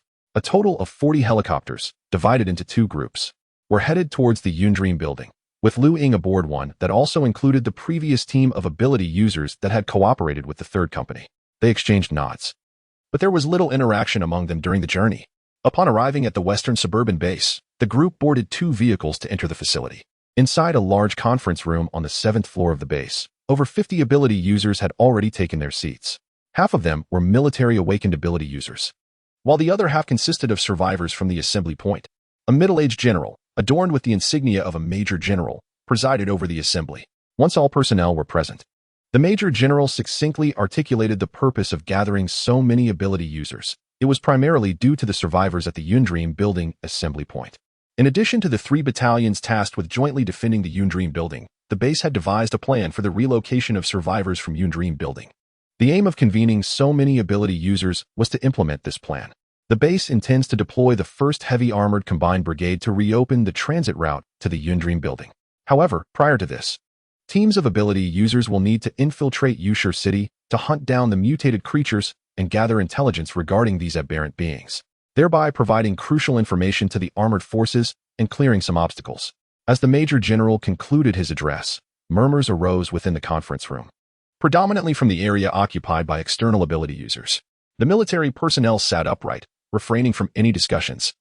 The debate persisted for less than a minute before a female ability user stood up and inquired, "Sir, the number of corpses in Yusher City is vast.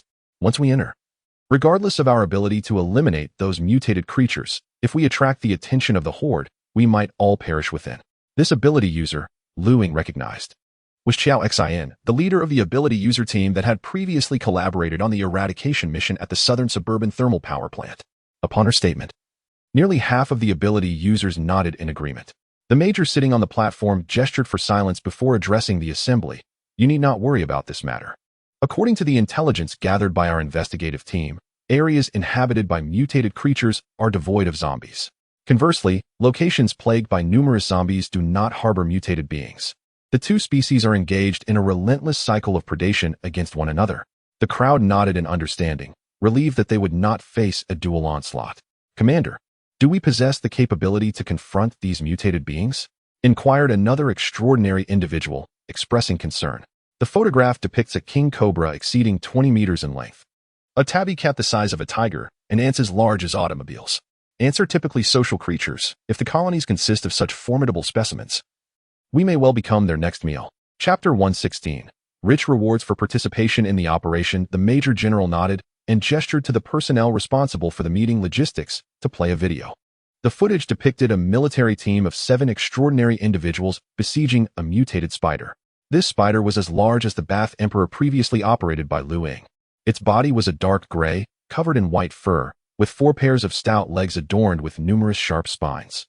2 of its front legs lunged fiercely towards one of the extraordinary individuals, who narrowly evaded the assault as the spider's limb pierced through the concrete floor. Judging by its appearance, this spider seemed to be a burrowing wolf spider, whereas a typical wolf spider measures merely 2 centimeters in length. Despite its colossal size, the mutated spider exhibited remarkable agility and an intensified desire to attack. However, the extraordinary team proved formidable. Their leader, likely akin to Qiao Xin, was also a Stage 2 evolved being. 3 members of the team restrained the mutated spider, while 2 others launched ranged assaults. And 1 fire-wielding individual seized the opportunity to unleash flames, incinerating the creature. Once the video concluded, the Major General continued, "There is no need for concern. These mutated beings are not as formidable as one might imagine.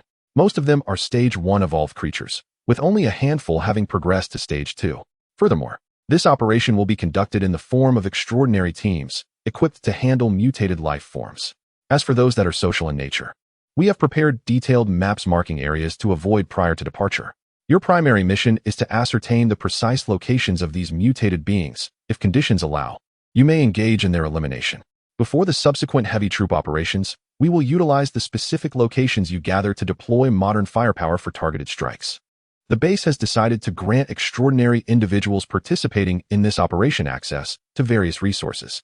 You may obtain a certain number of zombie crystal cores based on your evolution status to enhance your abilities.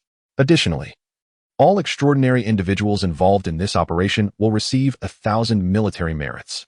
Providing specific locations of mutated beings and successfully eliminating them will yield double the usual military merits. Now, I will give each of you 10 minutes to decide. Those willing to partake in this operation may remain, while those who do not wish to participate may leave the conference room. Participation is not mandatory. After making this announcement, the Major General switched off the microphone. The military's evolved personnel remained still, showing no inclination to depart, while the external extraordinary individuals began to engage in hushed discussions. Ying had already made up his mind. The prospect of obtaining the base's stockpiled zombie crystal cores was enticing enough. The base currently possessed 2 Stage 2 zombie crystal cores, in addition to the numerous Stage 1 cores replenished from recent operations. Before this mission, he could undoubtedly activate the 4th page of the mysterious data. Coupled with Lu Ying's newly acquired invisibility power and instantaneous movement while concealed, he had the perfect safeguard should circumstances take a turn for the worse. As time elapsed, some extraneous ability users began to vacate the conference room, evidently reluctant to risk venturing into Cloud City, a sentiment entirely understandable. Soon, 10 minutes had passed, and 7 individuals had departed the meeting, all of whom were extraneous ability users. Following the conclusion of the conference, attendees would be able to collect zombie crystal cores, with the operation scheduled for 7 o'clock the morning after tomorrow. Once the meeting adjourned, 6 lieutenant officers entered the conference room, each carrying a folder to commence the registration process. Among the remaining 40 or so individuals, the majority were first-stage hidden origin realm evolutionaries. with only 10 classified as second-stage enlightened realm evolutionaries. According to the latest official statistics, newly awakened ability users are typically first-stage hidden origin realm. Utilizing standard zombie crystal cores allows them to evolve to the second-stage enlightened realm. A hidden origin realm evolutionary requires at least 30 standard crystal cores to continue their evolution, and there exists a risk of failure during this process. Conversely, a second-stage enlightened realm evolutionary must consume a minimum of 50 evolution-type zombie crystal cores to advance to the third-stage enlightened realm, also with a risk of unsuccessful evolution. As for stages beyond the third, the official data remains sparse. Currently, no specific methods have been provided to enhance the success rate of evolution. A lieutenant officer approached Lu Ying and inquired, "Greetings, what is your name?" "Lu Ying," she replied. The lieutenant flipped through the folder, located Lu Ying's information, and remarked, "According to your previous registration, you are currently a first-stage hidden origin realm evolutionary. You may collect 30 standard zombie crystal cores shortly." He then handed Lu Ying a black card the size of an identification card. "Wait," Lu Ying called out, halting the lieutenant who was prepared to register the next evolutionary. The lieutenant looked at her in confusion. "It is as follows. I am now a second-stage evolutionary and require evolution-type zombie crystal cores to enhance my abilities," Lu Ying asserted. The lieutenant appeared taken aback, glancing at the timestamp on Lu Ying's records. Noting that it had been less than half a month since her previous registration as an extraneous ability user at the base. To progress to a second stage so swiftly was remarkable. After a moment of contemplation, the lieutenant responded, "I apologize, but since you have not updated your strength registration, it currently reflects a first stage. I will escort you to the ability testing area shortly to confirm your evolution to the second stage, after which we can issue you a new collection card." Lu Ying nodded in acknowledgement. Once all individuals had completed their registrations, Lu Ying and the lieutenant proceeded to the armored alloy room from their previous visit. Within the chamber lay specialized alloy materials and various weapons intended for testing the strength of enhancement-type ability users. At the rear of the room stood a panel of armored alloy material, measuring an impressive meter in thickness. Lu Ying utilized a QBU-201 sniper rifle, aiming at the alloy panel. Based on the base's statistics concerning enhancement-type ability users, even the most powerful among them, after fortification, could barely penetrate 5 centimeters of armored alloy material using standard ammunition from a 12.7mm sniper rifle. Lu Ying channeled 10% of her energy, aimed at the alloy material, and pulled the trigger. Bang! A thunderous roar echoed as Lu Ying's sniper rifle barrel shattered, and a bullet, trailing a crimson plume, instantly pierced through a 10-centimeter thick armor alloy. The immense kinetic energy left a gaping hole, measuring over 10 centimeters in diameter, in the once impenetrable material. Officers outside the special glass window gasped in astonishment, their minds reeling. Could a second-stage enhancement-type ability user possess such formidable strength? This question arose simultaneously in their thoughts. Currently, there was no enhancement-type ability user among the second-stage abilities within the base, leaving them without a point of comparison. Amidst the awestruck gazes of the onlookers, Lu Ying emerged from the room. The previously awestruck lieutenant, now filled with reverence, handed Lu Ying another black card. The lieutenant escorted Lu Ying to collect the crystal core, while the other 3 officers entered the room to inspect the now-defunct sniper rifle resting on the table before making their way to the damaged armor alloy. Could this truly be the result of a second-stage enhancement-type ability user? A colonel murmured to himself. Chapter 117. Activating the 4th page, handing the card to an officer inside the blast door, the officer swiped the card over a sensor device. The inner blast door opened, revealing another officer who emerged carrying a briefcase, which he opened and presented to Lu Ying. Inside the briefcase lay 50 evolution zombie crystal cores of various hues. Upon returning to the base, Lu Ying entered a room designated for ability users and meticulously inspected every corner, ensuring there were no surveillance or listening devices before securely locking the door. From his spatial storage, he retrieved an enigmatic tome alongside 7 newly acquired Stage 1 Evolution Zombie Crystal Cores. Previously, he had fed 10 Evolution Zombie Crystal Cores to the 4th page. Now, he extracted 20 cores from the briefcase and placed them upon the book. As the 20 crystal cores transformed into wisps of energy that flowed into the tome, the 4th page, while exhibiting a clearer image than before, showed no further reaction. Was the quantity insufficient? Lu Ying pondered aloud. Subsequently, he took out another crystal core and placed it on the 4th page, which absorbed the core as it morphed into a crimson energy. One by one, he added the cores until he had consumed another 20, at which point the image on the 4th page became distinctly visible. The background was somewhat familiar upon closer inspection. Lu Ying recognized the Cloud Dream building, with a zombie whose head and body appeared drastically disproportionate standing atop it. This zombie bore a striking resemblance to the large-headed zombie he had encountered during the ambush against the Horde in Yin City. Once more, a bead the size of a thumb coalesced from the crimson mist. After swallowing it, he endured intense pain, followed by a wave of pleasure and relief. With the evolution completed, Lu Ying exhaled, surprised that this transformation required as many as 50 crystal cores. Feeling the newfound energy coursing through him, Lu Ying was elated. The energy within him had doubled compared to before. He discerned that not only had his fundamental abilities, strength and agility, doubled, but his two unique powers, alongside the abilities inherited from Meng Nanxing, had also seen enhancements. The explosive duration of his killing talent in dire circumstances had increased twofold, while the stealth duration remained half an hour, yet the distance for terrain-ignoring teleportation had expanded significantly. Previously, his maximum teleportation range was 20 meters.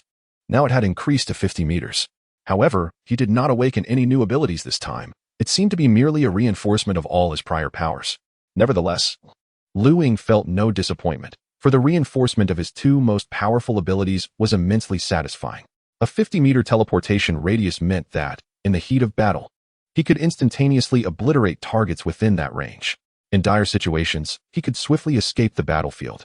The combination of his stealth ability with his killing talent was undoubtedly tailored for slaughter, rendering Lu Ying nearly invulnerable, especially when combined with his formidable physical defenses and abundant energy, along with his ability to manipulate illusions to disrupt enemies' minds. Glancing at the time, he noted it was already late at night. After a soothing hot bath, he retired for the night. The following morning, Lu Ying arrived at the Military Merit Exchange Center. Within the base, 2 second-stage zombie crystal cores remained. The staff first recorded 1,000 military merits onto Lu Ying's identification badge and subsequently deducted 200 merits. After acquiring the 2 second-stage zombie crystal cores, Lu Ying proceeded to the armory to select firearms and ammunition. This time, Lu Ying chose a CS-LR-47, a 14.5mm sniper rifle, and a 191 precision rifle. In the ammunition depot, he collected 200 rounds, each of the 14.5mm tungsten alloy armor-piercing shells and 14.5mm explosive incendiary rounds, along with 600 rounds of 5.8mm ammunition for the 191 precision rifle and 2,822 steel ball grenades. Upon returning to his quarters, Lu Ying retained 10 rounds each of the 2 types of 14.5mm sniper rifle ammunition and filled 7 magazines for the 191 precision rifle. The remainder was stored within his spatial pocket. At 2 o'clock in the afternoon, all evolvers participating in the Yin City operation convened once more in the base's conference room. This time, the base had assigned 2 additional military teams of superpowered individuals. With these 2 squads, a total of 55 evolvers were involved in the operation, 6 military teams and 4 base-affiliated teams. Among the newly added superpowered team, Lu Ying encountered a familiar face, Lu Wei, the military undercover agent from the previous operation at the Nanjiao thermal power plant. Lu Wei was now the leader of a 5-member squad, clad in snow camouflage combat attire, her petite, oval face exuding an air of genteel elegance. The two exchanged nods of acknowledgement. In addition to these 10 teams, 7 individuals, including Lu Ying, had not joined any teams. The base ultimately decided to temporarily assign the 7 unassigned evolvers into 7 different squads. The previous Major General announced the temporary assignments of the 7 individuals. Lu Ying was placed in Lu Wei's 5th squad. Lu Wei winked at Lu Ying, indicating that she had evidently spoken to the Major General beforehand. Lu Wei was well aware of Lu Ying's capabilities. Mr. Jiang had already reached the 2nd stage of evolution and was significantly stronger than ordinary 2nd stage evolvers. Lu Ying's ability to slay Mr. Jiang alone was a testament to his strength. Xiao Xian had also approached the Major General, seeking to temporarily include Lu Ying in her squad. However, her team comprised 7 evolvers, which was more than Lu Wei's squad of 6. After careful consideration, it was decided that Lu Ying would temporarily join Lu Wei's team. Following this, Lu Wei introduced Lu Ying to the 4 other squad members. The remaining team consisted of 3 men and 1 woman. The girl, named Lu Xiaoxiao, was a 1st-stage healing evolver. A middle-aged man named Li Dong served as the deputy leader of this squad, wielding the ability of fire manipulation, akin to Xiao Xian's powers. The second young man, Qi Jian, was a mental-type evolver, possessing abilities similar to Mr. Zhang's object control, although Qi Jian carried over 30 throwing knives of varying lengths. The final member was a youthful boy with an innocent, cherubic face, appearing quite tender. This boy, named Eason, possessed defensive abilities. His skin was resilient enough that even a first-stage enhancement evolver using a 12.7mm sniper rifle could not breach his defenses. In addition, Eason is capable of erecting an invisible barrier, safeguarding the entire team. As for Captain Lu Wei, she has already evolved to the second stage, possessing the ability to manipulate ice and snow. After a brief introduction, Lu Ying revealed that she remains a power enhancer. Aside from Lu Wei and Lu Ying, who conceals her own strength, the remaining members are all at the first stage of evolution. The primary mission of Lu Ying's 5th Military Squad is to explore the area within 10 kilometers east of the Yunmeng building, investigating mutated creatures. The specific region has been marked on the map. Notably, an area known as Dream City has been highlighted with a red marker. This community's Building 7, on the 32nd floor, has become a nest for mutated cockroaches, rendering exploration unnecessary. Each individual has been provided with a paper map, and today they are to prepare their required equipment, departing the following morning at 7 o'clock aboard a Z-20 utility helicopter to reach their target area. Chapter 118 Departure. As Lu Wei exited the conference room, she called out to Lu Ying, who was preparing to return to the mobile command center. "Hello, Mr. Lu. Allow me to introduce myself formally. I am Lu Wei, a lieutenant and the captain of Team 5. Her gentle voice resonated. Lu Ying, somewhat perplexed, nodded and replied, "Hello. Miss Lu, I am Lu Ying, and I do not hold a military rank." After mimicking Lu Wei's awkward introduction, he let out a soft chuckle. Lu Wei's fair, delicate face flushed slightly, and she quickly adopted a serious tone. "Mr. Lu, I am aware that your true capabilities far exceed the second stage. I kindly request your guidance for our small team during this operation." "Captain Lu, is this a return favor for the information you provided me about Mr. Jiang and the Qianqing group?" Lu Ying inquired. Lu Wei nodded without hesitation. "Very well, I shall assist within my capacity. However, once this operation concludes, our accounts will be settled," Lu Ying affirmed with a nod. "Understood," Lu Wei acknowledged. Upon returning to the mobile command center, Lu Ying meticulously studied the map of the areas that required exploration, inventorying the equipment necessary for this operation. Unlike previous missions against hordes of zombies, the utility of a sniper rifle would be limited this time. The red-marked regions on the map predominantly featured high-rise buildings constructed of reinforced concrete, many situated in commercial districts with dense architecture. These locales were familiar to Lu Ying, as he frequently visited them before the apocalypse. For this mission, he selected a fully equipped 191 precision rifle, 292G handguns, 6 822 steel ball grenades, a Yinling knife, and a short sword. The following morning, Lu Ying savored a lavish breakfast at the base's dining hall, having exchanged military merit for the meal. The operation would involve a helicopter journey to the designated area. At precisely 6:50 a.m., they arrived at a concealed airport in the mountains behind the base, where several teams of ability users had already gathered. Upon locating Helipad 5, Lu Wei and her 4 team members had boarded the helicopter. She nodded at Lu Ying as he approached. At 7 o'clock a.m., 10 Z-20 helicopters took off, escorted by an armed helicopter squadron. Inside the helicopter, the atmosphere grew somewhat oppressive, with 6 ability users, including Lu Ying, remaining silent. The tension became palpable until a young man with a doll-like face cleared his throat awkwardly. All eyes turned towards him, feeling the weight of their gazes. The youth named Eason blushed slightly, revealing his introverted nature. "Let me tell you all a joke," he began, but as the scrutiny intensified, his voice dwindled, and he eventually lowered his head in silence. Lu Ying chuckled lightly, and the other team members smiled as the oppressive atmosphere in the cabin dissipated. Even though Eason never delivered his joke, "Let us not be overly tense. Our primary task is reconnaissance, to provide the base with precise target coordinates." Lu Wei's soothing voice emanated from the headset, akin to that of a caring older sister, despite her being merely a year senior to Lu Ying. Though Lu Wei alleviated some of the tension among the team, they all understood that this mission would not be simple. The Yundream building is situated in the heart of Yunqing, surrounded by a multitude of structures within a densely populated area spanning a 10-kilometer radius. Even now, the outskirts of the Yundream building remain teeming with hordes of zombies. These mutated creatures differ significantly from the zombies, as evidenced by the combat footage previously transmitted. The mutated beings of equivalent rank are evidently superior to the evolved zombies, even preying upon them for sustenance. The area they are about to explore is not only rife with these numerous zombies, but also inhabited by an unknown variety and quantity of mutated organisms. Although the base has assured them that they can call for fire support at any time, they are ultimately isolated from their vehicles and the main force. Lu Ying leaned back in his seat, gazing out the porthole at the landscape below.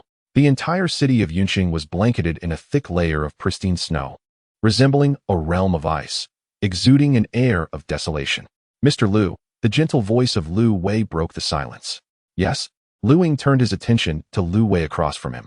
Mr. Lu, once we commence our operation, please feel free to share any thoughts or suggestions you may have. We can discuss them together. Lu Ying was somewhat taken aback, giving Lu Wei a deep glance before nodding lightly in acknowledgement. The atmosphere in the cabin brightened considerably due to the conversation between Eason and Lu Wei, as the team engaged in discussions about potential tactics for confronting mutated organisms.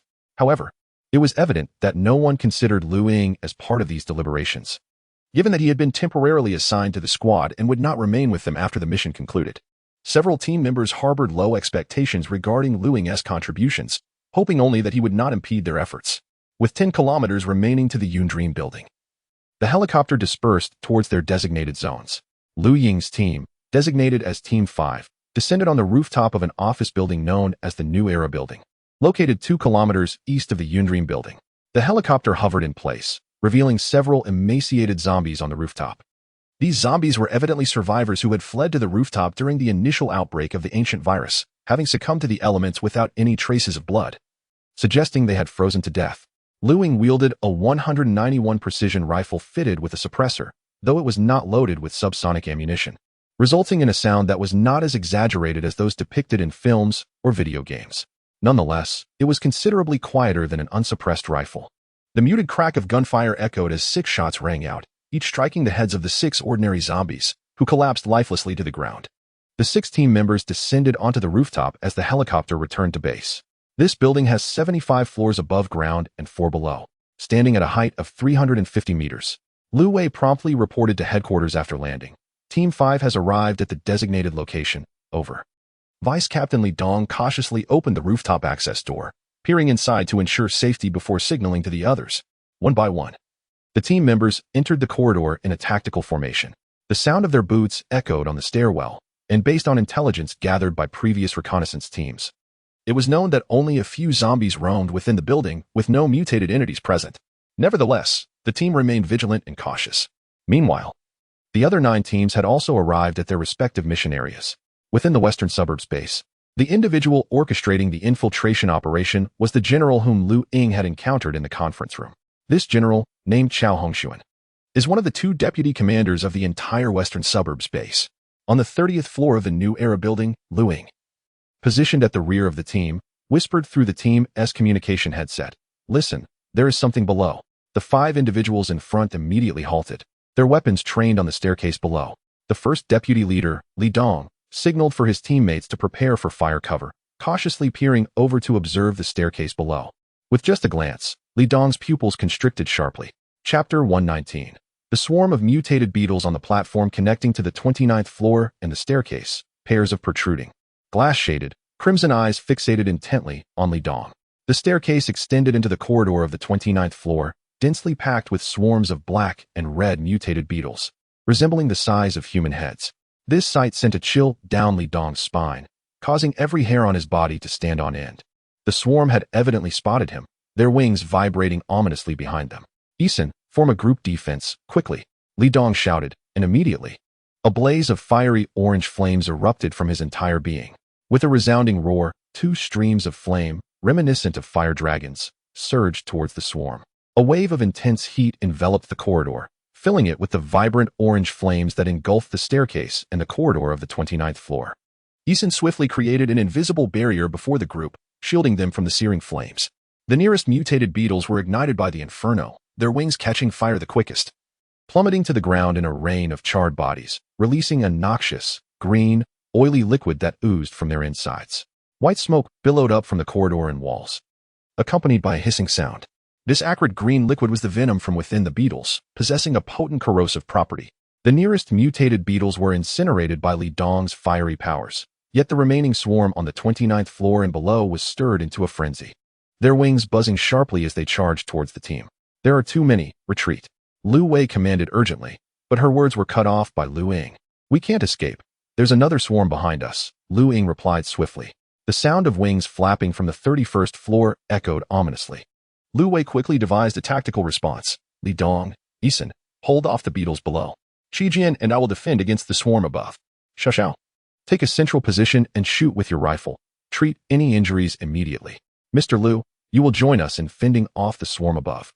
The group swiftly adjusted their formation, with Lu Ying wielding a fully equipped 191 precision rifle, bracing against the corner of the staircase, aiming upwards.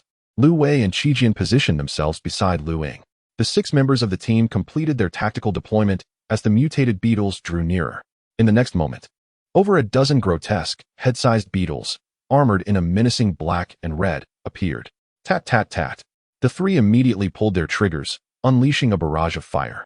Lu Wei and Qi Jian fired their 191 assault rifles, launching 5.8mm rounds at a velocity of 940 meters per second, striking the approaching swarm. The bullets collided with the armored bodies of the beetles, creating a shower of sparks. The formidable defense of the beetles was evident, prompting Lu Ying to channel energy to envelop each bullet. In an instant, rounds imbued with a faint red glow pierced through the advancing mutated beetles. Qi Jian and Lu Wei recognized the strength of the beetles' defenses as well, and each unleashed their respective abilities.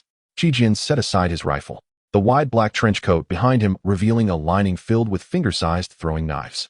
As Qi Jian invoked his psychic abilities, 20 flying daggers whistled forth from his trench coat. Whoosh, whoosh, whoosh. These daggers soared through the air with the velocity of bullets, piercing through the mutated weevils above. A spray of green venom erupted forth as Qi Jian's daggers, seemingly forged from a unique material, were capable of corroding concrete, leaving only the faintest traces upon their surfaces. In contrast, Lu Wei's delicate, elongated fingers manifested a series of translucent needles, glistening like ice. 10 ice needles shot forth, impaling the relentless swarm of mutated weevils advancing down the corridor. At that moment, a sharp explosion reverberated, and the weevil horde, both above and below, surged towards the group with reckless abandon. This sudden turn of events intensified the pressure on the 6 individuals. Lu Ying quickly swapped out magazines while fending off the approaching weevils, continuously firing upwards. 2 weevils, struck by the bullets, neared the trio, their orange-red abdomens glowing like light bulbs before swelling ominously. With 2 explosive pops, droplets of green venom cascaded from above like rain. Qi Jian swiftly erected a psychic barrier, shielding himself from the splattering venom. There was something orchestrating this swarm. As time passed, Lu Ying's 7 magazines were nearly depleted, and the corridor was littered with the corpses of weevils, each the size of a human head. Yet, Lu Ying's extraordinary hearing allowed him to detect the ominous buzzing resonating from every floor of the building. We can't maintain this indefinitely. You all hold your ground. I will seek out the creature commanding this swarm, Lu Ying urged hastily, his ears tuned into the rapid, distinguishable sounds, predominantly the buzzing of wings. In the next moment, the earlier explosive sound reverberated once more. Found it. In the blink of an eye, Lu Ying, standing beside Lu Wei, vanished from sight. The 2 stared wide-eyed, then quickly regained their composure to continue fending off the swarm. At that moment, Lu Ying entered a state of invisibility, the source of the explosive sound emanating from a room on the 3rd floor, over 20 meters away. Enhanced by his abilities, Lu Ying could teleport up to 50 meters while invisible, though the duration of invisibility would diminish depending on the terrain. In an instant, with a thought, Lu Ying traversed 3 floors and multiple concrete walls, arriving at the room that had emitted the explosive sound. Inside the living room lay a mutated weevil, the size of an adult, amidst a floor covered in yellow, oval-shaped eggs the size of fists. Scattered across the ground were various skeletal remains, stained with coagulated blood. The weevil lounged on the sofa, gnawing on a half-eaten zombie, its head moving rhythmically. The stench within the room was overwhelmingly foul. Drawing the Yingling knife from his waist, Lu Ying enveloped it in energy and swiftly charged at the weevil's side, while remaining invisible. The blade came crashing down with a resounding clang, the energy-infused edge clashing against the weevil's head, sending a shower of sparks into the air. The blade failed to cleave through the carapace of the creature's head. The voracious beetle suddenly reared up, lunging towards Lu Ying's position. This time, Lu Ying summoned 1/10 of his internal energy, his gaze sharpening as he executed a diagonal strike from above, with all his might. The blade radiated a blinding crimson glow, unleashing a crescent arc of red energy that shot forth. In the next moment, the approaching beetle was severed in 2 from its head to its abdomen, green venom gushing forth, prompting Lu Ying to swiftly evade. The beetle fell lifeless, cleaved in half, and Lu Ying circled to the rear of the carcass, delivering another strike to split the beetle's head. As he pried within, a thumb-sized emerald orb tumbled out, which Lu Ying carefully examined in his hand. This orb's size and the energy it contained were strikingly similar to the crystal cores found within first-stage zombies. It appeared that those larger, Mutated beetles outside had yet to advance, Lu Ying mused. If mutated organisms possess energy cores, might it be that awakened humans also harbor such cores within their beings? The question surfaced in Lu Ying's mind just as a resonant buzzing filled the air around him. Chapter 120. Investigation. A swarm of hidden beetles surged toward the room from within the entire building. With a mere thought, Lu Ying reappeared in the corridor. Her telekinetic ability having concluded, Lu Wei and Qi Jian stared in astonishment at Lu Ying's sudden manifestation. It was indeed invisibility, and remarkably, a second supernatural ability. The two were astounded, for thus far, no evolutionary being in the entire base had awakened two distinct powers. Among all the supernatural beings Lu Wei had encountered, including Mr. Jiang with his object manipulation and mental control, those were merely applications of psychic abilities. Lu Ying, however, showcased two entirely different powers. Quickly, I have slain the creature controlling this swarm. The remaining beetles will soon be in a frenzy, Lu Ying urged, hastily making her way down the stairs. The five followed closely behind. The building echoed with the sound of shattering glass as the swarms of hidden beetles violently crashed through every layer of glass, swarming forth in a dense mass toward the 27th floor. Occasionally encountering a dozen mutated hidden beetles in the corridor, they were swiftly dispatched. The six burst out of the building, immediately racing eastward. In the next moment, a dense cloud of hidden beetles erupted from the 27th floor and surrounding levels of the New Era building, charging toward a horde of corpses on the west side. The zombie horde was thrown into disarray as tens of thousands of hidden beetles descended upon the several thousand zombies. Within half an hour, the swarm departed, leaving behind a gruesome scene of bloodied, dismembered skeletal remains scattered across the street. Lu Ying and her team dashed to a shop in a residential area more than 200 meters from the New Era building. Cautiously inspecting, they confirmed the shop was devoid of zombies and mutated creatures. Leaning against the wall, they caught their breath. Lu Wei reported the situation inside the New Era building to the base via radio, prompting Major General Chao Hongxuan to order a staff member to mark it on the electronic map. The New Era building was designated as one of the targets for heavy artillery strikes. Shortly thereafter, another Team S report came through, marking yet another heavy artillery target on the electronic map of Yun City. Lu Wei pulled out a paper map, scrutinizing it and comparing it with the surrounding buildings. There was no need to investigate this residential area. It was a gathering place for mutated cockroaches. The next point of interest was the Hongyan International Shopping Center, 50 meters away. By the way, how much ammunition do you have left? Lu Ying inquired. Lu Wei gestured for the vice captain, Li Dong, to retrieve bullets from his backpack and hand them to Lu Ying. Li Dong produced 4 green square paper bags and presented them to Lu Ying. Each bag contained 30 rounds of 5.8mm rifle ammunition, which Lu Ying used to replenish her supply. At that moment, she sensed two gazes upon her. Raising her head, she arched an eyebrow in curiosity at Lu Wei and Qi Jian, who both smiled and nodded without uttering a word. Clearly, they had surmised that Lu Ying had used her invisibility to venture to the 27th floor and eliminate the leader of the hidden beetle swarm. Yet, given that Lu Ying had made the round trip in under a minute, another thought stirred within them: teleportation. Upon contemplating this, both individuals were filled with astonishment. However, they refrained from mentioning the matter to the other 3 team members, as Lu Ying had not previously disclosed her extraordinary abilities, evidently wishing to keep them concealed. By the way, I recall that the hidden winged insect does not typically appear in isolation. Why, then, are there so many gathered together? Yi-Sin inquired with a hint of confusion. The others shook their heads in response to Yi-Sin's question, as they too were uncertain. It could be that these hidden winged insects are the offspring of a swarm leader, or perhaps a virus has altered their behavior. After a brief period of rest, the team set off once more. In this area, due to the presence of mutated creatures, there were virtually no zombies to be seen on the streets. Lu Ying spotted, 5 kilometers away, an impeccably clean street that was remarkably quiet. A sense of foreboding washed over her, being so close to the Yunmeng building. A spotless 5-kilometer stretch could only imply one thing: there must be a significant number of mutated creatures within that radius. The Hongyan International Shopping Center, comprising 13 floors, 11 above ground and 2 below, served as a modern urban shopping destination for shopping, leisure, entertainment, and dining. The team arrived at a shattered window on the 2nd floor. Deputy Captain Li Dong retrieved a self-propelled reconnaissance ball from his backpack and maneuvered it indoors. The screen on the control panel displayed the interior of the building. The 2nd floor housed the men's clothing section, where various garments lay strewn about, and many shops had already drawn down their shutters. As the reconnaissance ball advanced further, a dark gray mass suddenly appeared on the screen. Li Dong continued to guide the ball forward, and in the next moment, The team's healer pressed their hands tightly over their mouth as the screen revealed a vast swarm of black-gray rats. Each rat was as large as a 3- or 4-year-old child, engaged in a gruesome struggle for survival, gnawing at one another. Blood, flesh, and severed tails were scattered across the ground, creating an exceptionally bloody scene. In the center corridor of the shopping center, green-headed flies, each the size of a human head, flitted about. Several of these flies descended upon the remains of the rats on the floor, voraciously consuming the remnants.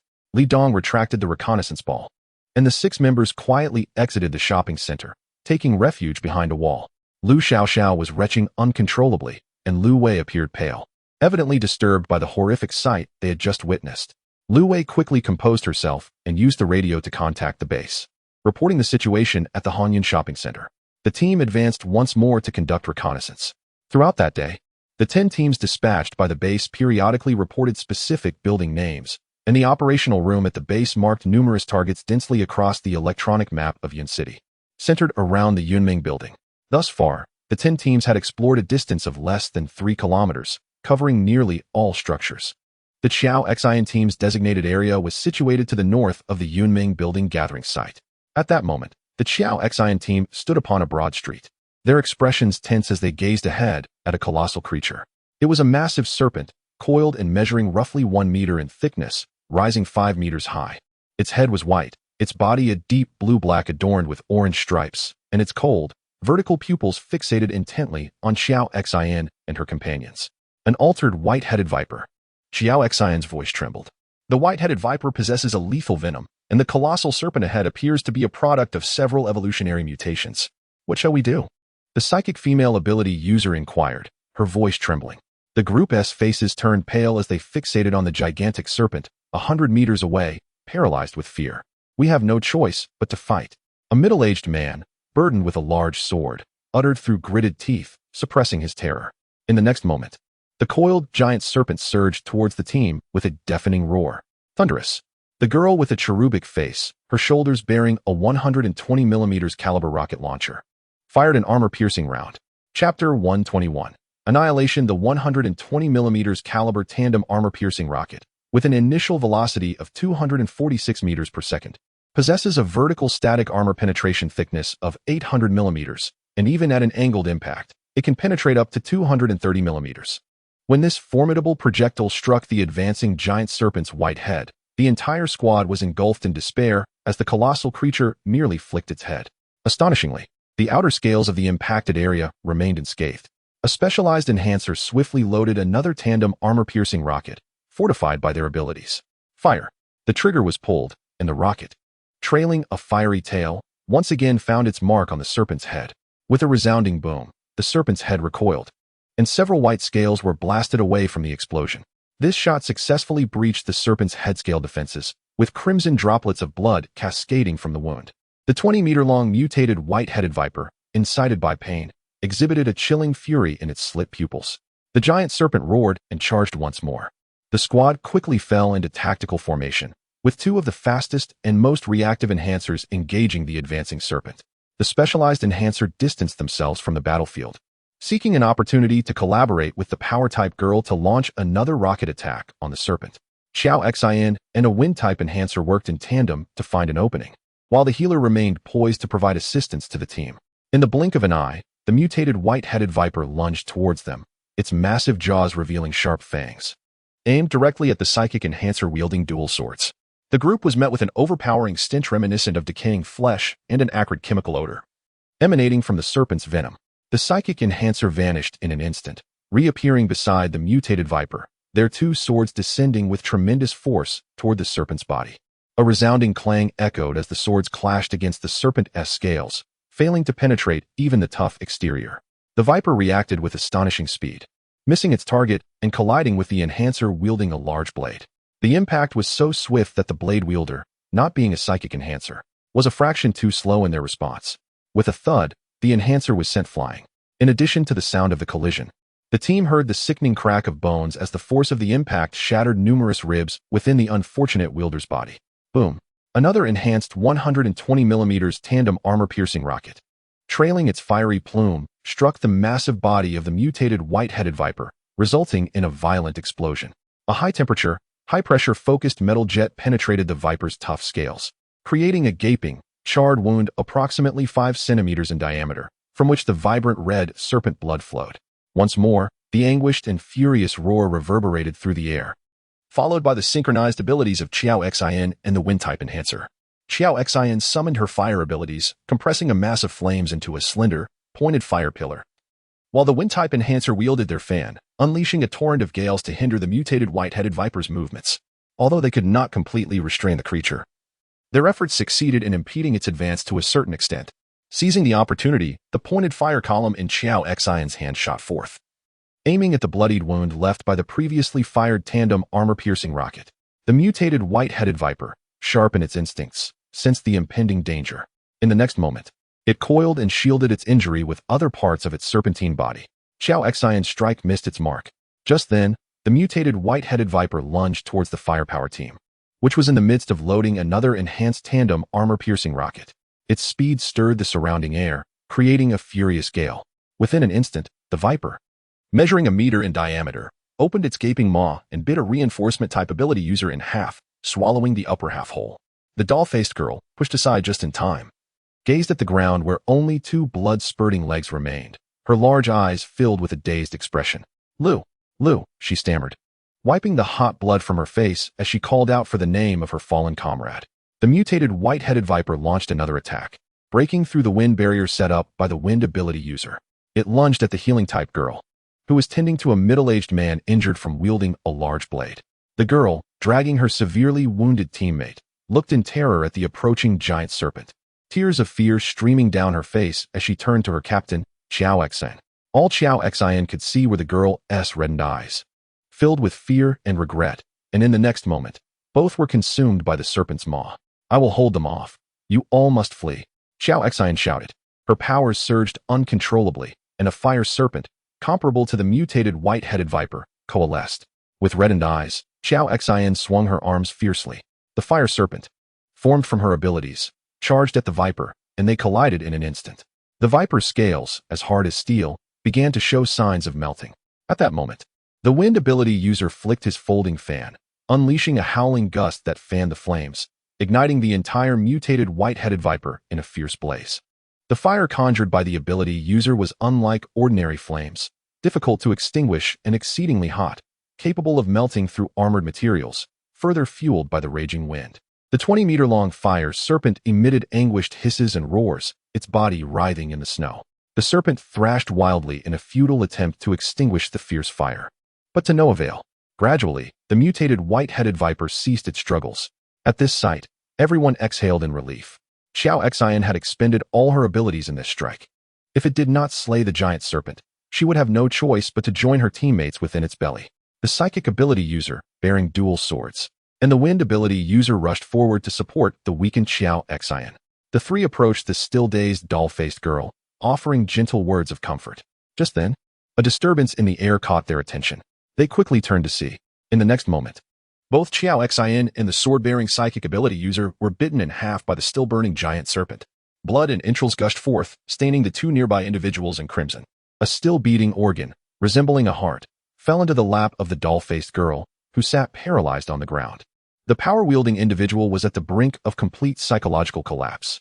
The blazing serpent coiled tightly around the delicate visage of the wind manipulator, producing a chilling, crackling sound, the unmistakable noise of bones being crushed within a human body. Blood gushed from the nose and mouth of the effeminate man as he gazed at the doll-like girl, whose expression had turned vacant. Struggling to speak, he uttered, "Quick! Flee!" The doll-faced girl merely stared blankly at the heart in her hand, which had ceased to beat, her eyes devoid of emotion or movement. In the next instant, darkness enveloped her. The mutated white-headed viper consumed the remaining 2 individuals and 3 lifeless bodies, lying quietly upon the snow-laden ground. The flames enveloping its form gradually extinguished, revealing the serpent's charred exterior.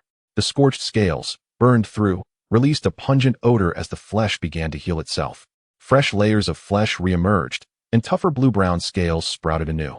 The serpent began to grow, expanding from over 20 meters to 30, with its width increasing from 1 to 2 meters.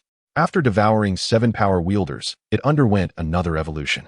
The restored mutated giant serpent continuously flicked its tongue, sampling the scents in the air. In the next moment, its white head turned towards the east, the direction of the Lu Ying team. The evolved white-headed viper slithered eastward, embarking on its new journey. Chapter 122. Team 1. The mutated white-headed viper, measuring over 30 meters in length, has departed, leaving behind only charred remnants and a scattering of weapons and equipment on the ground.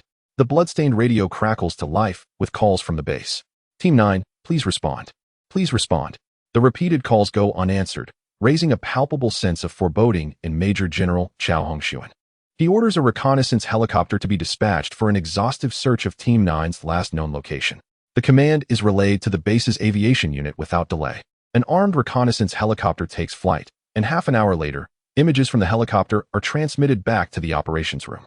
The scorched earth, the scattered weaponry and communication devices, and the blood-soaked surroundings reveal the grim reality, including a frozen heart lying amidst the chaos. As the scene unfolds, the personnel in the operations room come to a grim realization. Team Chao Xin has met its demise, and the nature of the entity that could annihilate such a formidable group of powered individuals remains a mystery.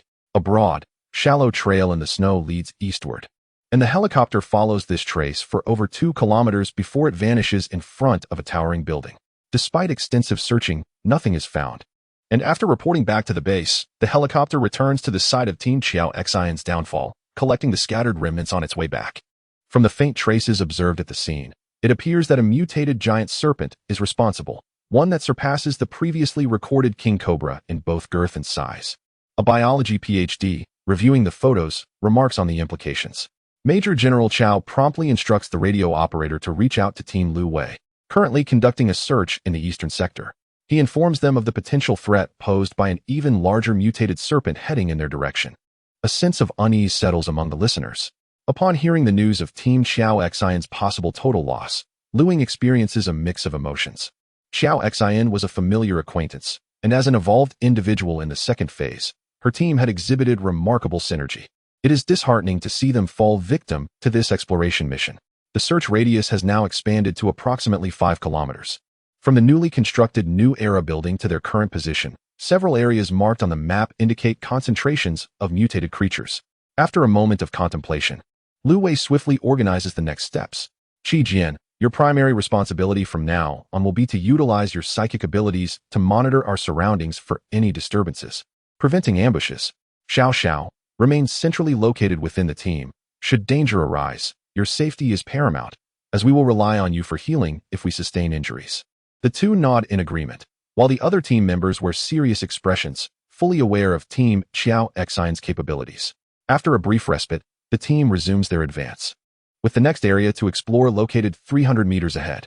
The 6 members cautiously approach the neighborhood, and Deputy Leader Li Dong deploys a miniature drone to investigate Building 6. As time passes, the situation within the 32-story residential complex becomes clear. Only a few scattered zombies inhabit the premises.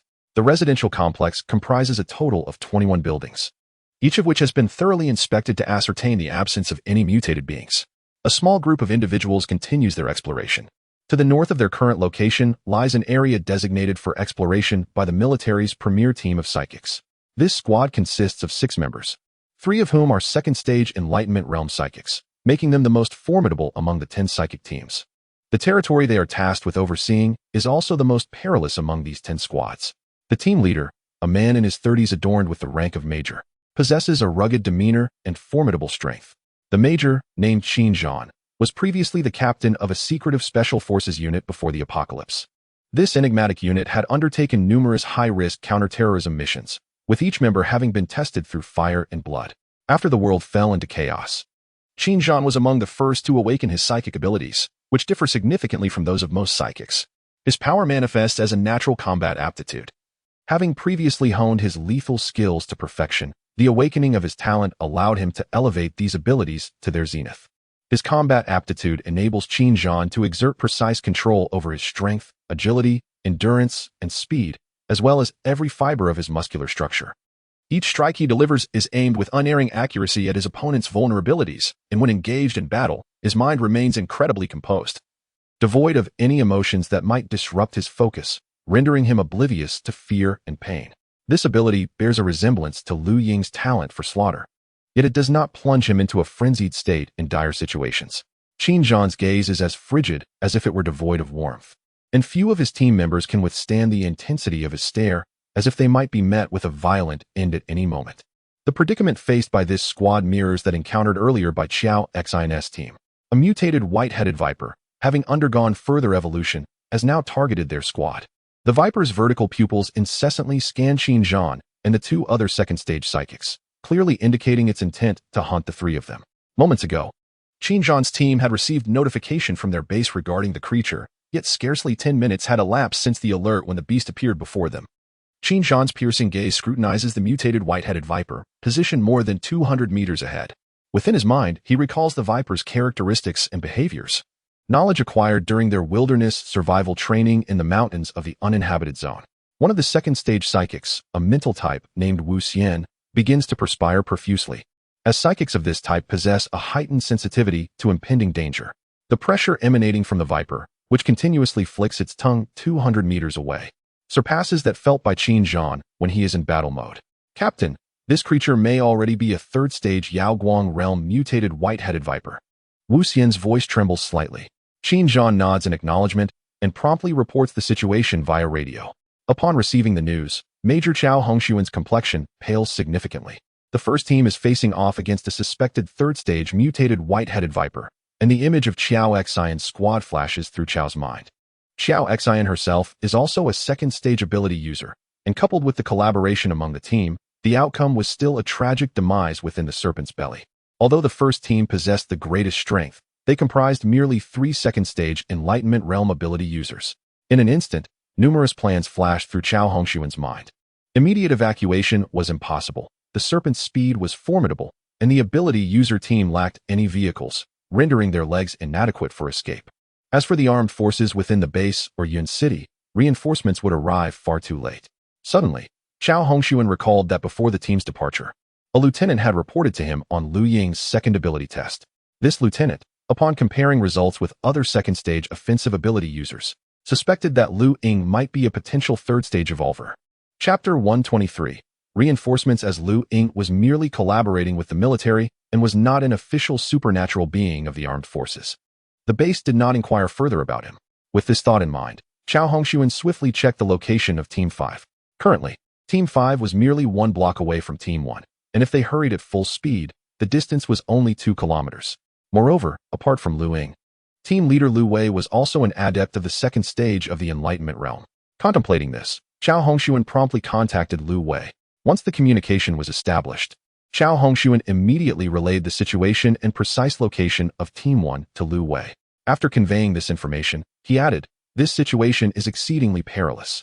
Mr. Lu is not a military supernatural being. His decision to assist in the rescue is entirely voluntary. Should he choose to participate, an additional 1,000 military merits will be awarded to him upon successful completion of this mission. If he prefers to remain behind, we will dispatch a helicopter to retrieve him." After concluding, Qiao Hongshuan and the entire team awaited Lu Ying's response. 1,000 military merits for a suspected third-stage mutated giant snake. Lu Ying grinned and replied, "Of course I will go." Hearing Lu Ying's resolute answer, Qiao Hongshuan felt a surge of energy and immediately said, "Mr. Lu, on behalf of Team 1 and the West Suburban Base, we thank you. Please exercise caution." He then ended the communication and commanded the Yunmeng building to deploy fixed-wing reconnaissance drones to the location of Team 1. It was imperative to document the battle against the mutated creature, as this information was crucial for the West Suburban Base and Yun City's future relocation plans. Lu Wei nodded at Lu Ying, and the others cast grateful glances in his direction. The 6 individuals, following the location provided by Qiao Hongshuan, identified the nearest route on the map, and the team set off swiftly towards Team 1's position. Qiao Hongshuan promptly informed Qin Zhan of the reinforcements from Team 5, urging them to hold out until Team 5 arrived. After swiftly organizing the forward reinforcements, he reported the situation to the base commander. The base commander, along with several high-ranking officials from the synthetic brigade, quickly arrived at the operations room. Accompanied by experts in herpetology and several military personnel adept in the second stage of the Enlightenment Realm, Qin Zhan, upon receiving the news, remained unfazed as he had already entered a combat mindset. The tactical deployment of the team was complete. Wu Xian, the mental type adept of the Enlightenment Realm, was responsible for ambushing, while Ma Yang, the strength type adept, was tasked with distraction. Zhang Yi, the enhancement type adept, prepared for a surprise attack with a long-range rocket launcher, while Zhang Tao, the healing type adept, and another agile-type adept, Lu Jing, ensured their safety, ready to assist any injured teammates. The mutated white-headed viper, with its vertical pupils, scanned the positions of the team members, evidently searching for an opening. In the next moment, the 30-meter-long serpent lunged toward the team, with 20 meters still separating them. Its massive jaws opened wide, and 2 streams of purple liquid erupted from its mouth, targeting the agile and healing-type adepts. The 2 streams of purple liquid shot through the air like arrows, hurtling towards them. Lu Jing grasped Zhang Tao's arm and transformed into a fleeting shadow. Darting to the left, the 2 streams of purple liquid struck the exterior wall of the building behind them. The sound of sizzling echoed as the exterior of the building's wall was corroded, creating a dent that continuously emitted acrid smoke and white foam. These 2 substances possessed a highly corrosive toxicity. The enhanced ability user, with a reinforced shoulder-mounted 120mm rocket launcher, squeezed the trigger. A single enhanced 120mm tandem armor-piercing projectile struck the mutated white-headed viper's belly with precision. A thunderous boom resonated. A crack appeared on a scale of the viper's abdomen. Yet the metallic jet failed to penetrate. "Damn it!" Zhang Yi exclaimed, swiftly dodging to the side. 2 streams of purple venom shot forth, hitting a tree behind him. Wu Xian, a second-stage ability user in the Insight realm, had sharp alloy needles densely arrayed behind him. These needles, forged from alloy and enhanced by Zhang Tao, had a hardness surpassing that of tungsten alloy. One by one, the alloy needles whistled like raindrops as they darted towards the mutated giant serpent. The mutated white-headed viper quickly coiled its massive body, and the alloy needles struck fiercely against its scales, sending sparks flying. However, these needles failed to breach the serpent's defensive scales. A strength-based ability, user wielding an alloy staff rushed to the rear of the giant serpent, bringing the staff down with great force. The resounding clash of metal echoed as the giant serpent roared, snapping its head towards Ma Yang. With no time to evade, Ma Yang retracted the alloy staff and swung it at the oncoming serpent's head. With a thud, the staff collided with one of the serpent's fangs. A powerful recoil surged through him, propelling Ma Yang backward. In the next moment, a tail as thick and powerful as a steel whip struck Ma Yang's back, sending him flying. Qin Zhan's gaze sharpened as he exerted himself, leaping towards the tail of the white-headed viper before it descended. He thrust his blade, a long alloy sword resembling a Tang Dao, forcefully into a region near the serpent's tail. The blade penetrated nearly a palm's length into the viper's cloaca. A more horrifying roar emanated from the giant serpent, its vertical pupils flooding with blood as its tail swept across. Thud. Qin Zhan was sent flying by the serpent's tail, along with his alloy sword. The previous strike had allowed him to discover the serpent's vulnerability while it was distracted by the viper's attack on Ma Yang. Although the blade pierced the giant serpent's cloaca, inflicting a wound, it did not threaten its life. The mutated white-headed viper let out a chilling roar, feeling humiliated by the human who had pierced it. The giant serpent, in a frenzy, charged towards Qin Zhan, who lay in the snow, blood seeping from his mouth and nose. With a thunderous crash, a 120mm tandem armor-piercing shell struck the giant serpent's head. This time, the metallic jet inflicted no damage upon the serpent's scales. The mutated white-headed viper's desire to attack intensified as Qin Zhan rose from the snow, rushing towards the colossal serpent. At this moment, his combat prowess reached its zenith, and the 2 forces collided instantaneously. Qin Zhan wielded his blade with both hands, relentlessly hacking at the colossal serpent. His movements fluid and agile. Each of the serpent's attacks was anticipated by him, allowing him to deftly evade the onslaught. In the next instant, a fiery tongue erupted from the serpent's maw, causing Qin Zhan's pupils to constrict in shock as he had not foreseen this creature's extraordinary ability. A barrier of mental energy enveloped him, and though the flame's power seemed minimal, it failed to breach his defenses. With a thunderous crash, Qin Zhan was once again sent flying. This time, the sound of shattering bones resonated within him, the strike infused with the serpent's fury. Before he could touch the ground, a fleeting shadow caught him and swiftly transported him to the side of a healer. Zhang Tao manifested a faint green halo in his hands, promptly administering healing to Qin Zhan, who had already lost his combat capability in a short span. The strength-based ability users also suffered significant injuries, leaving only the mentalist Wu Xian and the enhancer Zhang Yi. The duo maneuvered continuously, employing alloy needles and enhanced rocket projectiles to harass the giant serpent, buying precious time. Lu Ying and the others were now less than 500 meters away from this location. Chapter 124. The strike. The snow blanketing the streets had solidified under the relentless cold, capable of bearing the weight of wheeled armored vehicles and tracked main battle tanks. Nevertheless, the tail of the mutated white-headed viper struck the frozen ground, creating a deep dent and causing the trees lining the street to sway precariously. Ma Yang, an adept of the, lay amidst a heap of withered branches and snow, blood oozing from his mouth and nose as he groaned in agony. Captain Qin Zhan was receiving treatment, taking advantage of the moment when two teammates momentarily restrained the mutated viper. An agile ability user swiftly relocated Ma Yang beside Zhang Tao. At this juncture, the psychic user Wu Xian was gasping for breath, having exhausted a significant portion of his mental energy. The 50 metallic long needles he wielded were all activated, piercing towards the colossal serpent from various angles. Wu Xian directed the majority of the flying needles toward the viper's two vertical pupils, forcing the creature to evade and momentarily restricting its movement. Occasionally, a 120mm tandem armor-piercing projectile would soar through the air, detonating upon impact. While it could not penetrate the viper's tough scales, the shockwave still inflicted pain upon the beast. Particularly, the agonizing strike to its cloaca from a burly assailant further aggravated the already increasingly intelligent mutated viper. As time elapsed, Wu Xian could only concentrate on controlling 10 needles, while Zhang Yi, the augmenter, was down to just 2 remaining rockets. In their current state, with limited firepower, they could not sustain the confrontation for long. Seizing the moment of Wu Xian's mental lapse, the mutated white-headed viper suddenly unleashed a blast of flames and charged toward him. "Get down!" Zhang Yi shouted, but it was too late. Wu Xian, overwhelmed by mental fatigue, was unable to evade in time. The viper's white head collided violently with Wu Xian's chest, sending him sprawling. The sound of cracking bones echoed as Wu Xian's chest caved in, crashing against a withered tree before collapsing to the ground, lifeless. Zhang Yi's eyes widened in horror as he launched a reinforced rocket, striking the viper squarely at the nape of its neck. With a thunderous explosion, the white-headed viper shook its massive head, turning its gaze with piercing pupils fixed intently on Zhang Yi. At the command center of the western suburbs base, a heavy silence fell over the gathered personnel as they watched the video feed. Even the most formidable team of ability users at the base was no match for this mutated viper. The mountains surrounding Yin City were likely home to countless more mutated creatures. If such beings continued to emerge in increasing numbers, would it truly require the deployment of strategic-level weapons to eliminate them? Various thoughts began to swirl in the minds of those present in the conference room. Since the outbreak of the ancient virus, the authorities had proposed 2 potential paths for humanity's future.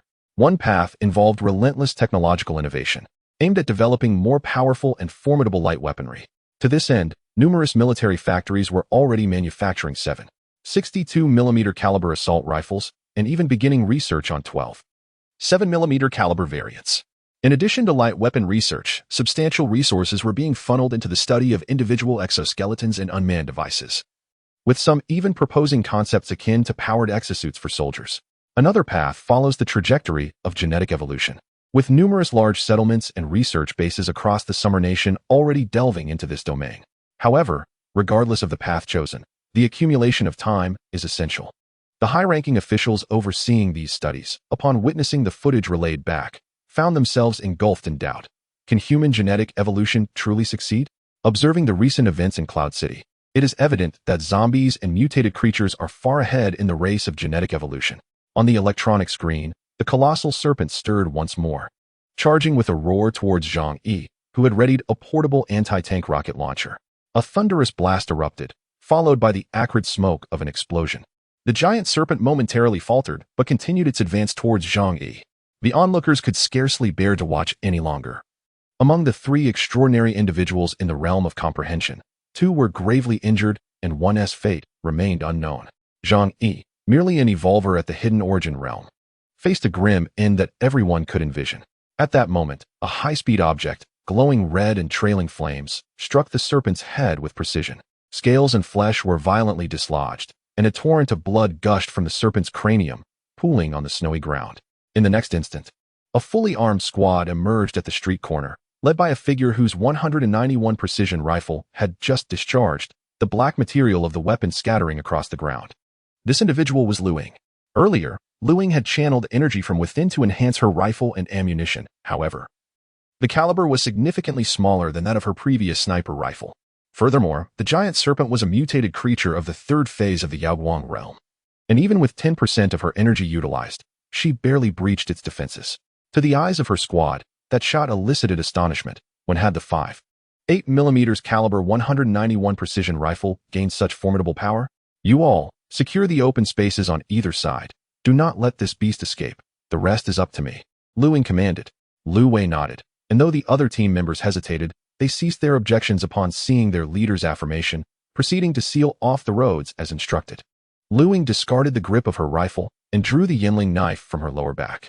Agonizing pain coursed through the mutated giant serpent's nerves, its forked tongue flickering as its fangs continuously oozed venom. Clearly, the serpent sensed that Lu Ying was the most powerful among the group, if it could consume her. It might evolve once more. This instinct was inherent to the mutated white-headed viper.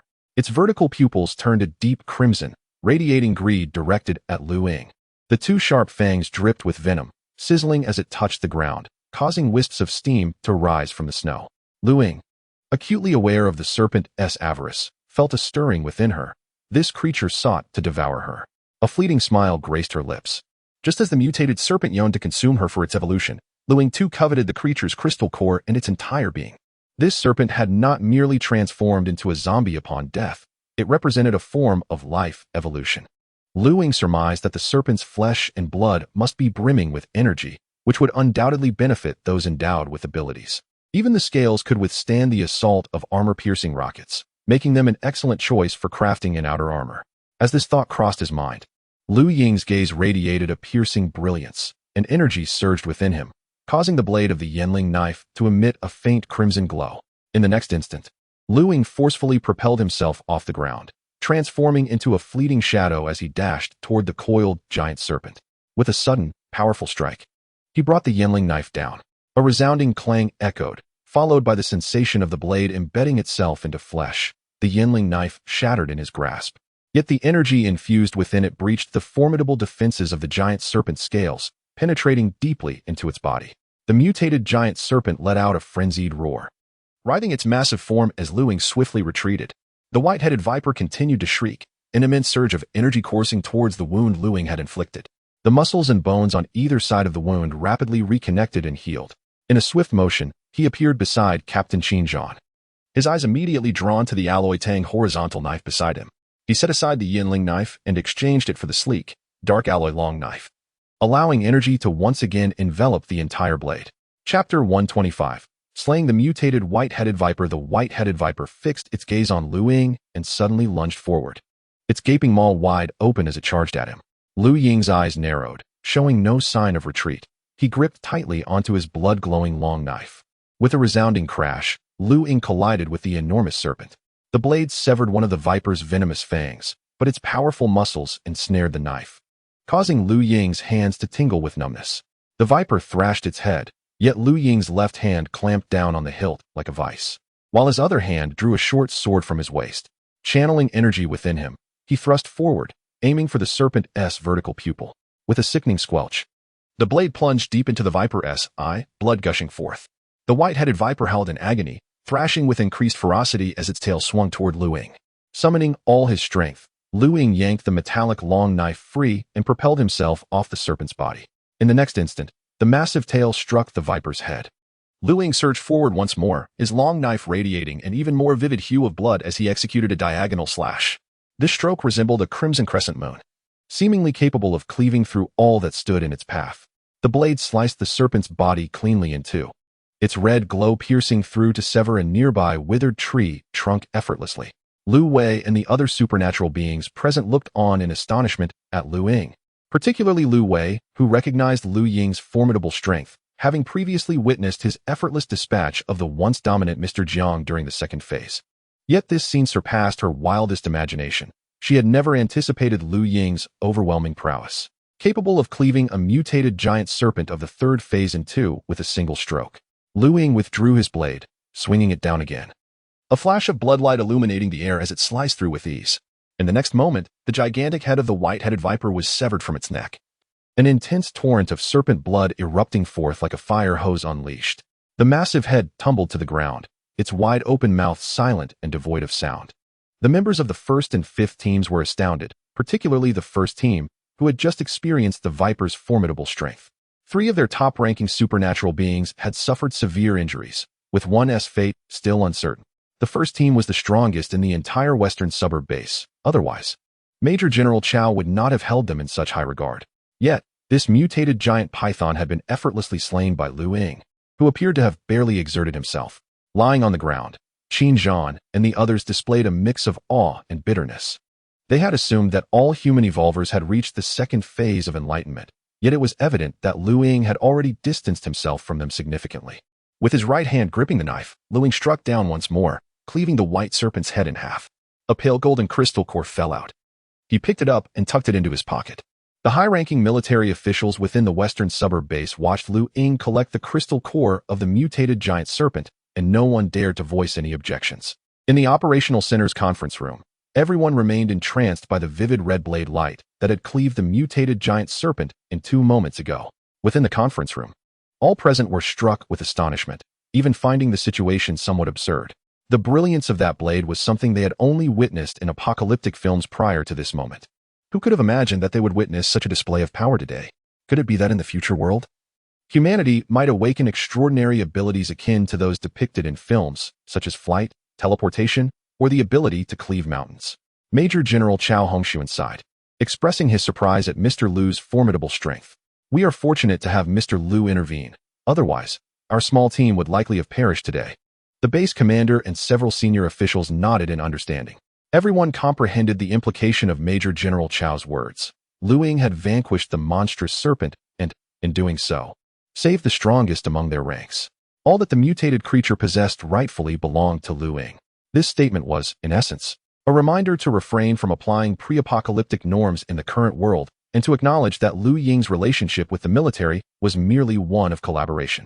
Major General Yang, the base commander, nodded and remarked, "Let us inquire if we can negotiate with Lu Ying to exchange the mutated serpent for research purposes." Chao Hongxuan assented. "Indeed, Commander. Should we offer military merits or resources for the exchange with Mr. Lu? Military merits, resources, or the latest research findings from the base could be at Lu Ying's discretion." Lu Ying placed his hand upon the body of the mutated white-headed viper, noting the absence of any sensation of devouring kin. It appeared that the extraordinary abilities and core of the mutated creature resided within the crystal nucleus embedded in its body. Lu Wei approached, her eyes still reflecting the shock of the moment. "Mr. Lu, I never anticipated your strength to be so formidable. I had expected a grueling battle. Perhaps even the sacrifice of our entire team," she whispered. Lu Ying smiled, but remained silent. Just then, the voice of Chao Hongxuan crackled through the radio.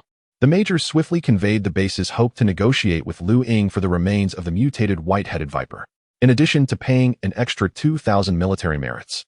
The base proposed to share any research findings related to the creature with Lu Ying. Beyond its robust scales, venomous fangs, and flesh, the snake presented an opportunity for biologists to potentially unravel the mysteries of biological evolution, drawing upon previous studies. The scales could be fashioned into defensive armor. The fangs could serve as weapons, and portions of the serpent's body might be tested for human consumption. Lu Ying glanced at the specially forged Tang horizontal knife in his hand, realizing that his current blade no longer matched his rising prowess. As time progressed, should he encounter another formidable evolved zombie or mutated creature like today's serpent, the remaining 5 long knives would fail to unleash his full potential. Upon returning from this mission, he resolved to commission the base to craft several long knives from special alloys. Lu Ying was quite satisfied with the terms proposed by the base and nodded in agreement. The healing type ability users from Team 5 assisted Team 1 in treating several injured members, with the mental type ability user from the still alive, albeit gravely injured. With 3 severely wounded individuals from Team 1 gathered together, it became clear that they could no longer proceed with the upcoming tasks.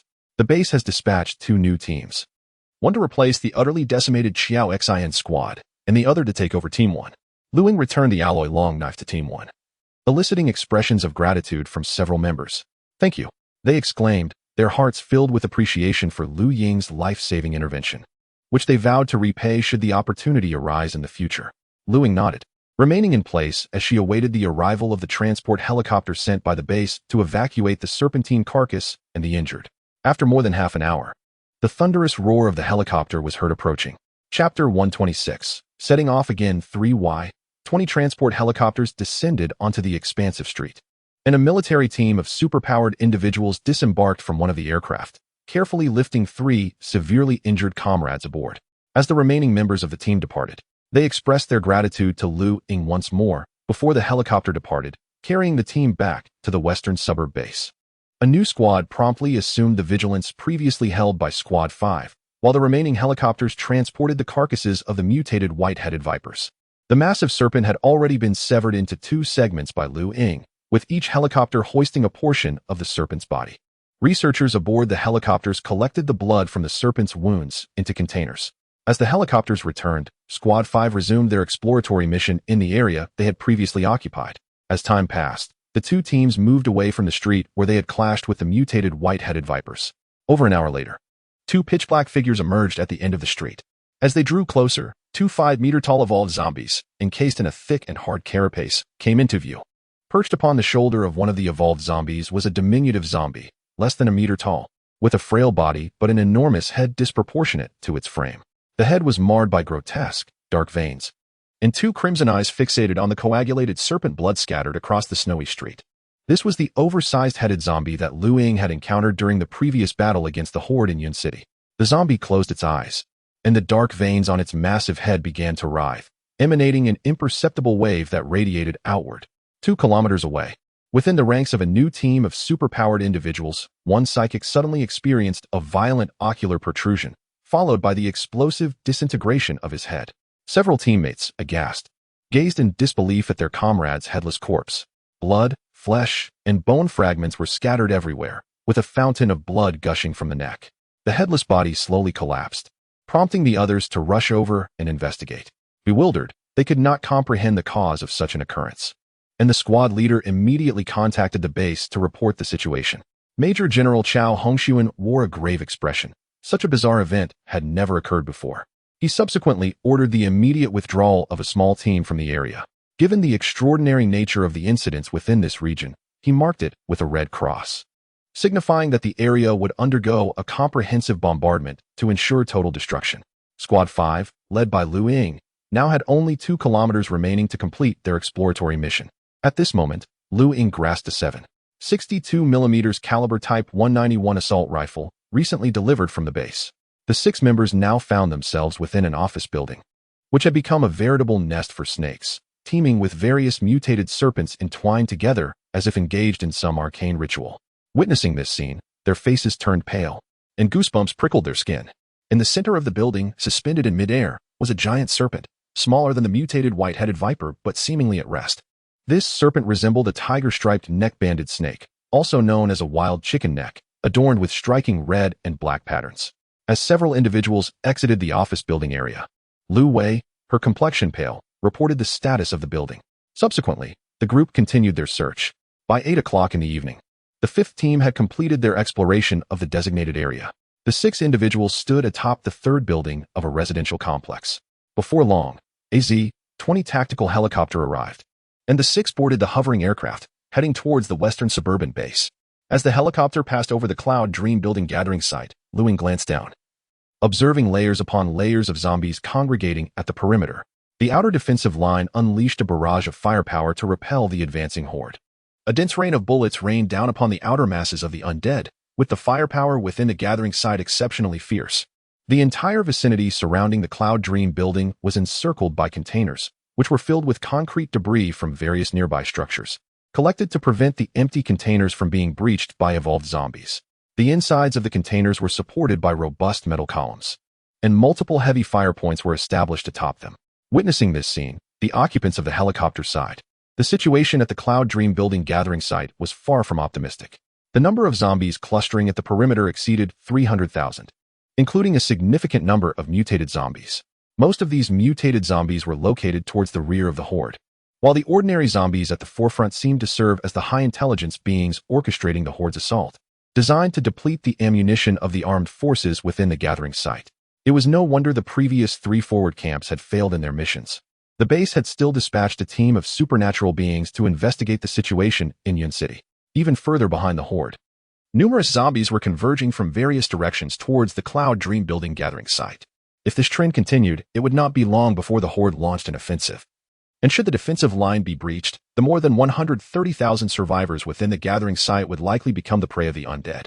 In addition to the horde, several mutated creatures in the surrounding areas were also eyeing the gathering site. The helicopter continued onward, reaching the western suburban base just before 9 o'clock. Aside from the 5th team completing their exploration task, an emergency withdrawal had been ordered for the 1st team's supernatural squad. While 2 other teams had also finished their respective missions, Currently, 6 supernatural squads remained in Yun City. Upon returning to the base, the 6 individuals immediately arranged for rest. The following morning, Ying first collected her 3,000 military merits, after which, under the guidance of a lieutenant officer, she proceeded to another underground facility located at the rear of the base. This underground facility boasted formidable defenses, with multiple layers of alloy armored doors and several personnel verification checks. The two arrived at a warehouse underground. Inside the warehouse lay an assortment of cold weapons of various types, among them, the alloy Tang Dao that Ying had previously seen, along with Yanling knives, Miao swords, Han swords, long spears, and other specially forged cold weapons made from unique alloys. Mr. Liu, you are free to choose, shortly. We will forge special alloy weapons tailored to your specifications, the lieutenant stated. Ying nodded and selected a specially forged Yanling knife, entirely black with a razor-sharp blade. Just then, the communication device on the lieutenant's person illuminated. Major General Chao Hongshuan contacted Ying, as yet another small team in Yun City encountered a suspected third-stage mutated creature. It was a mutated gorilla, towering at 10 meters with an immense physique and remarkable intelligence. The 7-member team of ability users had been entirely annihilated. Major General Chao inquired if Ying would be willing to eliminate this mutated gorilla, offering military honors and other rewards in return. The energy core obtained from the gorilla would belong to Ying, and the creature's carcass could be exchanged for military merits or various resources. Ying nodded, perceiving yet another third-stage energy core within reach. The helicopter was prepared, and Ying, equipped with a specially forged alloy Yingji knife and a dagger, along with a 14.5mm caliber sniper rifle, boarded the helicopter, setting off towards Yun City. Chapter 127. The mutated gorilla accompanying the mission was a 5-member team dispatched by the base, tasked with assisting Ying in his operations. This team was responsible for maintaining communication between the base and Ying, while following his commands throughout the mission.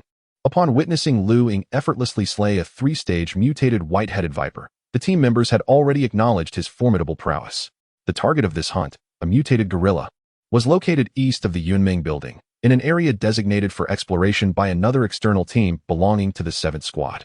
Continuous updates streamed through the bone conduction headsets from fixed-wing drones soaring above, monitoring the mutated gorilla.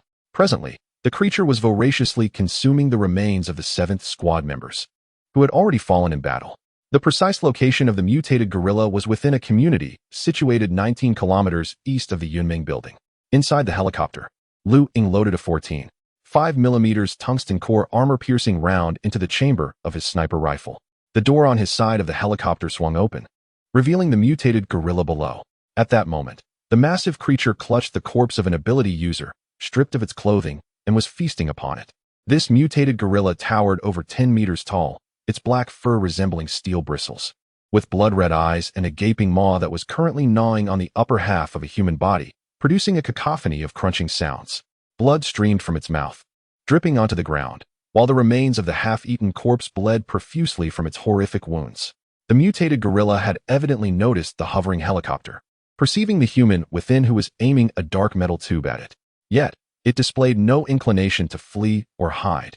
In its understanding, humans, particularly those endowed with abilities, were quite delectable. Their blood was sweet, and the energy within them served as a substantial boon. In its eyes, human ability users were merely insignificant insects, easily crushed, as demonstrated by the 2 second-stage ability users among the 7, who had been reduced to mere pulp by a single swipe of its hand. Ying's rifle was meticulously calibrated, the scope locked onto the mutated gorilla. The helicopter was suspended over 200 meters away from the creature, and the powerful engine noise attracted the attention of nearby mutated beings. However, upon witnessing the feeding gorilla, these creatures promptly retreated into hiding, each safeguarding their territory. Wei diligently recorded everything she observed. This data would prove invaluable for future plans concerning the evacuation of survivors in Yun City, as well as for the impending clashes between humans and mutated beings. Harnessing 1% of his abilities to enhance the 14.5mm tungsten core armor-piercing round in the chamber, Ying steadied his breath and gently squeezed the trigger. Boom! The deafening roar of the large-caliber rifle erupted, and the barrel visibly fractured under the force. The others in the helicopter stared in astonishment as Ying set down the now warped and shattered 14.5mm sniper rifle. Although they had previously witnessed him dismantle a 191 precision rifle, this was a 14.5mm caliber sniper rifle, a tungsten core armor-piercing round, propelled by a crimson trail of flame. hurtled towards the left eye of a gorilla engrossed in its meal. At the moment the shot was fired, the gorilla, acutely aware of the unusual presence of Lu Ying in the helicopter, instinctively attempted to evade. However, the bullet's velocity was astonishingly swift, further augmented by Lu Ying's unique abilities. Before the gorilla could react, the tungsten core penetrated its blood-red left eye and entered its skull with deadly precision. A violent explosion of blood and brain matter erupted from the back of the gorilla's head, as half of its cranium was obliterated by the bullet's immense kinetic energy. "Stay vigilant," commanded Lu Ying, as he descended to the ground via a rope, amidst the astonished and complex gazes of his companions. Vice Captain Li Dong sighed softly.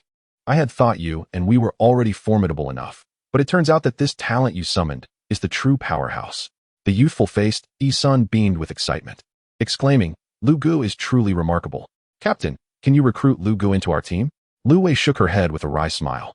Understanding that Lu Ying had no intention of joining the official ranks, let alone her small team. Upon landing in the snow, Lu Ying unsheathed the specially forged geese feather knife from his lower back and charged towards the fallen mutated gorilla. The gorilla, with half of its head shattered, was internally unleashing energy from its crystalline core, desperately repairing the damage inflicted by the bullet. Waves of blood-red energy surged through the mutated gorilla, revitalizing its life force and prompting the regrowth of new brain cells and flesh, intricately reconnecting with the original tissue. The visible wound on the gorilla's head began to heal before the naked eye. Suddenly, the gorilla, which had closed its eyes, opened its blood-red gaze and sprang back to life, glaring fiercely at Lu Ying as it positioned itself on all fours. Lu Ying raised an eyebrow, astonished by the gorilla's formidable regenerative capabilities. The gorilla bared its sharp fangs and let out an enraged roar directed at Lu Ying. The resurrected creature vividly recalled that it was this very human who had shattered half its head with a single shot. Now, it recognized that the individual wielding the geese feather knife was a formidable foe not to be trifled with. Towering over 5 meters, the gorilla appeared like a giant, while Lu Ying stood before it like a child facing an adult. The gorilla, in a fit of rage, began to retreat slowly, eager to distance itself from this human. Observing the gorilla's intent to flee, Lu Ying's eyes narrowed as he summoned energy from within, causing the alloy blade to radiate a sanguine glow. "Huh, trying to escape? Leave the crystalline core behind first," he taunted. With a slight bend of his knees, he leapt powerfully, gripping the long knife tightly, and as he soared through the air, he swung downwards. The blood-red blade surged forth from the alloy weapon, hurtling towards the retreating gorilla. Despite its massive size, the gorilla exhibited remarkable speed and reflexes, narrowly evading the oncoming crimson slash. With a thunderous crash, the gorilla barreled into the adjacent shop's outer wall, using all its strength to break free from the confines of the complex. Lu Ying transformed into a fleeting shadow, swiftly closing the distance, and thrust his blade into the great ape's hindquarters, causing blood to spurt forth. With a roar of anguish, the gorilla abruptly turned, its muscular right arm swinging fiercely towards Lu Ying. The onlookers in the helicopter felt a surge of anxiety for Lu Ying. If struck by that powerful blow, he would likely be reduced to mere pulp on the spot. The gorilla's arms, resembling the sharpness of steel needles, were as thick as a grown man's waist, and its massive hands had just grasped the body of the ability user as if it were merely a cat. Chapter 128. Decimation. Lu Ying stood resolute, his long blade radiating a vibrant crimson light as he executed a swift diagonal strike. The expansive scarlet arc of the blade extended over 5 meters, effortlessly severing the enormous hand that had descended upon him, as if slicing through tofu. A deluge of blood cascaded down like a waterfall, prompting Lu Ying to nimbly evade, propelling himself into the air to deliver another blood-red arc towards the howling mutated gorilla. With a sickening sound, the blade cleaved through the gorilla's right arm, severing it completely. He followed up with another strike, and the mutated gorilla's eyes widened in horror as the massive blade cleaved its head in two. A smooth incision split the gorilla's cranium from brow to crown. A somewhat dim crimson crystal core fell, which Lu Ying deftly caught in his hand. The colossal form of the mutated gorilla collapsed with a thunderous crash, crushing the 2-story shop beneath it, as concrete and debris scattered around its lifeless body. Lu Ying scrutinized the crimson crystal core in his grasp, frowning slightly. The energy contained within was at least 2/3 less than that of the previous mutated white-headed viper's core. It seems that in future hunts of these aberrant creatures, we must not afford them the time to recover, Lu Ying mused aloud. The energy lost within this core was evidently utilized to mend the wounds inflicted upon the gorilla's head. In the operations room of the Western Suburbs base, the high-ranking officials, witnessing this scene, felt a mixture of shock and renewed determination to vigorously cultivate evolvers. Humans can indeed triumph over these terrifying mutated beings through sheer strength, exclaimed a silver-haired biologist, his voice trembling, his aged visage etched with astonishment. Major General Yang, the base commander, nodded gravely. Before Lu Ying's decisive actions against these two mutated creatures, many had lost faith in humanity's ability to vanquish the aberrations and evolving zombies. The efficacy of humanity as firearms, as time progressed, seemed to wane, leaving them unable to sustain survival in this ruthless apocalypse. The despair was palpable, especially after witnessing the failure of a 120mm armor-piercing round to breach the scales of the mutated white-headed viper. In that moment, many succumbed to hopelessness, recognizing that if these mutated beings possessed such formidable defenses and strength even in the early days of the apocalypse, then as time passed, they would only grow stronger, while humanity's proud technology and modern weaponry would gradually lose their efficacy. Now, with Lu Ying's effortless decimation of two mutated creatures, the high-ranking officials at the Western Suburbs base glimpsed the potential in shifting resources to foster the cultivation of human evolvers. In a nearby residential area of the Yun City gathering place, a multitude of evolved zombies congregated. A notably large-headed zombie sat perched upon the shoulder of a giant zombie towering over 5 meters tall. Its grotesque head, laced with dark, veiny protrusions, emanated an intangible wave, causing hundreds of evolved zombies within the vicinity to stand eerily still, as if under a spell. As time passed, one of the Stage 1 strength zombies extended a claw as sharp as an eagle's talon, plunging it into its left eye with ferocity. The claw fumbled within, and soon a fiery red crystal core was extracted from the empty eye socket, devoid of its eyeball. An increasing number of Stage 1 evolved zombies engaged in this behavior, and soon the entire community echoed with the thuds of heavy objects falling. Within less than 10 minutes, hundreds of various mutated zombies had succumbed, with 2/3 of them collapsing to the ground, leaving an abundance of evolved zombie crystal cores scattered about. The remaining fewer than 100 evolved zombies proceeded to pick up the crystal cores from the ground and consume them. Upon devouring these cores, half of the remaining evolved zombies began to undergo further evolution. The agility-based zombies saw their fingers sprout sharper claws, while the strength-based zombies grew to an even more colossal size. Additionally, over 20 zombies appeared to undergo mutations, shedding their keratinous layers, their limbs elongating and developing long, scorpion-like tails. In the blink of an eye, these zombies transformed into crawling creatures, moving on all fours with grotesque heads and sharp fangs. Their bodies a vivid red with exposed muscle fibers, exhibiting remarkable strength and speed.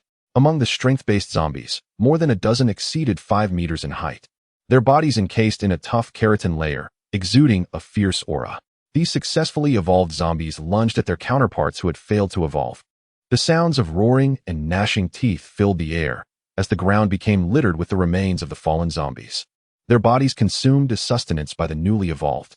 3 transport helicopters arrived at Lu Ying's location to transport the carcasses of the mutated gorillas back to the base. Upon returning to the base, Lu Ying first claimed 3,000 military merits before following the previous lieutenant to the rear research facility. The underground research base currently focuses on 3 primary areas of study.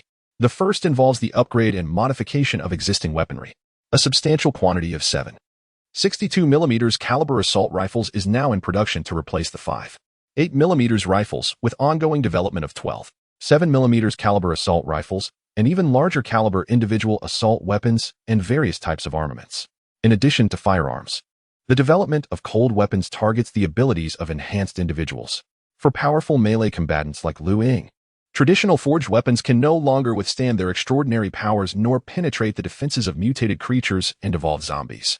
Consequently, the base has recruited numerous specialists in cold weaponry and materials science, collaborating with strength-based enhanced individuals to create high-strength cold weapons capable of harnessing the potent energy of powerful individuals and breaching the defenses of higher-tier zombies and mutated beings. Should there be a breakthrough in materials, it would not only enhance the use of cold weapons, but also facilitate the production of corresponding ammunition. The second area of focus pertains to research on evolution, though this study is currently classified, accessible only to relevant personnel and a select few high-ranking officials within the base. The third area involves the continued development of crystal cores. Both zombie crystal cores and those from mutated creatures harbor energy, and researchers are contemplating their potential as substitutes for traditional energy fuels. These studies require time. The lieutenant led Lu Ying to the Cold Weapon Research Institute, where he unexpectedly encountered a familiar face among those responsible for cold weapon forging. Lu Ying instantly recognized the middle-aged man as the one who had crafted the 6 weapons for him at Yinling Hall. Mr. Lu. The middle-aged man recognized Lu Ying and greeted him with a smile. After exchanging a few pleasantries, the lieutenant who accompanied Lu Ying informed the man that a long knife was being custom-made for him. The lieutenant presented a notice issued by Major General Chao Hongxuan, the deputy commander of the base. Upon confirmation from the Research Institute, the middle-aged man, named Wang Mu, took Lu Ying to tour the forge. Since being rescued and transferred by the military, Wang Mu had been involved in the research of cold weapons. The forge was bustling with activity, featuring both modern machine tools and traditional forging facilities, with an array of semi-finished swords and spears displayed nearby. Wang Mu inquired about Lu Ying's requirements for the weapon. After a moment of contemplation, Lu Ying responded, stating that the handle should accommodate a two-handed grip, not be excessively long, and maintain the form of a Yinling knife. Chapter 129. The assault plan of the reinforced troops. Wang Mu nodded in acknowledgement of Lu Ying's request, noting that the necessary preparations would be completed within a week, at which point Lu Ying would return to collect them. Upon leaving the Research Institute, Lu Ying visited the Resource Exchange Center, only to find that there were currently no new crystal nuclei from second stage or higher zombies or mutated creatures. At 9 o'clock that night, the last team of ability users returned to the base after completing their reconnaissance mission. Within the base's operations room, an electronic map centered around the Yunming building was densely marked with numerous red crosses. These indicated the locations of mutated creature nests, while extensive areas beyond the Yunming building were also highlighted in red, signifying the concentration of zombie hordes. A series of simulated damage assessment reports continuously appeared before the senior officials at the base. Meanwhile, the commanders of the 4 synthetic brigades were diligently formulating an assault plan. The first reinforced synthetic brigade would serve as the primary attacking force for the mission to breach the pathways, utilizing the same 3 routes as before. Each of these routes would be led by a reinforced synthetic battalion acting as the vanguard to establish and secure the transfer passageways. Subsequent units would consist of medium synthetic battalions tasked with guarding the intersections along the pathways and providing support to the reinforced vanguard. Once the transfer passageways were fully cleared, the light synthetic brigade would be responsible for relocating the survivors from the Yunming building. The vanguard forces designated for this operation were equipped with Type 99A main battle tanks, Type 625 air defense vehicles, Type 09 self-propelled anti-aircraft guns, and vehicle-mounted Type 0214 5mm heavy machine guns. Behind the vanguard units, self-propelled artillery and self-propelled mortar units would provide fire support. The temporary camps in Yin City would deploy their self-propelled artillery groups and long-range rocket artillery units to deliver distant firepower. The aerial assault force would consist of the aviation brigade and the base's helicopter units, forming an airborne strike formation. This would comprise armed helicopters such as the Wuji 10 and Wuji 19, assisting the ground assault teams. A detailed plan, along with the firepower configuration, would be compiled into a comprehensive operational plan and submitted to the base's command center. In a separate joint operations command room, the base relayed the specific coordinate data of the mutated creature gathering areas and zombie concentrations to the Air Force Base. Many of these mutated creature hotspots were located within reinforced concrete structures, with some even extending underground. Thus, the implementation of precise strikes would necessitate the use of heavy penetrating bombs, and the Air Force Base would develop a refined strike plan based on the data transmitted from the Shijiao base and the architectural conditions of Yin City. Early the next morning, Major General Chao Hongxuan, the deputy commander of the base, once again gathered the ability user teams in the conference room. This transfer operation would also require the collaboration of the ability user squads. Following the analysis of the previous unsuccessful transfer operation, the base had concluded that there were likely highly intelligent evolved zombies and mutated creatures within Yin City. The task of the ability user teams would be to locate those independently operating mutated creatures and the highly intelligent evolved zombies after the Air Force executed its strike plan. Once the precise locations of these entities were determined, they would report back to the base, allowing the Air Force and missile units to carry out targeted strikes. This mission would be conducted by 10 teams of ability users, each assigned to specific zones. The remaining team of psychics collaborated with the ground forces, primarily tasked with detaining any potential mutated creatures that might emerge, while the Air Force and missile units executed precise strikes. Within the conference room, there were nearly 200 psychics organized into 27 distinct teams. After Major General Chao allocated the various assignments to the teams, he did not specify a particular task for the 5th team, which included Lu Wei. Once the meeting concluded, the 5th team and Lu Ying were retained. Mr. Lu, We kindly request your involvement in dealing with the solitary phase 3 mutated creatures during this operation. The 5th team will be at your disposal, under your command throughout the entire endeavor. Of course, for each mutated creature you vanquish, there will be military merits and various resources available in exchange for the bodies. Major General Chao articulated the arrangements for the 5th team, seeking Lu Ying's concurrence. According to the base's strategy, 10 teams were primarily tasked with searching for solitary Phase 2 and even Phase 3 mutated creatures, while Lu Ying and the 5th team were responsible for exterminating these beings. The base required the corpses of these mutated creatures for pertinent research. Only when multiple mutated creatures appeared simultaneously would the missile units and Air Force be notified for targeted strikes. Lu Ying nodded in agreement. For this operation, the base had prepared 10 14 5mm caliber sniper rifles for Lu Ying. Additionally, several temporary camps in Yun City were stocked with 14 5mm caliber sniper rifles and ammunition, ready to resupply Lu Ying as needed. Previously, a video circulated within the base showing Lu Ying's extraordinary feat of obliterating a mutated gorilla with a single shot, and it was well known that his firearms would become inoperative upon the use of his powers. The base had already instructed the armory to utilize stronger materials to construct high-caliber sniper rifles for Lu Ying and other enhanced psychics. Concurrently, the materials research team was engaged in experimental development of various substances to upgrade the strength of individual weaponry. The operation was scheduled for 8 o'clock in the morning 2 days hence. After the meeting, Lu Ying drove a snow vehicle back to the West Suburb bunker. Since the majority had departed last time, the West Suburb bunker had become significantly quieter. During this period, over 60 individuals had been supplemented from the West Suburb base, all organized by family units, with more than 20 becoming members of the bunker's armed forces. Upon arriving at the bunker entrance, Lu Ying was permitted entry after a thorough inspection. The armed personnel at the West Suburb bunker were currently equipped with weaponry confiscated from the Qinqing group. Mr. Zhang's family resided on the 11th floor, and Lu Ying knocked on their door. Zhang Jinshu eagerly opened the door, exuberantly leaping into Lu Ying's embrace like a koala. "Little Lu, you haven't been back for so long. Have you forgotten about me?" Lu Ying affectionately hugged Zhang Jinshu and ruffled her hair. "How could I forget anyone, especially the illustrious Zhang Jinshu?" After frolicking for a while, Lu Ying shared a meal with Mr. Zhang's family, and he was pleasantly surprised to learn that Mr. Zhang had awakened his psychic abilities just a few days prior, specifically in the realm of mental powers. That same day, Lu Ying returned to the West Suburb base to exchange for a substantial quantity of ordinary zombie crystal cores and Phase 1 evolved zombie crystal cores. These crystal nuclei remain at Mr. Zhang's residence, serving to enhance his strength. Moreover, should others awaken their extraordinary abilities in the future, Mr. Zhang may evaluate the circumstances and decide whether to offer them the crystal nuclei. Chapter 130. The reinforced troops in the tea room. The fragrant aroma of tea permeated the air, and the table was adorned with the calming scent of agarwood. "Uncle Zhang," Lu Ying began, "mental type abilities require frequent practice. Each session should aim to exhaust one's mental energy, as resting afterward leads to an increase in capacity. Additionally, one must practice controlling various objects with mental power to achieve telekinesis."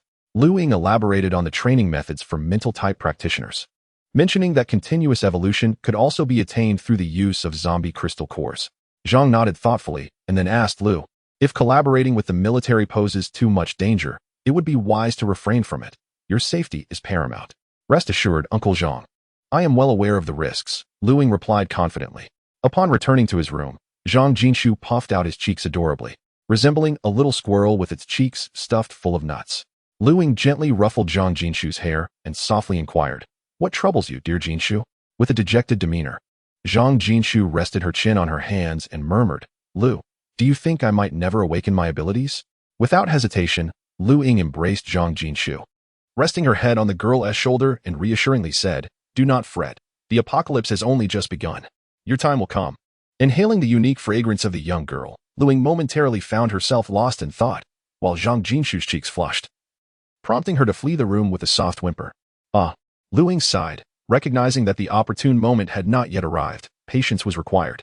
The operations at the West Suburb bunker had now settled into a routine. Recently, a wealthy benefactor had donated a granary located on the outskirts of Yun City, and Zhang had dispatched armed forces to transport the supplies back, temporarily alleviating the food crisis within the bunker.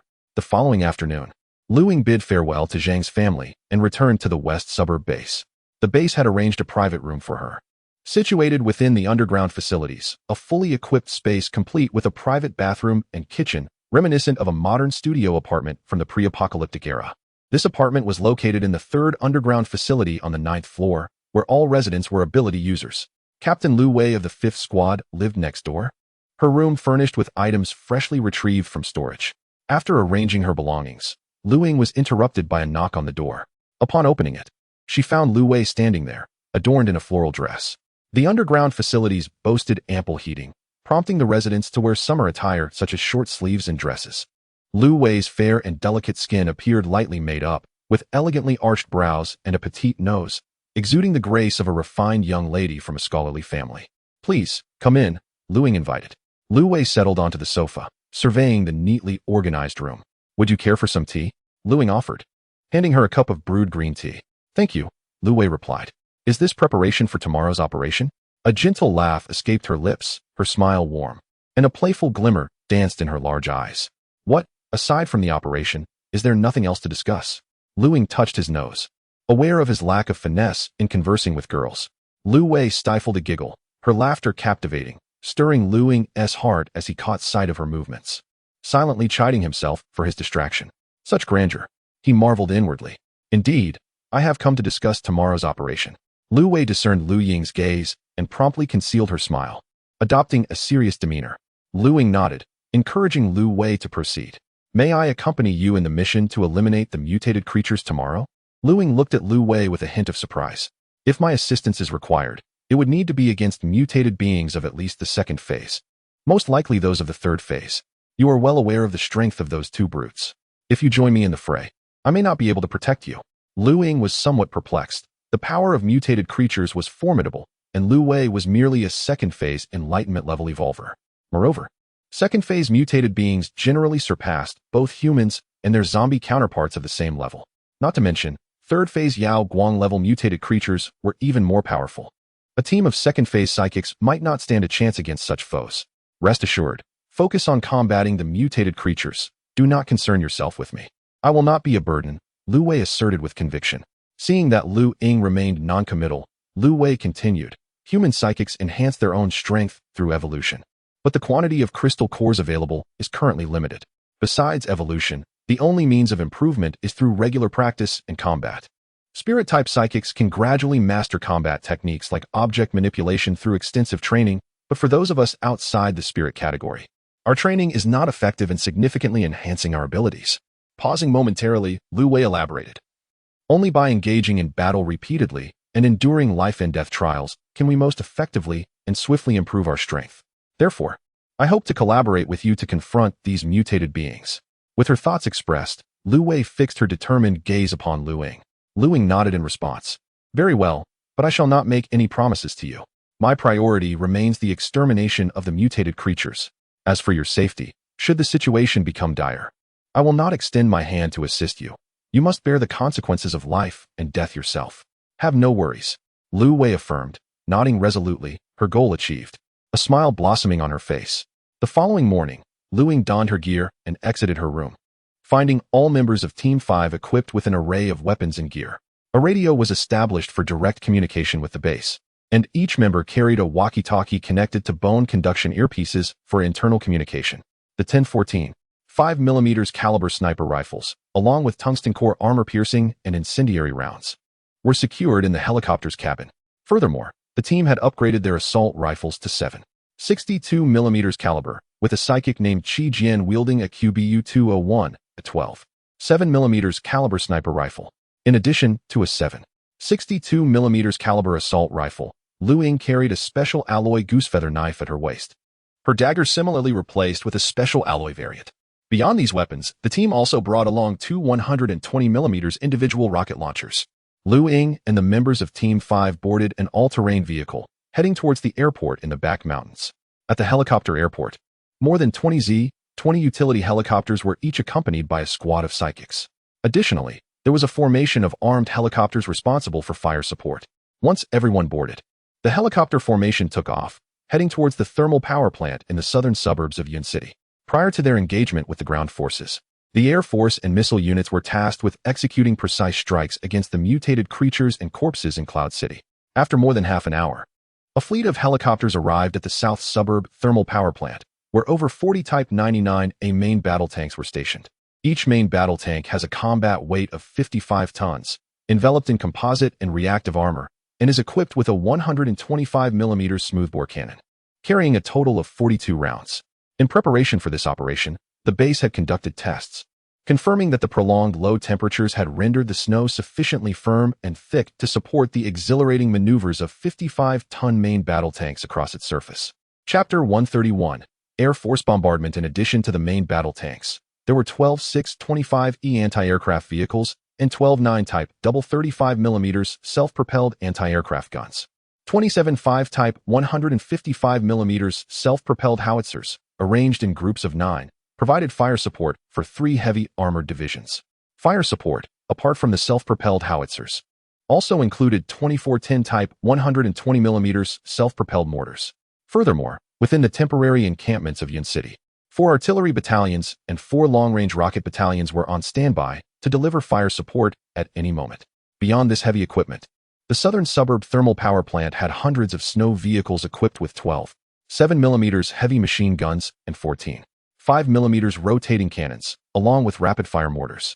According to the base's operational plan, 3 evacuation routes were to be pierced, each overseen by a combined battalion. The vanguard comprised 12 99A tanks, for 6 25E vehicles, 4 9-type self-propelled anti-aircraft guns, and snow vehicles armed with 12 7mm heavy machine guns and 14 5mm rotating cannons. Following the vanguard were 9 5-type self-propelled howitzers and 8 10-type self-propelled mortars providing fire support. Once the vanguard and the fire support units cleared each intersection of the main evacuation routes, a medium combined battalion would be responsible for fire defense on either side of the intersection. In addition to these modern assets, a multitude of transport vehicles were neatly stationed at the corner of the thermal power plant, awaiting the vanguard to clear the passage to the Yunming building gathering site, where a light combined battalion would facilitate the evacuation of survivors.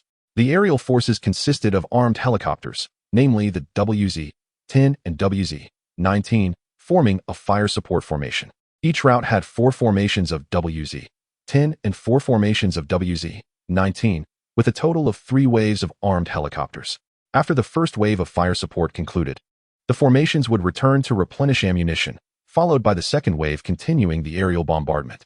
Moreover, the Yun City Air Force Base remained ever ready to provide fire support to the assault units after completing the initial targeted bombardment. A missile unit, nestled amidst the surrounding mountains, was also combat-ready, poised to deliver long-range missile strikes. This operation saw the Yun City government and military mobilizing at least half of their armed forces, with increasingly potent mutated creatures and higher-level evolved zombies emerging, coupled with the supply issues at the Yunming building gathering site. Failure to evacuate could result in the over 130,000 survivors becoming prey to these mutated beings and zombies. Within the Air Force Base, 4 J-16 fighter jets were fully equipped with various heavy ground bombs. Additionally, 6 H-6K bombers carried massive cloud explosive bombs. At 7 in the morning, the fighter jet formations and bomber formations took to the skies. After approximately 20 minutes, the aerial formations began to disperse, with 2 H-6K bombers and a formation of 4 J-16s heading towards the eastern region of the Yunming building to execute bombing missions. 1 H-6K opened its bomb bay, releasing a massive cloud explosive from high altitude, targeting the mutated hidden winged insect nest located at the new Era building, as discovered by Lu Ying and his team. A colossal cloudburst bomb penetrated the rooftop of a skyscraper, detonating within, unleashing a searing fireball with temperatures soaring to 500 degrees Celsius. A thunderous roar erupted as the intense heat, pressure, and shock wave obliterated the entire structure, reducing countless mutated beetles to mere dust in an instant. An J-16 aircraft released a massive 1,000 kilogram laser-guided penetrator bomb, which pierced through the building above the nest of mutated ants. Subsequently, a 3,000 kilogram heavyweight aerial bomb struck the same nest, annihilating the underground swarm of mutated ants with its explosive shockwave and searing heat. Centered around the Yundream Tower, the air resonated with the shrieks of heavyweight bombs and laser-guided munitions, followed by successive, thunderous explosions. Survivors and military forces gathered at the site gazed into the distance, witnessing a relentless barrage of various bombs descending, accompanied by soaring flames and plumes of smoke. The violent detonations reverberated through the area, akin to a minor earthquake. Above, A squadron of J-16 jets commenced dropping clusters of Tianlai 500 bombs onto the hordes surrounding the Yundream Tower. The bombardment persisted for over an hour, marking the completion of 2 waves of aerial assaults. Viewed from above, the area surrounding the Yundream Tower, extending over 10 kilometers, lay in ruins. Save for the structures near 3 evacuation routes, countless mutated creatures and corpses fell victim to the relentless aerial bombardment. Following the airstrike, armed reconnaissance helicopters from the Ground Aviation Unit ventured into the devastated zone, while several temporary camps in Yun City launched fixed-wing reconnaissance drones. Images were relayed back to the western suburban base as the aerial operation concluded. At the command center of the base, Commander Yang issued orders for 3 heavy mechanized battalions stationed at the southern suburbs thermal power plant to advance towards Yun City. Hundreds of various ground vehicles from the 3 battalions set forth towards the city. Upon nearing Yun City, less than 5 kilometers away, the battalions began to divert, each heavy unit entering one of the 3 designated evacuation routes. The vanguard troops pressed forward through their respective paths, their formidable firepower cleaving through the hordes before them. Neither ordinary zombies nor their evolved counterparts could withstand the ferocity of the vanguard's onslaught. Even the towering, 5-meter-tall strength-type evolved zombies fell to a single shot from a Type 99A main battle tank, utilizing a 125mm fin-stabilized armor-piercing round crafted from tungsten alloy, capable of penetrating 680mm of homogeneous armor within a distance of 2,000 meters. Despite the second-stage strength-type zombies possessing a thicker keratinous layer, they still proved no match for the penetrating rounds fired from the main battle tanks. With no third-stage or higher evolved zombies yet in sight, the existing horde stood little chance against the military's iron tide. Meanwhile, a fleet of transport helicopters carrying Lu Ying and several squads of psychics took flight, with 10 teams dispatched to their respective areas. Lu Ying and the 5th Squad's helicopters circled these regions, awaiting the reconnaissance teams to identify mutated creatures. As the helicopter squadron soared diagonally above the heavily armored troops, Lu Ying witnessed a towering, 5-meter-tall brute of a zombie being shattered at the head by the cannon fire of a main battle tank, its massive form slowly collapsing to the ground. In that moment, Lu Ying pondered the current state of human superhumans, evolved zombies, and mutated creatures. Based on her recent encounters, it appeared that among creatures of the same tier, mutated beings exhibited the greatest strength, particularly those of larger stature. She had yet to encounter a Stage 3 evolved zombie, but the previous Stage 3 mutated creature, the mutated white-headed viper, suggested that even the armor-piercing rounds fired from a main battle tank might struggle to penetrate its outer shell. The ground's armored forces, comprising the 625E anti-aircraft vehicle, the Type 09 self-propelled anti-aircraft gun, and mounted heavy machine guns, worked in concert to unleash a torrential downpour of bullets upon the advancing horde of zombies. Countless undead were reduced to mere fragments, and this display of firepower far surpassed that of the previous engagement involving the 3 light composite battalions vanguard. Chapter 132. The mutated Queen Bee 3 kilometers behind the vanguard. 2 long-range self-propelled artillery units stand ready for support, while armed helicopter squads coordinate their operations from the sky. The advance has been remarkably swift. Since the heavy armored units commenced their entry into Yun City at 8:30 in the morning, by noon, a mere 3.5 hours later, 3 armored divisions had covered a distance of 30 kilometers. In stark contrast, the previous light combined battalion took nearly a full day to traverse just over 30 kilometers.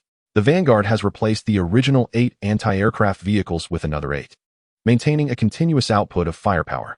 The replaced vehicles have begun to replenish their ammunition, and in this operation, each battalion is equipped with 10 various ammunition transport vehicles.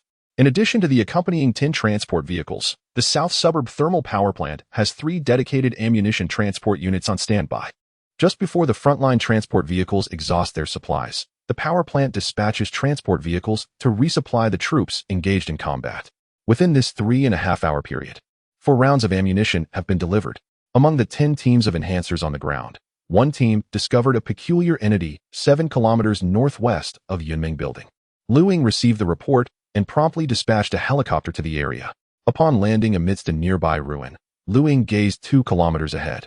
Before her stood a creature with the upper body of a human female, yet the lower half resembled that of a bee, complete with a pair of translucent wings protruding from its back. Is this a bee mutated into a human, or has a human transformed into a bee? Lu Wei, having set down her binoculars, exclaimed in astonishment. The creature exhibited a deep iron blue hue, its upper body entirely exposed, featuring a pair of delicate human arms with slender, graceful fingers. The head was that of a youthful woman, exuding a somewhat alluring aura, while the bee-like lower body bore a stinger over a meter in length. The entire monstrosity towered above 3 meters, its wings flapping incessantly, and beneath it lay a cluster of lifeless mutated hornets. In Lu Ying's perception, the creature was voraciously siphoning energy from the corpses of the fallen hornets below. "This creature is formidable," Lu Ying remarked gravely. "You should not follow me into this battle. Instead, maintain vigilance over the surroundings." At that moment, the voice of Major General Chao Hongxuan crackled through the radio, inquiring about Lu Ying's status. "This creature is peculiar. Should we notify the Rocket Artillery Battalion for a long-range strike?" Lu Ying pondered for a moment and replied, "I have never encountered such a being. I wish to test my mettle. If I find myself outmatched, I will then alert the artillery battalion." Upon hearing Lu Ying's response, both Major General Chao and Lu Wei attempted to dissuade her, but were met with her firm refusal. "Rest assured, even if I am not a match for it, I can escape safely. I am well aware of my capabilities." She then severed communication with the base. Seeing this, Lu Wei ceased her protests and instructed her team members to disperse around the area. Once everyone had scattered, Lu Ying cautiously approached the creature's location. At a distance of over 300 meters, she loaded a 14.5mm tungsten alloy armor-piercing round into her sniper rifle, gathering energy within her. Lu Ying steadied her breath and, through the scope, aimed at the creature's upper body. Boom! A thunderous explosion shattered Lu Ying's 14.5mm sniper rifle, leaving her with nothing but the grip in her hand. A tungsten alloy armor-piercing round, trailing a crimson tail of flame, whistled through the air, hurtling towards the monstrous figure 300 meters away. The impact echoed with a resounding boom, as the reinforced bullet seemed to collide with an imperceptible yet immensely solid barrier. The bullet detonated just a meter before the creature, which stood with its eyes closed. This spectacle left the onlookers in astonishment. They were well aware of the formidable power Lu Ying's enhanced bullets possessed, capable of obliterating the head of a third-stage mutated gorilla. Yet, this very round failed to approach the creature at all. In the command room of the Western Suburbs base, everyone gazed in disbelief at the unfolding scene, many beginning to assess the creature's level of threat. Major General Chao Hongxuan immediately contacted the missile unit, transmitting the precise coordinates of the monster and ordering them to be prepared for immediate launch. Lu Ying's gaze sharpened as she discarded the remaining grip and drew forth her specially forged alloy feather blade from her waist. The mesmerizing creature, previously with closed eyes, slowly opened them, revealing deep violet irises. The stunning monster regarded Lu Ying with an air of regal pride and nobility. Its delicately crafted nose twitched slightly, seemingly attempting to catch a whiff of Lu Ying's scent. With its eyes still closed, the creature subtly sensed its surroundings, then turned its enchanting visage back towards Lu Ying, its deep purple pupils glinting with a newfound gluttony. This creature was originally the queen of a swarm. Following the outbreak of an ancient virus, the swarm underwent a mutation. The queen had consumed countless human and zombie cores, leading to her own transformation, having previously devoured a female psychic ability user. After this consumption, her form altered once again, with her upper body resembling that of the female Esper, while her lower half retained the physique of a wasp. Despite the Air Force's bombing, the queen had evaded destruction under the protection of her swarm, though all mutated wasps, save for the queen, perished in the assault. The queen's instinct to propagate her swarm surged, yet all the male wasps had been annihilated. Upon Lu Ying's appearance, the queen sensed the abundant psychic energy within her, awakening her instinct to reproduce. Lu Ying felt a shiver run down her spine under the queen's gaze, reminiscent of the alluring yet predatory stares she had encountered in her studies of actresses. A tightness gripped her heart. Could it be? Lu Ying dared not dwell further on the thought, an overwhelming impulse to flee surging within her. Shaking her head to dispel the chill, Lu Ying focused, releasing an aura of lethal intent. She resolved to slay this creature and seize its core to further enhance her power. Drawing upon her psychic energy, she infused it into the feather blade in her hand. With a resounding thud, Lu Ying leapt into the air, the blade glowing with a sanguine hue as she aimed a fierce strike at the queen's head. A sonic boom erupted as the feather blade and its accompanying energy surged downward, crashing against the transparent barrier enveloping the queen. With a thunderous crack, Lu Ying felt her arm go numb from the impact, and she swiftly retreated, creating distance. At this moment, the queen bee stirred, her wings fluttering behind her, transforming into a fleeting shadow as she darted towards the retreating Lu Ying. Chapter 133. Severe injury not good. Lu Wei exclaimed as she set down her binoculars. To her astonishment, Lu Ying's blade had failed to penetrate the defenses of the mutated queen bee. Instead, it had allowed her to retreat. This was the first time Lu Wei had witnessed such an occurrence. Previously, in battles against Mr. Jiang, the mutated white-headed viper, in the mutated gorilla.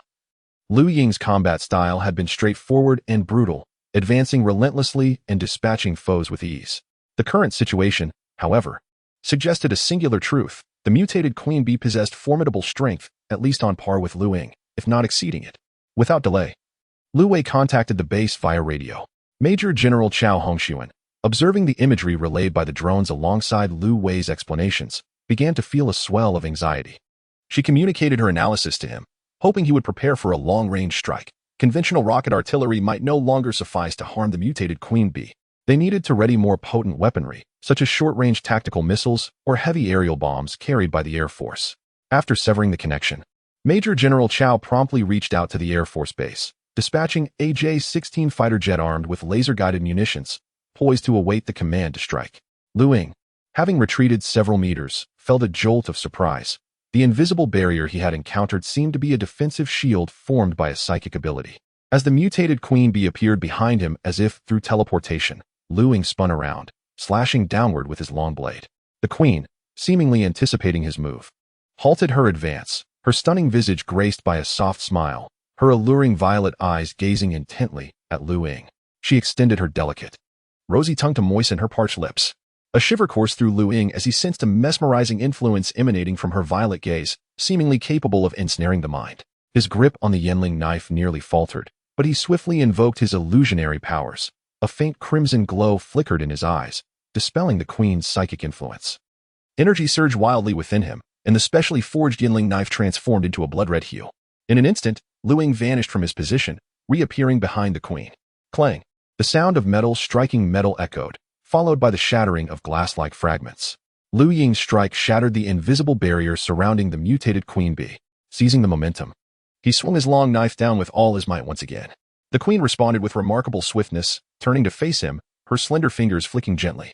The tip of her index finger met the descending blade with a sharp impact. Clang!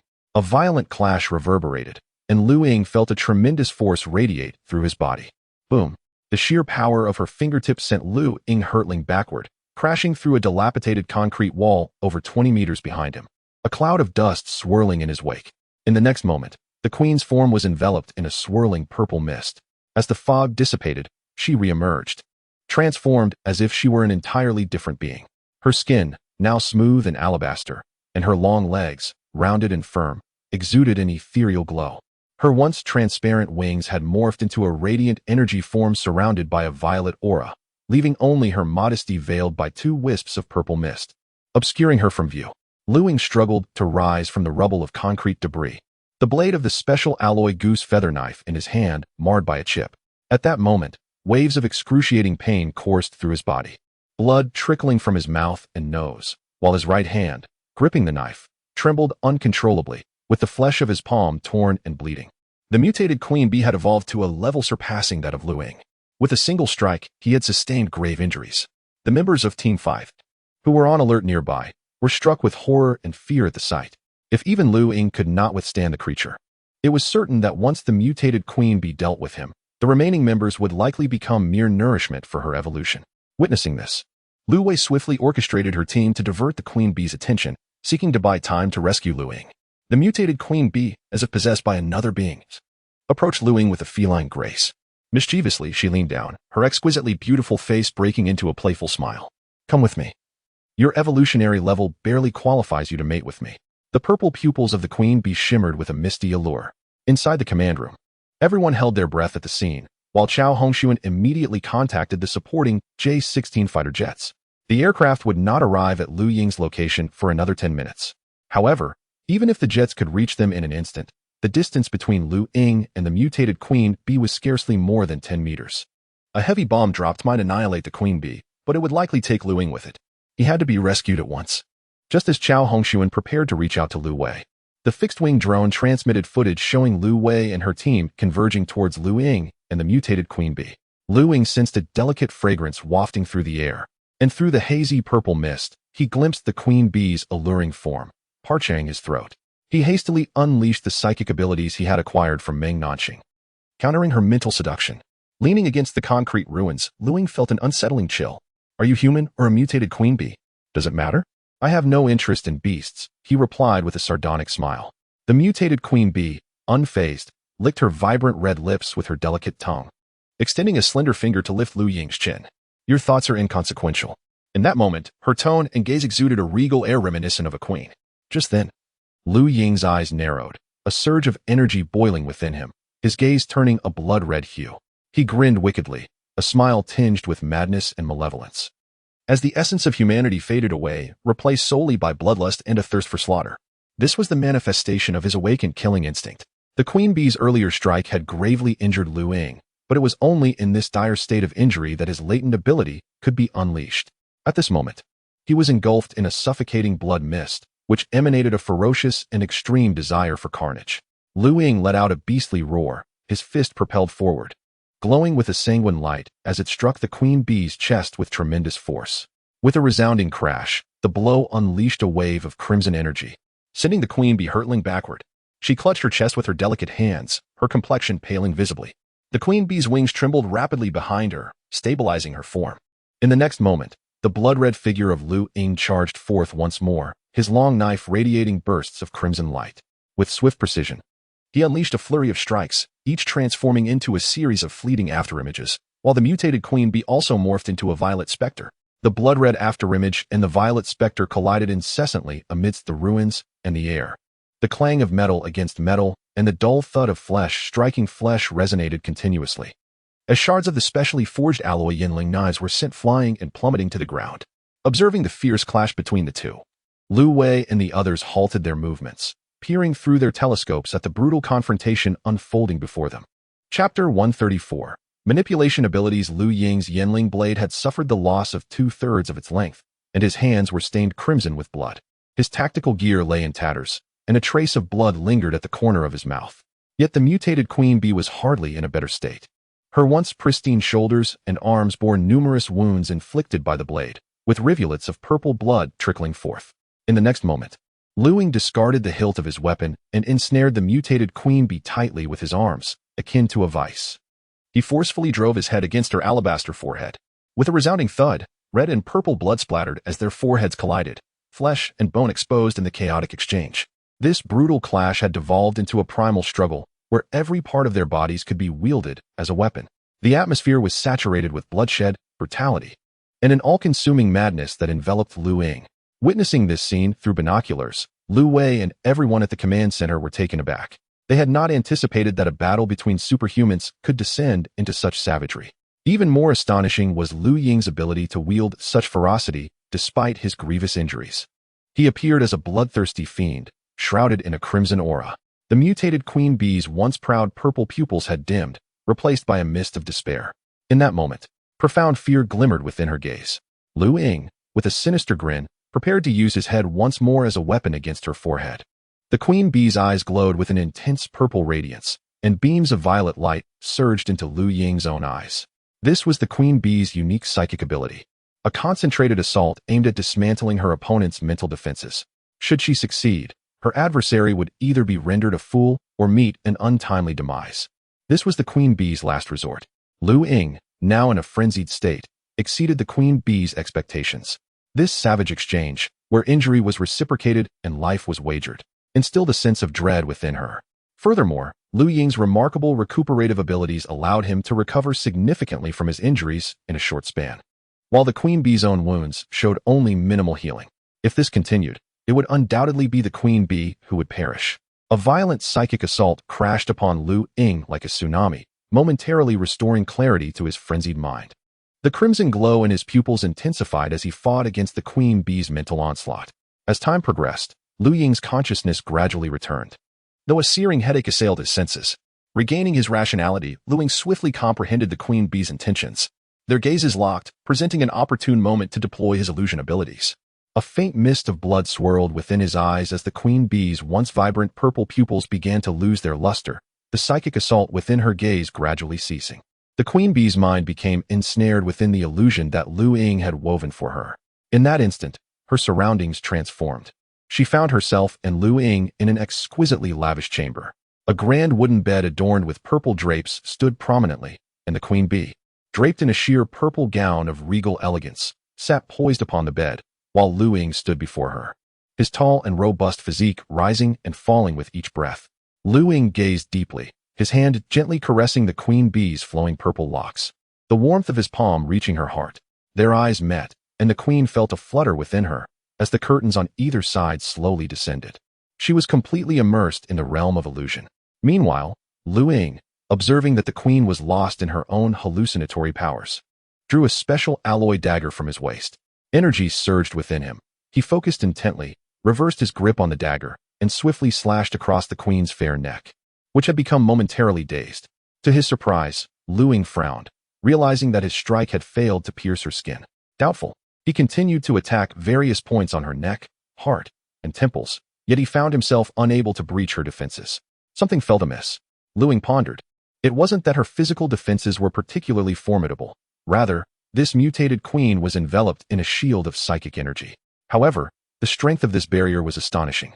After some contemplation, Ying decided to withdraw and contact the base to dispatch air support to drop a heavy bomb to eliminate the mutated queen. Just then, the queen, who had been ensnared in the illusion, regained her senses and broke free from the trance. Ying's heart raced as he quickly retreated, dagger firmly in hand. His gaze fixed on the queen.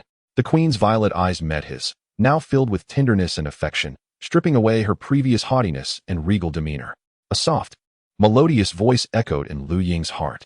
He scanned the surroundings, finding no one else nearby, and turned back to the queen, his brow furrowing in confusion. That voice resonated in his mind once more. "Master, it is I." Ying stared incredulously at the mutated queen, bewildered by the unfolding situation. Then, a vision appeared in his mind, a depiction of the queen's recent experiences within the environment. Ying felt a flush of embarrassment, but quickly composed himself, maintaining a stoic expression as he continued to observe. The queen had spent 7 days in the illusion, and just as she was about to awaken, Ying witnessed another version of himself manifesting a faint mist of blood within his eyes. This mist formed an irregular symbol in the air and penetrated the queen's forehead. "A psychic mark," Ying murmured. As the vision concluded, understanding dawned upon him. The psychic abilities he had appropriated from Meng Nanxing not only conjured illusions, but could also create mental brands to control adversaries. No wonder Gao Su was so infatuated with Meng Nanxing. The principle was clear. In that moment, Ying grasped the intricacies of prior events. Gazing at the queen now bound by his psychic mark, his emotions became conflicted. At this moment, Ying felt an overwhelming desire to command the queen to take her own life, thereby acquiring her core to augment his power. However, the stability of the psychic mark was still tenuous. While he could indeed command her to perform certain actions, instructing her to commit suicide would jeopardize his control. He beckoned her with a gesture, prompting the queen's purple wings to flutter and bring her before him. Once again, a blood mist emerged in his eyes, and an identical psychic mark delved into the queen's brow, intensifying the original imprint. After a moment of contemplation, Ying inquired, "Are you human or a mutated being?" The queen bee appeared somewhat dazed, pondering the question for a while before nodding and then shaking her head. "Master, I am uncertain at present. I possess 2 distinct memories, one belonging to the queen bee and the other from my time as a human." Ying raised an eyebrow, urging the queen bee to elaborate further. Chapter 135. Su Chani. As the queen bee recounted her tale, Ying was taken aback. It turned out that this queen had previously devoured a second-stage psychic human evolver. Following this act of consumption, their consciousnesses began to merge, with the human's awareness gradually asserting dominance over time. However, during this process, the human consciousness was also influenced and eroded by the queen's own essence. Thus, it became apparent that the prevailing consciousness within this body was a fusion of the queen and that of the human female. The human evolver that the queen consumed was named Su Chani, who had been struggling to survive alongside her companions in an underground supermarket located over 20 kilometers from Yunming Tower. Eventually, Su Chani awakened her supernatural abilities and discovered that the zombie crystal cores could facilitate the evolution of human evolvers. During this period, she had been hunting zombies and mutated creatures to gather crystal cores, ultimately achieving the second stage Insight realm. It was unclear if it was mere misfortune or some fateful design. But during her last expedition to hunt mutated creatures outside the underground supermarket, Su Chani encountered a third-stage Radiant Realm mutated queen bee. Without a hint of resistance, she was consumed by the Radiant Queen, leading to the fusion of their mental essences. Having absorbed all of this information, Ying felt a throbbing headache. He realized he could neither kill her nor allow her to remain by his side. Seemingly sensing his distress, Su Chani, with a hint of fear in her eyes, implored, "Master, please do not kill me. I am no longer that cruel murderer of a queen bee. I can provide you with the locations of mutated creatures and evolved zombies. Together, we can slay these beings and collect crystal cores to enhance our strength. Upon hearing Su Chani's plea, Lu Ying gazed at her in astonishment, a smile gradually forming on his lips. Raising an eyebrow, he nodded with a cheerful demeanor. This proposal was indeed to his liking. With the queen bee guiding him to the locations of mutated creatures, he and Su Chani would be more than capable of confronting all the mutated beings in Yun City.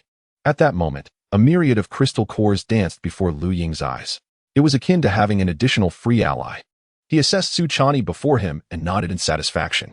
However, considering her formidable strength, he pondered if she had already reached the 5th stage of evolution. By the way, what stage are you currently at? Lu Ying inquired.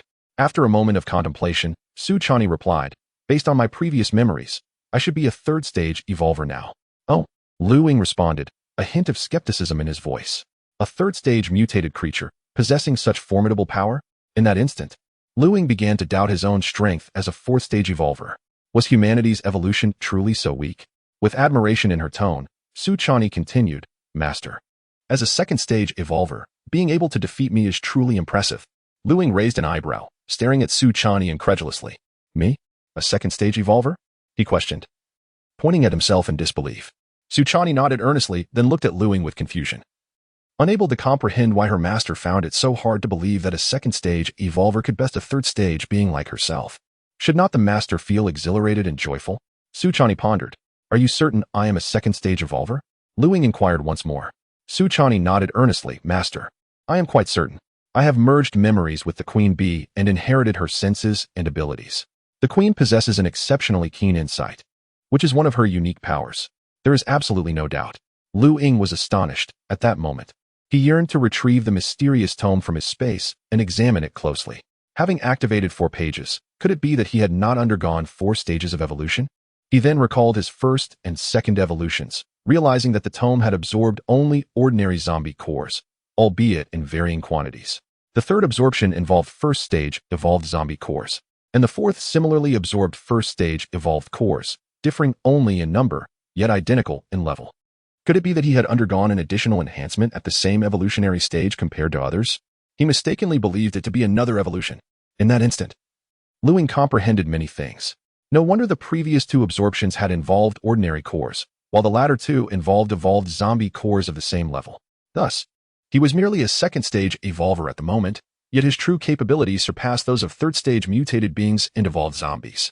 Instead of feeling disheartened, Lu Ying was filled with joy. This meant that within a single evolutionary stage, he could further augment his strength through the mysterious tome. Although this would require more cores than others, his power would indeed be greater. Having realized all this, Lu Ying felt elated.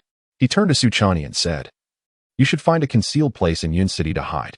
After this operation concludes, I will seek you out to hunt the mutated beings in Yun City. Su Chani nodded, and then added, Master, should you wish to find me, simply recite my name 3 times in your heart while envisioning my appearance. We can connect through our minds. Lu Ying acknowledged this, already aware of the method, though it had distance limitations. Currently, their mental connection could not exceed 20 kilometers. Su Chani chuckled lightly, enveloped in a purple mist, and swiftly floated towards the outskirts of Yun City to conceal herself. In the distance, Lu Wei and others, along with the senior members of the base, observed this scene with puzzled expressions. They did not understand why it seemed that Lu Ying and that mutated being had reconciled so suddenly. Lu Wei and the others had initially intended to intervene and rescue Lu Ying, but upon witnessing him engage the queen bee once more, they halted. Lu Ying noticed everything. Mr. Lu, are you all right? Lu Wei asked with concern. Lu Ying smiled and shook his head. It's nothing serious, just a few injuries that have already healed. I have expended quite a bit of energy. I shall replenish it with cores shortly. Lu Wei contemplated but refrained from inquiring about the matter between Lu Ying and the mutated being, and Lu Ying showed no inclination to discuss it. 2 minutes later, the helicopter arrived, and everyone boarded. The members of Team 5 aboard the helicopter gazed at Lu Ying with a sense of astonishment, particularly Yi Sun and Lu Xiaoxiao, whose eyes reflected an additional glimmer of admiration. Major General Chao Hongxuan from the base contacted Lu Ying via radio to inquire about his injuries. Upon confirming that Lu Ying was not seriously harmed, everyone at the base breathed a sigh of relief. However, even after the communication was terminated, neither Major General Chao nor the senior officials at the base dared to question what had transpired between Lu Ying and the mutated queen bee. In the conference room, an officer with the rank of Major General turned to Major General Chao and General Yang. Shouldn't we ask about the mutated queen bee? he suggested. The commander shook his head, stating, "There is no need for such inquiries. It suffices to know that he stands with us on the same front." Meanwhile, Suchani, enveloped in a swirl of purple mist, glanced back at the helicopter that had already taken flight, her eyes betraying an inscrutable meaning. "I will have you in due time." Chapter 136. The mutant bats swarm within the confines of the cabin. Lu Ying retrieved a packet of ordinary zombie crystal nuclei from the side pocket of his tactical belt. One by one, he consumed the crystalline orbs, feeling a wave of warmth radiate from them as they settled within him, sending streams of comforting energy coursing through his limbs. After ingesting over 20 ordinary zombie crystal nuclei, the energy he had expended in battle and the subsequent healing of his wounds was fully restored. The sounds of gunfire in Yun City had been relentless since morning, and by 3 in the afternoon, 3 heavily armored battalions had advanced to within 20 kilometers of the Yunming building's gathering point. Although the Air Force had deployed fighter jets and bombers earlier in the day to obliterate the horde near the gathering site, they refrained from executing devastating strikes on structures close to the 3 evacuation routes to avoid disrupting them. Instead, they dropped cluster bombs to clear the external zombies. Once the bombardment ceased, the zombies that had taken refuge within the buildings reassembled at the 3 main thoroughfares, in a community located 3 kilometers south of the Yunming building. A colossal-headed zombie perched upon the shoulder of a 10-meter-tall powerhouse zombie. This formidable creature's muscles resembled granite, its limbs robust and developed, and its upper body was exceedingly broad, standing amidst the snow-covered ground of the community like an impenetrable concrete wall. The large-headed zombie, with its bald and grotesquely dark head, emanated an aura of intelligence and contemplation through its small, green bean-sized eyes. Veins pulsated ominously across its scalp, and an invisible wave radiated from its hideous visage, sweeping outward in every direction. Wherever this wave passed, whether it was through the wandering zombies on the streets or those hiding within the buildings, both ordinary and mutant zombies turned their gaze towards the location of the large-headed zombie. In that moment, it seemed as if the horde had received some form of command. Centered around the Yunming gathering point, all zombies within a 30-kilometer radius stirred to action. The zombies hidden in various office buildings and communities surged forth into the streets, an unstoppable tide rushing toward the 3 vanguard units. High above, a fixed-wing reconnaissance drone circling the skies immediately reported this development to the base command center. Beep, beep, beep. A massive influx of zombies has been detected within a 30-kilometer radius of the Yunming gathering point. Dispatch fighter jet formations immediately. The sounds of orders being relayed from the military base in the western suburbs mingled with the incessant beeping of electronic devices. The sudden resurgence of the horde heightened everyone's tension. The footage transmitted by the reconnaissance drone revealed over 500,000 zombies within that 30-kilometer expanse, many of which were evolved variants. Major General Chao Hongxuan, the deputy commander of the base, wore a grave expression. That entity behind the horde is preparing for a decisive battle against us. The other senior officials nodded in agreement. I propose that all 6 battalions of the 4th Brigade proceed at full speed to Yun City for support, a colonel spoke solemnly. This battle must be concluded swiftly, allowing for the relocation of the populace gathered at the Yunming building. In light of the current circumstances, should the vanguard forces become ensnared by the horde of corpses, the transition from offense to defense would be exceedingly detrimental to our position. After a brief discussion, the command center reached a consensus, aside from aerial support. 6 lightweight synthetic battalions responsible for subsequent evacuations from the southern suburbs would hasten to assist the vanguard. All long-range artillery stationed at the temporary camps within Yun City would unleash a saturation bombardment upon the horde. The 3 advanced battalions were a mere 12 kilometers from the assembly point at the Yunming building.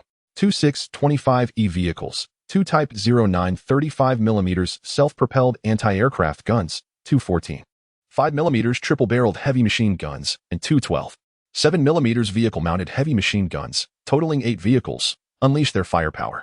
The relentless barrage pounded towards the advancing horde, while the 99A main battle tanks elevated their angles for precise shots at the evolved zombies within the throng. With a thunderous roar, each 125mm fin-stabilized armor-piercing round tore through the air, producing a deafening crack. As the shells discharged, casings fell away, and a long, slender tungsten alloy penetrator pierced the cranium of a 3-meter-tall, evolved zombie. The grotesque head of the zombie was shattered by the impact, and the massive headless corpse gradually collapsed. Behind the tank battalions, the artillery units unleashed their indirect fire, with 155mm howitzers and 120mm mortars thundering and sending shells crashing into the rear of the horde. The zombies caught within the blast radius were obliterated into a mass of flesh by the violent explosions and shockwaves. The long-range fire clusters within Ying City. Having set precise target coordinates, launched volley after volley of medium-range rockets, their tails glowing as they streaked towards the horde. Seated inside the helicopter, Ying and others gazed through the windows at the distant rockets soaring through the sky, their flight producing a sharp, piercing whistle. With a resounding roar, the rockets detonated within the horde, massive fireballs and thick plumes of smoke billowing into the air. The thunderous sound of fast-moving aircraft echoed above as the J-16 squadron arrived at the bombing coordinates, unleashing a cascade of Tianlai 500 cluster bombs that rained down upon the surging mass of corpses like hail. The entire Ying City reverberated with the cacophony of explosions, the smoke lingering ominously in the sky. Below, a convoy of over a dozen ammunition supply vehicles tirelessly traversed between the southern suburb thermal power plant and the vanguard forces, delivering various weapon munitions to the front line. In the final stretch of over 10 kilometers, the three advanced battalions had been locked in a fierce standoff with the horde for over half an hour, unable to advance even 100 meters. The horde surged forth from all directions as if driven mad. At each intersection along the three routes, at least one platoon was positioned to repel the encroaching zombies attempting to flank them. Numerous armed helicopters coordinated with the ground forces, successfully preventing any zombies from breaching their defenses. At that moment, a group of creatures with enormous, fleshy wings suddenly appeared in the air before the three vanguard units. The commander surveyed the scene through binoculars. These monstrous creatures, colossal in size comparable to a main battle tank, are drenched in a blood-red hue. Their heads are adorned with gray fur, while their crimson eyes gleam ominously. Their gaping jaws are lined with sharp canine teeth. Mutated bats. The immense flesh wings of these aberrations are connected to four formidable claws, each bearing wickedly curved talons reminiscent of an eagle's. Anti-air vehicles switched to heavy machine guns. The commander commanded with urgency. The four frontline anti-air vehicles promptly retreated, while the 414, 5mm rotary heavy machine guns moved into position, resuming fire to fend off the advancing horde. Despite the temporary withdrawal of the anti-air vehicles, the line formed by the 14, 5mm and 12, 7mm heavy machine guns remained unyielding against the relentless swarm. As time progressed, an increasing number of colossal mutated bats soared towards the vanguard from the distant sky. Chapter 137. Anti-aircraft firepower. The four armed helicopters unleashed a barrage from their cannons. The sound of the cannon fire echoed ominously as a relentless stream of projectiles obliterated 6 mutated bats ahead. However, the sheer number of these aberrant creatures was overwhelming. Although many were shattered by the cannon's might, more than a dozen others swiftly maneuvered through the sky, rapidly converging upon the helicopters. Despite their considerable size, the mutated bats exhibited astonishing speed and agility, rendering the helicopters, in comparison, somewhat cumbersome. Surrounding the 4 helicopters, the sharp, formidable claws of the mutated bats tore through the helicopter's bulletproof glass, seizing the pilots from their cockpits. The unfortunate pilots were dragged into the gaping maws of the creatures, their helicopter carcasses billowing smoke as they plummeted from the sky. The helicopters hovered above a mass of corpses, their wreckage crashing into the horde of zombies below, reducing a significant portion of them to a gruesome pulp. Witnessing this harrowing scene, everyone grasped the reason behind the sudden communication disruption of the 3 preceding light synthetic battalions and the airborne units. It seemed these mutated bats eluded radar detection, which explained why a high-flying, early warning aircraft failed to spot them. However, a fixed-wing reconnaissance drone, soaring at a sufficient altitude, captured clear images of the swarm of mutated bats below. From a high vantage point, the vast congregation of bats formed a dark, ominous cloud, continuously converging towards the 3 advanced battalions in the vicinity of the Cloud Dream building. A cursory glance revealed that the number of mutated bats exceeded 10,000. Lu Wei and the helicopter pilot simultaneously received orders to evacuate the combat zone. Meanwhile, and others also noticed the approaching swarm overhead. With urgency, the helicopter pilot adjusted their course, unleashing the full power of the helicopter's engines as they desperately sought to escape the vicinity of Ying City. 10 teams of superpowered individuals, engaged in search operations near the gathering area, swiftly boarded their aircraft to withdraw from the combat zone. The 3 advanced heavy-duty battalions promptly recalibrated their deployment, retracting the 625E gun cannon integrated close defense systems and the 09 type dual-barreled 35mm self-propelled anti-aircraft guns from the front line, substituting them with other heavy firepower. Since the outbreak of the zombie virus, these two terminal anti-aircraft weapons had remained in a horizontal position, solely employed to combat the ground-dwelling zombies. The emergence of the mutated bat swarm today presented an ideal opportunity to unleash the full potential of these anti-aircraft marvels. Yet, as everyone beheld the encroaching swarm, a sense of trepidation settled within them. Despite the efficacy of these weapons, the overwhelming numbers of mutated bats posed a significant threat. Each advanced battalion was equipped with only 4 6-25E systems and 409 self-propelled anti-aircraft guns. However, even if the mutated bats were to attack each battalion separately, each would still contend with at least several thousand of these creatures. Judging by the impact of the armed helicopter's 23mm cannon, the defensive capabilities of these mutated bats were formidable, not easily surpassed even by their zombie counterparts. It became imperative to shatter the skulls or torsos of the mutated bats, necessitating a staggering increase in ammunition. Clearly, the firepower of the 8 anti-aircraft vehicles was insufficient for the looming challenge. The commanders of the 3 forward detachments meticulously adjusted the firepower deployment at the forefront to repel the horde of undead. They commanded all snowmobiles equipped with 12 7mm heavy machine guns stationed in the rear to collaborate with 8 anti-air vehicles in their assault against the aerial swarm of mutated bats. As the distance diminished, the soldiers below could discern the menacing silhouettes of the flying aberrations above. Once the bat swarm entered the firing range of the anti-air vehicles, 4 out of the 8 immediately opened fire. The Type 09 twin-barrel 35mm anti-aircraft gun boasts a high rate of fire, exceptional precision, and a large capacity drum feeding system, achieving a firing rate of 100 rounds per minute. With an effective range of 4,000 meters and an effective altitude of 3,000 meters, it is capable of simultaneously striking multiple targets, efficiently intercepting threats such as enemy drones, helicopters, and cruise missiles. The 625E 6-barrel 25mm rotary cannon can reach an astonishing firing rate of 5,000 rounds per minute. Although the fire control radars of both anti-air systems could not lock onto the swarm of mutated bats, their sheer density and substantial size rendered them vulnerable. As the 625E and Type 09 automatic anti-aircraft guns unleashed a torrent of searing flames accompanied by a deafening roar, the sky seemed to ignite. Shells whistled forth, creating a dense rain of fire that formed an impenetrable net of firepower in the air. At the moment the ground-based air defense systems opened fire, numerous massive, crimson-hued mutated bats collided with the terrifying barrage.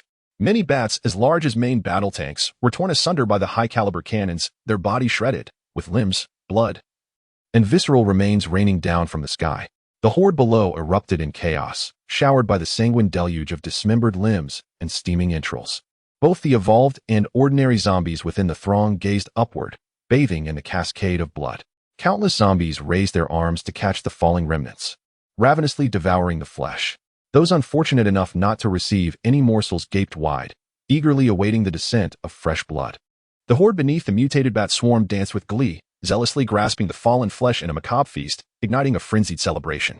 Meanwhile, the pressure on the frontline defenses, tasked with repelling the zombie assault, significantly diminished.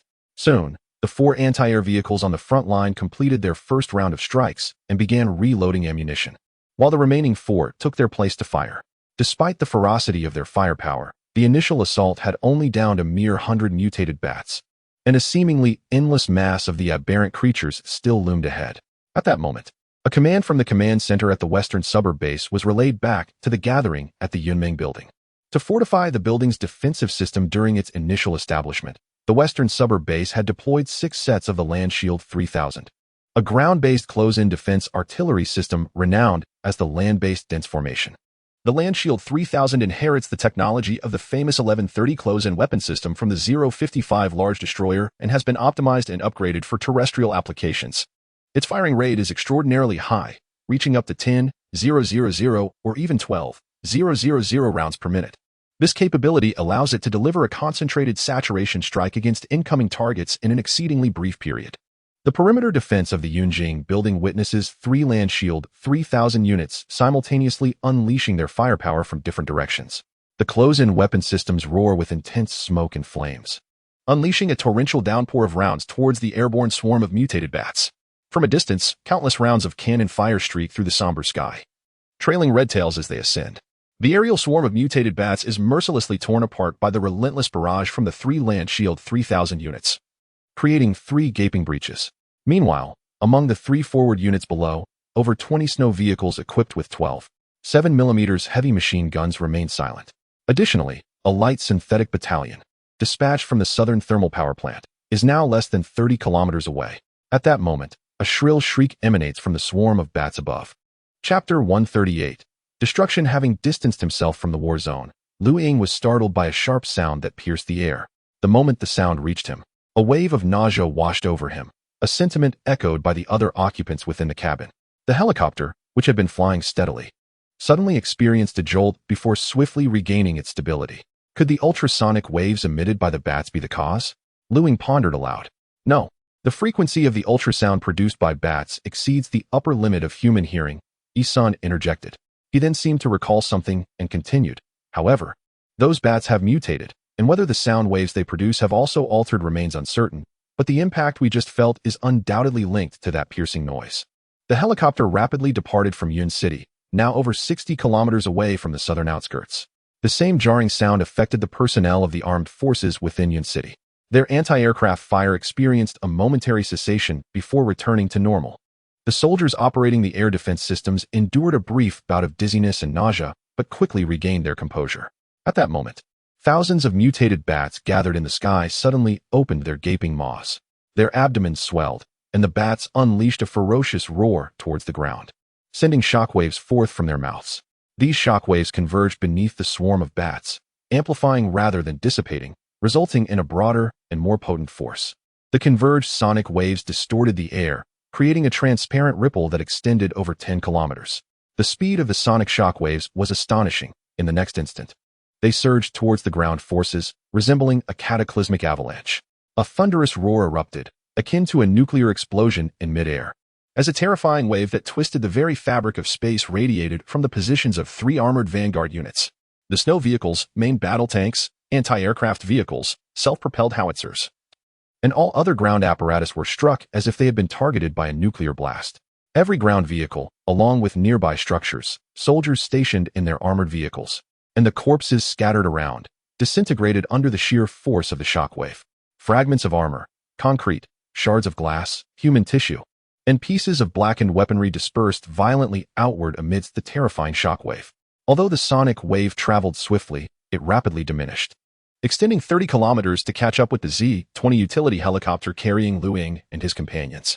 Inside the cockpit, various warning lights blinked incessantly, accompanied by piercing alarms.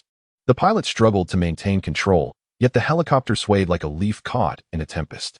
Fortunately, Ying and the others had remained buckled in, yet the violent vibrations and the sensation of weightlessness as the helicopter plummeted caused considerable discomfort. The aircraft was on the brink of crashing, and at last, someone within the cabin could no longer bear it, letting out a terrified scream. A resounding crash echoed as the transport helicopter lost power and spiraled down, crashing into the snowy street, rolling before finally coming to a halt. The 10 extraordinary teams aboard their 10 helicopters, like Ying and his group, succumbed to the terrifying shockwaves and crashed. Inside the command center of the western suburb base, everyone stood up, their fists clenched. The screen displayed a flurry of static and darkness. They had witnessed the distortion of space caused by the shockwave. However, shortly after the shockwaves struck the ground, all radio communications and signals from fixed-wing drones were severed. Yet, everyone could envision the catastrophic impact of the soundwave shockwave, which extended over 10 kilometers, upon the ground troops and the gathering at the Yunming building. Several high-ranking officials quickly composed themselves and issued orders for reconnaissance aircraft to be dispatched from the Air Force Base to assess the situation. 2 reconnaissance planes swiftly ascended and headed towards Yun City, but they would require 20 minutes to arrive. Meanwhile, the base, the forward troops in Yun City, the gathering at the Yunming building, and the temporary encampment in Yun City were cut off from communications, left to endure the agonizing wait in the command center. The dispersing soundwave shockwaves gradually ceased. Within a 10-kilometer radius beneath the mutated bat swarm, modern equipment, and the once solid, snow-covered ground vanished without a trace. Most of the surface structures in the area were obliterated, reduced to ruins, leaving only the skeletal remains of a few towering buildings standing desolately. All zombies, whether ordinary or evolved, had vanished without a trace. The defensive containers and military pods at the perimeter of the Yunming building gathering were twisted and deformed, collapsing onto lower structures behind them.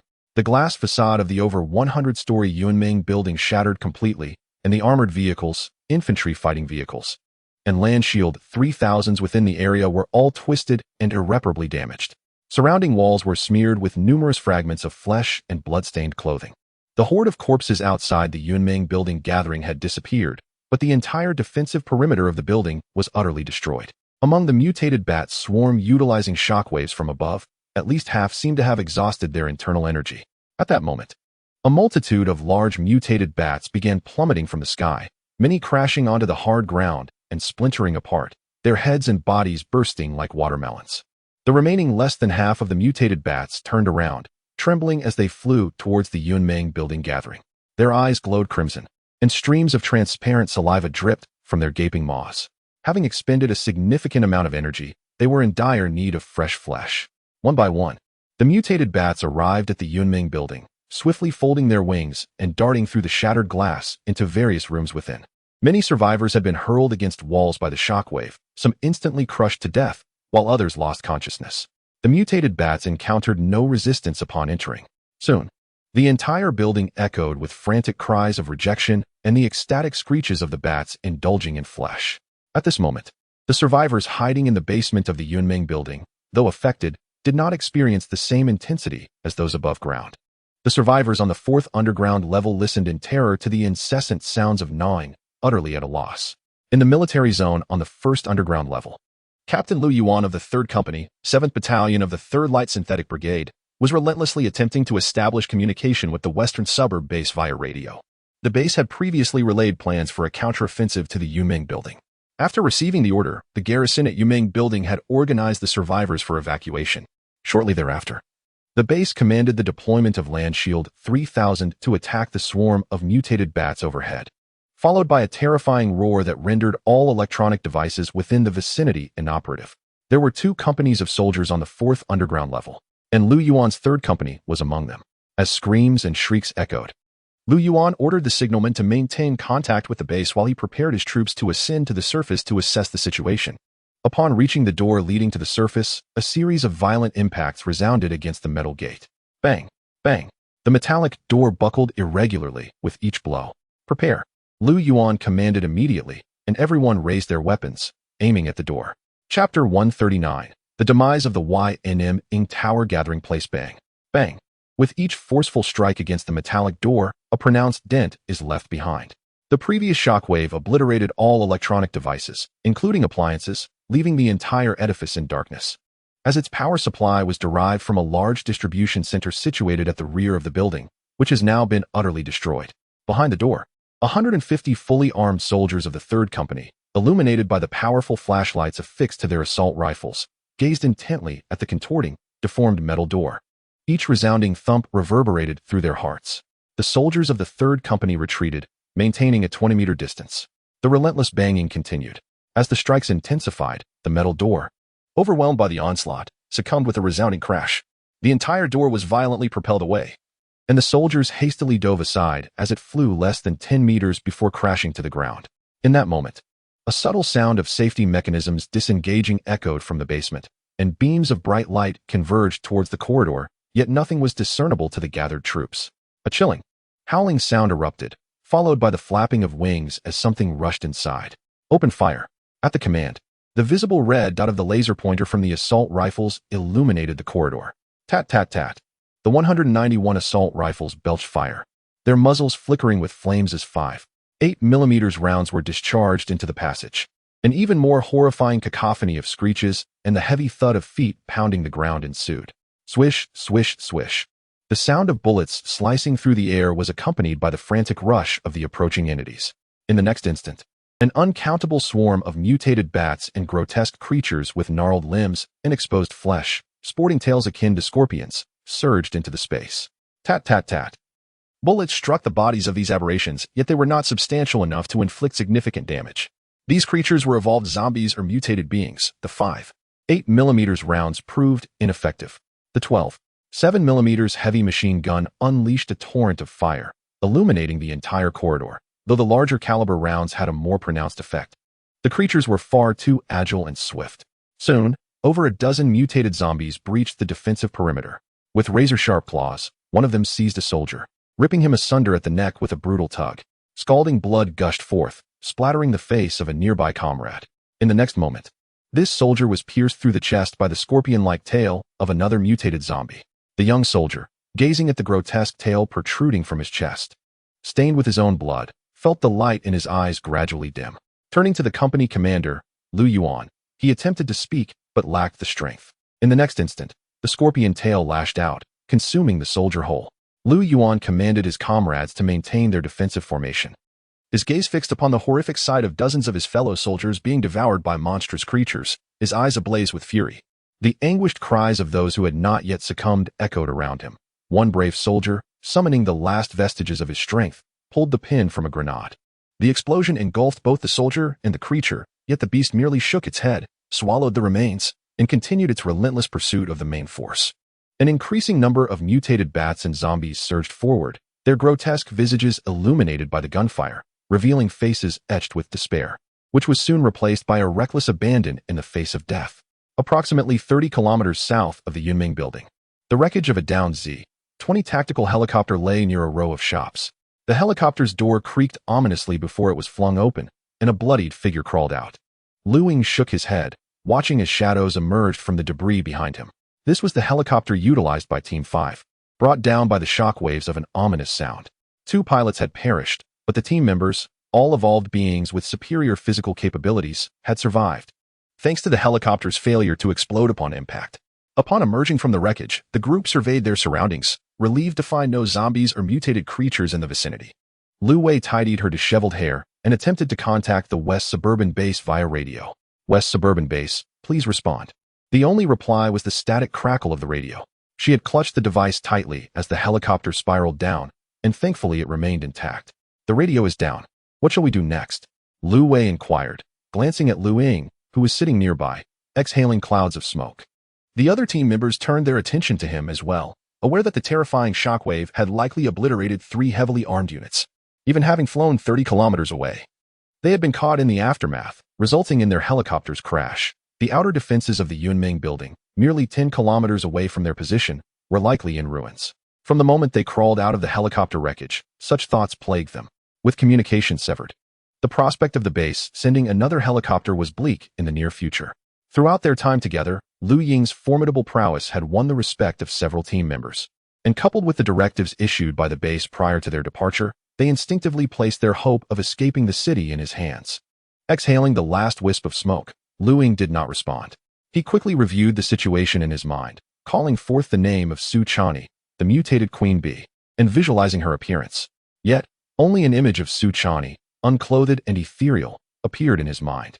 After several attempts to summon her with no response, he pondered whether this ability too had been affected by the shockwave, or if she was simply beyond the range of his powers.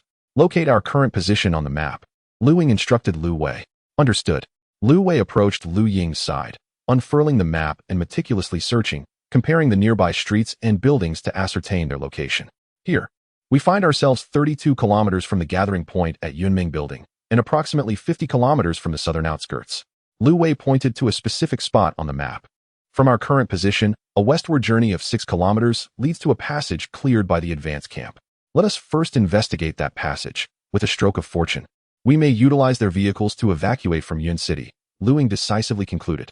The group inspected their weapons and equipment, salvaging 2 operational 14.5mm sniper rifles from the debris of the helicopter, while the rest lay mangled and unusable. Lu Ying slung one rifle across his back, cradling the other in his arms, his tactical vest and belt brimming with sniper ammunition. The 6 individuals readied their gear and advanced in a tactical formation towards the west. As Lu Ying and his companions vanished around the street corner, a figure cloaked in an expansive black robe emerged from the shadows of the eastern street. Towering over 3 meters, the figure's oversized robe concealed its form, while a silver mask obscured its face, eyes gleaming with a sinister crimson light. The figure strode purposefully in the direction where Lu Ying and the others had disappeared. Chapter 140. Escape. A deafening roar echoed through the skies above Yun City as warplanes streaked past. 2 reconnaissance aircraft soared at remarkable speeds towards the gathering vicinity of the Yunming building. 20 minutes had elapsed since the mutated bat swarm unleashed its sonic wave assault. One of the reconnaissance planes was tasked with scouting the positions of 3 heavy armored advance units, while the other headed towards the Yunming building's assembly area. As they entered the airspace over Yun City, the 2 aircraft separated, transmitting aerial photographs back to the West Suburb base. The personnel at the West Suburb base, who had endured a torturous wait of over 20 minutes, felt their spirits plummet as they reviewed the images. The heavy armored advance units that had previously occupied their positions were now entirely absent, along with all types of armored vehicles, main battle tanks, and armed soldiers. The landscape within a 10-kilometer radius had transformed into ruins, with only a handful of buildings remaining, their skeletal steel and concrete structures standing forlornly amidst the devastation. More than 10 kilometers away, heaps of twisted and contorted remains of armored vehicles and main battle tanks lay scattered. Blood oozed from the crevices of the vehicles, staining the snow beneath a vivid crimson. The walls of the Yunming building were splattered with blood and gore, the area teeming with zombies. The glass façade of the building was shattered, and streams of deep red blood flowed from various rooms within. From a distance, the entire structure appeared to be engulfed in a striking hue of red, a grim testament to the survivors within being devoured by the mutated creatures, their blood seeping out. The command center was enveloped in a heavy silence, an oppressive atmosphere weighing upon everyone present, making it difficult to breathe. Commander Yang's eyes reddened as he clenched his fists, the veins on his hands standing out. At that moment, the electronic screen flickered to life, displaying real-time footage from a quadcopter drone deployed by the Air Force's Y-20 transport aircraft. The interior of the Yunming building was overrun with bats and another grotesque creature, crimson all over, moving on all fours with a scorpion-like tail, joyfully feasting on the corpses of the survivors. Suddenly, 3 bloodied figures emerged from the ground floor exit of the building. They moved with astonishing speed, vanishing from the drone's surveillance before anyone could discern their identities. The crowd in the command center failed to recognize the sudden arrivals, and remarkably, the surrounding zombies seemed oblivious to their presence.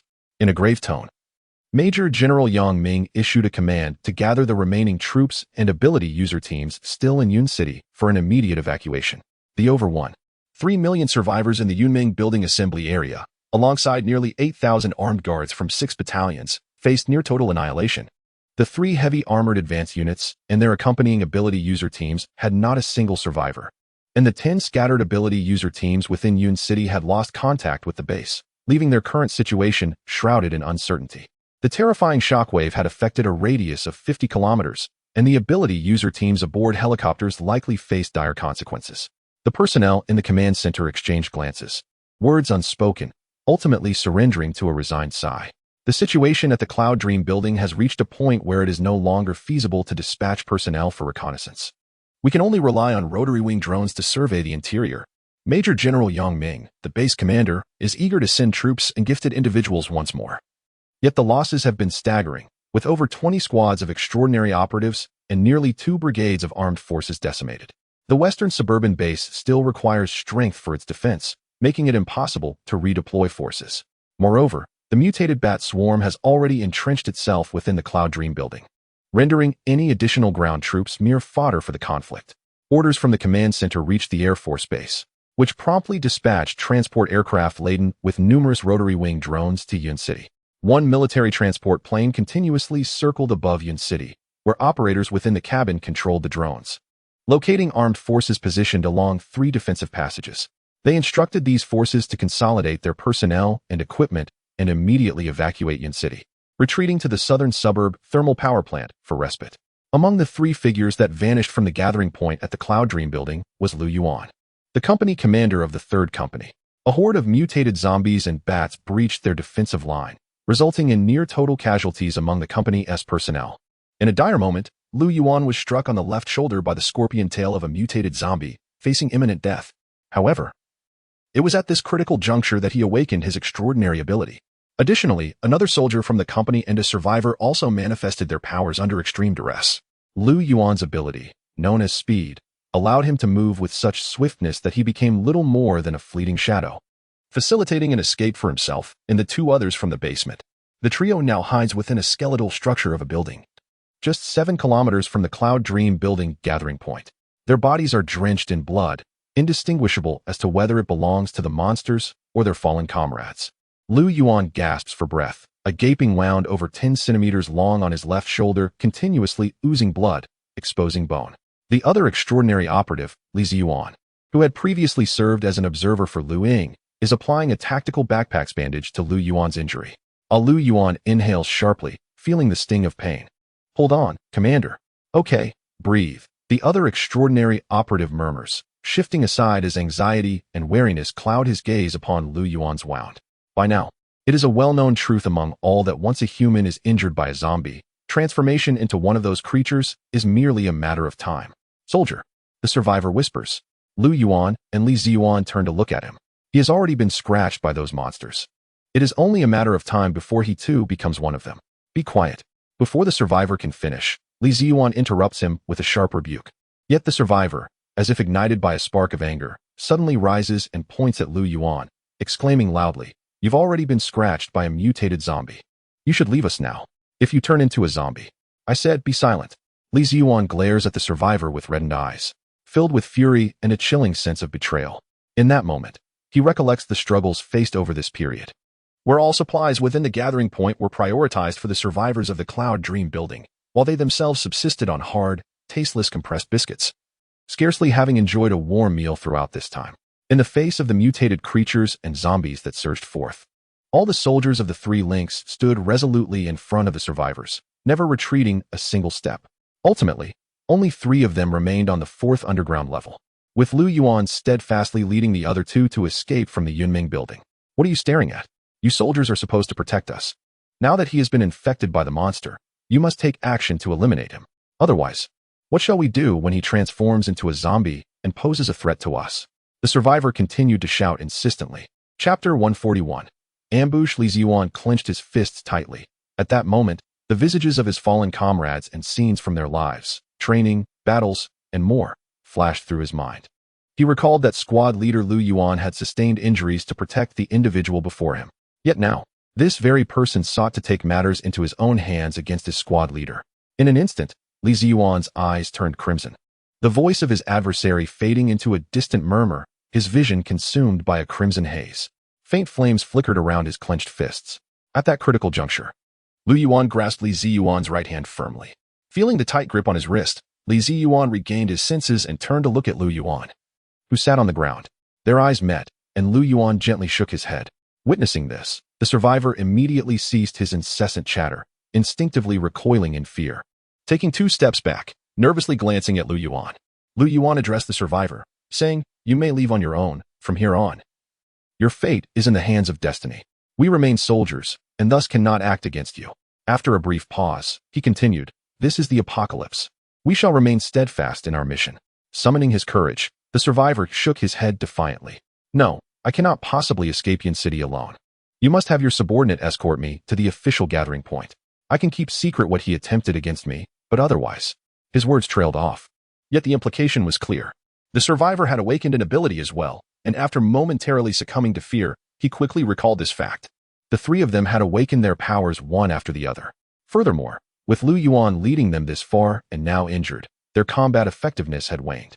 In a confrontation between himself and Li Ziyuan, it was uncertain who would prevail. He felt assured of his upper hand against the 2. "Do you truly believe we would allow you to manipulate us?" Lu Yuan's expression darkened, his voice icy. In the next moment, a figure shrouded in violet mist suddenly materialized behind the survivor. Such a repugnant soul, a dulcet voice resonated. As the violet haze dissipated, a figure adorned in a lavish purple gown emerged, her eyes gleaming with a noble violet hue, her violet wings fluttering gracefully behind her. She wore slender, exquisite purple gloves and held a luxurious handbag in her left hand. With a swift motion, a long blade forged from the violet mist pierced through the survivor's back. He looked down in disbelief at the blade protruding from his chest, opened his mouth to speak, and then slowly collapsed. In the astonished gazes of Lu Yuan and Li Ziyuan, the elegantly exquisite woman reached out, placing her hand above the fallen corpse's head. Wisps of faint crimson energy coalesced from the corpse, flowing into her being. In an instant, the body transformed into a desiccated husk of skin and bones. This woman was Su Chani, who had entered the core area following the shockwave, seeking to exploit the opportunity to hunt mutated creatures, zombies, or even humans at Yunming Tower. She had observed this spectacle with keen interest from the shadows. Originally, Su Chani intended to wait for the 3 individuals to engage in a fierce battle amongst themselves before she would strike and eliminate the 3 supernatural beings, thus absorbing their essence to enhance her own power. However, upon seeing the countenances of Lu Yuan and Li Ziyuan, she swiftly decided to eliminate one of the supernatural entities. "You are Lu Yuan, and you are Li Ziyuan," Su Chani remarked, her gaze glimmering with an inscrutable light as she looked at them. The two nodded solemnly. The sudden appearance of this individual evidently signified immense strength, resembling some form of mutated creature. Su Chani smiled warmly. "Do not worry, I shall not harm you. Rather, I will assist you." "Why?" Lu Yuan, his face pale, inquired. "Because I have encountered you in my master's memories." "Master?" Both Lu Yuan and Li Ziyuan expressed their confusion. "Travel 2 kilometers west from here, then proceed 20 kilometers south. Your people await you there. Following my directions, you will encounter neither zombies nor mutated creatures along the way." Observing Lu Yuan's shoulder injury, Su Chani retrieved 2 eerie green crystals from her bag and handed them to the duo. These crystals are the remnants of first-stage evolved zombies or mutated beings. Although it may seem wasteful, they will sustain you until you reach your destination. Lu Yuan and Li Ziyuan were taken aback, utterly bewildered by the unfolding situation. "By the way, I am Su Chani. When you meet Lu Ying, tell him that I will seek him out in a few days, and be sure to inform him that it was I who saved you." With that, Su Chani was enveloped once more in a violet mist, swiftly vanishing from sight. Only then did the two regain their composure. "So, she is a friend of Brother Lu," Li Ziyuan exclaimed with excitement. Lu Yuan nodded. It appeared that the master Su Chani spoke of must be a Ying, he mused. Li Ziyuan assisted Lu Yuan as they followed the route Su Chani had indicated. Panting heavily, Yi Sun trailed behind them, while ahead were Lu Ying and several other members of Team 5. They had reached the passage opened by the advance camp. Yet after traveling 6 kilometers south along the diversion route, they had yet to locate the originally stationed defensive units. Lu Ying and Lu Wei surmised that the defensive team must have retreated, with communication severed for such an extended period. The base would undoubtedly dispatch reconnaissance aircraft to assess the situation. It was likely that the base had contacted the defensive units through the Air Force to facilitate their withdrawal. The group halted and sought refuge within a shop adjacent to the street. Lu Wei produced a map to ascertain their current position, realizing they were still 43 kilometers from the southern outskirts. With the radio unable to reach the base, they would have to rely solely on their own legs to exit Yin City. "Here, have something to eat," Deputy Leader Li Dong said, retrieving 6 compressed biscuits from his backpack and distributing them among the group. "The remainder of the journey must be traversed on our own," Lu Wei remarked, her expression somber as she nibbled on the dry, hard biscuits. Alas, none could have anticipated the sudden emergence of such a formidable swarm of mutated bats. "It seems that the gathering at Yunmeng Tower is doomed." The psychic adept, Qi Jian, sighed deeply, though his words remained unspoken. All present understood the grim fate that awaited the Yunmeng Tower assembly. In an instant, a suffocating atmosphere enveloped the group. At that moment, Lu Ying's ears perked up, and he immediately shouted, "Get down!" Without a second thought, everyone dropped to the ground. A deafening explosion ensued, flames and smoke engulfing the area, as a massive hole was blasted into the wall 2 meters to Lu Ying's left. Following this, the sharp sound of a trigger being pulled echoed through the air, heralding yet another incoming rocket. Chapter 142. The experiment with a thunderous roar, a high explosive rocket propelled through the breach created earlier, detonating upon impact. The onlookers felt a wave of disorientation wash over them, followed by a persistent ringing in their ears as the shockwave reverberated throughout the room. Lu Ying, having undergone numerous evolutions, found himself impervious to ordinary bullets. Only armor-piercing rockets or direct hits from tanks and large-caliber artillery could inflict any significant harm upon him. Fortunately, the explosion of this particular rocket did not injure Lu Ying, yet several others, particularly a healing specialist named Lu Xiaoxiao, sustained considerable injuries. A shard from the explosion struck Lu Xiaoxiao's left shoulder, causing blood to spill forth, staining her clothing and the floor beneath her. The room was thick with smoke, and Lu Ying swiftly seized his sniper rifle, peering through the previous breach to survey the outside. 200 meters away, a towering figure, exceeding 3 meters in height and cloaked in a voluminous cape, stood at a distance, grasping a shoulder-fired rocket launcher in its right hand. The figure was currently loading another round into the weapon. Lu Ying aimed his 14.5mm sniper rifle at the silhouette, carefully regulating his breath, steadying the rifle, and channeling his abilities to enhance the 14.5mm tungsten core armor-piercing round nestled within the chamber. With a resounding crack, the round surged forth, trailing a crimson plume. The bullet struck the figure's head, resulting in a deafening explosion as the towering figure's cranium was obliterated. The headless corpse gradually collapsed. After assessing the surroundings, Lu Ying identified no further threats aside from this peculiar entity. "All right, Lu Wei, accompany me outside to investigate. The rest of you tend to our injured comrade," Lu Ying instructed before departing the shop, with Lu Wei closely in tow. The duo hastened to the lifeless body that Lu Ying had felled. As they removed the black cloak, the full visage of the corpse was revealed. The body was enveloped in layers of what appeared to be military-grade alloy armor, intricately stitched together to form a protective ensemble reminiscent of ancient armor. The right hand was disproportionately large, capable of effortlessly grasping an adult male's head, exhibiting a dark, bluish hue, and still clutching the rocket launcher. To their astonishment, a black 6-barrel Gatling gun was affixed to the figure's back upon a mounting crafted from alloy. Adjacent to it lay a linked ammunition belt connecting to a sizable rectangular box. Upon opening the box, they discovered it contained 7 62mm cartridges, at least 2,000 rounds in total. An American M134 Gatling gun, Lu Wei remarked, gazing at the weapon in awe. As they peeled away the protective armor encasing the corpse, its true form emerged, a creature with a bluish-black exterior, its musculature grotesquely contorted, clearly not resembling human skin or muscle, yet distinct from the evolved zombies they had encountered. Could this be a military experiment? Lu Ying pondered softly. Lu Wei shook her head, uncertain. This spectacle was somewhat unsettling. The corpse before them was evidently that of a human subjected to mutation, equipped with modern weaponry. It was clear that a formidable force was conducting human experiments behind the scenes.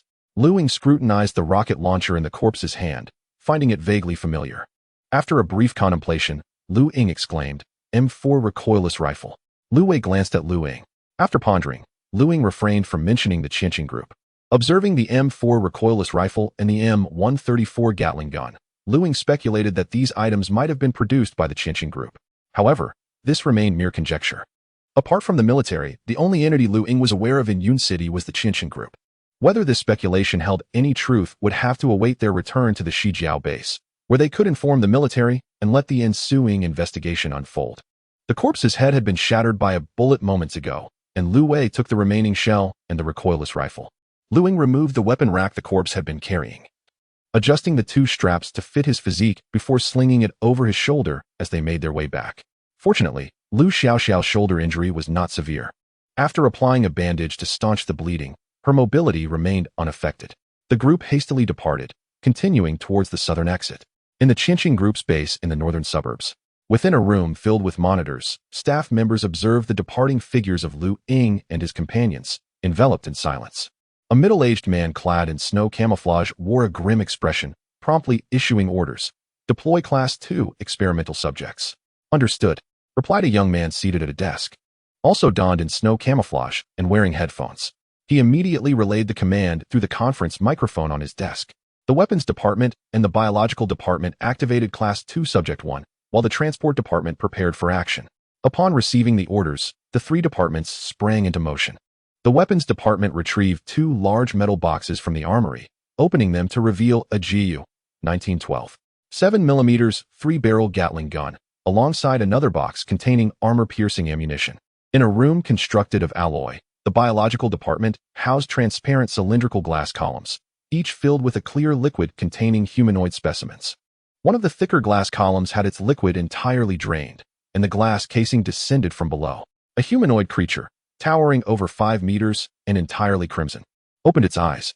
In the biological department's office, a group of researchers clad in white lab coats fixated on the data displayed across various screens. After a while, one researcher pressed the conference microphone on the desk. "Class 2 Subject 1 is functioning normally and can be equipped with weaponry." Acknowledged. Subsequently, the towering giant slowly emerged from the room, making its way to another alloy chamber.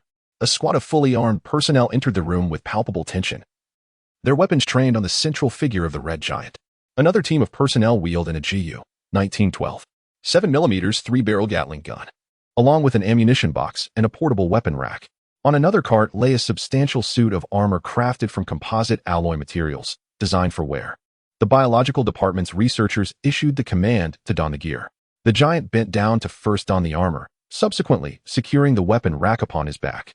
The rack held not only the Gatling gun and ammunition, but also a colossal warhammer forged from dark alloy.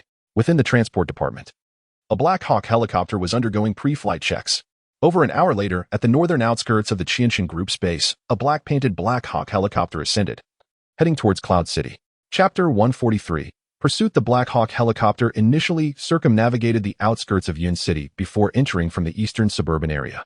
The military's high-altitude early warning radar detected the helicopter, yet it failed to identify it. and this information was not relayed to the military in Yumeng City. Simultaneously, fixed-wing drones hovering above Yun City avoided the helicopter's trajectory, thus remaining oblivious to its entry. The Black Hawk hovered at low altitude over the eastern suburbs, arriving at the site where Ying and his companions had previously eliminated a body. The helicopter gently descended, one side door opening to reveal a Type 1 experimental subject crawling out. Subsequently, two fully armed superpowered individuals lifted the corpse from the ground and loaded it into the helicopter's cabin before it immediately returned to base. The Type 1 experimental subject stood motionless, its crimson eyes flickering with a red gleam. The left eye, resembling a red lens, rotated back and forth. Meanwhile, at the Qianxing Group base in the northern suburbs, a scene unfolded on an electronic screen within an office. The imagery depicted a broad road blanketed in snow, with the video shifting as the operator adjusted the view, revealing various structures. This scene unmistakably showed the location where Ying had previously dispatched the humanoid creature. Towering over 5 meters, the giant's left eye was equipped with a high-definition camera, while the upper left corner of the screen displayed a series of coded symbols. Another screen showcased the vital statistics of the Type 1 experimental subject, including heart rate, pulse, respiration, and temperature, the latter reading an alarming 43 degrees Celsius. "Commander, the life signs of the Type 1 experimental subject are stable," reported the operator responsible for its control. Following this, instructions were issued, prompting the experimental subject to comply. Its massive hand retrieved the GU 1912 7mm 3-barrel Gatling gun from behind, only to replace it, before grasping a colossal alloy warhammer, brandishing it with ease. "Commander, the weapon systems are functioning normally." A middle-aged man, clad in snow camouflage, with a resolute demeanor and piercing gaze akin to that of an eagle, intoned, "Commence action." "Understood." The operator continued to issue commands. The Type 1 experimental subject in Yun City pivoted towards the direction where Ying and his companions had vanished. This 5-meter-tall entity moved swiftly, leaving shallow footprints on the frozen, hardened snow. Soon, the silhouette of the experimental subject faded into the distance at the end of the street. Ying, Lu Wei, and their companions pressed onward along their escape route. The intersections they had previously traversed still bore containers, yet not a single military vehicle was in sight. It was evident that the subsequent blocking forces had already withdrawn from Yun City. Currently, the group found themselves 37 kilometers from the southern exit of Yun City. Throughout their journey, Lu Wei persistently attempted to contact the base via radio, but to no avail. Although the radio appeared undamaged externally, they speculated that the internal components might have been compromised by the shockwave. Along the primary thoroughfare, not a single zombie was in sight, though the echoes of their growls resonated from the passageways previously traversed. Fortunately, the base had fortified all intersections with defensive structures, preventing the undead from infiltrating the transfer passage. The group took a brief respite after every 10 kilometers, and as dusk fell around 6 in the evening, the sky darkened. After advancing approximately 10 kilometers, they sought refuge in a nearby office building. The deputy leader, Li Dong, extracted 6 packets of compressed biscuits to distribute among the group. "Shall we press on, or find a place to rest for the night and depart at dawn?" Lu Wei inquired, delicately chewing on a biscuit, glancing at Ying. After a moment's contemplation, Ying reached a decision. "Let us rest for half an hour, then continue our journey." Noticing the bitter expressions on Yi Sun and Lu Xiaoxiao's faces, Ying added, "This transfer passage was cleared by the base during the day, with defensive fortifications at every intersection. However, zombies still linger at both sides of the entrances. If we choose to rest here tonight, new developments may arise by morning. There are still numerous mutated bats and evolved zombies clustered around the Yumeng building. We cannot predict whether they will turn their attention towards the survivors in Yun City come dawn, especially considering the intelligent forces lurking behind the horde and the bat swarm." Upon hearing Lu Ying's words, the group nodded in agreement, and Yi Sun and Lu Xiaoxiao hastened their consumption of the biscuits. "I wonder if those 10 teams have managed to escape," Li Dong sighed softly. The 10 specialized teams sent into Yun City to scout mutated creatures were comprised of military superhumans, many of whom were Li Dong's comrades. The atmosphere grew heavy with silence. Over 40 kilometers to the west of the Yunmeng building, 7 military superhumans were also taking cover within a structure to recuperate. The team leader made arrangements to rest for the night, deciding to resume their journey at dawn. The leader felt helpless. 2 team members had sustained leg injuries during the helicopter crash. Although a healing superhuman had provided timely aid, their mobility remained compromised. Different teams of superhumans were positioned at various points around Yun City, tasked with searching for mutated organisms. That night, they scattered throughout the city. Some teams pressed on through the night, while others opted to rest until morning before continuing their mission. At the Yunming building, the night was filled with the sounds of growls and screams. An increasing number of zombies converged upon the gathering place. Following the destruction of the outer defenses, half of the survivors had succumbed to become prey for the mutated bats and zombies. After satiating their hunger, the remaining horde surged into the gathering area. From a bird's-eye view, over 1 million zombies encircled the perimeter of the Yunming building. They seemed to have received a unified command, converging from all directions to partake in this gruesome feast. On the rooftop of the Yunming building, the massive-headed zombie had grown significantly larger than before, its grotesque head appearing even more fearsome. Standing behind them were 2 colossal, over 10-meter-tall, evolved zombies. The behemoth with a disproportionately large head appeared to be in deep contemplation. And soon the dark, bluish veins on its cranium throbbed ominously. An invisible wave emanated from it, causing the horde of zombies outside the gathering point to suddenly cease their movements, as if receiving a command. 5 minutes later, the countless zombies outside began to turn upon one another, tearing and devouring with wild abandon. They resembled frenzied beasts, viciously sinking their teeth into their neighbors, blood gushing forth like a ruptured faucet. The gruesome cycle of cannibalism among the zombies persisted. After more than 10 minutes, blood-red sounds suddenly erupted from the windows of the Yunming building, heralding the arrival of a swarm of mutated bats. These bats took to the sky, dispersing outward from the building like a dark cloud. At 6:30, after a half-hour respite, Ying and her companions departed from the office building, progressing towards the southern outskirts. Merely 20 minutes after their departure, the Type 2 Experiment 1 arrived at the scene. The specimen halted, its blood-red nostrils flaring as it resumed its advance towards Ying and her group. Commander, based on the current speed of Experiment 1, it is estimated that it will catch up to the target in approximately 20 minutes, reported the personnel controlling the specimen at the Qianxing Group's northern suburban base. Chapter 144. Engagement. The middle-aged man, with a gaze as sharp as an eagle, turned to another staff member. Please synchronize the data with headquarters. Yes. The staff member's fingers moved swiftly, and soon the electronic screen ahead displayed the image of a competent woman from the Qianxing Group with short hair. The eagle-eyed man maintained a respectful demeanor, awaiting the woman's instructions. Her slender fingers, adorned with blood-red nails, rhythmically tapped on the solid wood table, producing a series of dull thuds. Each tap quickened the heartbeat of the eagle-eyed man. The entire room fell silent, with all personnel bowing their heads to focus on their devices and screens. Miao Shan, the military operation in Yun City, has just suffered a devastating defeat. Are you aware of the consequences of proceeding with the experiment now, should the military discover it? The competent woman finally spoke, and a wave of relief washed over everyone in the room, dispelling the immense pressure they had felt. The man named Miao Shan replied solemnly, Director Shun. Precisely because of the military's failure and significant losses in Yun City, they are currently occupied with regrouping and investigating the situation, leading to a relaxation of their control over Yun City. This presents an opportune moment for us to conduct the experiment. Firstly, aside from a few temporary camps, all other armed forces have withdrawn from Yun City. Secondly, we have successfully evaded all military reconnaissance systems for this trial. Thirdly, all experimental subjects have been equipped with self-destruction protocols, ensuring that should the military discover them, the remote subjects will eliminate themselves without leaving any trace. Upon finishing, Miao Shan looked towards the woman on the screen. She neither nodded in agreement nor shook her head in disapproval, her piercing gaze fixed on Miao Shan. Under no circumstances must we expose our connections within the military. With that, the communication was severed, and her image vanished from the screen. A collective sigh of relief swept through the room. As time passed, the first experimental subject drew closer to Ying and Team 5.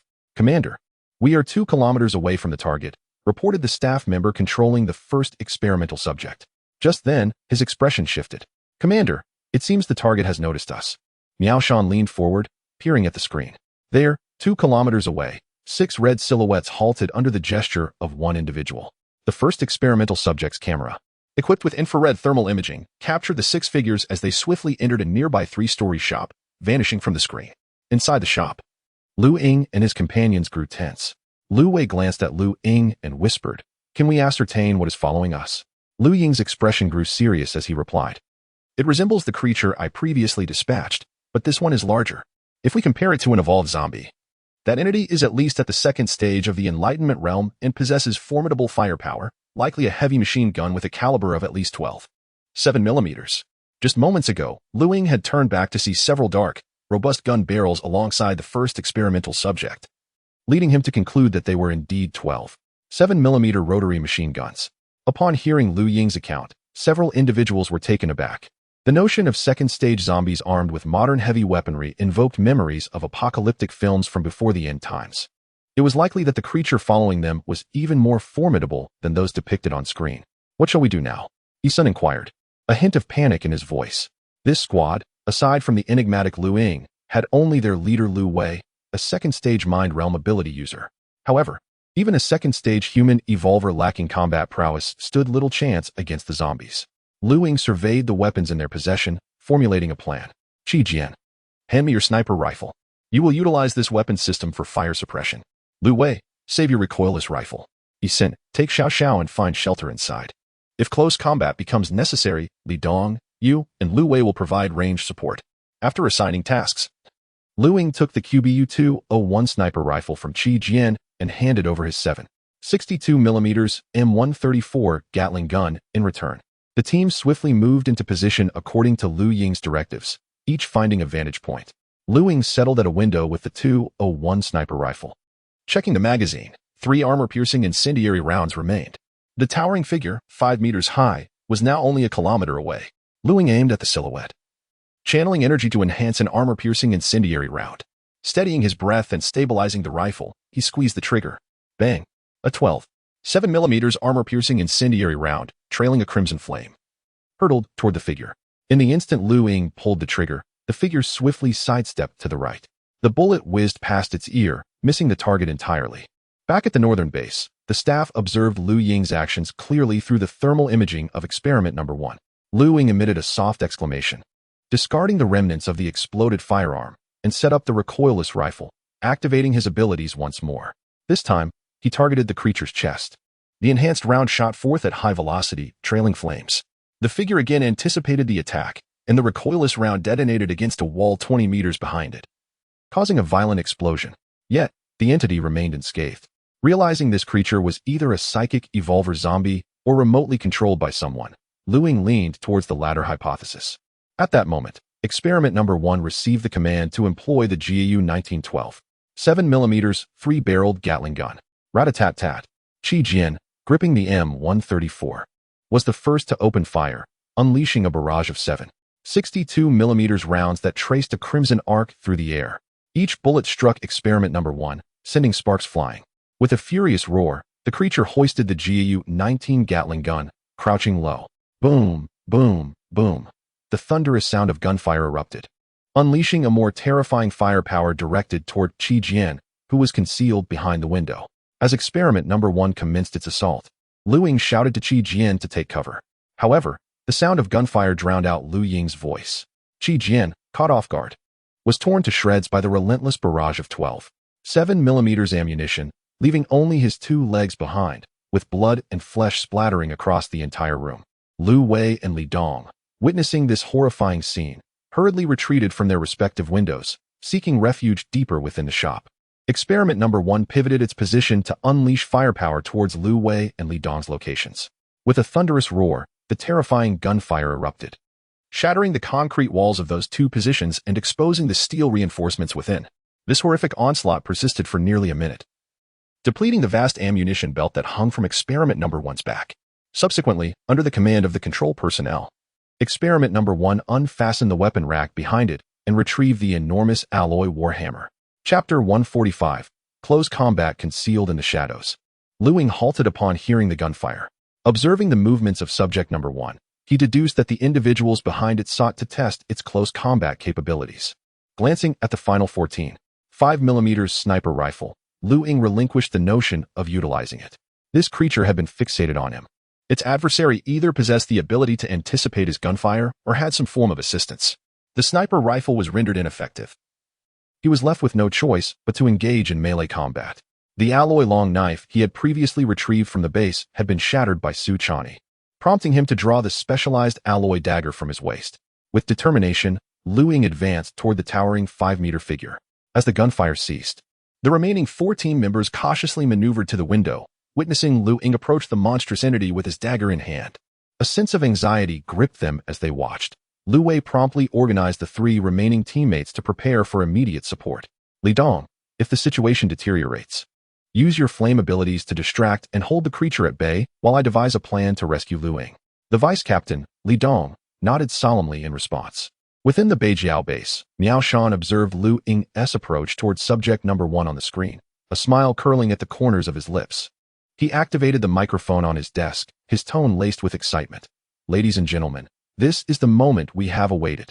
Biological division. Assess the damage sustained by subject number 1 once combat commences.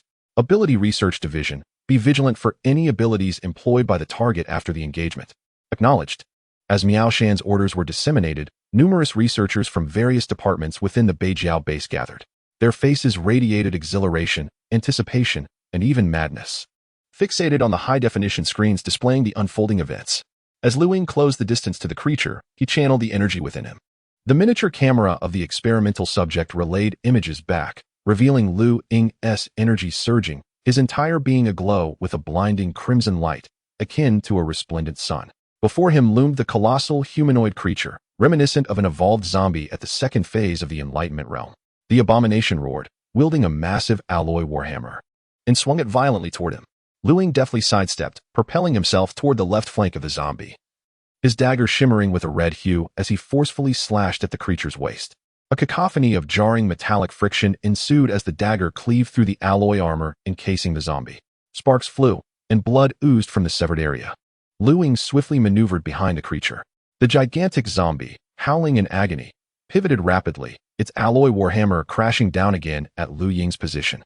The hardened snow was shattered, creating a large crater from the mist strike, while Lu Ying nimbly evaded the blow. Within the biological division of the Beijiao base, a group of researchers observed the humanoid silhouette on the screen, a red alert flashing incessantly at the waist, indicating a 5 damage status for the experimental subject. Their expressions darkened at the realization that the target had easily breached the armor protection of subject number 1 with a single strike, effortlessly slicing through its exterior defenses. Prior to the first experimental subject, there existed another specimen, upon which various types of weaponry and extraordinary abilities were tested to assess the extent of damage inflicted on the second-class experimental entity through full-scale assaults. Even the relentless barrage of 12 7mm rounds could not breach the surface defenses of the second-class entity. Only artillery with a caliber exceeding 20mm, utilizing tungsten alloy armor-piercing rounds, could inflict significant harm. Furthermore, the extraordinary beings at the insight stage, wielding cold weapons crafted from specialized alloy materials, found it equally challenging to penetrate the defenses of the second-class experimental entity, unless they relentlessly targeted a single area. As Lu Ying deftly evaded a powerful strike from the zombie, a realization dawned upon him. This controlled second-stage zombie exhibited a defense superior to that of its counterparts in the Horde. Yet, perhaps due to its manipulation, its combat prowess paled in comparison to that of the wild evolved zombies. Channeling his internal powers, Lu Ying once again dodged the opponent's hammer, directing his glowing red dagger towards the zombie's back with all his might. The sound of the dagger slicing through flesh echoed, akin to the sound of paper being torn, as it effortlessly penetrated the zombie's alloy armor, sinking into its very being. With a vigorous motion of his right arm, he pulled down sharply, causing sparks to fly as a torrent of blood gushed forth from the substantial wound that spanned nearly a meter on the zombie's back. The creature emitted a pained roar, discarding its alloy hammer before swiftly turning to strike Lu Ying with a powerful elbow.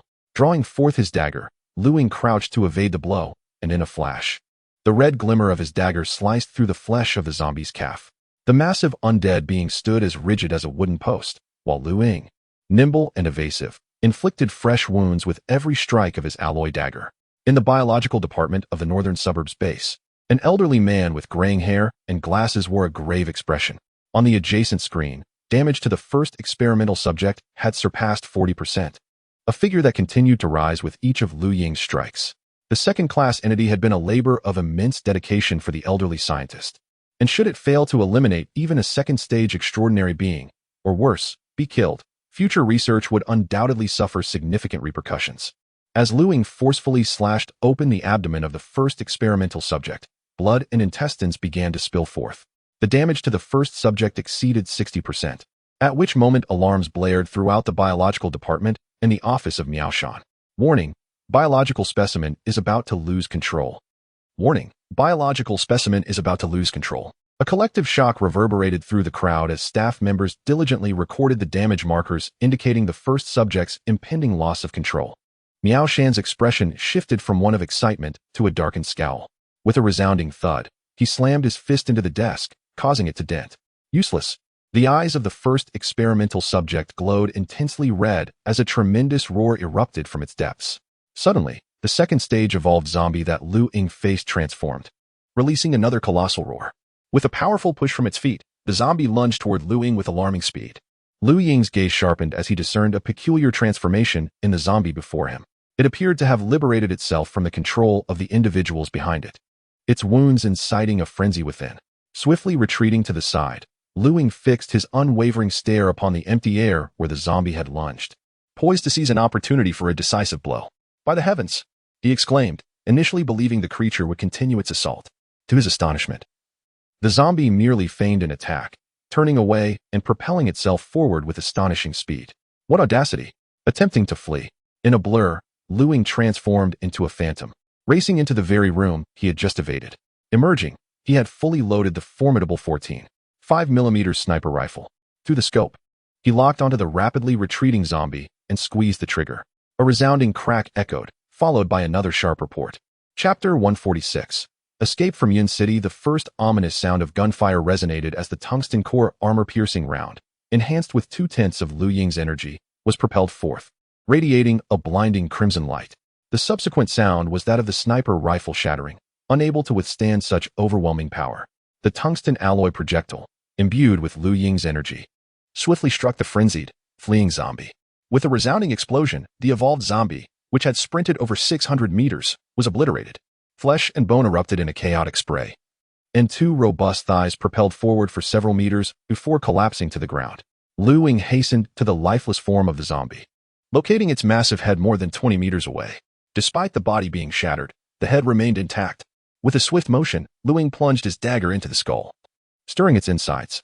To his astonishment, there was no crystal core within the head, just as he had encountered with the previous zombie. Shaking his head in disbelief, he turned to make his way back. Within the Qianxin group space in the northern suburbs, various departments erupted in a frenzy upon learning of the outcome. An elderly man with graying hair, the head of the biological department, sat slumped in his chair, his face ashen, his murky eyes filled with disbelief. They were well aware of the formidable nature of the Class 2 Experiment No. 1, yet they had not anticipated that this target would easily dispatch it. Could it be that the target had already attained the third stage of the Yaoguang realm? The elder mused, lost in contemplation. Miao Shan's expression was grim, but his thoughts were not centered on the demise of Experiment No. 1. Instead, he marveled at Lu Ying's prowess. Miao Shan had been dispatched from the Qianxin Group's headquarters to oversee the entire operation in Ying City. One objective was to initiate various research projects, but another significant reason was to monitor Lu Ying. Although he pondered why the headquarters would place such emphasis on this seemingly inconspicuous individual, he complied with their directives. This experiment was partly intended to gauge Lu Ying's capabilities. After a moment of reflection, Miao Shan spoke gravely. The target's danger level has escalated, and its power level has reached the third stage of the Yaoguang realm. Compile and send the experimental data to headquarters. Once these arrangements were made, Miao Shan proceeded to the biological department, where he immediately spotted the dazed elder seated nearby. Miao Shan composed himself and approached the elder, speaking softly. "Elder Ding, the research on Experiment No. 1 has proven successful, but the target's evolutionary level surpasses that of Experiment No. 1. You must continue to persevere and enhance the Class 3 experimental subjects." Upon hearing these words, the elder regained his composure, his excitement directed towards Miao Shan. "The highest authority in the base. Can I still pursue the research on Class 3 experimental subjects?" Elder Ding's frail hands clutched Miao Shan's firmly. Miao Shan nodded. "All necessary resources will continue to be prioritized for your research by the headquarters and the base." Returning to the shop where he had previously sought refuge, Lu Ying was met with the sound of quiet sobbing. Li Dong and Lu Wei, having confirmed that the crisis had abated, had gathered the dismembered remains of Qi Jian into a single location. Observing this scene, Lu Ying sighed softly, patiently waiting in silence. As several individuals gradually regained their composure, Li Dong removed his coat and draped it over the collected remains of Qi Jian. "Let us proceed," Lu Wei gestured towards Lu Ying. Lu Ying nodded, and the remaining members continued onward. Over an hour later, the roar of a helicopter engine approached the site of the first experimental subject's corpse. A shadowy black-painted utility helicopter descended slowly, from which emerged a squad of fully armed soldiers. Subsequently, 4 researchers clad in protective gear descended carrying a gurney. Together, They meticulously recovered the shattered remains of the first experimental subject along with the scattered alloy armor fragments. Two tall armed personnel hoisted the Gu-19 Gatling gun onto the helicopter. Above Ying City, a swarm of mutated bats swiftly overtook the remaining teams of superhumans. After a fierce battle, only a heap of weaponry remained from the 4 teams that had intended to spend the night in Ying City. These superhumans were entirely consumed by the pursuing mutated bats and zombies. Besides the team led by Lu Ying, 3 other groups fled towards the outskirts of the city. 2 of these teams, like Lu Ying's, headed towards the southern thermal power plant, while the remaining one made its way westward towards the base. The 4 teams were merely a few kilometers away from the various exits of Ying City. Having feasted on flesh, the mutated bats and zombies divided into 4 groups, each rushing towards the remaining 4 temporary military camps in Ying City. After more than half an hour, the city once again resonated with the thunderous sounds of large-caliber cannons firing, accompanied by the incessant roar of artillery and long-range rocket launchers. The 4 temporary camps were illuminated by the barrage of gunfire and dense rain of bullets. Despite the fierce firepower, the camps held out for less than half an hour before the sounds of gunfire and cannon fire gradually faded. What followed was a cacophony of desperate screams, roars, and the gruesome sounds of flesh and bone being consumed. With the obliteration of the last 4 temporary military camps in Ying City, only a handful of survivors remained, struggling to endure. The military presence in Ying City was utterly annihilated by dawn. Around 2 o'clock in the morning, the southern thermal power plant remained brilliantly lit. Following its recent expansion, thick blast walls had been erected around the facility, standing 3 meters high, with a wide trench dug to a depth of over 10 meters surrounding it. The entrance was constructed similarly to an ancient drawbridge, should a horde approach. The personnel inside could simply press a switch to raise the bridge. As Lu Ying and her team drew near, a watchtower's gun emplacement within the blast walls illuminated them with a powerful searchlight. Instantly, the sound of guns being readied echoed through the air. "We are the 5th team of superhumans from the western base. My name is Lu Wei, the team leader," Lu Wei called out loudly to the guards in the watchtower. "Please hold on while we verify your identities." 2 snowmobiles equipped with 12 7mm heavy machine guns emerged from the power plant area. Their guns trained on Lu Ying and her companions. A lieutenant officer stepped down from one of the vehicles, demanding, "Comrades, please present your identification." Several individuals promptly produced their identification badges. A sergeant disembarked from the vehicle, holding a scanning device, and nodded towards the lieutenant officer after verifying their identities. "Get on the vehicle," he instructed. Lu Ying and her 4 companions boarded the rear vehicle. Before they could catch their breath upon returning to the south suburb thermal power plant, they were summoned to the conference room of the command center. Major General Chao Hongxuan had already arrived at the thermal power plant, awaiting the return of the remaining troops from Ying City. The general bombarded them with numerous inquiries, to which they responded with all the knowledge they possessed. As they were about to leave, Major General Chao's expression turned grave as he remarked, "An hour ago, all 4 temporary camps in Ying City were annihilated." He then turned to Lu Ying and added, "Additionally, Lu Yuan has returned. He is eager to see you." Lu Ying's heart raced with excitement. "Where is he?" Major General Chao's countenance darkened further. "He was injured by a mutated zombie and is currently isolated in the medical area. His condition is quite dire." Chapter 147. The deteriorating situation of Lu Yuan upon exiting the conference room. Lu Ying, accompanied by a captain, traversed through a series of modular compartments until they arrived at a specially fortified isolation chamber. The perimeter of this isolation area was fortified with heavy blast walls, and numerous high-caliber machine guns were strategically positioned around it. A heavy armored company was stationed outside, alongside several main battle tanks. One of the larger compartments was well equipped, primarily with medical monitoring apparatuses. The chamber was encased in transparent, bulletproof glass, with curtains adorning the interior. At this moment, Lu Yuan was adorned with various monitoring devices, reclining on a hospital bed, seemingly in slumber. He and Li Ziyuan were fortunate enough to locate a unit that was consolidating troops for withdrawal, allowing them to return here by vehicle. The captain spoke softly, indicating that there was an adjacent monitoring compartment containing multiple electronic screens displaying Lu Yuan's vital statistics.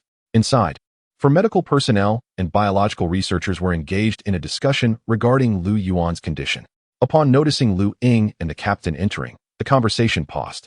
"Professor Zhang, this is Lu Ying, a close friend of Lu Yuan.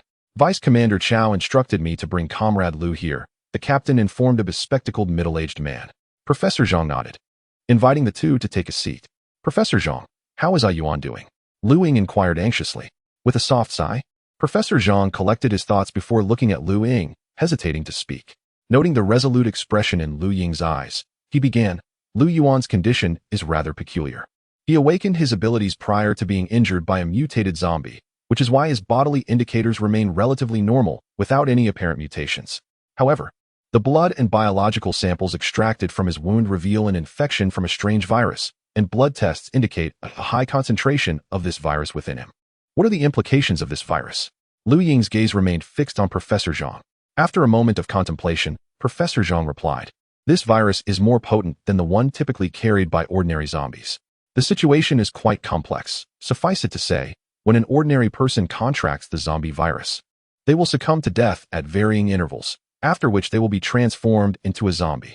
In Lu Yuan's case, the virus within him not only includes that of a standard zombie, but also contains other viruses capable of inducing genetic mutations in organisms. This implies that Lu Yuan is at significant risk of transforming into the same type of monster that inflicted his wounds, or perhaps into another form of inhuman creature."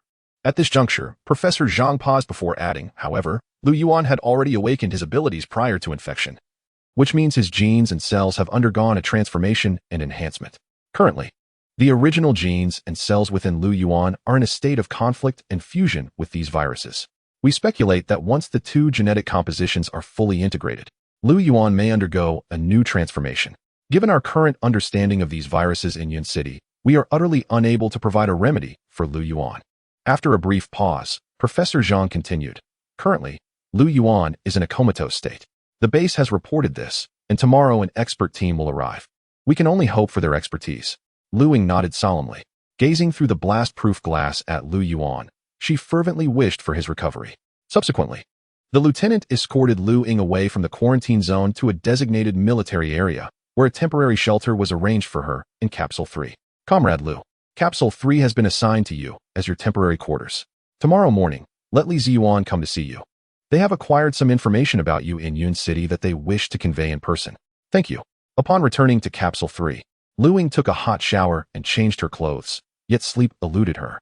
Most personnel at the thermal power plant had succumbed to slumber, leaving only patrolling and on-duty soldiers awake, with the lights on the blast-proof walls illuminating the night. The following morning, Li Ziyuan arrived at Lu Ying's capsule, recounting in full detail his encounters with Su Chani and the incidents that transpired at Yunming Building. Upon hearing the name Su Chani, Lu Ying felt a stir of emotions. Was this gesture an indication of goodwill? "Brother Lu, may I join your Team 5? Li Ziyuan's eyes sparkled with anticipation. The 3rd Company of the 7th Battalion had dwindled to just himself and the unconscious Lu Yuan. Once they awakened their abilities, they would have to depart from their original combat unit and integrate into the military's special abilities team, rather than join another team. He preferred to align with Lu Ying's Team 5, especially since upon their return to the base, Deputy Commander Chow had informed him that Team 5 would be cooperating with Lu Ying in future operations. Lu Ying nodded, "I have no objections. But you must consult Lu Wei. She is the captain of Team 5. "Understood, Brother Lu." After Li Ziyuan departed, Lu Ying made her way back to the quarantine zone, where the medical team dispatched by the higher authorities of the Yun City base had arrived. 7 experts donned in protective gear entered Lu Yuan's isolation capsule while Lu Ying waited outside. An hour later, Major General Chao Hongshuan arrived. The expert team intended to transfer Lu Yuan to Base 003, which housed specialists from various fields across the central region. Moreover, Base 003 was at the forefront of research on the zombie virus, and there was a possibility that Lu Yuan could be treated there. Lu Ying nodded, realizing that they could only rely on the official resources now. After a while, a fully armed squad of soldiers carried Lu Yuan, who lay on a stretcher, onto the AZ-20 helicopter dispatched by the Air Force Base. The 7 experts from Base 003 boarded another helicopter. Lu Yuan would be transported to the provincial Base 003 from the Yun City Air Force Base. Watching the helicopter fade into the distance, Lu Ying felt a heavy heart. "Brother, I hope that the next time I see you, you will be the same Lu Yuan as before." That afternoon, Lu Ying, along with the remaining 4 members of Team 5, flew back to the Shiju base. This operation had resulted in significant losses for the base. In the coming period, they would focus on recuperation while simultaneously expanding the armed forces and training special abilities personnel. Lu Ying planned to inform Chao Hongshuan about the 2 encounters with mutated zombies armed with modern weaponry that she faced in Yun City. This situation was swiftly reported to Base 003 by the West Suburb Base. Within less than an hour, Base 003 relayed an order. The command directed the West Suburb Base of Yun City to establish an investigation team to delve into the matter. Lu Ying then returned alone to the west suburb bunker. Upon arriving at the doorstep of Zhang's residence, she was startled to hear an unusual sound emanating from within. Using her key, Lu Ying unlocked the door and made her way to her room, where the peculiar noises were originating. As she entered, unlocking the door to her room, she was met with the sight of Zhang Jishu, leaving Lu Ying in a state of astonished bewilderment. Chapter 148. The Mysterious Lu Xuanji. Oh dear, little Lu. You could have at least given us a heads up before returning, exclaimed Zhang Jishu, his face flushed as he dashed out with great urgency. Bang! The door to Zhang's room was slammed shut with force. Lu Ying, glancing at the video playing on her computer screen, raised an eyebrow and quickly turned it off. At that moment, the computer was connected to headphones, displaying videos that Lu Ying had previously stored in her study materials folder. Having changed her attire, Lu Ying made her way to the control center on the 16th level of the bunker. The few individuals present had already spotted her arrival within a 3-kilometer radius of the west suburb bunker through the surveillance system. Little Lu, you're back. Mr. Gao from Qinxing Group sent over a video via the north suburb base, announced Zhang, prompting Stephen, clad in a wine-red suit, to play the video from Gao Qifa. The video featured a meticulously groomed middle-aged man, his sharp gaze seemingly fixed on the individuals beyond the screen. This man was none other than Gao Qifa, one of the directors of Qinxing Group, and he bore an uncanny resemblance to the Gao Qifa Lu Ying had encountered in the hallucination of Gao Su. As Stephen pressed play, a deep voice resonated through the room. Hello, Mr. Zhang and Mr. Lu Ying, Gao Qifa greeted, a smile gracing his lips. However, the group could not shake the unsettling impression that his smile carried an eerie undertone. I am pleasantly surprised by your rapid growth. Lu Xuanji has indeed trained a remarkable disciple. Lu Ying felt a stir of intrigue. Why would Gao Qifa mention her long-absent master, Lu Xuanji? Could it be that Gao Qifa knew her master? Speculation danced in her mind. No need to wonder. Lu Xuanji and I are old acquaintances. He owes me a debt, and with his disappearance, it falls upon you to repay it. The video concluded, leaving Lu Ying and Zhang Jinshu enveloped in a cloud of confusion. Little Lu, has your master ever mentioned what he owes him? Zhang inquired, casting a questioning glance at Lu Ying, who shook her head in bewilderment. The video from Zhang was perplexing, alluding to a past connection with her master without clarifying its nature. Furthermore, no specifics were provided regarding the debt owed by Lu Xuanji. Did your master perhaps borrow money from him? Stephen swiveled in his chair to face Lu Ying and Zhang. Lu Ying rolled her eyes, regarding Stephen with an expression akin to that of exasperation. Stephen, please use your brain. If it were merely a matter of money, what purpose would it serve in this apocalyptic world? Moreover, is it worth mobilizing so many armed forces and resources over mere currency? The strikingly beautiful, long-haired Yeye glanced at Stephen, clearly at a loss for words. Aside from this video, has Gao sent any other information? The others shook their heads. Lu Ying sighed. Gao Ming and Gao Su's family are of no use now. Zhang nodded in agreement, noting that Gao Qifa's video had made no mention of the Gao Ming family, despite the significant upheaval occurring at the west suburb bunker, which he surely must have been aware of. The family of my own younger brother has fallen into the hands of Lu Ying and General Zhang, and it is evident that they are aware of the situation. Thus, it seems that Gao Qi had no intention of fulfilling his prior commitments to Gao Su. He was merely exploiting him. Uncle Zhang, did my master ever have any interactions with Gao Qi?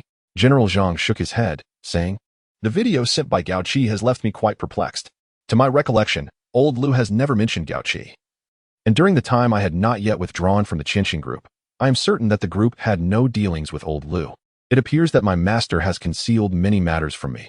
Lu Ying sighed, and then recalled the period leading up to Lu Xuanji's disappearance. It was during that time that Lu Xuanji mentioned taking on a significant task that might require several months in the south. Subsequently, he bequeathed his properties and shops to Lu Ying, while the apartment in the community was given to Meng Nanxing. As for the funds in his bank account, Lu Xuanji retained 100,000 for himself and split the remainder between Lu Ying and Meng Nanxing. Lu Ying meticulously reflected on everything that had transpired. Lu Xuanji had not uttered any peculiar words or made any arrangements for subsequent affairs before departing Yin City. The more he pondered, the more perplexed he became. If Master Lu Xuanji did not foresee such a prolonged absence, why distribute his assets in advance? Yet, if he anticipated trouble, why did he leave without any instructions? Lu Ying's mind was a whirlwind of confusion, struggling to discern the multitude of underlying issues.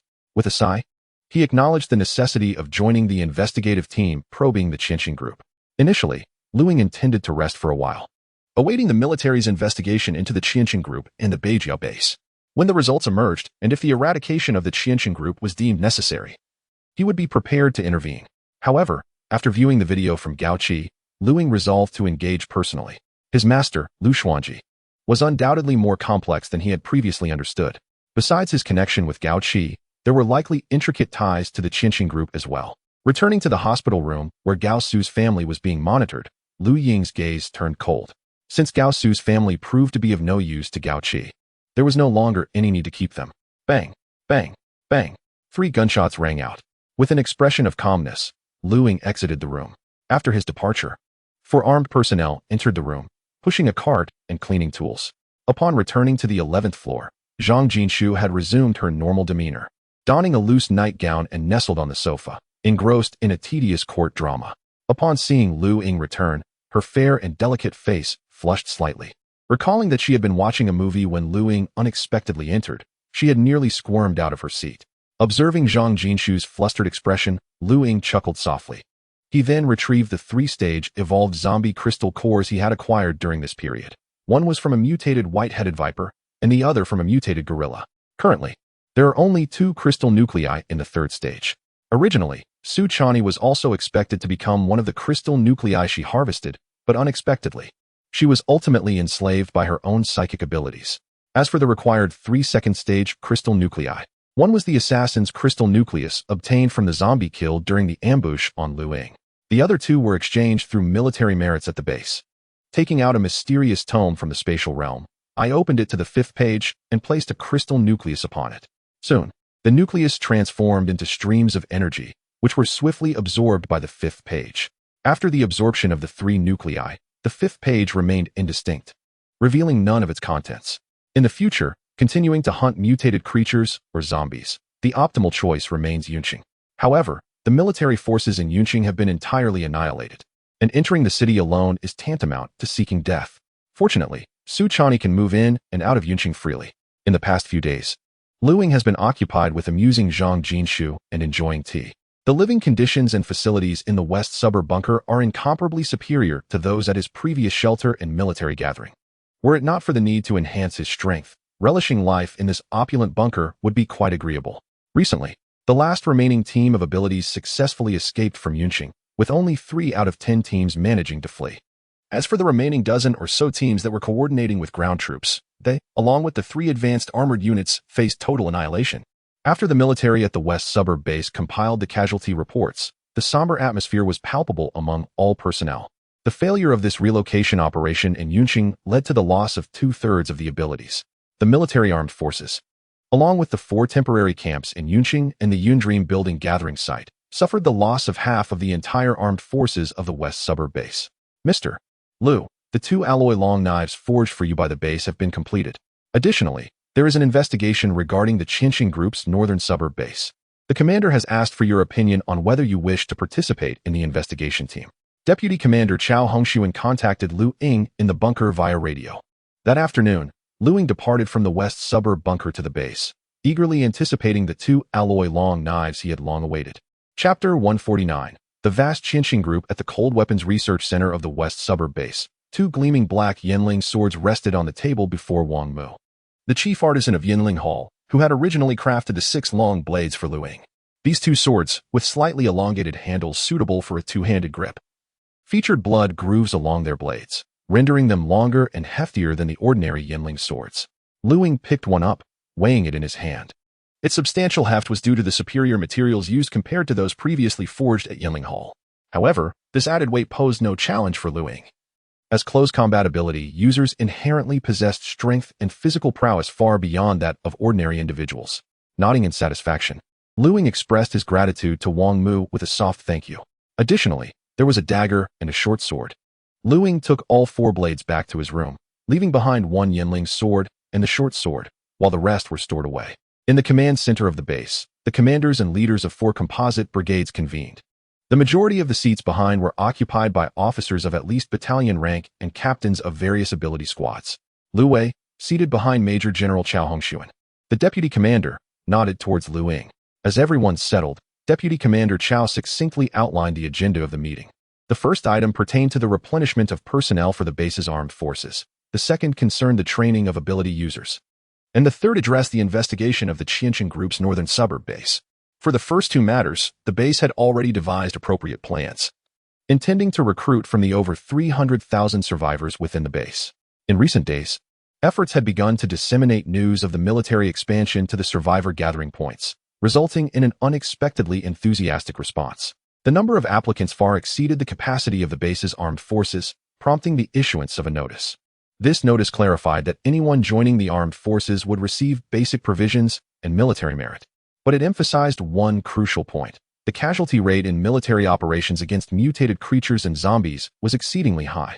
The base aimed to deter those solely motivated by benefits. Yet surprisingly, only a small fraction withdrew their applications, while the majority remained eager to enlist. In the official gathering points, to attain better benefits and higher standards of resource allocation, contributions were essential.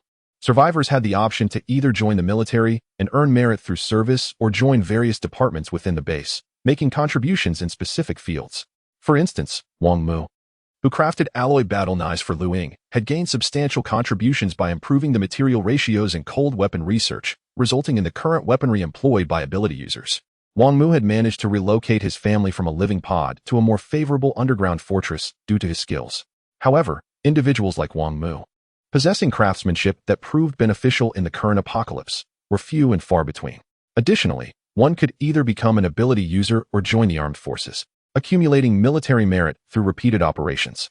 Soon, the first agenda item was concluded, with the personnel recruited for the armed forces intended to supplement the original 4 composite brigades. A preparatory battalion comprising 6,000 personnel is to be established to supplement the 4 composite brigades or to undertake subsequent support missions. The first aspect of this initiative is under the purview of Deputy Commander Li from the base. Major General Chao Hongshuan activated the conference microphone and spoke in a solemn tone. Ladies and gentlemen, during this operation, our base's empowered individuals have suffered a loss of 2/3. After deliberation, we have decided to approach the training of these empowered individuals from 2 angles. At this juncture, Major General Chao paused and glanced at the empowered individuals present. The first objective is to devote our full efforts to cultivating the remaining empowered individuals at the base. Throughout our recent operations, we have accumulated a significant number of crystal cores, which everyone can claim according to their circumstances, enabling them to ascend to higher stages promptly. The second aspect concerns Base 003's research on human evolution, which has made groundbreaking progress. In the future, it is possible that everyone will have the opportunity to become empowered individuals, although this remains in the experimental phase. I am confident that we will soon witness the success of this technology. Of course, after the empowered individuals enhance their abilities using the crystal cores provided by the base, we will initiate a campaign to exterminate the mutated creatures and zombies in Yun City. This initiative serves 2 purposes: to continue the collection of various crystal cores and to investigate the conditions of the mutated creatures and zombies in Yun City, thus preparing for subsequent extermination operations. Upon hearing the second point, Lu Ying felt somewhat disheartened. The highest grade crystal cores available at the base were merely first-stage zombie cores, while he had already exchanged all the second-stage zombie cores. As for the higher third-stage cores, none were available. However, he could exchange for additional first-stage evolved zombie cores to replenish losses during combat. The second item was swiftly concluded. At this point, Major General Chao Hongshuan mentioned the names of a few individuals, indicating that the others could depart. Among those remaining were Lu Ying, Lu Wei, the base commander, and several officers. Major General Chao nodded, and the conference support personnel began displaying a series of photographs and videos on the electronic screen in the conference room, along with an introduction to the Qianxing Group. The Qianxing Group comprises 36 directors corresponding to the 36 provincial administrative regions within the country. Additionally, there are 48 foreign representatives, collectively forming this vast multinational conglomerate. These 84 individuals constitute the decision-making body of the entire Qianxing Group. Each of these 84 oversees their respective regions and generally possesses absolute control over all business developments and adjustments within their areas, provided these do not adversely affect the overall growth and interests of the group. Above these 84 individuals are 12 elders, the original founders of the Qianxing Group, each of whom also governs a specific region. Furthermore, beneath the 12 elders are 12 regional executives. The entire Qianxing Group's domestic and international territories are segmented into 12 major regions, 7 within the country and 5 abroad. These 12 regional executives operate solely under the directives of the 12 elders. They are employees of the Qianxing Group and hold no equity, yet possess the authority to mobilize all resources of the Qianxing Group within each region. Each regional director must comply unconditionally. and they are also responsible for overseeing all affairs across the 12 major regions. The 12 executives serve as the blades wielded by the elders. The director of the Ying province, where Ying City is situated, is Gao Qi. Apart from the northern suburban base of Ying City, Ying province harbors 2 clandestine underground facilities. At present, no one in the Ying City official circles is privy to the precise locations of these bases. Ladies and gentlemen, this is the extent of what we currently know. Our forthcoming investigation into the Qianqing Group's base in the northern suburbs of Ying City will likely necessitate a covert approach. Major General Chao Hongshuan's expression darkened at this point. Though he did not elaborate, it was evident to all that the Qianqing Group was far from merely a vast conglomerate formed by affluent merchants from various regions. The forces entangled behind it are likely beyond imagination. Chapter 150. Investigation Plan. After Major General Chao provided an overview of the Qianqing Group, the electronic screen transitioned to present information regarding the group's operations in Ying Province. Gao Qi, aged 52, is one of the 36 domestic directors of Qianqing Group and is responsible for all its business activities in Ying Province. The screen displayed comprehensive details about Gao Qi. The primary sectors of Qianqing Group in Ying Province encompass 3 major categories: security projects, real estate, and biomedical ventures. In addition to these 3 principal areas, the group is also involved in manufacturing, insurance, entertainment, and cutting-edge technology. However, neither the Qianqing Group in Ying Province nor its domestic counterpart engages in industries such as arms, grain, or electricity, as many sectors in the country prohibit private involvement. Conversely, the group's international operations primarily focus on the arms trade. In addition to being one of the 36 domestic directors, Gao Qi is also the true leader of the Gao family conglomerate. He has a brother, Gao Ming, who has been dealt with by Lu Ying, and 2 sons who tragically perished in a car accident several years ago. There is no available information regarding any surviving descendants. Following the introduction of Gao Qi's profile, the screen displayed information about the Beijiao base. Officially, it is known that the base houses a significant number of armed personnel, and a team from the Qianqing Group headquarters has been dispatched to take control of the Beijiao base. At this point, Lu Ying voiced a lingering question. Deputy Commander Chao, I have always been puzzled as to how the Qianqing Group can be equipped with such a vast arsenal. Has there been a tacit approval to relax the restrictions on weapons? Given the stringent gun control laws in Xia country, it is indeed astonishing that the Qianqing Group can arm itself with such a considerable force. Major General Chao Hongshuan nodded in acknowledgement and looked towards Lu Ying and the others. Indeed, after the emergence of zombies, the higher-ups have relaxed the prohibition on weaponry. This applies not only to the Qianqing Group, but also to various civilian congregations, permitting the use of modern weaponry. However, there are still restrictions. The armed forces that can be organized by Qianqing Group in each region are limited in both number and weaponry. In Ying City, the scale of armed forces cannot exceed 300 personnel, and they are prohibited from possessing any heavy firepower. Lu Ying felt a sense of disbelief. The heavy firepower referred to by Major General Chao includes main battle tanks, large-caliber howitzers, as well as aircraft and missiles. The multi-tube rocket launchers and dual-mounted anti-aircraft guns mounted on pickup trucks do not fall under this category. Based on the current available information, it appears that the Beijiao base is conducting human experiments. Major General Chao Hongshuan's expression darkened. However, our personnel are unable to ascertain more detailed intelligence. The Beijiao base recently established a biological department, and the specific research topics are known only to a few high-ranking officials and involved researchers. The formation of this investigative team is aimed not only at the Beijiao base, but also at the 2 other concealed bases in Ying Province. The higher-ups of Ying Province and Base 003 have made their intentions clear, once it is confirmed that the Qianqing Group is indeed conducting human experiments. Base 003 will seize the opportunity to eradicate all Qianqing Group organizations within its jurisdiction. The gathered individuals comprehended Major General Chao's intentions. It was evident that there were 2 conflicting voices within the upper echelons. Base 003 represented a firm stance against the existence of forces like the Qianqing Group. The other mysterious voice, however, was not disclosed by Major General Chao. Perhaps even he was unaware of the individuals involved.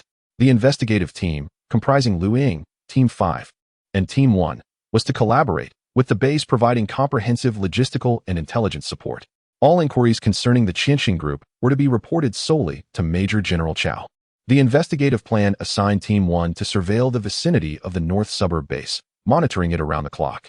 If necessary, they could create unexpected situations to test the armed forces within and ascertain whether they might reveal more information. Meanwhile, Lu Ying and Team 5 were to depart from Ying City, heading to several suspected locations of the Qinxing Group's bases in Ying province for investigation. Current intelligence suggested that Gao Qi was not at the North Suburb base, but likely at 2 other concealed locations. Lu Ying nodded. Her involvement aimed to locate Gao Qi. On one hand, she sought clarity regarding her master, Lu Xuanji's affairs.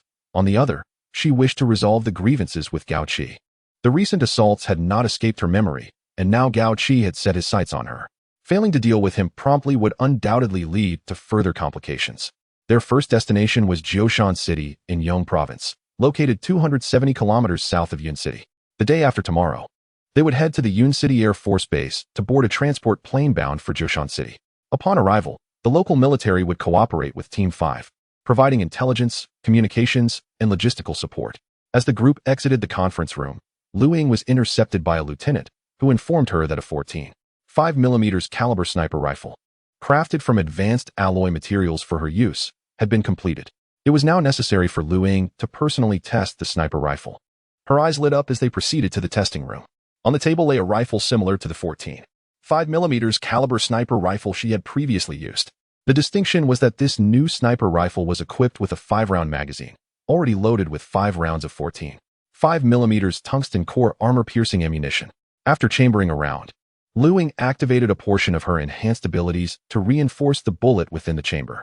A resounding boom echoed as the tungsten alloy armor-piercing round, propelled by a crimson tail flame, pierced through a 10-centimeter thick alloy material 100 meters away. Lu Ying swiftly inspected the rifle, finding no deformation or cracks. She chambered another round, this time channeling 10% of her energy. A more formidable roar erupted, and an even more dazzling bullet was discharged, creating a substantial hole in the thick alloy plate 100 meters distant. The sniper rifle remained unscathed. Satisfied, Lu Ying nodded as she decided to channel 20% of her energy. As the bullet was fired, the barrel of the sniper rifle was deformed under the immense pressure of energy. With a sigh, she acknowledged that while the rifle could not withstand her full energy output, it performed admirably nonetheless. Currently, Lu Ying employs a 14.5mm caliber sniper rifle, utilizing a mere 10% of his internal energy. As long as he does not encounter peculiar evolutionary beings like Su Chani, the current evolutionary creatures are sufficiently vulnerable to be pierced through their defenses with a single shot. For this mission, the base has prepared 5 state-of-the-art sniper rifles for Lu Ying to take with him, while Lu Ying and his team make their preparations for the operation. In a concealed, opulent underground fortress situated in Ying province, Gao Qi gazes at the 6 files before him, a smile playing upon his lips. This is fortuitous. The 6 documents prominently feature the profiles of Lu Ying and the 5 members of Lu Wei's squad. Chapter 151. The abandoned child at the Qinxing Group's base in the northern suburbs of Yun City. The current highest commander, Miao Shan, gazed solemnly at the documents transmitted from headquarters. The documents meticulously detailed the military's ongoing investigation into their operations. Miao Shan, the northern suburban base must not falter. Gao Dong and your team are now under military scrutiny. From this moment forth, the Yun City northern suburban base is to be sealed off, and you are to concentrate solely on the research of the 3 categories of experimental subjects. Understood, Miao Shan responded, his expression grave as he regarded the short-haired, capable woman displayed on the electronic screen. This woman, known as Luo Yu, was a regional executive officer under the 12 elders, tasked with overseeing the 6 provinces in the northwest, including Ying province. Renowned for her ruthless tactics and cold demeanor, Luo Yu had revitalized the Qinxing Group's operations in the region following her appointment. As a result, every entity, from board members to employees, held her in profound awe. One director from a neighboring province had been caught in her crosshairs, prompting a board meeting among the upper echelons of the Qinxing Group to deliberate on his fate. Initially, many anticipated a lackluster resolution, considering the director's significant influence within the organization. To everyone's astonishment, however, the board ultimately decided to expel him from the group. This incident did not conclude there. The director subsequently hired assassins to eliminate Luo Yu. Yet, none of the hired killers succeeded, nor did any return alive. In a twist of fate, the director and his family mysteriously succumbed to food poisoning, orchestrated by a chef he had employed. The chef was ultimately sentenced to death, bringing the matter to a close.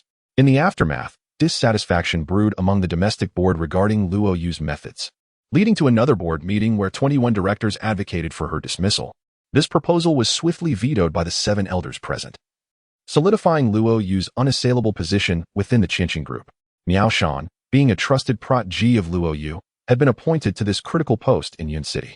As she delicately rubbed her temple, she instructed, Miao Shan, please transmit all biological research data back to headquarters by tomorrow.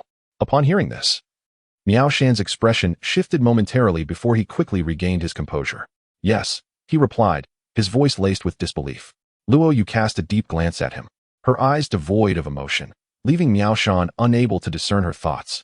As the communication ended, a wave of dizziness washed over him, and he felt somewhat unsteady as he returned to his seat, his complexion pale and his heart a tempest of conflicting emotions. Just then, another video call came through. Miao Shan. The screen displayed Gao Qi, the director, impeccably groomed and always clad in a deep blue striped suit with a contrasting collar. Gao Dong. Miao Shan gathered his wits. Although he was a capable subordinate of Luo Yu, he felt it necessary to maintain a considerable degree of respect in the presence of Director Gao from Yong Province. Steadying himself against the solid wooden table, Miao Shan rose to his feet. Upon witnessing Miao Shan's demeanor in the video, Director Gao instantly comprehended that, like himself, Miao Shan might have been relegated to the status of a mere pawn.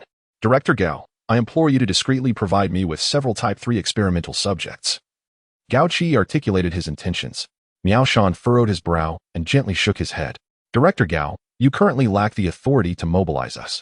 Upon hearing this, Gao Qi maintained a stoic expression and regarded Miao Shan with a look of admiration, stating, indeed, such loyalty is a rarity in these turbulent times. He then shifted the conversation. Yet, your fidelity has merely rendered you an expendable piece on this chessboard. Director Gao, I fail to comprehend your insinuations. Miao Shan's countenance darkened. You just communicated with Luo Yu. Cannot you discern the implications of her words? Gao Qi chuckled softly. Are you surveilling me? Miao Shan's expression shifted, casting a glance at the office staff, who averted their gaze in trepidation. Miao Shan, having operated in Yong Province for many years, do you genuinely believe that you and Luo Yu can effortlessly seize control of the Beijiao base? Before Miao Shan could respond, Gao Qi continued, you possess considerable talent. I now present you with two choices. First, you may accompany your loyalty to the grave alongside the entirety of the Beijiao base.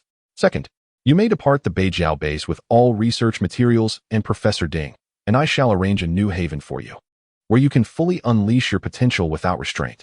Having concluded his proposition, Gao Qi glanced at his watch. You have 1 minute to decide. Just as Gao Qi finished speaking, Miao Shan heard hurried footsteps approaching from outside the conference room. A wave of realization washed over him. He understood that when Luo Yu instructed him to return all research materials to headquarters, preparing to abandon him, Gao Qi had already orchestrated his contingency plan to reclaim the base. In that moment, Miao Shan pondered deeply. Given the current predicament, he was compelled to make a choice. Should he continue to side with Luo Yu, he would likely meet his demise at the hands of Gao Qi's scheming. Even with his prowess as a Stage 3 Yao Guang evolutionary capable of vanquishing Gao Qi's underlings, he would ultimately be treated as an expendable pawn destined to perish alongside the Beijiao base. With tears welling in his eyes and his resolute visage twisting in anguish, Miao Shan finally fixed his gaze on Gao Qi and inquired, Director Gao, what of my family? Gao Qi smiled. Your wife and 2 children are already aboard a private plane. Once you arrive at your destination with the materials and Professor Ding, you shall be reunited with them. Miao Shan deeply bowed, then turned to exit the conference room. Outside the conference room, 2 fully armed squads stood in neat formation, comprising 16 individuals, predominantly Stage 2 ability users, with one squad leader matching his strength as a Stage 3 ability user. Commander, the private plane is ready, and Professor Ding is already on board, awaiting your arrival. Miao Shan nodded, and the group proceeded to the helicopter landing pad. 2 black-painted Black Hawk helicopters have commenced their engines. Professor Ding, with his graying hair, is seated within the cabin. Upon seeing Miao Shan enter, they exchange nods of acknowledgement. The helicopters depart from the northern suburb base. Simultaneously, Lu Ying and her team have arrived at the Yun City Air Force Base and board a Y-20 transport aircraft. Li Ziyuan also joins the 5th squad, carrying 414 5mm sniper rifles belonging to Lu Ying. The transport plane ascends, heading towards Jioshan City. Outside the northern suburb base, 2 military surveillance teams promptly document and report following the departure of the Black Hawk helicopters. After more than an hour, 3 gray-painted heavy helicopters take to the skies. These heavy helicopters measure over 22 meters in length and exceed 5 meters in height. The leader of the infiltration team recognizes the model of the 3 helicopters. He contacts the base, reporting that 3 CH-53E Super Stallion transport helicopters have left the northern suburb base, flying towards the east. Inside these helicopters are 3 Class 3 bioexperimental subjects. Chapter 152, Jioshan City, Western Military Base. Chao Hongxuan observed a small team reporting the situation. A wave of perplexity rising within him. On the same day, 5 helicopters departed from the northern base, each heading in a different direction. Could this be a relocation? With a keen sense for the nuances of the situation, Chao Hongxuan swiftly made his assessment. He contacted the early warning aircraft hovering above Yun City, issuing orders to monitor the movements of the 3 super stallions. He then reached out to the Air Force Base to deploy reconnaissance planes, keeping a watchful eye on the trajectories of the other 2 Black Hawks. By noon, the transport plane carrying Lu Ying and his companions arrived at a small military airport in Jioshan City. 4 snow vehicle transporters were stationed at the airport. 3 officers clad in snow camouflage emerged from the vehicles to greet them as soon as they disembarked. "Greetings, are you Mr. Liu and Captain Liu?" The lead officer, a smiling lieutenant colonel, inquired. "Hello," both responded with a nod. "The base has issued orders for full cooperation with all operations in Jioshan City. Let us return to Jioshan Base first." The group boarded the vehicles and set off towards the base. Jioshan City is a modest urban center in the southern part of Ying Province, with a resident population exceeding 2 million. In the aftermath of the apocalypse, Jioshan City established a medium-sized combined brigade, along with local security forces and internal defense units, forming a total of 6 official gathering sites. The largest of these shelters over 200,000 survivors, with more than half of the armed forces of Jioshan's combined battalion tasked with their protection. The convoy advanced slowly through the snowy outskirts. Geographically, Jioshan City lies near the southern borders of the Xi'an Nation, adjacent to Nanchuan Province, characterized by its mountainous terrain and abundant rivers and lakes. The most significant base is located over 40 kilometers east of Jioshan City, nestled within the Jioshan mountain range. Before your arrival, our Street 003 base received orders to prepare the relevant materials, the lieutenant colonel informed Lu Ying and Lu Wei during the ride. This officer, Han Bin, serves as the commander of the internal defense forces in Jioshan City and continues to hold that position. According to intelligence received from Base 003, the underground base of the Qianxing Group is situated in the southern district of Jioshan City. If you intend to go there, be advised that the route may traverse several areas densely populated by zombies. Lu Ying and Lu Wei exchanged concerned glances. After a moment, Lu Wei asked, "Commander, with the Qianxing Group constructing such a vast underground base indoors, has the Jioshan City government received no information at all? Logically, whether constructing a base within or outside the city, they should report to the local authorities." However, from Commander Han's tone, it seemed that the Jioshan City officials were entirely unaware of such an underground base existing in the southern district. This was rather perplexing. With a sigh, Commander Han shook his head and said, "Several high-ranking officials in Jioshan City have already been apprehended and transferred to Base 003. Just yesterday, Base 003 received intelligence regarding the Qianxing Group's base in Jioshan City, along with the capture of all relevant city officials, including the mayor, who departed this morning via a chartered aircraft to Base 003. It is evident that the Qianxing Group has constructed an underground facility in the southern district of Jioshan City, obtaining the necessary permits through certain transactions. Let us take a day to rest and familiarize ourselves with the situation in the southern district of Jioshan City, embarking on our journey there tomorrow morning." The convoy arrives at the survivor gathering point in Jioshan City. This gathering point is considerably smaller than the base in the western suburbs of Ying City, with distinct divisions for military and living areas. The residential zone is home to over 200,000 survivors, while the military zone is situated within a mountain. The overall layout bears resemblance to that of the Yun City western suburb base. Lu Ying and the others are ushered into a large conference room within the base, where a sizable electronic sand table displays a 3-dimensional image of the southern district of Jioshan City. A particular building is highlighted prominently. Upon entering the conference room, they find over 10 military personnel already present. This is Vice Commander Li of the base, Captain Han Bin introduces. "Greetings, Vice Commander Li. This is Chief of Staff Yang." After a brief introduction, Captain Han Bin picks up a visual red light pointer and directs it at the Qianxing Group base. "Ladies and gentlemen, this base is divided into underground and above-ground sections. According to intelligence from Base 003, the underground part consists of 12 floors, while the above-ground section has 42 floors, standing at a height of 168 meters. This building is also named Qianxing Group. The Qianxing Group building is located 19 kilometers from the southern entrance of the city. Based on our current understanding, there are approximately 100 armed personnel guarding the premises." At this point, Han Bin looks towards Lu Ying and the others. "Before your arrival, Base 003 issued new orders requiring you to change your weaponry and disguise yourselves as armed personnel not affiliated with the military, launching an aerial assault on the building. If you can uncover any evidence of illegal activities by the Qianqing group within, Base 003 will initiate a purge of all Qianqing group institutions and personnel across Yong province and the surrounding provinces. Upon hearing this, a stir of excitement runs through the group. Could there have been a recent development? Lu Ying ponders. Initially focused on investigation upon departing from Yun City, how could the orders have shifted upon arriving in Jushan City? Though intrigued, Lu Ying and the others refrain from delving deeper into the matter. They speculate it may be a conflict between the differing voices from higher-ups. Despite their uncertainties, Lu Ying is pleased that the military is poised to take action against the Qianqing group, hoping for a comprehensive elimination of all its institutions and bases. Tomorrow, the military of Jioshan City will provide full cooperation for the operation, Captain Han Bin affirms, subsequently outlining the specific action plan for the following day. The assault on the Qianqing group building will involve both ground and aerial units. Lu Ying and their team, along with 2 teams of special abilities from the Jioshan base and 2 platoons of special forces, will launch a surprise attack from the rooftop of the building. Meanwhile, the ground forces, led by the Chief of Staff, will deploy a medium composite battalion and a brigade of internal security troops, entering the urban area from the southern suburbs in ground vehicles. After more than 2 hours of combat briefing, Han Bin introduced a few individuals to the armed forces participating in tomorrow's operation. Lu Ying and her 5 companions were assigned to a spacious dormitory within the base. Inside, there were 6 sets of snow camouflage uniforms prepared for Lu Ying and her team. The design appeared to resemble the military pattern camouflage of their northern neighbor. The room also contained 6 weapon cases. Upon opening them, they discovered 6 AK-15-7, 62mm assault rifles equipped with holographic sights, a box of RGO fragmentation grenades, and a box of RG-5 offensive grenades.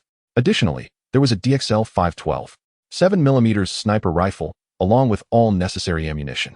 Lu Wei, do you sense something amiss? Lu Ying inquired, lighting a cigarette as she regarded her team. Lu Wei nodded thoughtfully, while Yi's son exhibited a look of confusion. I too feel there's something off, though I can't quite articulate it, Vice Captain Li Dong remarked. Contemplating for a moment, Lu Ying turned to Vice Captain Li Dong. Could you establish contact with the base? Li Dong shook his head. This communication support is managed by Jioshan City. He then suggested, how about this? I will ask Han Bin to reach out to the Shijiao base through the Jioshan City base. Do you suspect something is wrong? Lu Wei approached Lu Ying and asked. Lu Ying nodded, a peculiar unease lingering in her mind regarding the Jioshan City base and the new orders from the so-called base 003 mentioned earlier. Once Li Dong establishes contact with the base, clarity should follow, Lu Ying stated. Li Dong exited the room and made inquiries until he located Han Bin, who was organizing the plans for the next day in another office. Vice Captain Li, is there something you need? Han Bin looked at Li Dong with curiosity. Captain Han, we have not yet reported to the base since our arrival in Jioshan City. Could we use your communication system to relay the situation? Captain Han smiled and nodded. Of course, Vice Captain Li, please wait a moment. Once I finalize these arrangements, I will take you to the Communication Command Center. Xiaolu, please prepare a cup of tea for Vice Captain Li. Han Bin called to his communications officer as he led Li Dong to the reception area outside the office. Vice Captain Li, please enjoy your tea, the guard, Xiaolu, offered as he handed the tea to Li Dong. Thank you. Li Dong waited outside for less than 10 minutes when Han Bin emerged from the office with an apologetic smile. My apologies, Vice Captain Li, for keeping you waiting. Han Dong looked at Li Dong with an amiable expression. Li Dong smiled politely. Not at all, Captain Han. I appreciate your assistance. Haha, let us go, Vice Captain Li. I will escort you to the Communication Command Center. The two descended in the base elevator, and the interactions along the way left Li Dong feeling that Captain Han was remarkably approachable. Despite holding a significant rank as a colonel in Jioshan City, Han Bin displayed no airs, greeting everyone with a warm smile. Establish contact with the Shijiao base in Yun City, Han Bin instructed upon arriving at the Communication Command Center, patting a communications soldier on the shoulder. Yes, sir. The soldier immediately operated the long-distance communication system, and within a minute, the connection was established. Yun City North Suburb Base. Please respond. This is the northern suburban base of Yun City. Please proceed. Upon connecting the call, Li Dong immediately took the handset from the communication soldier. Please connect me to Deputy Commander Chow of the base. May I ask who you are? I am Li Dong, the Deputy Team Leader of the Ability User Squad 5. And I have important matters to report to Deputy Commander Chow, Li Dong replied solemnly. Hello, Team Leader Li, please hold on. After more than 20 seconds, a crackling sound resonated through the receiver. Subsequently, Li Dong heard Chow Hongshuan's voice. Li Dong, what is the matter? Deputy Commander, we have arrived at Jiushan City and are currently at the Jiushan City base. I must inquire, has there been any change in our mission plan? Due to confidentiality, Li Dong refrained from detailing the specific mission plans. All actions in Jiushan City are to follow the orders of the Jiushan City base. Understood.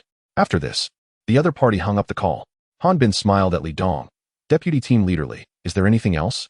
I have some time now and can assist you with anything you need. Thank you, Captain, but there is nothing else. Well then, you should return to rest. I will send dinner to your room. After Li Dong left, the communication soldier looked at Han Bin. Captain, no problem. Han Bin nodded and then returned to his office. I have already confirmed with Deputy Commander Chow that all our actions in Jiushan City will follow the orders of the Jiushan base. Li Dong recounted the communication with the Western Suburban base and Deputy Commander Chow word for word to the others. Lu Wei tucked a strand of hair behind her ear. Hearing you say that, I find Captain Han a bit peculiar. Why is that? Li Dong asked, puzzled. Don't you think Captain Han is overly enthusiastic? His smile always gives me a sense of insincerity. Li Dong shook his head. It is also possible that this is just his nature. In any case, let us exercise caution in tomorrow's operation, Lu Ying remarked. That night, the group fell asleep. The room contained 6 single beds, each separated by floor-length curtains. At the Communication Command Center of the Western Suburban Base, Major General Chow Hongshuan terminated the communication with the Jiushan City base. The Jiushan City base had just reported that Lu Ying and her team had arrived, and an investigation of the Qianxing Group's base in Jiushan City would commence the following day. As dawn broke, Lu Ying and the others awoke. After a brief wash-up, they donned their gear. This assault operation was quite similar to the last surprise raid on the Southern Thermal Power Plant in Yun City, and large-caliber sniper rifles would not be necessary. Lu Ying donned the snow camouflage uniform of the northern neighbor and checked the firearms and ammunition. For this operation, she carried an AK-15 assault rifle equipped with a holographic sight, chambered for 7.62mm rounds. She had 4 RGO fragmentation grenades and 2 RG-5 offensive grenades. Including the magazine already loaded in the rifle, she carried a total of 8 magazines. Her sidearm was an MP-43 Raven semi-automatic 9mm pistol, with a magazine capacity of 17 rounds, and she had a total of 5 magazines. After Li Ziyuan equipped himself, he took the DKL-5 Model 12, 7mm caliber sniper rifle along with 2 fully loaded magazines. Ziyuan, the role of the sniper rifle is minimal in this operation. There's no need to bring it, Lu Ying remarked, glancing at him. Li Ziyuan chuckled lightly, replying, It's all right, Brother Lu. I am an ability user now. This weight does not hinder my combat capabilities. Lu Ying nodded in acknowledgement. After donning their weaponry, the group proceeded to the base cafeteria, where they had a brief breakfast. Under Han Bin's guidance, they boarded vehicles heading to the helicopter takeoff and landing platform at Jiushan Base. The aerial assault team was to deploy aboard 10 Z-20 General Tactical Helicopters, while 12 WZ-19 armed helicopters provided escort to eliminate the peripheral firepower points of the Qianxing Group. Once the armed helicopters neutralized the outer firepower positions, the aerial assault team descended from the rooftops into the Qianxing Group headquarters. Meanwhile, the ground forces, led by Chief of Staff Yang from Jiushan Base, advanced through the southern suburbs toward the Qianxing Group's location. The ground troops set out first, expected to reach the outskirts of the Qianxing Group in approximately 2 hours. The aerial assault team would take off an hour and a half after the ground forces, heading to the Qianxing Group base. The ground forces comprised 6 25E air defense vehicles, wheeled armored infantry fighting vehicles, and assault vehicles equipped with various heavy weaponry. They had already departed an hour and a half prior. The 10 Z-20 helicopters were now operational, each accompanied by a combat team. Members from 2 special operations platoons had boarded. Once Lu Ying and the others were on board, the helicopter formation ascended and sped toward the southern district of Jiushan City. In less than half an hour, the formation arrived near the Qianxing Group in the southern district. The 12 accompanying WZ-19 helicopters separated from the formation, reconstituting into an assault formation, charging toward the Jiushan headquarters of the Qianxing Group. The Qianxing Group building stood prominently within the entire southern district, surrounded by its affiliated industries. Lu Ying peered through the window, clearly observing 4 twin-mounted 23mm Zu-23 anti-aircraft guns positioned at the 4 corners of the headquarters roof. Additionally, 6 other rooftops in the vicinity were equipped with 23mm anti-aircraft guns, and military canvas tents were also visible, seemingly housing armed personnel from the Qianxing Group.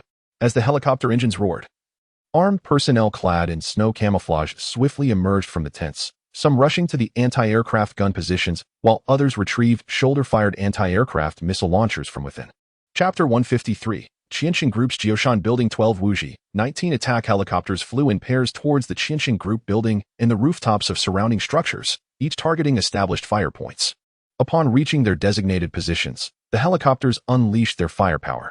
The air was filled with the whoosh of rockets as they erupted from the launchers, trailing thick flames and smoke. The explosive sounds reverberated as the rockets found their marks, obliterating the heavy fire points below. Armed personnel positioned for the assault were mercilessly torn apart by the torrential rain of 23mm cannon shells that followed. The rooftops were littered with dismembered body parts and shredded clothing. The dull thud of cannon fire resonated, accompanied by the sudden activation of 6 concealed anti-aircraft positions below. The Zu-23 anti-aircraft guns opened fire, creating a lethal barrage of red tracer rounds. One of the helicopters was pierced by a hail of 23mm armor-piercing rounds. It began to spin, engulfed in black smoke, spiraling towards the ground. A sharp whistling sound pierced through Lu Ying's ears as a rocket streaked past their helicopter's window, trailing flames. At that moment, over a dozen armed personnel emerged below, shouldering portable anti-aircraft missile launchers. They launched a volley of surface-to-air missiles, some of which were identified by Lu Ying as FIM-92 Stinger missiles. The sounds of missile launches and their piercing shrieks filled the air as 3 missiles were fired. The targeted helicopters frantically altered their courses, releasing white smoke flares to confuse the incoming threats. However, the missiles adjusted their trajectory and accurately struck the helicopters. The deafening explosions followed as the 3 Wuji 19s disintegrated mid-air, their burning remains and fragments cascading downward like fiery meteors. Another round of explosions echoed as 3 anti-aircraft positions were decimated by 2 remaining helicopters. The helicopters' cannon fire incessantly swept across the rooftops, targeting the anti-aircraft positions with heavy-caliber ammunition. Rockets and air-to-ground missiles were continuously launched, and the fierce battle concluded in less than 10 minutes. 4 helicopters were lost, but over 20 anti-aircraft positions had been utterly dismantled. The rooftops of the Qianxing Group building and surrounding high-rises were strewn with the remnants of anti-aircraft weaponry, along with human remains and bloodied fabric scraps.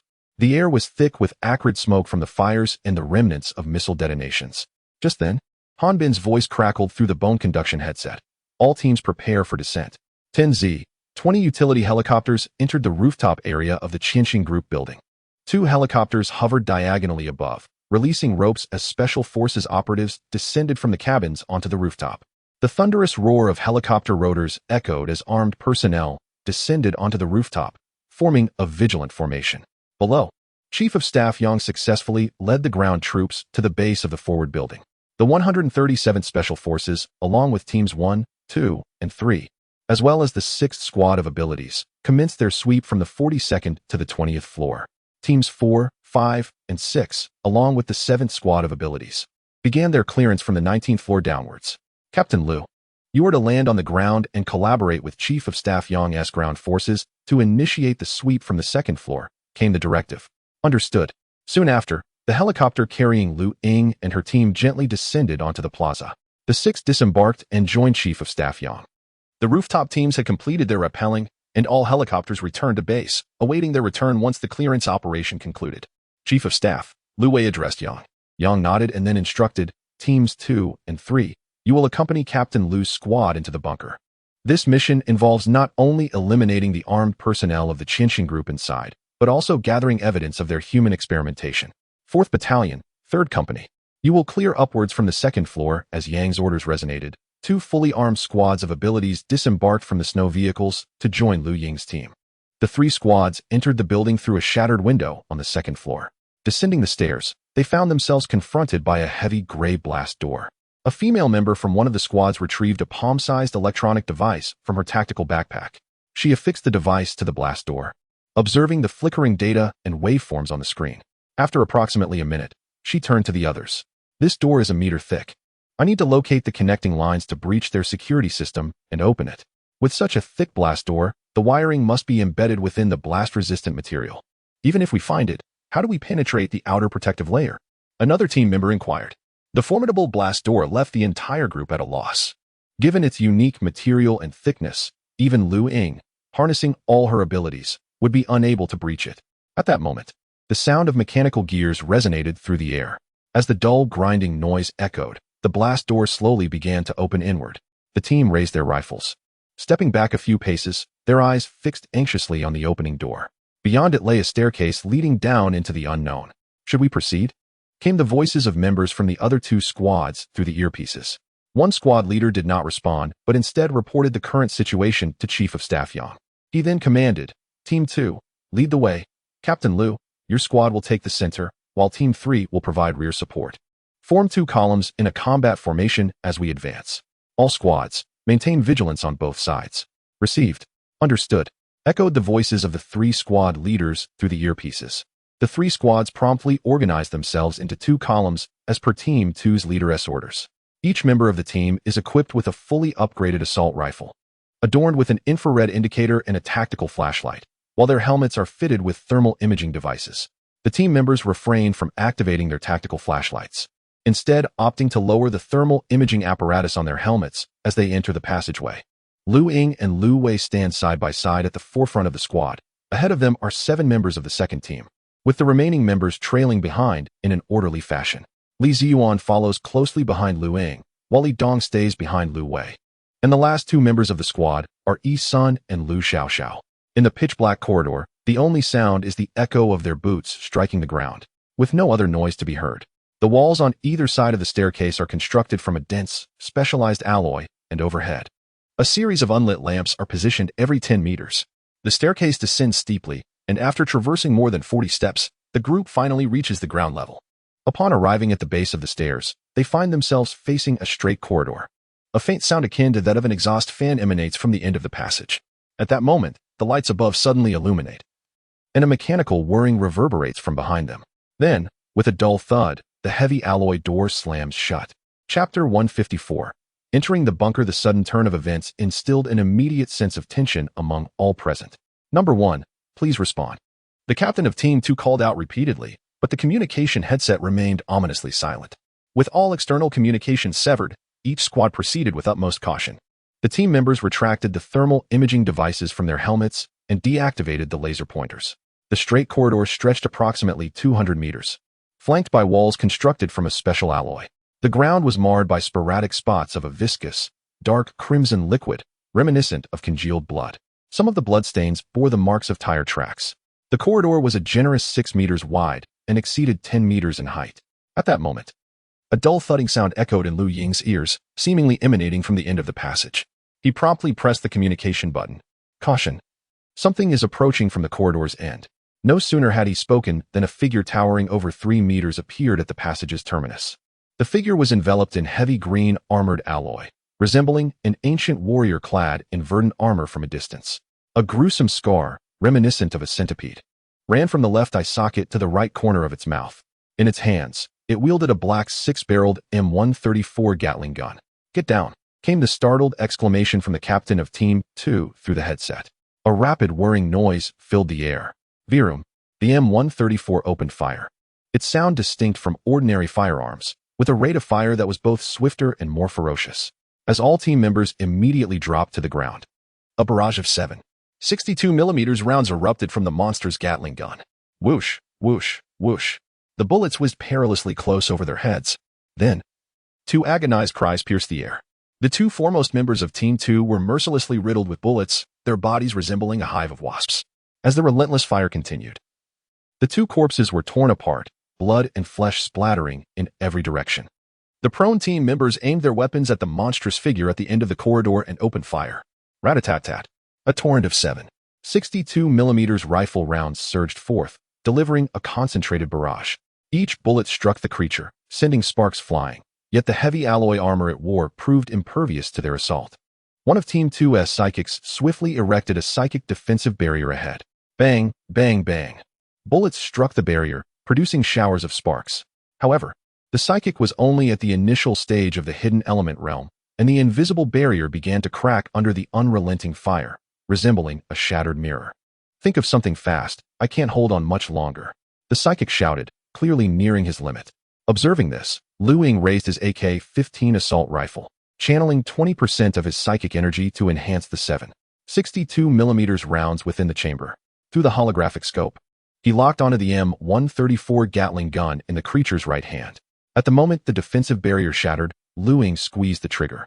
With a thunderous roar, Lu Ying's AK-15 assault rifle shattered into fragments. The bullet contained within the chamber was propelled forth, its formidable kinetic energy disturbing the surrounding space. The bullet, trailing a crimson plume, pierced through the Gatling gun held by the bio-experimental subject, shattering it into pieces.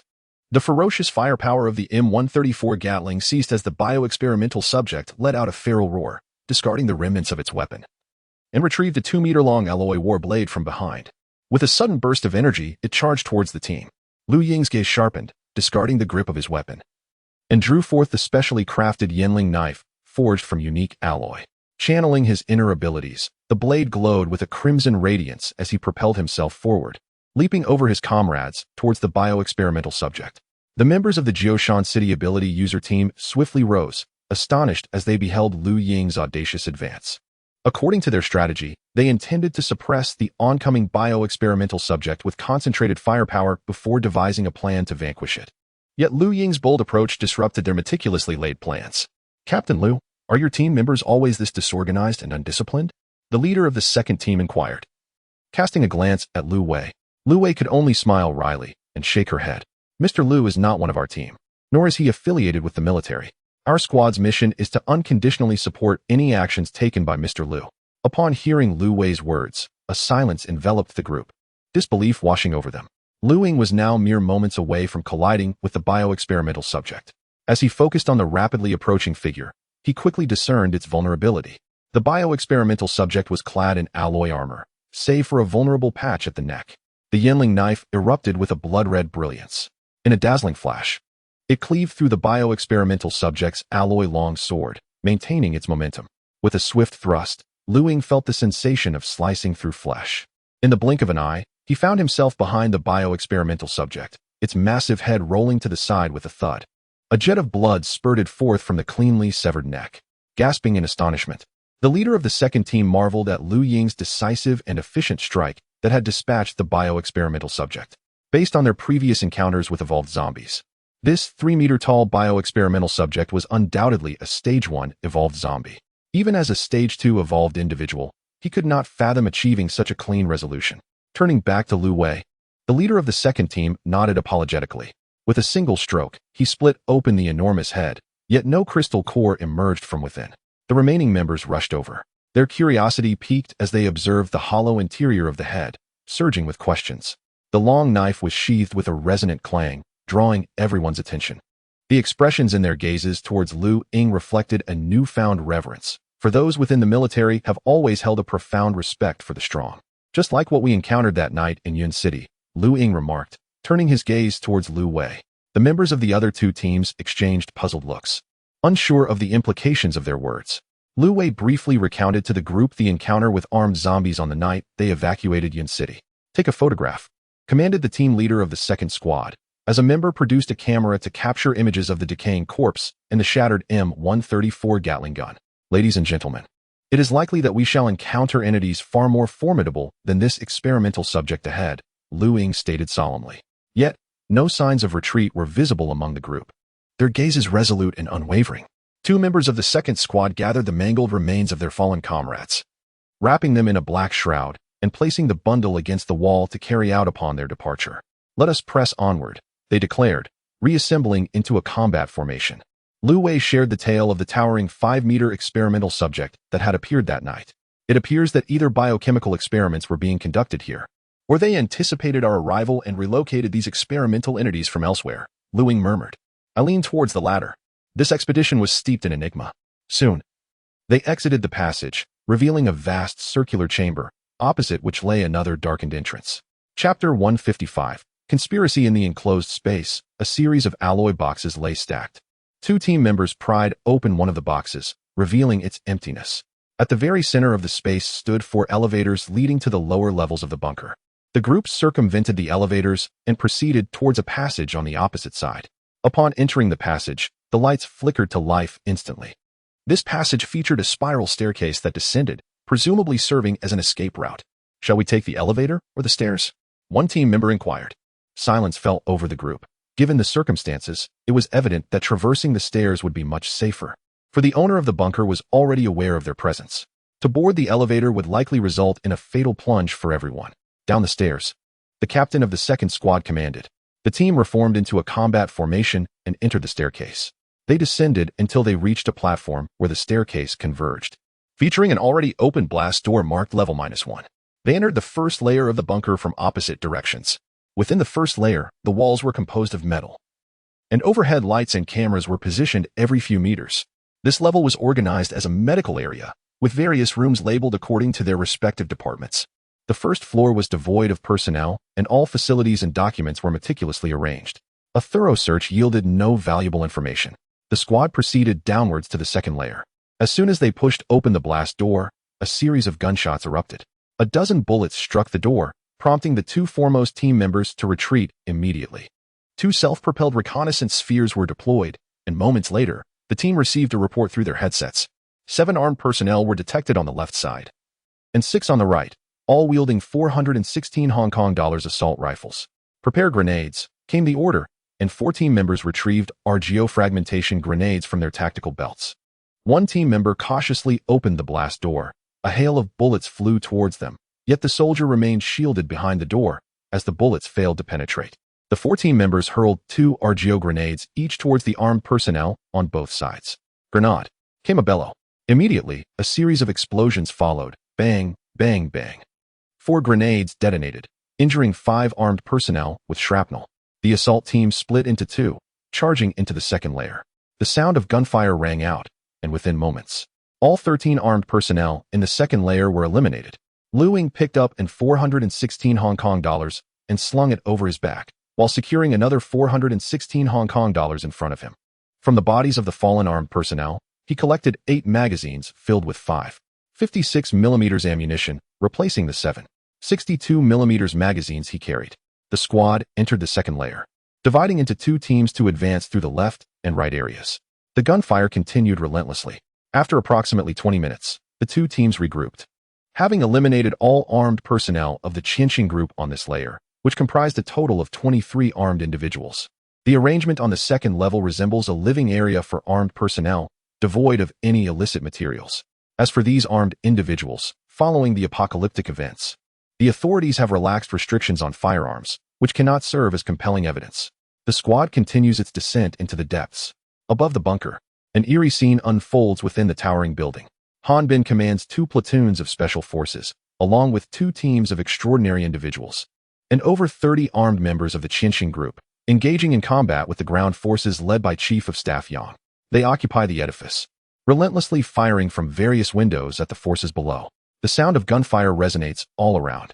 Chief of Staff Yang, sheltered behind an armored vehicle, frantically shouts into the radio. Han Bin, why are you doing this? Chief of Staff, what time is it? You still cling to that so-called sense of duty and mission, while resources at the base are prioritized for those worthless survivors. Han Bin vents his discontent.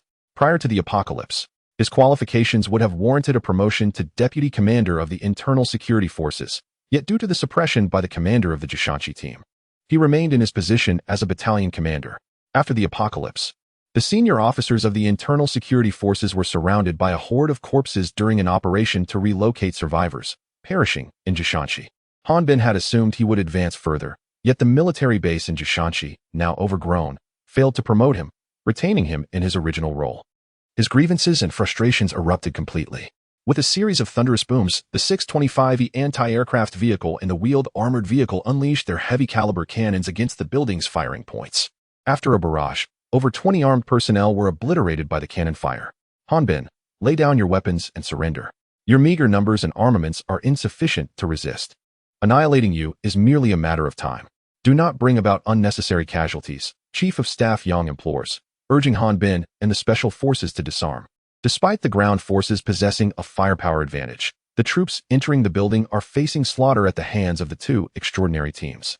Through the communication devices, the sounds of gunfire and the anguished cries for help from the ground forces persist.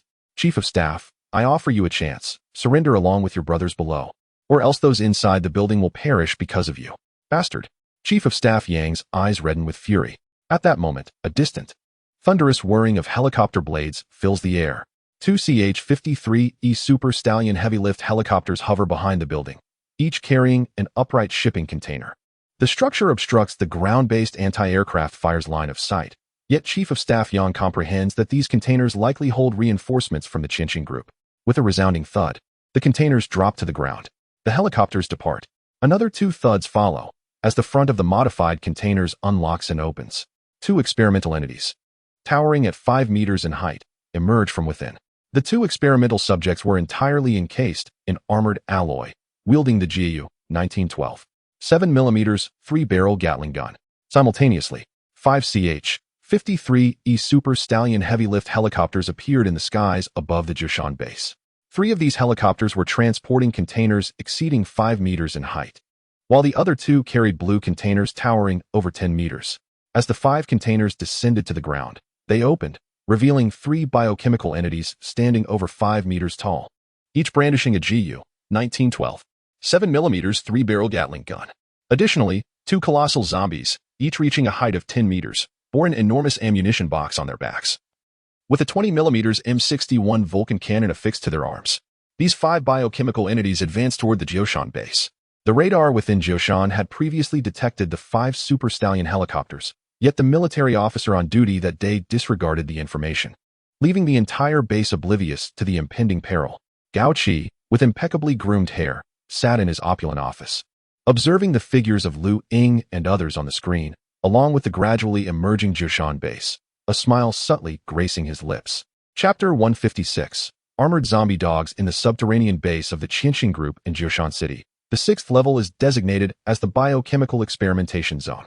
Before the eyes of the gathered individuals, laboratories constructed from specialized alloys and explosion-proof glass emerge. This entire floor houses no fewer than a dozen laboratories of varying sizes. Upon the surgical tables within several of these labs, remnants of a certain organism's dark red blood, not yet fully coagulated, remain. The air is laden with the acrid scent of disinfectants mingled with a heavy, repugnant odor, eliciting grimaces from all present. Be cautious, the situation here is amiss. A muffled voice resonates through the headsets. As soon as the group steps onto the 6th level, they immediately don gas masks. Yet even these cannot entirely filter the noxious amalgam of smells. The entire 6th level is eerily silent, though the traces of blood on the floor indicate that biochemical experiments were still being conducted prior to their arrival. The team splits into 2 groups to thoroughly search the entirety of the 6th level but finds no trace of either humans or experimental subjects. Team 3.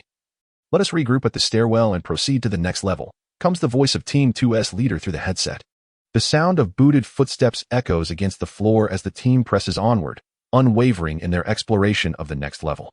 With a smile, Gao Qi observes the figures of Lu Ying and the others on the screen and presses the microphone switch on the wooden table. The target is about to reach the 7th level. Release the Class 2 mechanical biohounds. Received. Gao Qi replies, shutting off the microphone and lifting a fine crystal goblet filled with his personal collection of exquisite red wine. Choosing to uncork this bottle at such a moment is part of a meticulously crafted plan. May you all enjoy yourselves. He then takes a delicate sip from the goblet. With a creak, the explosion-proof door to the 7th level swings open, and 2 reconnaissance drones glide into the area. Safe. Reports an operative 5 minutes later through the bone conduction headset. The group once again divides into 2 teams, entering the 7th level space through 2 circular passageways. This level, 2, consists of laboratories, laid out similarly to the 6th. As the teams reach the central area of the laboratory, the sound of mechanical locking mechanisms echoes ominously. Team 3. Investigate the source of that noise, commands the leader of Team 2 through the headsets. Lu Ying and her colleagues promptly retrace their steps to the entrance of the passageway, only to find that the explosion-proof door has been remotely secured.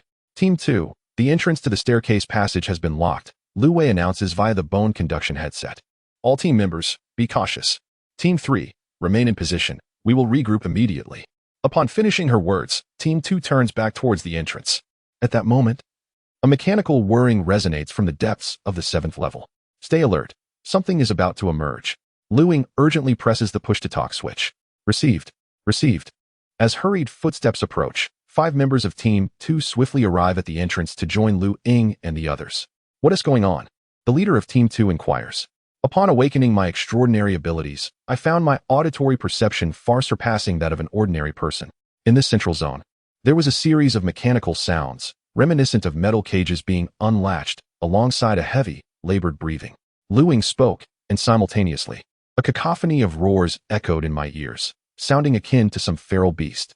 Be vigilant, they are approaching. As Lu Ying's voice resonated through the headset, an involuntary tension seized all team members. Although the 7th level space was as bright as day, not a whisper could be heard apart from the squad. Lu Ying's voice was akin to a countdown to an impending explosion. 50 meters, 30 meters, 10 meters. Lu Ying recounted the distance. Brother, stop talking. I see them. Evolutionary zombie hounds. Open fire, shouted the captain of the second team, immediately pulling the trigger. Rat-a-tat-tat. In an instant, over a dozen assault rifles discharged simultaneously. On both sides of the corridor, more than 10 zombie hounds, clad in metallic armor and as large as calves, emerged. These hounds were drenched in crimson, with viscous black-red liquid continuously oozing from their bodies. Their fangs glistened sharply like vicious spikes. Some of the hounds bore mechanical structures on their backs, with two M134-7, 62mm Gatling guns suspended on either side of their abdomens. Others were devoid of any modern weaponry, lacking even the protective metallic armor. As rifle bullets struck the hounds, a cacophony of metallic clinks erupted, accompanied by showers of sparks. Many bullets found their mark on the hounds not encased in armor, embedding into their flesh. Rather than being torn apart or instantly killed, the hounds became even more ferocious. Roars erupted from the hounds in the corridors, thick, foul liquid dripping from their maws. Enhanced ability users maintained fire suppression while mental ability users erected defensive barriers, safeguarding the enhancers and healers, while other melee-oriented abilities ventured beyond the protective circle to seize opportunities to slay these fiends. Mr. Lu, please utilize your powers to eliminate those armored hounds equipped with formidable weaponry. In an instant, the second team captain assessed the situation. Realizing that their assault rifles alone could not vanquish these creatures unless each member possessed Lu Ying's formidable abilities. In a flash, several assault rifles were placed beside Lu Ying, as 6 ability users from the 2 squads drew forth their own alloy-crafted melee weapons. The captain of the second team did not resort to weaponry. Instead, 2 blazing, ghostly green flames emerged from his hands. The team did not immediately disperse. Lu Ying understood they were awaiting his command to eliminate the armored hounds wielding M134 machine guns. The sound of rotating gun barrels filled the air. Vroom, vroom, vroom. The M134 unleashed streams of fire as countless bullets rained toward the squad. Fortunately, the hounds armed with M134s were still over 10 meters away, and the corridors were curved on both sides. Numerous bullets struck the surrounding walls, ricocheting in a chaotic dance. Yet, these errant projectiles were thwarted by a protective barrier erected by a telekinetic adept. The zombie dogs were remotely controlled. Without this intervention, they would be incapable of firing the M134. In a chamber on the 12th level underground, filled with electronic screens, 3 armed personnel donned virtual reality headsets, each grasping a pair of buttons. The recorded data indicates that a type of zombie dog can withstand the recoil of continuous fire from the M134, and the control remains stable. The test subjects show no signs of abnormal behavior, remarked one operator, encased in VR. Beside him, a researcher clad in a white lab coat meticulously entered the experimental data into a computer. Suddenly, a resounding thud reverberated through the air, prompting several melee-oriented psychics to cast their gazes toward Lu Ying. Chapter 157 Betrayal. The 416 Hong Kong dollars assault rifle in Lu Ying's hands shattered into fragments, as a bullet enveloped and energy surged forth with a piercing sound. Bang! Another resounding explosion echoed as a zombie dog, armored and armed, had its entire head obliterated along with half its body. The remaining half of the creature collapsed, while 2 M134 Gatling guns continued their relentless fire. However, their aim faltered, and bullets veered off, striking 2 nearby zombie dogs and tearing them apart as they pounced on the defensive barrier. The transparent shield erected by the psychic defender was smeared with blood and flesh. Bang! Bang! The air was filled with the deep, violent thunder of gunfire, as a series of assault rifles in Lu Ying's grasp were rendered useless. In a fleeting moment, 6 rifles were destroyed, and the 6 armored zombie dogs equipped with M134 Vulcan guns were systematically eliminated. The entire passageway was awash with blood, chunks of flesh, and shattered alloy armor. Despite having witnessed Lu Ying obliterate the Gatling gun in the hands of the experimental subject, it was still astonishing to see rifles succumb to such overwhelming force at his command. Each time he pulled the trigger, another rifle was destroyed, and those zombie dogs, impervious to the firepower of others, were blasted apart. This spectacle left the psychic warriors of Jiushi City in sheer awe. Could a high-level enhancer possess such formidable prowess? This thought flickered in their minds, leading them to believe Lu Ying was at least a 3rd-stage Yaoguang realm enhancer. Attack! Shouted the team leader of the second squad. his hands engulfed in ghostly green flames. He unleashed a punch, sending forth a sphere of emerald fire that enveloped a zombie dog entirely. A pitiful wail erupted as the creature was consumed by the ferocious flames, its form visibly reduced to ashes. Another enhancer, wielding a short blade, unleashed a wave of blue radiance, striking a zombie dog with a swift slash. In an instant, the creature was encased in ice. The ice manipulator then kicked the frozen figure, shattering it into countless fragments that scattered across the ground. A third enhancer, eyes glowing crimson, emitted 2 beams of red light, akin to high-powered industrial lasers. The beams sliced through the air, cleaving 2 zombie dogs in half, their bodies collapsing in opposite directions. A plume of black smoke wafted up, accompanied by the stench of charred flesh as their intestines spilled onto the ground. The 6 offensive enhancers swiftly dispatched the remaining zombie dogs. "Goodness, what a spectacle!" exclaimed Li Ziyuan, astonished by the laser-eyed enhancer. Based on the capabilities displayed by the 2 squads, it was evident that their overall strength surpassed that of Lu Wei's team, albeit excluding Lu Ying from consideration. As the battle concluded, the group examined the fallen zombie dogs, only to find, like the previous mutated entity, that not a single crystal core remained. A team member retrieved a camera, capturing images of the lifeless bodies of the zombie hounds strewn across the ground, particularly focusing on those few corpses equipped with modern weaponry. They continued their descent into the depths. However, the current squad found themselves bereft of assault rifles, and a sense of foreboding lingered among them, speculating that their light weaponry might prove inadequate against the impending threats. Outside the Qinxing group building, 2 towering figures, exceeding 5 meters in height and clad in heavy alloy armor, emerged on either side of the structure, their muscular arms gripping Gu-19 Type 12, 7mm caliber, 3-barreled Gatling guns. With a whirring of rotating barrels, a thunderous barrage erupted. The piercing sound of high-velocity fire rang out as armor-piercing incendiary rounds screamed forth, striking the ground forces' 625E air defense vehicles and wheeled infantry fighting vehicles with precision. Yet, these armored units, reinforced for protection, withstood the onslaught of the 12, 7mm projectiles. In retaliation, the ground forces quickly repositioned their weaponry, aiming at the experimental entities that had suddenly appeared at the flanks of the building. With a resounding roar, the 625E and wheeled infantry fighting vehicles unleashed their cannon fire. A ferocious volley erupted, but the 2 experimental figures adeptly concealed themselves behind the building's blind spots. At that moment, the rebels, previously suppressed by the ground forces' firepower, emerged from within the building, bearing anti-tank rocket launchers. They occupied a vast chamber, with every door thrown wide open. With a deafening boom, the F-4 disposable anti-tank rockets, trailing fiery tails, were launched, striking the 625E air defense vehicles and wheeled infantry fighting vehicles below with deadly accuracy. In a coordinated assault, the entirety of the ground's 625E units and several of the wheeled infantry vehicles were pierced and ignited by the anti-tank projectiles. Han Bin had meticulously orchestrated this strategy. The firepower from the 2 bio-experimental entities alone could not penetrate the ground vehicles. His intent was to draw the fire of the ground units towards the 2 entities, thereby granting the rebels inside the building an opportunity to eliminate the ground-based defenses. Subsequently, a barrage of rockets was unleashed from the rooftop.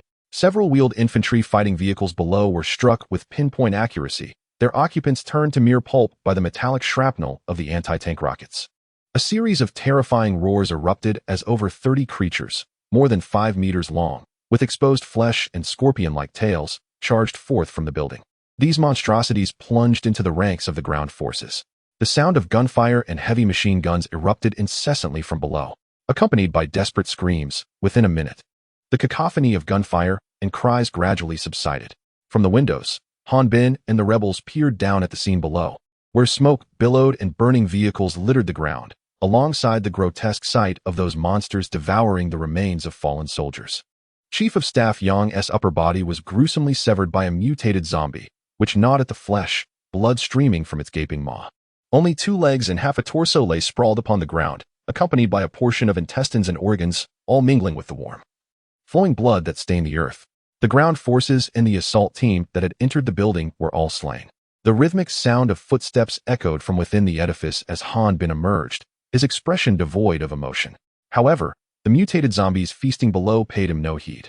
Remaining engrossed in their gruesome repast, Han Bin approached the half-body of Staff Officer Yang. The voracious zombies retreated a couple of steps, refraining from attacking Han Bin. "Oh, Chief of Staff, you have been just in your judgments," Since the establishment of the base, you have spoken on my behalf numerous times. Alas, why must you remain so obstinate? Han Bin shook his head, then gestured to the mutated zombie before turning back into the building. The creature let out a jubilant roar and lunged at the remnants of Staff Officer Yang, swiftly devouring the remaining flesh. At the Nine Mountain Survivor Gathering, 5 bioexperimental subjects lurked less than 3 kilometers from the base. A sentinel stationed in the watchtower atop the mountain, upon observing the creatures through binoculars, initially felt a sense of confusion. Yet, as he adjusted the magnification and discerned their true nature, a wave of horror surged within him, prompting him to urgently communicate with the base via radio. Chapter 158. Ambush at the base. 2 kilometers away, armed zombies had appeared. Repeated calls went unanswered through the intercom. Alarmed, the sentinel felt a heavy weight settle in his heart. He turned to his companion beside him, urging, "The base may be in trouble. You must return immediately and report this situation." However, his comrade merely gazed at him, eyes filled with an inscrutable meaning. Noticing the lack of response, the sentinel grew anxious. Just as he was about to repeat himself, a faint gunshot echoed nearby. The sound was subtle, likely from a pistol equipped with a silencer. Suddenly, a sharp pain seared through his chest. Another soft gunshot followed, and the sentinel's pupils dilated, his eyes reflecting disbelief mingled with a hint of relief. In his final moments, he could not fathom that his companion would fire upon him, yet he realized the silence from the intercom indicated a potential traitor within. However, he could no longer relay this information to the base. "I'm so sorry," came a faint voice, belonging to another sentinel who had just shot him. This tragic scene unfolded simultaneously at over 20 sentry posts surrounding the base. Inside the base, all monitoring radars had ceased operation, and the information relayed by the fixed-wing drones above had also been concealed. Within one of the encampments inside the base, at least one company of troops had gathered. A grim-faced major stood before them.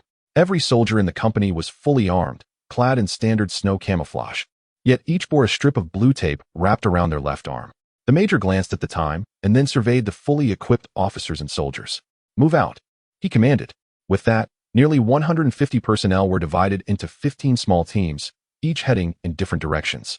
Outside the base, 5 biochemical entities entered without obstruction. Soon, the air was filled with the sounds of intense gunfire and explosions, interspersed with voices of disbelief and cries of anguish. The traitorous faction had meticulously prepared, severing all communications with the base in advance. Many who encountered the sudden intruders had no time to react before bullets pierced their skulls. In the outer encampment, some soldiers swiftly boarded wheeled infantry fighting vehicles, aiming to intercept the biochemical entities that had infiltrated the base. However, a tank-busting rocket soon struck the activated infantry fighting vehicle and the anti-aircraft vehicle, turning the interior into a deadly trap. Chaos erupted throughout the base, as the commander and several officers gathered in the operations room, bewildered by the unfolding events. With all communication with the outside world severed, they were unable to alert other bases or report their current situation to higher authorities. Ultimately, the command issued a directive for all personnel to resist with all their might. At the western outskirts of Yun City Base, the inability to establish contact with Jushan City Base since morning filled Major General Chao Hongxuan with an unsettling feeling. After some contemplation, he decided to escalate the matter to Base 003. With the creaking sound of alloy gears turning, the bomb-proof door leading to the bunker of the Qianxing Group's Jioshan building gradually opened. Han Bin stood aside, gesturing for the 2 teams of superpowered individuals and a squad of Special Forces members to enter the bunker. Accompanying them were 2 bioexperimental subjects. The group arrived in a circular space within the passageway. A series of sounds emanated from the elevators leading deeper into the bunker, heralding their activation. Soon, a large lift platform ascended to the ground level. The teams of superpowered individuals, special forces, and the 2 bioexperimental subjects boarded the platform. As the lift platform activated once more, it descended into the depths of the bunker. Lu Ying and her companions commenced their exploration on the 9th level. The 9th level was a prison for the experimental subjects, featuring numerous isolated compartments, each secured with iron doors resembling prison bars. There were also a dozen rooms with transparent bulletproof glass doors. Overall, the 9th level housed nearly 100 such independent chambers. After a thorough search, the team discovered that only 20 or so rooms still contained individuals, while the remaining chambers were entirely vacant. One of the superpowered individuals responsible for photography and documentation approached a transparent blast-proof door. Inside was a girl in her early 20s, her complexion pale and her expression one of terror as she gazed at the onlookers outside.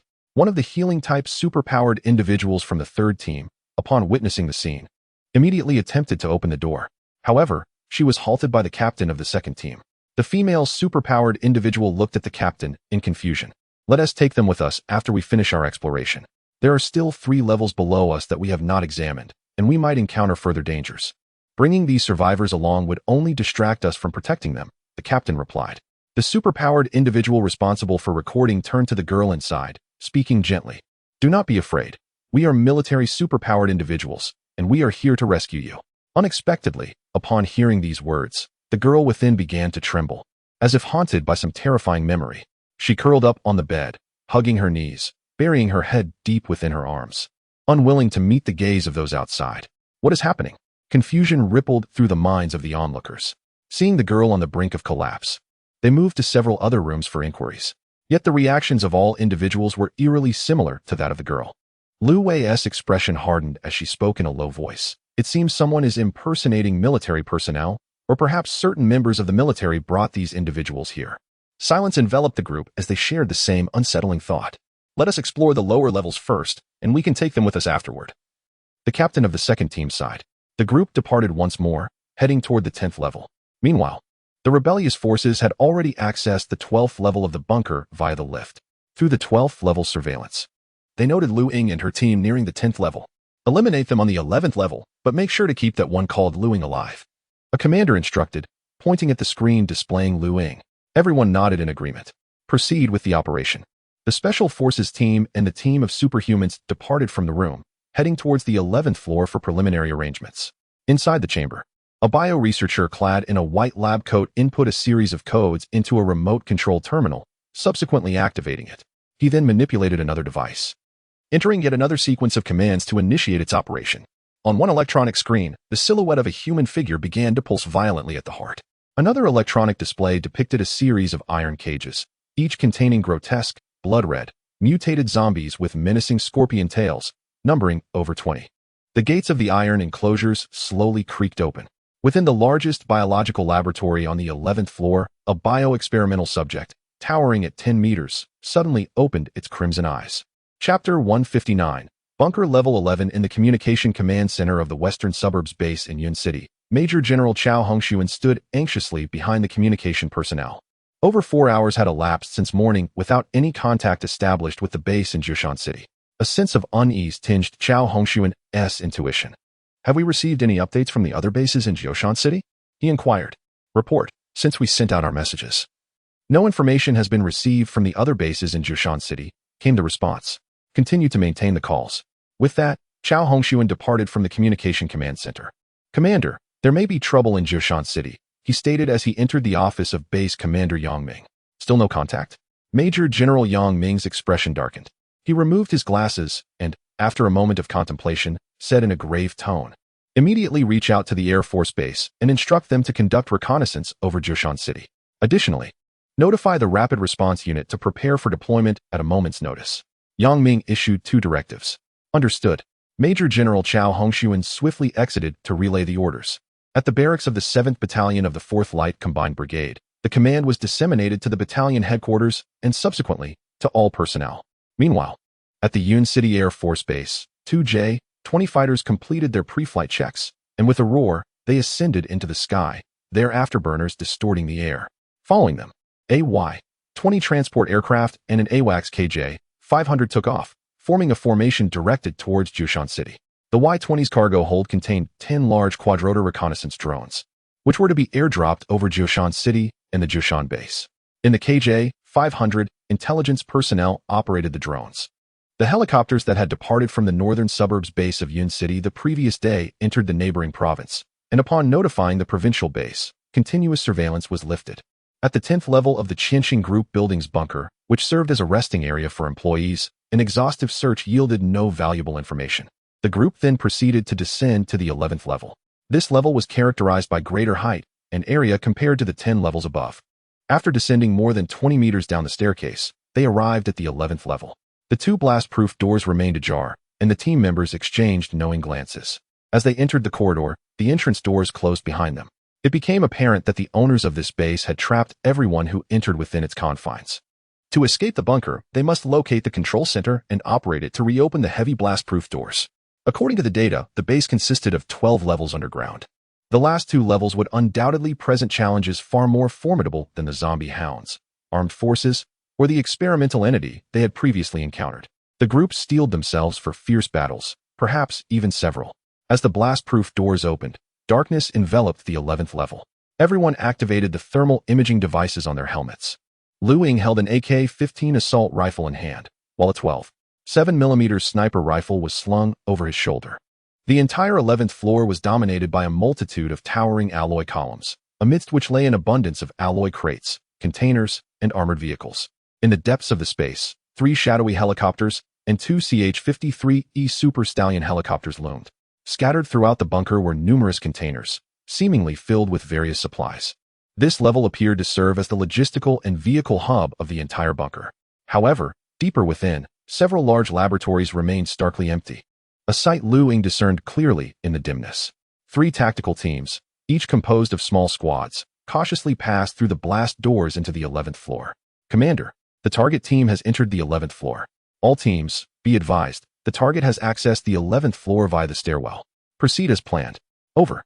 Received. Acknowledged. The entire 11th floor lay in eerie silence, interrupted only by the footsteps of Lu Ying and his companions. At that moment, a faint mechanical sound reached Lu Ying's ears. Conceal, he shouted, pulling Lu Wei and Li Zhuan beside him as the 3 swiftly took cover behind a massive column. Bang, bang, bang. Rat-a-tat-tat. At the instant Lu Ying's voice fell, a fan-shaped barrage of bullets rained upon them from the front of the 11th floor. Hearing Lu Ying's command, the others hurriedly sought refuge behind the nearest cover. The earlier mechanical sound had been the unmistakable click of a firearm's safety being disengaged. Gunfire erupted throughout the space, revealing the presence of assault rifles, light machine guns, and even heavy machine guns. The air was filled with the whistling of bullets. The column and alloy crates that served as their cover were pelted, creating dents on their surfaces. Clang, clang, clang. Bullets ricocheted off the surrounding walls, creating a cacophony of chaos. The air was thick with gunfire and smoke, while tracer rounds sliced through the darkness, forming strings of crimson beads. The psychic abilities of the mentalists conjured protective barriers, while the long-range psychics sought opportunities to strike. Team 2's leader, Li Zheng, swiftly issued commands. The enemy's armed personnel remained sheltered behind cover, and engaging in a direct exchange of fire would only deplete their ammunition. They could not afford to compete in a war of attrition. As Li Zheng's words echoed, 2 mentalists immediately erected a barrier.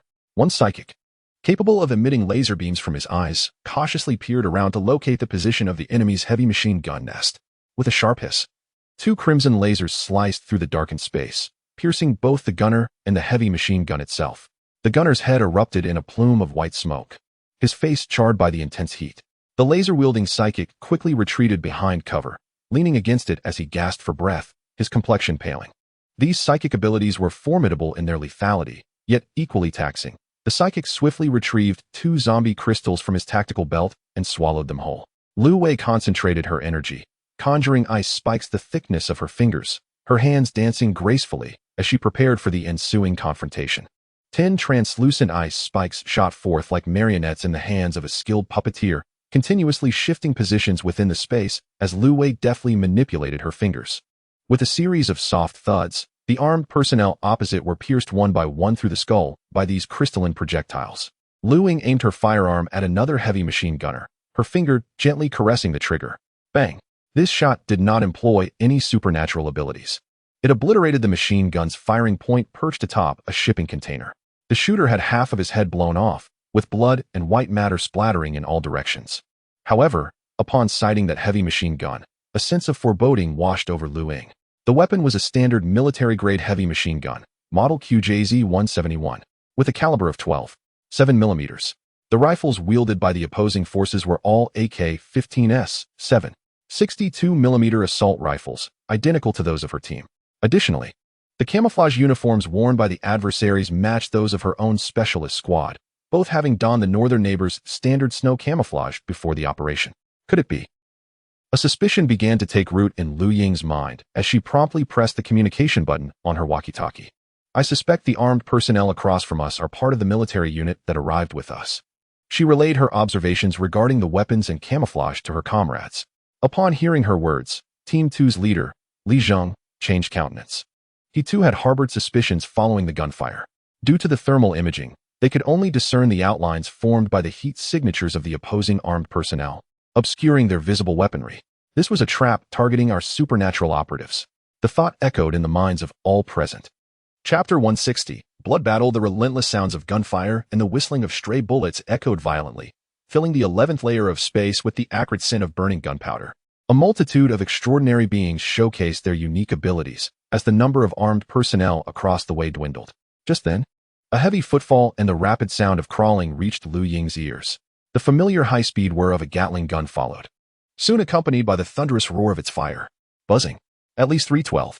7mm Gatling guns unleashed a torrent of bullets, creating a suppressive barrage upon the positions of the allied extraordinary beings. Those who had dared to venture from their cover to launch ranged attacks were forced back, unable to reveal themselves again. Everyone be cautious. It seems that creatures larger than the zombie hounds are charging towards us. Lu Ying warned from behind a massive pillar. In the next moment, more than a dozen mutated zombies, their bodies drenched in crimson, with grotesque heads sporting gaping maws and sharp fangs, emerged from behind the cover where everyone had hidden. Two extraordinary beings barely had time to react before their chests were pierced by the scorpion-like tails of the zombies. With a sickening sound, they let out agonized cries. The powerful, sharp tails swiftly delivered them into the gaping maws of the mutated zombies. The chilling crack of bones echoed as the zombies bit off their heads, warm blood gushing forth, staining the creatures an even deeper red. The headless bodies writhed in a futile struggle before falling still. Then came the sound of bones being chewed, as the mutated zombies devoured the crushed skulls hungrily. "Damn it, I'll fight you to the end," shouted two extraordinary beings, their eyes aflame with fury upon witnessing the gruesome scene. An eerie green flame ignited, engulfing one of the mutated zombies that was feasting on their fallen comrades. In an instant, all allied extraordinary beings found themselves surrounded by these abominable creatures. Clang! The sharp sound of a blade being drawn resonated as Lu Ying unsheathed his alloy knife, which glimmered with a red sheen. A mutated zombie, its blood-red eyes fixed intently on Lu Ying, seemed to sense his formidable power, continually roaring and baring its sharp fangs in an attempt to intimidate him. The massive scorpion tail behind it shifted positions, adjusting its angle menacingly. With a steely gaze, Lu Ying swung his alloy knife in a horizontal arc, unleashing a crimson blade of light. Roar! The mutated zombie bellowed and, with powerful limbs, attempted to flee. Yet, the blade was swifter. With a sickening sound, the creature was cleaved in two at the waist. The severed halves crashed to the ground, spilling entrails and copious amounts of blood, akin to a barrel of water upturned. The pungent scent of blood assaulted the senses, yet the upper half of the mutated zombie remained animated, dragging its body forward with its forelimbs. With a swift motion, Lu Ying struck again, cleaving the zombie's head in half, ensuring that it would not rise again. Within the entire space, more than 20 mutated zombies besieged the crowd. Li Zhuan was enveloped in a crimson flame, wielding a whip of fire that he had conjured. The fiery whip lashed relentlessly against the mutated zombies, accompanied by the hissing sound of burning as the struck areas turned charred and released wisps of white smoke, filling the air with the acrid scent of char. A psychic ability user manipulated flying knives and needles that incessantly pierced the mutated zombies, while melee-oriented ability users brandished their weapons, engaging fiercely in combat with the undead. The enhanced ability users fired their guns, yet the bullets inflicted minimal damage upon the mutated zombies. Most of these creatures possessed a strength of at least the second stage, while nearly half of our team consisted of first-stage ability users. Captain Lee, save me," a desperate ability user cried out. In the next instant, two mutated zombies lunged forward. One sank its teeth into the user's left shoulder, while the other clamped onto their waist. With a sudden, violent tug, the sound of tearing flesh and breaking bones echoed. The ability user was torn in two, their screams abruptly silenced. In the distance, the whirring of a Gatling gun could be heard. 3 large-caliber Gatling guns unleashed torrents of fire. The rapid-fire bullets descended like a rainstorm, and Li Dong, entangled with a mutated zombie, had no time to react. Both he and the zombie were severed in half by a barrage of 12 7mm armor-piercing rounds. Li Dong's upper body fell to the ground, his eyes wide as he gazed at Lu Ying and Lu Wei. The zombie he had been grappling with was similarly reduced to a heap of flesh. Bang, bang, bang. Another volley of gunfire erupted, obliterating Li Dong's upper body. The ground soaked in blood and scattered remains. The individuals controlling these mutated beings showed no concern for the zombies. Their objective was to annihilate all the ability users who had entered the bunker. Bang, bang, bang. A heavy machine gun fired again, this time creating a gaping hole in the chest of an enhanced ability user from Team 3. The opposing forces' machine gun positions opened fire once more. as our ability users battled the mutated zombies, most of whom were now exposed to the enemy's firepower. The current situation was dire for our side. If this continued, it would merely be a matter of time before our ability users were completely wiped out. Lu Ying severed the head of a mutated zombie with a swift strike and shouted to Lu Wei and Li Ziyuan beside him, "Cover me." The two quickly moved closer to Lu Ying, holding off two mutated zombies. Lu Ying raised his AK-15, channeling his abilities to enhance the bullets. He aimed at one of the heavy machine gun positions and pulled the trigger. Boom. A deafening explosion erupted as his assault rifle shattered. A round with a fiery crimson trail obliterating the enemy's heavy machine gun nest and its operator. Boom. Boom. 3 AK-15s were rendered useless, and all opposing heavy machine gun positions were dismantled. However, the greatest threat remained in the form of 3 bioweapons equipped with Gu-19, Type 12, 7mm Gatling guns. The ominous buzzing of the 3 Gatling guns echoed, and once again, 3 ability users, along with a mutated zombie, were torn to shreds by the relentless hail of bullets. Lu Ying retrieved the black DXL-5 Destroyer 12, 7mm sniper rifle from behind. A surge of supernatural energy coursed through her body, enhancing the armor-piercing incendiary round in the chamber. Concealed behind a massive column, she aimed at the head of a mutated creature and gently squeezed the trigger. Boom. The rifle erupted in her hands, propelling a bullet infused with 1/10 of her supernatural power, striking the head of the mutated zombie with unerring precision. The grotesque head shattered like a watermelon, its enormous body collapsing backward. With a thought, a QBU-201 sniper rifle materialized from the ether into Lu Ying's hands. Bang, bang. The 2 QBU-201 rifles disintegrated into fragments, obliterating the heads of the remaining 2 bio-experimental entities. With the enemy's heavy firepower neutralized, Lu Ying drew her long blade once more, dispatching the mutated zombies. The earlier scene of her summoning 2 sniper rifles had gone unnoticed by the others, but the sound of 3 gunshots resonated, signaling the destruction of 3 heavy fire points, which eased the minds of the remaining supernatural beings. Thus emboldened, they no longer had to tread cautiously in their battle against the mutated zombies. With swift, fluid movements, Lu Ying wielded the long knife, each swing releasing a crimson blade of energy that cleaved the mutated zombies in twain. As time passed, the more than 20 mutated zombies within the space were all vanquished. Lu Ying promptly consumed 5 Stage 1 zombie cores to replenish her lost energy. The group reconvened, and of the 20 supernatural beings who had entered the bunker, only 9 remained. Li Dong from Team 5 had perished, leaving only 2 team leaders and 2 healers from the other 2 teams. The losses were staggering. The air was thick with the acrid scent of gunpowder and blood, weighing heavily on everyone's hearts. The squad members, who had fought side by side, had not anticipated such devastating casualties in this operation. In silence, they all consumed the cores to restore their strength. After a while, everyone had recuperated. Li Zheng spoke hoarsely. "There's just one last layer left. If we find the control center, we can leave." With that, Li Zheng rummaged through a pile of dismembered flesh and tattered clothing, uncovering a camera that had retained evidence of the Qianxing group's inhumane experiments. Unfortunately, the camera was shattered, but he managed to extract the memory card, carefully placing it in his chest pocket. "Let us go." There was no time for mourning. They could not even collect the bodies of their fallen comrades at this moment. Just then, a heavy thud echoed ominously. Thump, thump. Turning around, they beheld a towering bio-experimental entity, standing 10 meters tall and clad in formidable armor. Chapter 161. The 3-stage biological experiment subject. Suddenly, the lights on the 11th floor illuminated, revealing before them a colossal biological experiment subject towering over 10 meters. Enveloped in heavy armor, this gigantic entity bore a massive ammunition box on its back, while its enormous hands gripped an M61 20mm Gatling gun in one and a 19 Malawian Quachas grenade launcher in the other, accompanied by a linked ammunition feed. In addition to the ammunition box, it wielded a formidable, dark-hued warhammer forged from alloy. "Conceal yourselves," Li Zheng bellowed, prompting the group to swiftly take refuge behind a massive column. A thunderous roar erupted from the biological experiment subject as the Gatling gun's barrel whirled at an astonishing speed. The air filled with a cacophony of deafening gunfire, compelling everyone to clasp their ears as they sheltered behind the colossal pillar. Boom, boom, boom. The sound of the grenade launcher echoed ominously. The 40mm high-explosive shells surged toward the sheltering group. Explosions reverberated as shrapnel from the grenades scattered chaotically. With a sickening thud, Lu Xiaoxiao and another healer were struck by the deadly shrapnel. Ah! Anguished cries pierced the air. Lu Ying grasped Lu Xiaoxiao, whose body was on the verge of collapsing outside the column. Shrapnel had pierced through her slender neck, eliciting gasps of agony, yet she could utter no words. Each breath was accompanied by a torrent of blood spilling from her mouth and nose. With her neck half severed, even immediate medical intervention would be futile. Xiao Xiao. Lu Wei wept uncontrollably as she embraced Lu Xiaoxiao's increasingly cold body. Yixin's eyes reddened as he retrieved a first aid kit, hastily applying bandages and gauze to staunch the bleeding from Lu Xiaoxiao's neck. Soon, the once pristine white fabric was rapidly stained crimson. 3 minutes later, the roar of the Gatling gun ceased, its ammunition exhausted. Thud.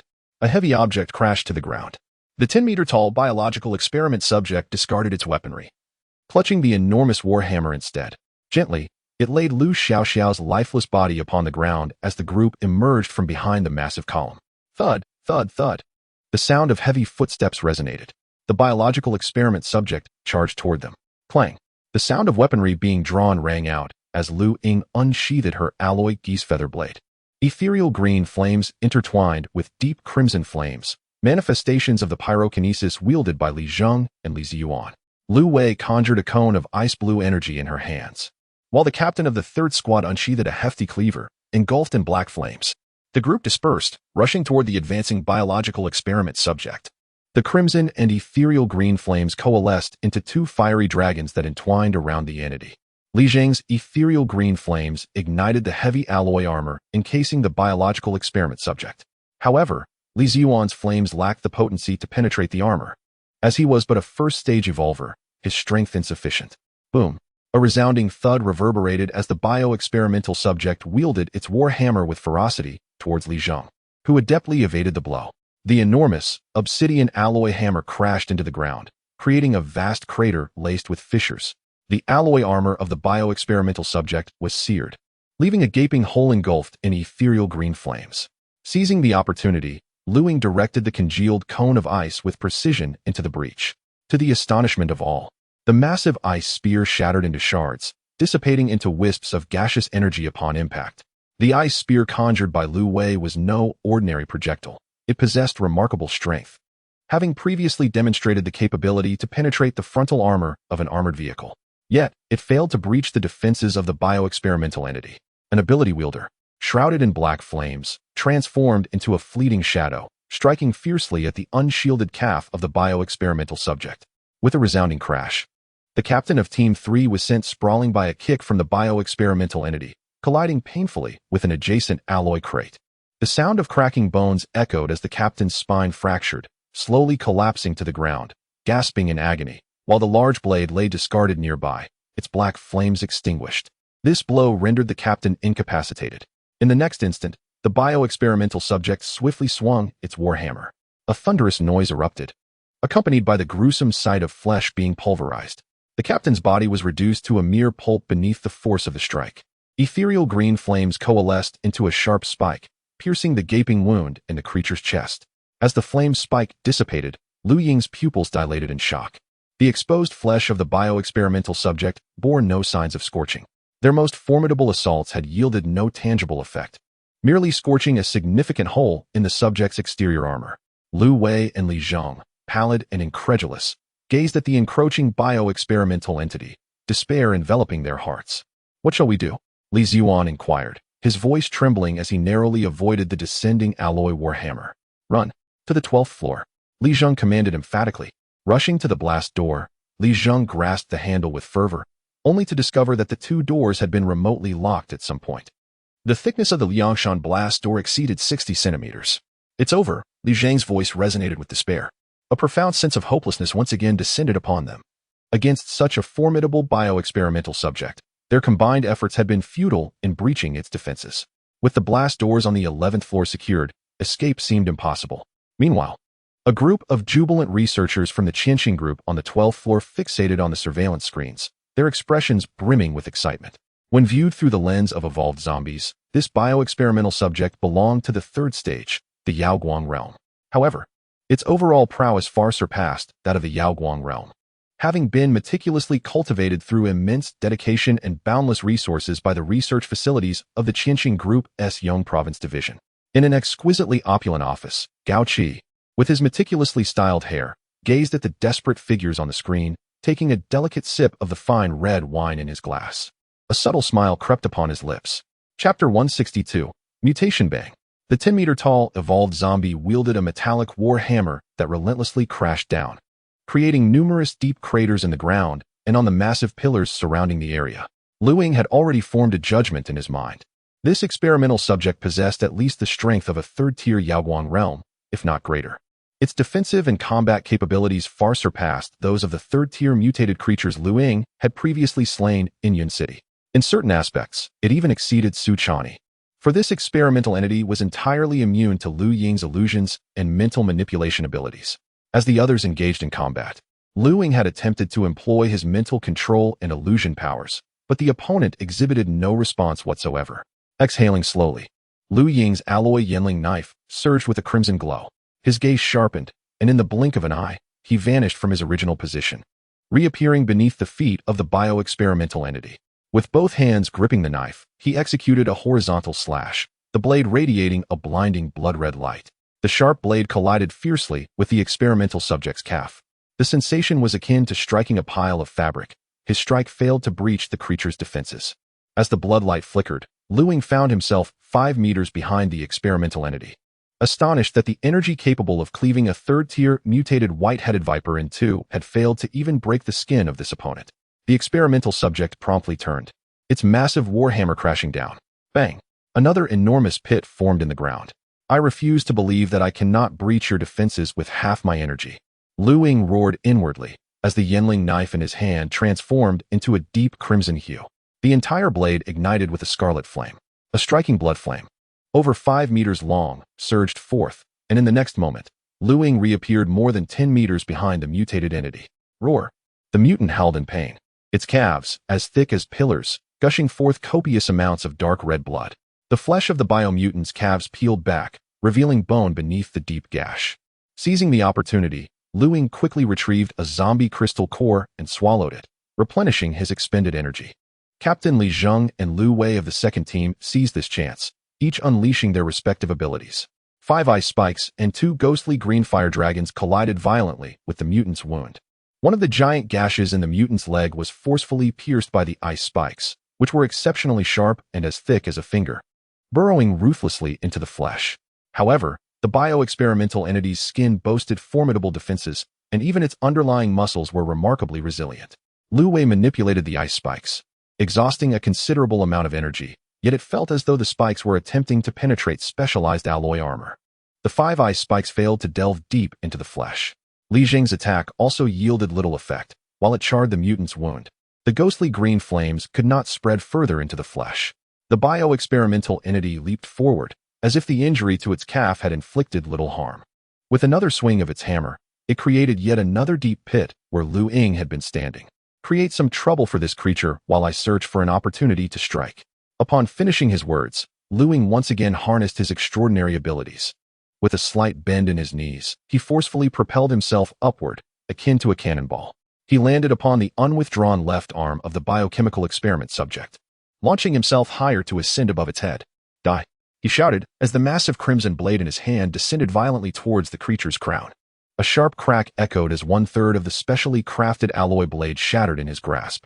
A more terrifying roar erupted from the experiment subject, which discarded its warhammer and lunged at Lu Ying with both hands. The enormous palms loomed before him, and should he be captured, he would likely be reduced to mere pulp. Lu Ying deftly stepped onto the zombie's left shoulder and executed a nimble flip, soaring past the giant hands. With only 2/3 of the blade remaining, he struck down, piercing through the zombie's defenses and embedding the weapon deep into its skull. While his blow breached the creature's cranial defenses, it became lodged in its skull, blood oozing from the wound, yet not proving fatal. As he descended, Lu Ying swiftly consumed an evolved zombie crystal core. The massive warhammer crashed to the ground. Although the biochemical experiment subject was somewhat cumbersome compared to Lu Ying, who possessed greater agility, its defenses were alarmingly formidable. Lu Wei and Li Zheng initiated their extraordinary abilities once more, aiding Lu Ying in creating distractions for the aberrant creature. 2 ethereal green fire dragons coiled around the subject's neck, while within a 10-meter radius at its feet, ice began to form. The temperature plummeted, and from the area where the creature stood, a multitude of sharp ice spikes erupted. The experiment subject kicked several spikes aside, advancing towards Lu Ying, who was recuperating his energy. However, Li Zheng, utilizing the fire dragons, forcefully impeded the subject's approach. Although the spikes were shattered one by one, they managed to buy Lu Ying approximately a minute. In a flash, Lu Ying vanished from his position. The next instant, he reappeared behind the experiment subject, engulfed in blinding crimson flames, with the half-blade of the geese feather knife raised high. With a mighty roar, he brought the blade crashing down with all his might. A colossal and more solid blood-red blade aura surged forth, slashing diagonally at the creature's neck. This strike drew upon all of Lu Ying's energy, forming a nearly 10-meter long and immensely powerful blade aura. The blood-red aura sliced through the subject's neck, emerging from its lower left abdomen. With a splatter reminiscent of a fountain, blood and various organs gushed forth from the bisected body of the biochemical experiment subject, filling the air with a nauseating stench that made it difficult for the onlookers to breathe. As Lu Ying landed, he immediately consumed a crystal core to replenish his energy. Lu Wei and Li Zhang, amidst their astonishment, felt a flicker of hope rise within them. This biochemical experiment subject was likely the strongest force within the bunker. And once Lu Ying regained his strength, he would proceed to the final control room to reactivate the bunker. The personnel in the 12th level control center gazed in astonishment at the unfolding events on the screen, their expressions reflecting sheer disbelief. They could hardly fathom that the target had actually slain the bioexperimental subject. What level of ability does he possess? A researcher murmured, trembling. Within the control center, screens displaying various data of the experimental subject incessantly flashed alarm signals. Yet, no one was inclined to pay them any heed. What to do? A chilling dread enveloped the control center, with Lu Ying and the others having dealt with the experimental subject. Their next move would undoubtedly be to breach the 12th level control center and access the bunker. At that moment, they feared they would be exterminated on the spot. Even if they were taken back to the Jioshan base, the biogenetic experiments they had conducted would surely lead to their execution. An atmosphere of panic descended upon the entire control center, prompting some to contemplate a discreet exit. Bang! An expensive goblet was shattered by Gao Qi, his face contorted with anguish. He could never have anticipated that deploying the strongest bioexperimental subject would culminate in such a disastrous outcome. Regaining his composure swiftly, Gao Qi pressed the communication button beside him. Initiate the Class C drug experiment, seal off the bunker exit, and evacuate immediately. With that, Gao Qi adjusted the surveillance remotely, fixating his gaze on the severed remains of the mutated body displayed on the screen. Chapter 163. The experiment subject that evolves again outside the towering structure. Han Bin, engaged in battlefield cleanup, received directives from Gao Qi and promptly set about organizing operations. Team 3 was dispatched to the building to carry out the demolition. Armed with tactical backpacks, over a dozen insurgents infiltrated the edifice, strategically placing explosives at every load-bearing point. On the 12th floor of the bunker, a researcher seated in an adjacent office observed the real-time data of the biochemical experiment subject before him. After inputting a series of commands, he seized a backpack and departed the office, ascending to the uppermost level of the bunker via the elevator. Upon reaching the reinforced blast door, he extracted a handheld control terminal from his bag and entered another sequence of commands.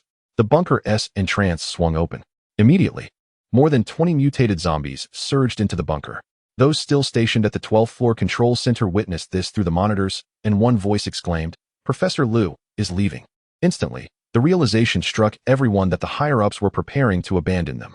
A staff member responsible for managing all the blast doors, his eyes bloodshot, hastily manipulated the remote control terminal in an attempt to shut the doors and obstruct Professor Lu.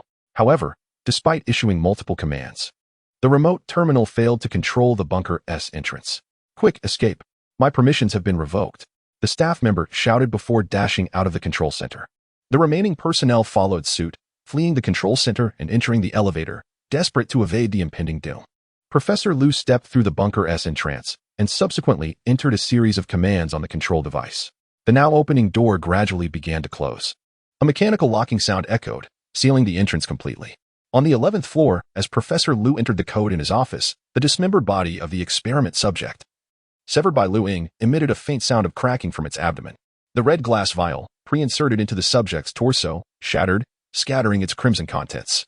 The liquid, seemingly imbued with vitality, swiftly permeated the flesh and blood of the experiment subject. As these red agents infiltrated the corpse, they fused with its neural tissues, initiating a transformation within the being. The restored Lu Ying and a few others arrived at the locked blast door on the 11th floor. "Stand back. I will breach the door," Lu Ying declared in a grave tone. This blast door, while formidable, was less robust than the entrance to the bunker, and Lu Ying prepared to summon all his internal energy to force it open. At that moment, faint explosive sounds crackled from the biochemical experiment subject's remains. The group, startled, turned swiftly to observe. The previously severed experiment subject began to visibly reconnect and merge. At the torn edges, a profusion of fleshy tendrils and blood vessels rapidly grew, intertwining to unite the two segments. In the next instant, a cacophony of cracking and twisting bones echoed in their ears, as if every bone within the corpse was shattering and reforming. Not good. The body is undergoing mutation, Li Zheng shouted. Before it completes its mutation, slay it, Lu Ying declared, as the blade ignited in a crimson flame, transforming him into a blood-hued shadow that lunged at the corpse undergoing mutation. A scarlet blade aura descended forcefully along the wounds of the mutated body.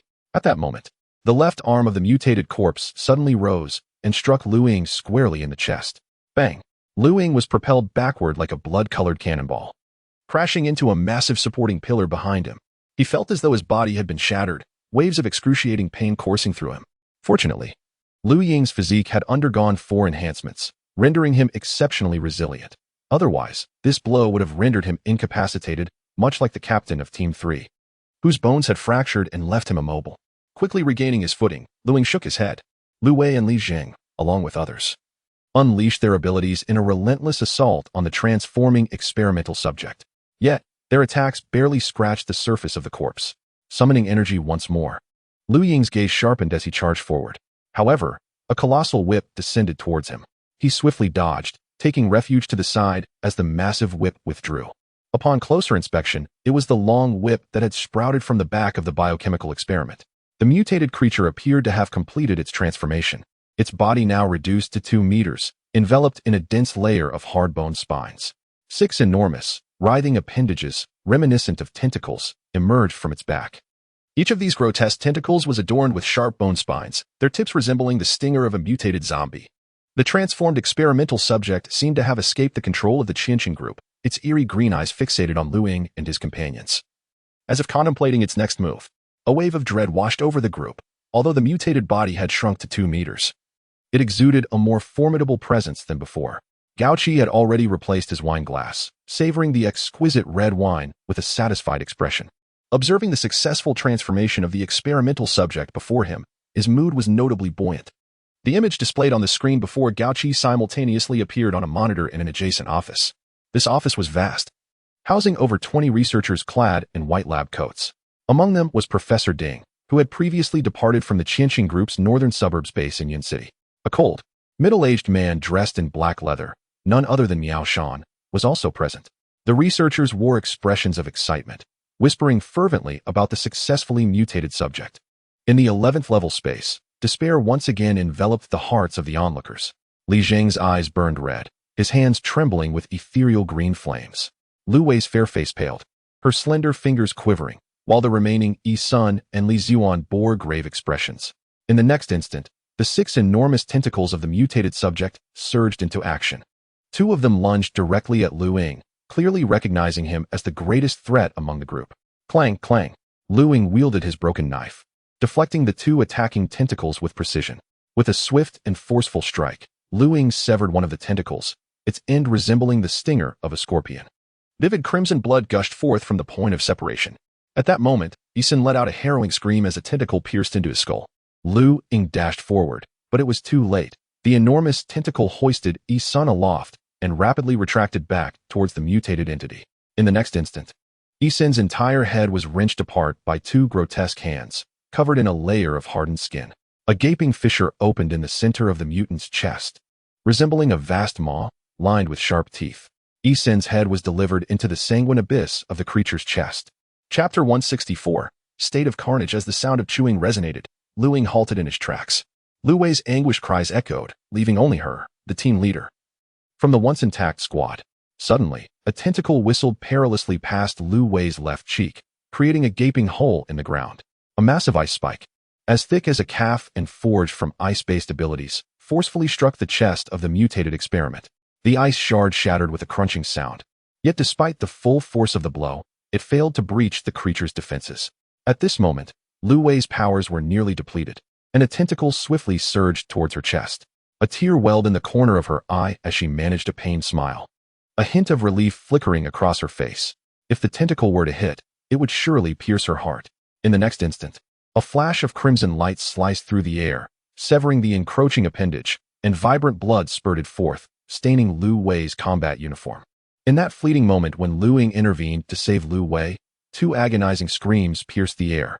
Lu, brother Lu, Li Ziyuan, with a tentacle piercing through his chest, struggled to speak as blood poured from his mouth and nose, the excruciating pain overwhelming his senses. Beast.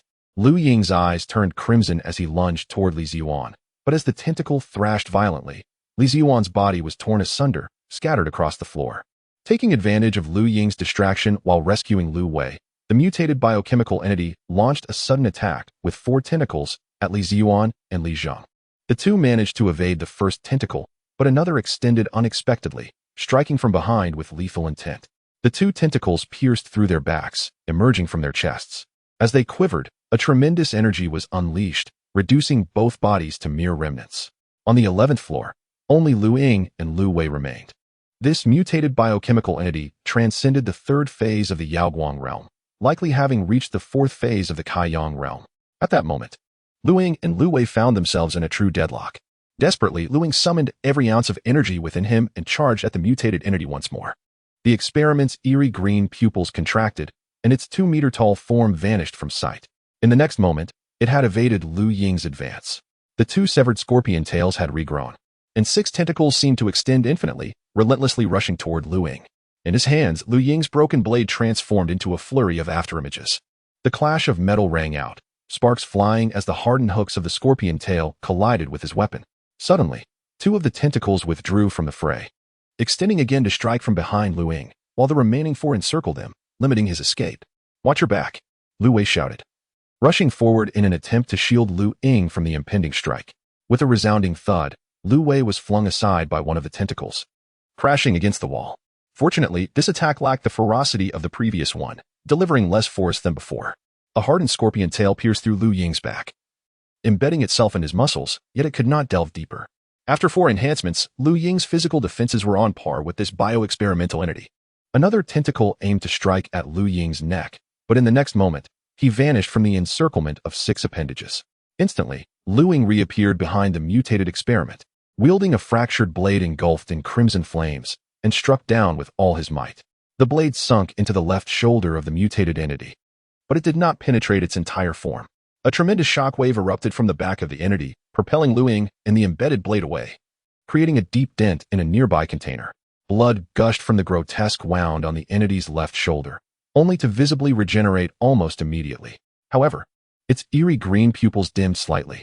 A roar echoed as the entity vanished, reappearing before Lu Ying in an instant.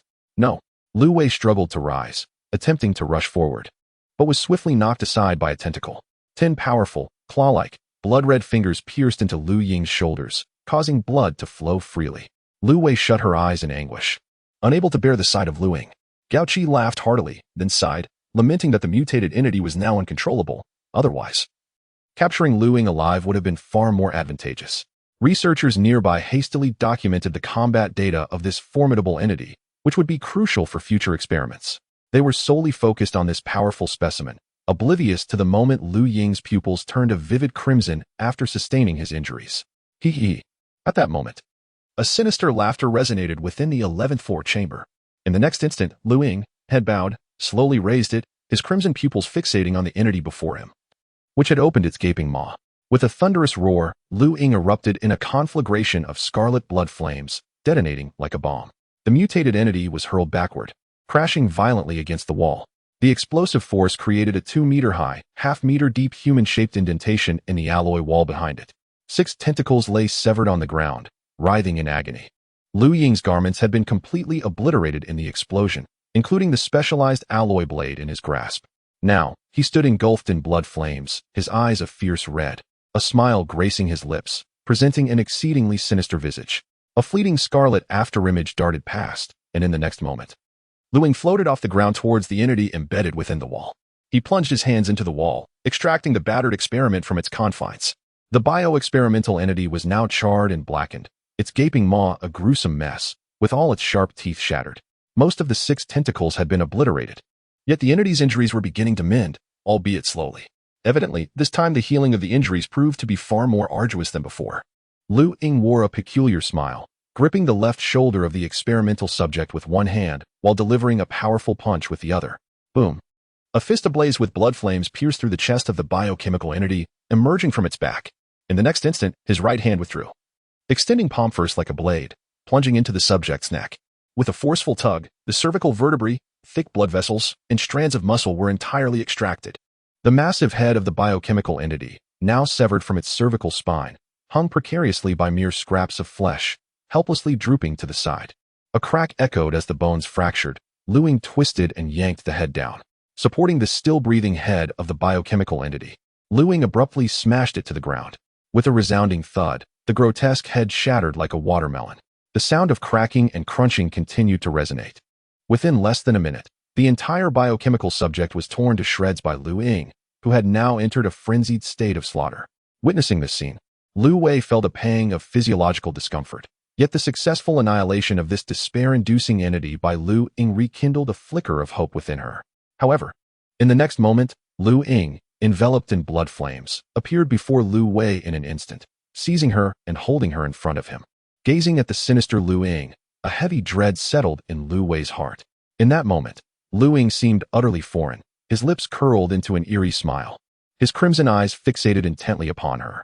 Chapter 165, Self-Destruction and Escape Bang. An expensive goblet was shattered violently by the furious Gao Qi. Useless, he exclaimed, his eyes ablaze as he glared at the screen displaying the burning figure of Lu Ying. Bastard, cursing under his breath. Gao Qi swiftly regained his composure and pressed another switch on the communication device. Clear the Jioshan City base. Execute code HB139857. A frigid voice echoed in response. The individual on the other end of the line, receiving Gao Qi's command, hesitated in disbelief. Mr. Gao, are there still people inside? The emotionless voice retorted coldly, causing the person on the other end to tremble as if ensnared by a fierce tiger, repeatedly affirming their understanding. In another office on the 12th floor of the base, an armed personnel clad in snow camouflage trembled as they ended the communication. They then approached a heavy blast door and entered the code provided by Gao Qi. The silver-gray blast door opened to the sides, and after undergoing iris verification and facial recognition, the code was entered once more. A mechanical whirring filled the office as a floor tile descended, revealing a passageway. The armed personnel leapt into the tunnel, the sound of engines roaring echoing from within. The floor of the passage rose and sealed shut once again. 5 minutes after this personnel's departure, a piercing alarm resonated throughout the entire bunker. Warning, warning, cleansing procedure initiated. All personnel in the base must evacuate within 10 minutes. An icy, emotionless voice reverberated throughout the bunker. Researchers and staff scurrying about the 12th underground level in search of refuge from Lu Ying paused momentarily upon hearing the alarm. After the announcement concluded, a greater panic ensued among them. Professor Lu, having exited the bunker, completely locked down the facility via the control terminal. All blast doors, elevators, and electronic devices within the bunker were secured. A staff member in a lab coat frantically pressed the buttons beside the elevator, but the display above showed only a few red lines, devoid of any response. You bastard, you've abandoned us. An armed personnel shouted at the high-definition camera overhead. A male and female researcher, who were married, huddled together in a laboratory, exuding a sense of calm unlike the others in disarray. Meanwhile, the survivors who had been imprisoned for human experimentation remained expressionless, seemingly oblivious to the implications of the cleansing procedure, or perhaps they were already dead, existing only as mere shells. Amidst the alarm, curses erupted. Some vented their wrath upon Gao Qi's lineage, while others cursed him with a fate of extinction. Humph! Gao Qi scoffed, unfazed by the impotent fury of those abandoned in the bunker. Outside the building, Han Bin, having made the necessary arrangements, boarded armored vehicles with his subordinates. The engines roared to life as they swiftly withdrew. Lu Wei also heard the alarm, yet at that moment, she found herself powerless to act. The elongated neck of Lu Ying was firmly grasped by Lu Wei, who had succumbed to a state of violence. One hand clutched tightly at Lu Ying's massive hand that constricted her throat, while the other incessantly beat against Lu Ying's powerful arm. Lu Wei, gasping for air, could only emit a hoarse whisper of desperation. She yearned to awaken Lu Ying, yet the grip around her neck rendered her incapable of uttering coherent words. And waves of dizziness clouded her vision. In Lu Ying's mind, two figures clashed fiercely. One was the familiar Lu Ying, while the other was a manifestation engulfed in flames of blood. The two entities battled relentlessly. The normal Lu Ying was repeatedly felled by the crimson figure. Yet she persisted in her struggle to rise. You are merely my embodiment of slaughter, the blood-soaked figure maintained a sinister smirk without uttering a word. In the next moment, the fiery apparition gradually dissipated, and Lu Ying regained her senses, reclaiming control of her body. Her pupils returned to normal, revealing Lu Wei, who was on the brink of asphyxiation in her grasp. Lu Ying immediately released her hold. Lu Wei collapsed to the ground, gasping for breath. Lu Ying here. Yes, I hear you, Lu Ying replied. The base was once again pierced by a chilling, piercing broadcast, announcing that only 5 minutes remained before the entire facility executed its cleansing protocol. Rushing to the 12th floor to open the doors, there was scarcely time to descend from the 12th floor to the first via the elevator and escape. Lu Ying swiftly organized her thoughts. Hold on to me. Lu Ying's right arm encircled Lu Wei's delicate waist. Lu Wei complied, wrapping her arms around Lu Ying's neck, pressing herself against her. Suddenly, their bodies became transparent and vanished from the 11th floor. With a mere thought, Lu Ying activated her teleportation ability, which could only be performed while in a state of invisibility. In the next instant, they materialized outside the forward building. With another mental command, their figures vanished once more. Gao Qi, watching from the screens, stared in disbelief at the disappearing figures of Lu Ying and Lu Wei. What power is this? Gao Qi murmured. A sudden shiver coursed through his body. In the next moment, the lower left corner of the screen displayed the silhouettes of Lu Ying and Lu Wei. Yet, in an instant, they vanished again. Gao Qi's complexion turned pale as cold sweat dripped from his forehead. Invisibility and teleportation. Panic surged within him. His hiding place must remain concealed at all costs. Contemplating this, Gao Qi quickly reflected on whether he had left any traces in Yun City and Jiao City that could be traced back to him. If Lu Ying discovered his exact location, she could utilize those two abilities to find him instantly, leaving him no chance of escape. Eradicate all traces of my presence in Yun City and Jiao City. Gao Qi contacted an insider hidden in the base on the western outskirts of Yun City. Understood. 5 minutes later, a deafening explosion erupted from the Qinqing Group building in Jiao City. A blinding flash of light illuminated the area, and a massive energy sphere radiating a dazzling white light ascended, centered around the forward group building. The reinforced concrete and specialized alloy materials of the edifice shattered into fragments, gathering together like fallen leaves adrift in a tempest. A resounding roar echoed. Once more, a colossal sphere of energy expanded at an alarming velocity, unleashing shockwaves, searing flames, and intense pressure that surged outward in all directions. The formidable shockwave leveled nearby structures, yet the radius of this explosion remained relatively confined. Centered around the Qinqing Group building, the blast impacted the surrounding industrial area of the Qinqing Group. The immense fireball swiftly dissipated, leaving only a thick cloud of smoke that gradually faded away.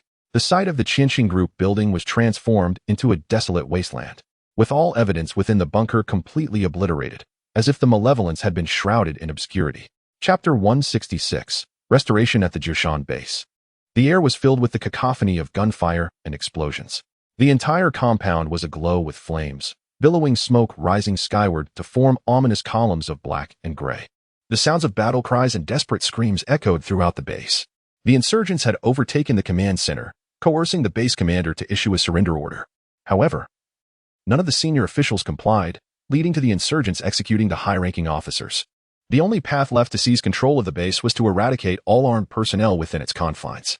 With internal infiltration and collusion among the insurgents, coupled with the formidable strength of the bioexperimental subjects, by afternoon, the base was left with only a severely diminished number of insurgents. Han Bin returned to the base with less than a platoon of special forces. By evening, a formation of over 10 helicopters, including Black Hawks and CH-53E Super Stallions, descended upon the base. More than 30 transport vehicles rolled in, disembarking armed personnel and bio-researchers from another research facility under the Qinqing Group. They entered the Survivor Enclave, selectively choosing individuals of suitable age and robust health. Those selected were divided, with some boarding transport helicopters and others climbing into vehicles to be taken to another research base. A portion of these chosen survivors would augment the armed forces, while many would become subjects for bioexperimental trials. 5 kilometers outside the explosion radius of the Qinqing Group, in a villa district, Lu Wei carried the unconscious Lu Ying, draped in nothing but her own skin, into a 5-story villa. The villa's owner had long since departed, and the rooms bore no signs of bloodshed or zombies. Lu Wei gently laid Lu Ying on a soft, large bed, covering her with all the blankets she could find within the villa. After checking Lu Ying's neck, Lu Wei sighed in relief.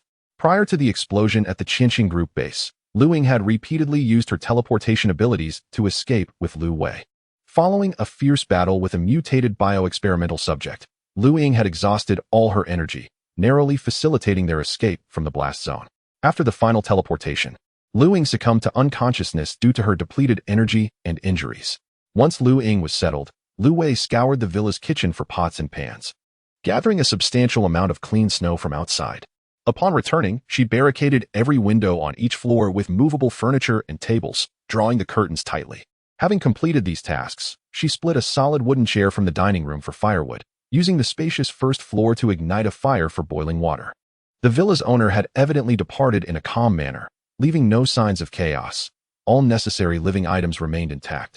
Lu Ying's day of combat had nearly drained her, and she now lay in a deep slumber. Although the bleeding from her back wound had ceased, there were still no signs of healing. Given Lu Ying's formidable regenerative abilities, these injuries should have healed by now. Lu Wei utilized a pristine towel to cleanse Lu Ying's body. In her slumber, Lu Ying felt an unusual sensation coursing through her body, yet her exhaustion kept her from awakening. As Lu Wei gently turned Lu Ying to reveal the unhealed wound on her back, she retrieved a first aid kit from her tactical belt and meticulously dressed the injury. However, a wave of anxiety surged within Lu Wei. She silently hoped it was not a case of viral infection. She then descended downstairs to tend to her own body. At 10 o'clock that night, Lu Ying's body began to radiate heat, seemingly a result of infection from her wound. Lu Wei persistently used a damp towel to lower Lu Ying's temperature. After more than 2 hours, the fever gradually subsided. Upon unwrapping the bandaged wound, she found it unchanged, which relieved her. Yet, Lu Ying's body soon began to tremble, her temperature plummeting despite several additional layers of blankets. Lu Wei's delicate hand rested upon Lu Ying's forehead, feeling an unsettling chill devoid of warmth. The absence of body heat could only signify one thing: death. Yet, paradoxically, Lu Ying's breathing and heartbeat remained normal. A faint blush crept across Lu Wei's fair complexion as she gazed at Lu Ying, a silent resolution forming in her heart. Gritting her teeth, she shed her garments and enveloped Lu Ying in an embrace to provide warmth. At that moment, two forces clashed within Lu Ying's body. One was the power she had evolved, and the other was the virus injected by the mutated experimental creature's scorpion tail that had pierced her defenses. Each part of these biochemical entities harbored the zombie virus, which had been continuously evolving alongside the ancient virus over time. Ultimately, Lu Ying's innate strength prevailed, annihilating the invading zombie virus within her. In the western outskirts of Yin City, the night was sleepless. Communications from Jiushan City had ceased entirely. Even the reconnaissance aircraft sent out had failed to return with information. Given the operational range of the escorting warplanes, if they had been in flight throughout the day, their fuel reserves would have long been depleted. This situation could only indicate one thing: a significant upheaval had occurred in Jiushan City. The situation had been reported to Base 003, yet as of now, no response had been received from them. The Air Force base of Yin City had prepared transport aircraft, and the Rapid Response Unit at the western outskirts was poised for deployment, awaiting orders to parachute into Jiushan City for reconnaissance. "Commander, you should return to rest. I will await news here," Chao Hongshuan said to Commander Yang Ming of the base. The recent operations had been fraught with challenges, leaving the senior officials of the base deprived of restful sleep.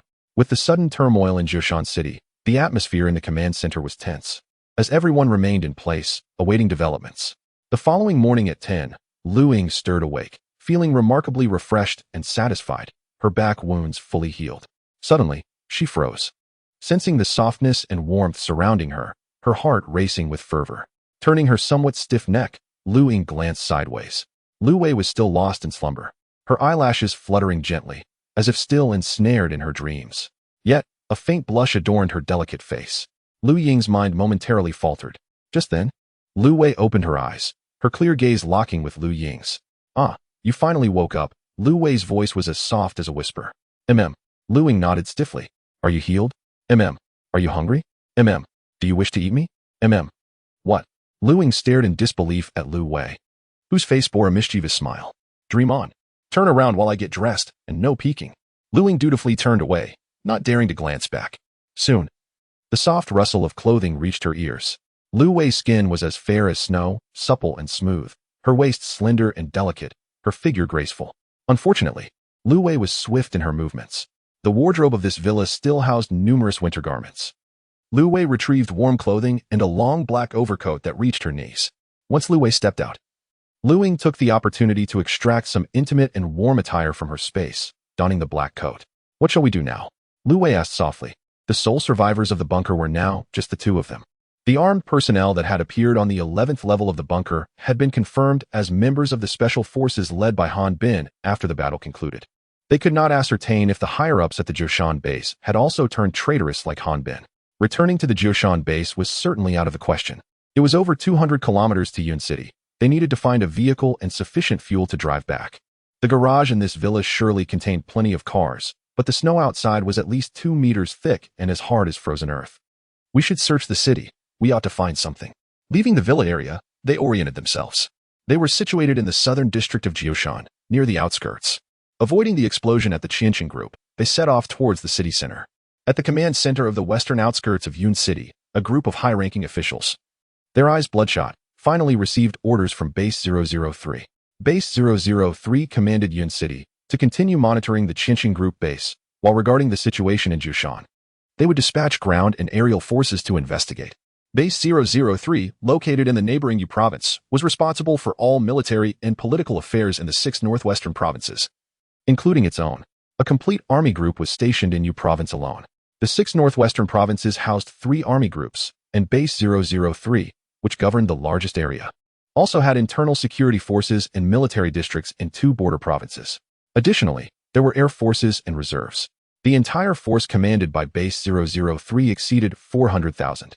The headquarters of Base 003 was nestled within the Zhonghing mountain range behind Liang City in Yu province. The orders and notifications sent to the command center in the western outskirts of Yun City did not elaborate on the current situation in Jiushan. In fact, Base 003 has acquired the latest intelligence from Jiushan City and has learned that a high-ranking official within the western suburbs base of Yun City has become an accomplice of the Qianqing group. Consequently, no specific information was disclosed to the Yun City western suburbs base. The forces dispatched to Jiushan City are airborne troops that departed from Base 003 aboard military transport aircraft to take control of the entire Jiushan City. Ground troops are being mobilized from the region where it intersects with Yong province, deploying a heavy armored combined brigade into Jiushan City. At 2 p.m., the Air Force airport constructed at Base 003 was filled with Y-20 transport aircraft, while wheeled infantry fighting vehicles and assault vehicles were being loaded into the cargo holds. Additionally, armed troops boarded in an orderly manner. A total of 22 transport planes took off from the airport, accompanied by 2 formations of fighter jets for escort. The airport on the outskirts of Jiushan City had already been seized by the armed forces of another survivor base. By 4 p.m., the 22 transport aircraft arrived at the airport, delivering a series of equipment and personnel from 2 combined battalions, headed towards the Jiushan City base. Concealed within a high-rise building in Jiushan City, Lu Ying and Lu Wei observed the arrival of more than 20 transport aircraft from a distance. Are they troops from Yun City or elsewhere? Lu Ying inquired, glancing at Lu Wei. Lu Wei shook her head, expressing her uncertainty as she had only recently joined the official ranks of Yun City. We should head to the Jiushan base, Lu Ying declared. Lu Wei, somewhat astonished, replied. What if they are in collusion with Han Bin? Wouldn't we be walking into a death trap? Lu Ying countered, that's impossible. The deployment of over 20 transport aircraft certainly indicates a substantial troop presence. Such a mobilization, especially on the second day of an incident in Jiushan City, involves military personnel and units beyond the reach of Han Bin or the accomplices within the Qianqing group, Lu Wei pondered. She nodded but voiced her lingering doubts. Have you forgotten what Deputy Commander Chow mentioned about the 2 conflicting voices from above? Lu Ying shook her head. No, I haven't. If this were in another area, I would not make such a determination. However, we are within the jurisdiction of Base 033. Remember, Deputy Commander Chow stated that Base 003 is resolute in addressing all unstable factors like the Qianqing group. Thus, I believe Base 003 has received accurate intelligence, prompting their entry into Jiushan City. Upon hearing Lu Ying's analysis, Lu Wei nodded, her gaze towards Lu Ying filled with a touch of curiosity. Let us go? The 2 surveyed the distribution of zombies from the rooftop before descending and entering a less densely populated street, departing the urban center of Jiushan City. The vanguard forces arriving in Jiushan City comprised wheeled infantry fighting vehicles, assault vehicles, and various air defense vehicles. The highest-ranking commander overseeing the takeover of the Jiushan City base was a major general named Zhao Xiao. The vanguard consisted of over 40 wheeled infantry fighting vehicles, more than 40 assault vehicles, and a dozen air defense vehicles. Upon reaching the Jiushan base, the scene was littered with severed limbs and various remnants of equipment from explosions, with some armored vehicles still ablaze. The troops continued their advance into the base, with a segment establishing a camp and setting up communication equipment in the military zone, while another group accompanied Zhao Xiao to the survivors' gathering site. Remarkably, all structures within the gathering site remained intact, and there were no signs of large-scale massacres. Zhao Xiao sighed in relief and led his forces into the enclave to assess the situation. There were 1,200 survivors, all of whom had been evacuated from last night until this morning. Tragically, all personnel remaining at the base had perished. The vanguard discovered the bodies of several high-ranking officials from the Jioshan base in the command center, their remains having undergone mutations. The advanced unit reorganized the defense and cleanup operations at Jioshan base, with some survivors voluntarily joining the effort. Major General Zhao Xiao promptly contacted several other gathering sites, and after compiling the information, he reported back to Base 003. At 10 o'clock that night, the perimeter guards at Jioshan base spotted 2 unidentified individuals arriving. These 2 individuals were Lu Ying and Lu Wei. After clarifying their identities and the circumstances regarding the Qianxing group in Qianshan City, they were soon picked up by a snow vehicle, under the supervision of a lieutenant and 4 individuals with special abilities. They entered the command center of the base and met Major General Zhao Xiao. Lu Wei produced a storage card and handed it to Zhao. This card contained evidence of human experimentation conducted by the Qianxing group within their bunker. Zhao accepted the card, having already confirmed the identities of Lu Ying and Lu Wei with Yun City. The Qianxing group had announced the disbanding of all its institutions in the 6 northwest provinces and had reported a series of evidence to bases 001 and 003. Demonstrating that all human and biochemical experiments in Yong province were solely the responsibility of Gao Qi. The base had issued orders for the eradication of all branches of the Qianxing group across the 6 northwest provinces. Chapter 167. The news brought by Su Chani upon hearing Major General Zhao Xiao's words. A sense of absurdity welled up within the two.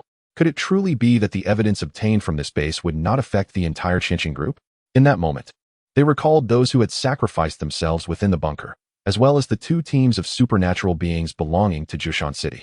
Perceptive to their thoughts, Major General Zhao let out a gentle sigh and continued, however, the evidence you have brought back regarding the Qianxing Group's human and biochemical experiments is still highly valuable.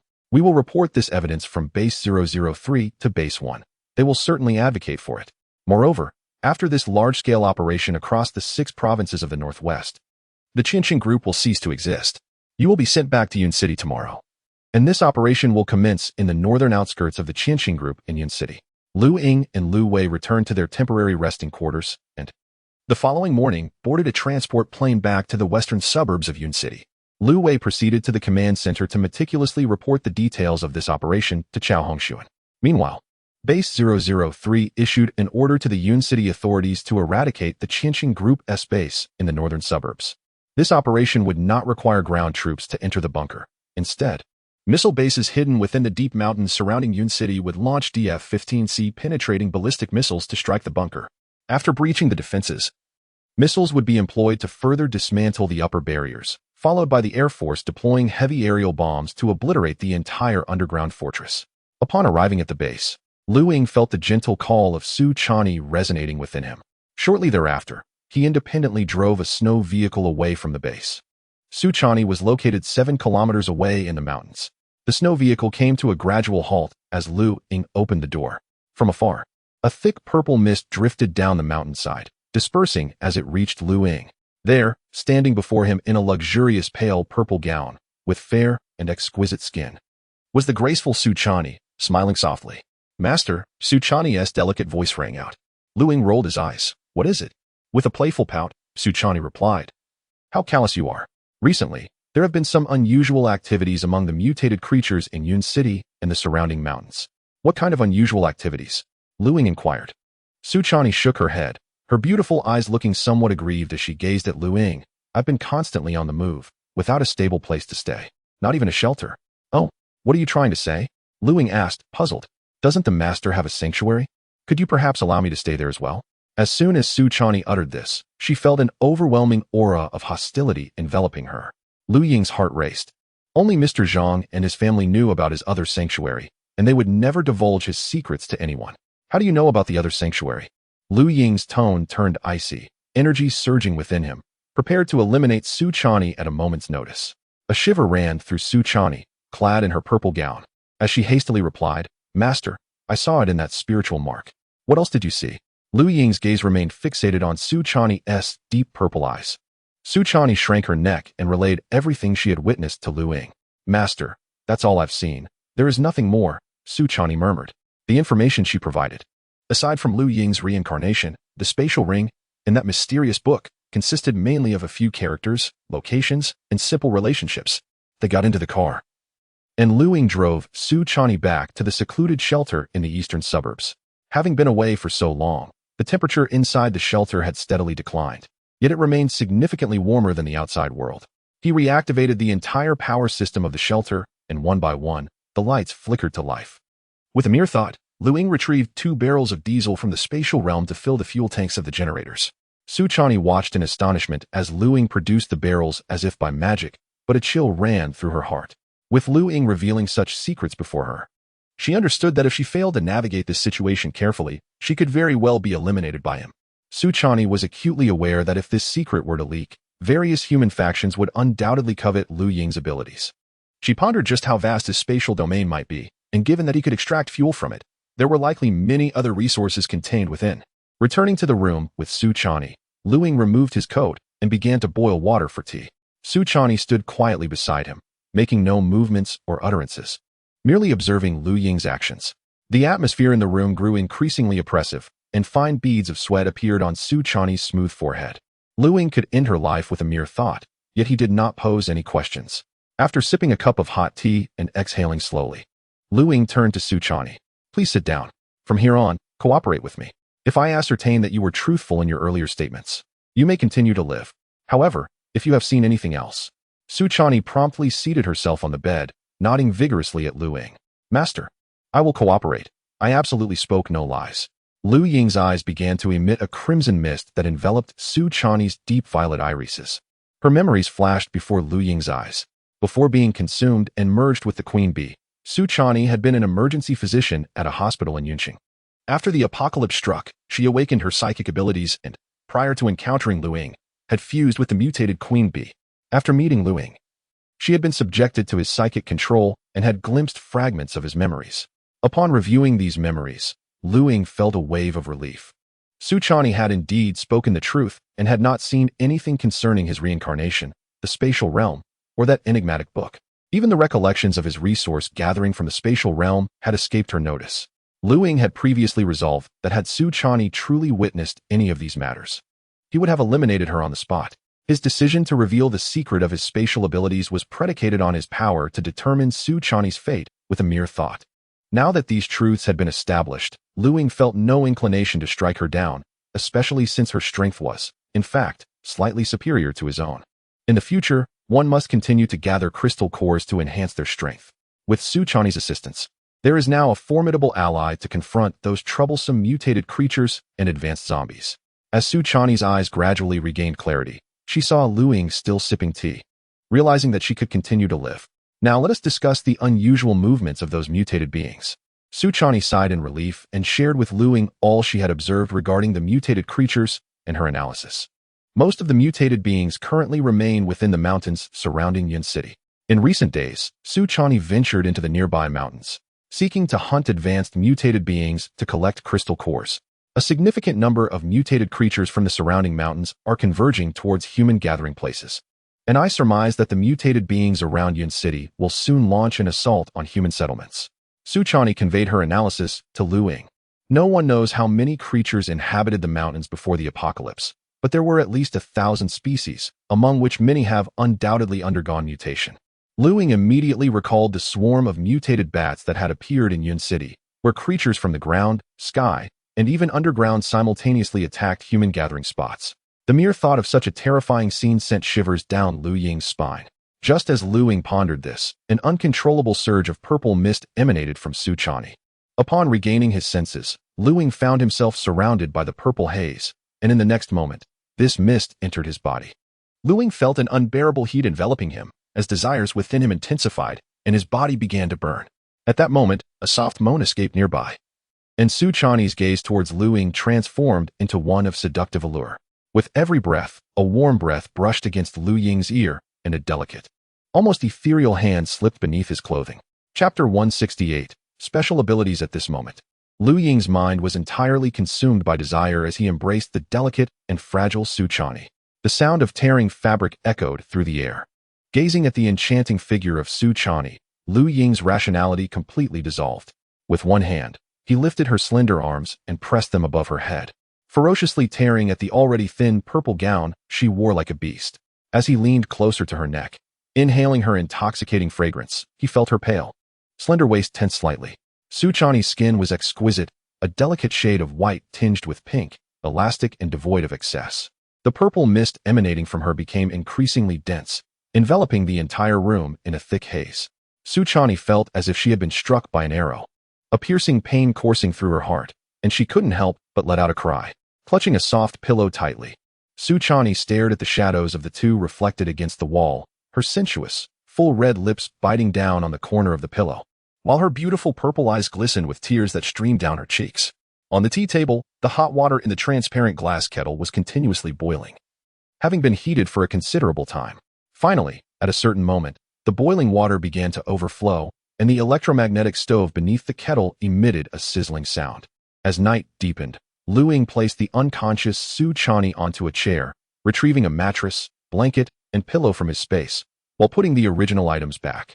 After a while, Su Chani gradually regained consciousness. Feeling the warmth of his solid embrace, she attempted to move her sore body, only to be struck by a sharp pain that made her whimper and furrow her brow. "You're awake," Lu Ying's voice, rich and enigmatic, resonated. Su Chani lifted her small head to look at him. "What is going on?" Lu Ying asked, a hint of confusion in his tone. "Humph." Su Chani let out a delicate huff, feeling somewhat wronged. However, Lu Ying continued to inquire. "The purple mist seems capable of driving one to lose their sanity." Upon hearing this, Su Chani's cheeks flushed slightly. The purple mist was an ability she had acquired after merging with the mutated queen bee, a knowledge obtained after her consciousness had devoured that of the queen. This ability could amplify the carnal desires of living beings to the utmost. And due to Su Chani's evolutionary level being superior to Lu Ying's, although in a life-and-death struggle he would ultimately prevail, this ability was unrelated to actual combat. "I see," Lu Ying said, feeling relieved after Su Chani's explanation. He then looked at her with disbelief. "You still don't say it." Before he could finish, Su Chani's tender hand covered his mouth. "After merging with the mutated queen bee, our bodies have also undergone changes, so it hasn't happened yet." Lu Ying nodded, letting out a deep sigh within. "Are you human, or does it matter?" Su Chani's deep purple eyes fixed on Lu Ying. "My body's mutation has already stabilized. I will forever remain in this form, with no further changes." Lu Ying nodded gently, gazing at the person in her arms, inhaling the faint, delicate fragrance, and feeling the softness and warmth emanating from her. A dryness constricted her throat. "You wouldn't possibly." Su Chani looked at Lu Ying with a hint of trepidation, her words yet to be completed before being silenced by Lu Ying's soft, rosy lips. In the latter half of the night, Lu Ying allowed Su Chani to succumb to deep slumber.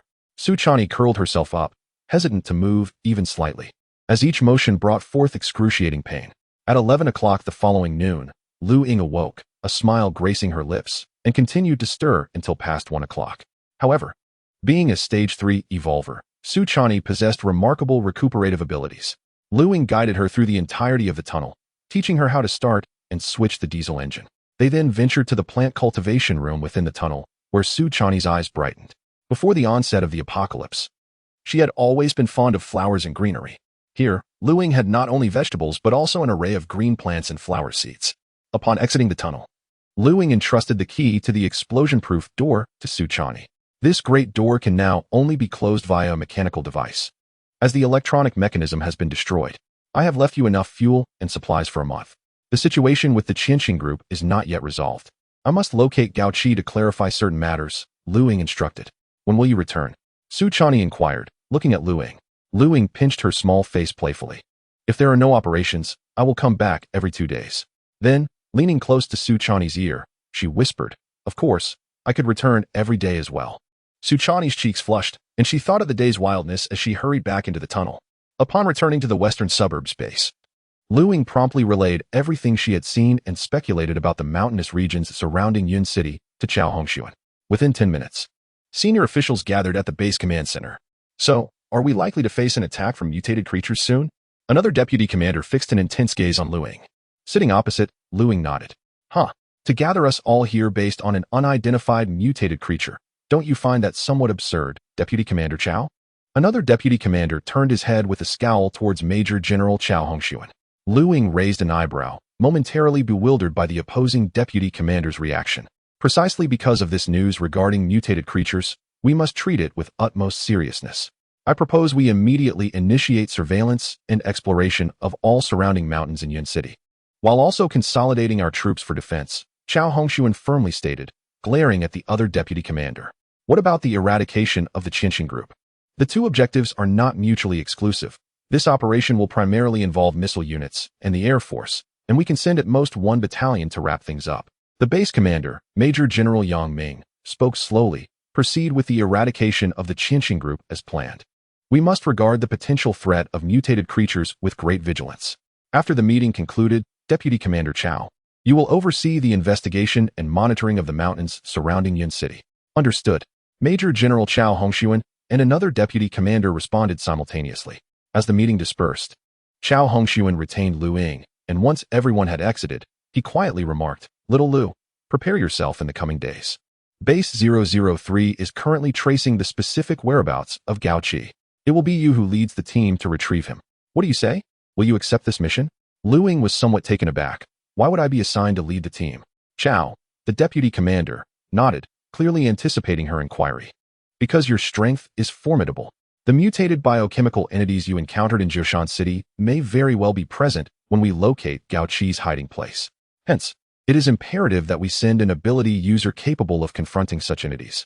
And you are currently the only one within the jurisdiction of Base 003 who has engaged and vanquished such a creature. Moreover, Base 003 hopes to capture Gao Qi alive to uncover more secrets regarding the Qinxin group, thereby eliminating all its branches within the country and eradicating the Qinxin group from our homeland entirely. Lu Ying nodded, aware that finding Gao Qi also meant seeking answers regarding her master, Lu Xuanji, and the reasons behind Gao Qi's obsession with her. Is there a confirmed timeline? Chao Hongxuan pondered for a moment before responding. We should be able to ascertain Gao Qi's exact hiding location within a week at most. Additionally, I have reassigned 4 members from Lu Wei's 5th squad, including 2 second-stage Enlightenment Realm ability users, who will report to you and assist in all your endeavors. At this point, Chao Hongxuan sighed softly. Regrettably, apart from Lu Wei, all members of the 5th squad perished. They were all military ability users. The recent large-scale operations failures have resulted in a 2/3 loss of our military's ability user count. However, the survivors and armed personnel at the West Suburb base are numerous, and there are occasional awakenings among them. With an increasing number of people joining the military, the base has nearly restored its original complement of ability users, though our overall strength remains inferior to before. What is Lu Yuan's current condition? Lu Ying inquired. Chao Hongxuan hesitated briefly before lamenting. Lu Yuan's situation is somewhat unique. He remains in a coma. While there has been no deterioration, the virus within him has yet to be eradicated. Experts in medicine and biology at Base 003 believe he will not awaken in the short term. Once this operation concludes, should you wish to visit, I will coordinate with Base 003. Thank you. Hundreds of kilometers away from Ying City, nestled within a mountain range, stands a missile base that existed even before the apocalypse. This base is home to a regular missile brigade, housing over 100 missiles, including short, medium, and long-range ballistic missiles. 2 launch vehicles emerged from the mountain tunnel and arrived at the designated launch site. Each vehicle is equipped with a DF-15C missile, a short-range ballistic missile primarily designed for penetrating strikes against shelters, permanent fortifications, underground facilities, and command centers. The missile possesses the capability to strike targets buried 70 meters underground. According to the various data submitted by the Qinxin Group headquarters regarding the northern suburbs base, as well as the intensity of its defenses, this penetrating missile is sufficiently powerful to breach the upper protective layers of the base. At the Ying City Air Force Base, a H-6K bomber is equipped with 2 heavy aerial bombs, each filled with a substantial amount of thermite, intended for deployment within the northern suburbs base. At 10 o'clock in the morning, a DF-15C short-range missile is ignited and launched from the missile base.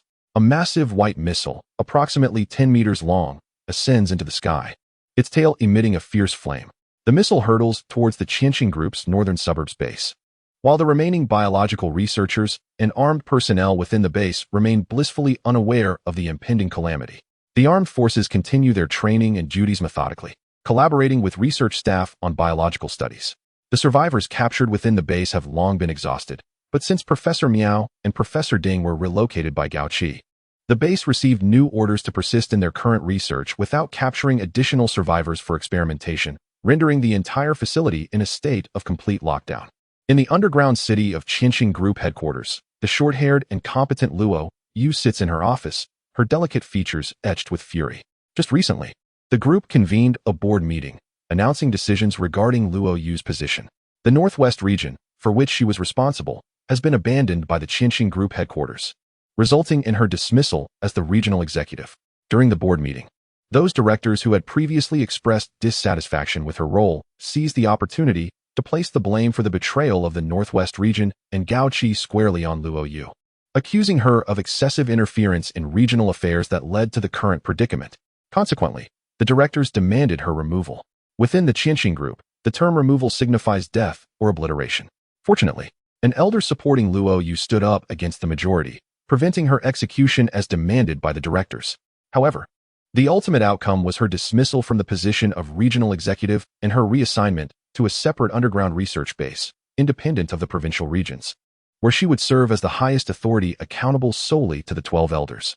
All personal belongings from her office were meticulously checked by security personnel and allowed to be taken. Today marks her journey to that base, coinciding with the military's cleansing of the 6 provinces in the Northwest. Hiding in another secret base, Gao Qi receives an encrypted email from one of the 12 elders of the group. After reading the contents of the email, his expression darkened significantly. With a sudden crash, he hurls the goblet he holds to the ground, shattering the clear glass into a myriad of fragments. The red wine spills forth like fresh blood, splattering everywhere. Above the northern suburbs base of the Yun City Forward Group, a piercing, shrill shriek approaches as the DF-15C warhead, trailing a long plume, accurately strikes the mountainside above the base. The interior of this mountain has already been hollowed out, revealing a rock layer exceeding 50 meters in thickness. The missile penetrates the mountain, colliding with the alloy ground connecting the mountain to the underground foundation.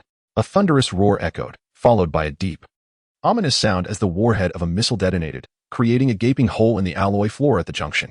The base was immediately engulfed in shrill alarm sirens, the explosion startling all personnel within the bunker. Researchers and armed personnel alike, after a momentary lapse of comprehension, swiftly regained their composure. Armed teams escorted the biological researchers to initiate their evacuation, having previously established protocols for missile attacks that mandated immediate retreat through designated safe corridors. The base's emergency passages were situated on the 9th underground level, which housed 3 expansive evacuation routes leading to distinct exits. However, upon their arrival on this level, they discovered that all 3 entrances were firmly locked. The management team responsible for unlocking these routes was in a state of frantic disarray, repeatedly entering commands to no avail. After 3 futile attempts, realization dawned upon the senior officials. The headquarters had entirely abandoned them, retracting their administrative authority.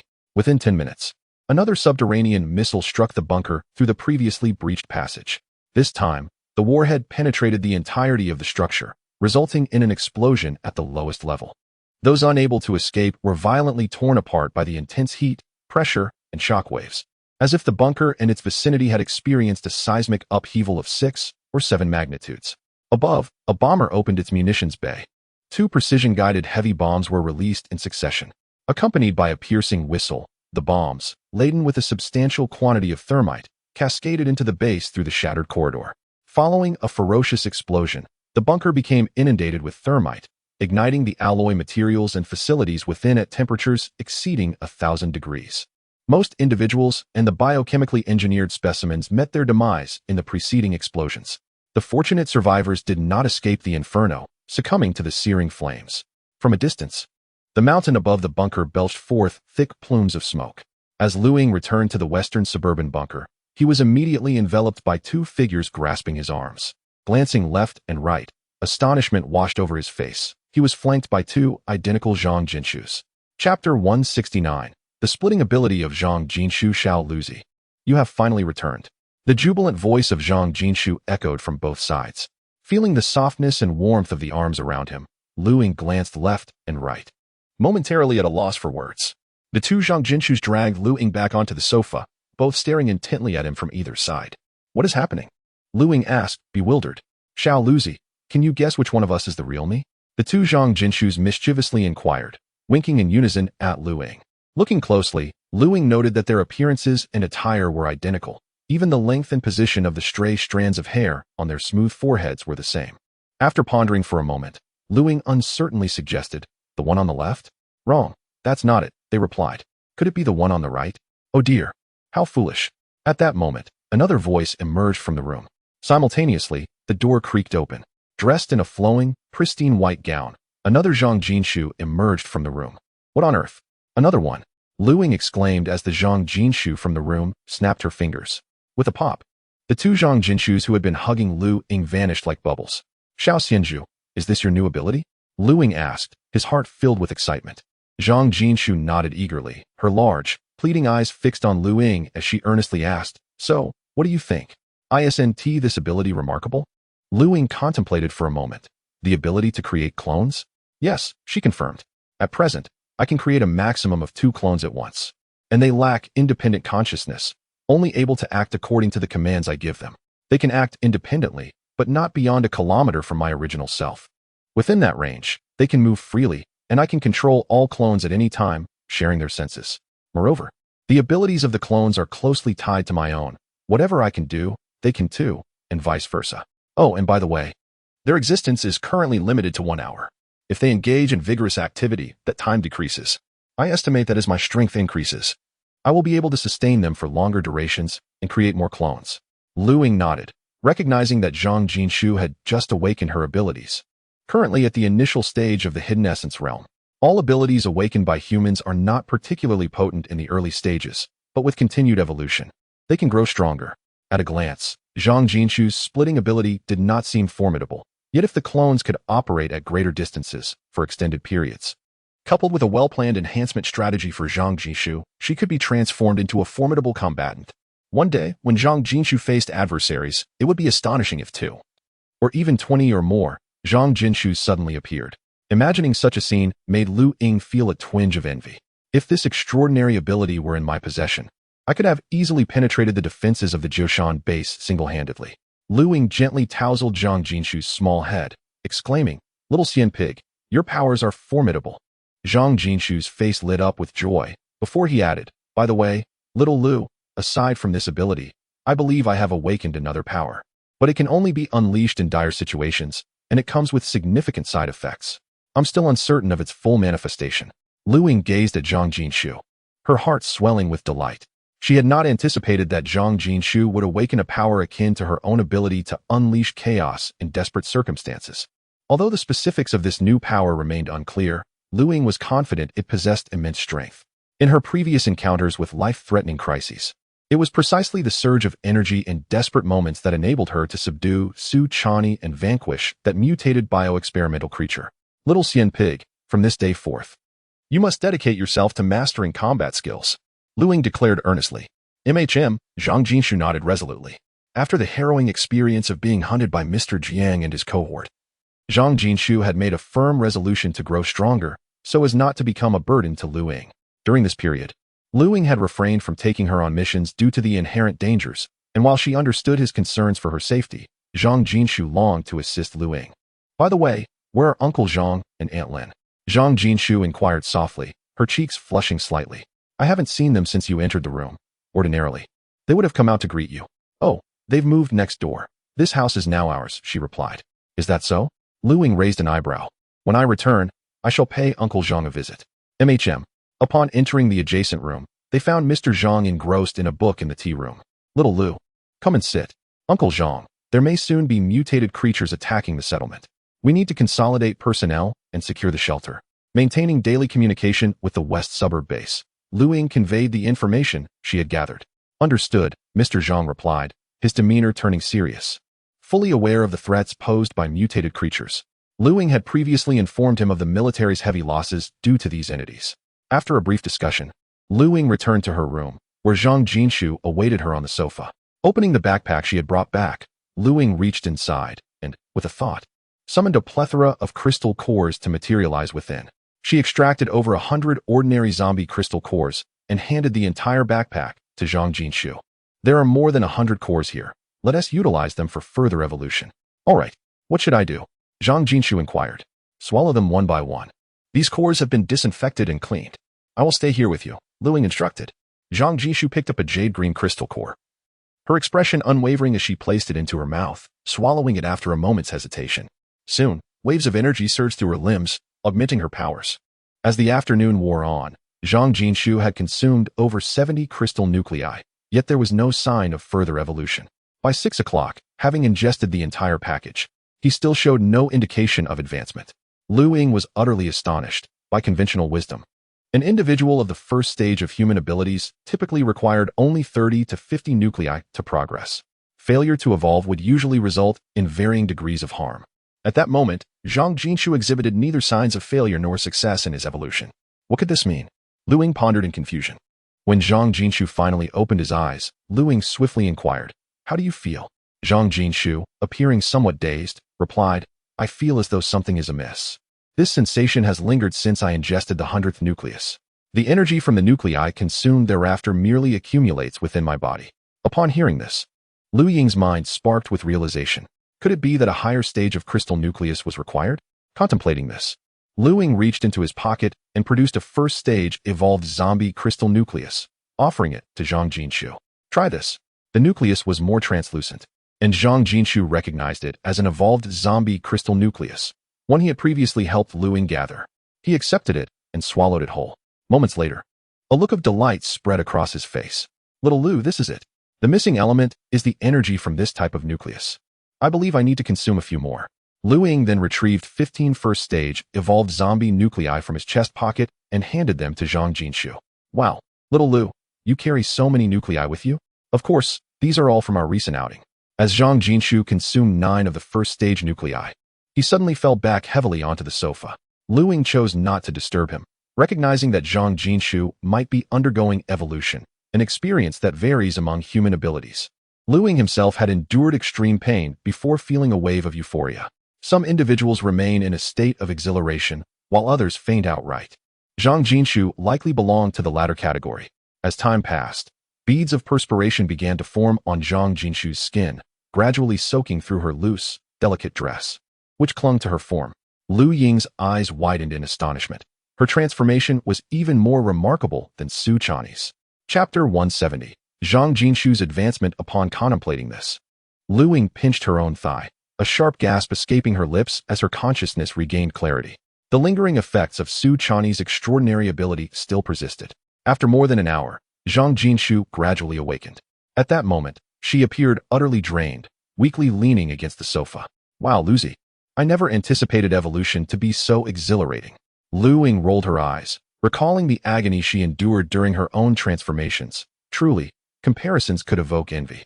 Zhang Jinshu hastily retreated to her room to freshen up, emerging in a new outfit. "Let us test your clone ability." Indeed, transform into myriad forms, slip into the void. Command with ease, omnipotent clone technique, swift. As Zhang Jinshu recited the incantation, 2 identical figures materialized behind her, soon followed by 4 more. Listening to her chant, Lu Ying covered her face in disbelief. In the midst of Lu Ying's astonishment, Zhang Jinshu turned to regard her summoned 6 clones. The figures clasped their fists in reverence, their voices harmonizing as they proclaimed, "Goddess Shushu, supreme of 10,000 immortals, sovereign of true saints, bestower of grace and might upon heaven and earth. We humbly welcome the celestial Shushu to descend and enlighten the masses." Lu Ying maintained a stoic expression, her toes feeling as if they might burrow into the earth. Yet, Zhang Jinshu held her head high, gradually pivoting to gaze down at Lu Ying under the devoted scrutiny of her 6 clones. "Luzi, do not delay in paying your respects to this celestial being," she declared with an air of haughty mischief. Indeed, as long as she remained unembarrassed, it was others who would feel the discomfort. "Ah, Shushu, it seems you have forgotten to dress properly," Lu Ying teased. Zhang Jinshu glanced down, realizing that her chosen attire was a set of pajamas, not extending past her knees, and with one foot perched on the sofa, her skirt had fanned out. "Oh dear," Zhang Jinshu exclaimed, her cheeks flushing as she hurriedly seated herself on the sofa. The 6 clones echoed in unison, "Oh no." Lu Ying burst into laughter, imitating a goose's honk. "All right, let us return to serious matters," Zhang Jinshu said, her expression turning solemn. Lu Ying gestured for her to continue. "Following this evolution, I can now have up to 6 clones, capable of operating up to 5 kilometers away from me, with a duration exceeding 2 hours. With excitement illuminating her face, Zhang Jinshu continued, "Moreover, if they acquire a particular skill, I too will master it. Whatever I can do, they will also be able to do." Lu Ying, astounded, replied. So, in essence, you have 6 versions of yourself simultaneously learning different abilities, and ultimately, you will master them all. Zhang Jinshu nodded enthusiastically. What an enviable ability. Lu Ying mused. Once we finish this busy period, I shall take you to the western suburbs base, where you can learn some fundamental survival skills. Luzi, I wish to learn your sword techniques, Zhang Jinshu said, her eyes gleaming with anticipation. Very well, I shall impart all of this to you. By evening, Aunt Lin had prepared a sumptuous feast. After finishing their meal, Zhang Jinshu summoned his doppelganger, using his extraordinary abilities. One accompanied him to study the intricacies of business management, while the other followed his wife to learn the art of cooking. Lu Ying departed from the western suburbs bunker and returned to the eastern shelter. Su Chani sat at the tea table, brewing herself a pot of rose tea, when she suddenly spotted Lu Ying driving a snow vehicle on the surveillance monitor. A nemesis. Upon entering the shelter, Lu Ying embraced Su Chani tightly and whispered softly in her ear, I have brought you some clothes, do try them on. Su Chani's large, violet eyes gazed at Lu Ying, brimming with anticipation. With a mere thought, Lu Ying retrieved clothing meticulously selected for Su Chani's figure from his spatial realm and laid them upon the bed. Ecstatic, Su Chani dashed over. However, upon closer inspection of the garments, a blush crept from her neck to her ears. Is this a belly band? Why does it seem so small? She queried softly. This one is. Oh, you are quite naughty, she exclaimed, noticing that the pile consisted predominantly of revealing and form-fitting attire, including dozens of black and white thigh-high stockings. As she examined each piece, Su Chani felt her cheeks grow warmer. At that moment, Lu Ying embraced her from behind, urging, Show me. Oh dear, master, this is so indecent. Su Chani playfully protested, her delicate form squirming in his grasp. As Lu Ying felt her soft, warm body writhing against him, his pupils dilated slowly. Tearing sounds filled the air as Lu Ying shredded many of the fabrics. Ultimately, Su Chani donned the garments. But not long after, Lu Ying, having admired her, reduced them to tatters once more. This night felt exceptionally prolonged. The heartbeats of the two intertwined like notes on a musical scale, rising and falling together in a melody that oscillated between fervent and tender, fast and slow. High and low, Su Chani's pillow had been bitten through, stained with tears, prompting Lu Ying to retrieve a new pillow and a fresh mattress from his spatial realm. Oh dear, master, why must you be so wicked? She murmured, leaning against his chest, her slender fingers tracing circles. Lu Ying chuckled lightly, replying, as the saying goes, a bad man is a woman's delight. Then, turning serious, he inquired, by the way, can you ascertain the specific timing of the mutated creature's attacks on human settlements? Shaking her head, Su Chani pondered for a moment before responding. It is unlikely to exceed half a month. Among these mutated beings, there seems to be a highly intelligent king orchestrating the lower-tier creatures. After a brief pause, she continued, if we are to organize a counterattack, it would be prudent to locate and eliminate that king. Lu Ying nodded, and the two drifted into a deep slumber. Come 11 o'clock in the morning, the newly sprouted plants in the greenhouse were subjected to a deluge from the automated irrigation system, which had evidently malfunctioned.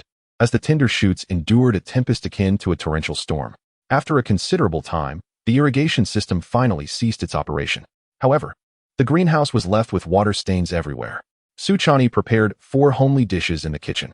The taste is delightful, Lu Ying nodded in surprise. A faint smile graced Su Chani's lips as she watched Lu Ying devour the meal with great enthusiasm, feeling a deep sense of satisfaction within her. By the way, master, let us make a trip to Yun City soon. Certainly. Recently, Yin City has witnessed the emergence of numerous third-stage mutated creatures and zombies, with even fourth-stage beings appearing. I wish to collect crystal nuclei to further advance. Upon hearing this, Lu Ying's heart stirred, as he harbored the same intention. However, this endeavor must wait until we locate Gao Qi and the results after the mutated creature's attack. After all, a journey to Yun City is not solely for Su Chani's advancement. Lu Ying equally has pressing needs. After a while, Lu Ying embraced Su Chani from behind once more. Su Chani let out a soft murmur as she felt Lu Ying's warm breath, turning her head to ask with a hint of exasperation, Master, are you thinking of something again? What do you think?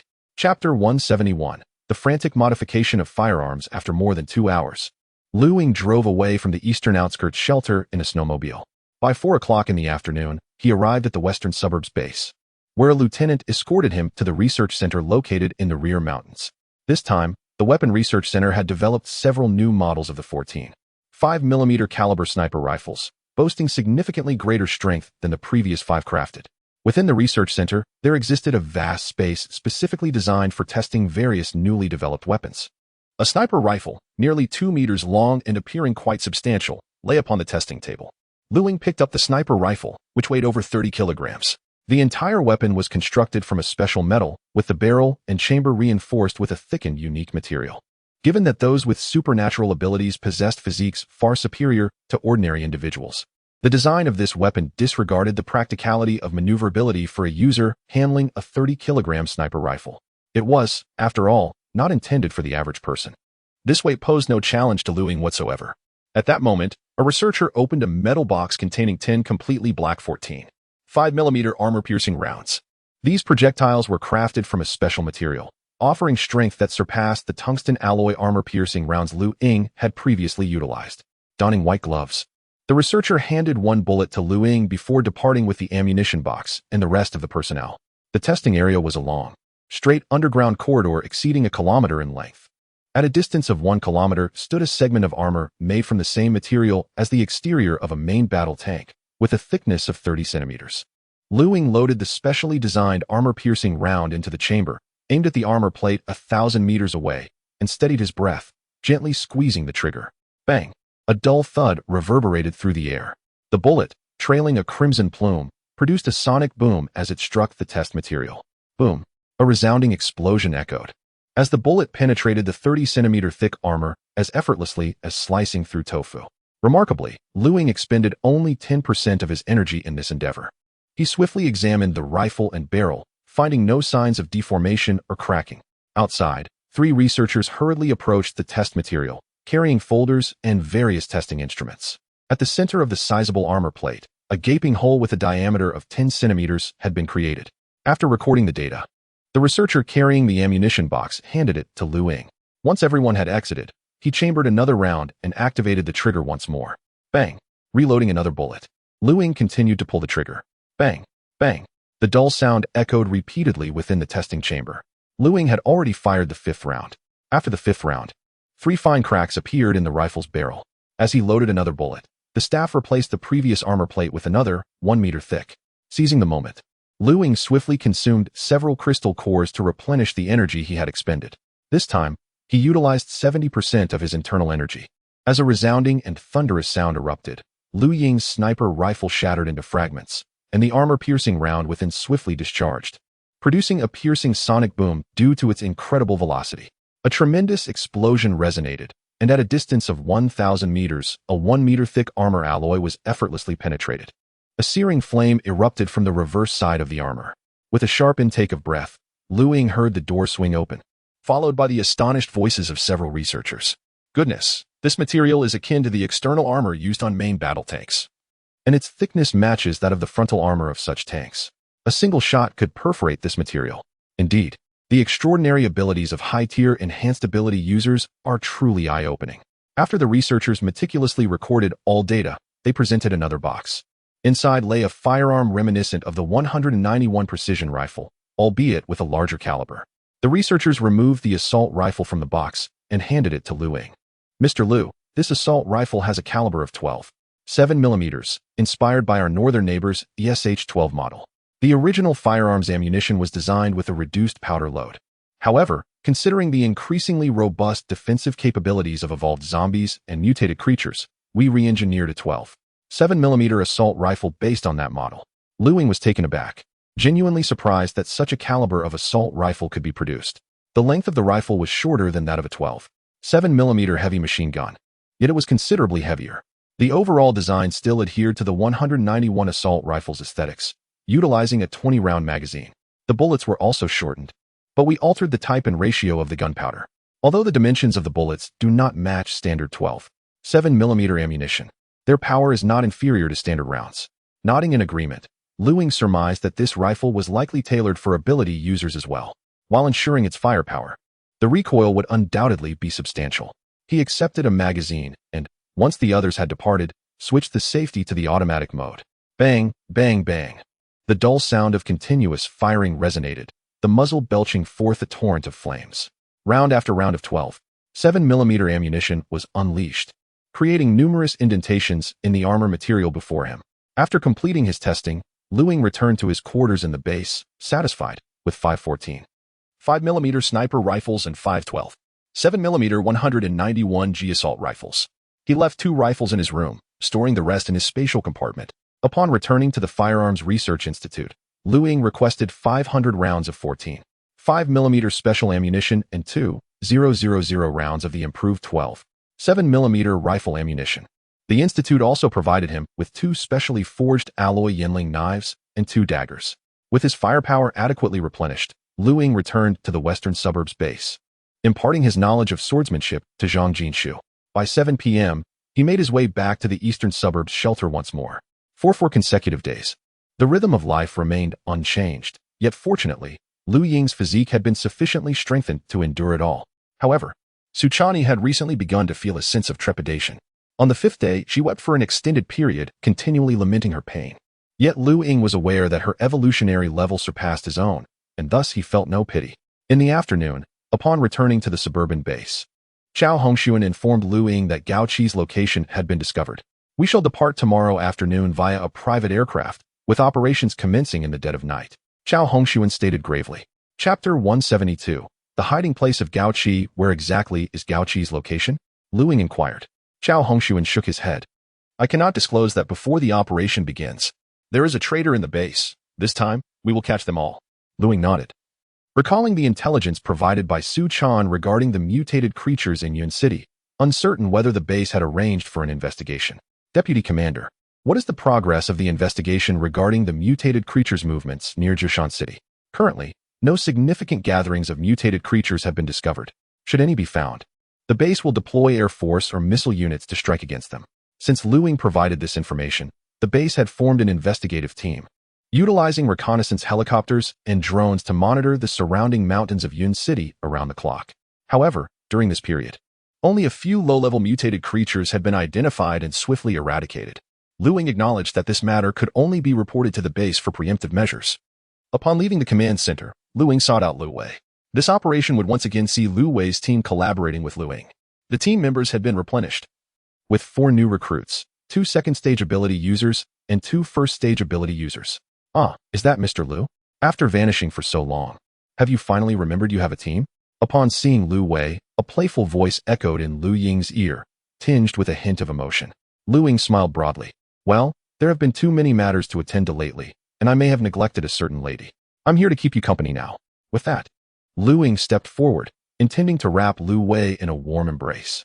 Lu Wei let out a light huff and turned to evade him. TCH, who needs your company? Lu Ying deftly sidestepped and still managed to pull Lu Wei into his arms. Breathing in the faint, enchanting fragrance she exuded, he felt a sense of tranquility wash over him. Lu Wei let out a soft sound, beginning to struggle, yet she could not break free from Lu Ying's strong embrace. For some reason, she felt a sense of security at that moment. After a brief moment of tenderness, Lu Wei led Lu Ying to the base's underground dining hall. They spent some military merit points to order a lavish feast. The 4 newly joined ability users soon arrived, 3 men and 1 woman. The girl's name was Luo Ting, a second-stage psychic ability user with the rank of lieutenant, wielding an array of varying lengths of embroidery needles as her weapon.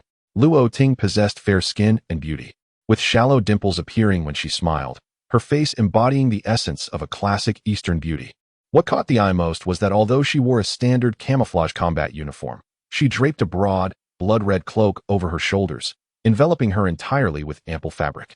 This cloak appeared to be made of cotton, filled with numerous needles of varying lengths and colors. The other second-stage ability user was named Luo Jun, a captain with a sturdy build, a square face, and sharp features that exuded a rugged masculinity. He possessed the ability of absolute defense, ranking among the top defensive ability users in the base. Luo Jun possesses a somewhat stoic demeanor, yet he perpetually wears a warm smile. His weapon of choice is a crimson cherry blossom saber, which is more than twice the width of a standard blade. The remaining 2 first-stage ability users are a healer named Wang Yu and an agile specialist named Lu Yao. After introducing themselves, the 4 newly joined ability users curiously examined Lu Ying. They had previously viewed numerous recordings of Lu Ying single-handedly slaying mutated creatures, leaving a profound impression of his formidable prowess in their minds. This time, Deputy Commander Chao sought out these individuals to replace the original team, augmenting it to Team 5. Initially reluctant, they readily consented upon learning that their forthcoming missions would involve collaborating with Lu Ying. After consuming 2 bottles of white wine, The atmosphere at the dining table became lively. Unlike the discomfort of the pre-apocalyptic business environment, they exhibited the boldness and enthusiasm characteristic of military personnel. Once the banquet concluded, everyone felt thoroughly entertained. As they departed the western suburbs base, it was already 8 o'clock at night. Ying drove the snowmobile swiftly back to the eastern suburbs shelter. Su Chani, clad in a delicate purple veil, sat at the computer configured by Ying, engrossed in the learning materials stored on his external hard drive. However, she was quite flushed, her cheeks retaining a rosy hue from the moment they began. When Ying's figure appeared on the overhead surveillance screen, she instinctively let out a soft whimper and hurried outside to open the door for him. The following morning at 11 o'clock, Ying awoke languidly, sighing internally at the rapid depletion of his mattress. Fortunately, he had previously amassed a considerable stockpile of various supplies, which was now quite ample. At 6 in the evening, Ying and the members of Team 5 arrived punctually at the Air Force Base via utility helicopter. On the airstrip, a Y-20 transport aircraft awaited them. Their destination remained within Yong Province, where Gao Qi was concealed in a subterranean fortress deep within the northernmost mountain range of the province. The objective of this operation was to ambush Gao Qi's hideout and attempt to capture him alive. In addition to Ying's team, 3 other ability user squads from Base 003 had been dispatched to assist. By 8 o'clock that evening, Ying and his companions arrived at the Tongluo City airport. After disembarking from the aircraft, they were escorted to the operations conference room of the Air Force Base. The commanding officer of the Tongluo City gathering point, coordinating this operation, had already been waiting in the conference room. The 3 ability user squads from Base 003 had arrived the previous day. Inside the conference room, a large electronic sand table displayed a clear, 3-dimensional image of the underground fortress where Gao Qi was hiding. The fortress extended 30 levels underground and had 2 above-ground levels. According to intelligence gathered by Base 003, Gao Qi was hiding on the 27th underground level, which featured 4 escape passages leading in different directions. The entire fortress housed a total of 367 armed personnel, including 33 ability users, with the remaining armed individuals comprising the group that had defected from the Shancher base. The 3 teams of extraordinary abilities at Base 003 each comprised 11 members, totaling 39 extraordinary individuals, including Ying and others. Among them, 17 possess abilities at the second stage of the Enlightenment realm. In addition to the 4 teams of extraordinary individuals, a company of special forces from Tongluo City has been dispatched to collaborate in the operation within the bunker. The primary mission of the extraordinary teams is to eliminate the extraordinary individuals inside the bunker, confront any potential bioexperimental entities, and capture Gao Qi alive. The remaining armed forces will be managed by the special forces members. Once Ying and his team initiate their actions, 4 extraordinary teams and combat units will proceed to 4 evacuation routes to prevent Gao Qi from escaping through them. The operation is scheduled for 1 a.m. tonight. The assault teams will utilize helicopters to enter the bunker, and Base 003 has already secured the key for entry. Upon hearing the operational plan, Ying felt a surge of realization, deducing how Base 003 had acquired such detailed intelligence. Gao Qi had become a discarded pawn of the Qianqing group. The group dispersed to prepare their weapons and equipment. Ying brought 2 types of firearms developed by the Yun City Weapons Research Institute. Looking around, he noticed that the assault rifles wielded by the extraordinary individuals from Base 003 were identical to his own, all being the 12.7mm caliber 191G model. Among the other 3 teams, 3 members carried modified 14.5mm sniper rifles, mirroring his own. At precisely midnight, the Tongluo City Air Force Base resonated with the roar of helicopter engines and rotor blades. Fully armed teams of extraordinary individuals and special forces boarded the helicopters in an orderly manner. 25Z-20 tactical helicopters ascended gracefully into the night sky, representing the armed force en route to the bunker assault. 10 minutes later, an additional 10 Z-20 helicopters took flight, each heading in different directions. Deep within the mountains of Tongluo City, nestled in a valley surrounded by peaks, one particular hill stands considerably lower than its neighbors. The surrounding mountains are blanketed in unmelting snow, creating a stark white expanse. Beneath this low hill lies a 30-story underground base, camouflaged to blend with its surroundings. The trees atop the hill are similar to those nearby, yet careful observation reveals subtle differences that betray its true nature. The underground base houses 6 large lift platforms, and the summit of the hill can be opened to allow helicopters to take off and land. Those residing within the bunker can only leave via helicopter, and supplies can only be transported in the same manner, with no roads leading to the facility. At this moment, Gao Qi lies in the largest and most luxurious room of the bunker, soundly asleep, cradling two charming figures in his arms. However, it appears that the individuals on either side of him possess Adam's apples. Most of the bunker's inhabitants have already retired for the night, with only a few remaining in the laboratory to complete their final tasks. Every passageway on each floor is guarded by the bunker's armed forces, and 6 additional teams are tasked with patrolling the premises. Surrounding the bunker, within a 5-kilometer radius, there are over 10 watchtowers and concealed posts. On every nearby mountain peak, small, insulated cabins stand tall in various positions. Numerous anti-aircraft heavy weaponry has also been installed in the vicinity, with no fewer than 10 23mm caliber anti-aircraft guns alone. Furthermore, the armed personnel residing within the cabins are equipped with Stinger anti-aircraft missiles. In this surprise operation, the armed helicopter squadron did not integrate with the assault aircraft, but rather took off 20 minutes after the assault group. The armed helicopter fleet comprises 2 formations, consisting of the Wuji 10 and Wuji 19, with each formation comprising 8 helicopters, totaling 16. The operational forces have already identified all lookout posts, both overt and covert, surrounding the bunker, along with numerous anti-aircraft fire points. The mission of the armed helicopter squadron is to obliterate all ground-based anti-aircraft fire, thereby creating conditions for the subsequent assault troops' descent. At 040, the dispersed helicopter formations gradually approached the bunker's perimeter. Following predetermined strike coordinates, the armed helicopters launched long-range air-to-ground missiles. All units, confirm target acquisition and locking. The voice of the commander echoed through the pilots' headsets. Team 1 has completed target locking. Team 2 has completed target locking. In the Airborne Early Warning Aircraft's command center, a colonel issued the order to fire. As the command was relayed to each armed helicopter pilot, a series of modified air-to-ground missiles, the Hongjian series, were unleashed with a whoosh. The missiles, trailing fiery tails, streaked through the pitch-black night, striking ground targets at high speed. A series of thunderous explosions erupted within a 5-kilometer radius of the bunker. Fireballs soared into the sky, illuminating the surrounding atmosphere in a vivid crimson.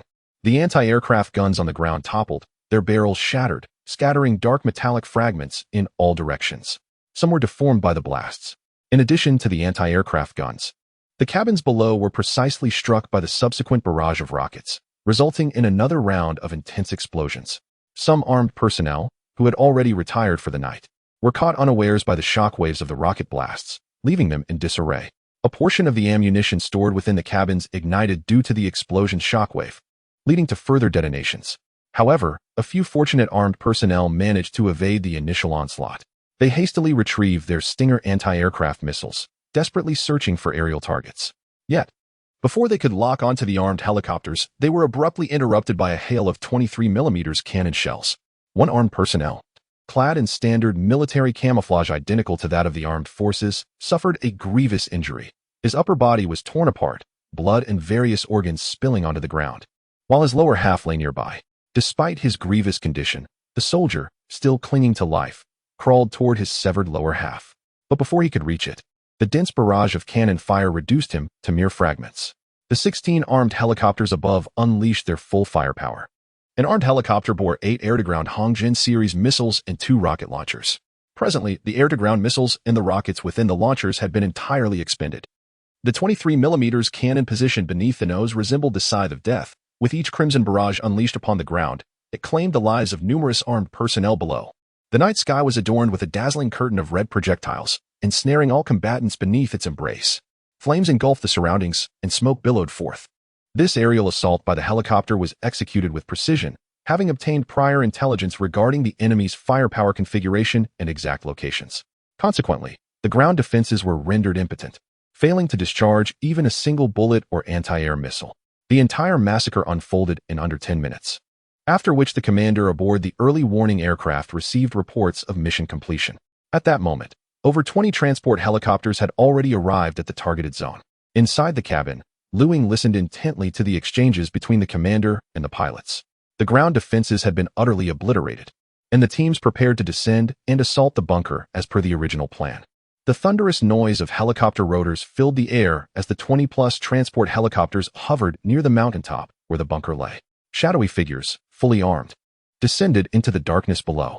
Once the final team member touched down, the helicopters ascended and returned. Teams accounted for their personnel. Team 1 accounted for. Team 2 accounted for. Commence. Under the veil of night, for special abilities teams and 13 Special Forces combat, teams swiftly advanced toward the bunker's summit. The bunker itself was built into the hillside, consisting of 2 levels. The main entrance was an imposing blast door, crafted from specialized alloy materials. Standing 15 meters high and 10 meters wide. The door was a somber gray, with adjacent firing positions having been annihilated by the helicopter squadron. 17 teams arrived at the entrance. The captain of Team 1 from Base 003 signaled for the group to halt. Subsequently, 2 members of the team approached, retrieving handheld electronic devices from their packs. After a brief operation, they turned to face the captain. The team leader established communication with the commander aboard the early warning aircraft. Within 10 seconds, 2 strings of commands were transmitted. DX168927 each of the 2 operatives input their respective sequences. A thunderous sound of massive metal gears began to resonate. The bunker door began to creak open inwardly. Bang, bang, bang, rat-a-tat-tat. Gunfire erupted from within the bunker as bullets streamed forth from the now opened entrance. Whoosh, whoosh, whoosh.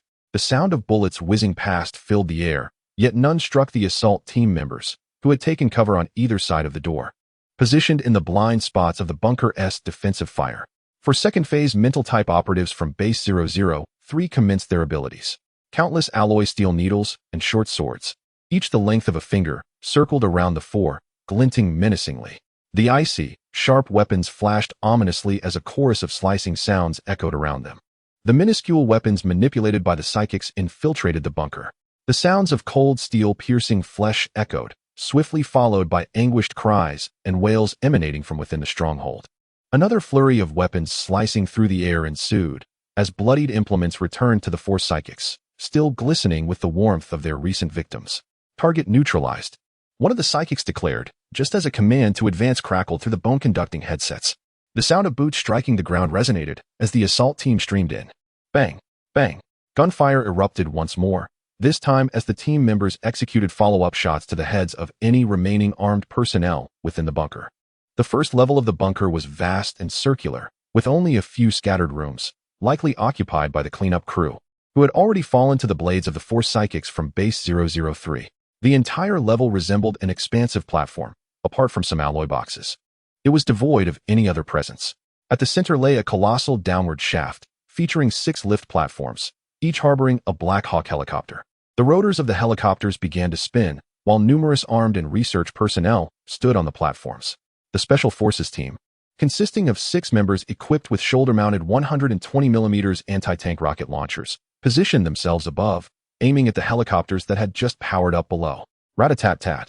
The sound of heavy machine guns erupted, as the personnel below unleashed suppressive fire to thwart the team's efforts to destroy the helicopters. 2 second-stage psychics erected a protective barrier for the 6 Special Forces members, as 12. 7mm bullets rained upon the shield, sparking fiery showers. Fire. Boom. 6 120mm armor-piercing rounds, trailing flames, sped toward the helicopters on the lift platforms. Thunderous explosions followed, as the 6 Black Hawks were pierced by the metal projectiles. 4 of the helicopters erupted into flames, while armed personnel and researchers who had yet to evacuate were caught in the blast. A shard of helicopter rotor shattered outwards, severing 6 individuals at the waist. Having eliminated the helicopters capable of retreat, the 2 psychics who had earlier opened the bunker's entrance retrieved electronic devices once more. Inputting commands. All doors throughout the bunker and the access routes above, along with the escape route on the 27th level, were thoroughly locked down. The enemy had lost all control over the stronghold.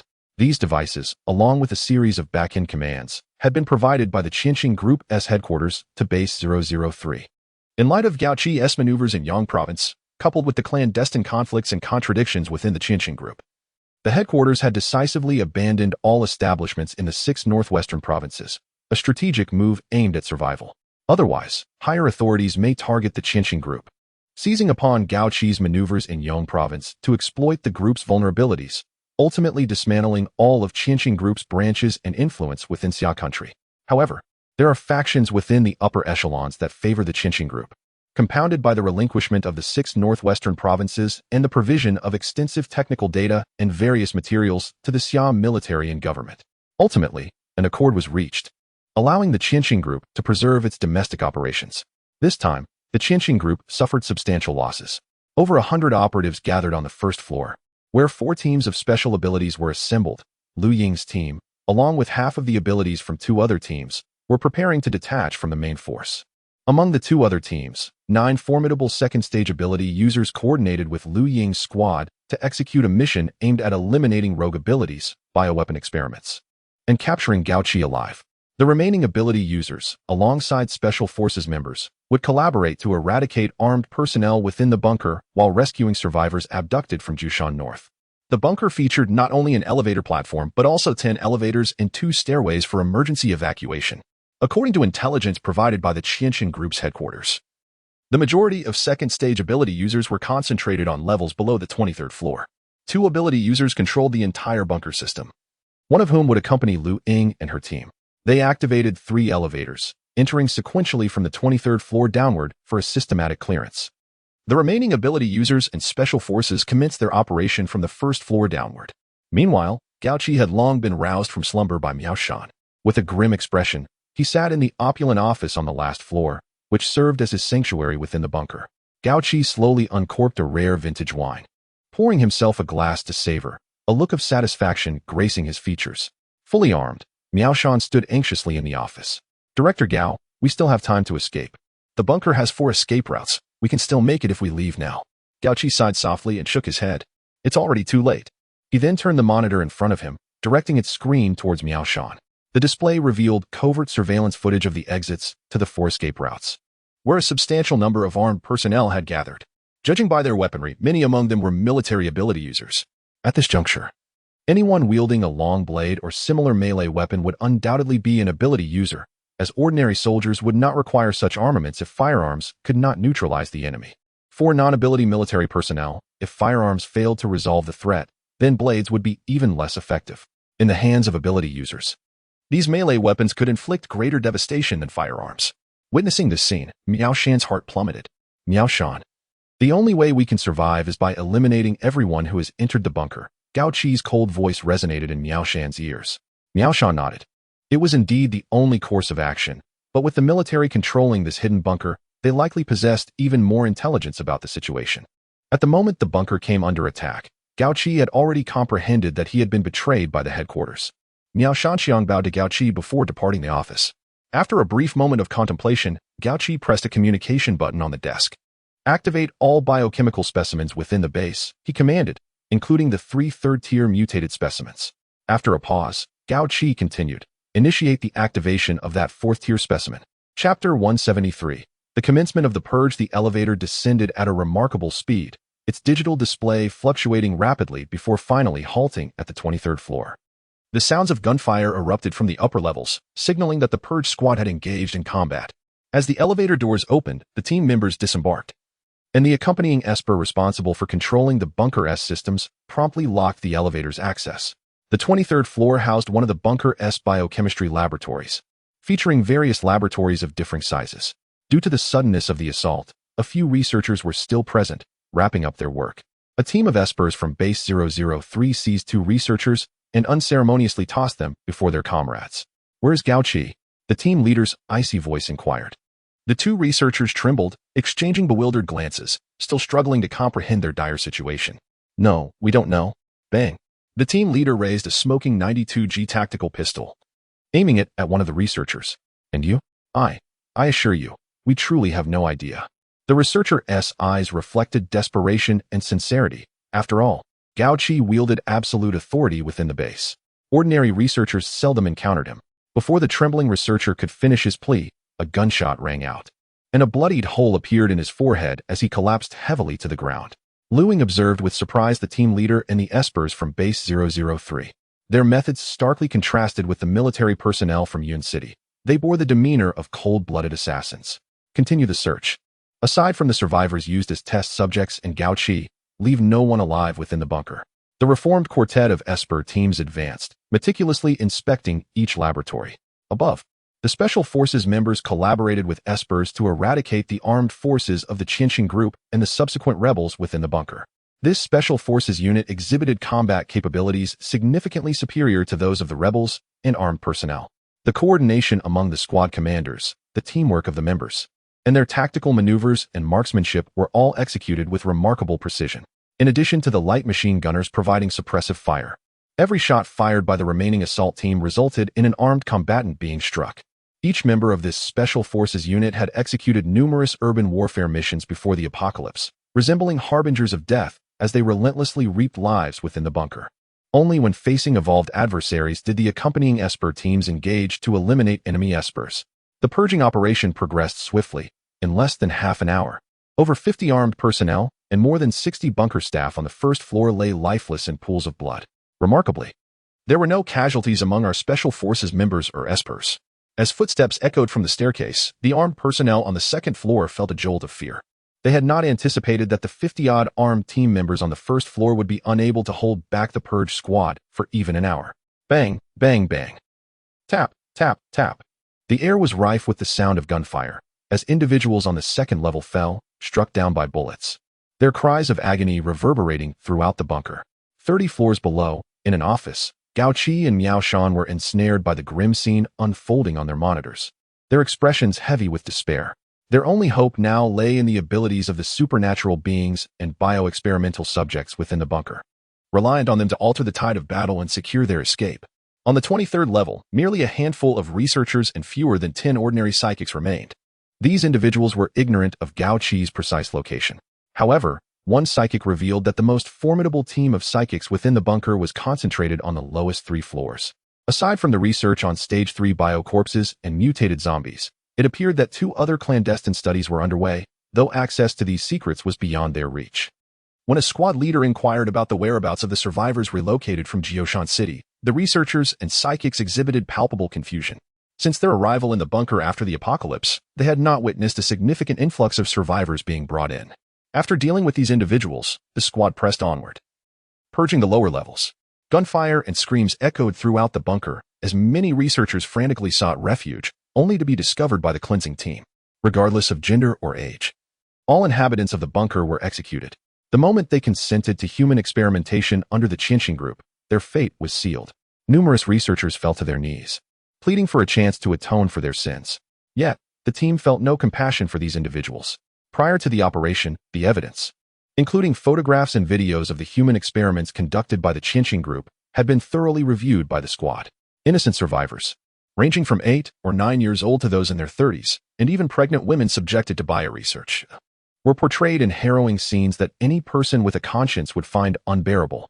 On the 26th level, over 30 researchers and more than 20 psychics were corralled within a large laboratory alongside armed personnel. Among them were defectors from Jioshan City and armed individuals recruited by the Qianxing group in the aftermath of the apocalypse. Some researchers had entered the Qianxing Group's biopharmaceutical company to develop new medications before the cataclysm, while others were esteemed experts, brought in at great expense by the group after the world fell apart. Among them were 2 venerable figures in the biopharmaceutical realm, both in their 70s with graying hair. One was named Li Shansong, and the other Fan Jingwen. Both held academic titles and had previously occupied significant positions at the Summer Nation's Biological Research Institute. Before the apocalypse, they had been recognized for their contributions in the media. To think that after the world descended into chaos, these 2 would partake in the abhorrent human experiments conducted by the Qianxing group was unfathomable. Professor Li, Professor Fan, it is truly shocking that you rejected official invitations to join the Qianxing group and have engaged in these heinous experiments that incite public outrage. The voice of the squad leader resonated with indignation as he fixated on the 2 individuals before him, his right hand trembling around the grip of a 92G tactical handgun. His emotions were tumultuous. He never anticipated that these 2 luminaries in their field would conspire with the Qianxing group. The 2 professors sat despondently in their chairs, their expressions marked by regret and an underlying fear of death, yet their eyes betrayed no hint of remorse. Professor Li, with a faint, knowing smile, seemed to have resigned himself to the inevitability of their demise. Will the authorities permit us to conduct human experiments?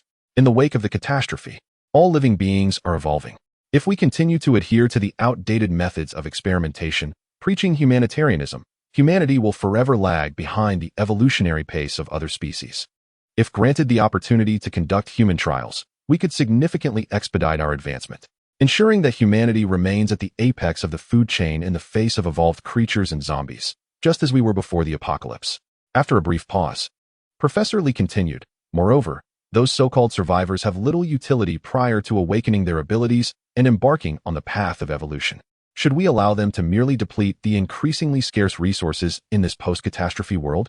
Rather than that, why not utilize them for human experimentation, contributing to humanity's continued dominance atop the food chain? His words ignited fury among the military's awakened individuals as they perceived Professor Li's descent into madness. Professor Fan, observing the expression of his colleague, found his own beliefs mirrored in Professor Li's sentiments. The squad leader shook his head, unwilling to delve deeper into the matter. What is the strength of the bio-experimental subjects within this bunker? Commander, I am aware. A young researcher raised his trembling hand and stood. Currently, aside from 5 Stage 3 experimental subjects, there are 3 Stage 3 mutated subjects, and in addition, over 50 Stage 2 mutated zombies. The squad leader nodded, and then turned his gaze to the 2 professors, who appeared resolute in their determination to accompany Gao Qi to the grave, showing no intention of divulging any information about the bunker. Take action, the squad leader commanded. In an instant, the awakened individuals drew their firearms. The sound of gunfire echoed through the laboratory, bang, bang, bang. Once the group departed, the laboratory was left with the lifeless bodies, their skulls pierced by bullets. On the 27th floor, within a large laboratory, 3 mutated Stage 3 bio-experimental subjects lay, their bodies riddled with an array of tubes through which a crimson liquid was injected. Before long, the 3 mutated Stage 3 bio-experimental subjects opened their blood-red eyes. Chapter 174. The Lightning Elemental with a Resounding Explosion. An adept of extraordinary abilities slung a 120mm anti-tank rocket launcher back onto his shoulder. The spacious confines of the bunker allowed for the shoulder-mounted weapon to be fired without endangering the team from the force of the backblast. The projectile, equipped with a high-explosive warhead, accurately struck the armed personnel within the opposing laboratory, resulting in a tremendous detonation. The resounding blast obliterated over a dozen fortified operatives inside the lab. As the smoke and flames dissipated, the scene revealed a gruesome tableau of dismembered limbs and blood, the once pristine white walls appearing as though a child had whimsically splattered red dye across them. The cleansing of the 26th level was complete. Commencing at the 27th level, the team would confront not only the second-stage elementalists and an even fiercer barrage of firepower, but also the grotesque bioweapon zombies, painstakingly cultivated by the Bunker-S researchers with immense effort and resources.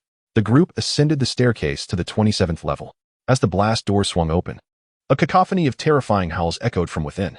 Upon crossing the threshold, the sight that greeted them was harrowing. The space was teeming with mutated zombies and their canine counterparts, all with blood-red limbs sprawled across the ground.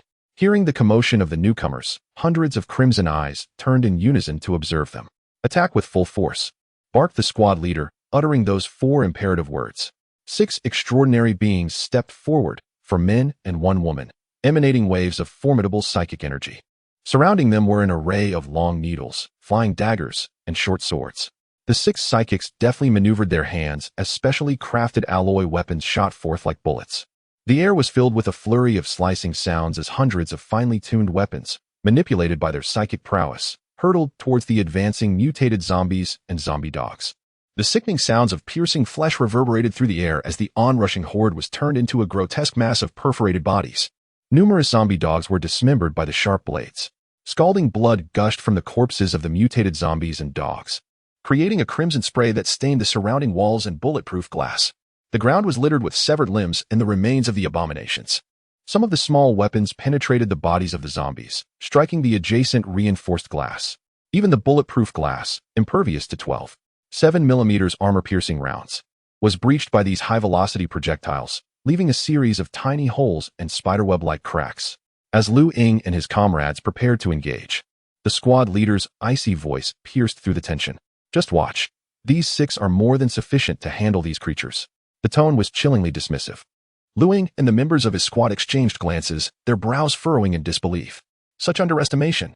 The psychic adept, Luo Ting, bristled at the squad leader's condescension and opened her mouth to retort, only to be halted by Lu Ying's gesture.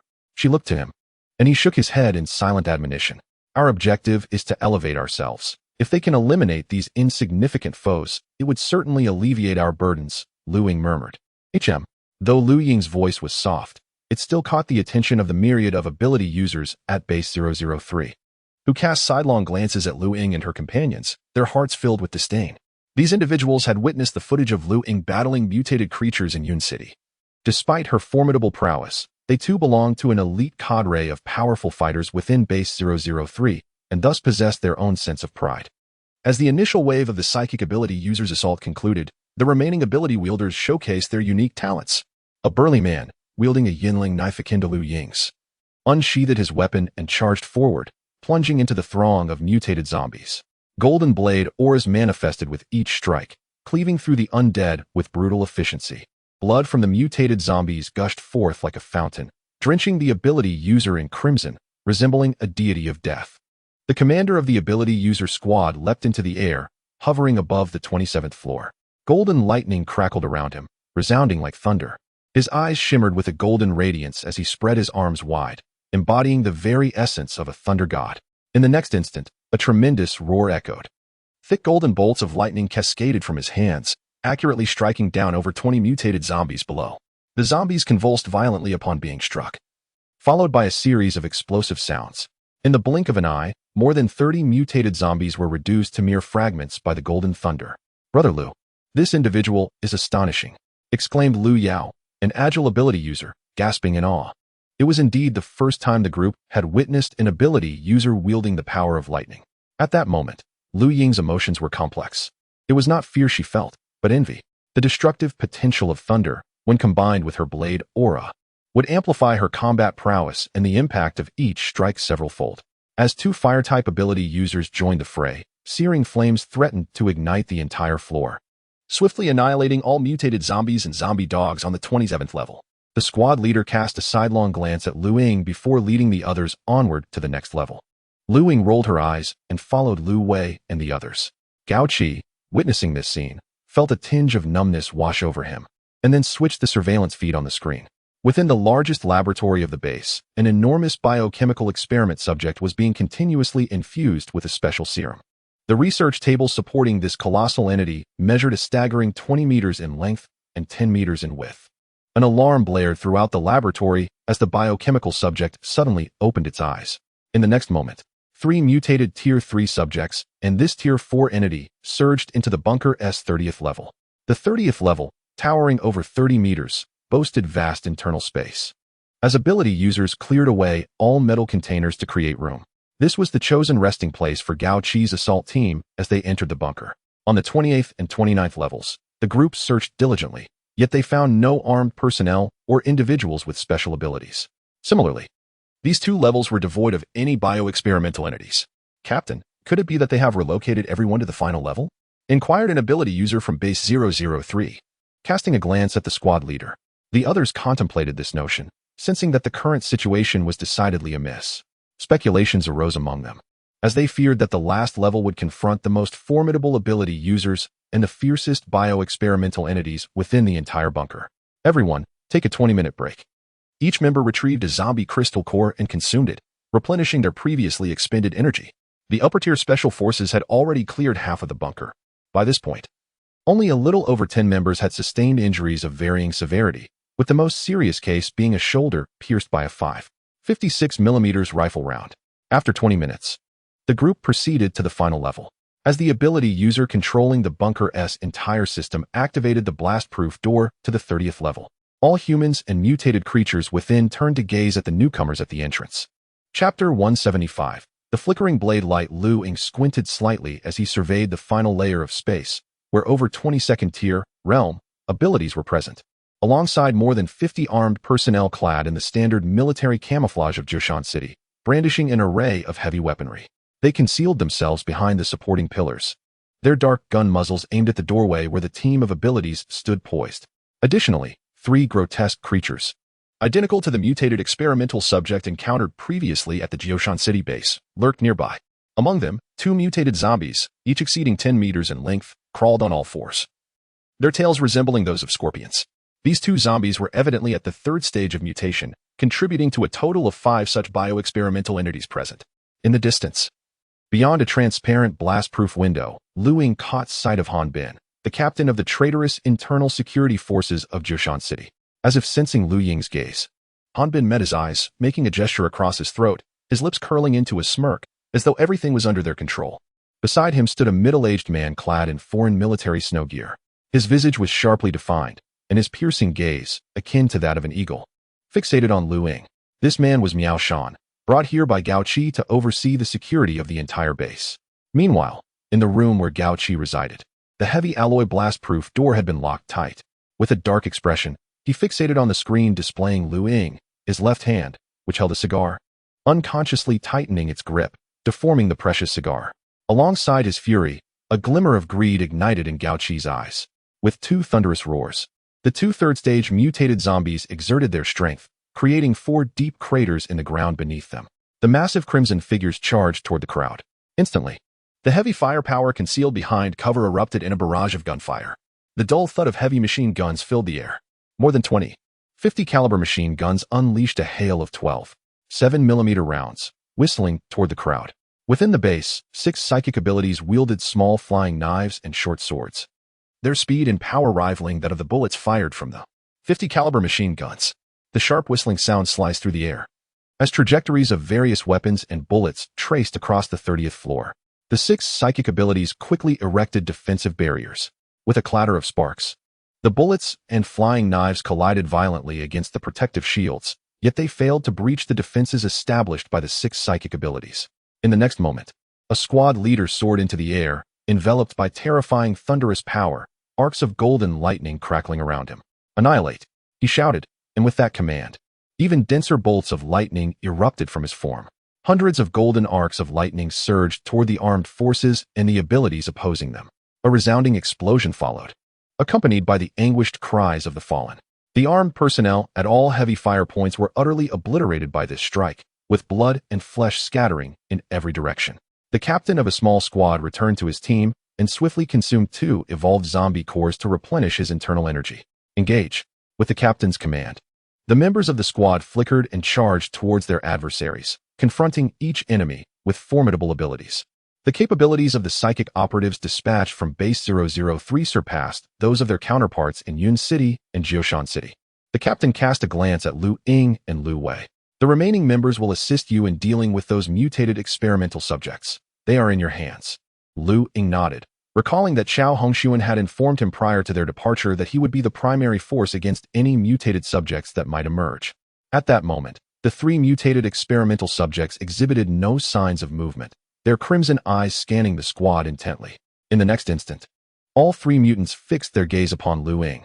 As if receiving a silent command, the 3 experimental subjects transformed into black shadows, vanishing from sight. "Fall back," Lu Ying shouted. Lu Wei and the remaining 4 operatives from Base 003 swiftly retreated.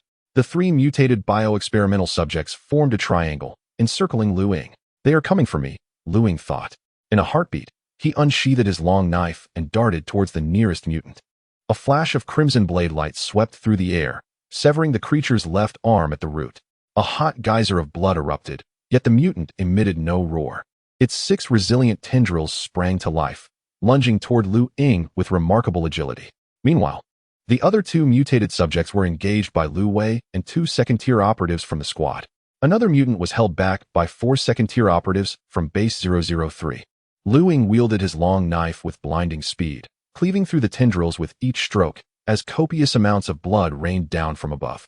Taking advantage of the moment, Lu Ying retreated from the mutant, evading a strike aimed at his neck, and swiftly surveyed the battle on Lu Wei's side and the other team entangled with the mutant. Both teams of operatives executed their abilities, momentarily preventing the 2 mutated subjects from breaking free while they joined in the assault on Lu Ying. The combat prowess of these 3 mutated subjects was inferior to the one encountered previously in Jioshan City. Could it be that the Qianxin group is controlling these 3 mutated subjects from behind? Lu Ying pondered, a sense of doubt rising within him. According to past experiences, any experimental subjects under the control of the Qianxin group typically exhibited a diminished combat capability compared to those free from such influence. It appeared that due to the Qianxin group's control, these subjects could not fully unleash their potential. With this realization, Lu Ying fervently channeled the energy within him. His entire being ignited in a crimson blaze, awakening his latent potential once more. Since the last time he entered a frenzied state, Lu Ying had meticulously observed his attacking techniques while consciously withdrawing from that state. Learning to integrate into regular combat, one strives to minimize the frequency of entering a frenzied state. As blood flames surged, Lu Ying appeared as a reaper emerging from a sea of corpses and blood. The speed at which he wielded his long blade increased, his strikes becoming more forceful and precise. His overall velocity heightened, and his innate talent for slaughter operated with remarkable efficiency. Each slash accurately targeted the weak points of the mutated experiment. The sound of the blade piercing flesh echoed continuously, as the mutated entity stood defenseless against him. In less than a minute, Lu Ying had reduced the creature to over a dozen dismembered pieces. With a swift descent of his Yinling knife, he cleaved the creature's head in two. Subsequently, a flurry of blood-red blade lights emerged, dismembering the head into countless fragments. The mutated zombie fell silent at last.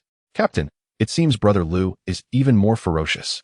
Lu Yao gasped, his eyes wide with shock as he beheld Lu Ying, who resembled a god of death. The members of Base 003 were exhilarated. The pressure exerted by the three mutated entities had been immense, yet they posed no threat against Lu Ying. A few recalled watching Lu Ying battle those mutated creatures on video, and a thought simultaneously crossed their minds. Could it be that Lu Ying was a Tier 4 Open Sun Realm ability user?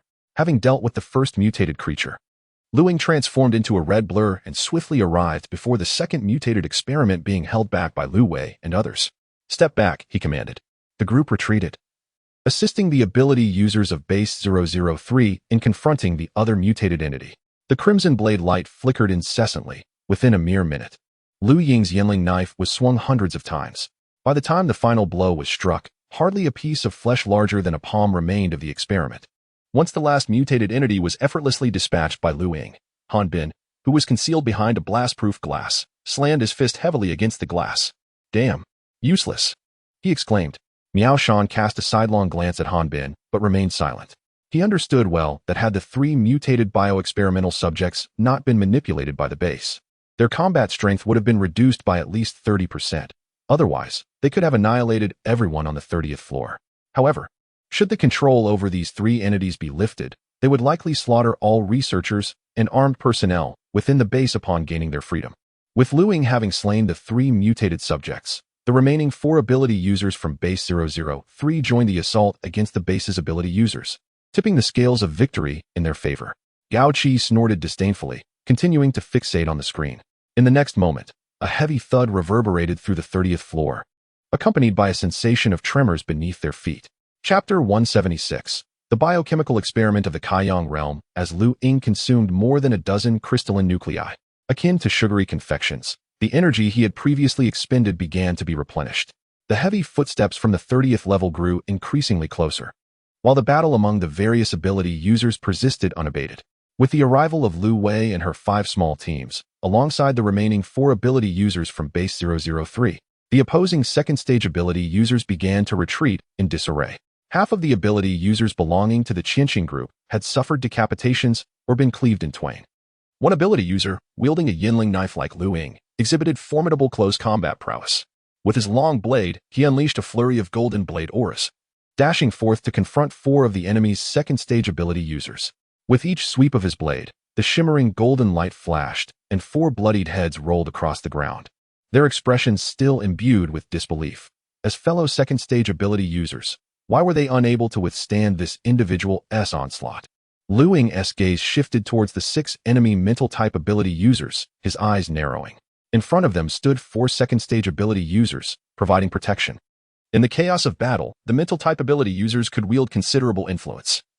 They not only offered defensive barriers to their comrades, but also manipulated small weapons such as flying daggers and short swords, seeking vulnerabilities that could lead to a successful ambush if one were not vigilant. With flames of blood enveloping him, Lu Ying transformed into a Crimson Spectre, charging towards the 6 mental-type ability users. With a swift motion of his blade, he unleashed a red crescent-like aura, cleaving through the 4 second-stage guardians before the 6. Their upper bodies and lower halves separated, intestines spilling forth in a gruesome display. Clang, clang. A barrage of flying needles, daggers, and short swords rained down upon Lu Ying like a torrential storm. Yet, with remarkable agility, he wielded his long knife, deflecting the myriad of small weapons. Realizing they were outmatched, the 6 mental-type ability users attempted to retreat. In a single leap, Lu Ying covered more than 10 meters, closing the distance between them. "Die!" he cried, his Yinling knife slashing horizontally. A crimson blade aura swept across the necks of the 6. With a hiss, 6 jets of blood erupted from their severed necks, soaring over 3 meters high, resembling a rain of blood cascading to the ground. The headless bodies continued to charge forward a few meters before crashing to the ground. The ability users from Base 003, who had witnessed Lu Ying's ferocity, were taken aback. They had not anticipated such fierce prowess. With just 2 strikes, 10 second-stage ability users had been slain. At that moment, the members of Base 003 cast aside their previous disdain for the ability users from other bases. They had assumed the ability users from Base 003 in the Northwest region were the most formidable, only to encounter this exceptionally powerful individual in Ying Province. Among them, another ability user from Base 003, also wielding a Yanling knife, regarded Lu Ying with a surge of combat fervor. However, given the current circumstances, he suppressed this urge, focusing instead on confronting the enemy's ability users. The 2 third-stage mutated zombies had been utterly shattered under the relentless assault of the crowd.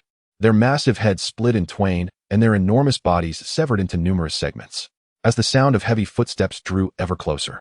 The reinforced glass door situated 20 meters below, where Miao Shan and Han Bin stood, was shattered by a colossal foot. Shards of glass erupted in all directions, akin to bullets discharged into the air. The sharp whistling of debris filled the ears of all present. In response, both factions of ability users retreated, their gaze fixated on the ruined door. Emerging from the wreckage was a foot the size of an adult, cloaked in a layer of black alloy armor. Following it were calves resembling structural pillars, then thighs, and an upper body, culminating in a massive head entirely shrouded in black and gold armor. This fearsome entity, which had caused the 30th floor to tremble, had finally made its entrance. Gasps of astonishment echoed throughout the space as many stood wide-eyed, their pupils dilating as they gazed up at this 20-meter-tall behemoth. Han Bin, peering down from the room, exclaimed in shock, "What? What is this?" Miao Shan cast a sidelong glance at Han Bin and emotionlessly replied, "A 4th-stage biochemical experiment, equivalent to the Kaiyang realm."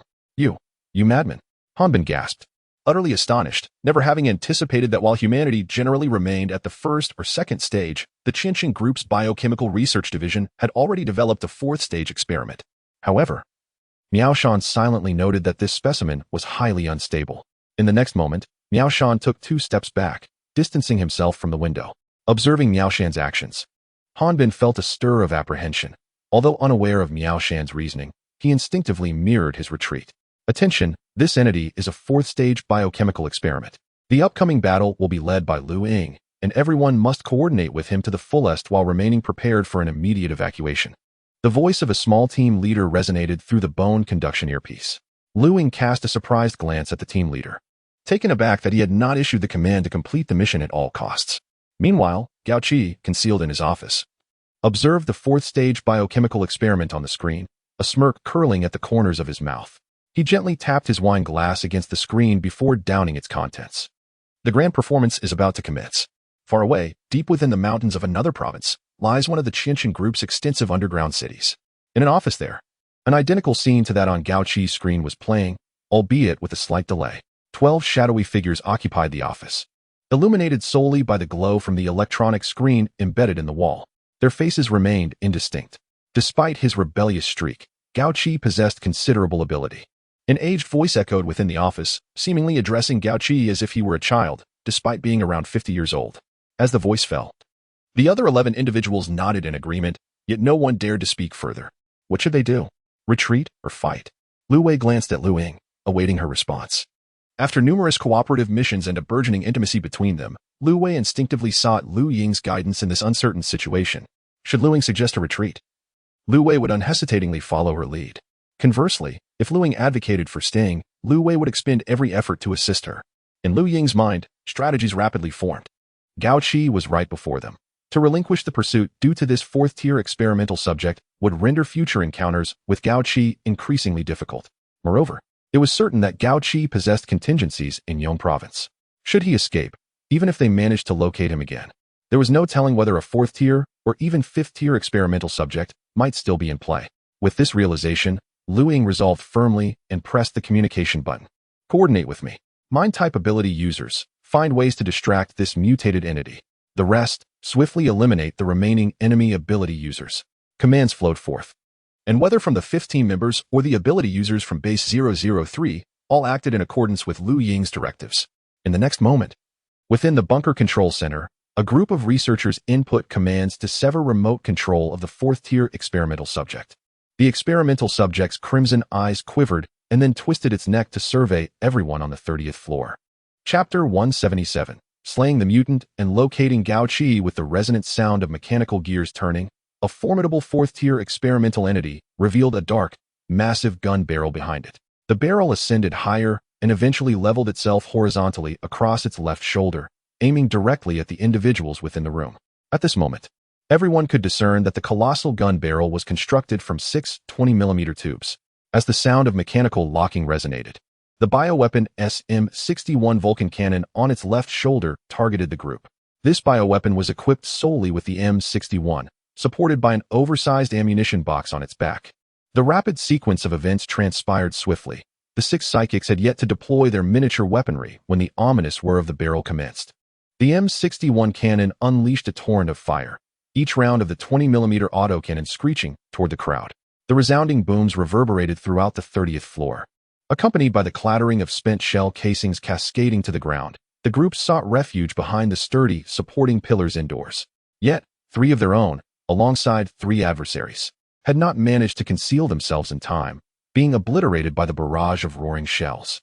The ground bore witness to 3 corpses, their upper bodies devoid of any intact human tissue. The piercing sound of cannon fire echoed incessantly in the ears of the onlookers. As the support pillars were pockmarked with indentations, the surface and internal materials shattered and flung about. Ying, braced against one of the supporting columns, had already chambered a round in his 14.5mm sniper rifle. The energy within him coursed through his hands into the chamber, fortifying the special alloy armor-piercing round housed within. With 20% of his energy infused, Ying prepared as the bioweapon turned its upper body, directing the Vulcan cannon elsewhere. Seizing the moment, he pivoted and aimed at the shoulder of the bioweapon. Bang! The trigger was pulled, and with a resonant thud, the specially crafted 14.5mm armor-piercing projectile shot forth, trailing a crimson plume. It struck the M61 cannon squarely on the shoulder of the bioweapon. A thunderous explosion ensued, shattering the cannon that was still firing into fragments. Black metallic debris scattered in all directions. Attack! With the M61 obliterated, Ying shouted fervently. All the second-tier psychics, having already mobilized their internal energies, unleashed their assaults. In an instant, the space was filled with hundreds of vibrant trails of various hues, as 7 second-tier psychics, including the 5 from the Luo team, simultaneously directed all their armaments toward the experimental entity. Alloy needles and flying blades, as well as short swords, struck the bioweapon in rapid succession. The clanking of metal on metal resonated continuously as sparks erupted from the surface of the bioweapon. The weapons, controlled by psychic energy, penetrated the alloy armor of the bioweapon's exterior. However, they failed to breach its defensive barrier. The 7 psychics swiftly retracted their weapons, casting heavy glances at one another, shaking their heads in solemn acknowledgement. Its level far surpasses our capabilities. Even if we concentrate all our efforts into a singular point, we cannot breach its defenses. Ying nodded. No worries, you all focus on eliminating the other ability users. This creature is mine. As soon as the words left his lips, Ying raised his gun, aiming at the immense crimson left eye of the experimental subject. Bang! The deafening sound of the gun echoed, and the entire sniper rifle shattered into fragments. A round of armor-piercing ammunition, trailing a tail of crimson flames akin to a cannonball, soared forth. With a resounding boom, the bullet penetrated the zombie's left eye, the sheer force obliterating a quarter of its massive skull. The severed portion of the cranium, along with a copious amount of brain matter, splattered backward. Ying expended the last vestiges of energy within him, voraciously consuming evolution zombie crystal cores to swiftly replenish his drained power. Yet, the 4th-tier experimental subject remained unyielding and alive. In the next moment, the visibly shattered head of the experimental subject began to regenerate. Seizing the opportunity, Ying conjured a sharp ice spear, as thick as an arm, from her chest. With a swift motion of her delicate fingers, the ice spear soared into the air, aiming directly at the injured head of the experimental subject before striking down with force. Bereft of the protection of its skull, the ice spear penetrated entirely. Roar! The experimental subject let out a pained, furious howl, taking a step forward to violently crash into the load-bearing pillar where Ying was hiding. The entire 30th floor trembled as this colossal creature directly collapsed the pillar, sending shattered concrete and specialized alloy materials flying in all directions. Fortunately, Ying had hidden in time, otherwise, that blow would have been enough to kill her on the spot. The gaping wound of the massive experimental subject rapidly healed, expelling the ice spear as fresh brain tissue emerged to fill the void. Ying's heart sank as he sensed that such a severe injury seemed to have no effect on the 4th-tier experimental subject whatsoever. Be cautious. Keep your distance from this creature. The voice of the squad leader echoed through the bone conduction headset. The ability users present were no match for this experimental subject. Yet Lu Ying had managed to shatter a quarter of its skull with a single shot. Now, he was their only hope to eliminate this menace. In an instant, a shadow engulfed in blood flames surged toward the experimental subject, which was preparing to attack Lu Wei once more. The alloy feather blade in his hand radiated a vivid scarlet hue. As he raised the long blade, the blood flames surged, extending the blade's length of merely over a meter to an astonishing 10 meters. A colossal blood-red blade descended from above, crashing down upon the experimental subject. The bio-experimental subject lifted its massive right arm in an attempt to block, but in the next moment, the crimson blade seemed to cleave through the very fabric of space itself. The sound of the blade slicing through flesh resonated as an arm, comparably huge to that of an adult human, plummeted from the sky. Thud. A dull, thunderous sound reverberated as the enormous arm crashed to the ground. Like a gushing spring, hot blood erupted forth, raining down as if the heavens themselves were weeping crimson. Below, amidst the ongoing slaughter of their adversaries, the ability users were showered with droplets of blood from above. 5 or 6 individuals were drenched in a torrential downpour of blood, transforming into grotesque figures. The gathered extraordinary beings stared in astonishment at the scene before them. One severed the arm of a 4th-tier experimental subject with a single stroke, while another shattered a quarter of its skull with a gunshot. Apart from the few remaining allies wrapping up the battle, others speculated whether Lu Ying had indeed evolved to the 4th tier. Miao Shan and Han Bin stood agape, their mouths wide enough to accommodate an egg. For this 4th-tier experimental subject was the last stronghold of the base. Han Bin was uncertain about the combat capabilities of this specimen, but Miao Shan was well aware, having been involved in the project from its inception.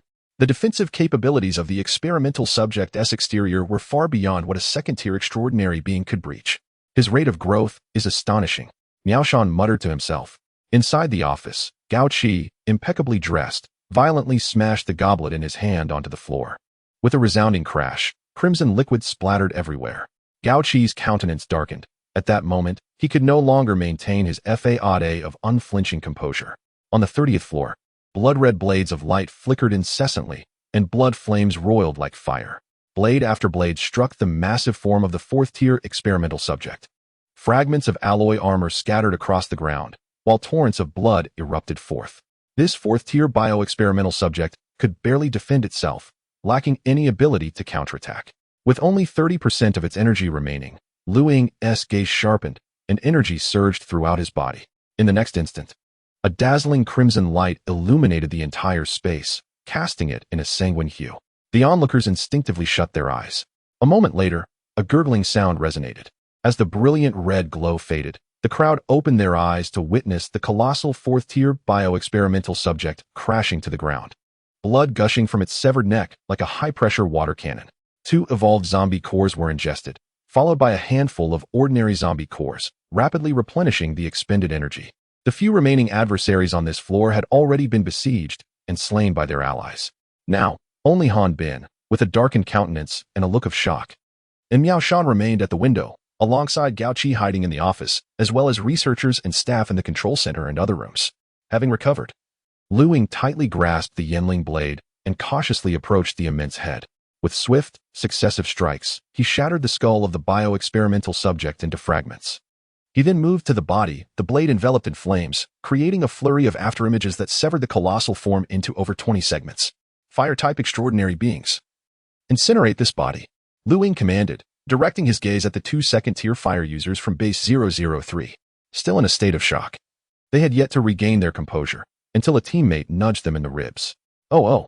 With 4 scorching fire dragons descending, the already dismembered 4th-tier bio-experimental subject was engulfed in fierce flames. At last, Lu Ying and Lu Wei let out a sigh of relief. The previous incident in Jishan, where the experimental subject mutated again after death, still lingered ominously in their minds.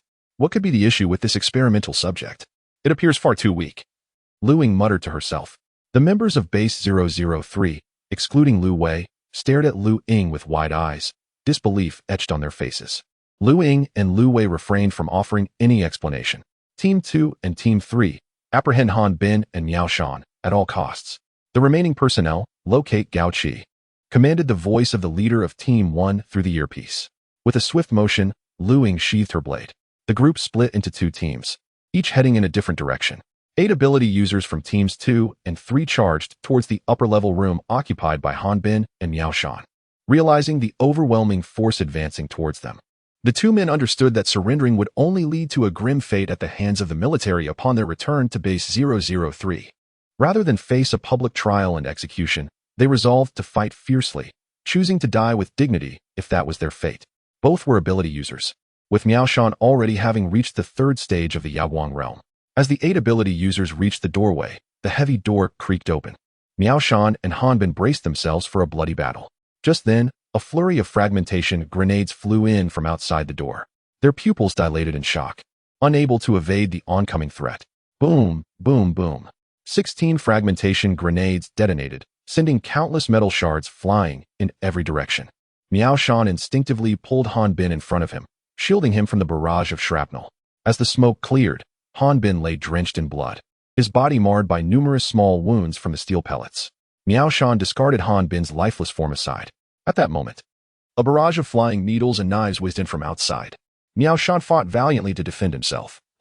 Although the overall defensive capability of a 3rd-stage Yaguang realm evolver was formidable, and he was a close combat specialist endowed with immense strength and resilience, the projectiles were crafted from the military's latest specialized alloys.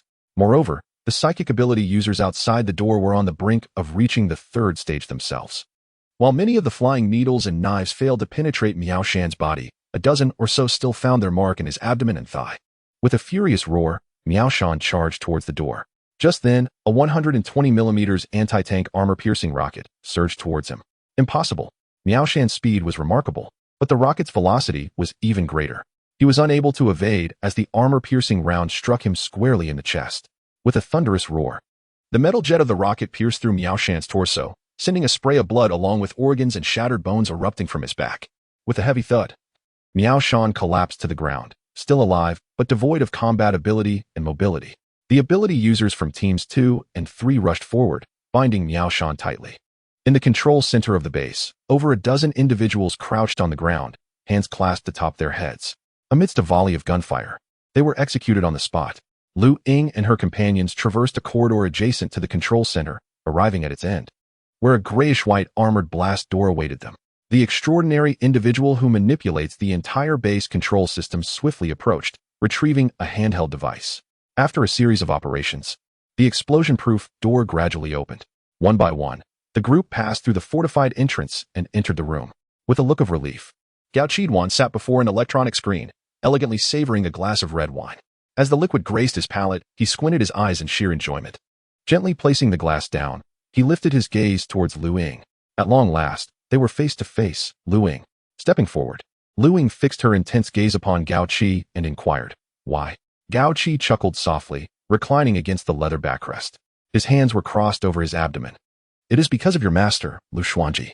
My master has been missing for over 3 years. Disappearance does not equate to death."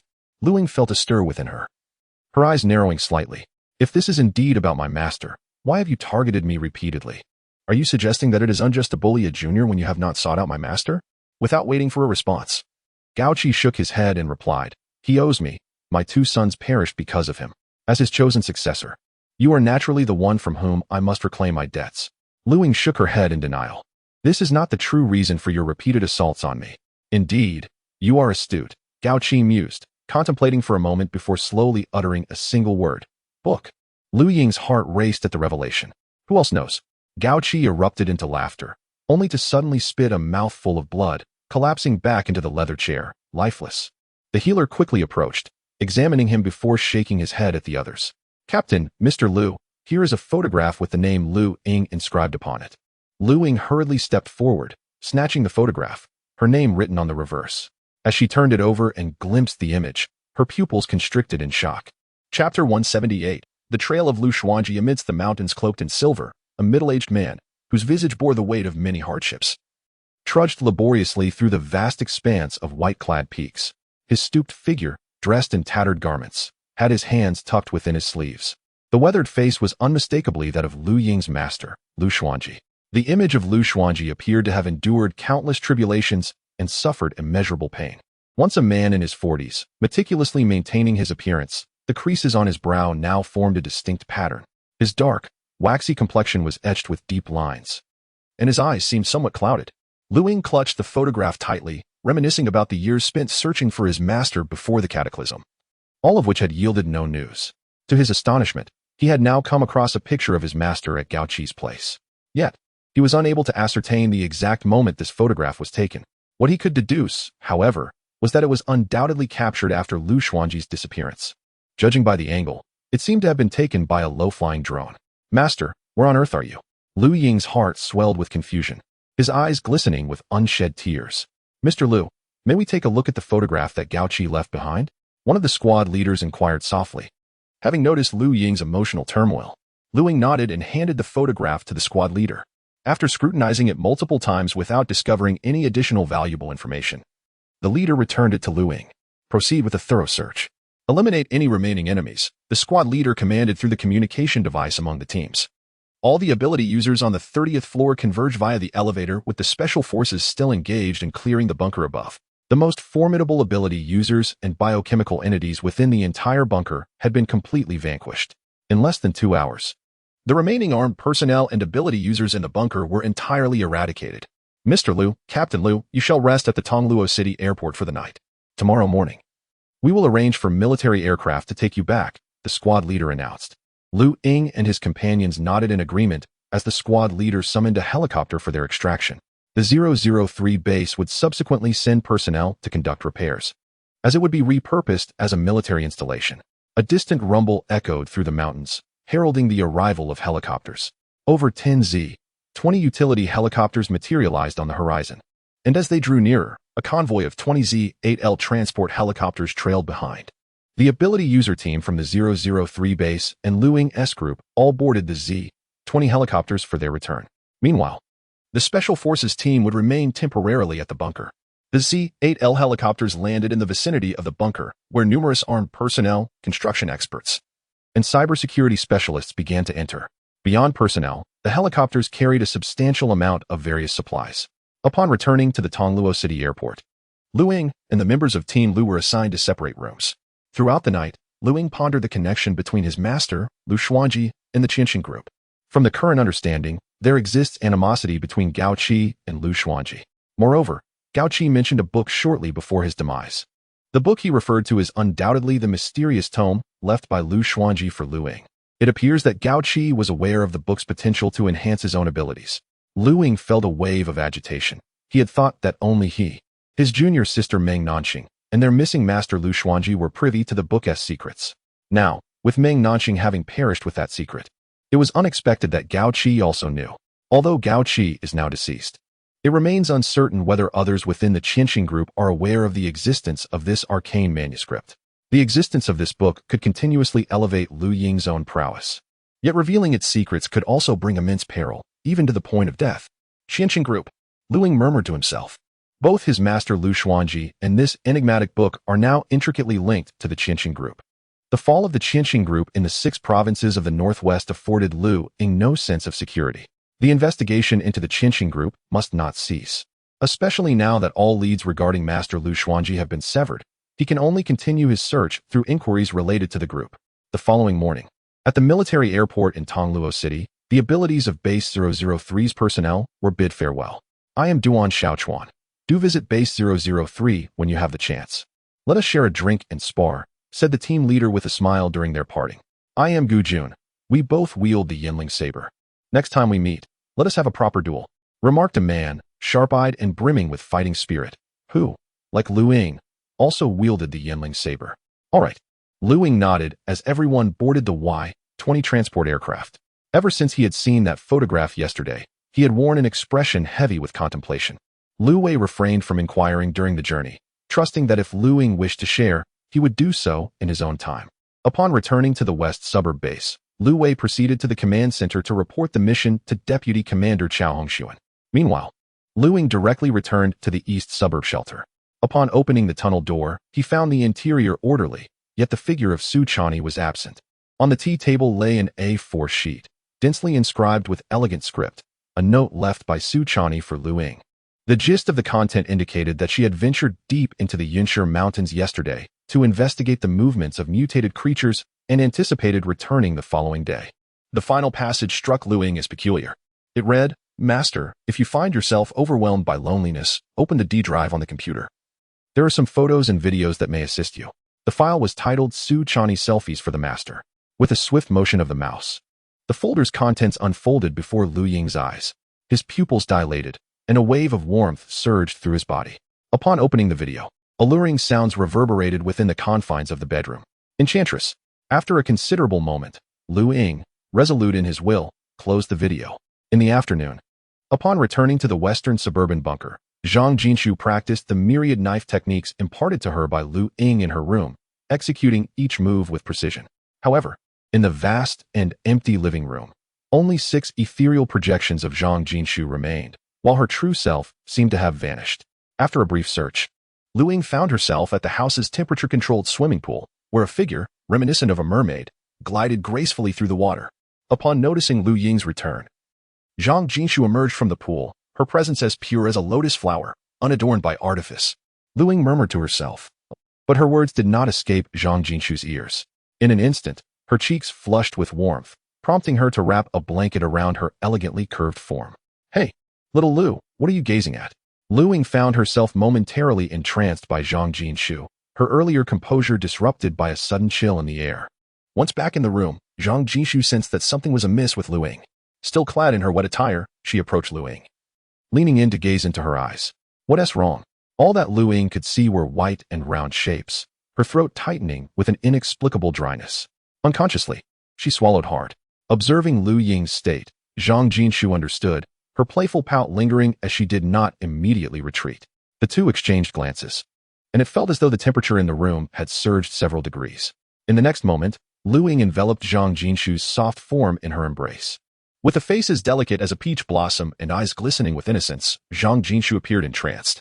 Lu Ying felt a rush of sweetness flood her mouth, a lingering taste that delighted her senses, while Zhang Jinshu seemed to succumb to a gentle suffocation, melting into Lu Ying's arms. The 6 projections in the living room dissipated like fragile bubbles. Lu Ying could feel the delicate fists of Zhang Jinshu resting against her chest, soft and yielding, as a tender warmth akin to spring rain enveloped her fingertips. Chapter 179.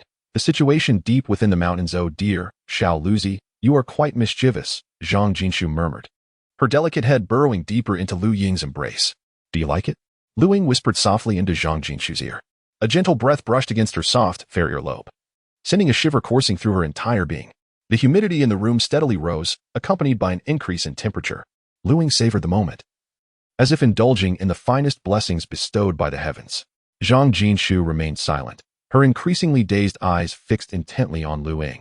Just as Lu Ying prepared to draw closer, a series of urgent knocks resounded at the door. Both were jolted back to reality. Zhang Jinshu darted back to her room like a startled rabbit. Upon opening the door stood the strikingly beautiful Yaya, her long, straight hair cascading down her back. What is it? Lu Ying inquired, furrowing his brow.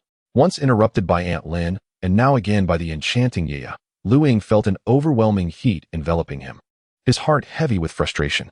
Yaya's petite, exquisite nose crinkled slightly as she caught a whiff of a somewhat familiar scent. However, given the urgency of the situation and her limited acquaintance with Lu Ying, she refrained from probing further. The Western Suburb base has contacted you. They request your immediate return. They say there are results from the previous investigation into the depths of the mountains. With that, Yaya turned and departed. Lu Ying knocked gently on Zhang Jinshu's door. Silence lingered within. He sighed, feeling exasperated. He wondered when he might have another opportunity like this. Although Zhang Jinshu possessed a lively and exuberant personality, she remained quite traditional when it came to matters of this nature. Xiaoshushu, there is an urgent situation. I must return to the base. Lu Ying called out from the doorway. A faint voice responded from within, sounding somewhat weak. At the command center of the Western Suburb base, all senior officials had gathered. Alongside the leader of an abilities team, Lu Ying sat beside Lu Wei, who wore a serious expression tinged with profound concern. What is going on? Lu Ying asked. Lu Wei sighed softly. From what Deputy Commander Chao indicated, this situation appears to be rather grave. Are we dealing with mutated creatures? Lu Ying queried. Lu Wei nodded in affirmation. 10 minutes later, as Deputy Commander Chao's voice echoed in the room, it fell into a profound silence. The enormous electronic screen in the command center displayed an aerial photograph. The image revealed a pack of grayish-white wolves. Unlike ordinary wolves, the smallest among them was comparable in size to a 99A main battle tank, while the largest wolf towered over them, akin to a three-story building. Clearly, these were a pack of mutated wolves. The second image depicted what appeared to be a dried riverbed, contrasting sharply with the objects beside it. This riverbed stretched over 10 meters wide, leaving many puzzled as to why this image was presented. At that moment, Deputy Commander Chow spoke.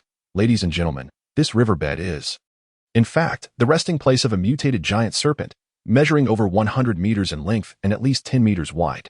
Upon this revelation, expressions of shock spread across the faces of all present in the conference room. The colossal serpent, exceeding 100 meters in length and over 10 meters in girth, is a terrifying sight that defies the imagination of onlookers. Throughout the annals of history, even during the age of ancient fossils, no such gigantic serpent has ever been documented on our planet. A colonel in the command center queried.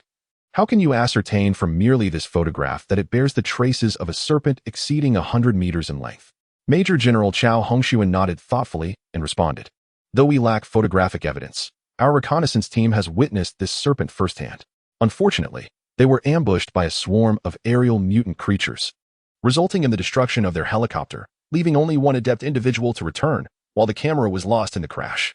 Subsequent images revealed a plethora of mutant creatures, including a gargantuan centipede exceeding 10 meters in length, a black scorpion of tank-like proportions, and a vividly colored toad adorned with grotesque lumps, comparable in size to an automobile. Moreover, there stood a colossal tree, towering like a mountain, its canopy obscuring the sky over an expanse exceeding 10 kilometers, with thick vines cascading down, laden with the desiccated corpses of various mutant creatures. The final photograph depicted a group of humanoid beings, each exceeding 10 meters in height, their bodies covered in white fur. They donned belts made from the hides of unknown mutated creatures and wielded wooden or stone implements resembling axes and spears. Are these savages? A voice of uncertainty echoed through the conference room. Lu Ying turned to find a researcher clad in a white lab coat. Major General Chow, are there any additional images of these humanoid beings? Professor Shi inquired. Shortly, I shall forward all photographs of these creatures to your Biological Research Institute, replied Chow. After the presentation concluded, 32 distinct mutant species had been documented. Ladies and gentlemen, aside from the unidentified giant tree, all other mutants are currently advancing towards our city, Yun City. Preliminary assessments suggest that these creatures are approaching with the intent of targeting the remaining survivors, Major General Chow concluded. A chilling silence enveloped the command center. With a palpable sense of dread settling in, Major General, upon discovering the tracks of these mutant beings, did you not alert the Air Force and missile units for an attack? Another researcher in a white coat directly inquired. With a bitter expression, Chow Hongshuan replied, esteemed colleagues, we promptly dispatched the coordinates to the Air Force and missile units upon detecting these mutants. The Air Force deployed 10 J-16 aircraft, which swiftly targeted the area with a barrage of heavy aerial bombs. While a handful of mutant wolves perished in the bombardment, a greater number evaded the destruction, fleeing at remarkable speed into the mountains, leaving no trace behind. Furthermore, the missile base launched over 30 missiles, but the results were underwhelming. Often, by the time the aircraft and missiles arrived, the mutants seemed to possess a radar-like ability to detect danger, allowing them to escape swiftly. Ladies and gentlemen, please direct your attention to this photograph. The colossal tree, which has only just emerged, now stands prominently on the screen. However, this time, it is encircled by a fierce blaze, flames licking its trunk. We deployed a substantial number of incendiary devices, yet this magnificent tree remained unscathed, while the surrounding foliage was reduced to ashes. Subsequently, we launched various other types of incendiary munitions and aerial bombs, but they merely severed a few branches and vines, leaving the main trunk entirely unharmed. Silence enveloped the command center, a stifling atmosphere pervading every corner. According to the current intelligence, calculations indicate that this horde of mutated creatures will reach Cloud City in approximately 7 days. Henceforth, the base will enter a full defensive posture, mobilizing survivors to assist the station troops in fortifying the defenses. Following Commander Chow Hongshuan's issuance of a series of commands, the meeting, which had persisted for over 2 hours, concluded. Once everyone had departed the command center, Commander Chow remained behind with Mr. Lu Ying. Mr. Lu, the bunker in the western suburbs is likely one of the targets for the mutated creature's assault. The base intends to temporarily relocate the survivors from the western suburb bunker to our facility. Mr. Lu nodded in acknowledgement. Deputy Commander Chow, I will inform the survivors in the bunker upon my return, and I will need the base's assistance. What are we to say? They are all citizens of Xia Nation. It is our duty to protect them. Without lingering at the base, Lu Ying hastily drove back to the western suburb bunker. Upon meeting with General Zhang and others, He promptly relayed the intelligence regarding the impending assault by the mutated creatures. From the gathered intelligence, it was evident that these mutated beings, emerging unexpectedly from the depths of the mountains, possessed far greater strength and numbers than those previously encountered in Cloud City. Following several losses, the newly supplemented armed personnel at the base certainly could not match the combat prowess of the seasoned veterans. The recently awakened supernatural beings, whether in terms of evolution level or combat experience, remained relatively inexperienced. The base would undoubtedly concentrate its resources to defend their respective strongholds and could not afford to dispatch substantial forces and supernatural beings to safeguard the bunker.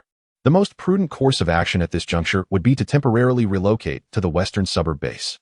Soon, Stephen utilized the bunker's broadcasting system to communicate this situation to every survivor and armed personnel. Ying promptly contacted the western suburb base. In short order, the western suburb base responded, confirming that armed forces would arrive to relocate the bunker survivors starting at 7 o'clock tomorrow morning. Once the message was disseminated, everyone in the bunker immediately began to gather their belongings. Upon returning to his room, Ying found that Zhang Jishu had already packed his belongings into a white suitcase. The following morning, all individuals within the western suburb bunker awaited at the entrance with their respective luggage. Every vehicle within the bunker was ignited, ready to proceed to the western suburb base. At precisely 7 o'clock, the bunker gates creaked open. In the distance, the powerful roar of the assault vehicles' engines echoed. More than 50 transport trucks arrived, accompanied by 30 vehicles from the bunker, as everyone boarded and set off towards the western suburb base. Survivors from the west suburb bunker, armed personnel have been temporarily incorporated into the base's defensive forces. The area designated for the survivors has been established in the gathering place on the rear mountain, where military modular cabins have been erected overnight. Mr. Zhang's family, along with the striking beauty Ye and Stephen, were escorted by Ying to another family area in the underground military zone. Ying expended 200 military merit points to lease 2 3-bedroom underground apartments. The 2 residences are adjacent. Mr. Zhang's family occupies one while Ye and Stephen reside in the other. The underground living quarters of the west suburb base lack the opulence of the luxurious doomsday bunker designed for the affluent. The interior decor is simple, imbued with a military aesthetic, yet it is fully equipped, with heating available around the clock. After settling Mr. Zhang's family, Ying took Zhang Jinshu to the training level for awakened abilities located on the 27th floor of the base. This area is responsible for training newly awakened supernatural beings. The training curriculum encompasses various subjects, including weapon usage and maintenance, treatment of battle injuries, characteristics of different zombie mutations, and the application of supernatural powers, among many others. There is even a specialized team that develops personalized training modes for different types of abilities. Little Xian Pig, you must put in some hard work from now on, Zhang Jishu remarked, her curious eyes surveying the numerous supernatural beings undergoing training. Rest assured, little Lucy, once I complete this training, I shall defeat you sevenfold, Zhang Jishu declared confidently, raising her small head. Ying smiled knowingly and affectionately tousled Zhang Jinshu's little face. At 3 in the afternoon, Ying arrived at the east suburb shelter. Before she could exit the vehicle, the shelter's grand doors slowly opened. Su Chani, adorned in a delicate, translucent purple gown, stood at the entrance, welcoming Ying with a radiant smile. Returning to the warmth of her bedroom, Su Chani nestled in Ying's embrace. Master, I missed you so much, her seductive voice whispered in Ying's ear. A wave of sweet fragrance enveloped Ying, sending a delightful shiver coursing through her body, akin to an electric current. What is the situation with those mutated creatures in the mountains? Ying inquired, suppressing her desire, her voice slightly hoarse. Su Chani's demeanor shifted to seriousness. I can now confirm that the mutated beings deep within the surrounding mountains are targeting the survivor gathering in Yun City, as well as the zombies within Yun City. Oh, Ying raised an eyebrow. If their focus was on the survivor gathering, it was understandable, as humans are indeed delectable to those mutated creatures. However, the zombies within Yun City no longer possess the tender flesh they once had in life. Whether among humans, zombies, or mutated beings, evolution necessitates sufficient energy. Zombies and mutated beings contain energy cores, while humans, lacking such cores, store energy within every inch of their flesh. Though zombies and mutated beings possess cores, their flesh also harbors energy. Yet, in comparison to human abilities, most of their energy is concentrated in the cores. In the realm of mutated beings, their evolution, aside from the mutual consumption, entails a necessity for energy, whether it be the evolution of zombies or the emergence of human exceptionalists. Thus, even the evolved zombies serve as sustenance for them. Ying nodded thoughtfully. Master, including today, it is estimated that in 7 days, they will arrive at Yun City. Su Chani's complexion appeared somewhat pallid, clearly expressing her concern regarding the impending large-scale assault of the mutated beings. Lu Ying's hand caressed her exquisite skin, stirring his heart. Taking a deep breath of the alluring fragrance that Su Chani exuded, Lu Ying leaned closer, whispering softly in her ear, "Do not fear, when the time comes. Accompany me to the western suburban base." Su Chani murmured softly in response. With a sudden sound of fabric tearing, the two soon found themselves in an intimate revelation. Su Chani knelt before Lu Ying, gazing up at him with her violet eyes, which sparkled with allure. She lowered her head, her demeanor gentle and tender. Chapter 180. Preparation for battle. How are you, dear brother? Su Chani gazed up at Lu Ying with teary, misty eyes, her delicate little hand feeling remarkably warm. Lu Ying shuddered, her eyes widening in surprise. "Little enchantress," Lu Ying exclaimed, pulling the kneeling Su Chani up and turning her around. "Wait, dear brother." Su Chani twisted her body, halting Lu Ying's movements. "What is the matter?" Lu Ying inquired, enduring the agony that threatened to overwhelm her. "I found a piece of music," Su Chani replied, her slender fingertips exuding a faint, purple mist as she manipulated the playback. Returning to Lu Ying's embrace, Su Chani's purple hair cascaded over Lu Ying's waist and legs. Her fair, round legs nestled beside Lu Ying's neck. "From now on, I shall call you brother," Su Chani murmured softly, twisting her upper body to gaze at Lu Ying, her cherry lips whispering sweetly. "Little enchantress, you may call me whatever you wish," Lu Ying replied, a hint of affection in her voice. Their breaths intertwined, creating a melodious symphony, each sigh a profound declaration, unveiling the secrets of their hearts. The rhythm within the room fluctuated, at times soaring with exuberance, at others sinking with melancholy. Before long, the music resonated with longing and lament, echoing like a heartfelt plea, as if dancing with the elusive shadows of a deep cavern. Weeping for the ethereal snowflakes upon the bed, the enchanting melodies flowed one after another, their cadence unpredictable.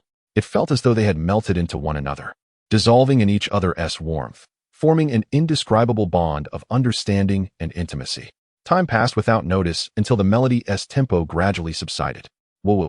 Tears glistened in Su Chani's large purple eyes, cascading onto the pillow beneath her, soaking it through. Lu Ying tenderly embraced Su Chani, whispering softly in her pink ear. Gradually, it seemed Su Chani's tears had dried, and she fell into a deep slumber within Lu Ying's arms. By 10 o'clock the following morning, Su Chani began to awaken, her body aching. A gentle movement sent a sharp pain coursing through her, causing her to furrow her pristine forehead. Lu Ying had vanished without a trace. Throwing aside the warm blanket, she discovered she had been clad in soft, snug garments. This is too much," Su Chani pouted, resembling a little squirrel stuffed with nuts, adorably plump. "Awake, are you?" Lu Ying enveloped Su Chani from behind. "Breakfast is ready. Let us eat something." A sense of security returned to Su Chani's heart. After their meal, the two entered the bathroom. The bathtub was already filled with pleasantly warm water, adorned with floating rose petals and creamy bubbles. The water swirled and bubbled, occasionally spilling over the edge like crashing waves, the frothy bubbles emerging in abundance. "Oh dear, Su Chani's charming voice echoed intermittently, accompanied by the sound of her swatting at mosquitoes. By afternoon, the two were dressed and sat facing each other at a solid wooden tea table. "Come back to the western suburbs base with me," Su Chani said. Sipping from her fragrant cup of tea, her sparkling purple eyes fixed on Lu Ying, before gradually shaking her head. Lu Ying furrowed her brow, questioning in confusion. "Why? In a sense, I share a kinship with them, combined with my strength, and having left my aura around the sanctuary, they will not launch an assault here. It is perilous. What if, rest assured, my master, I can also seize the opportunity to hunt some third-tier mutated creatures?" Su Chani replied with unwavering conviction in her tone and gaze. Noticing this, Lu Ying ceased to press the matter. She retrieved two 14.5mm sniper rifles and 100 rounds of ammunition, along with an abundance of various supplies, filling every empty chamber of the tunnel. As they parted, Lu Ying embraced Su Chani, saying gently, "Be good. I shall return every day for the next few days." Su Chani recalled the madness of yesterday, her eyes reflecting a hint of fear, her cheeks flushed as she softly murmured. Watching Lu Ying drive away, Su Chani turned and limped back to the tunnel. The western suburban base is nestled within a valley surrounded by mountains, with only a winding passage providing access. Since the conclusion of the last meeting, all armed personnel in the base have mobilized. Additionally, over 10,000 survivors have been enlisted to bolster the base's defensive measures. The trees on the surrounding mountains have been extensively demolished by engineers, followed by the aerial delivery of various construction materials and large-caliber weaponry via helicopters. Tens of thousands are laboring on the mountaintops, erecting fortifications. These defensive structures are constructed from a combination of alloy armor and concrete. Every 10 meters, a direct-fire artillery piece and a large-caliber machine gun are installed. The 625E anti-aircraft vehicle and the Land Shield 3000 weapon system have been dismantled and transported to the mountaintop by transport helicopters. These formidable large-caliber machine guns are positioned within robust fortifications, not far apart from one another. The light weaponry at the western suburban base has been upgraded, with the smallest caliber rifle being 7.62 mm, extending to 12.7 mm large-caliber assault rifles. Upon returning to the base, Lu Ying was constantly accompanied by the roar of helicopter engines and the sounds of various command operations for lifting and installation. The base's indirect firepower is distributed across 8 different positions, ensuring coverage over all peripheral areas. Each artillery position collects and confirms the coordinates of the surrounding regions, adjusting various parameters in advance. Following the conclusion of the base meeting, a recruitment notice was disseminated to all survivors. Many eagerly signed up, and within a day, over 9,000 had become part of the reserve armed forces. They were organized into various training grounds to learn the operation of different weapons.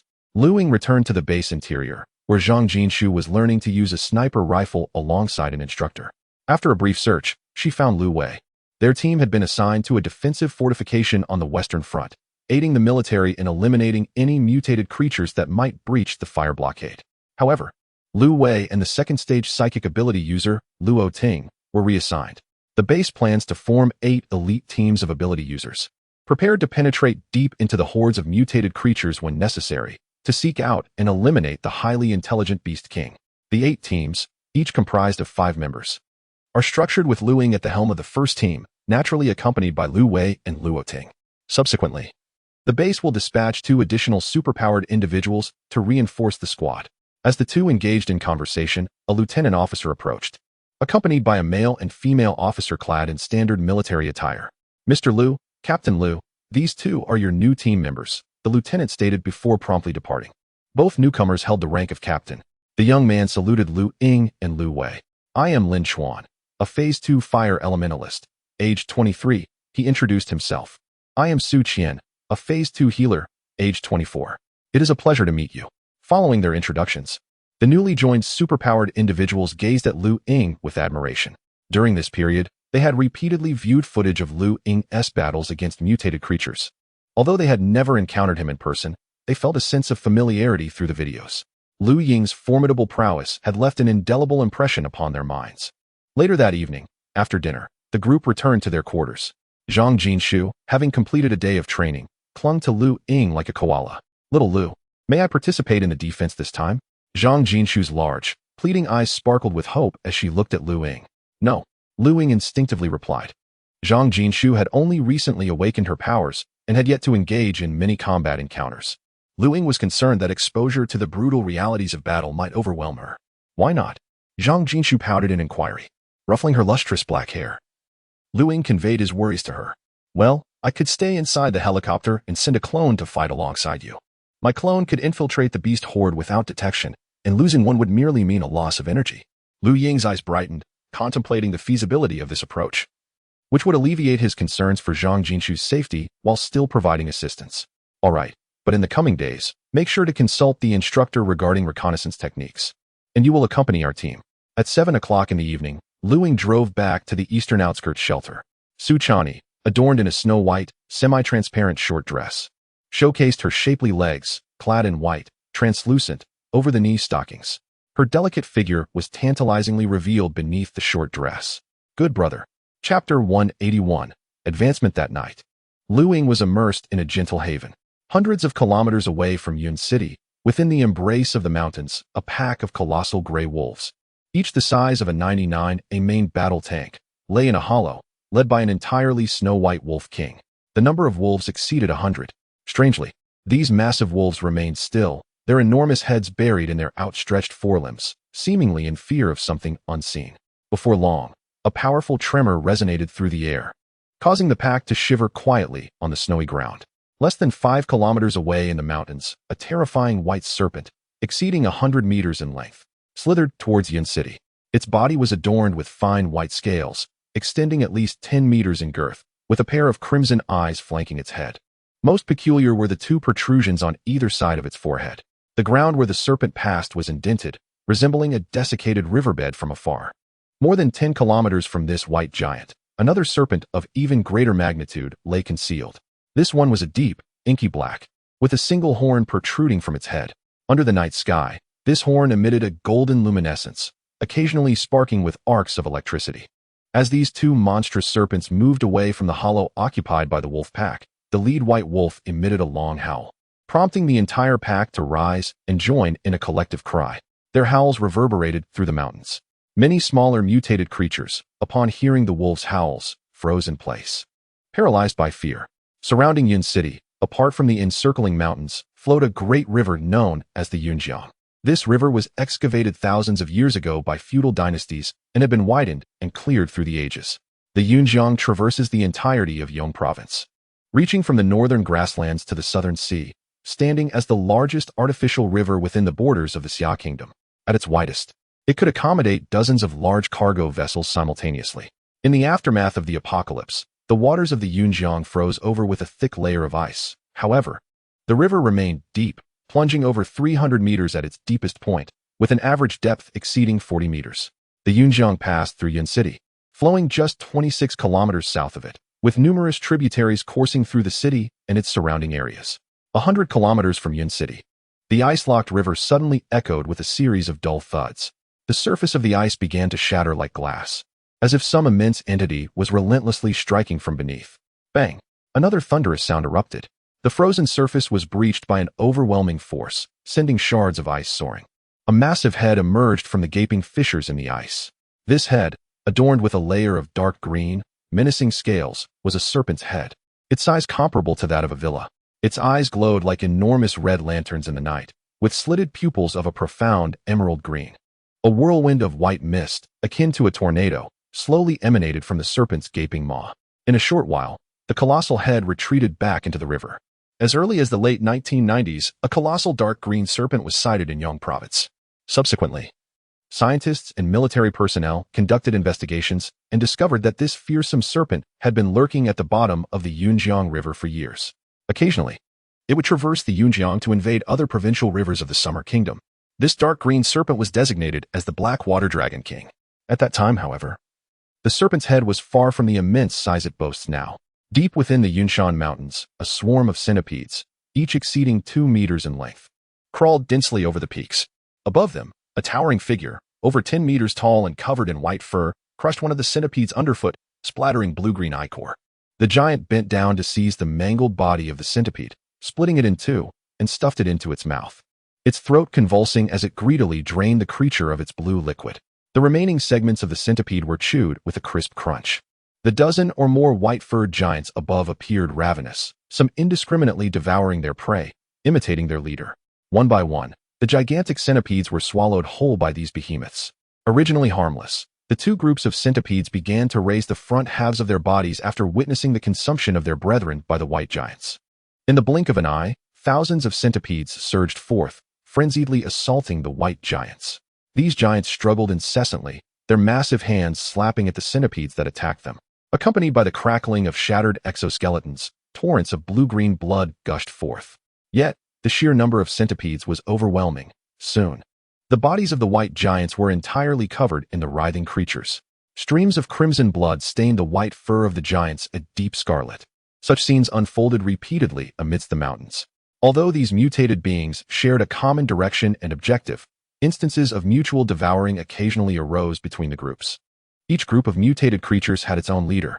Deeper within the mountains, beneath the expansive canopy of a towering ancient tree, the desiccated corpses of various creatures dangled like wind chimes, having been drained of all blood and flesh. As the gentle breeze passed, the hanging corpses swayed softly.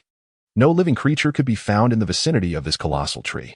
In the dead of night, violent tremors erupted beneath the tree.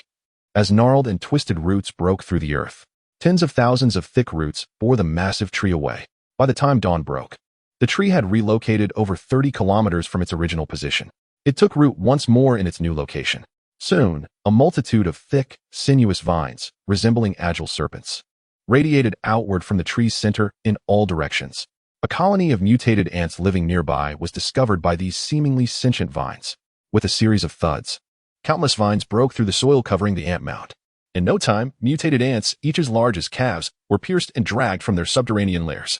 The vines returned to the giant tree, bringing with them the lifeless bodies of thousands of mutated ants. The freshly deceased ant corpses, much like the previous remains, dangled beneath the expansive canopy of the great trees. The visible, vibrant bodies of the mutated ants gradually shriveled away. After approximately an hour, thousands of these desiccated corpses swayed gently in the breeze. In the distance, a Rainbow 6 surveillance drone captured the unfolding scenes below. As time progressed, the construction of defensive fortifications at the western suburb base approached completion. Surrounding the base, a ring of grayish-white defensive structures reminiscent of the ancient Great Wall emerged. Every 50 meters along this perimeter stood a 7-barrel 30mm rapid-fire cannon, flanked by 12 7mm heavy machine gun positions on either side. Furthermore, the entire outer defensive line was densely populated with an array of rapid-fire artillery exceeding 20mm in caliber. In addition to these rapid-fire guns, the line was fortified with numerous 120mm anti-tank rocket launchers and direct-fire artillery exceeding 100mm. Among these artillery pieces were several large-caliber anti-aircraft guns that had been retired over a decade or even several decades ago. Although these obsolete anti-aircraft weapons could not adapt to modern warfare, they proved remarkably effective against mutated creatures and zombies in this post-apocalyptic world.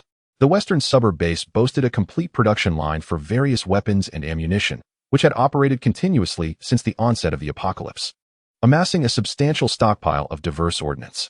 8 remote firepower positions within the base had been fully established, each equipped with a battalion of self-propelled howitzers and a battalion of long-range multiple rocket launchers. Additionally, numerous towed large-caliber howitzer batteries supplemented the artillery positions. A dense array of armed forces stood guard along the perimeter. The nearby Air Force and missile bases had calibrated their parameters, poised to execute the western suburb base's orders for fire coverage or even carpet bombing against incoming hordes of mutated creatures. In recent days, Ying had exchanged a considerable number of various energy cores stored at the base, though most were merely ordinary or Stage 1 cores. Currently, as Ying sought to advance once more, he required Stage 2 evolution zombie cores or mutated creature cores. Despite having slain numerous Stage 2 and even Stage 3 zombies recently, these entities were mere bioweapons developed by the Qinxing group, lacking energy cores within them. Ying possessed only 4 Stage 2 evolution zombie cores. As for the 2 mutated creatures he had previously dispatched in Ying City, their cores were Stage 3 energy cores, which remained unusable for now. According to intelligence relayed from the base over the past few days, there were abundant Stage 3 mutated creatures and even Stage 4 variants emerging from the depths of the mountains. The strength of these mutated beings was far beyond that of the bioweapons created by the Qinxing group. A sense of worry filled Lu Ying's heart. Nestled in Lu Ying's embrace, Su Chani listened intently as he voiced his concerns, raising her small head to gaze affectionately at him. "Oh, why didn't you mention it earlier? I have over 20 Stage 2 energy cores here." After finishing her words, Su Chani emerged from the warm embrace and retrieved the exquisite handbag from the table. With a clatter, a multitude of colorful energy crystals spilled forth, totaling no less than 23. Ying was taken aback, astonished that Su Chani possessed such a wealth of second-stage energy crystals. "What about you, then?" Ying gently inquired. Regaining his composure, Su Chani nestled into Lu Ying's arms and softly replied, "I no longer have a need for these second-stage energy crystals. The next phase of evolution requires third-stage energy crystals. Dear brother, you may use them. There are so many third-stage mutated beasts in this beast tide. Just kill a few more, and later, you can give me some crystals." Ying, not one to be overly sentimental, stroked Su Chani's delicate form with his rough hand, gazing deeply into her profound purple eyes and nodding in understanding. Unbeknownst to them, warmth began to radiate from his fingertips. Su Chani murmured, her cheeks flushing with heat. "You are so naughty." 2 hours later, Su Chani fell into a deep slumber. Ying donned a robe and descended from the bed, making his way to another room. He locked the door and retrieved a mysterious tome from his spatial storage. As each second-stage energy crystal was absorbed by the 5th page, a cascade of vibrant energy surged into the book, depleting 10 crystals in total. Before long, wisps of ethereal green energy emerged from the 5th page, gradually coalescing into a translucent green orb. The illustration on the 5th page depicted a range of mountains shrouded in darkness. where a plethora of mutated creatures lay hidden within the dense forest. At the base of the mountains, a wide river concealed a massive shadow. Lu Ying's eyes sparkled with anticipation, eager to discover the enhancements this advancement would bestow upon him. He swallowed the ethereal green orb in one gulp. As time passed, a wave of excruciating pain enveloped Lu Ying's entire being. Clenching his jaw tightly, he refrained from uttering a sound, enduring the piercing agony. Fortunately, this torment lasted less than half an hour, followed by an overwhelming sensation of euphoria that permeated his body and soul. After more than an hour, Lu Ying successfully ascended to a new level. This advancement significantly augmented his overall physical prowess, doubling the amount of energy he could harbor within. His ability to become invisible and teleport, regardless of terrain, also saw a remarkable enhancement, with both duration and distance of teleportation extending by a factor of 2. Although the duration of his illusionary abilities remained unchanged, and the capacity to weave illusions did not alter, he acquired a new and extraordinary capability: mental manipulation. This ability enabled him to discern the true thoughts and concealed secrets of others, akin to mind reading. He could also alter the emotional state of his targets, compelling them to shift their emotions according to his will. Additionally, he gained the power of will suppression, compelling targets to act according to his desires. This ability, too, was subject to evolutionary limits. He could only influence the emotional states of those on the same level or lower. Mind reading and mental manipulation required specific conditions to be effective on targets of equal or higher realms. Firstly, it is essential that the other party is in an unguarded state. Secondly, it is during moments when their mental fortitude is profoundly shaken and weakened that one can successfully manipulate and extract their memories and secrets. Moreover, the duration of the frenzied state in dire circumstances has doubled. In addition to the enhancement of these pre-existing abilities, Lu Ying has also acquired a new power. Upon comprehending this newfound ability, Lu Ying gasped in astonishment. Remarkably, it is a spatial manipulation ability. Chapter 182. The Onslaught of Mutant Creatures. The collapse of the South Suburb thermal power plant spatial abilities represent a unique prowess that allows one to manipulate and control dimensions, offering a myriad of applications. For instance, the spatial ring in Lu Ying's possession encapsulates an independent realm, detached from the world he inhabits. However, this ring serves solely to store items and is incapable of engaging in combat. What Lu Ying has acquired this time, however, is a purely offensive spatial ability, spatial annihilation. This formidable power obliterates all matter and energy within a designated area, creating an effect akin to a black hole. Currently, this destructive range spans merely 1 cubic meter. Although limited in size, its annihilative impact is astonishing. Furthermore, this spatial destruction can be enacted at any point within 100 meters of Lu Ying's physical form. Each utilization of spatial annihilation consumes all the energy within Lu Ying's body. A furrowed brow revealed Lu Ying's mixed emotions. The immense power of this ability comes with significant limitations, yet he quickly found solace in the realization that he is but a third-stage Yaoguang realm practitioner. This mystical tome he possesses can enhance his abilities twice at each stage, and with the evolution of his realm, the spatial annihilation ability is certain to undergo further augmentation. After securing the tome, he returned to his quarters, where Su Chani had already awakened, reclining on the bed and gazing at him with sultry eyes. She had been conscious since Lu Ying left the room but chose not to follow him, and upon his return, she refrained from inquiring. A tacit understanding had gradually developed between them. Lu Ying swiftly embraced the tender Su Chani, inhaling the delicate fragrance that enveloped her. As time passed, he expressed his desire for her to accompany him to the western suburban base before his departure. Yet, Su Chani gently declined. "Do not worry, I shall be safe here. You must exercise caution. Among the mutant creatures approaching Yun City, several possess formidable strength. If you find yourself overmatched, retreat swiftly," she urged softly, nestling closer to him. "Rest assured," he replied. At the western suburban base, aside from a few newly recruited reserve armed forces and 2 combat-experienced composite battalions stationed within the base, all remaining personnel had taken their positions in the surrounding defensive fortifications. These 2 composite battalions served both as reinforcements for the outer defense and as a contingency plan for evacuating survivors, should the mutant creatures commence their assault on the base. Decisions regarding reinforcement or withdrawal will be contingent upon the circumstances. Major General Chao Hongxuan was present at the front lines, directing operations towards the west, where the most significant concentration of mutant creatures had been detected. 8 fixed-wing reconnaissance drones hovered above, ready to relay information about the movements of the mutant entities.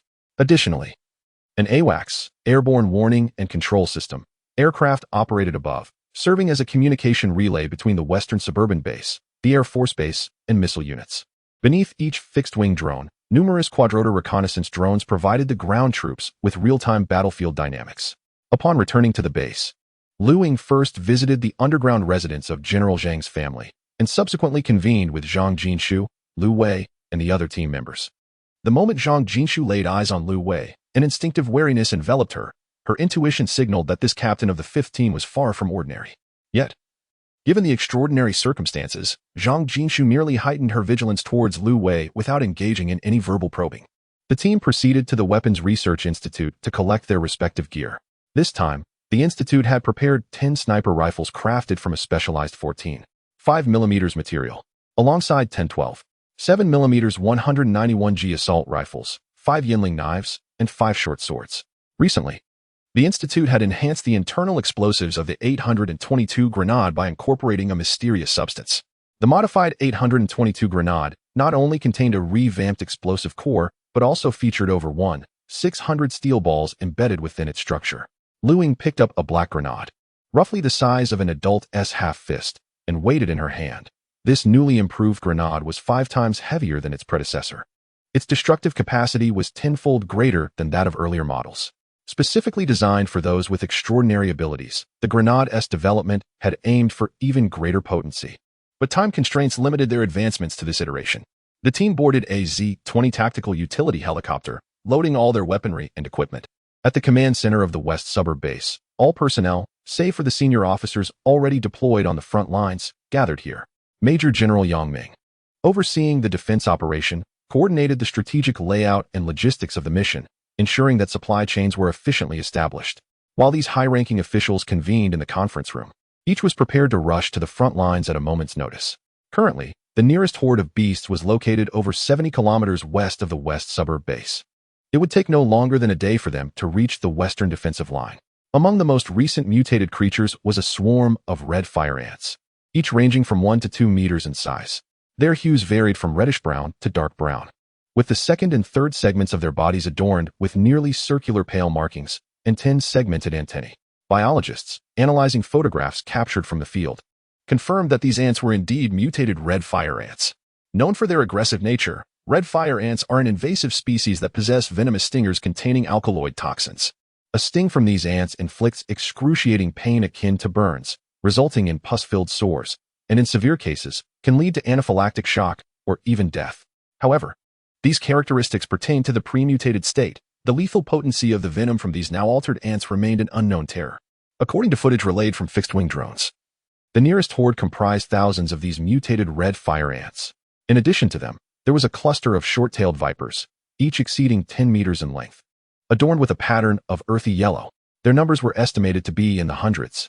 Further back, swarms of mutated venomous creatures, including scorpions and centipedes, were present in unquantifiable multitudes. Captured by drones, the footage reveals a landscape teeming with various venomous creatures, each measuring between 1 to 3 meters in length.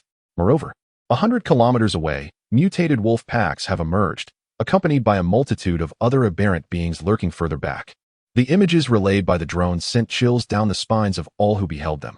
None had anticipated the extent of mutated life concealed within the mountains surrounding Yun City. A notification was dispatched to the Air Force Base, mandating the initiation of the first round of ground bombardment. General Yang issued the inaugural command, and the operational staff within the command center promptly relayed the orders to the Yun City Air Force Base. At the Air Force Base, 10H-6K bombers were fully loaded with napalm bombs, and 16 fighters, each armed with 8 Tianlei 500 cluster munitions, stood ready. Upon receiving the command, the control tower signaled for the J-16 formation to take flight first. One by one, the fighter jets roared to life, their powerful engines distorting the air with searing exhaust flames. Soon, amidst the cacophony of their ascent, both the fighter and bomber formations soared into the sky. Simultaneously, 8 J-20 heavy stealth fighters provided escort for the 2 bombing formations. In addition to the mutated creatures on the ground, the skies were now occupied by aberrant hawks, their sizes rivaling that of the Z-20 utility tactical helicopter. Inside a room at the base, Ying and his companions had gathered. This operation included 7 members, counting Zhang Jinshu, who accompanied the squad in the form of avatars. To this end, Zhang Jinshu armed himself with 2 12, 7mm 191G assault rifles, a 120mm anti-tank rocket launcher, a 14.5mm caliber sniper rifle, a 35mm grenade launcher, and a 12.7mm caliber 171 heavy machine gun. These 6 weapons were distributed among his 6 avatars, boasting formidable firepower. Meanwhile, Zhang Jinshu himself carried a 171 heavy machine gun, prepared to provide fire support from within the helicopter. Their primary mission was to eliminate the intelligent beings within the mutated creature horde. Based on reconnaissance intelligence supplied by the base, by now, it was already 7 o'clock in the evening. The thick clouds overhead obscured the sunlight, plunging the outside world into darkness. Yet, the entire base remained brilliantly illuminated. Viewed from above, the mountains surrounding the base glowed with powerful searchlights, creating a luminous barrier in the night akin to a grandiose wall of light. Among the 5 teams, only Zhang Jinshu was participating in combat against the mutated creatures for the first time. Excitement radiating from his youthful face as he cradled the 171 heavy machine gun with affection. He also selected a long blade for himself. Though unlike Lu Ying's preference for the goosequill saber, Zhang Jinshu chose a 9-ring broadsword, which was broader, longer, and heavier than the commonly seen variant. The blade shone in its metallic hue, its edge honed to a keen sharpness. When Zhang Jinshu practiced with the sword, his petite stature appeared incongruous with the imposing weapon. "Little Xian pig, can you wield that sword?" Lu Ying inquired, a look of skepticism on his face. Zhang Jinshu confidently nodded. Unsheathing the 9-ring broadsword and brandishing it within the confines of the room, the air swirling around him with vigor. After completing a set of martial exercises, Zhang Jinshu exhibited no signs of breathlessness, nor did beads of sweat form on his brow. This modest weight posed no strain for this celestial being. At that moment, a faint rumbling sound reached Lu Ying's ears, reminiscent of something burrowing into the earth. Judging by the noise, it emanated from within the walls of the very room they occupied. This chamber, situated against the western flank of the base, connected with the subterranean section to the west. "Be cautious," Lu Ying spoke with a heavy tone. In the next instant, a colossal claw, armored with hard scales, burst through the rear wall. With a resounding crash, a creature, entirely enveloped in black scales and roughly the size of a half-grown adult, tumbled forth from the breach. Bang!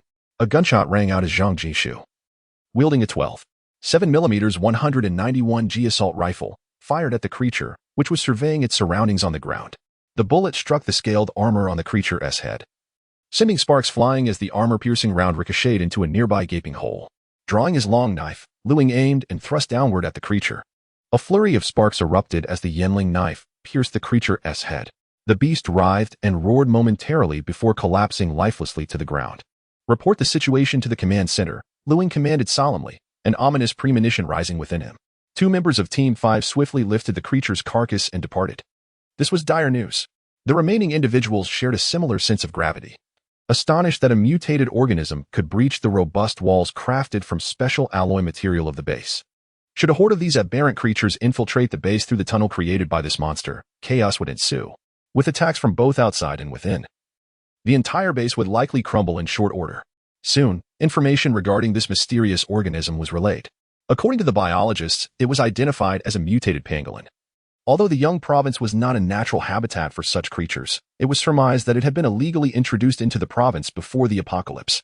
The reasons for its emergence post-catastrophe remained a mystery. The base promptly issued orders, reallocating 2 reserve battalions to patrol the various levels of the facility. Furthermore, 2 psychics were assigned to each level to eliminate any mutated creatures that might breach the base through underground tunnels. No alternative solutions appeared viable. Currently, the survivors within the base, regardless of their relocation, would have to confront these mutated beings. Above, 2 bomber formations had arrived at the designated drop zone. The bomb bay doors of the H-6K slowly opened, and 6 incendiary bombs sequentially departed the bay. The targets for the incendiary bombs were the swarms of insect-like, mutated creatures below. 60 incendiary bombs were dispersed across different areas. With a piercing roar, the incendiary bombs accurately struck the clusters of mutated creatures below. Boom, boom, boom. Over 40 kilometers from the defensive line, more than 60 massive fireballs erupted into the sky. The mutated red ant swarm caught within the blast radius of the incendiary bombs was instantly engulfed by the ferocious flames. A legion of fire ants, each exceeding a meter in length, was engulfed in flames, the intense heat piercing their exoskeletons and igniting their flesh within. These infernal creatures, ablaze, rolled frantically across the snow-covered ground, many attempting in vain to burrow into the snow to extinguish the flames that consumed them. Yet, this endeavor proved futile.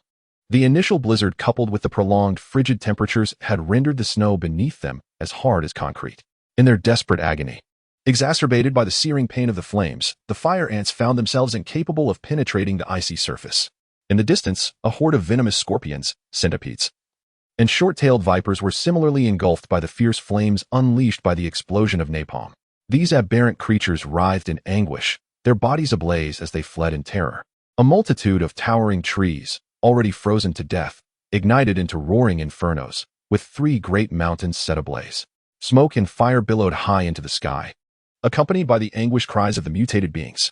The J-16 squadron pressed deeper into the mountainous terrain, primarily tasked with bombarding the mutated wolf packs and the numerous bizarre creatures in the vicinity. These beings appeared as if flayed, their bodies a grotesque shade of black and red, limbs grounded, each joint adorned with numerous hard, sharp-boned spines. Their heads resembled that of a crocodile, with massive jaws brimming with a multitude of densely packed, needle-like teeth. High above, the J-16 aircraft split into pairs, reforming into dual formations. Upon reaching the designated bombing site, the thunderous roar of the Thunderbolt 500 cluster bombs mounted beneath their wings and fuselage reverberated through the air. The Thunderbolt 500s plummeted from the skies, disintegrating just above their targets. Inside their casings, over 200 submunitions scattered, showering the wolf packs and mutated creatures below with tens of thousands of smaller bombs. Boom, boom. The earth trembled as the cluster bombs detonated, engulfing the area within a radius of over 10 kilometers. The mutated wolves and other aberrant beings were obliterated, their remains scattered, and flames erupted violently all around. The mountains echoed with the wails and cries of these distorted creatures. As the first wave of airstrikes concluded, the aircraft reformed and began their return journey. However, the number of mutated beings emerging from the depths of the mountains was overwhelming. The initial bombardment had merely decimated less than 1/10 of the forefront of their forces. 3, 2, 1 launch, with a command given for long-range rocket battalions, pre-deployed within the base, simultaneously pressed their launch buttons. A cacophony ensued as rockets, trailing brilliant tails of fire, shot forth from their launchers. Each 03 model long-range rocket launcher possessed 12 tubes, and the base housed a total of 48 such vehicles.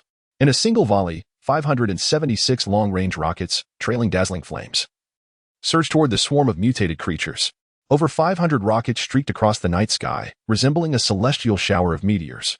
As the piercing sound of sonic booms reverberated through the air, over 500 precision-guided rockets descended upon the relentless horde of mutated creatures. The thundering explosions echoed ceaselessly, resonating throughout the heavens and earth. The imagery relayed by reconnaissance drones revealed a continuous barrage of fireballs, transforming the ground below into a veritable sea of flames. The night sky was incessantly swept by winds, further fueling the inferno. Gnarled trees within the mountains ignited, as the fiery expanse in the western region of the base spread over 30 kilometers. Yet, such a colossal blaze failed to deter the multitude of mutated beings surging forward from behind. These aberrations converged as one, casting aside any distinctions of species or kind. Their singular objective was to breach the defenses of the western suburban base, having caught the scent of the flesh and blood of over 300,000 humans within. As time progressed, swarms of mutated creatures began to manifest from the east, south, and north. Even the aberrations from Yun City mobilized en masse, advancing toward the western suburban base. The pre-deployed long-range rocket artillery within the base swiftly reloaded, and in the next instant, another 500 rockets soared like a meteor shower toward the eastern sector. The second wave of aircraft from the Air Force had arrived, comprising 30 J-16s and 40 H-6Ks. A deluge of napalm bombs, Tianlai 500 cluster munitions, and heavyweight aerial ordnance rained down upon the surrounding areas of the base. The thunderous explosions crescendoed, with the western suburban base at the epicenter, engulfed in flames from all directions. Concealed deep within the mountains, the missile battalion received commands from the base. One by one, the tactical missile launchers rose into position. 3, 2, 1 ignition. At the command of the missile base commander, all launch vehicles ignited simultaneously. The DF-16 tactical missiles, each extending over 10 meters in length, ascended into the sky. In a coordinated volley, 36 missiles were launched, each targeting distinct directions. Accompanied by a deafening roar, the missiles, equipped with conventional high-explosive warheads, accurately struck the throngs of mutated beings. The resounding blasts echoed through the skies, obliterating insect-like aberrations and larger monstrosities into mere fragments. As time passed, A significant number of mutated creatures breached the defensive perimeter, encroaching within 50 kilometers of the base. The 155mm PLZ-05 self-propelled howitzer battalion opened fire, with 64 units unleashing their might. Each group of 16 howitzers zeroed in on designated areas teeming with aberrations.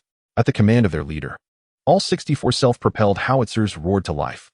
The cacophony of fire and smoke erupted as high-velocity 155mm high-explosive shells hurtled toward their targets. Meanwhile, within the base, Lu Ying and others awaited updates, their ears filled with the thunderous barrage of heavy artillery. The entire base trembled under the strain of the assault. In the tributary of Yunjiang, located over 10 kilometers from Yun City, the previously frozen river surface suddenly resonated with the sound of cracking ice. A series of sharp cracks echoed, as if some force was relentlessly battering against the icy expanse. As the sound of collapse echoed incessantly, a horde of mutated crocodiles, each exceeding 30 meters in length and cloaked in formidable yellow-green scales, surged forth from the waters, landing upon the shore. These aberrant creatures boasted 3 robust legs on each side, totaling 6 limbs. Their grotesque heads were adorned with a crown of white, sword-like bone spines, while their crimson eyes glimmered ominously, revealing a mouthful of jagged, formidable fangs. More than 100 of these monstrous crocodiles emerged onto land. Over 10 kilometers away, the main river of the Yunjiang fractured, releasing a piercing shriek. Following this sound, the swarm of mutated crocodiles, having crawled from the tributary, advanced toward the thermal power plant located in the southern suburbs of Yun City. Their massive forms moved with astonishing speed, causing the ground to tremble beneath them. This alarming spectacle was captured by the fixed-wing drones that filled the sky. Before the mutated crocodiles could approach the thermal power plant, a series of sharp, shrill cries pierced the air. A barrage of large-caliber rockets descended upon them. Boom! Flames erupted skyward, and smoke enveloped the scene as the rockets accurately struck the swiftly advancing horde. Yet, as the fire and smoke dissipated, the 100-strong army of mutated crocodiles continued undeterred. They were now less than 5 kilometers from the thermal power plant. Main battle tanks prepared their pre-reserved firing ports. The 123mm cannons unleashed fierce blasts of light and smoke, firing tungsten alloy armor-piercing rounds. The thunderous roars of the tanks reverberated as the rounds struck the crocodiles' heads, sending metal projectiles flying.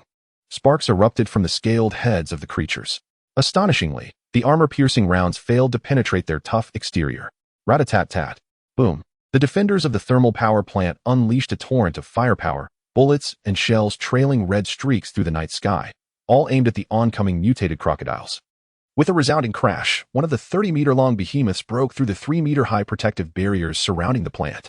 Inside, anguished screams rang out intermittently. None of the thermal power plant's weaponry could breach the crocodile's formidable scales. Moreover, due to their proximity to the tributary, air support and missile units could not reach the scene in time. The thermal power plant fell under siege as over 100 mutated crocodiles breached its defenses. 3 second-tier superpowered individuals managed to fend off a single crocodile, but with only a little over 100 superpowered individuals, including first-tier operatives, they were vastly outnumbered. The firearms wielded by the armed personnel, including 120mm anti-tank rocket launchers, proved utterly ineffective against these monstrous adversaries. One of the mutated crocodiles charged into the ammunition depot, prompting a panicked individual to detonate the stockpile. Boom! A colossal fireball ascended into the sky, with numerous munitions exploding like fireworks. The guards of the depot were instantaneously reduced to ashes, while the crocodile was similarly obliterated. "Help! Save us!" cried the survivors in desperation. "Who can rescue us?" echoed their pleas as they huddled in the shelter, witnessing the horrors wrought by the mutated crocodiles within the base. As time elapsed, within less than an hour, the cacophony of gunfire, the desperate cries for help, and the anguished wails within the southern suburb thermal power plant gradually subsided.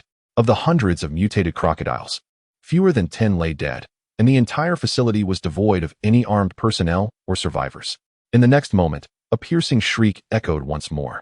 The remaining mutated crocodiles surged forth from the now-ruined southern suburb thermal power plant, hastening towards the west. Their objective was unmistakably the western suburb base, which was valiantly resisting the onslaught of mutated creatures. Chapter 183. Ambush at the West Suburb Base Command Center. The colossal electronic screen embedded in the front wall of the command center was partitioned into 4 distinct sections, each centered around the West Suburb Base. The upper left quadrant displayed live footage from the east, the lower left showed the south, the upper right revealed the west, and the lower right showcased the north. The images within these screens were engulfed in flames, with faint glimpses of mutated creatures struggling amidst the inferno. At that moment, the screen was divided into 6 panels. One panel presented aerial footage, revealing a landscape of ruins and various ground vehicles ablaze. This footage depicted the South Suburb thermal power plant. Another panel illustrated hundreds of mutated crocodiles advancing with alarming speed. Commander, the South Suburb thermal power plant has been obliterated by the mutated crocodiles, and no survivors have been found, reported a nearby communications officer, rising to relay the latest information. Understood, replied Major General Yang, his voice weary.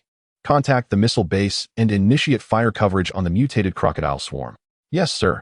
With the addition of the mutated giant crocodiles to the already overwhelming presence of aberrant creatures, the atmosphere within the command center grew increasingly tense. Mutated beings were encroaching from all directions, having breached a 10-kilometer radius. As time progressed, mutated ant swarms, centipedes, and stealthy insects, along with mutated serpents, surged forth in countless numbers, entering the effective range of the Land Shield 3000 systems. The Western defensive line was equipped with 10 Land Shield 3000 weapon systems. Fire. The Land Shield 3000, with its 11 barrels of 30mm rotating cannons, commenced its operation.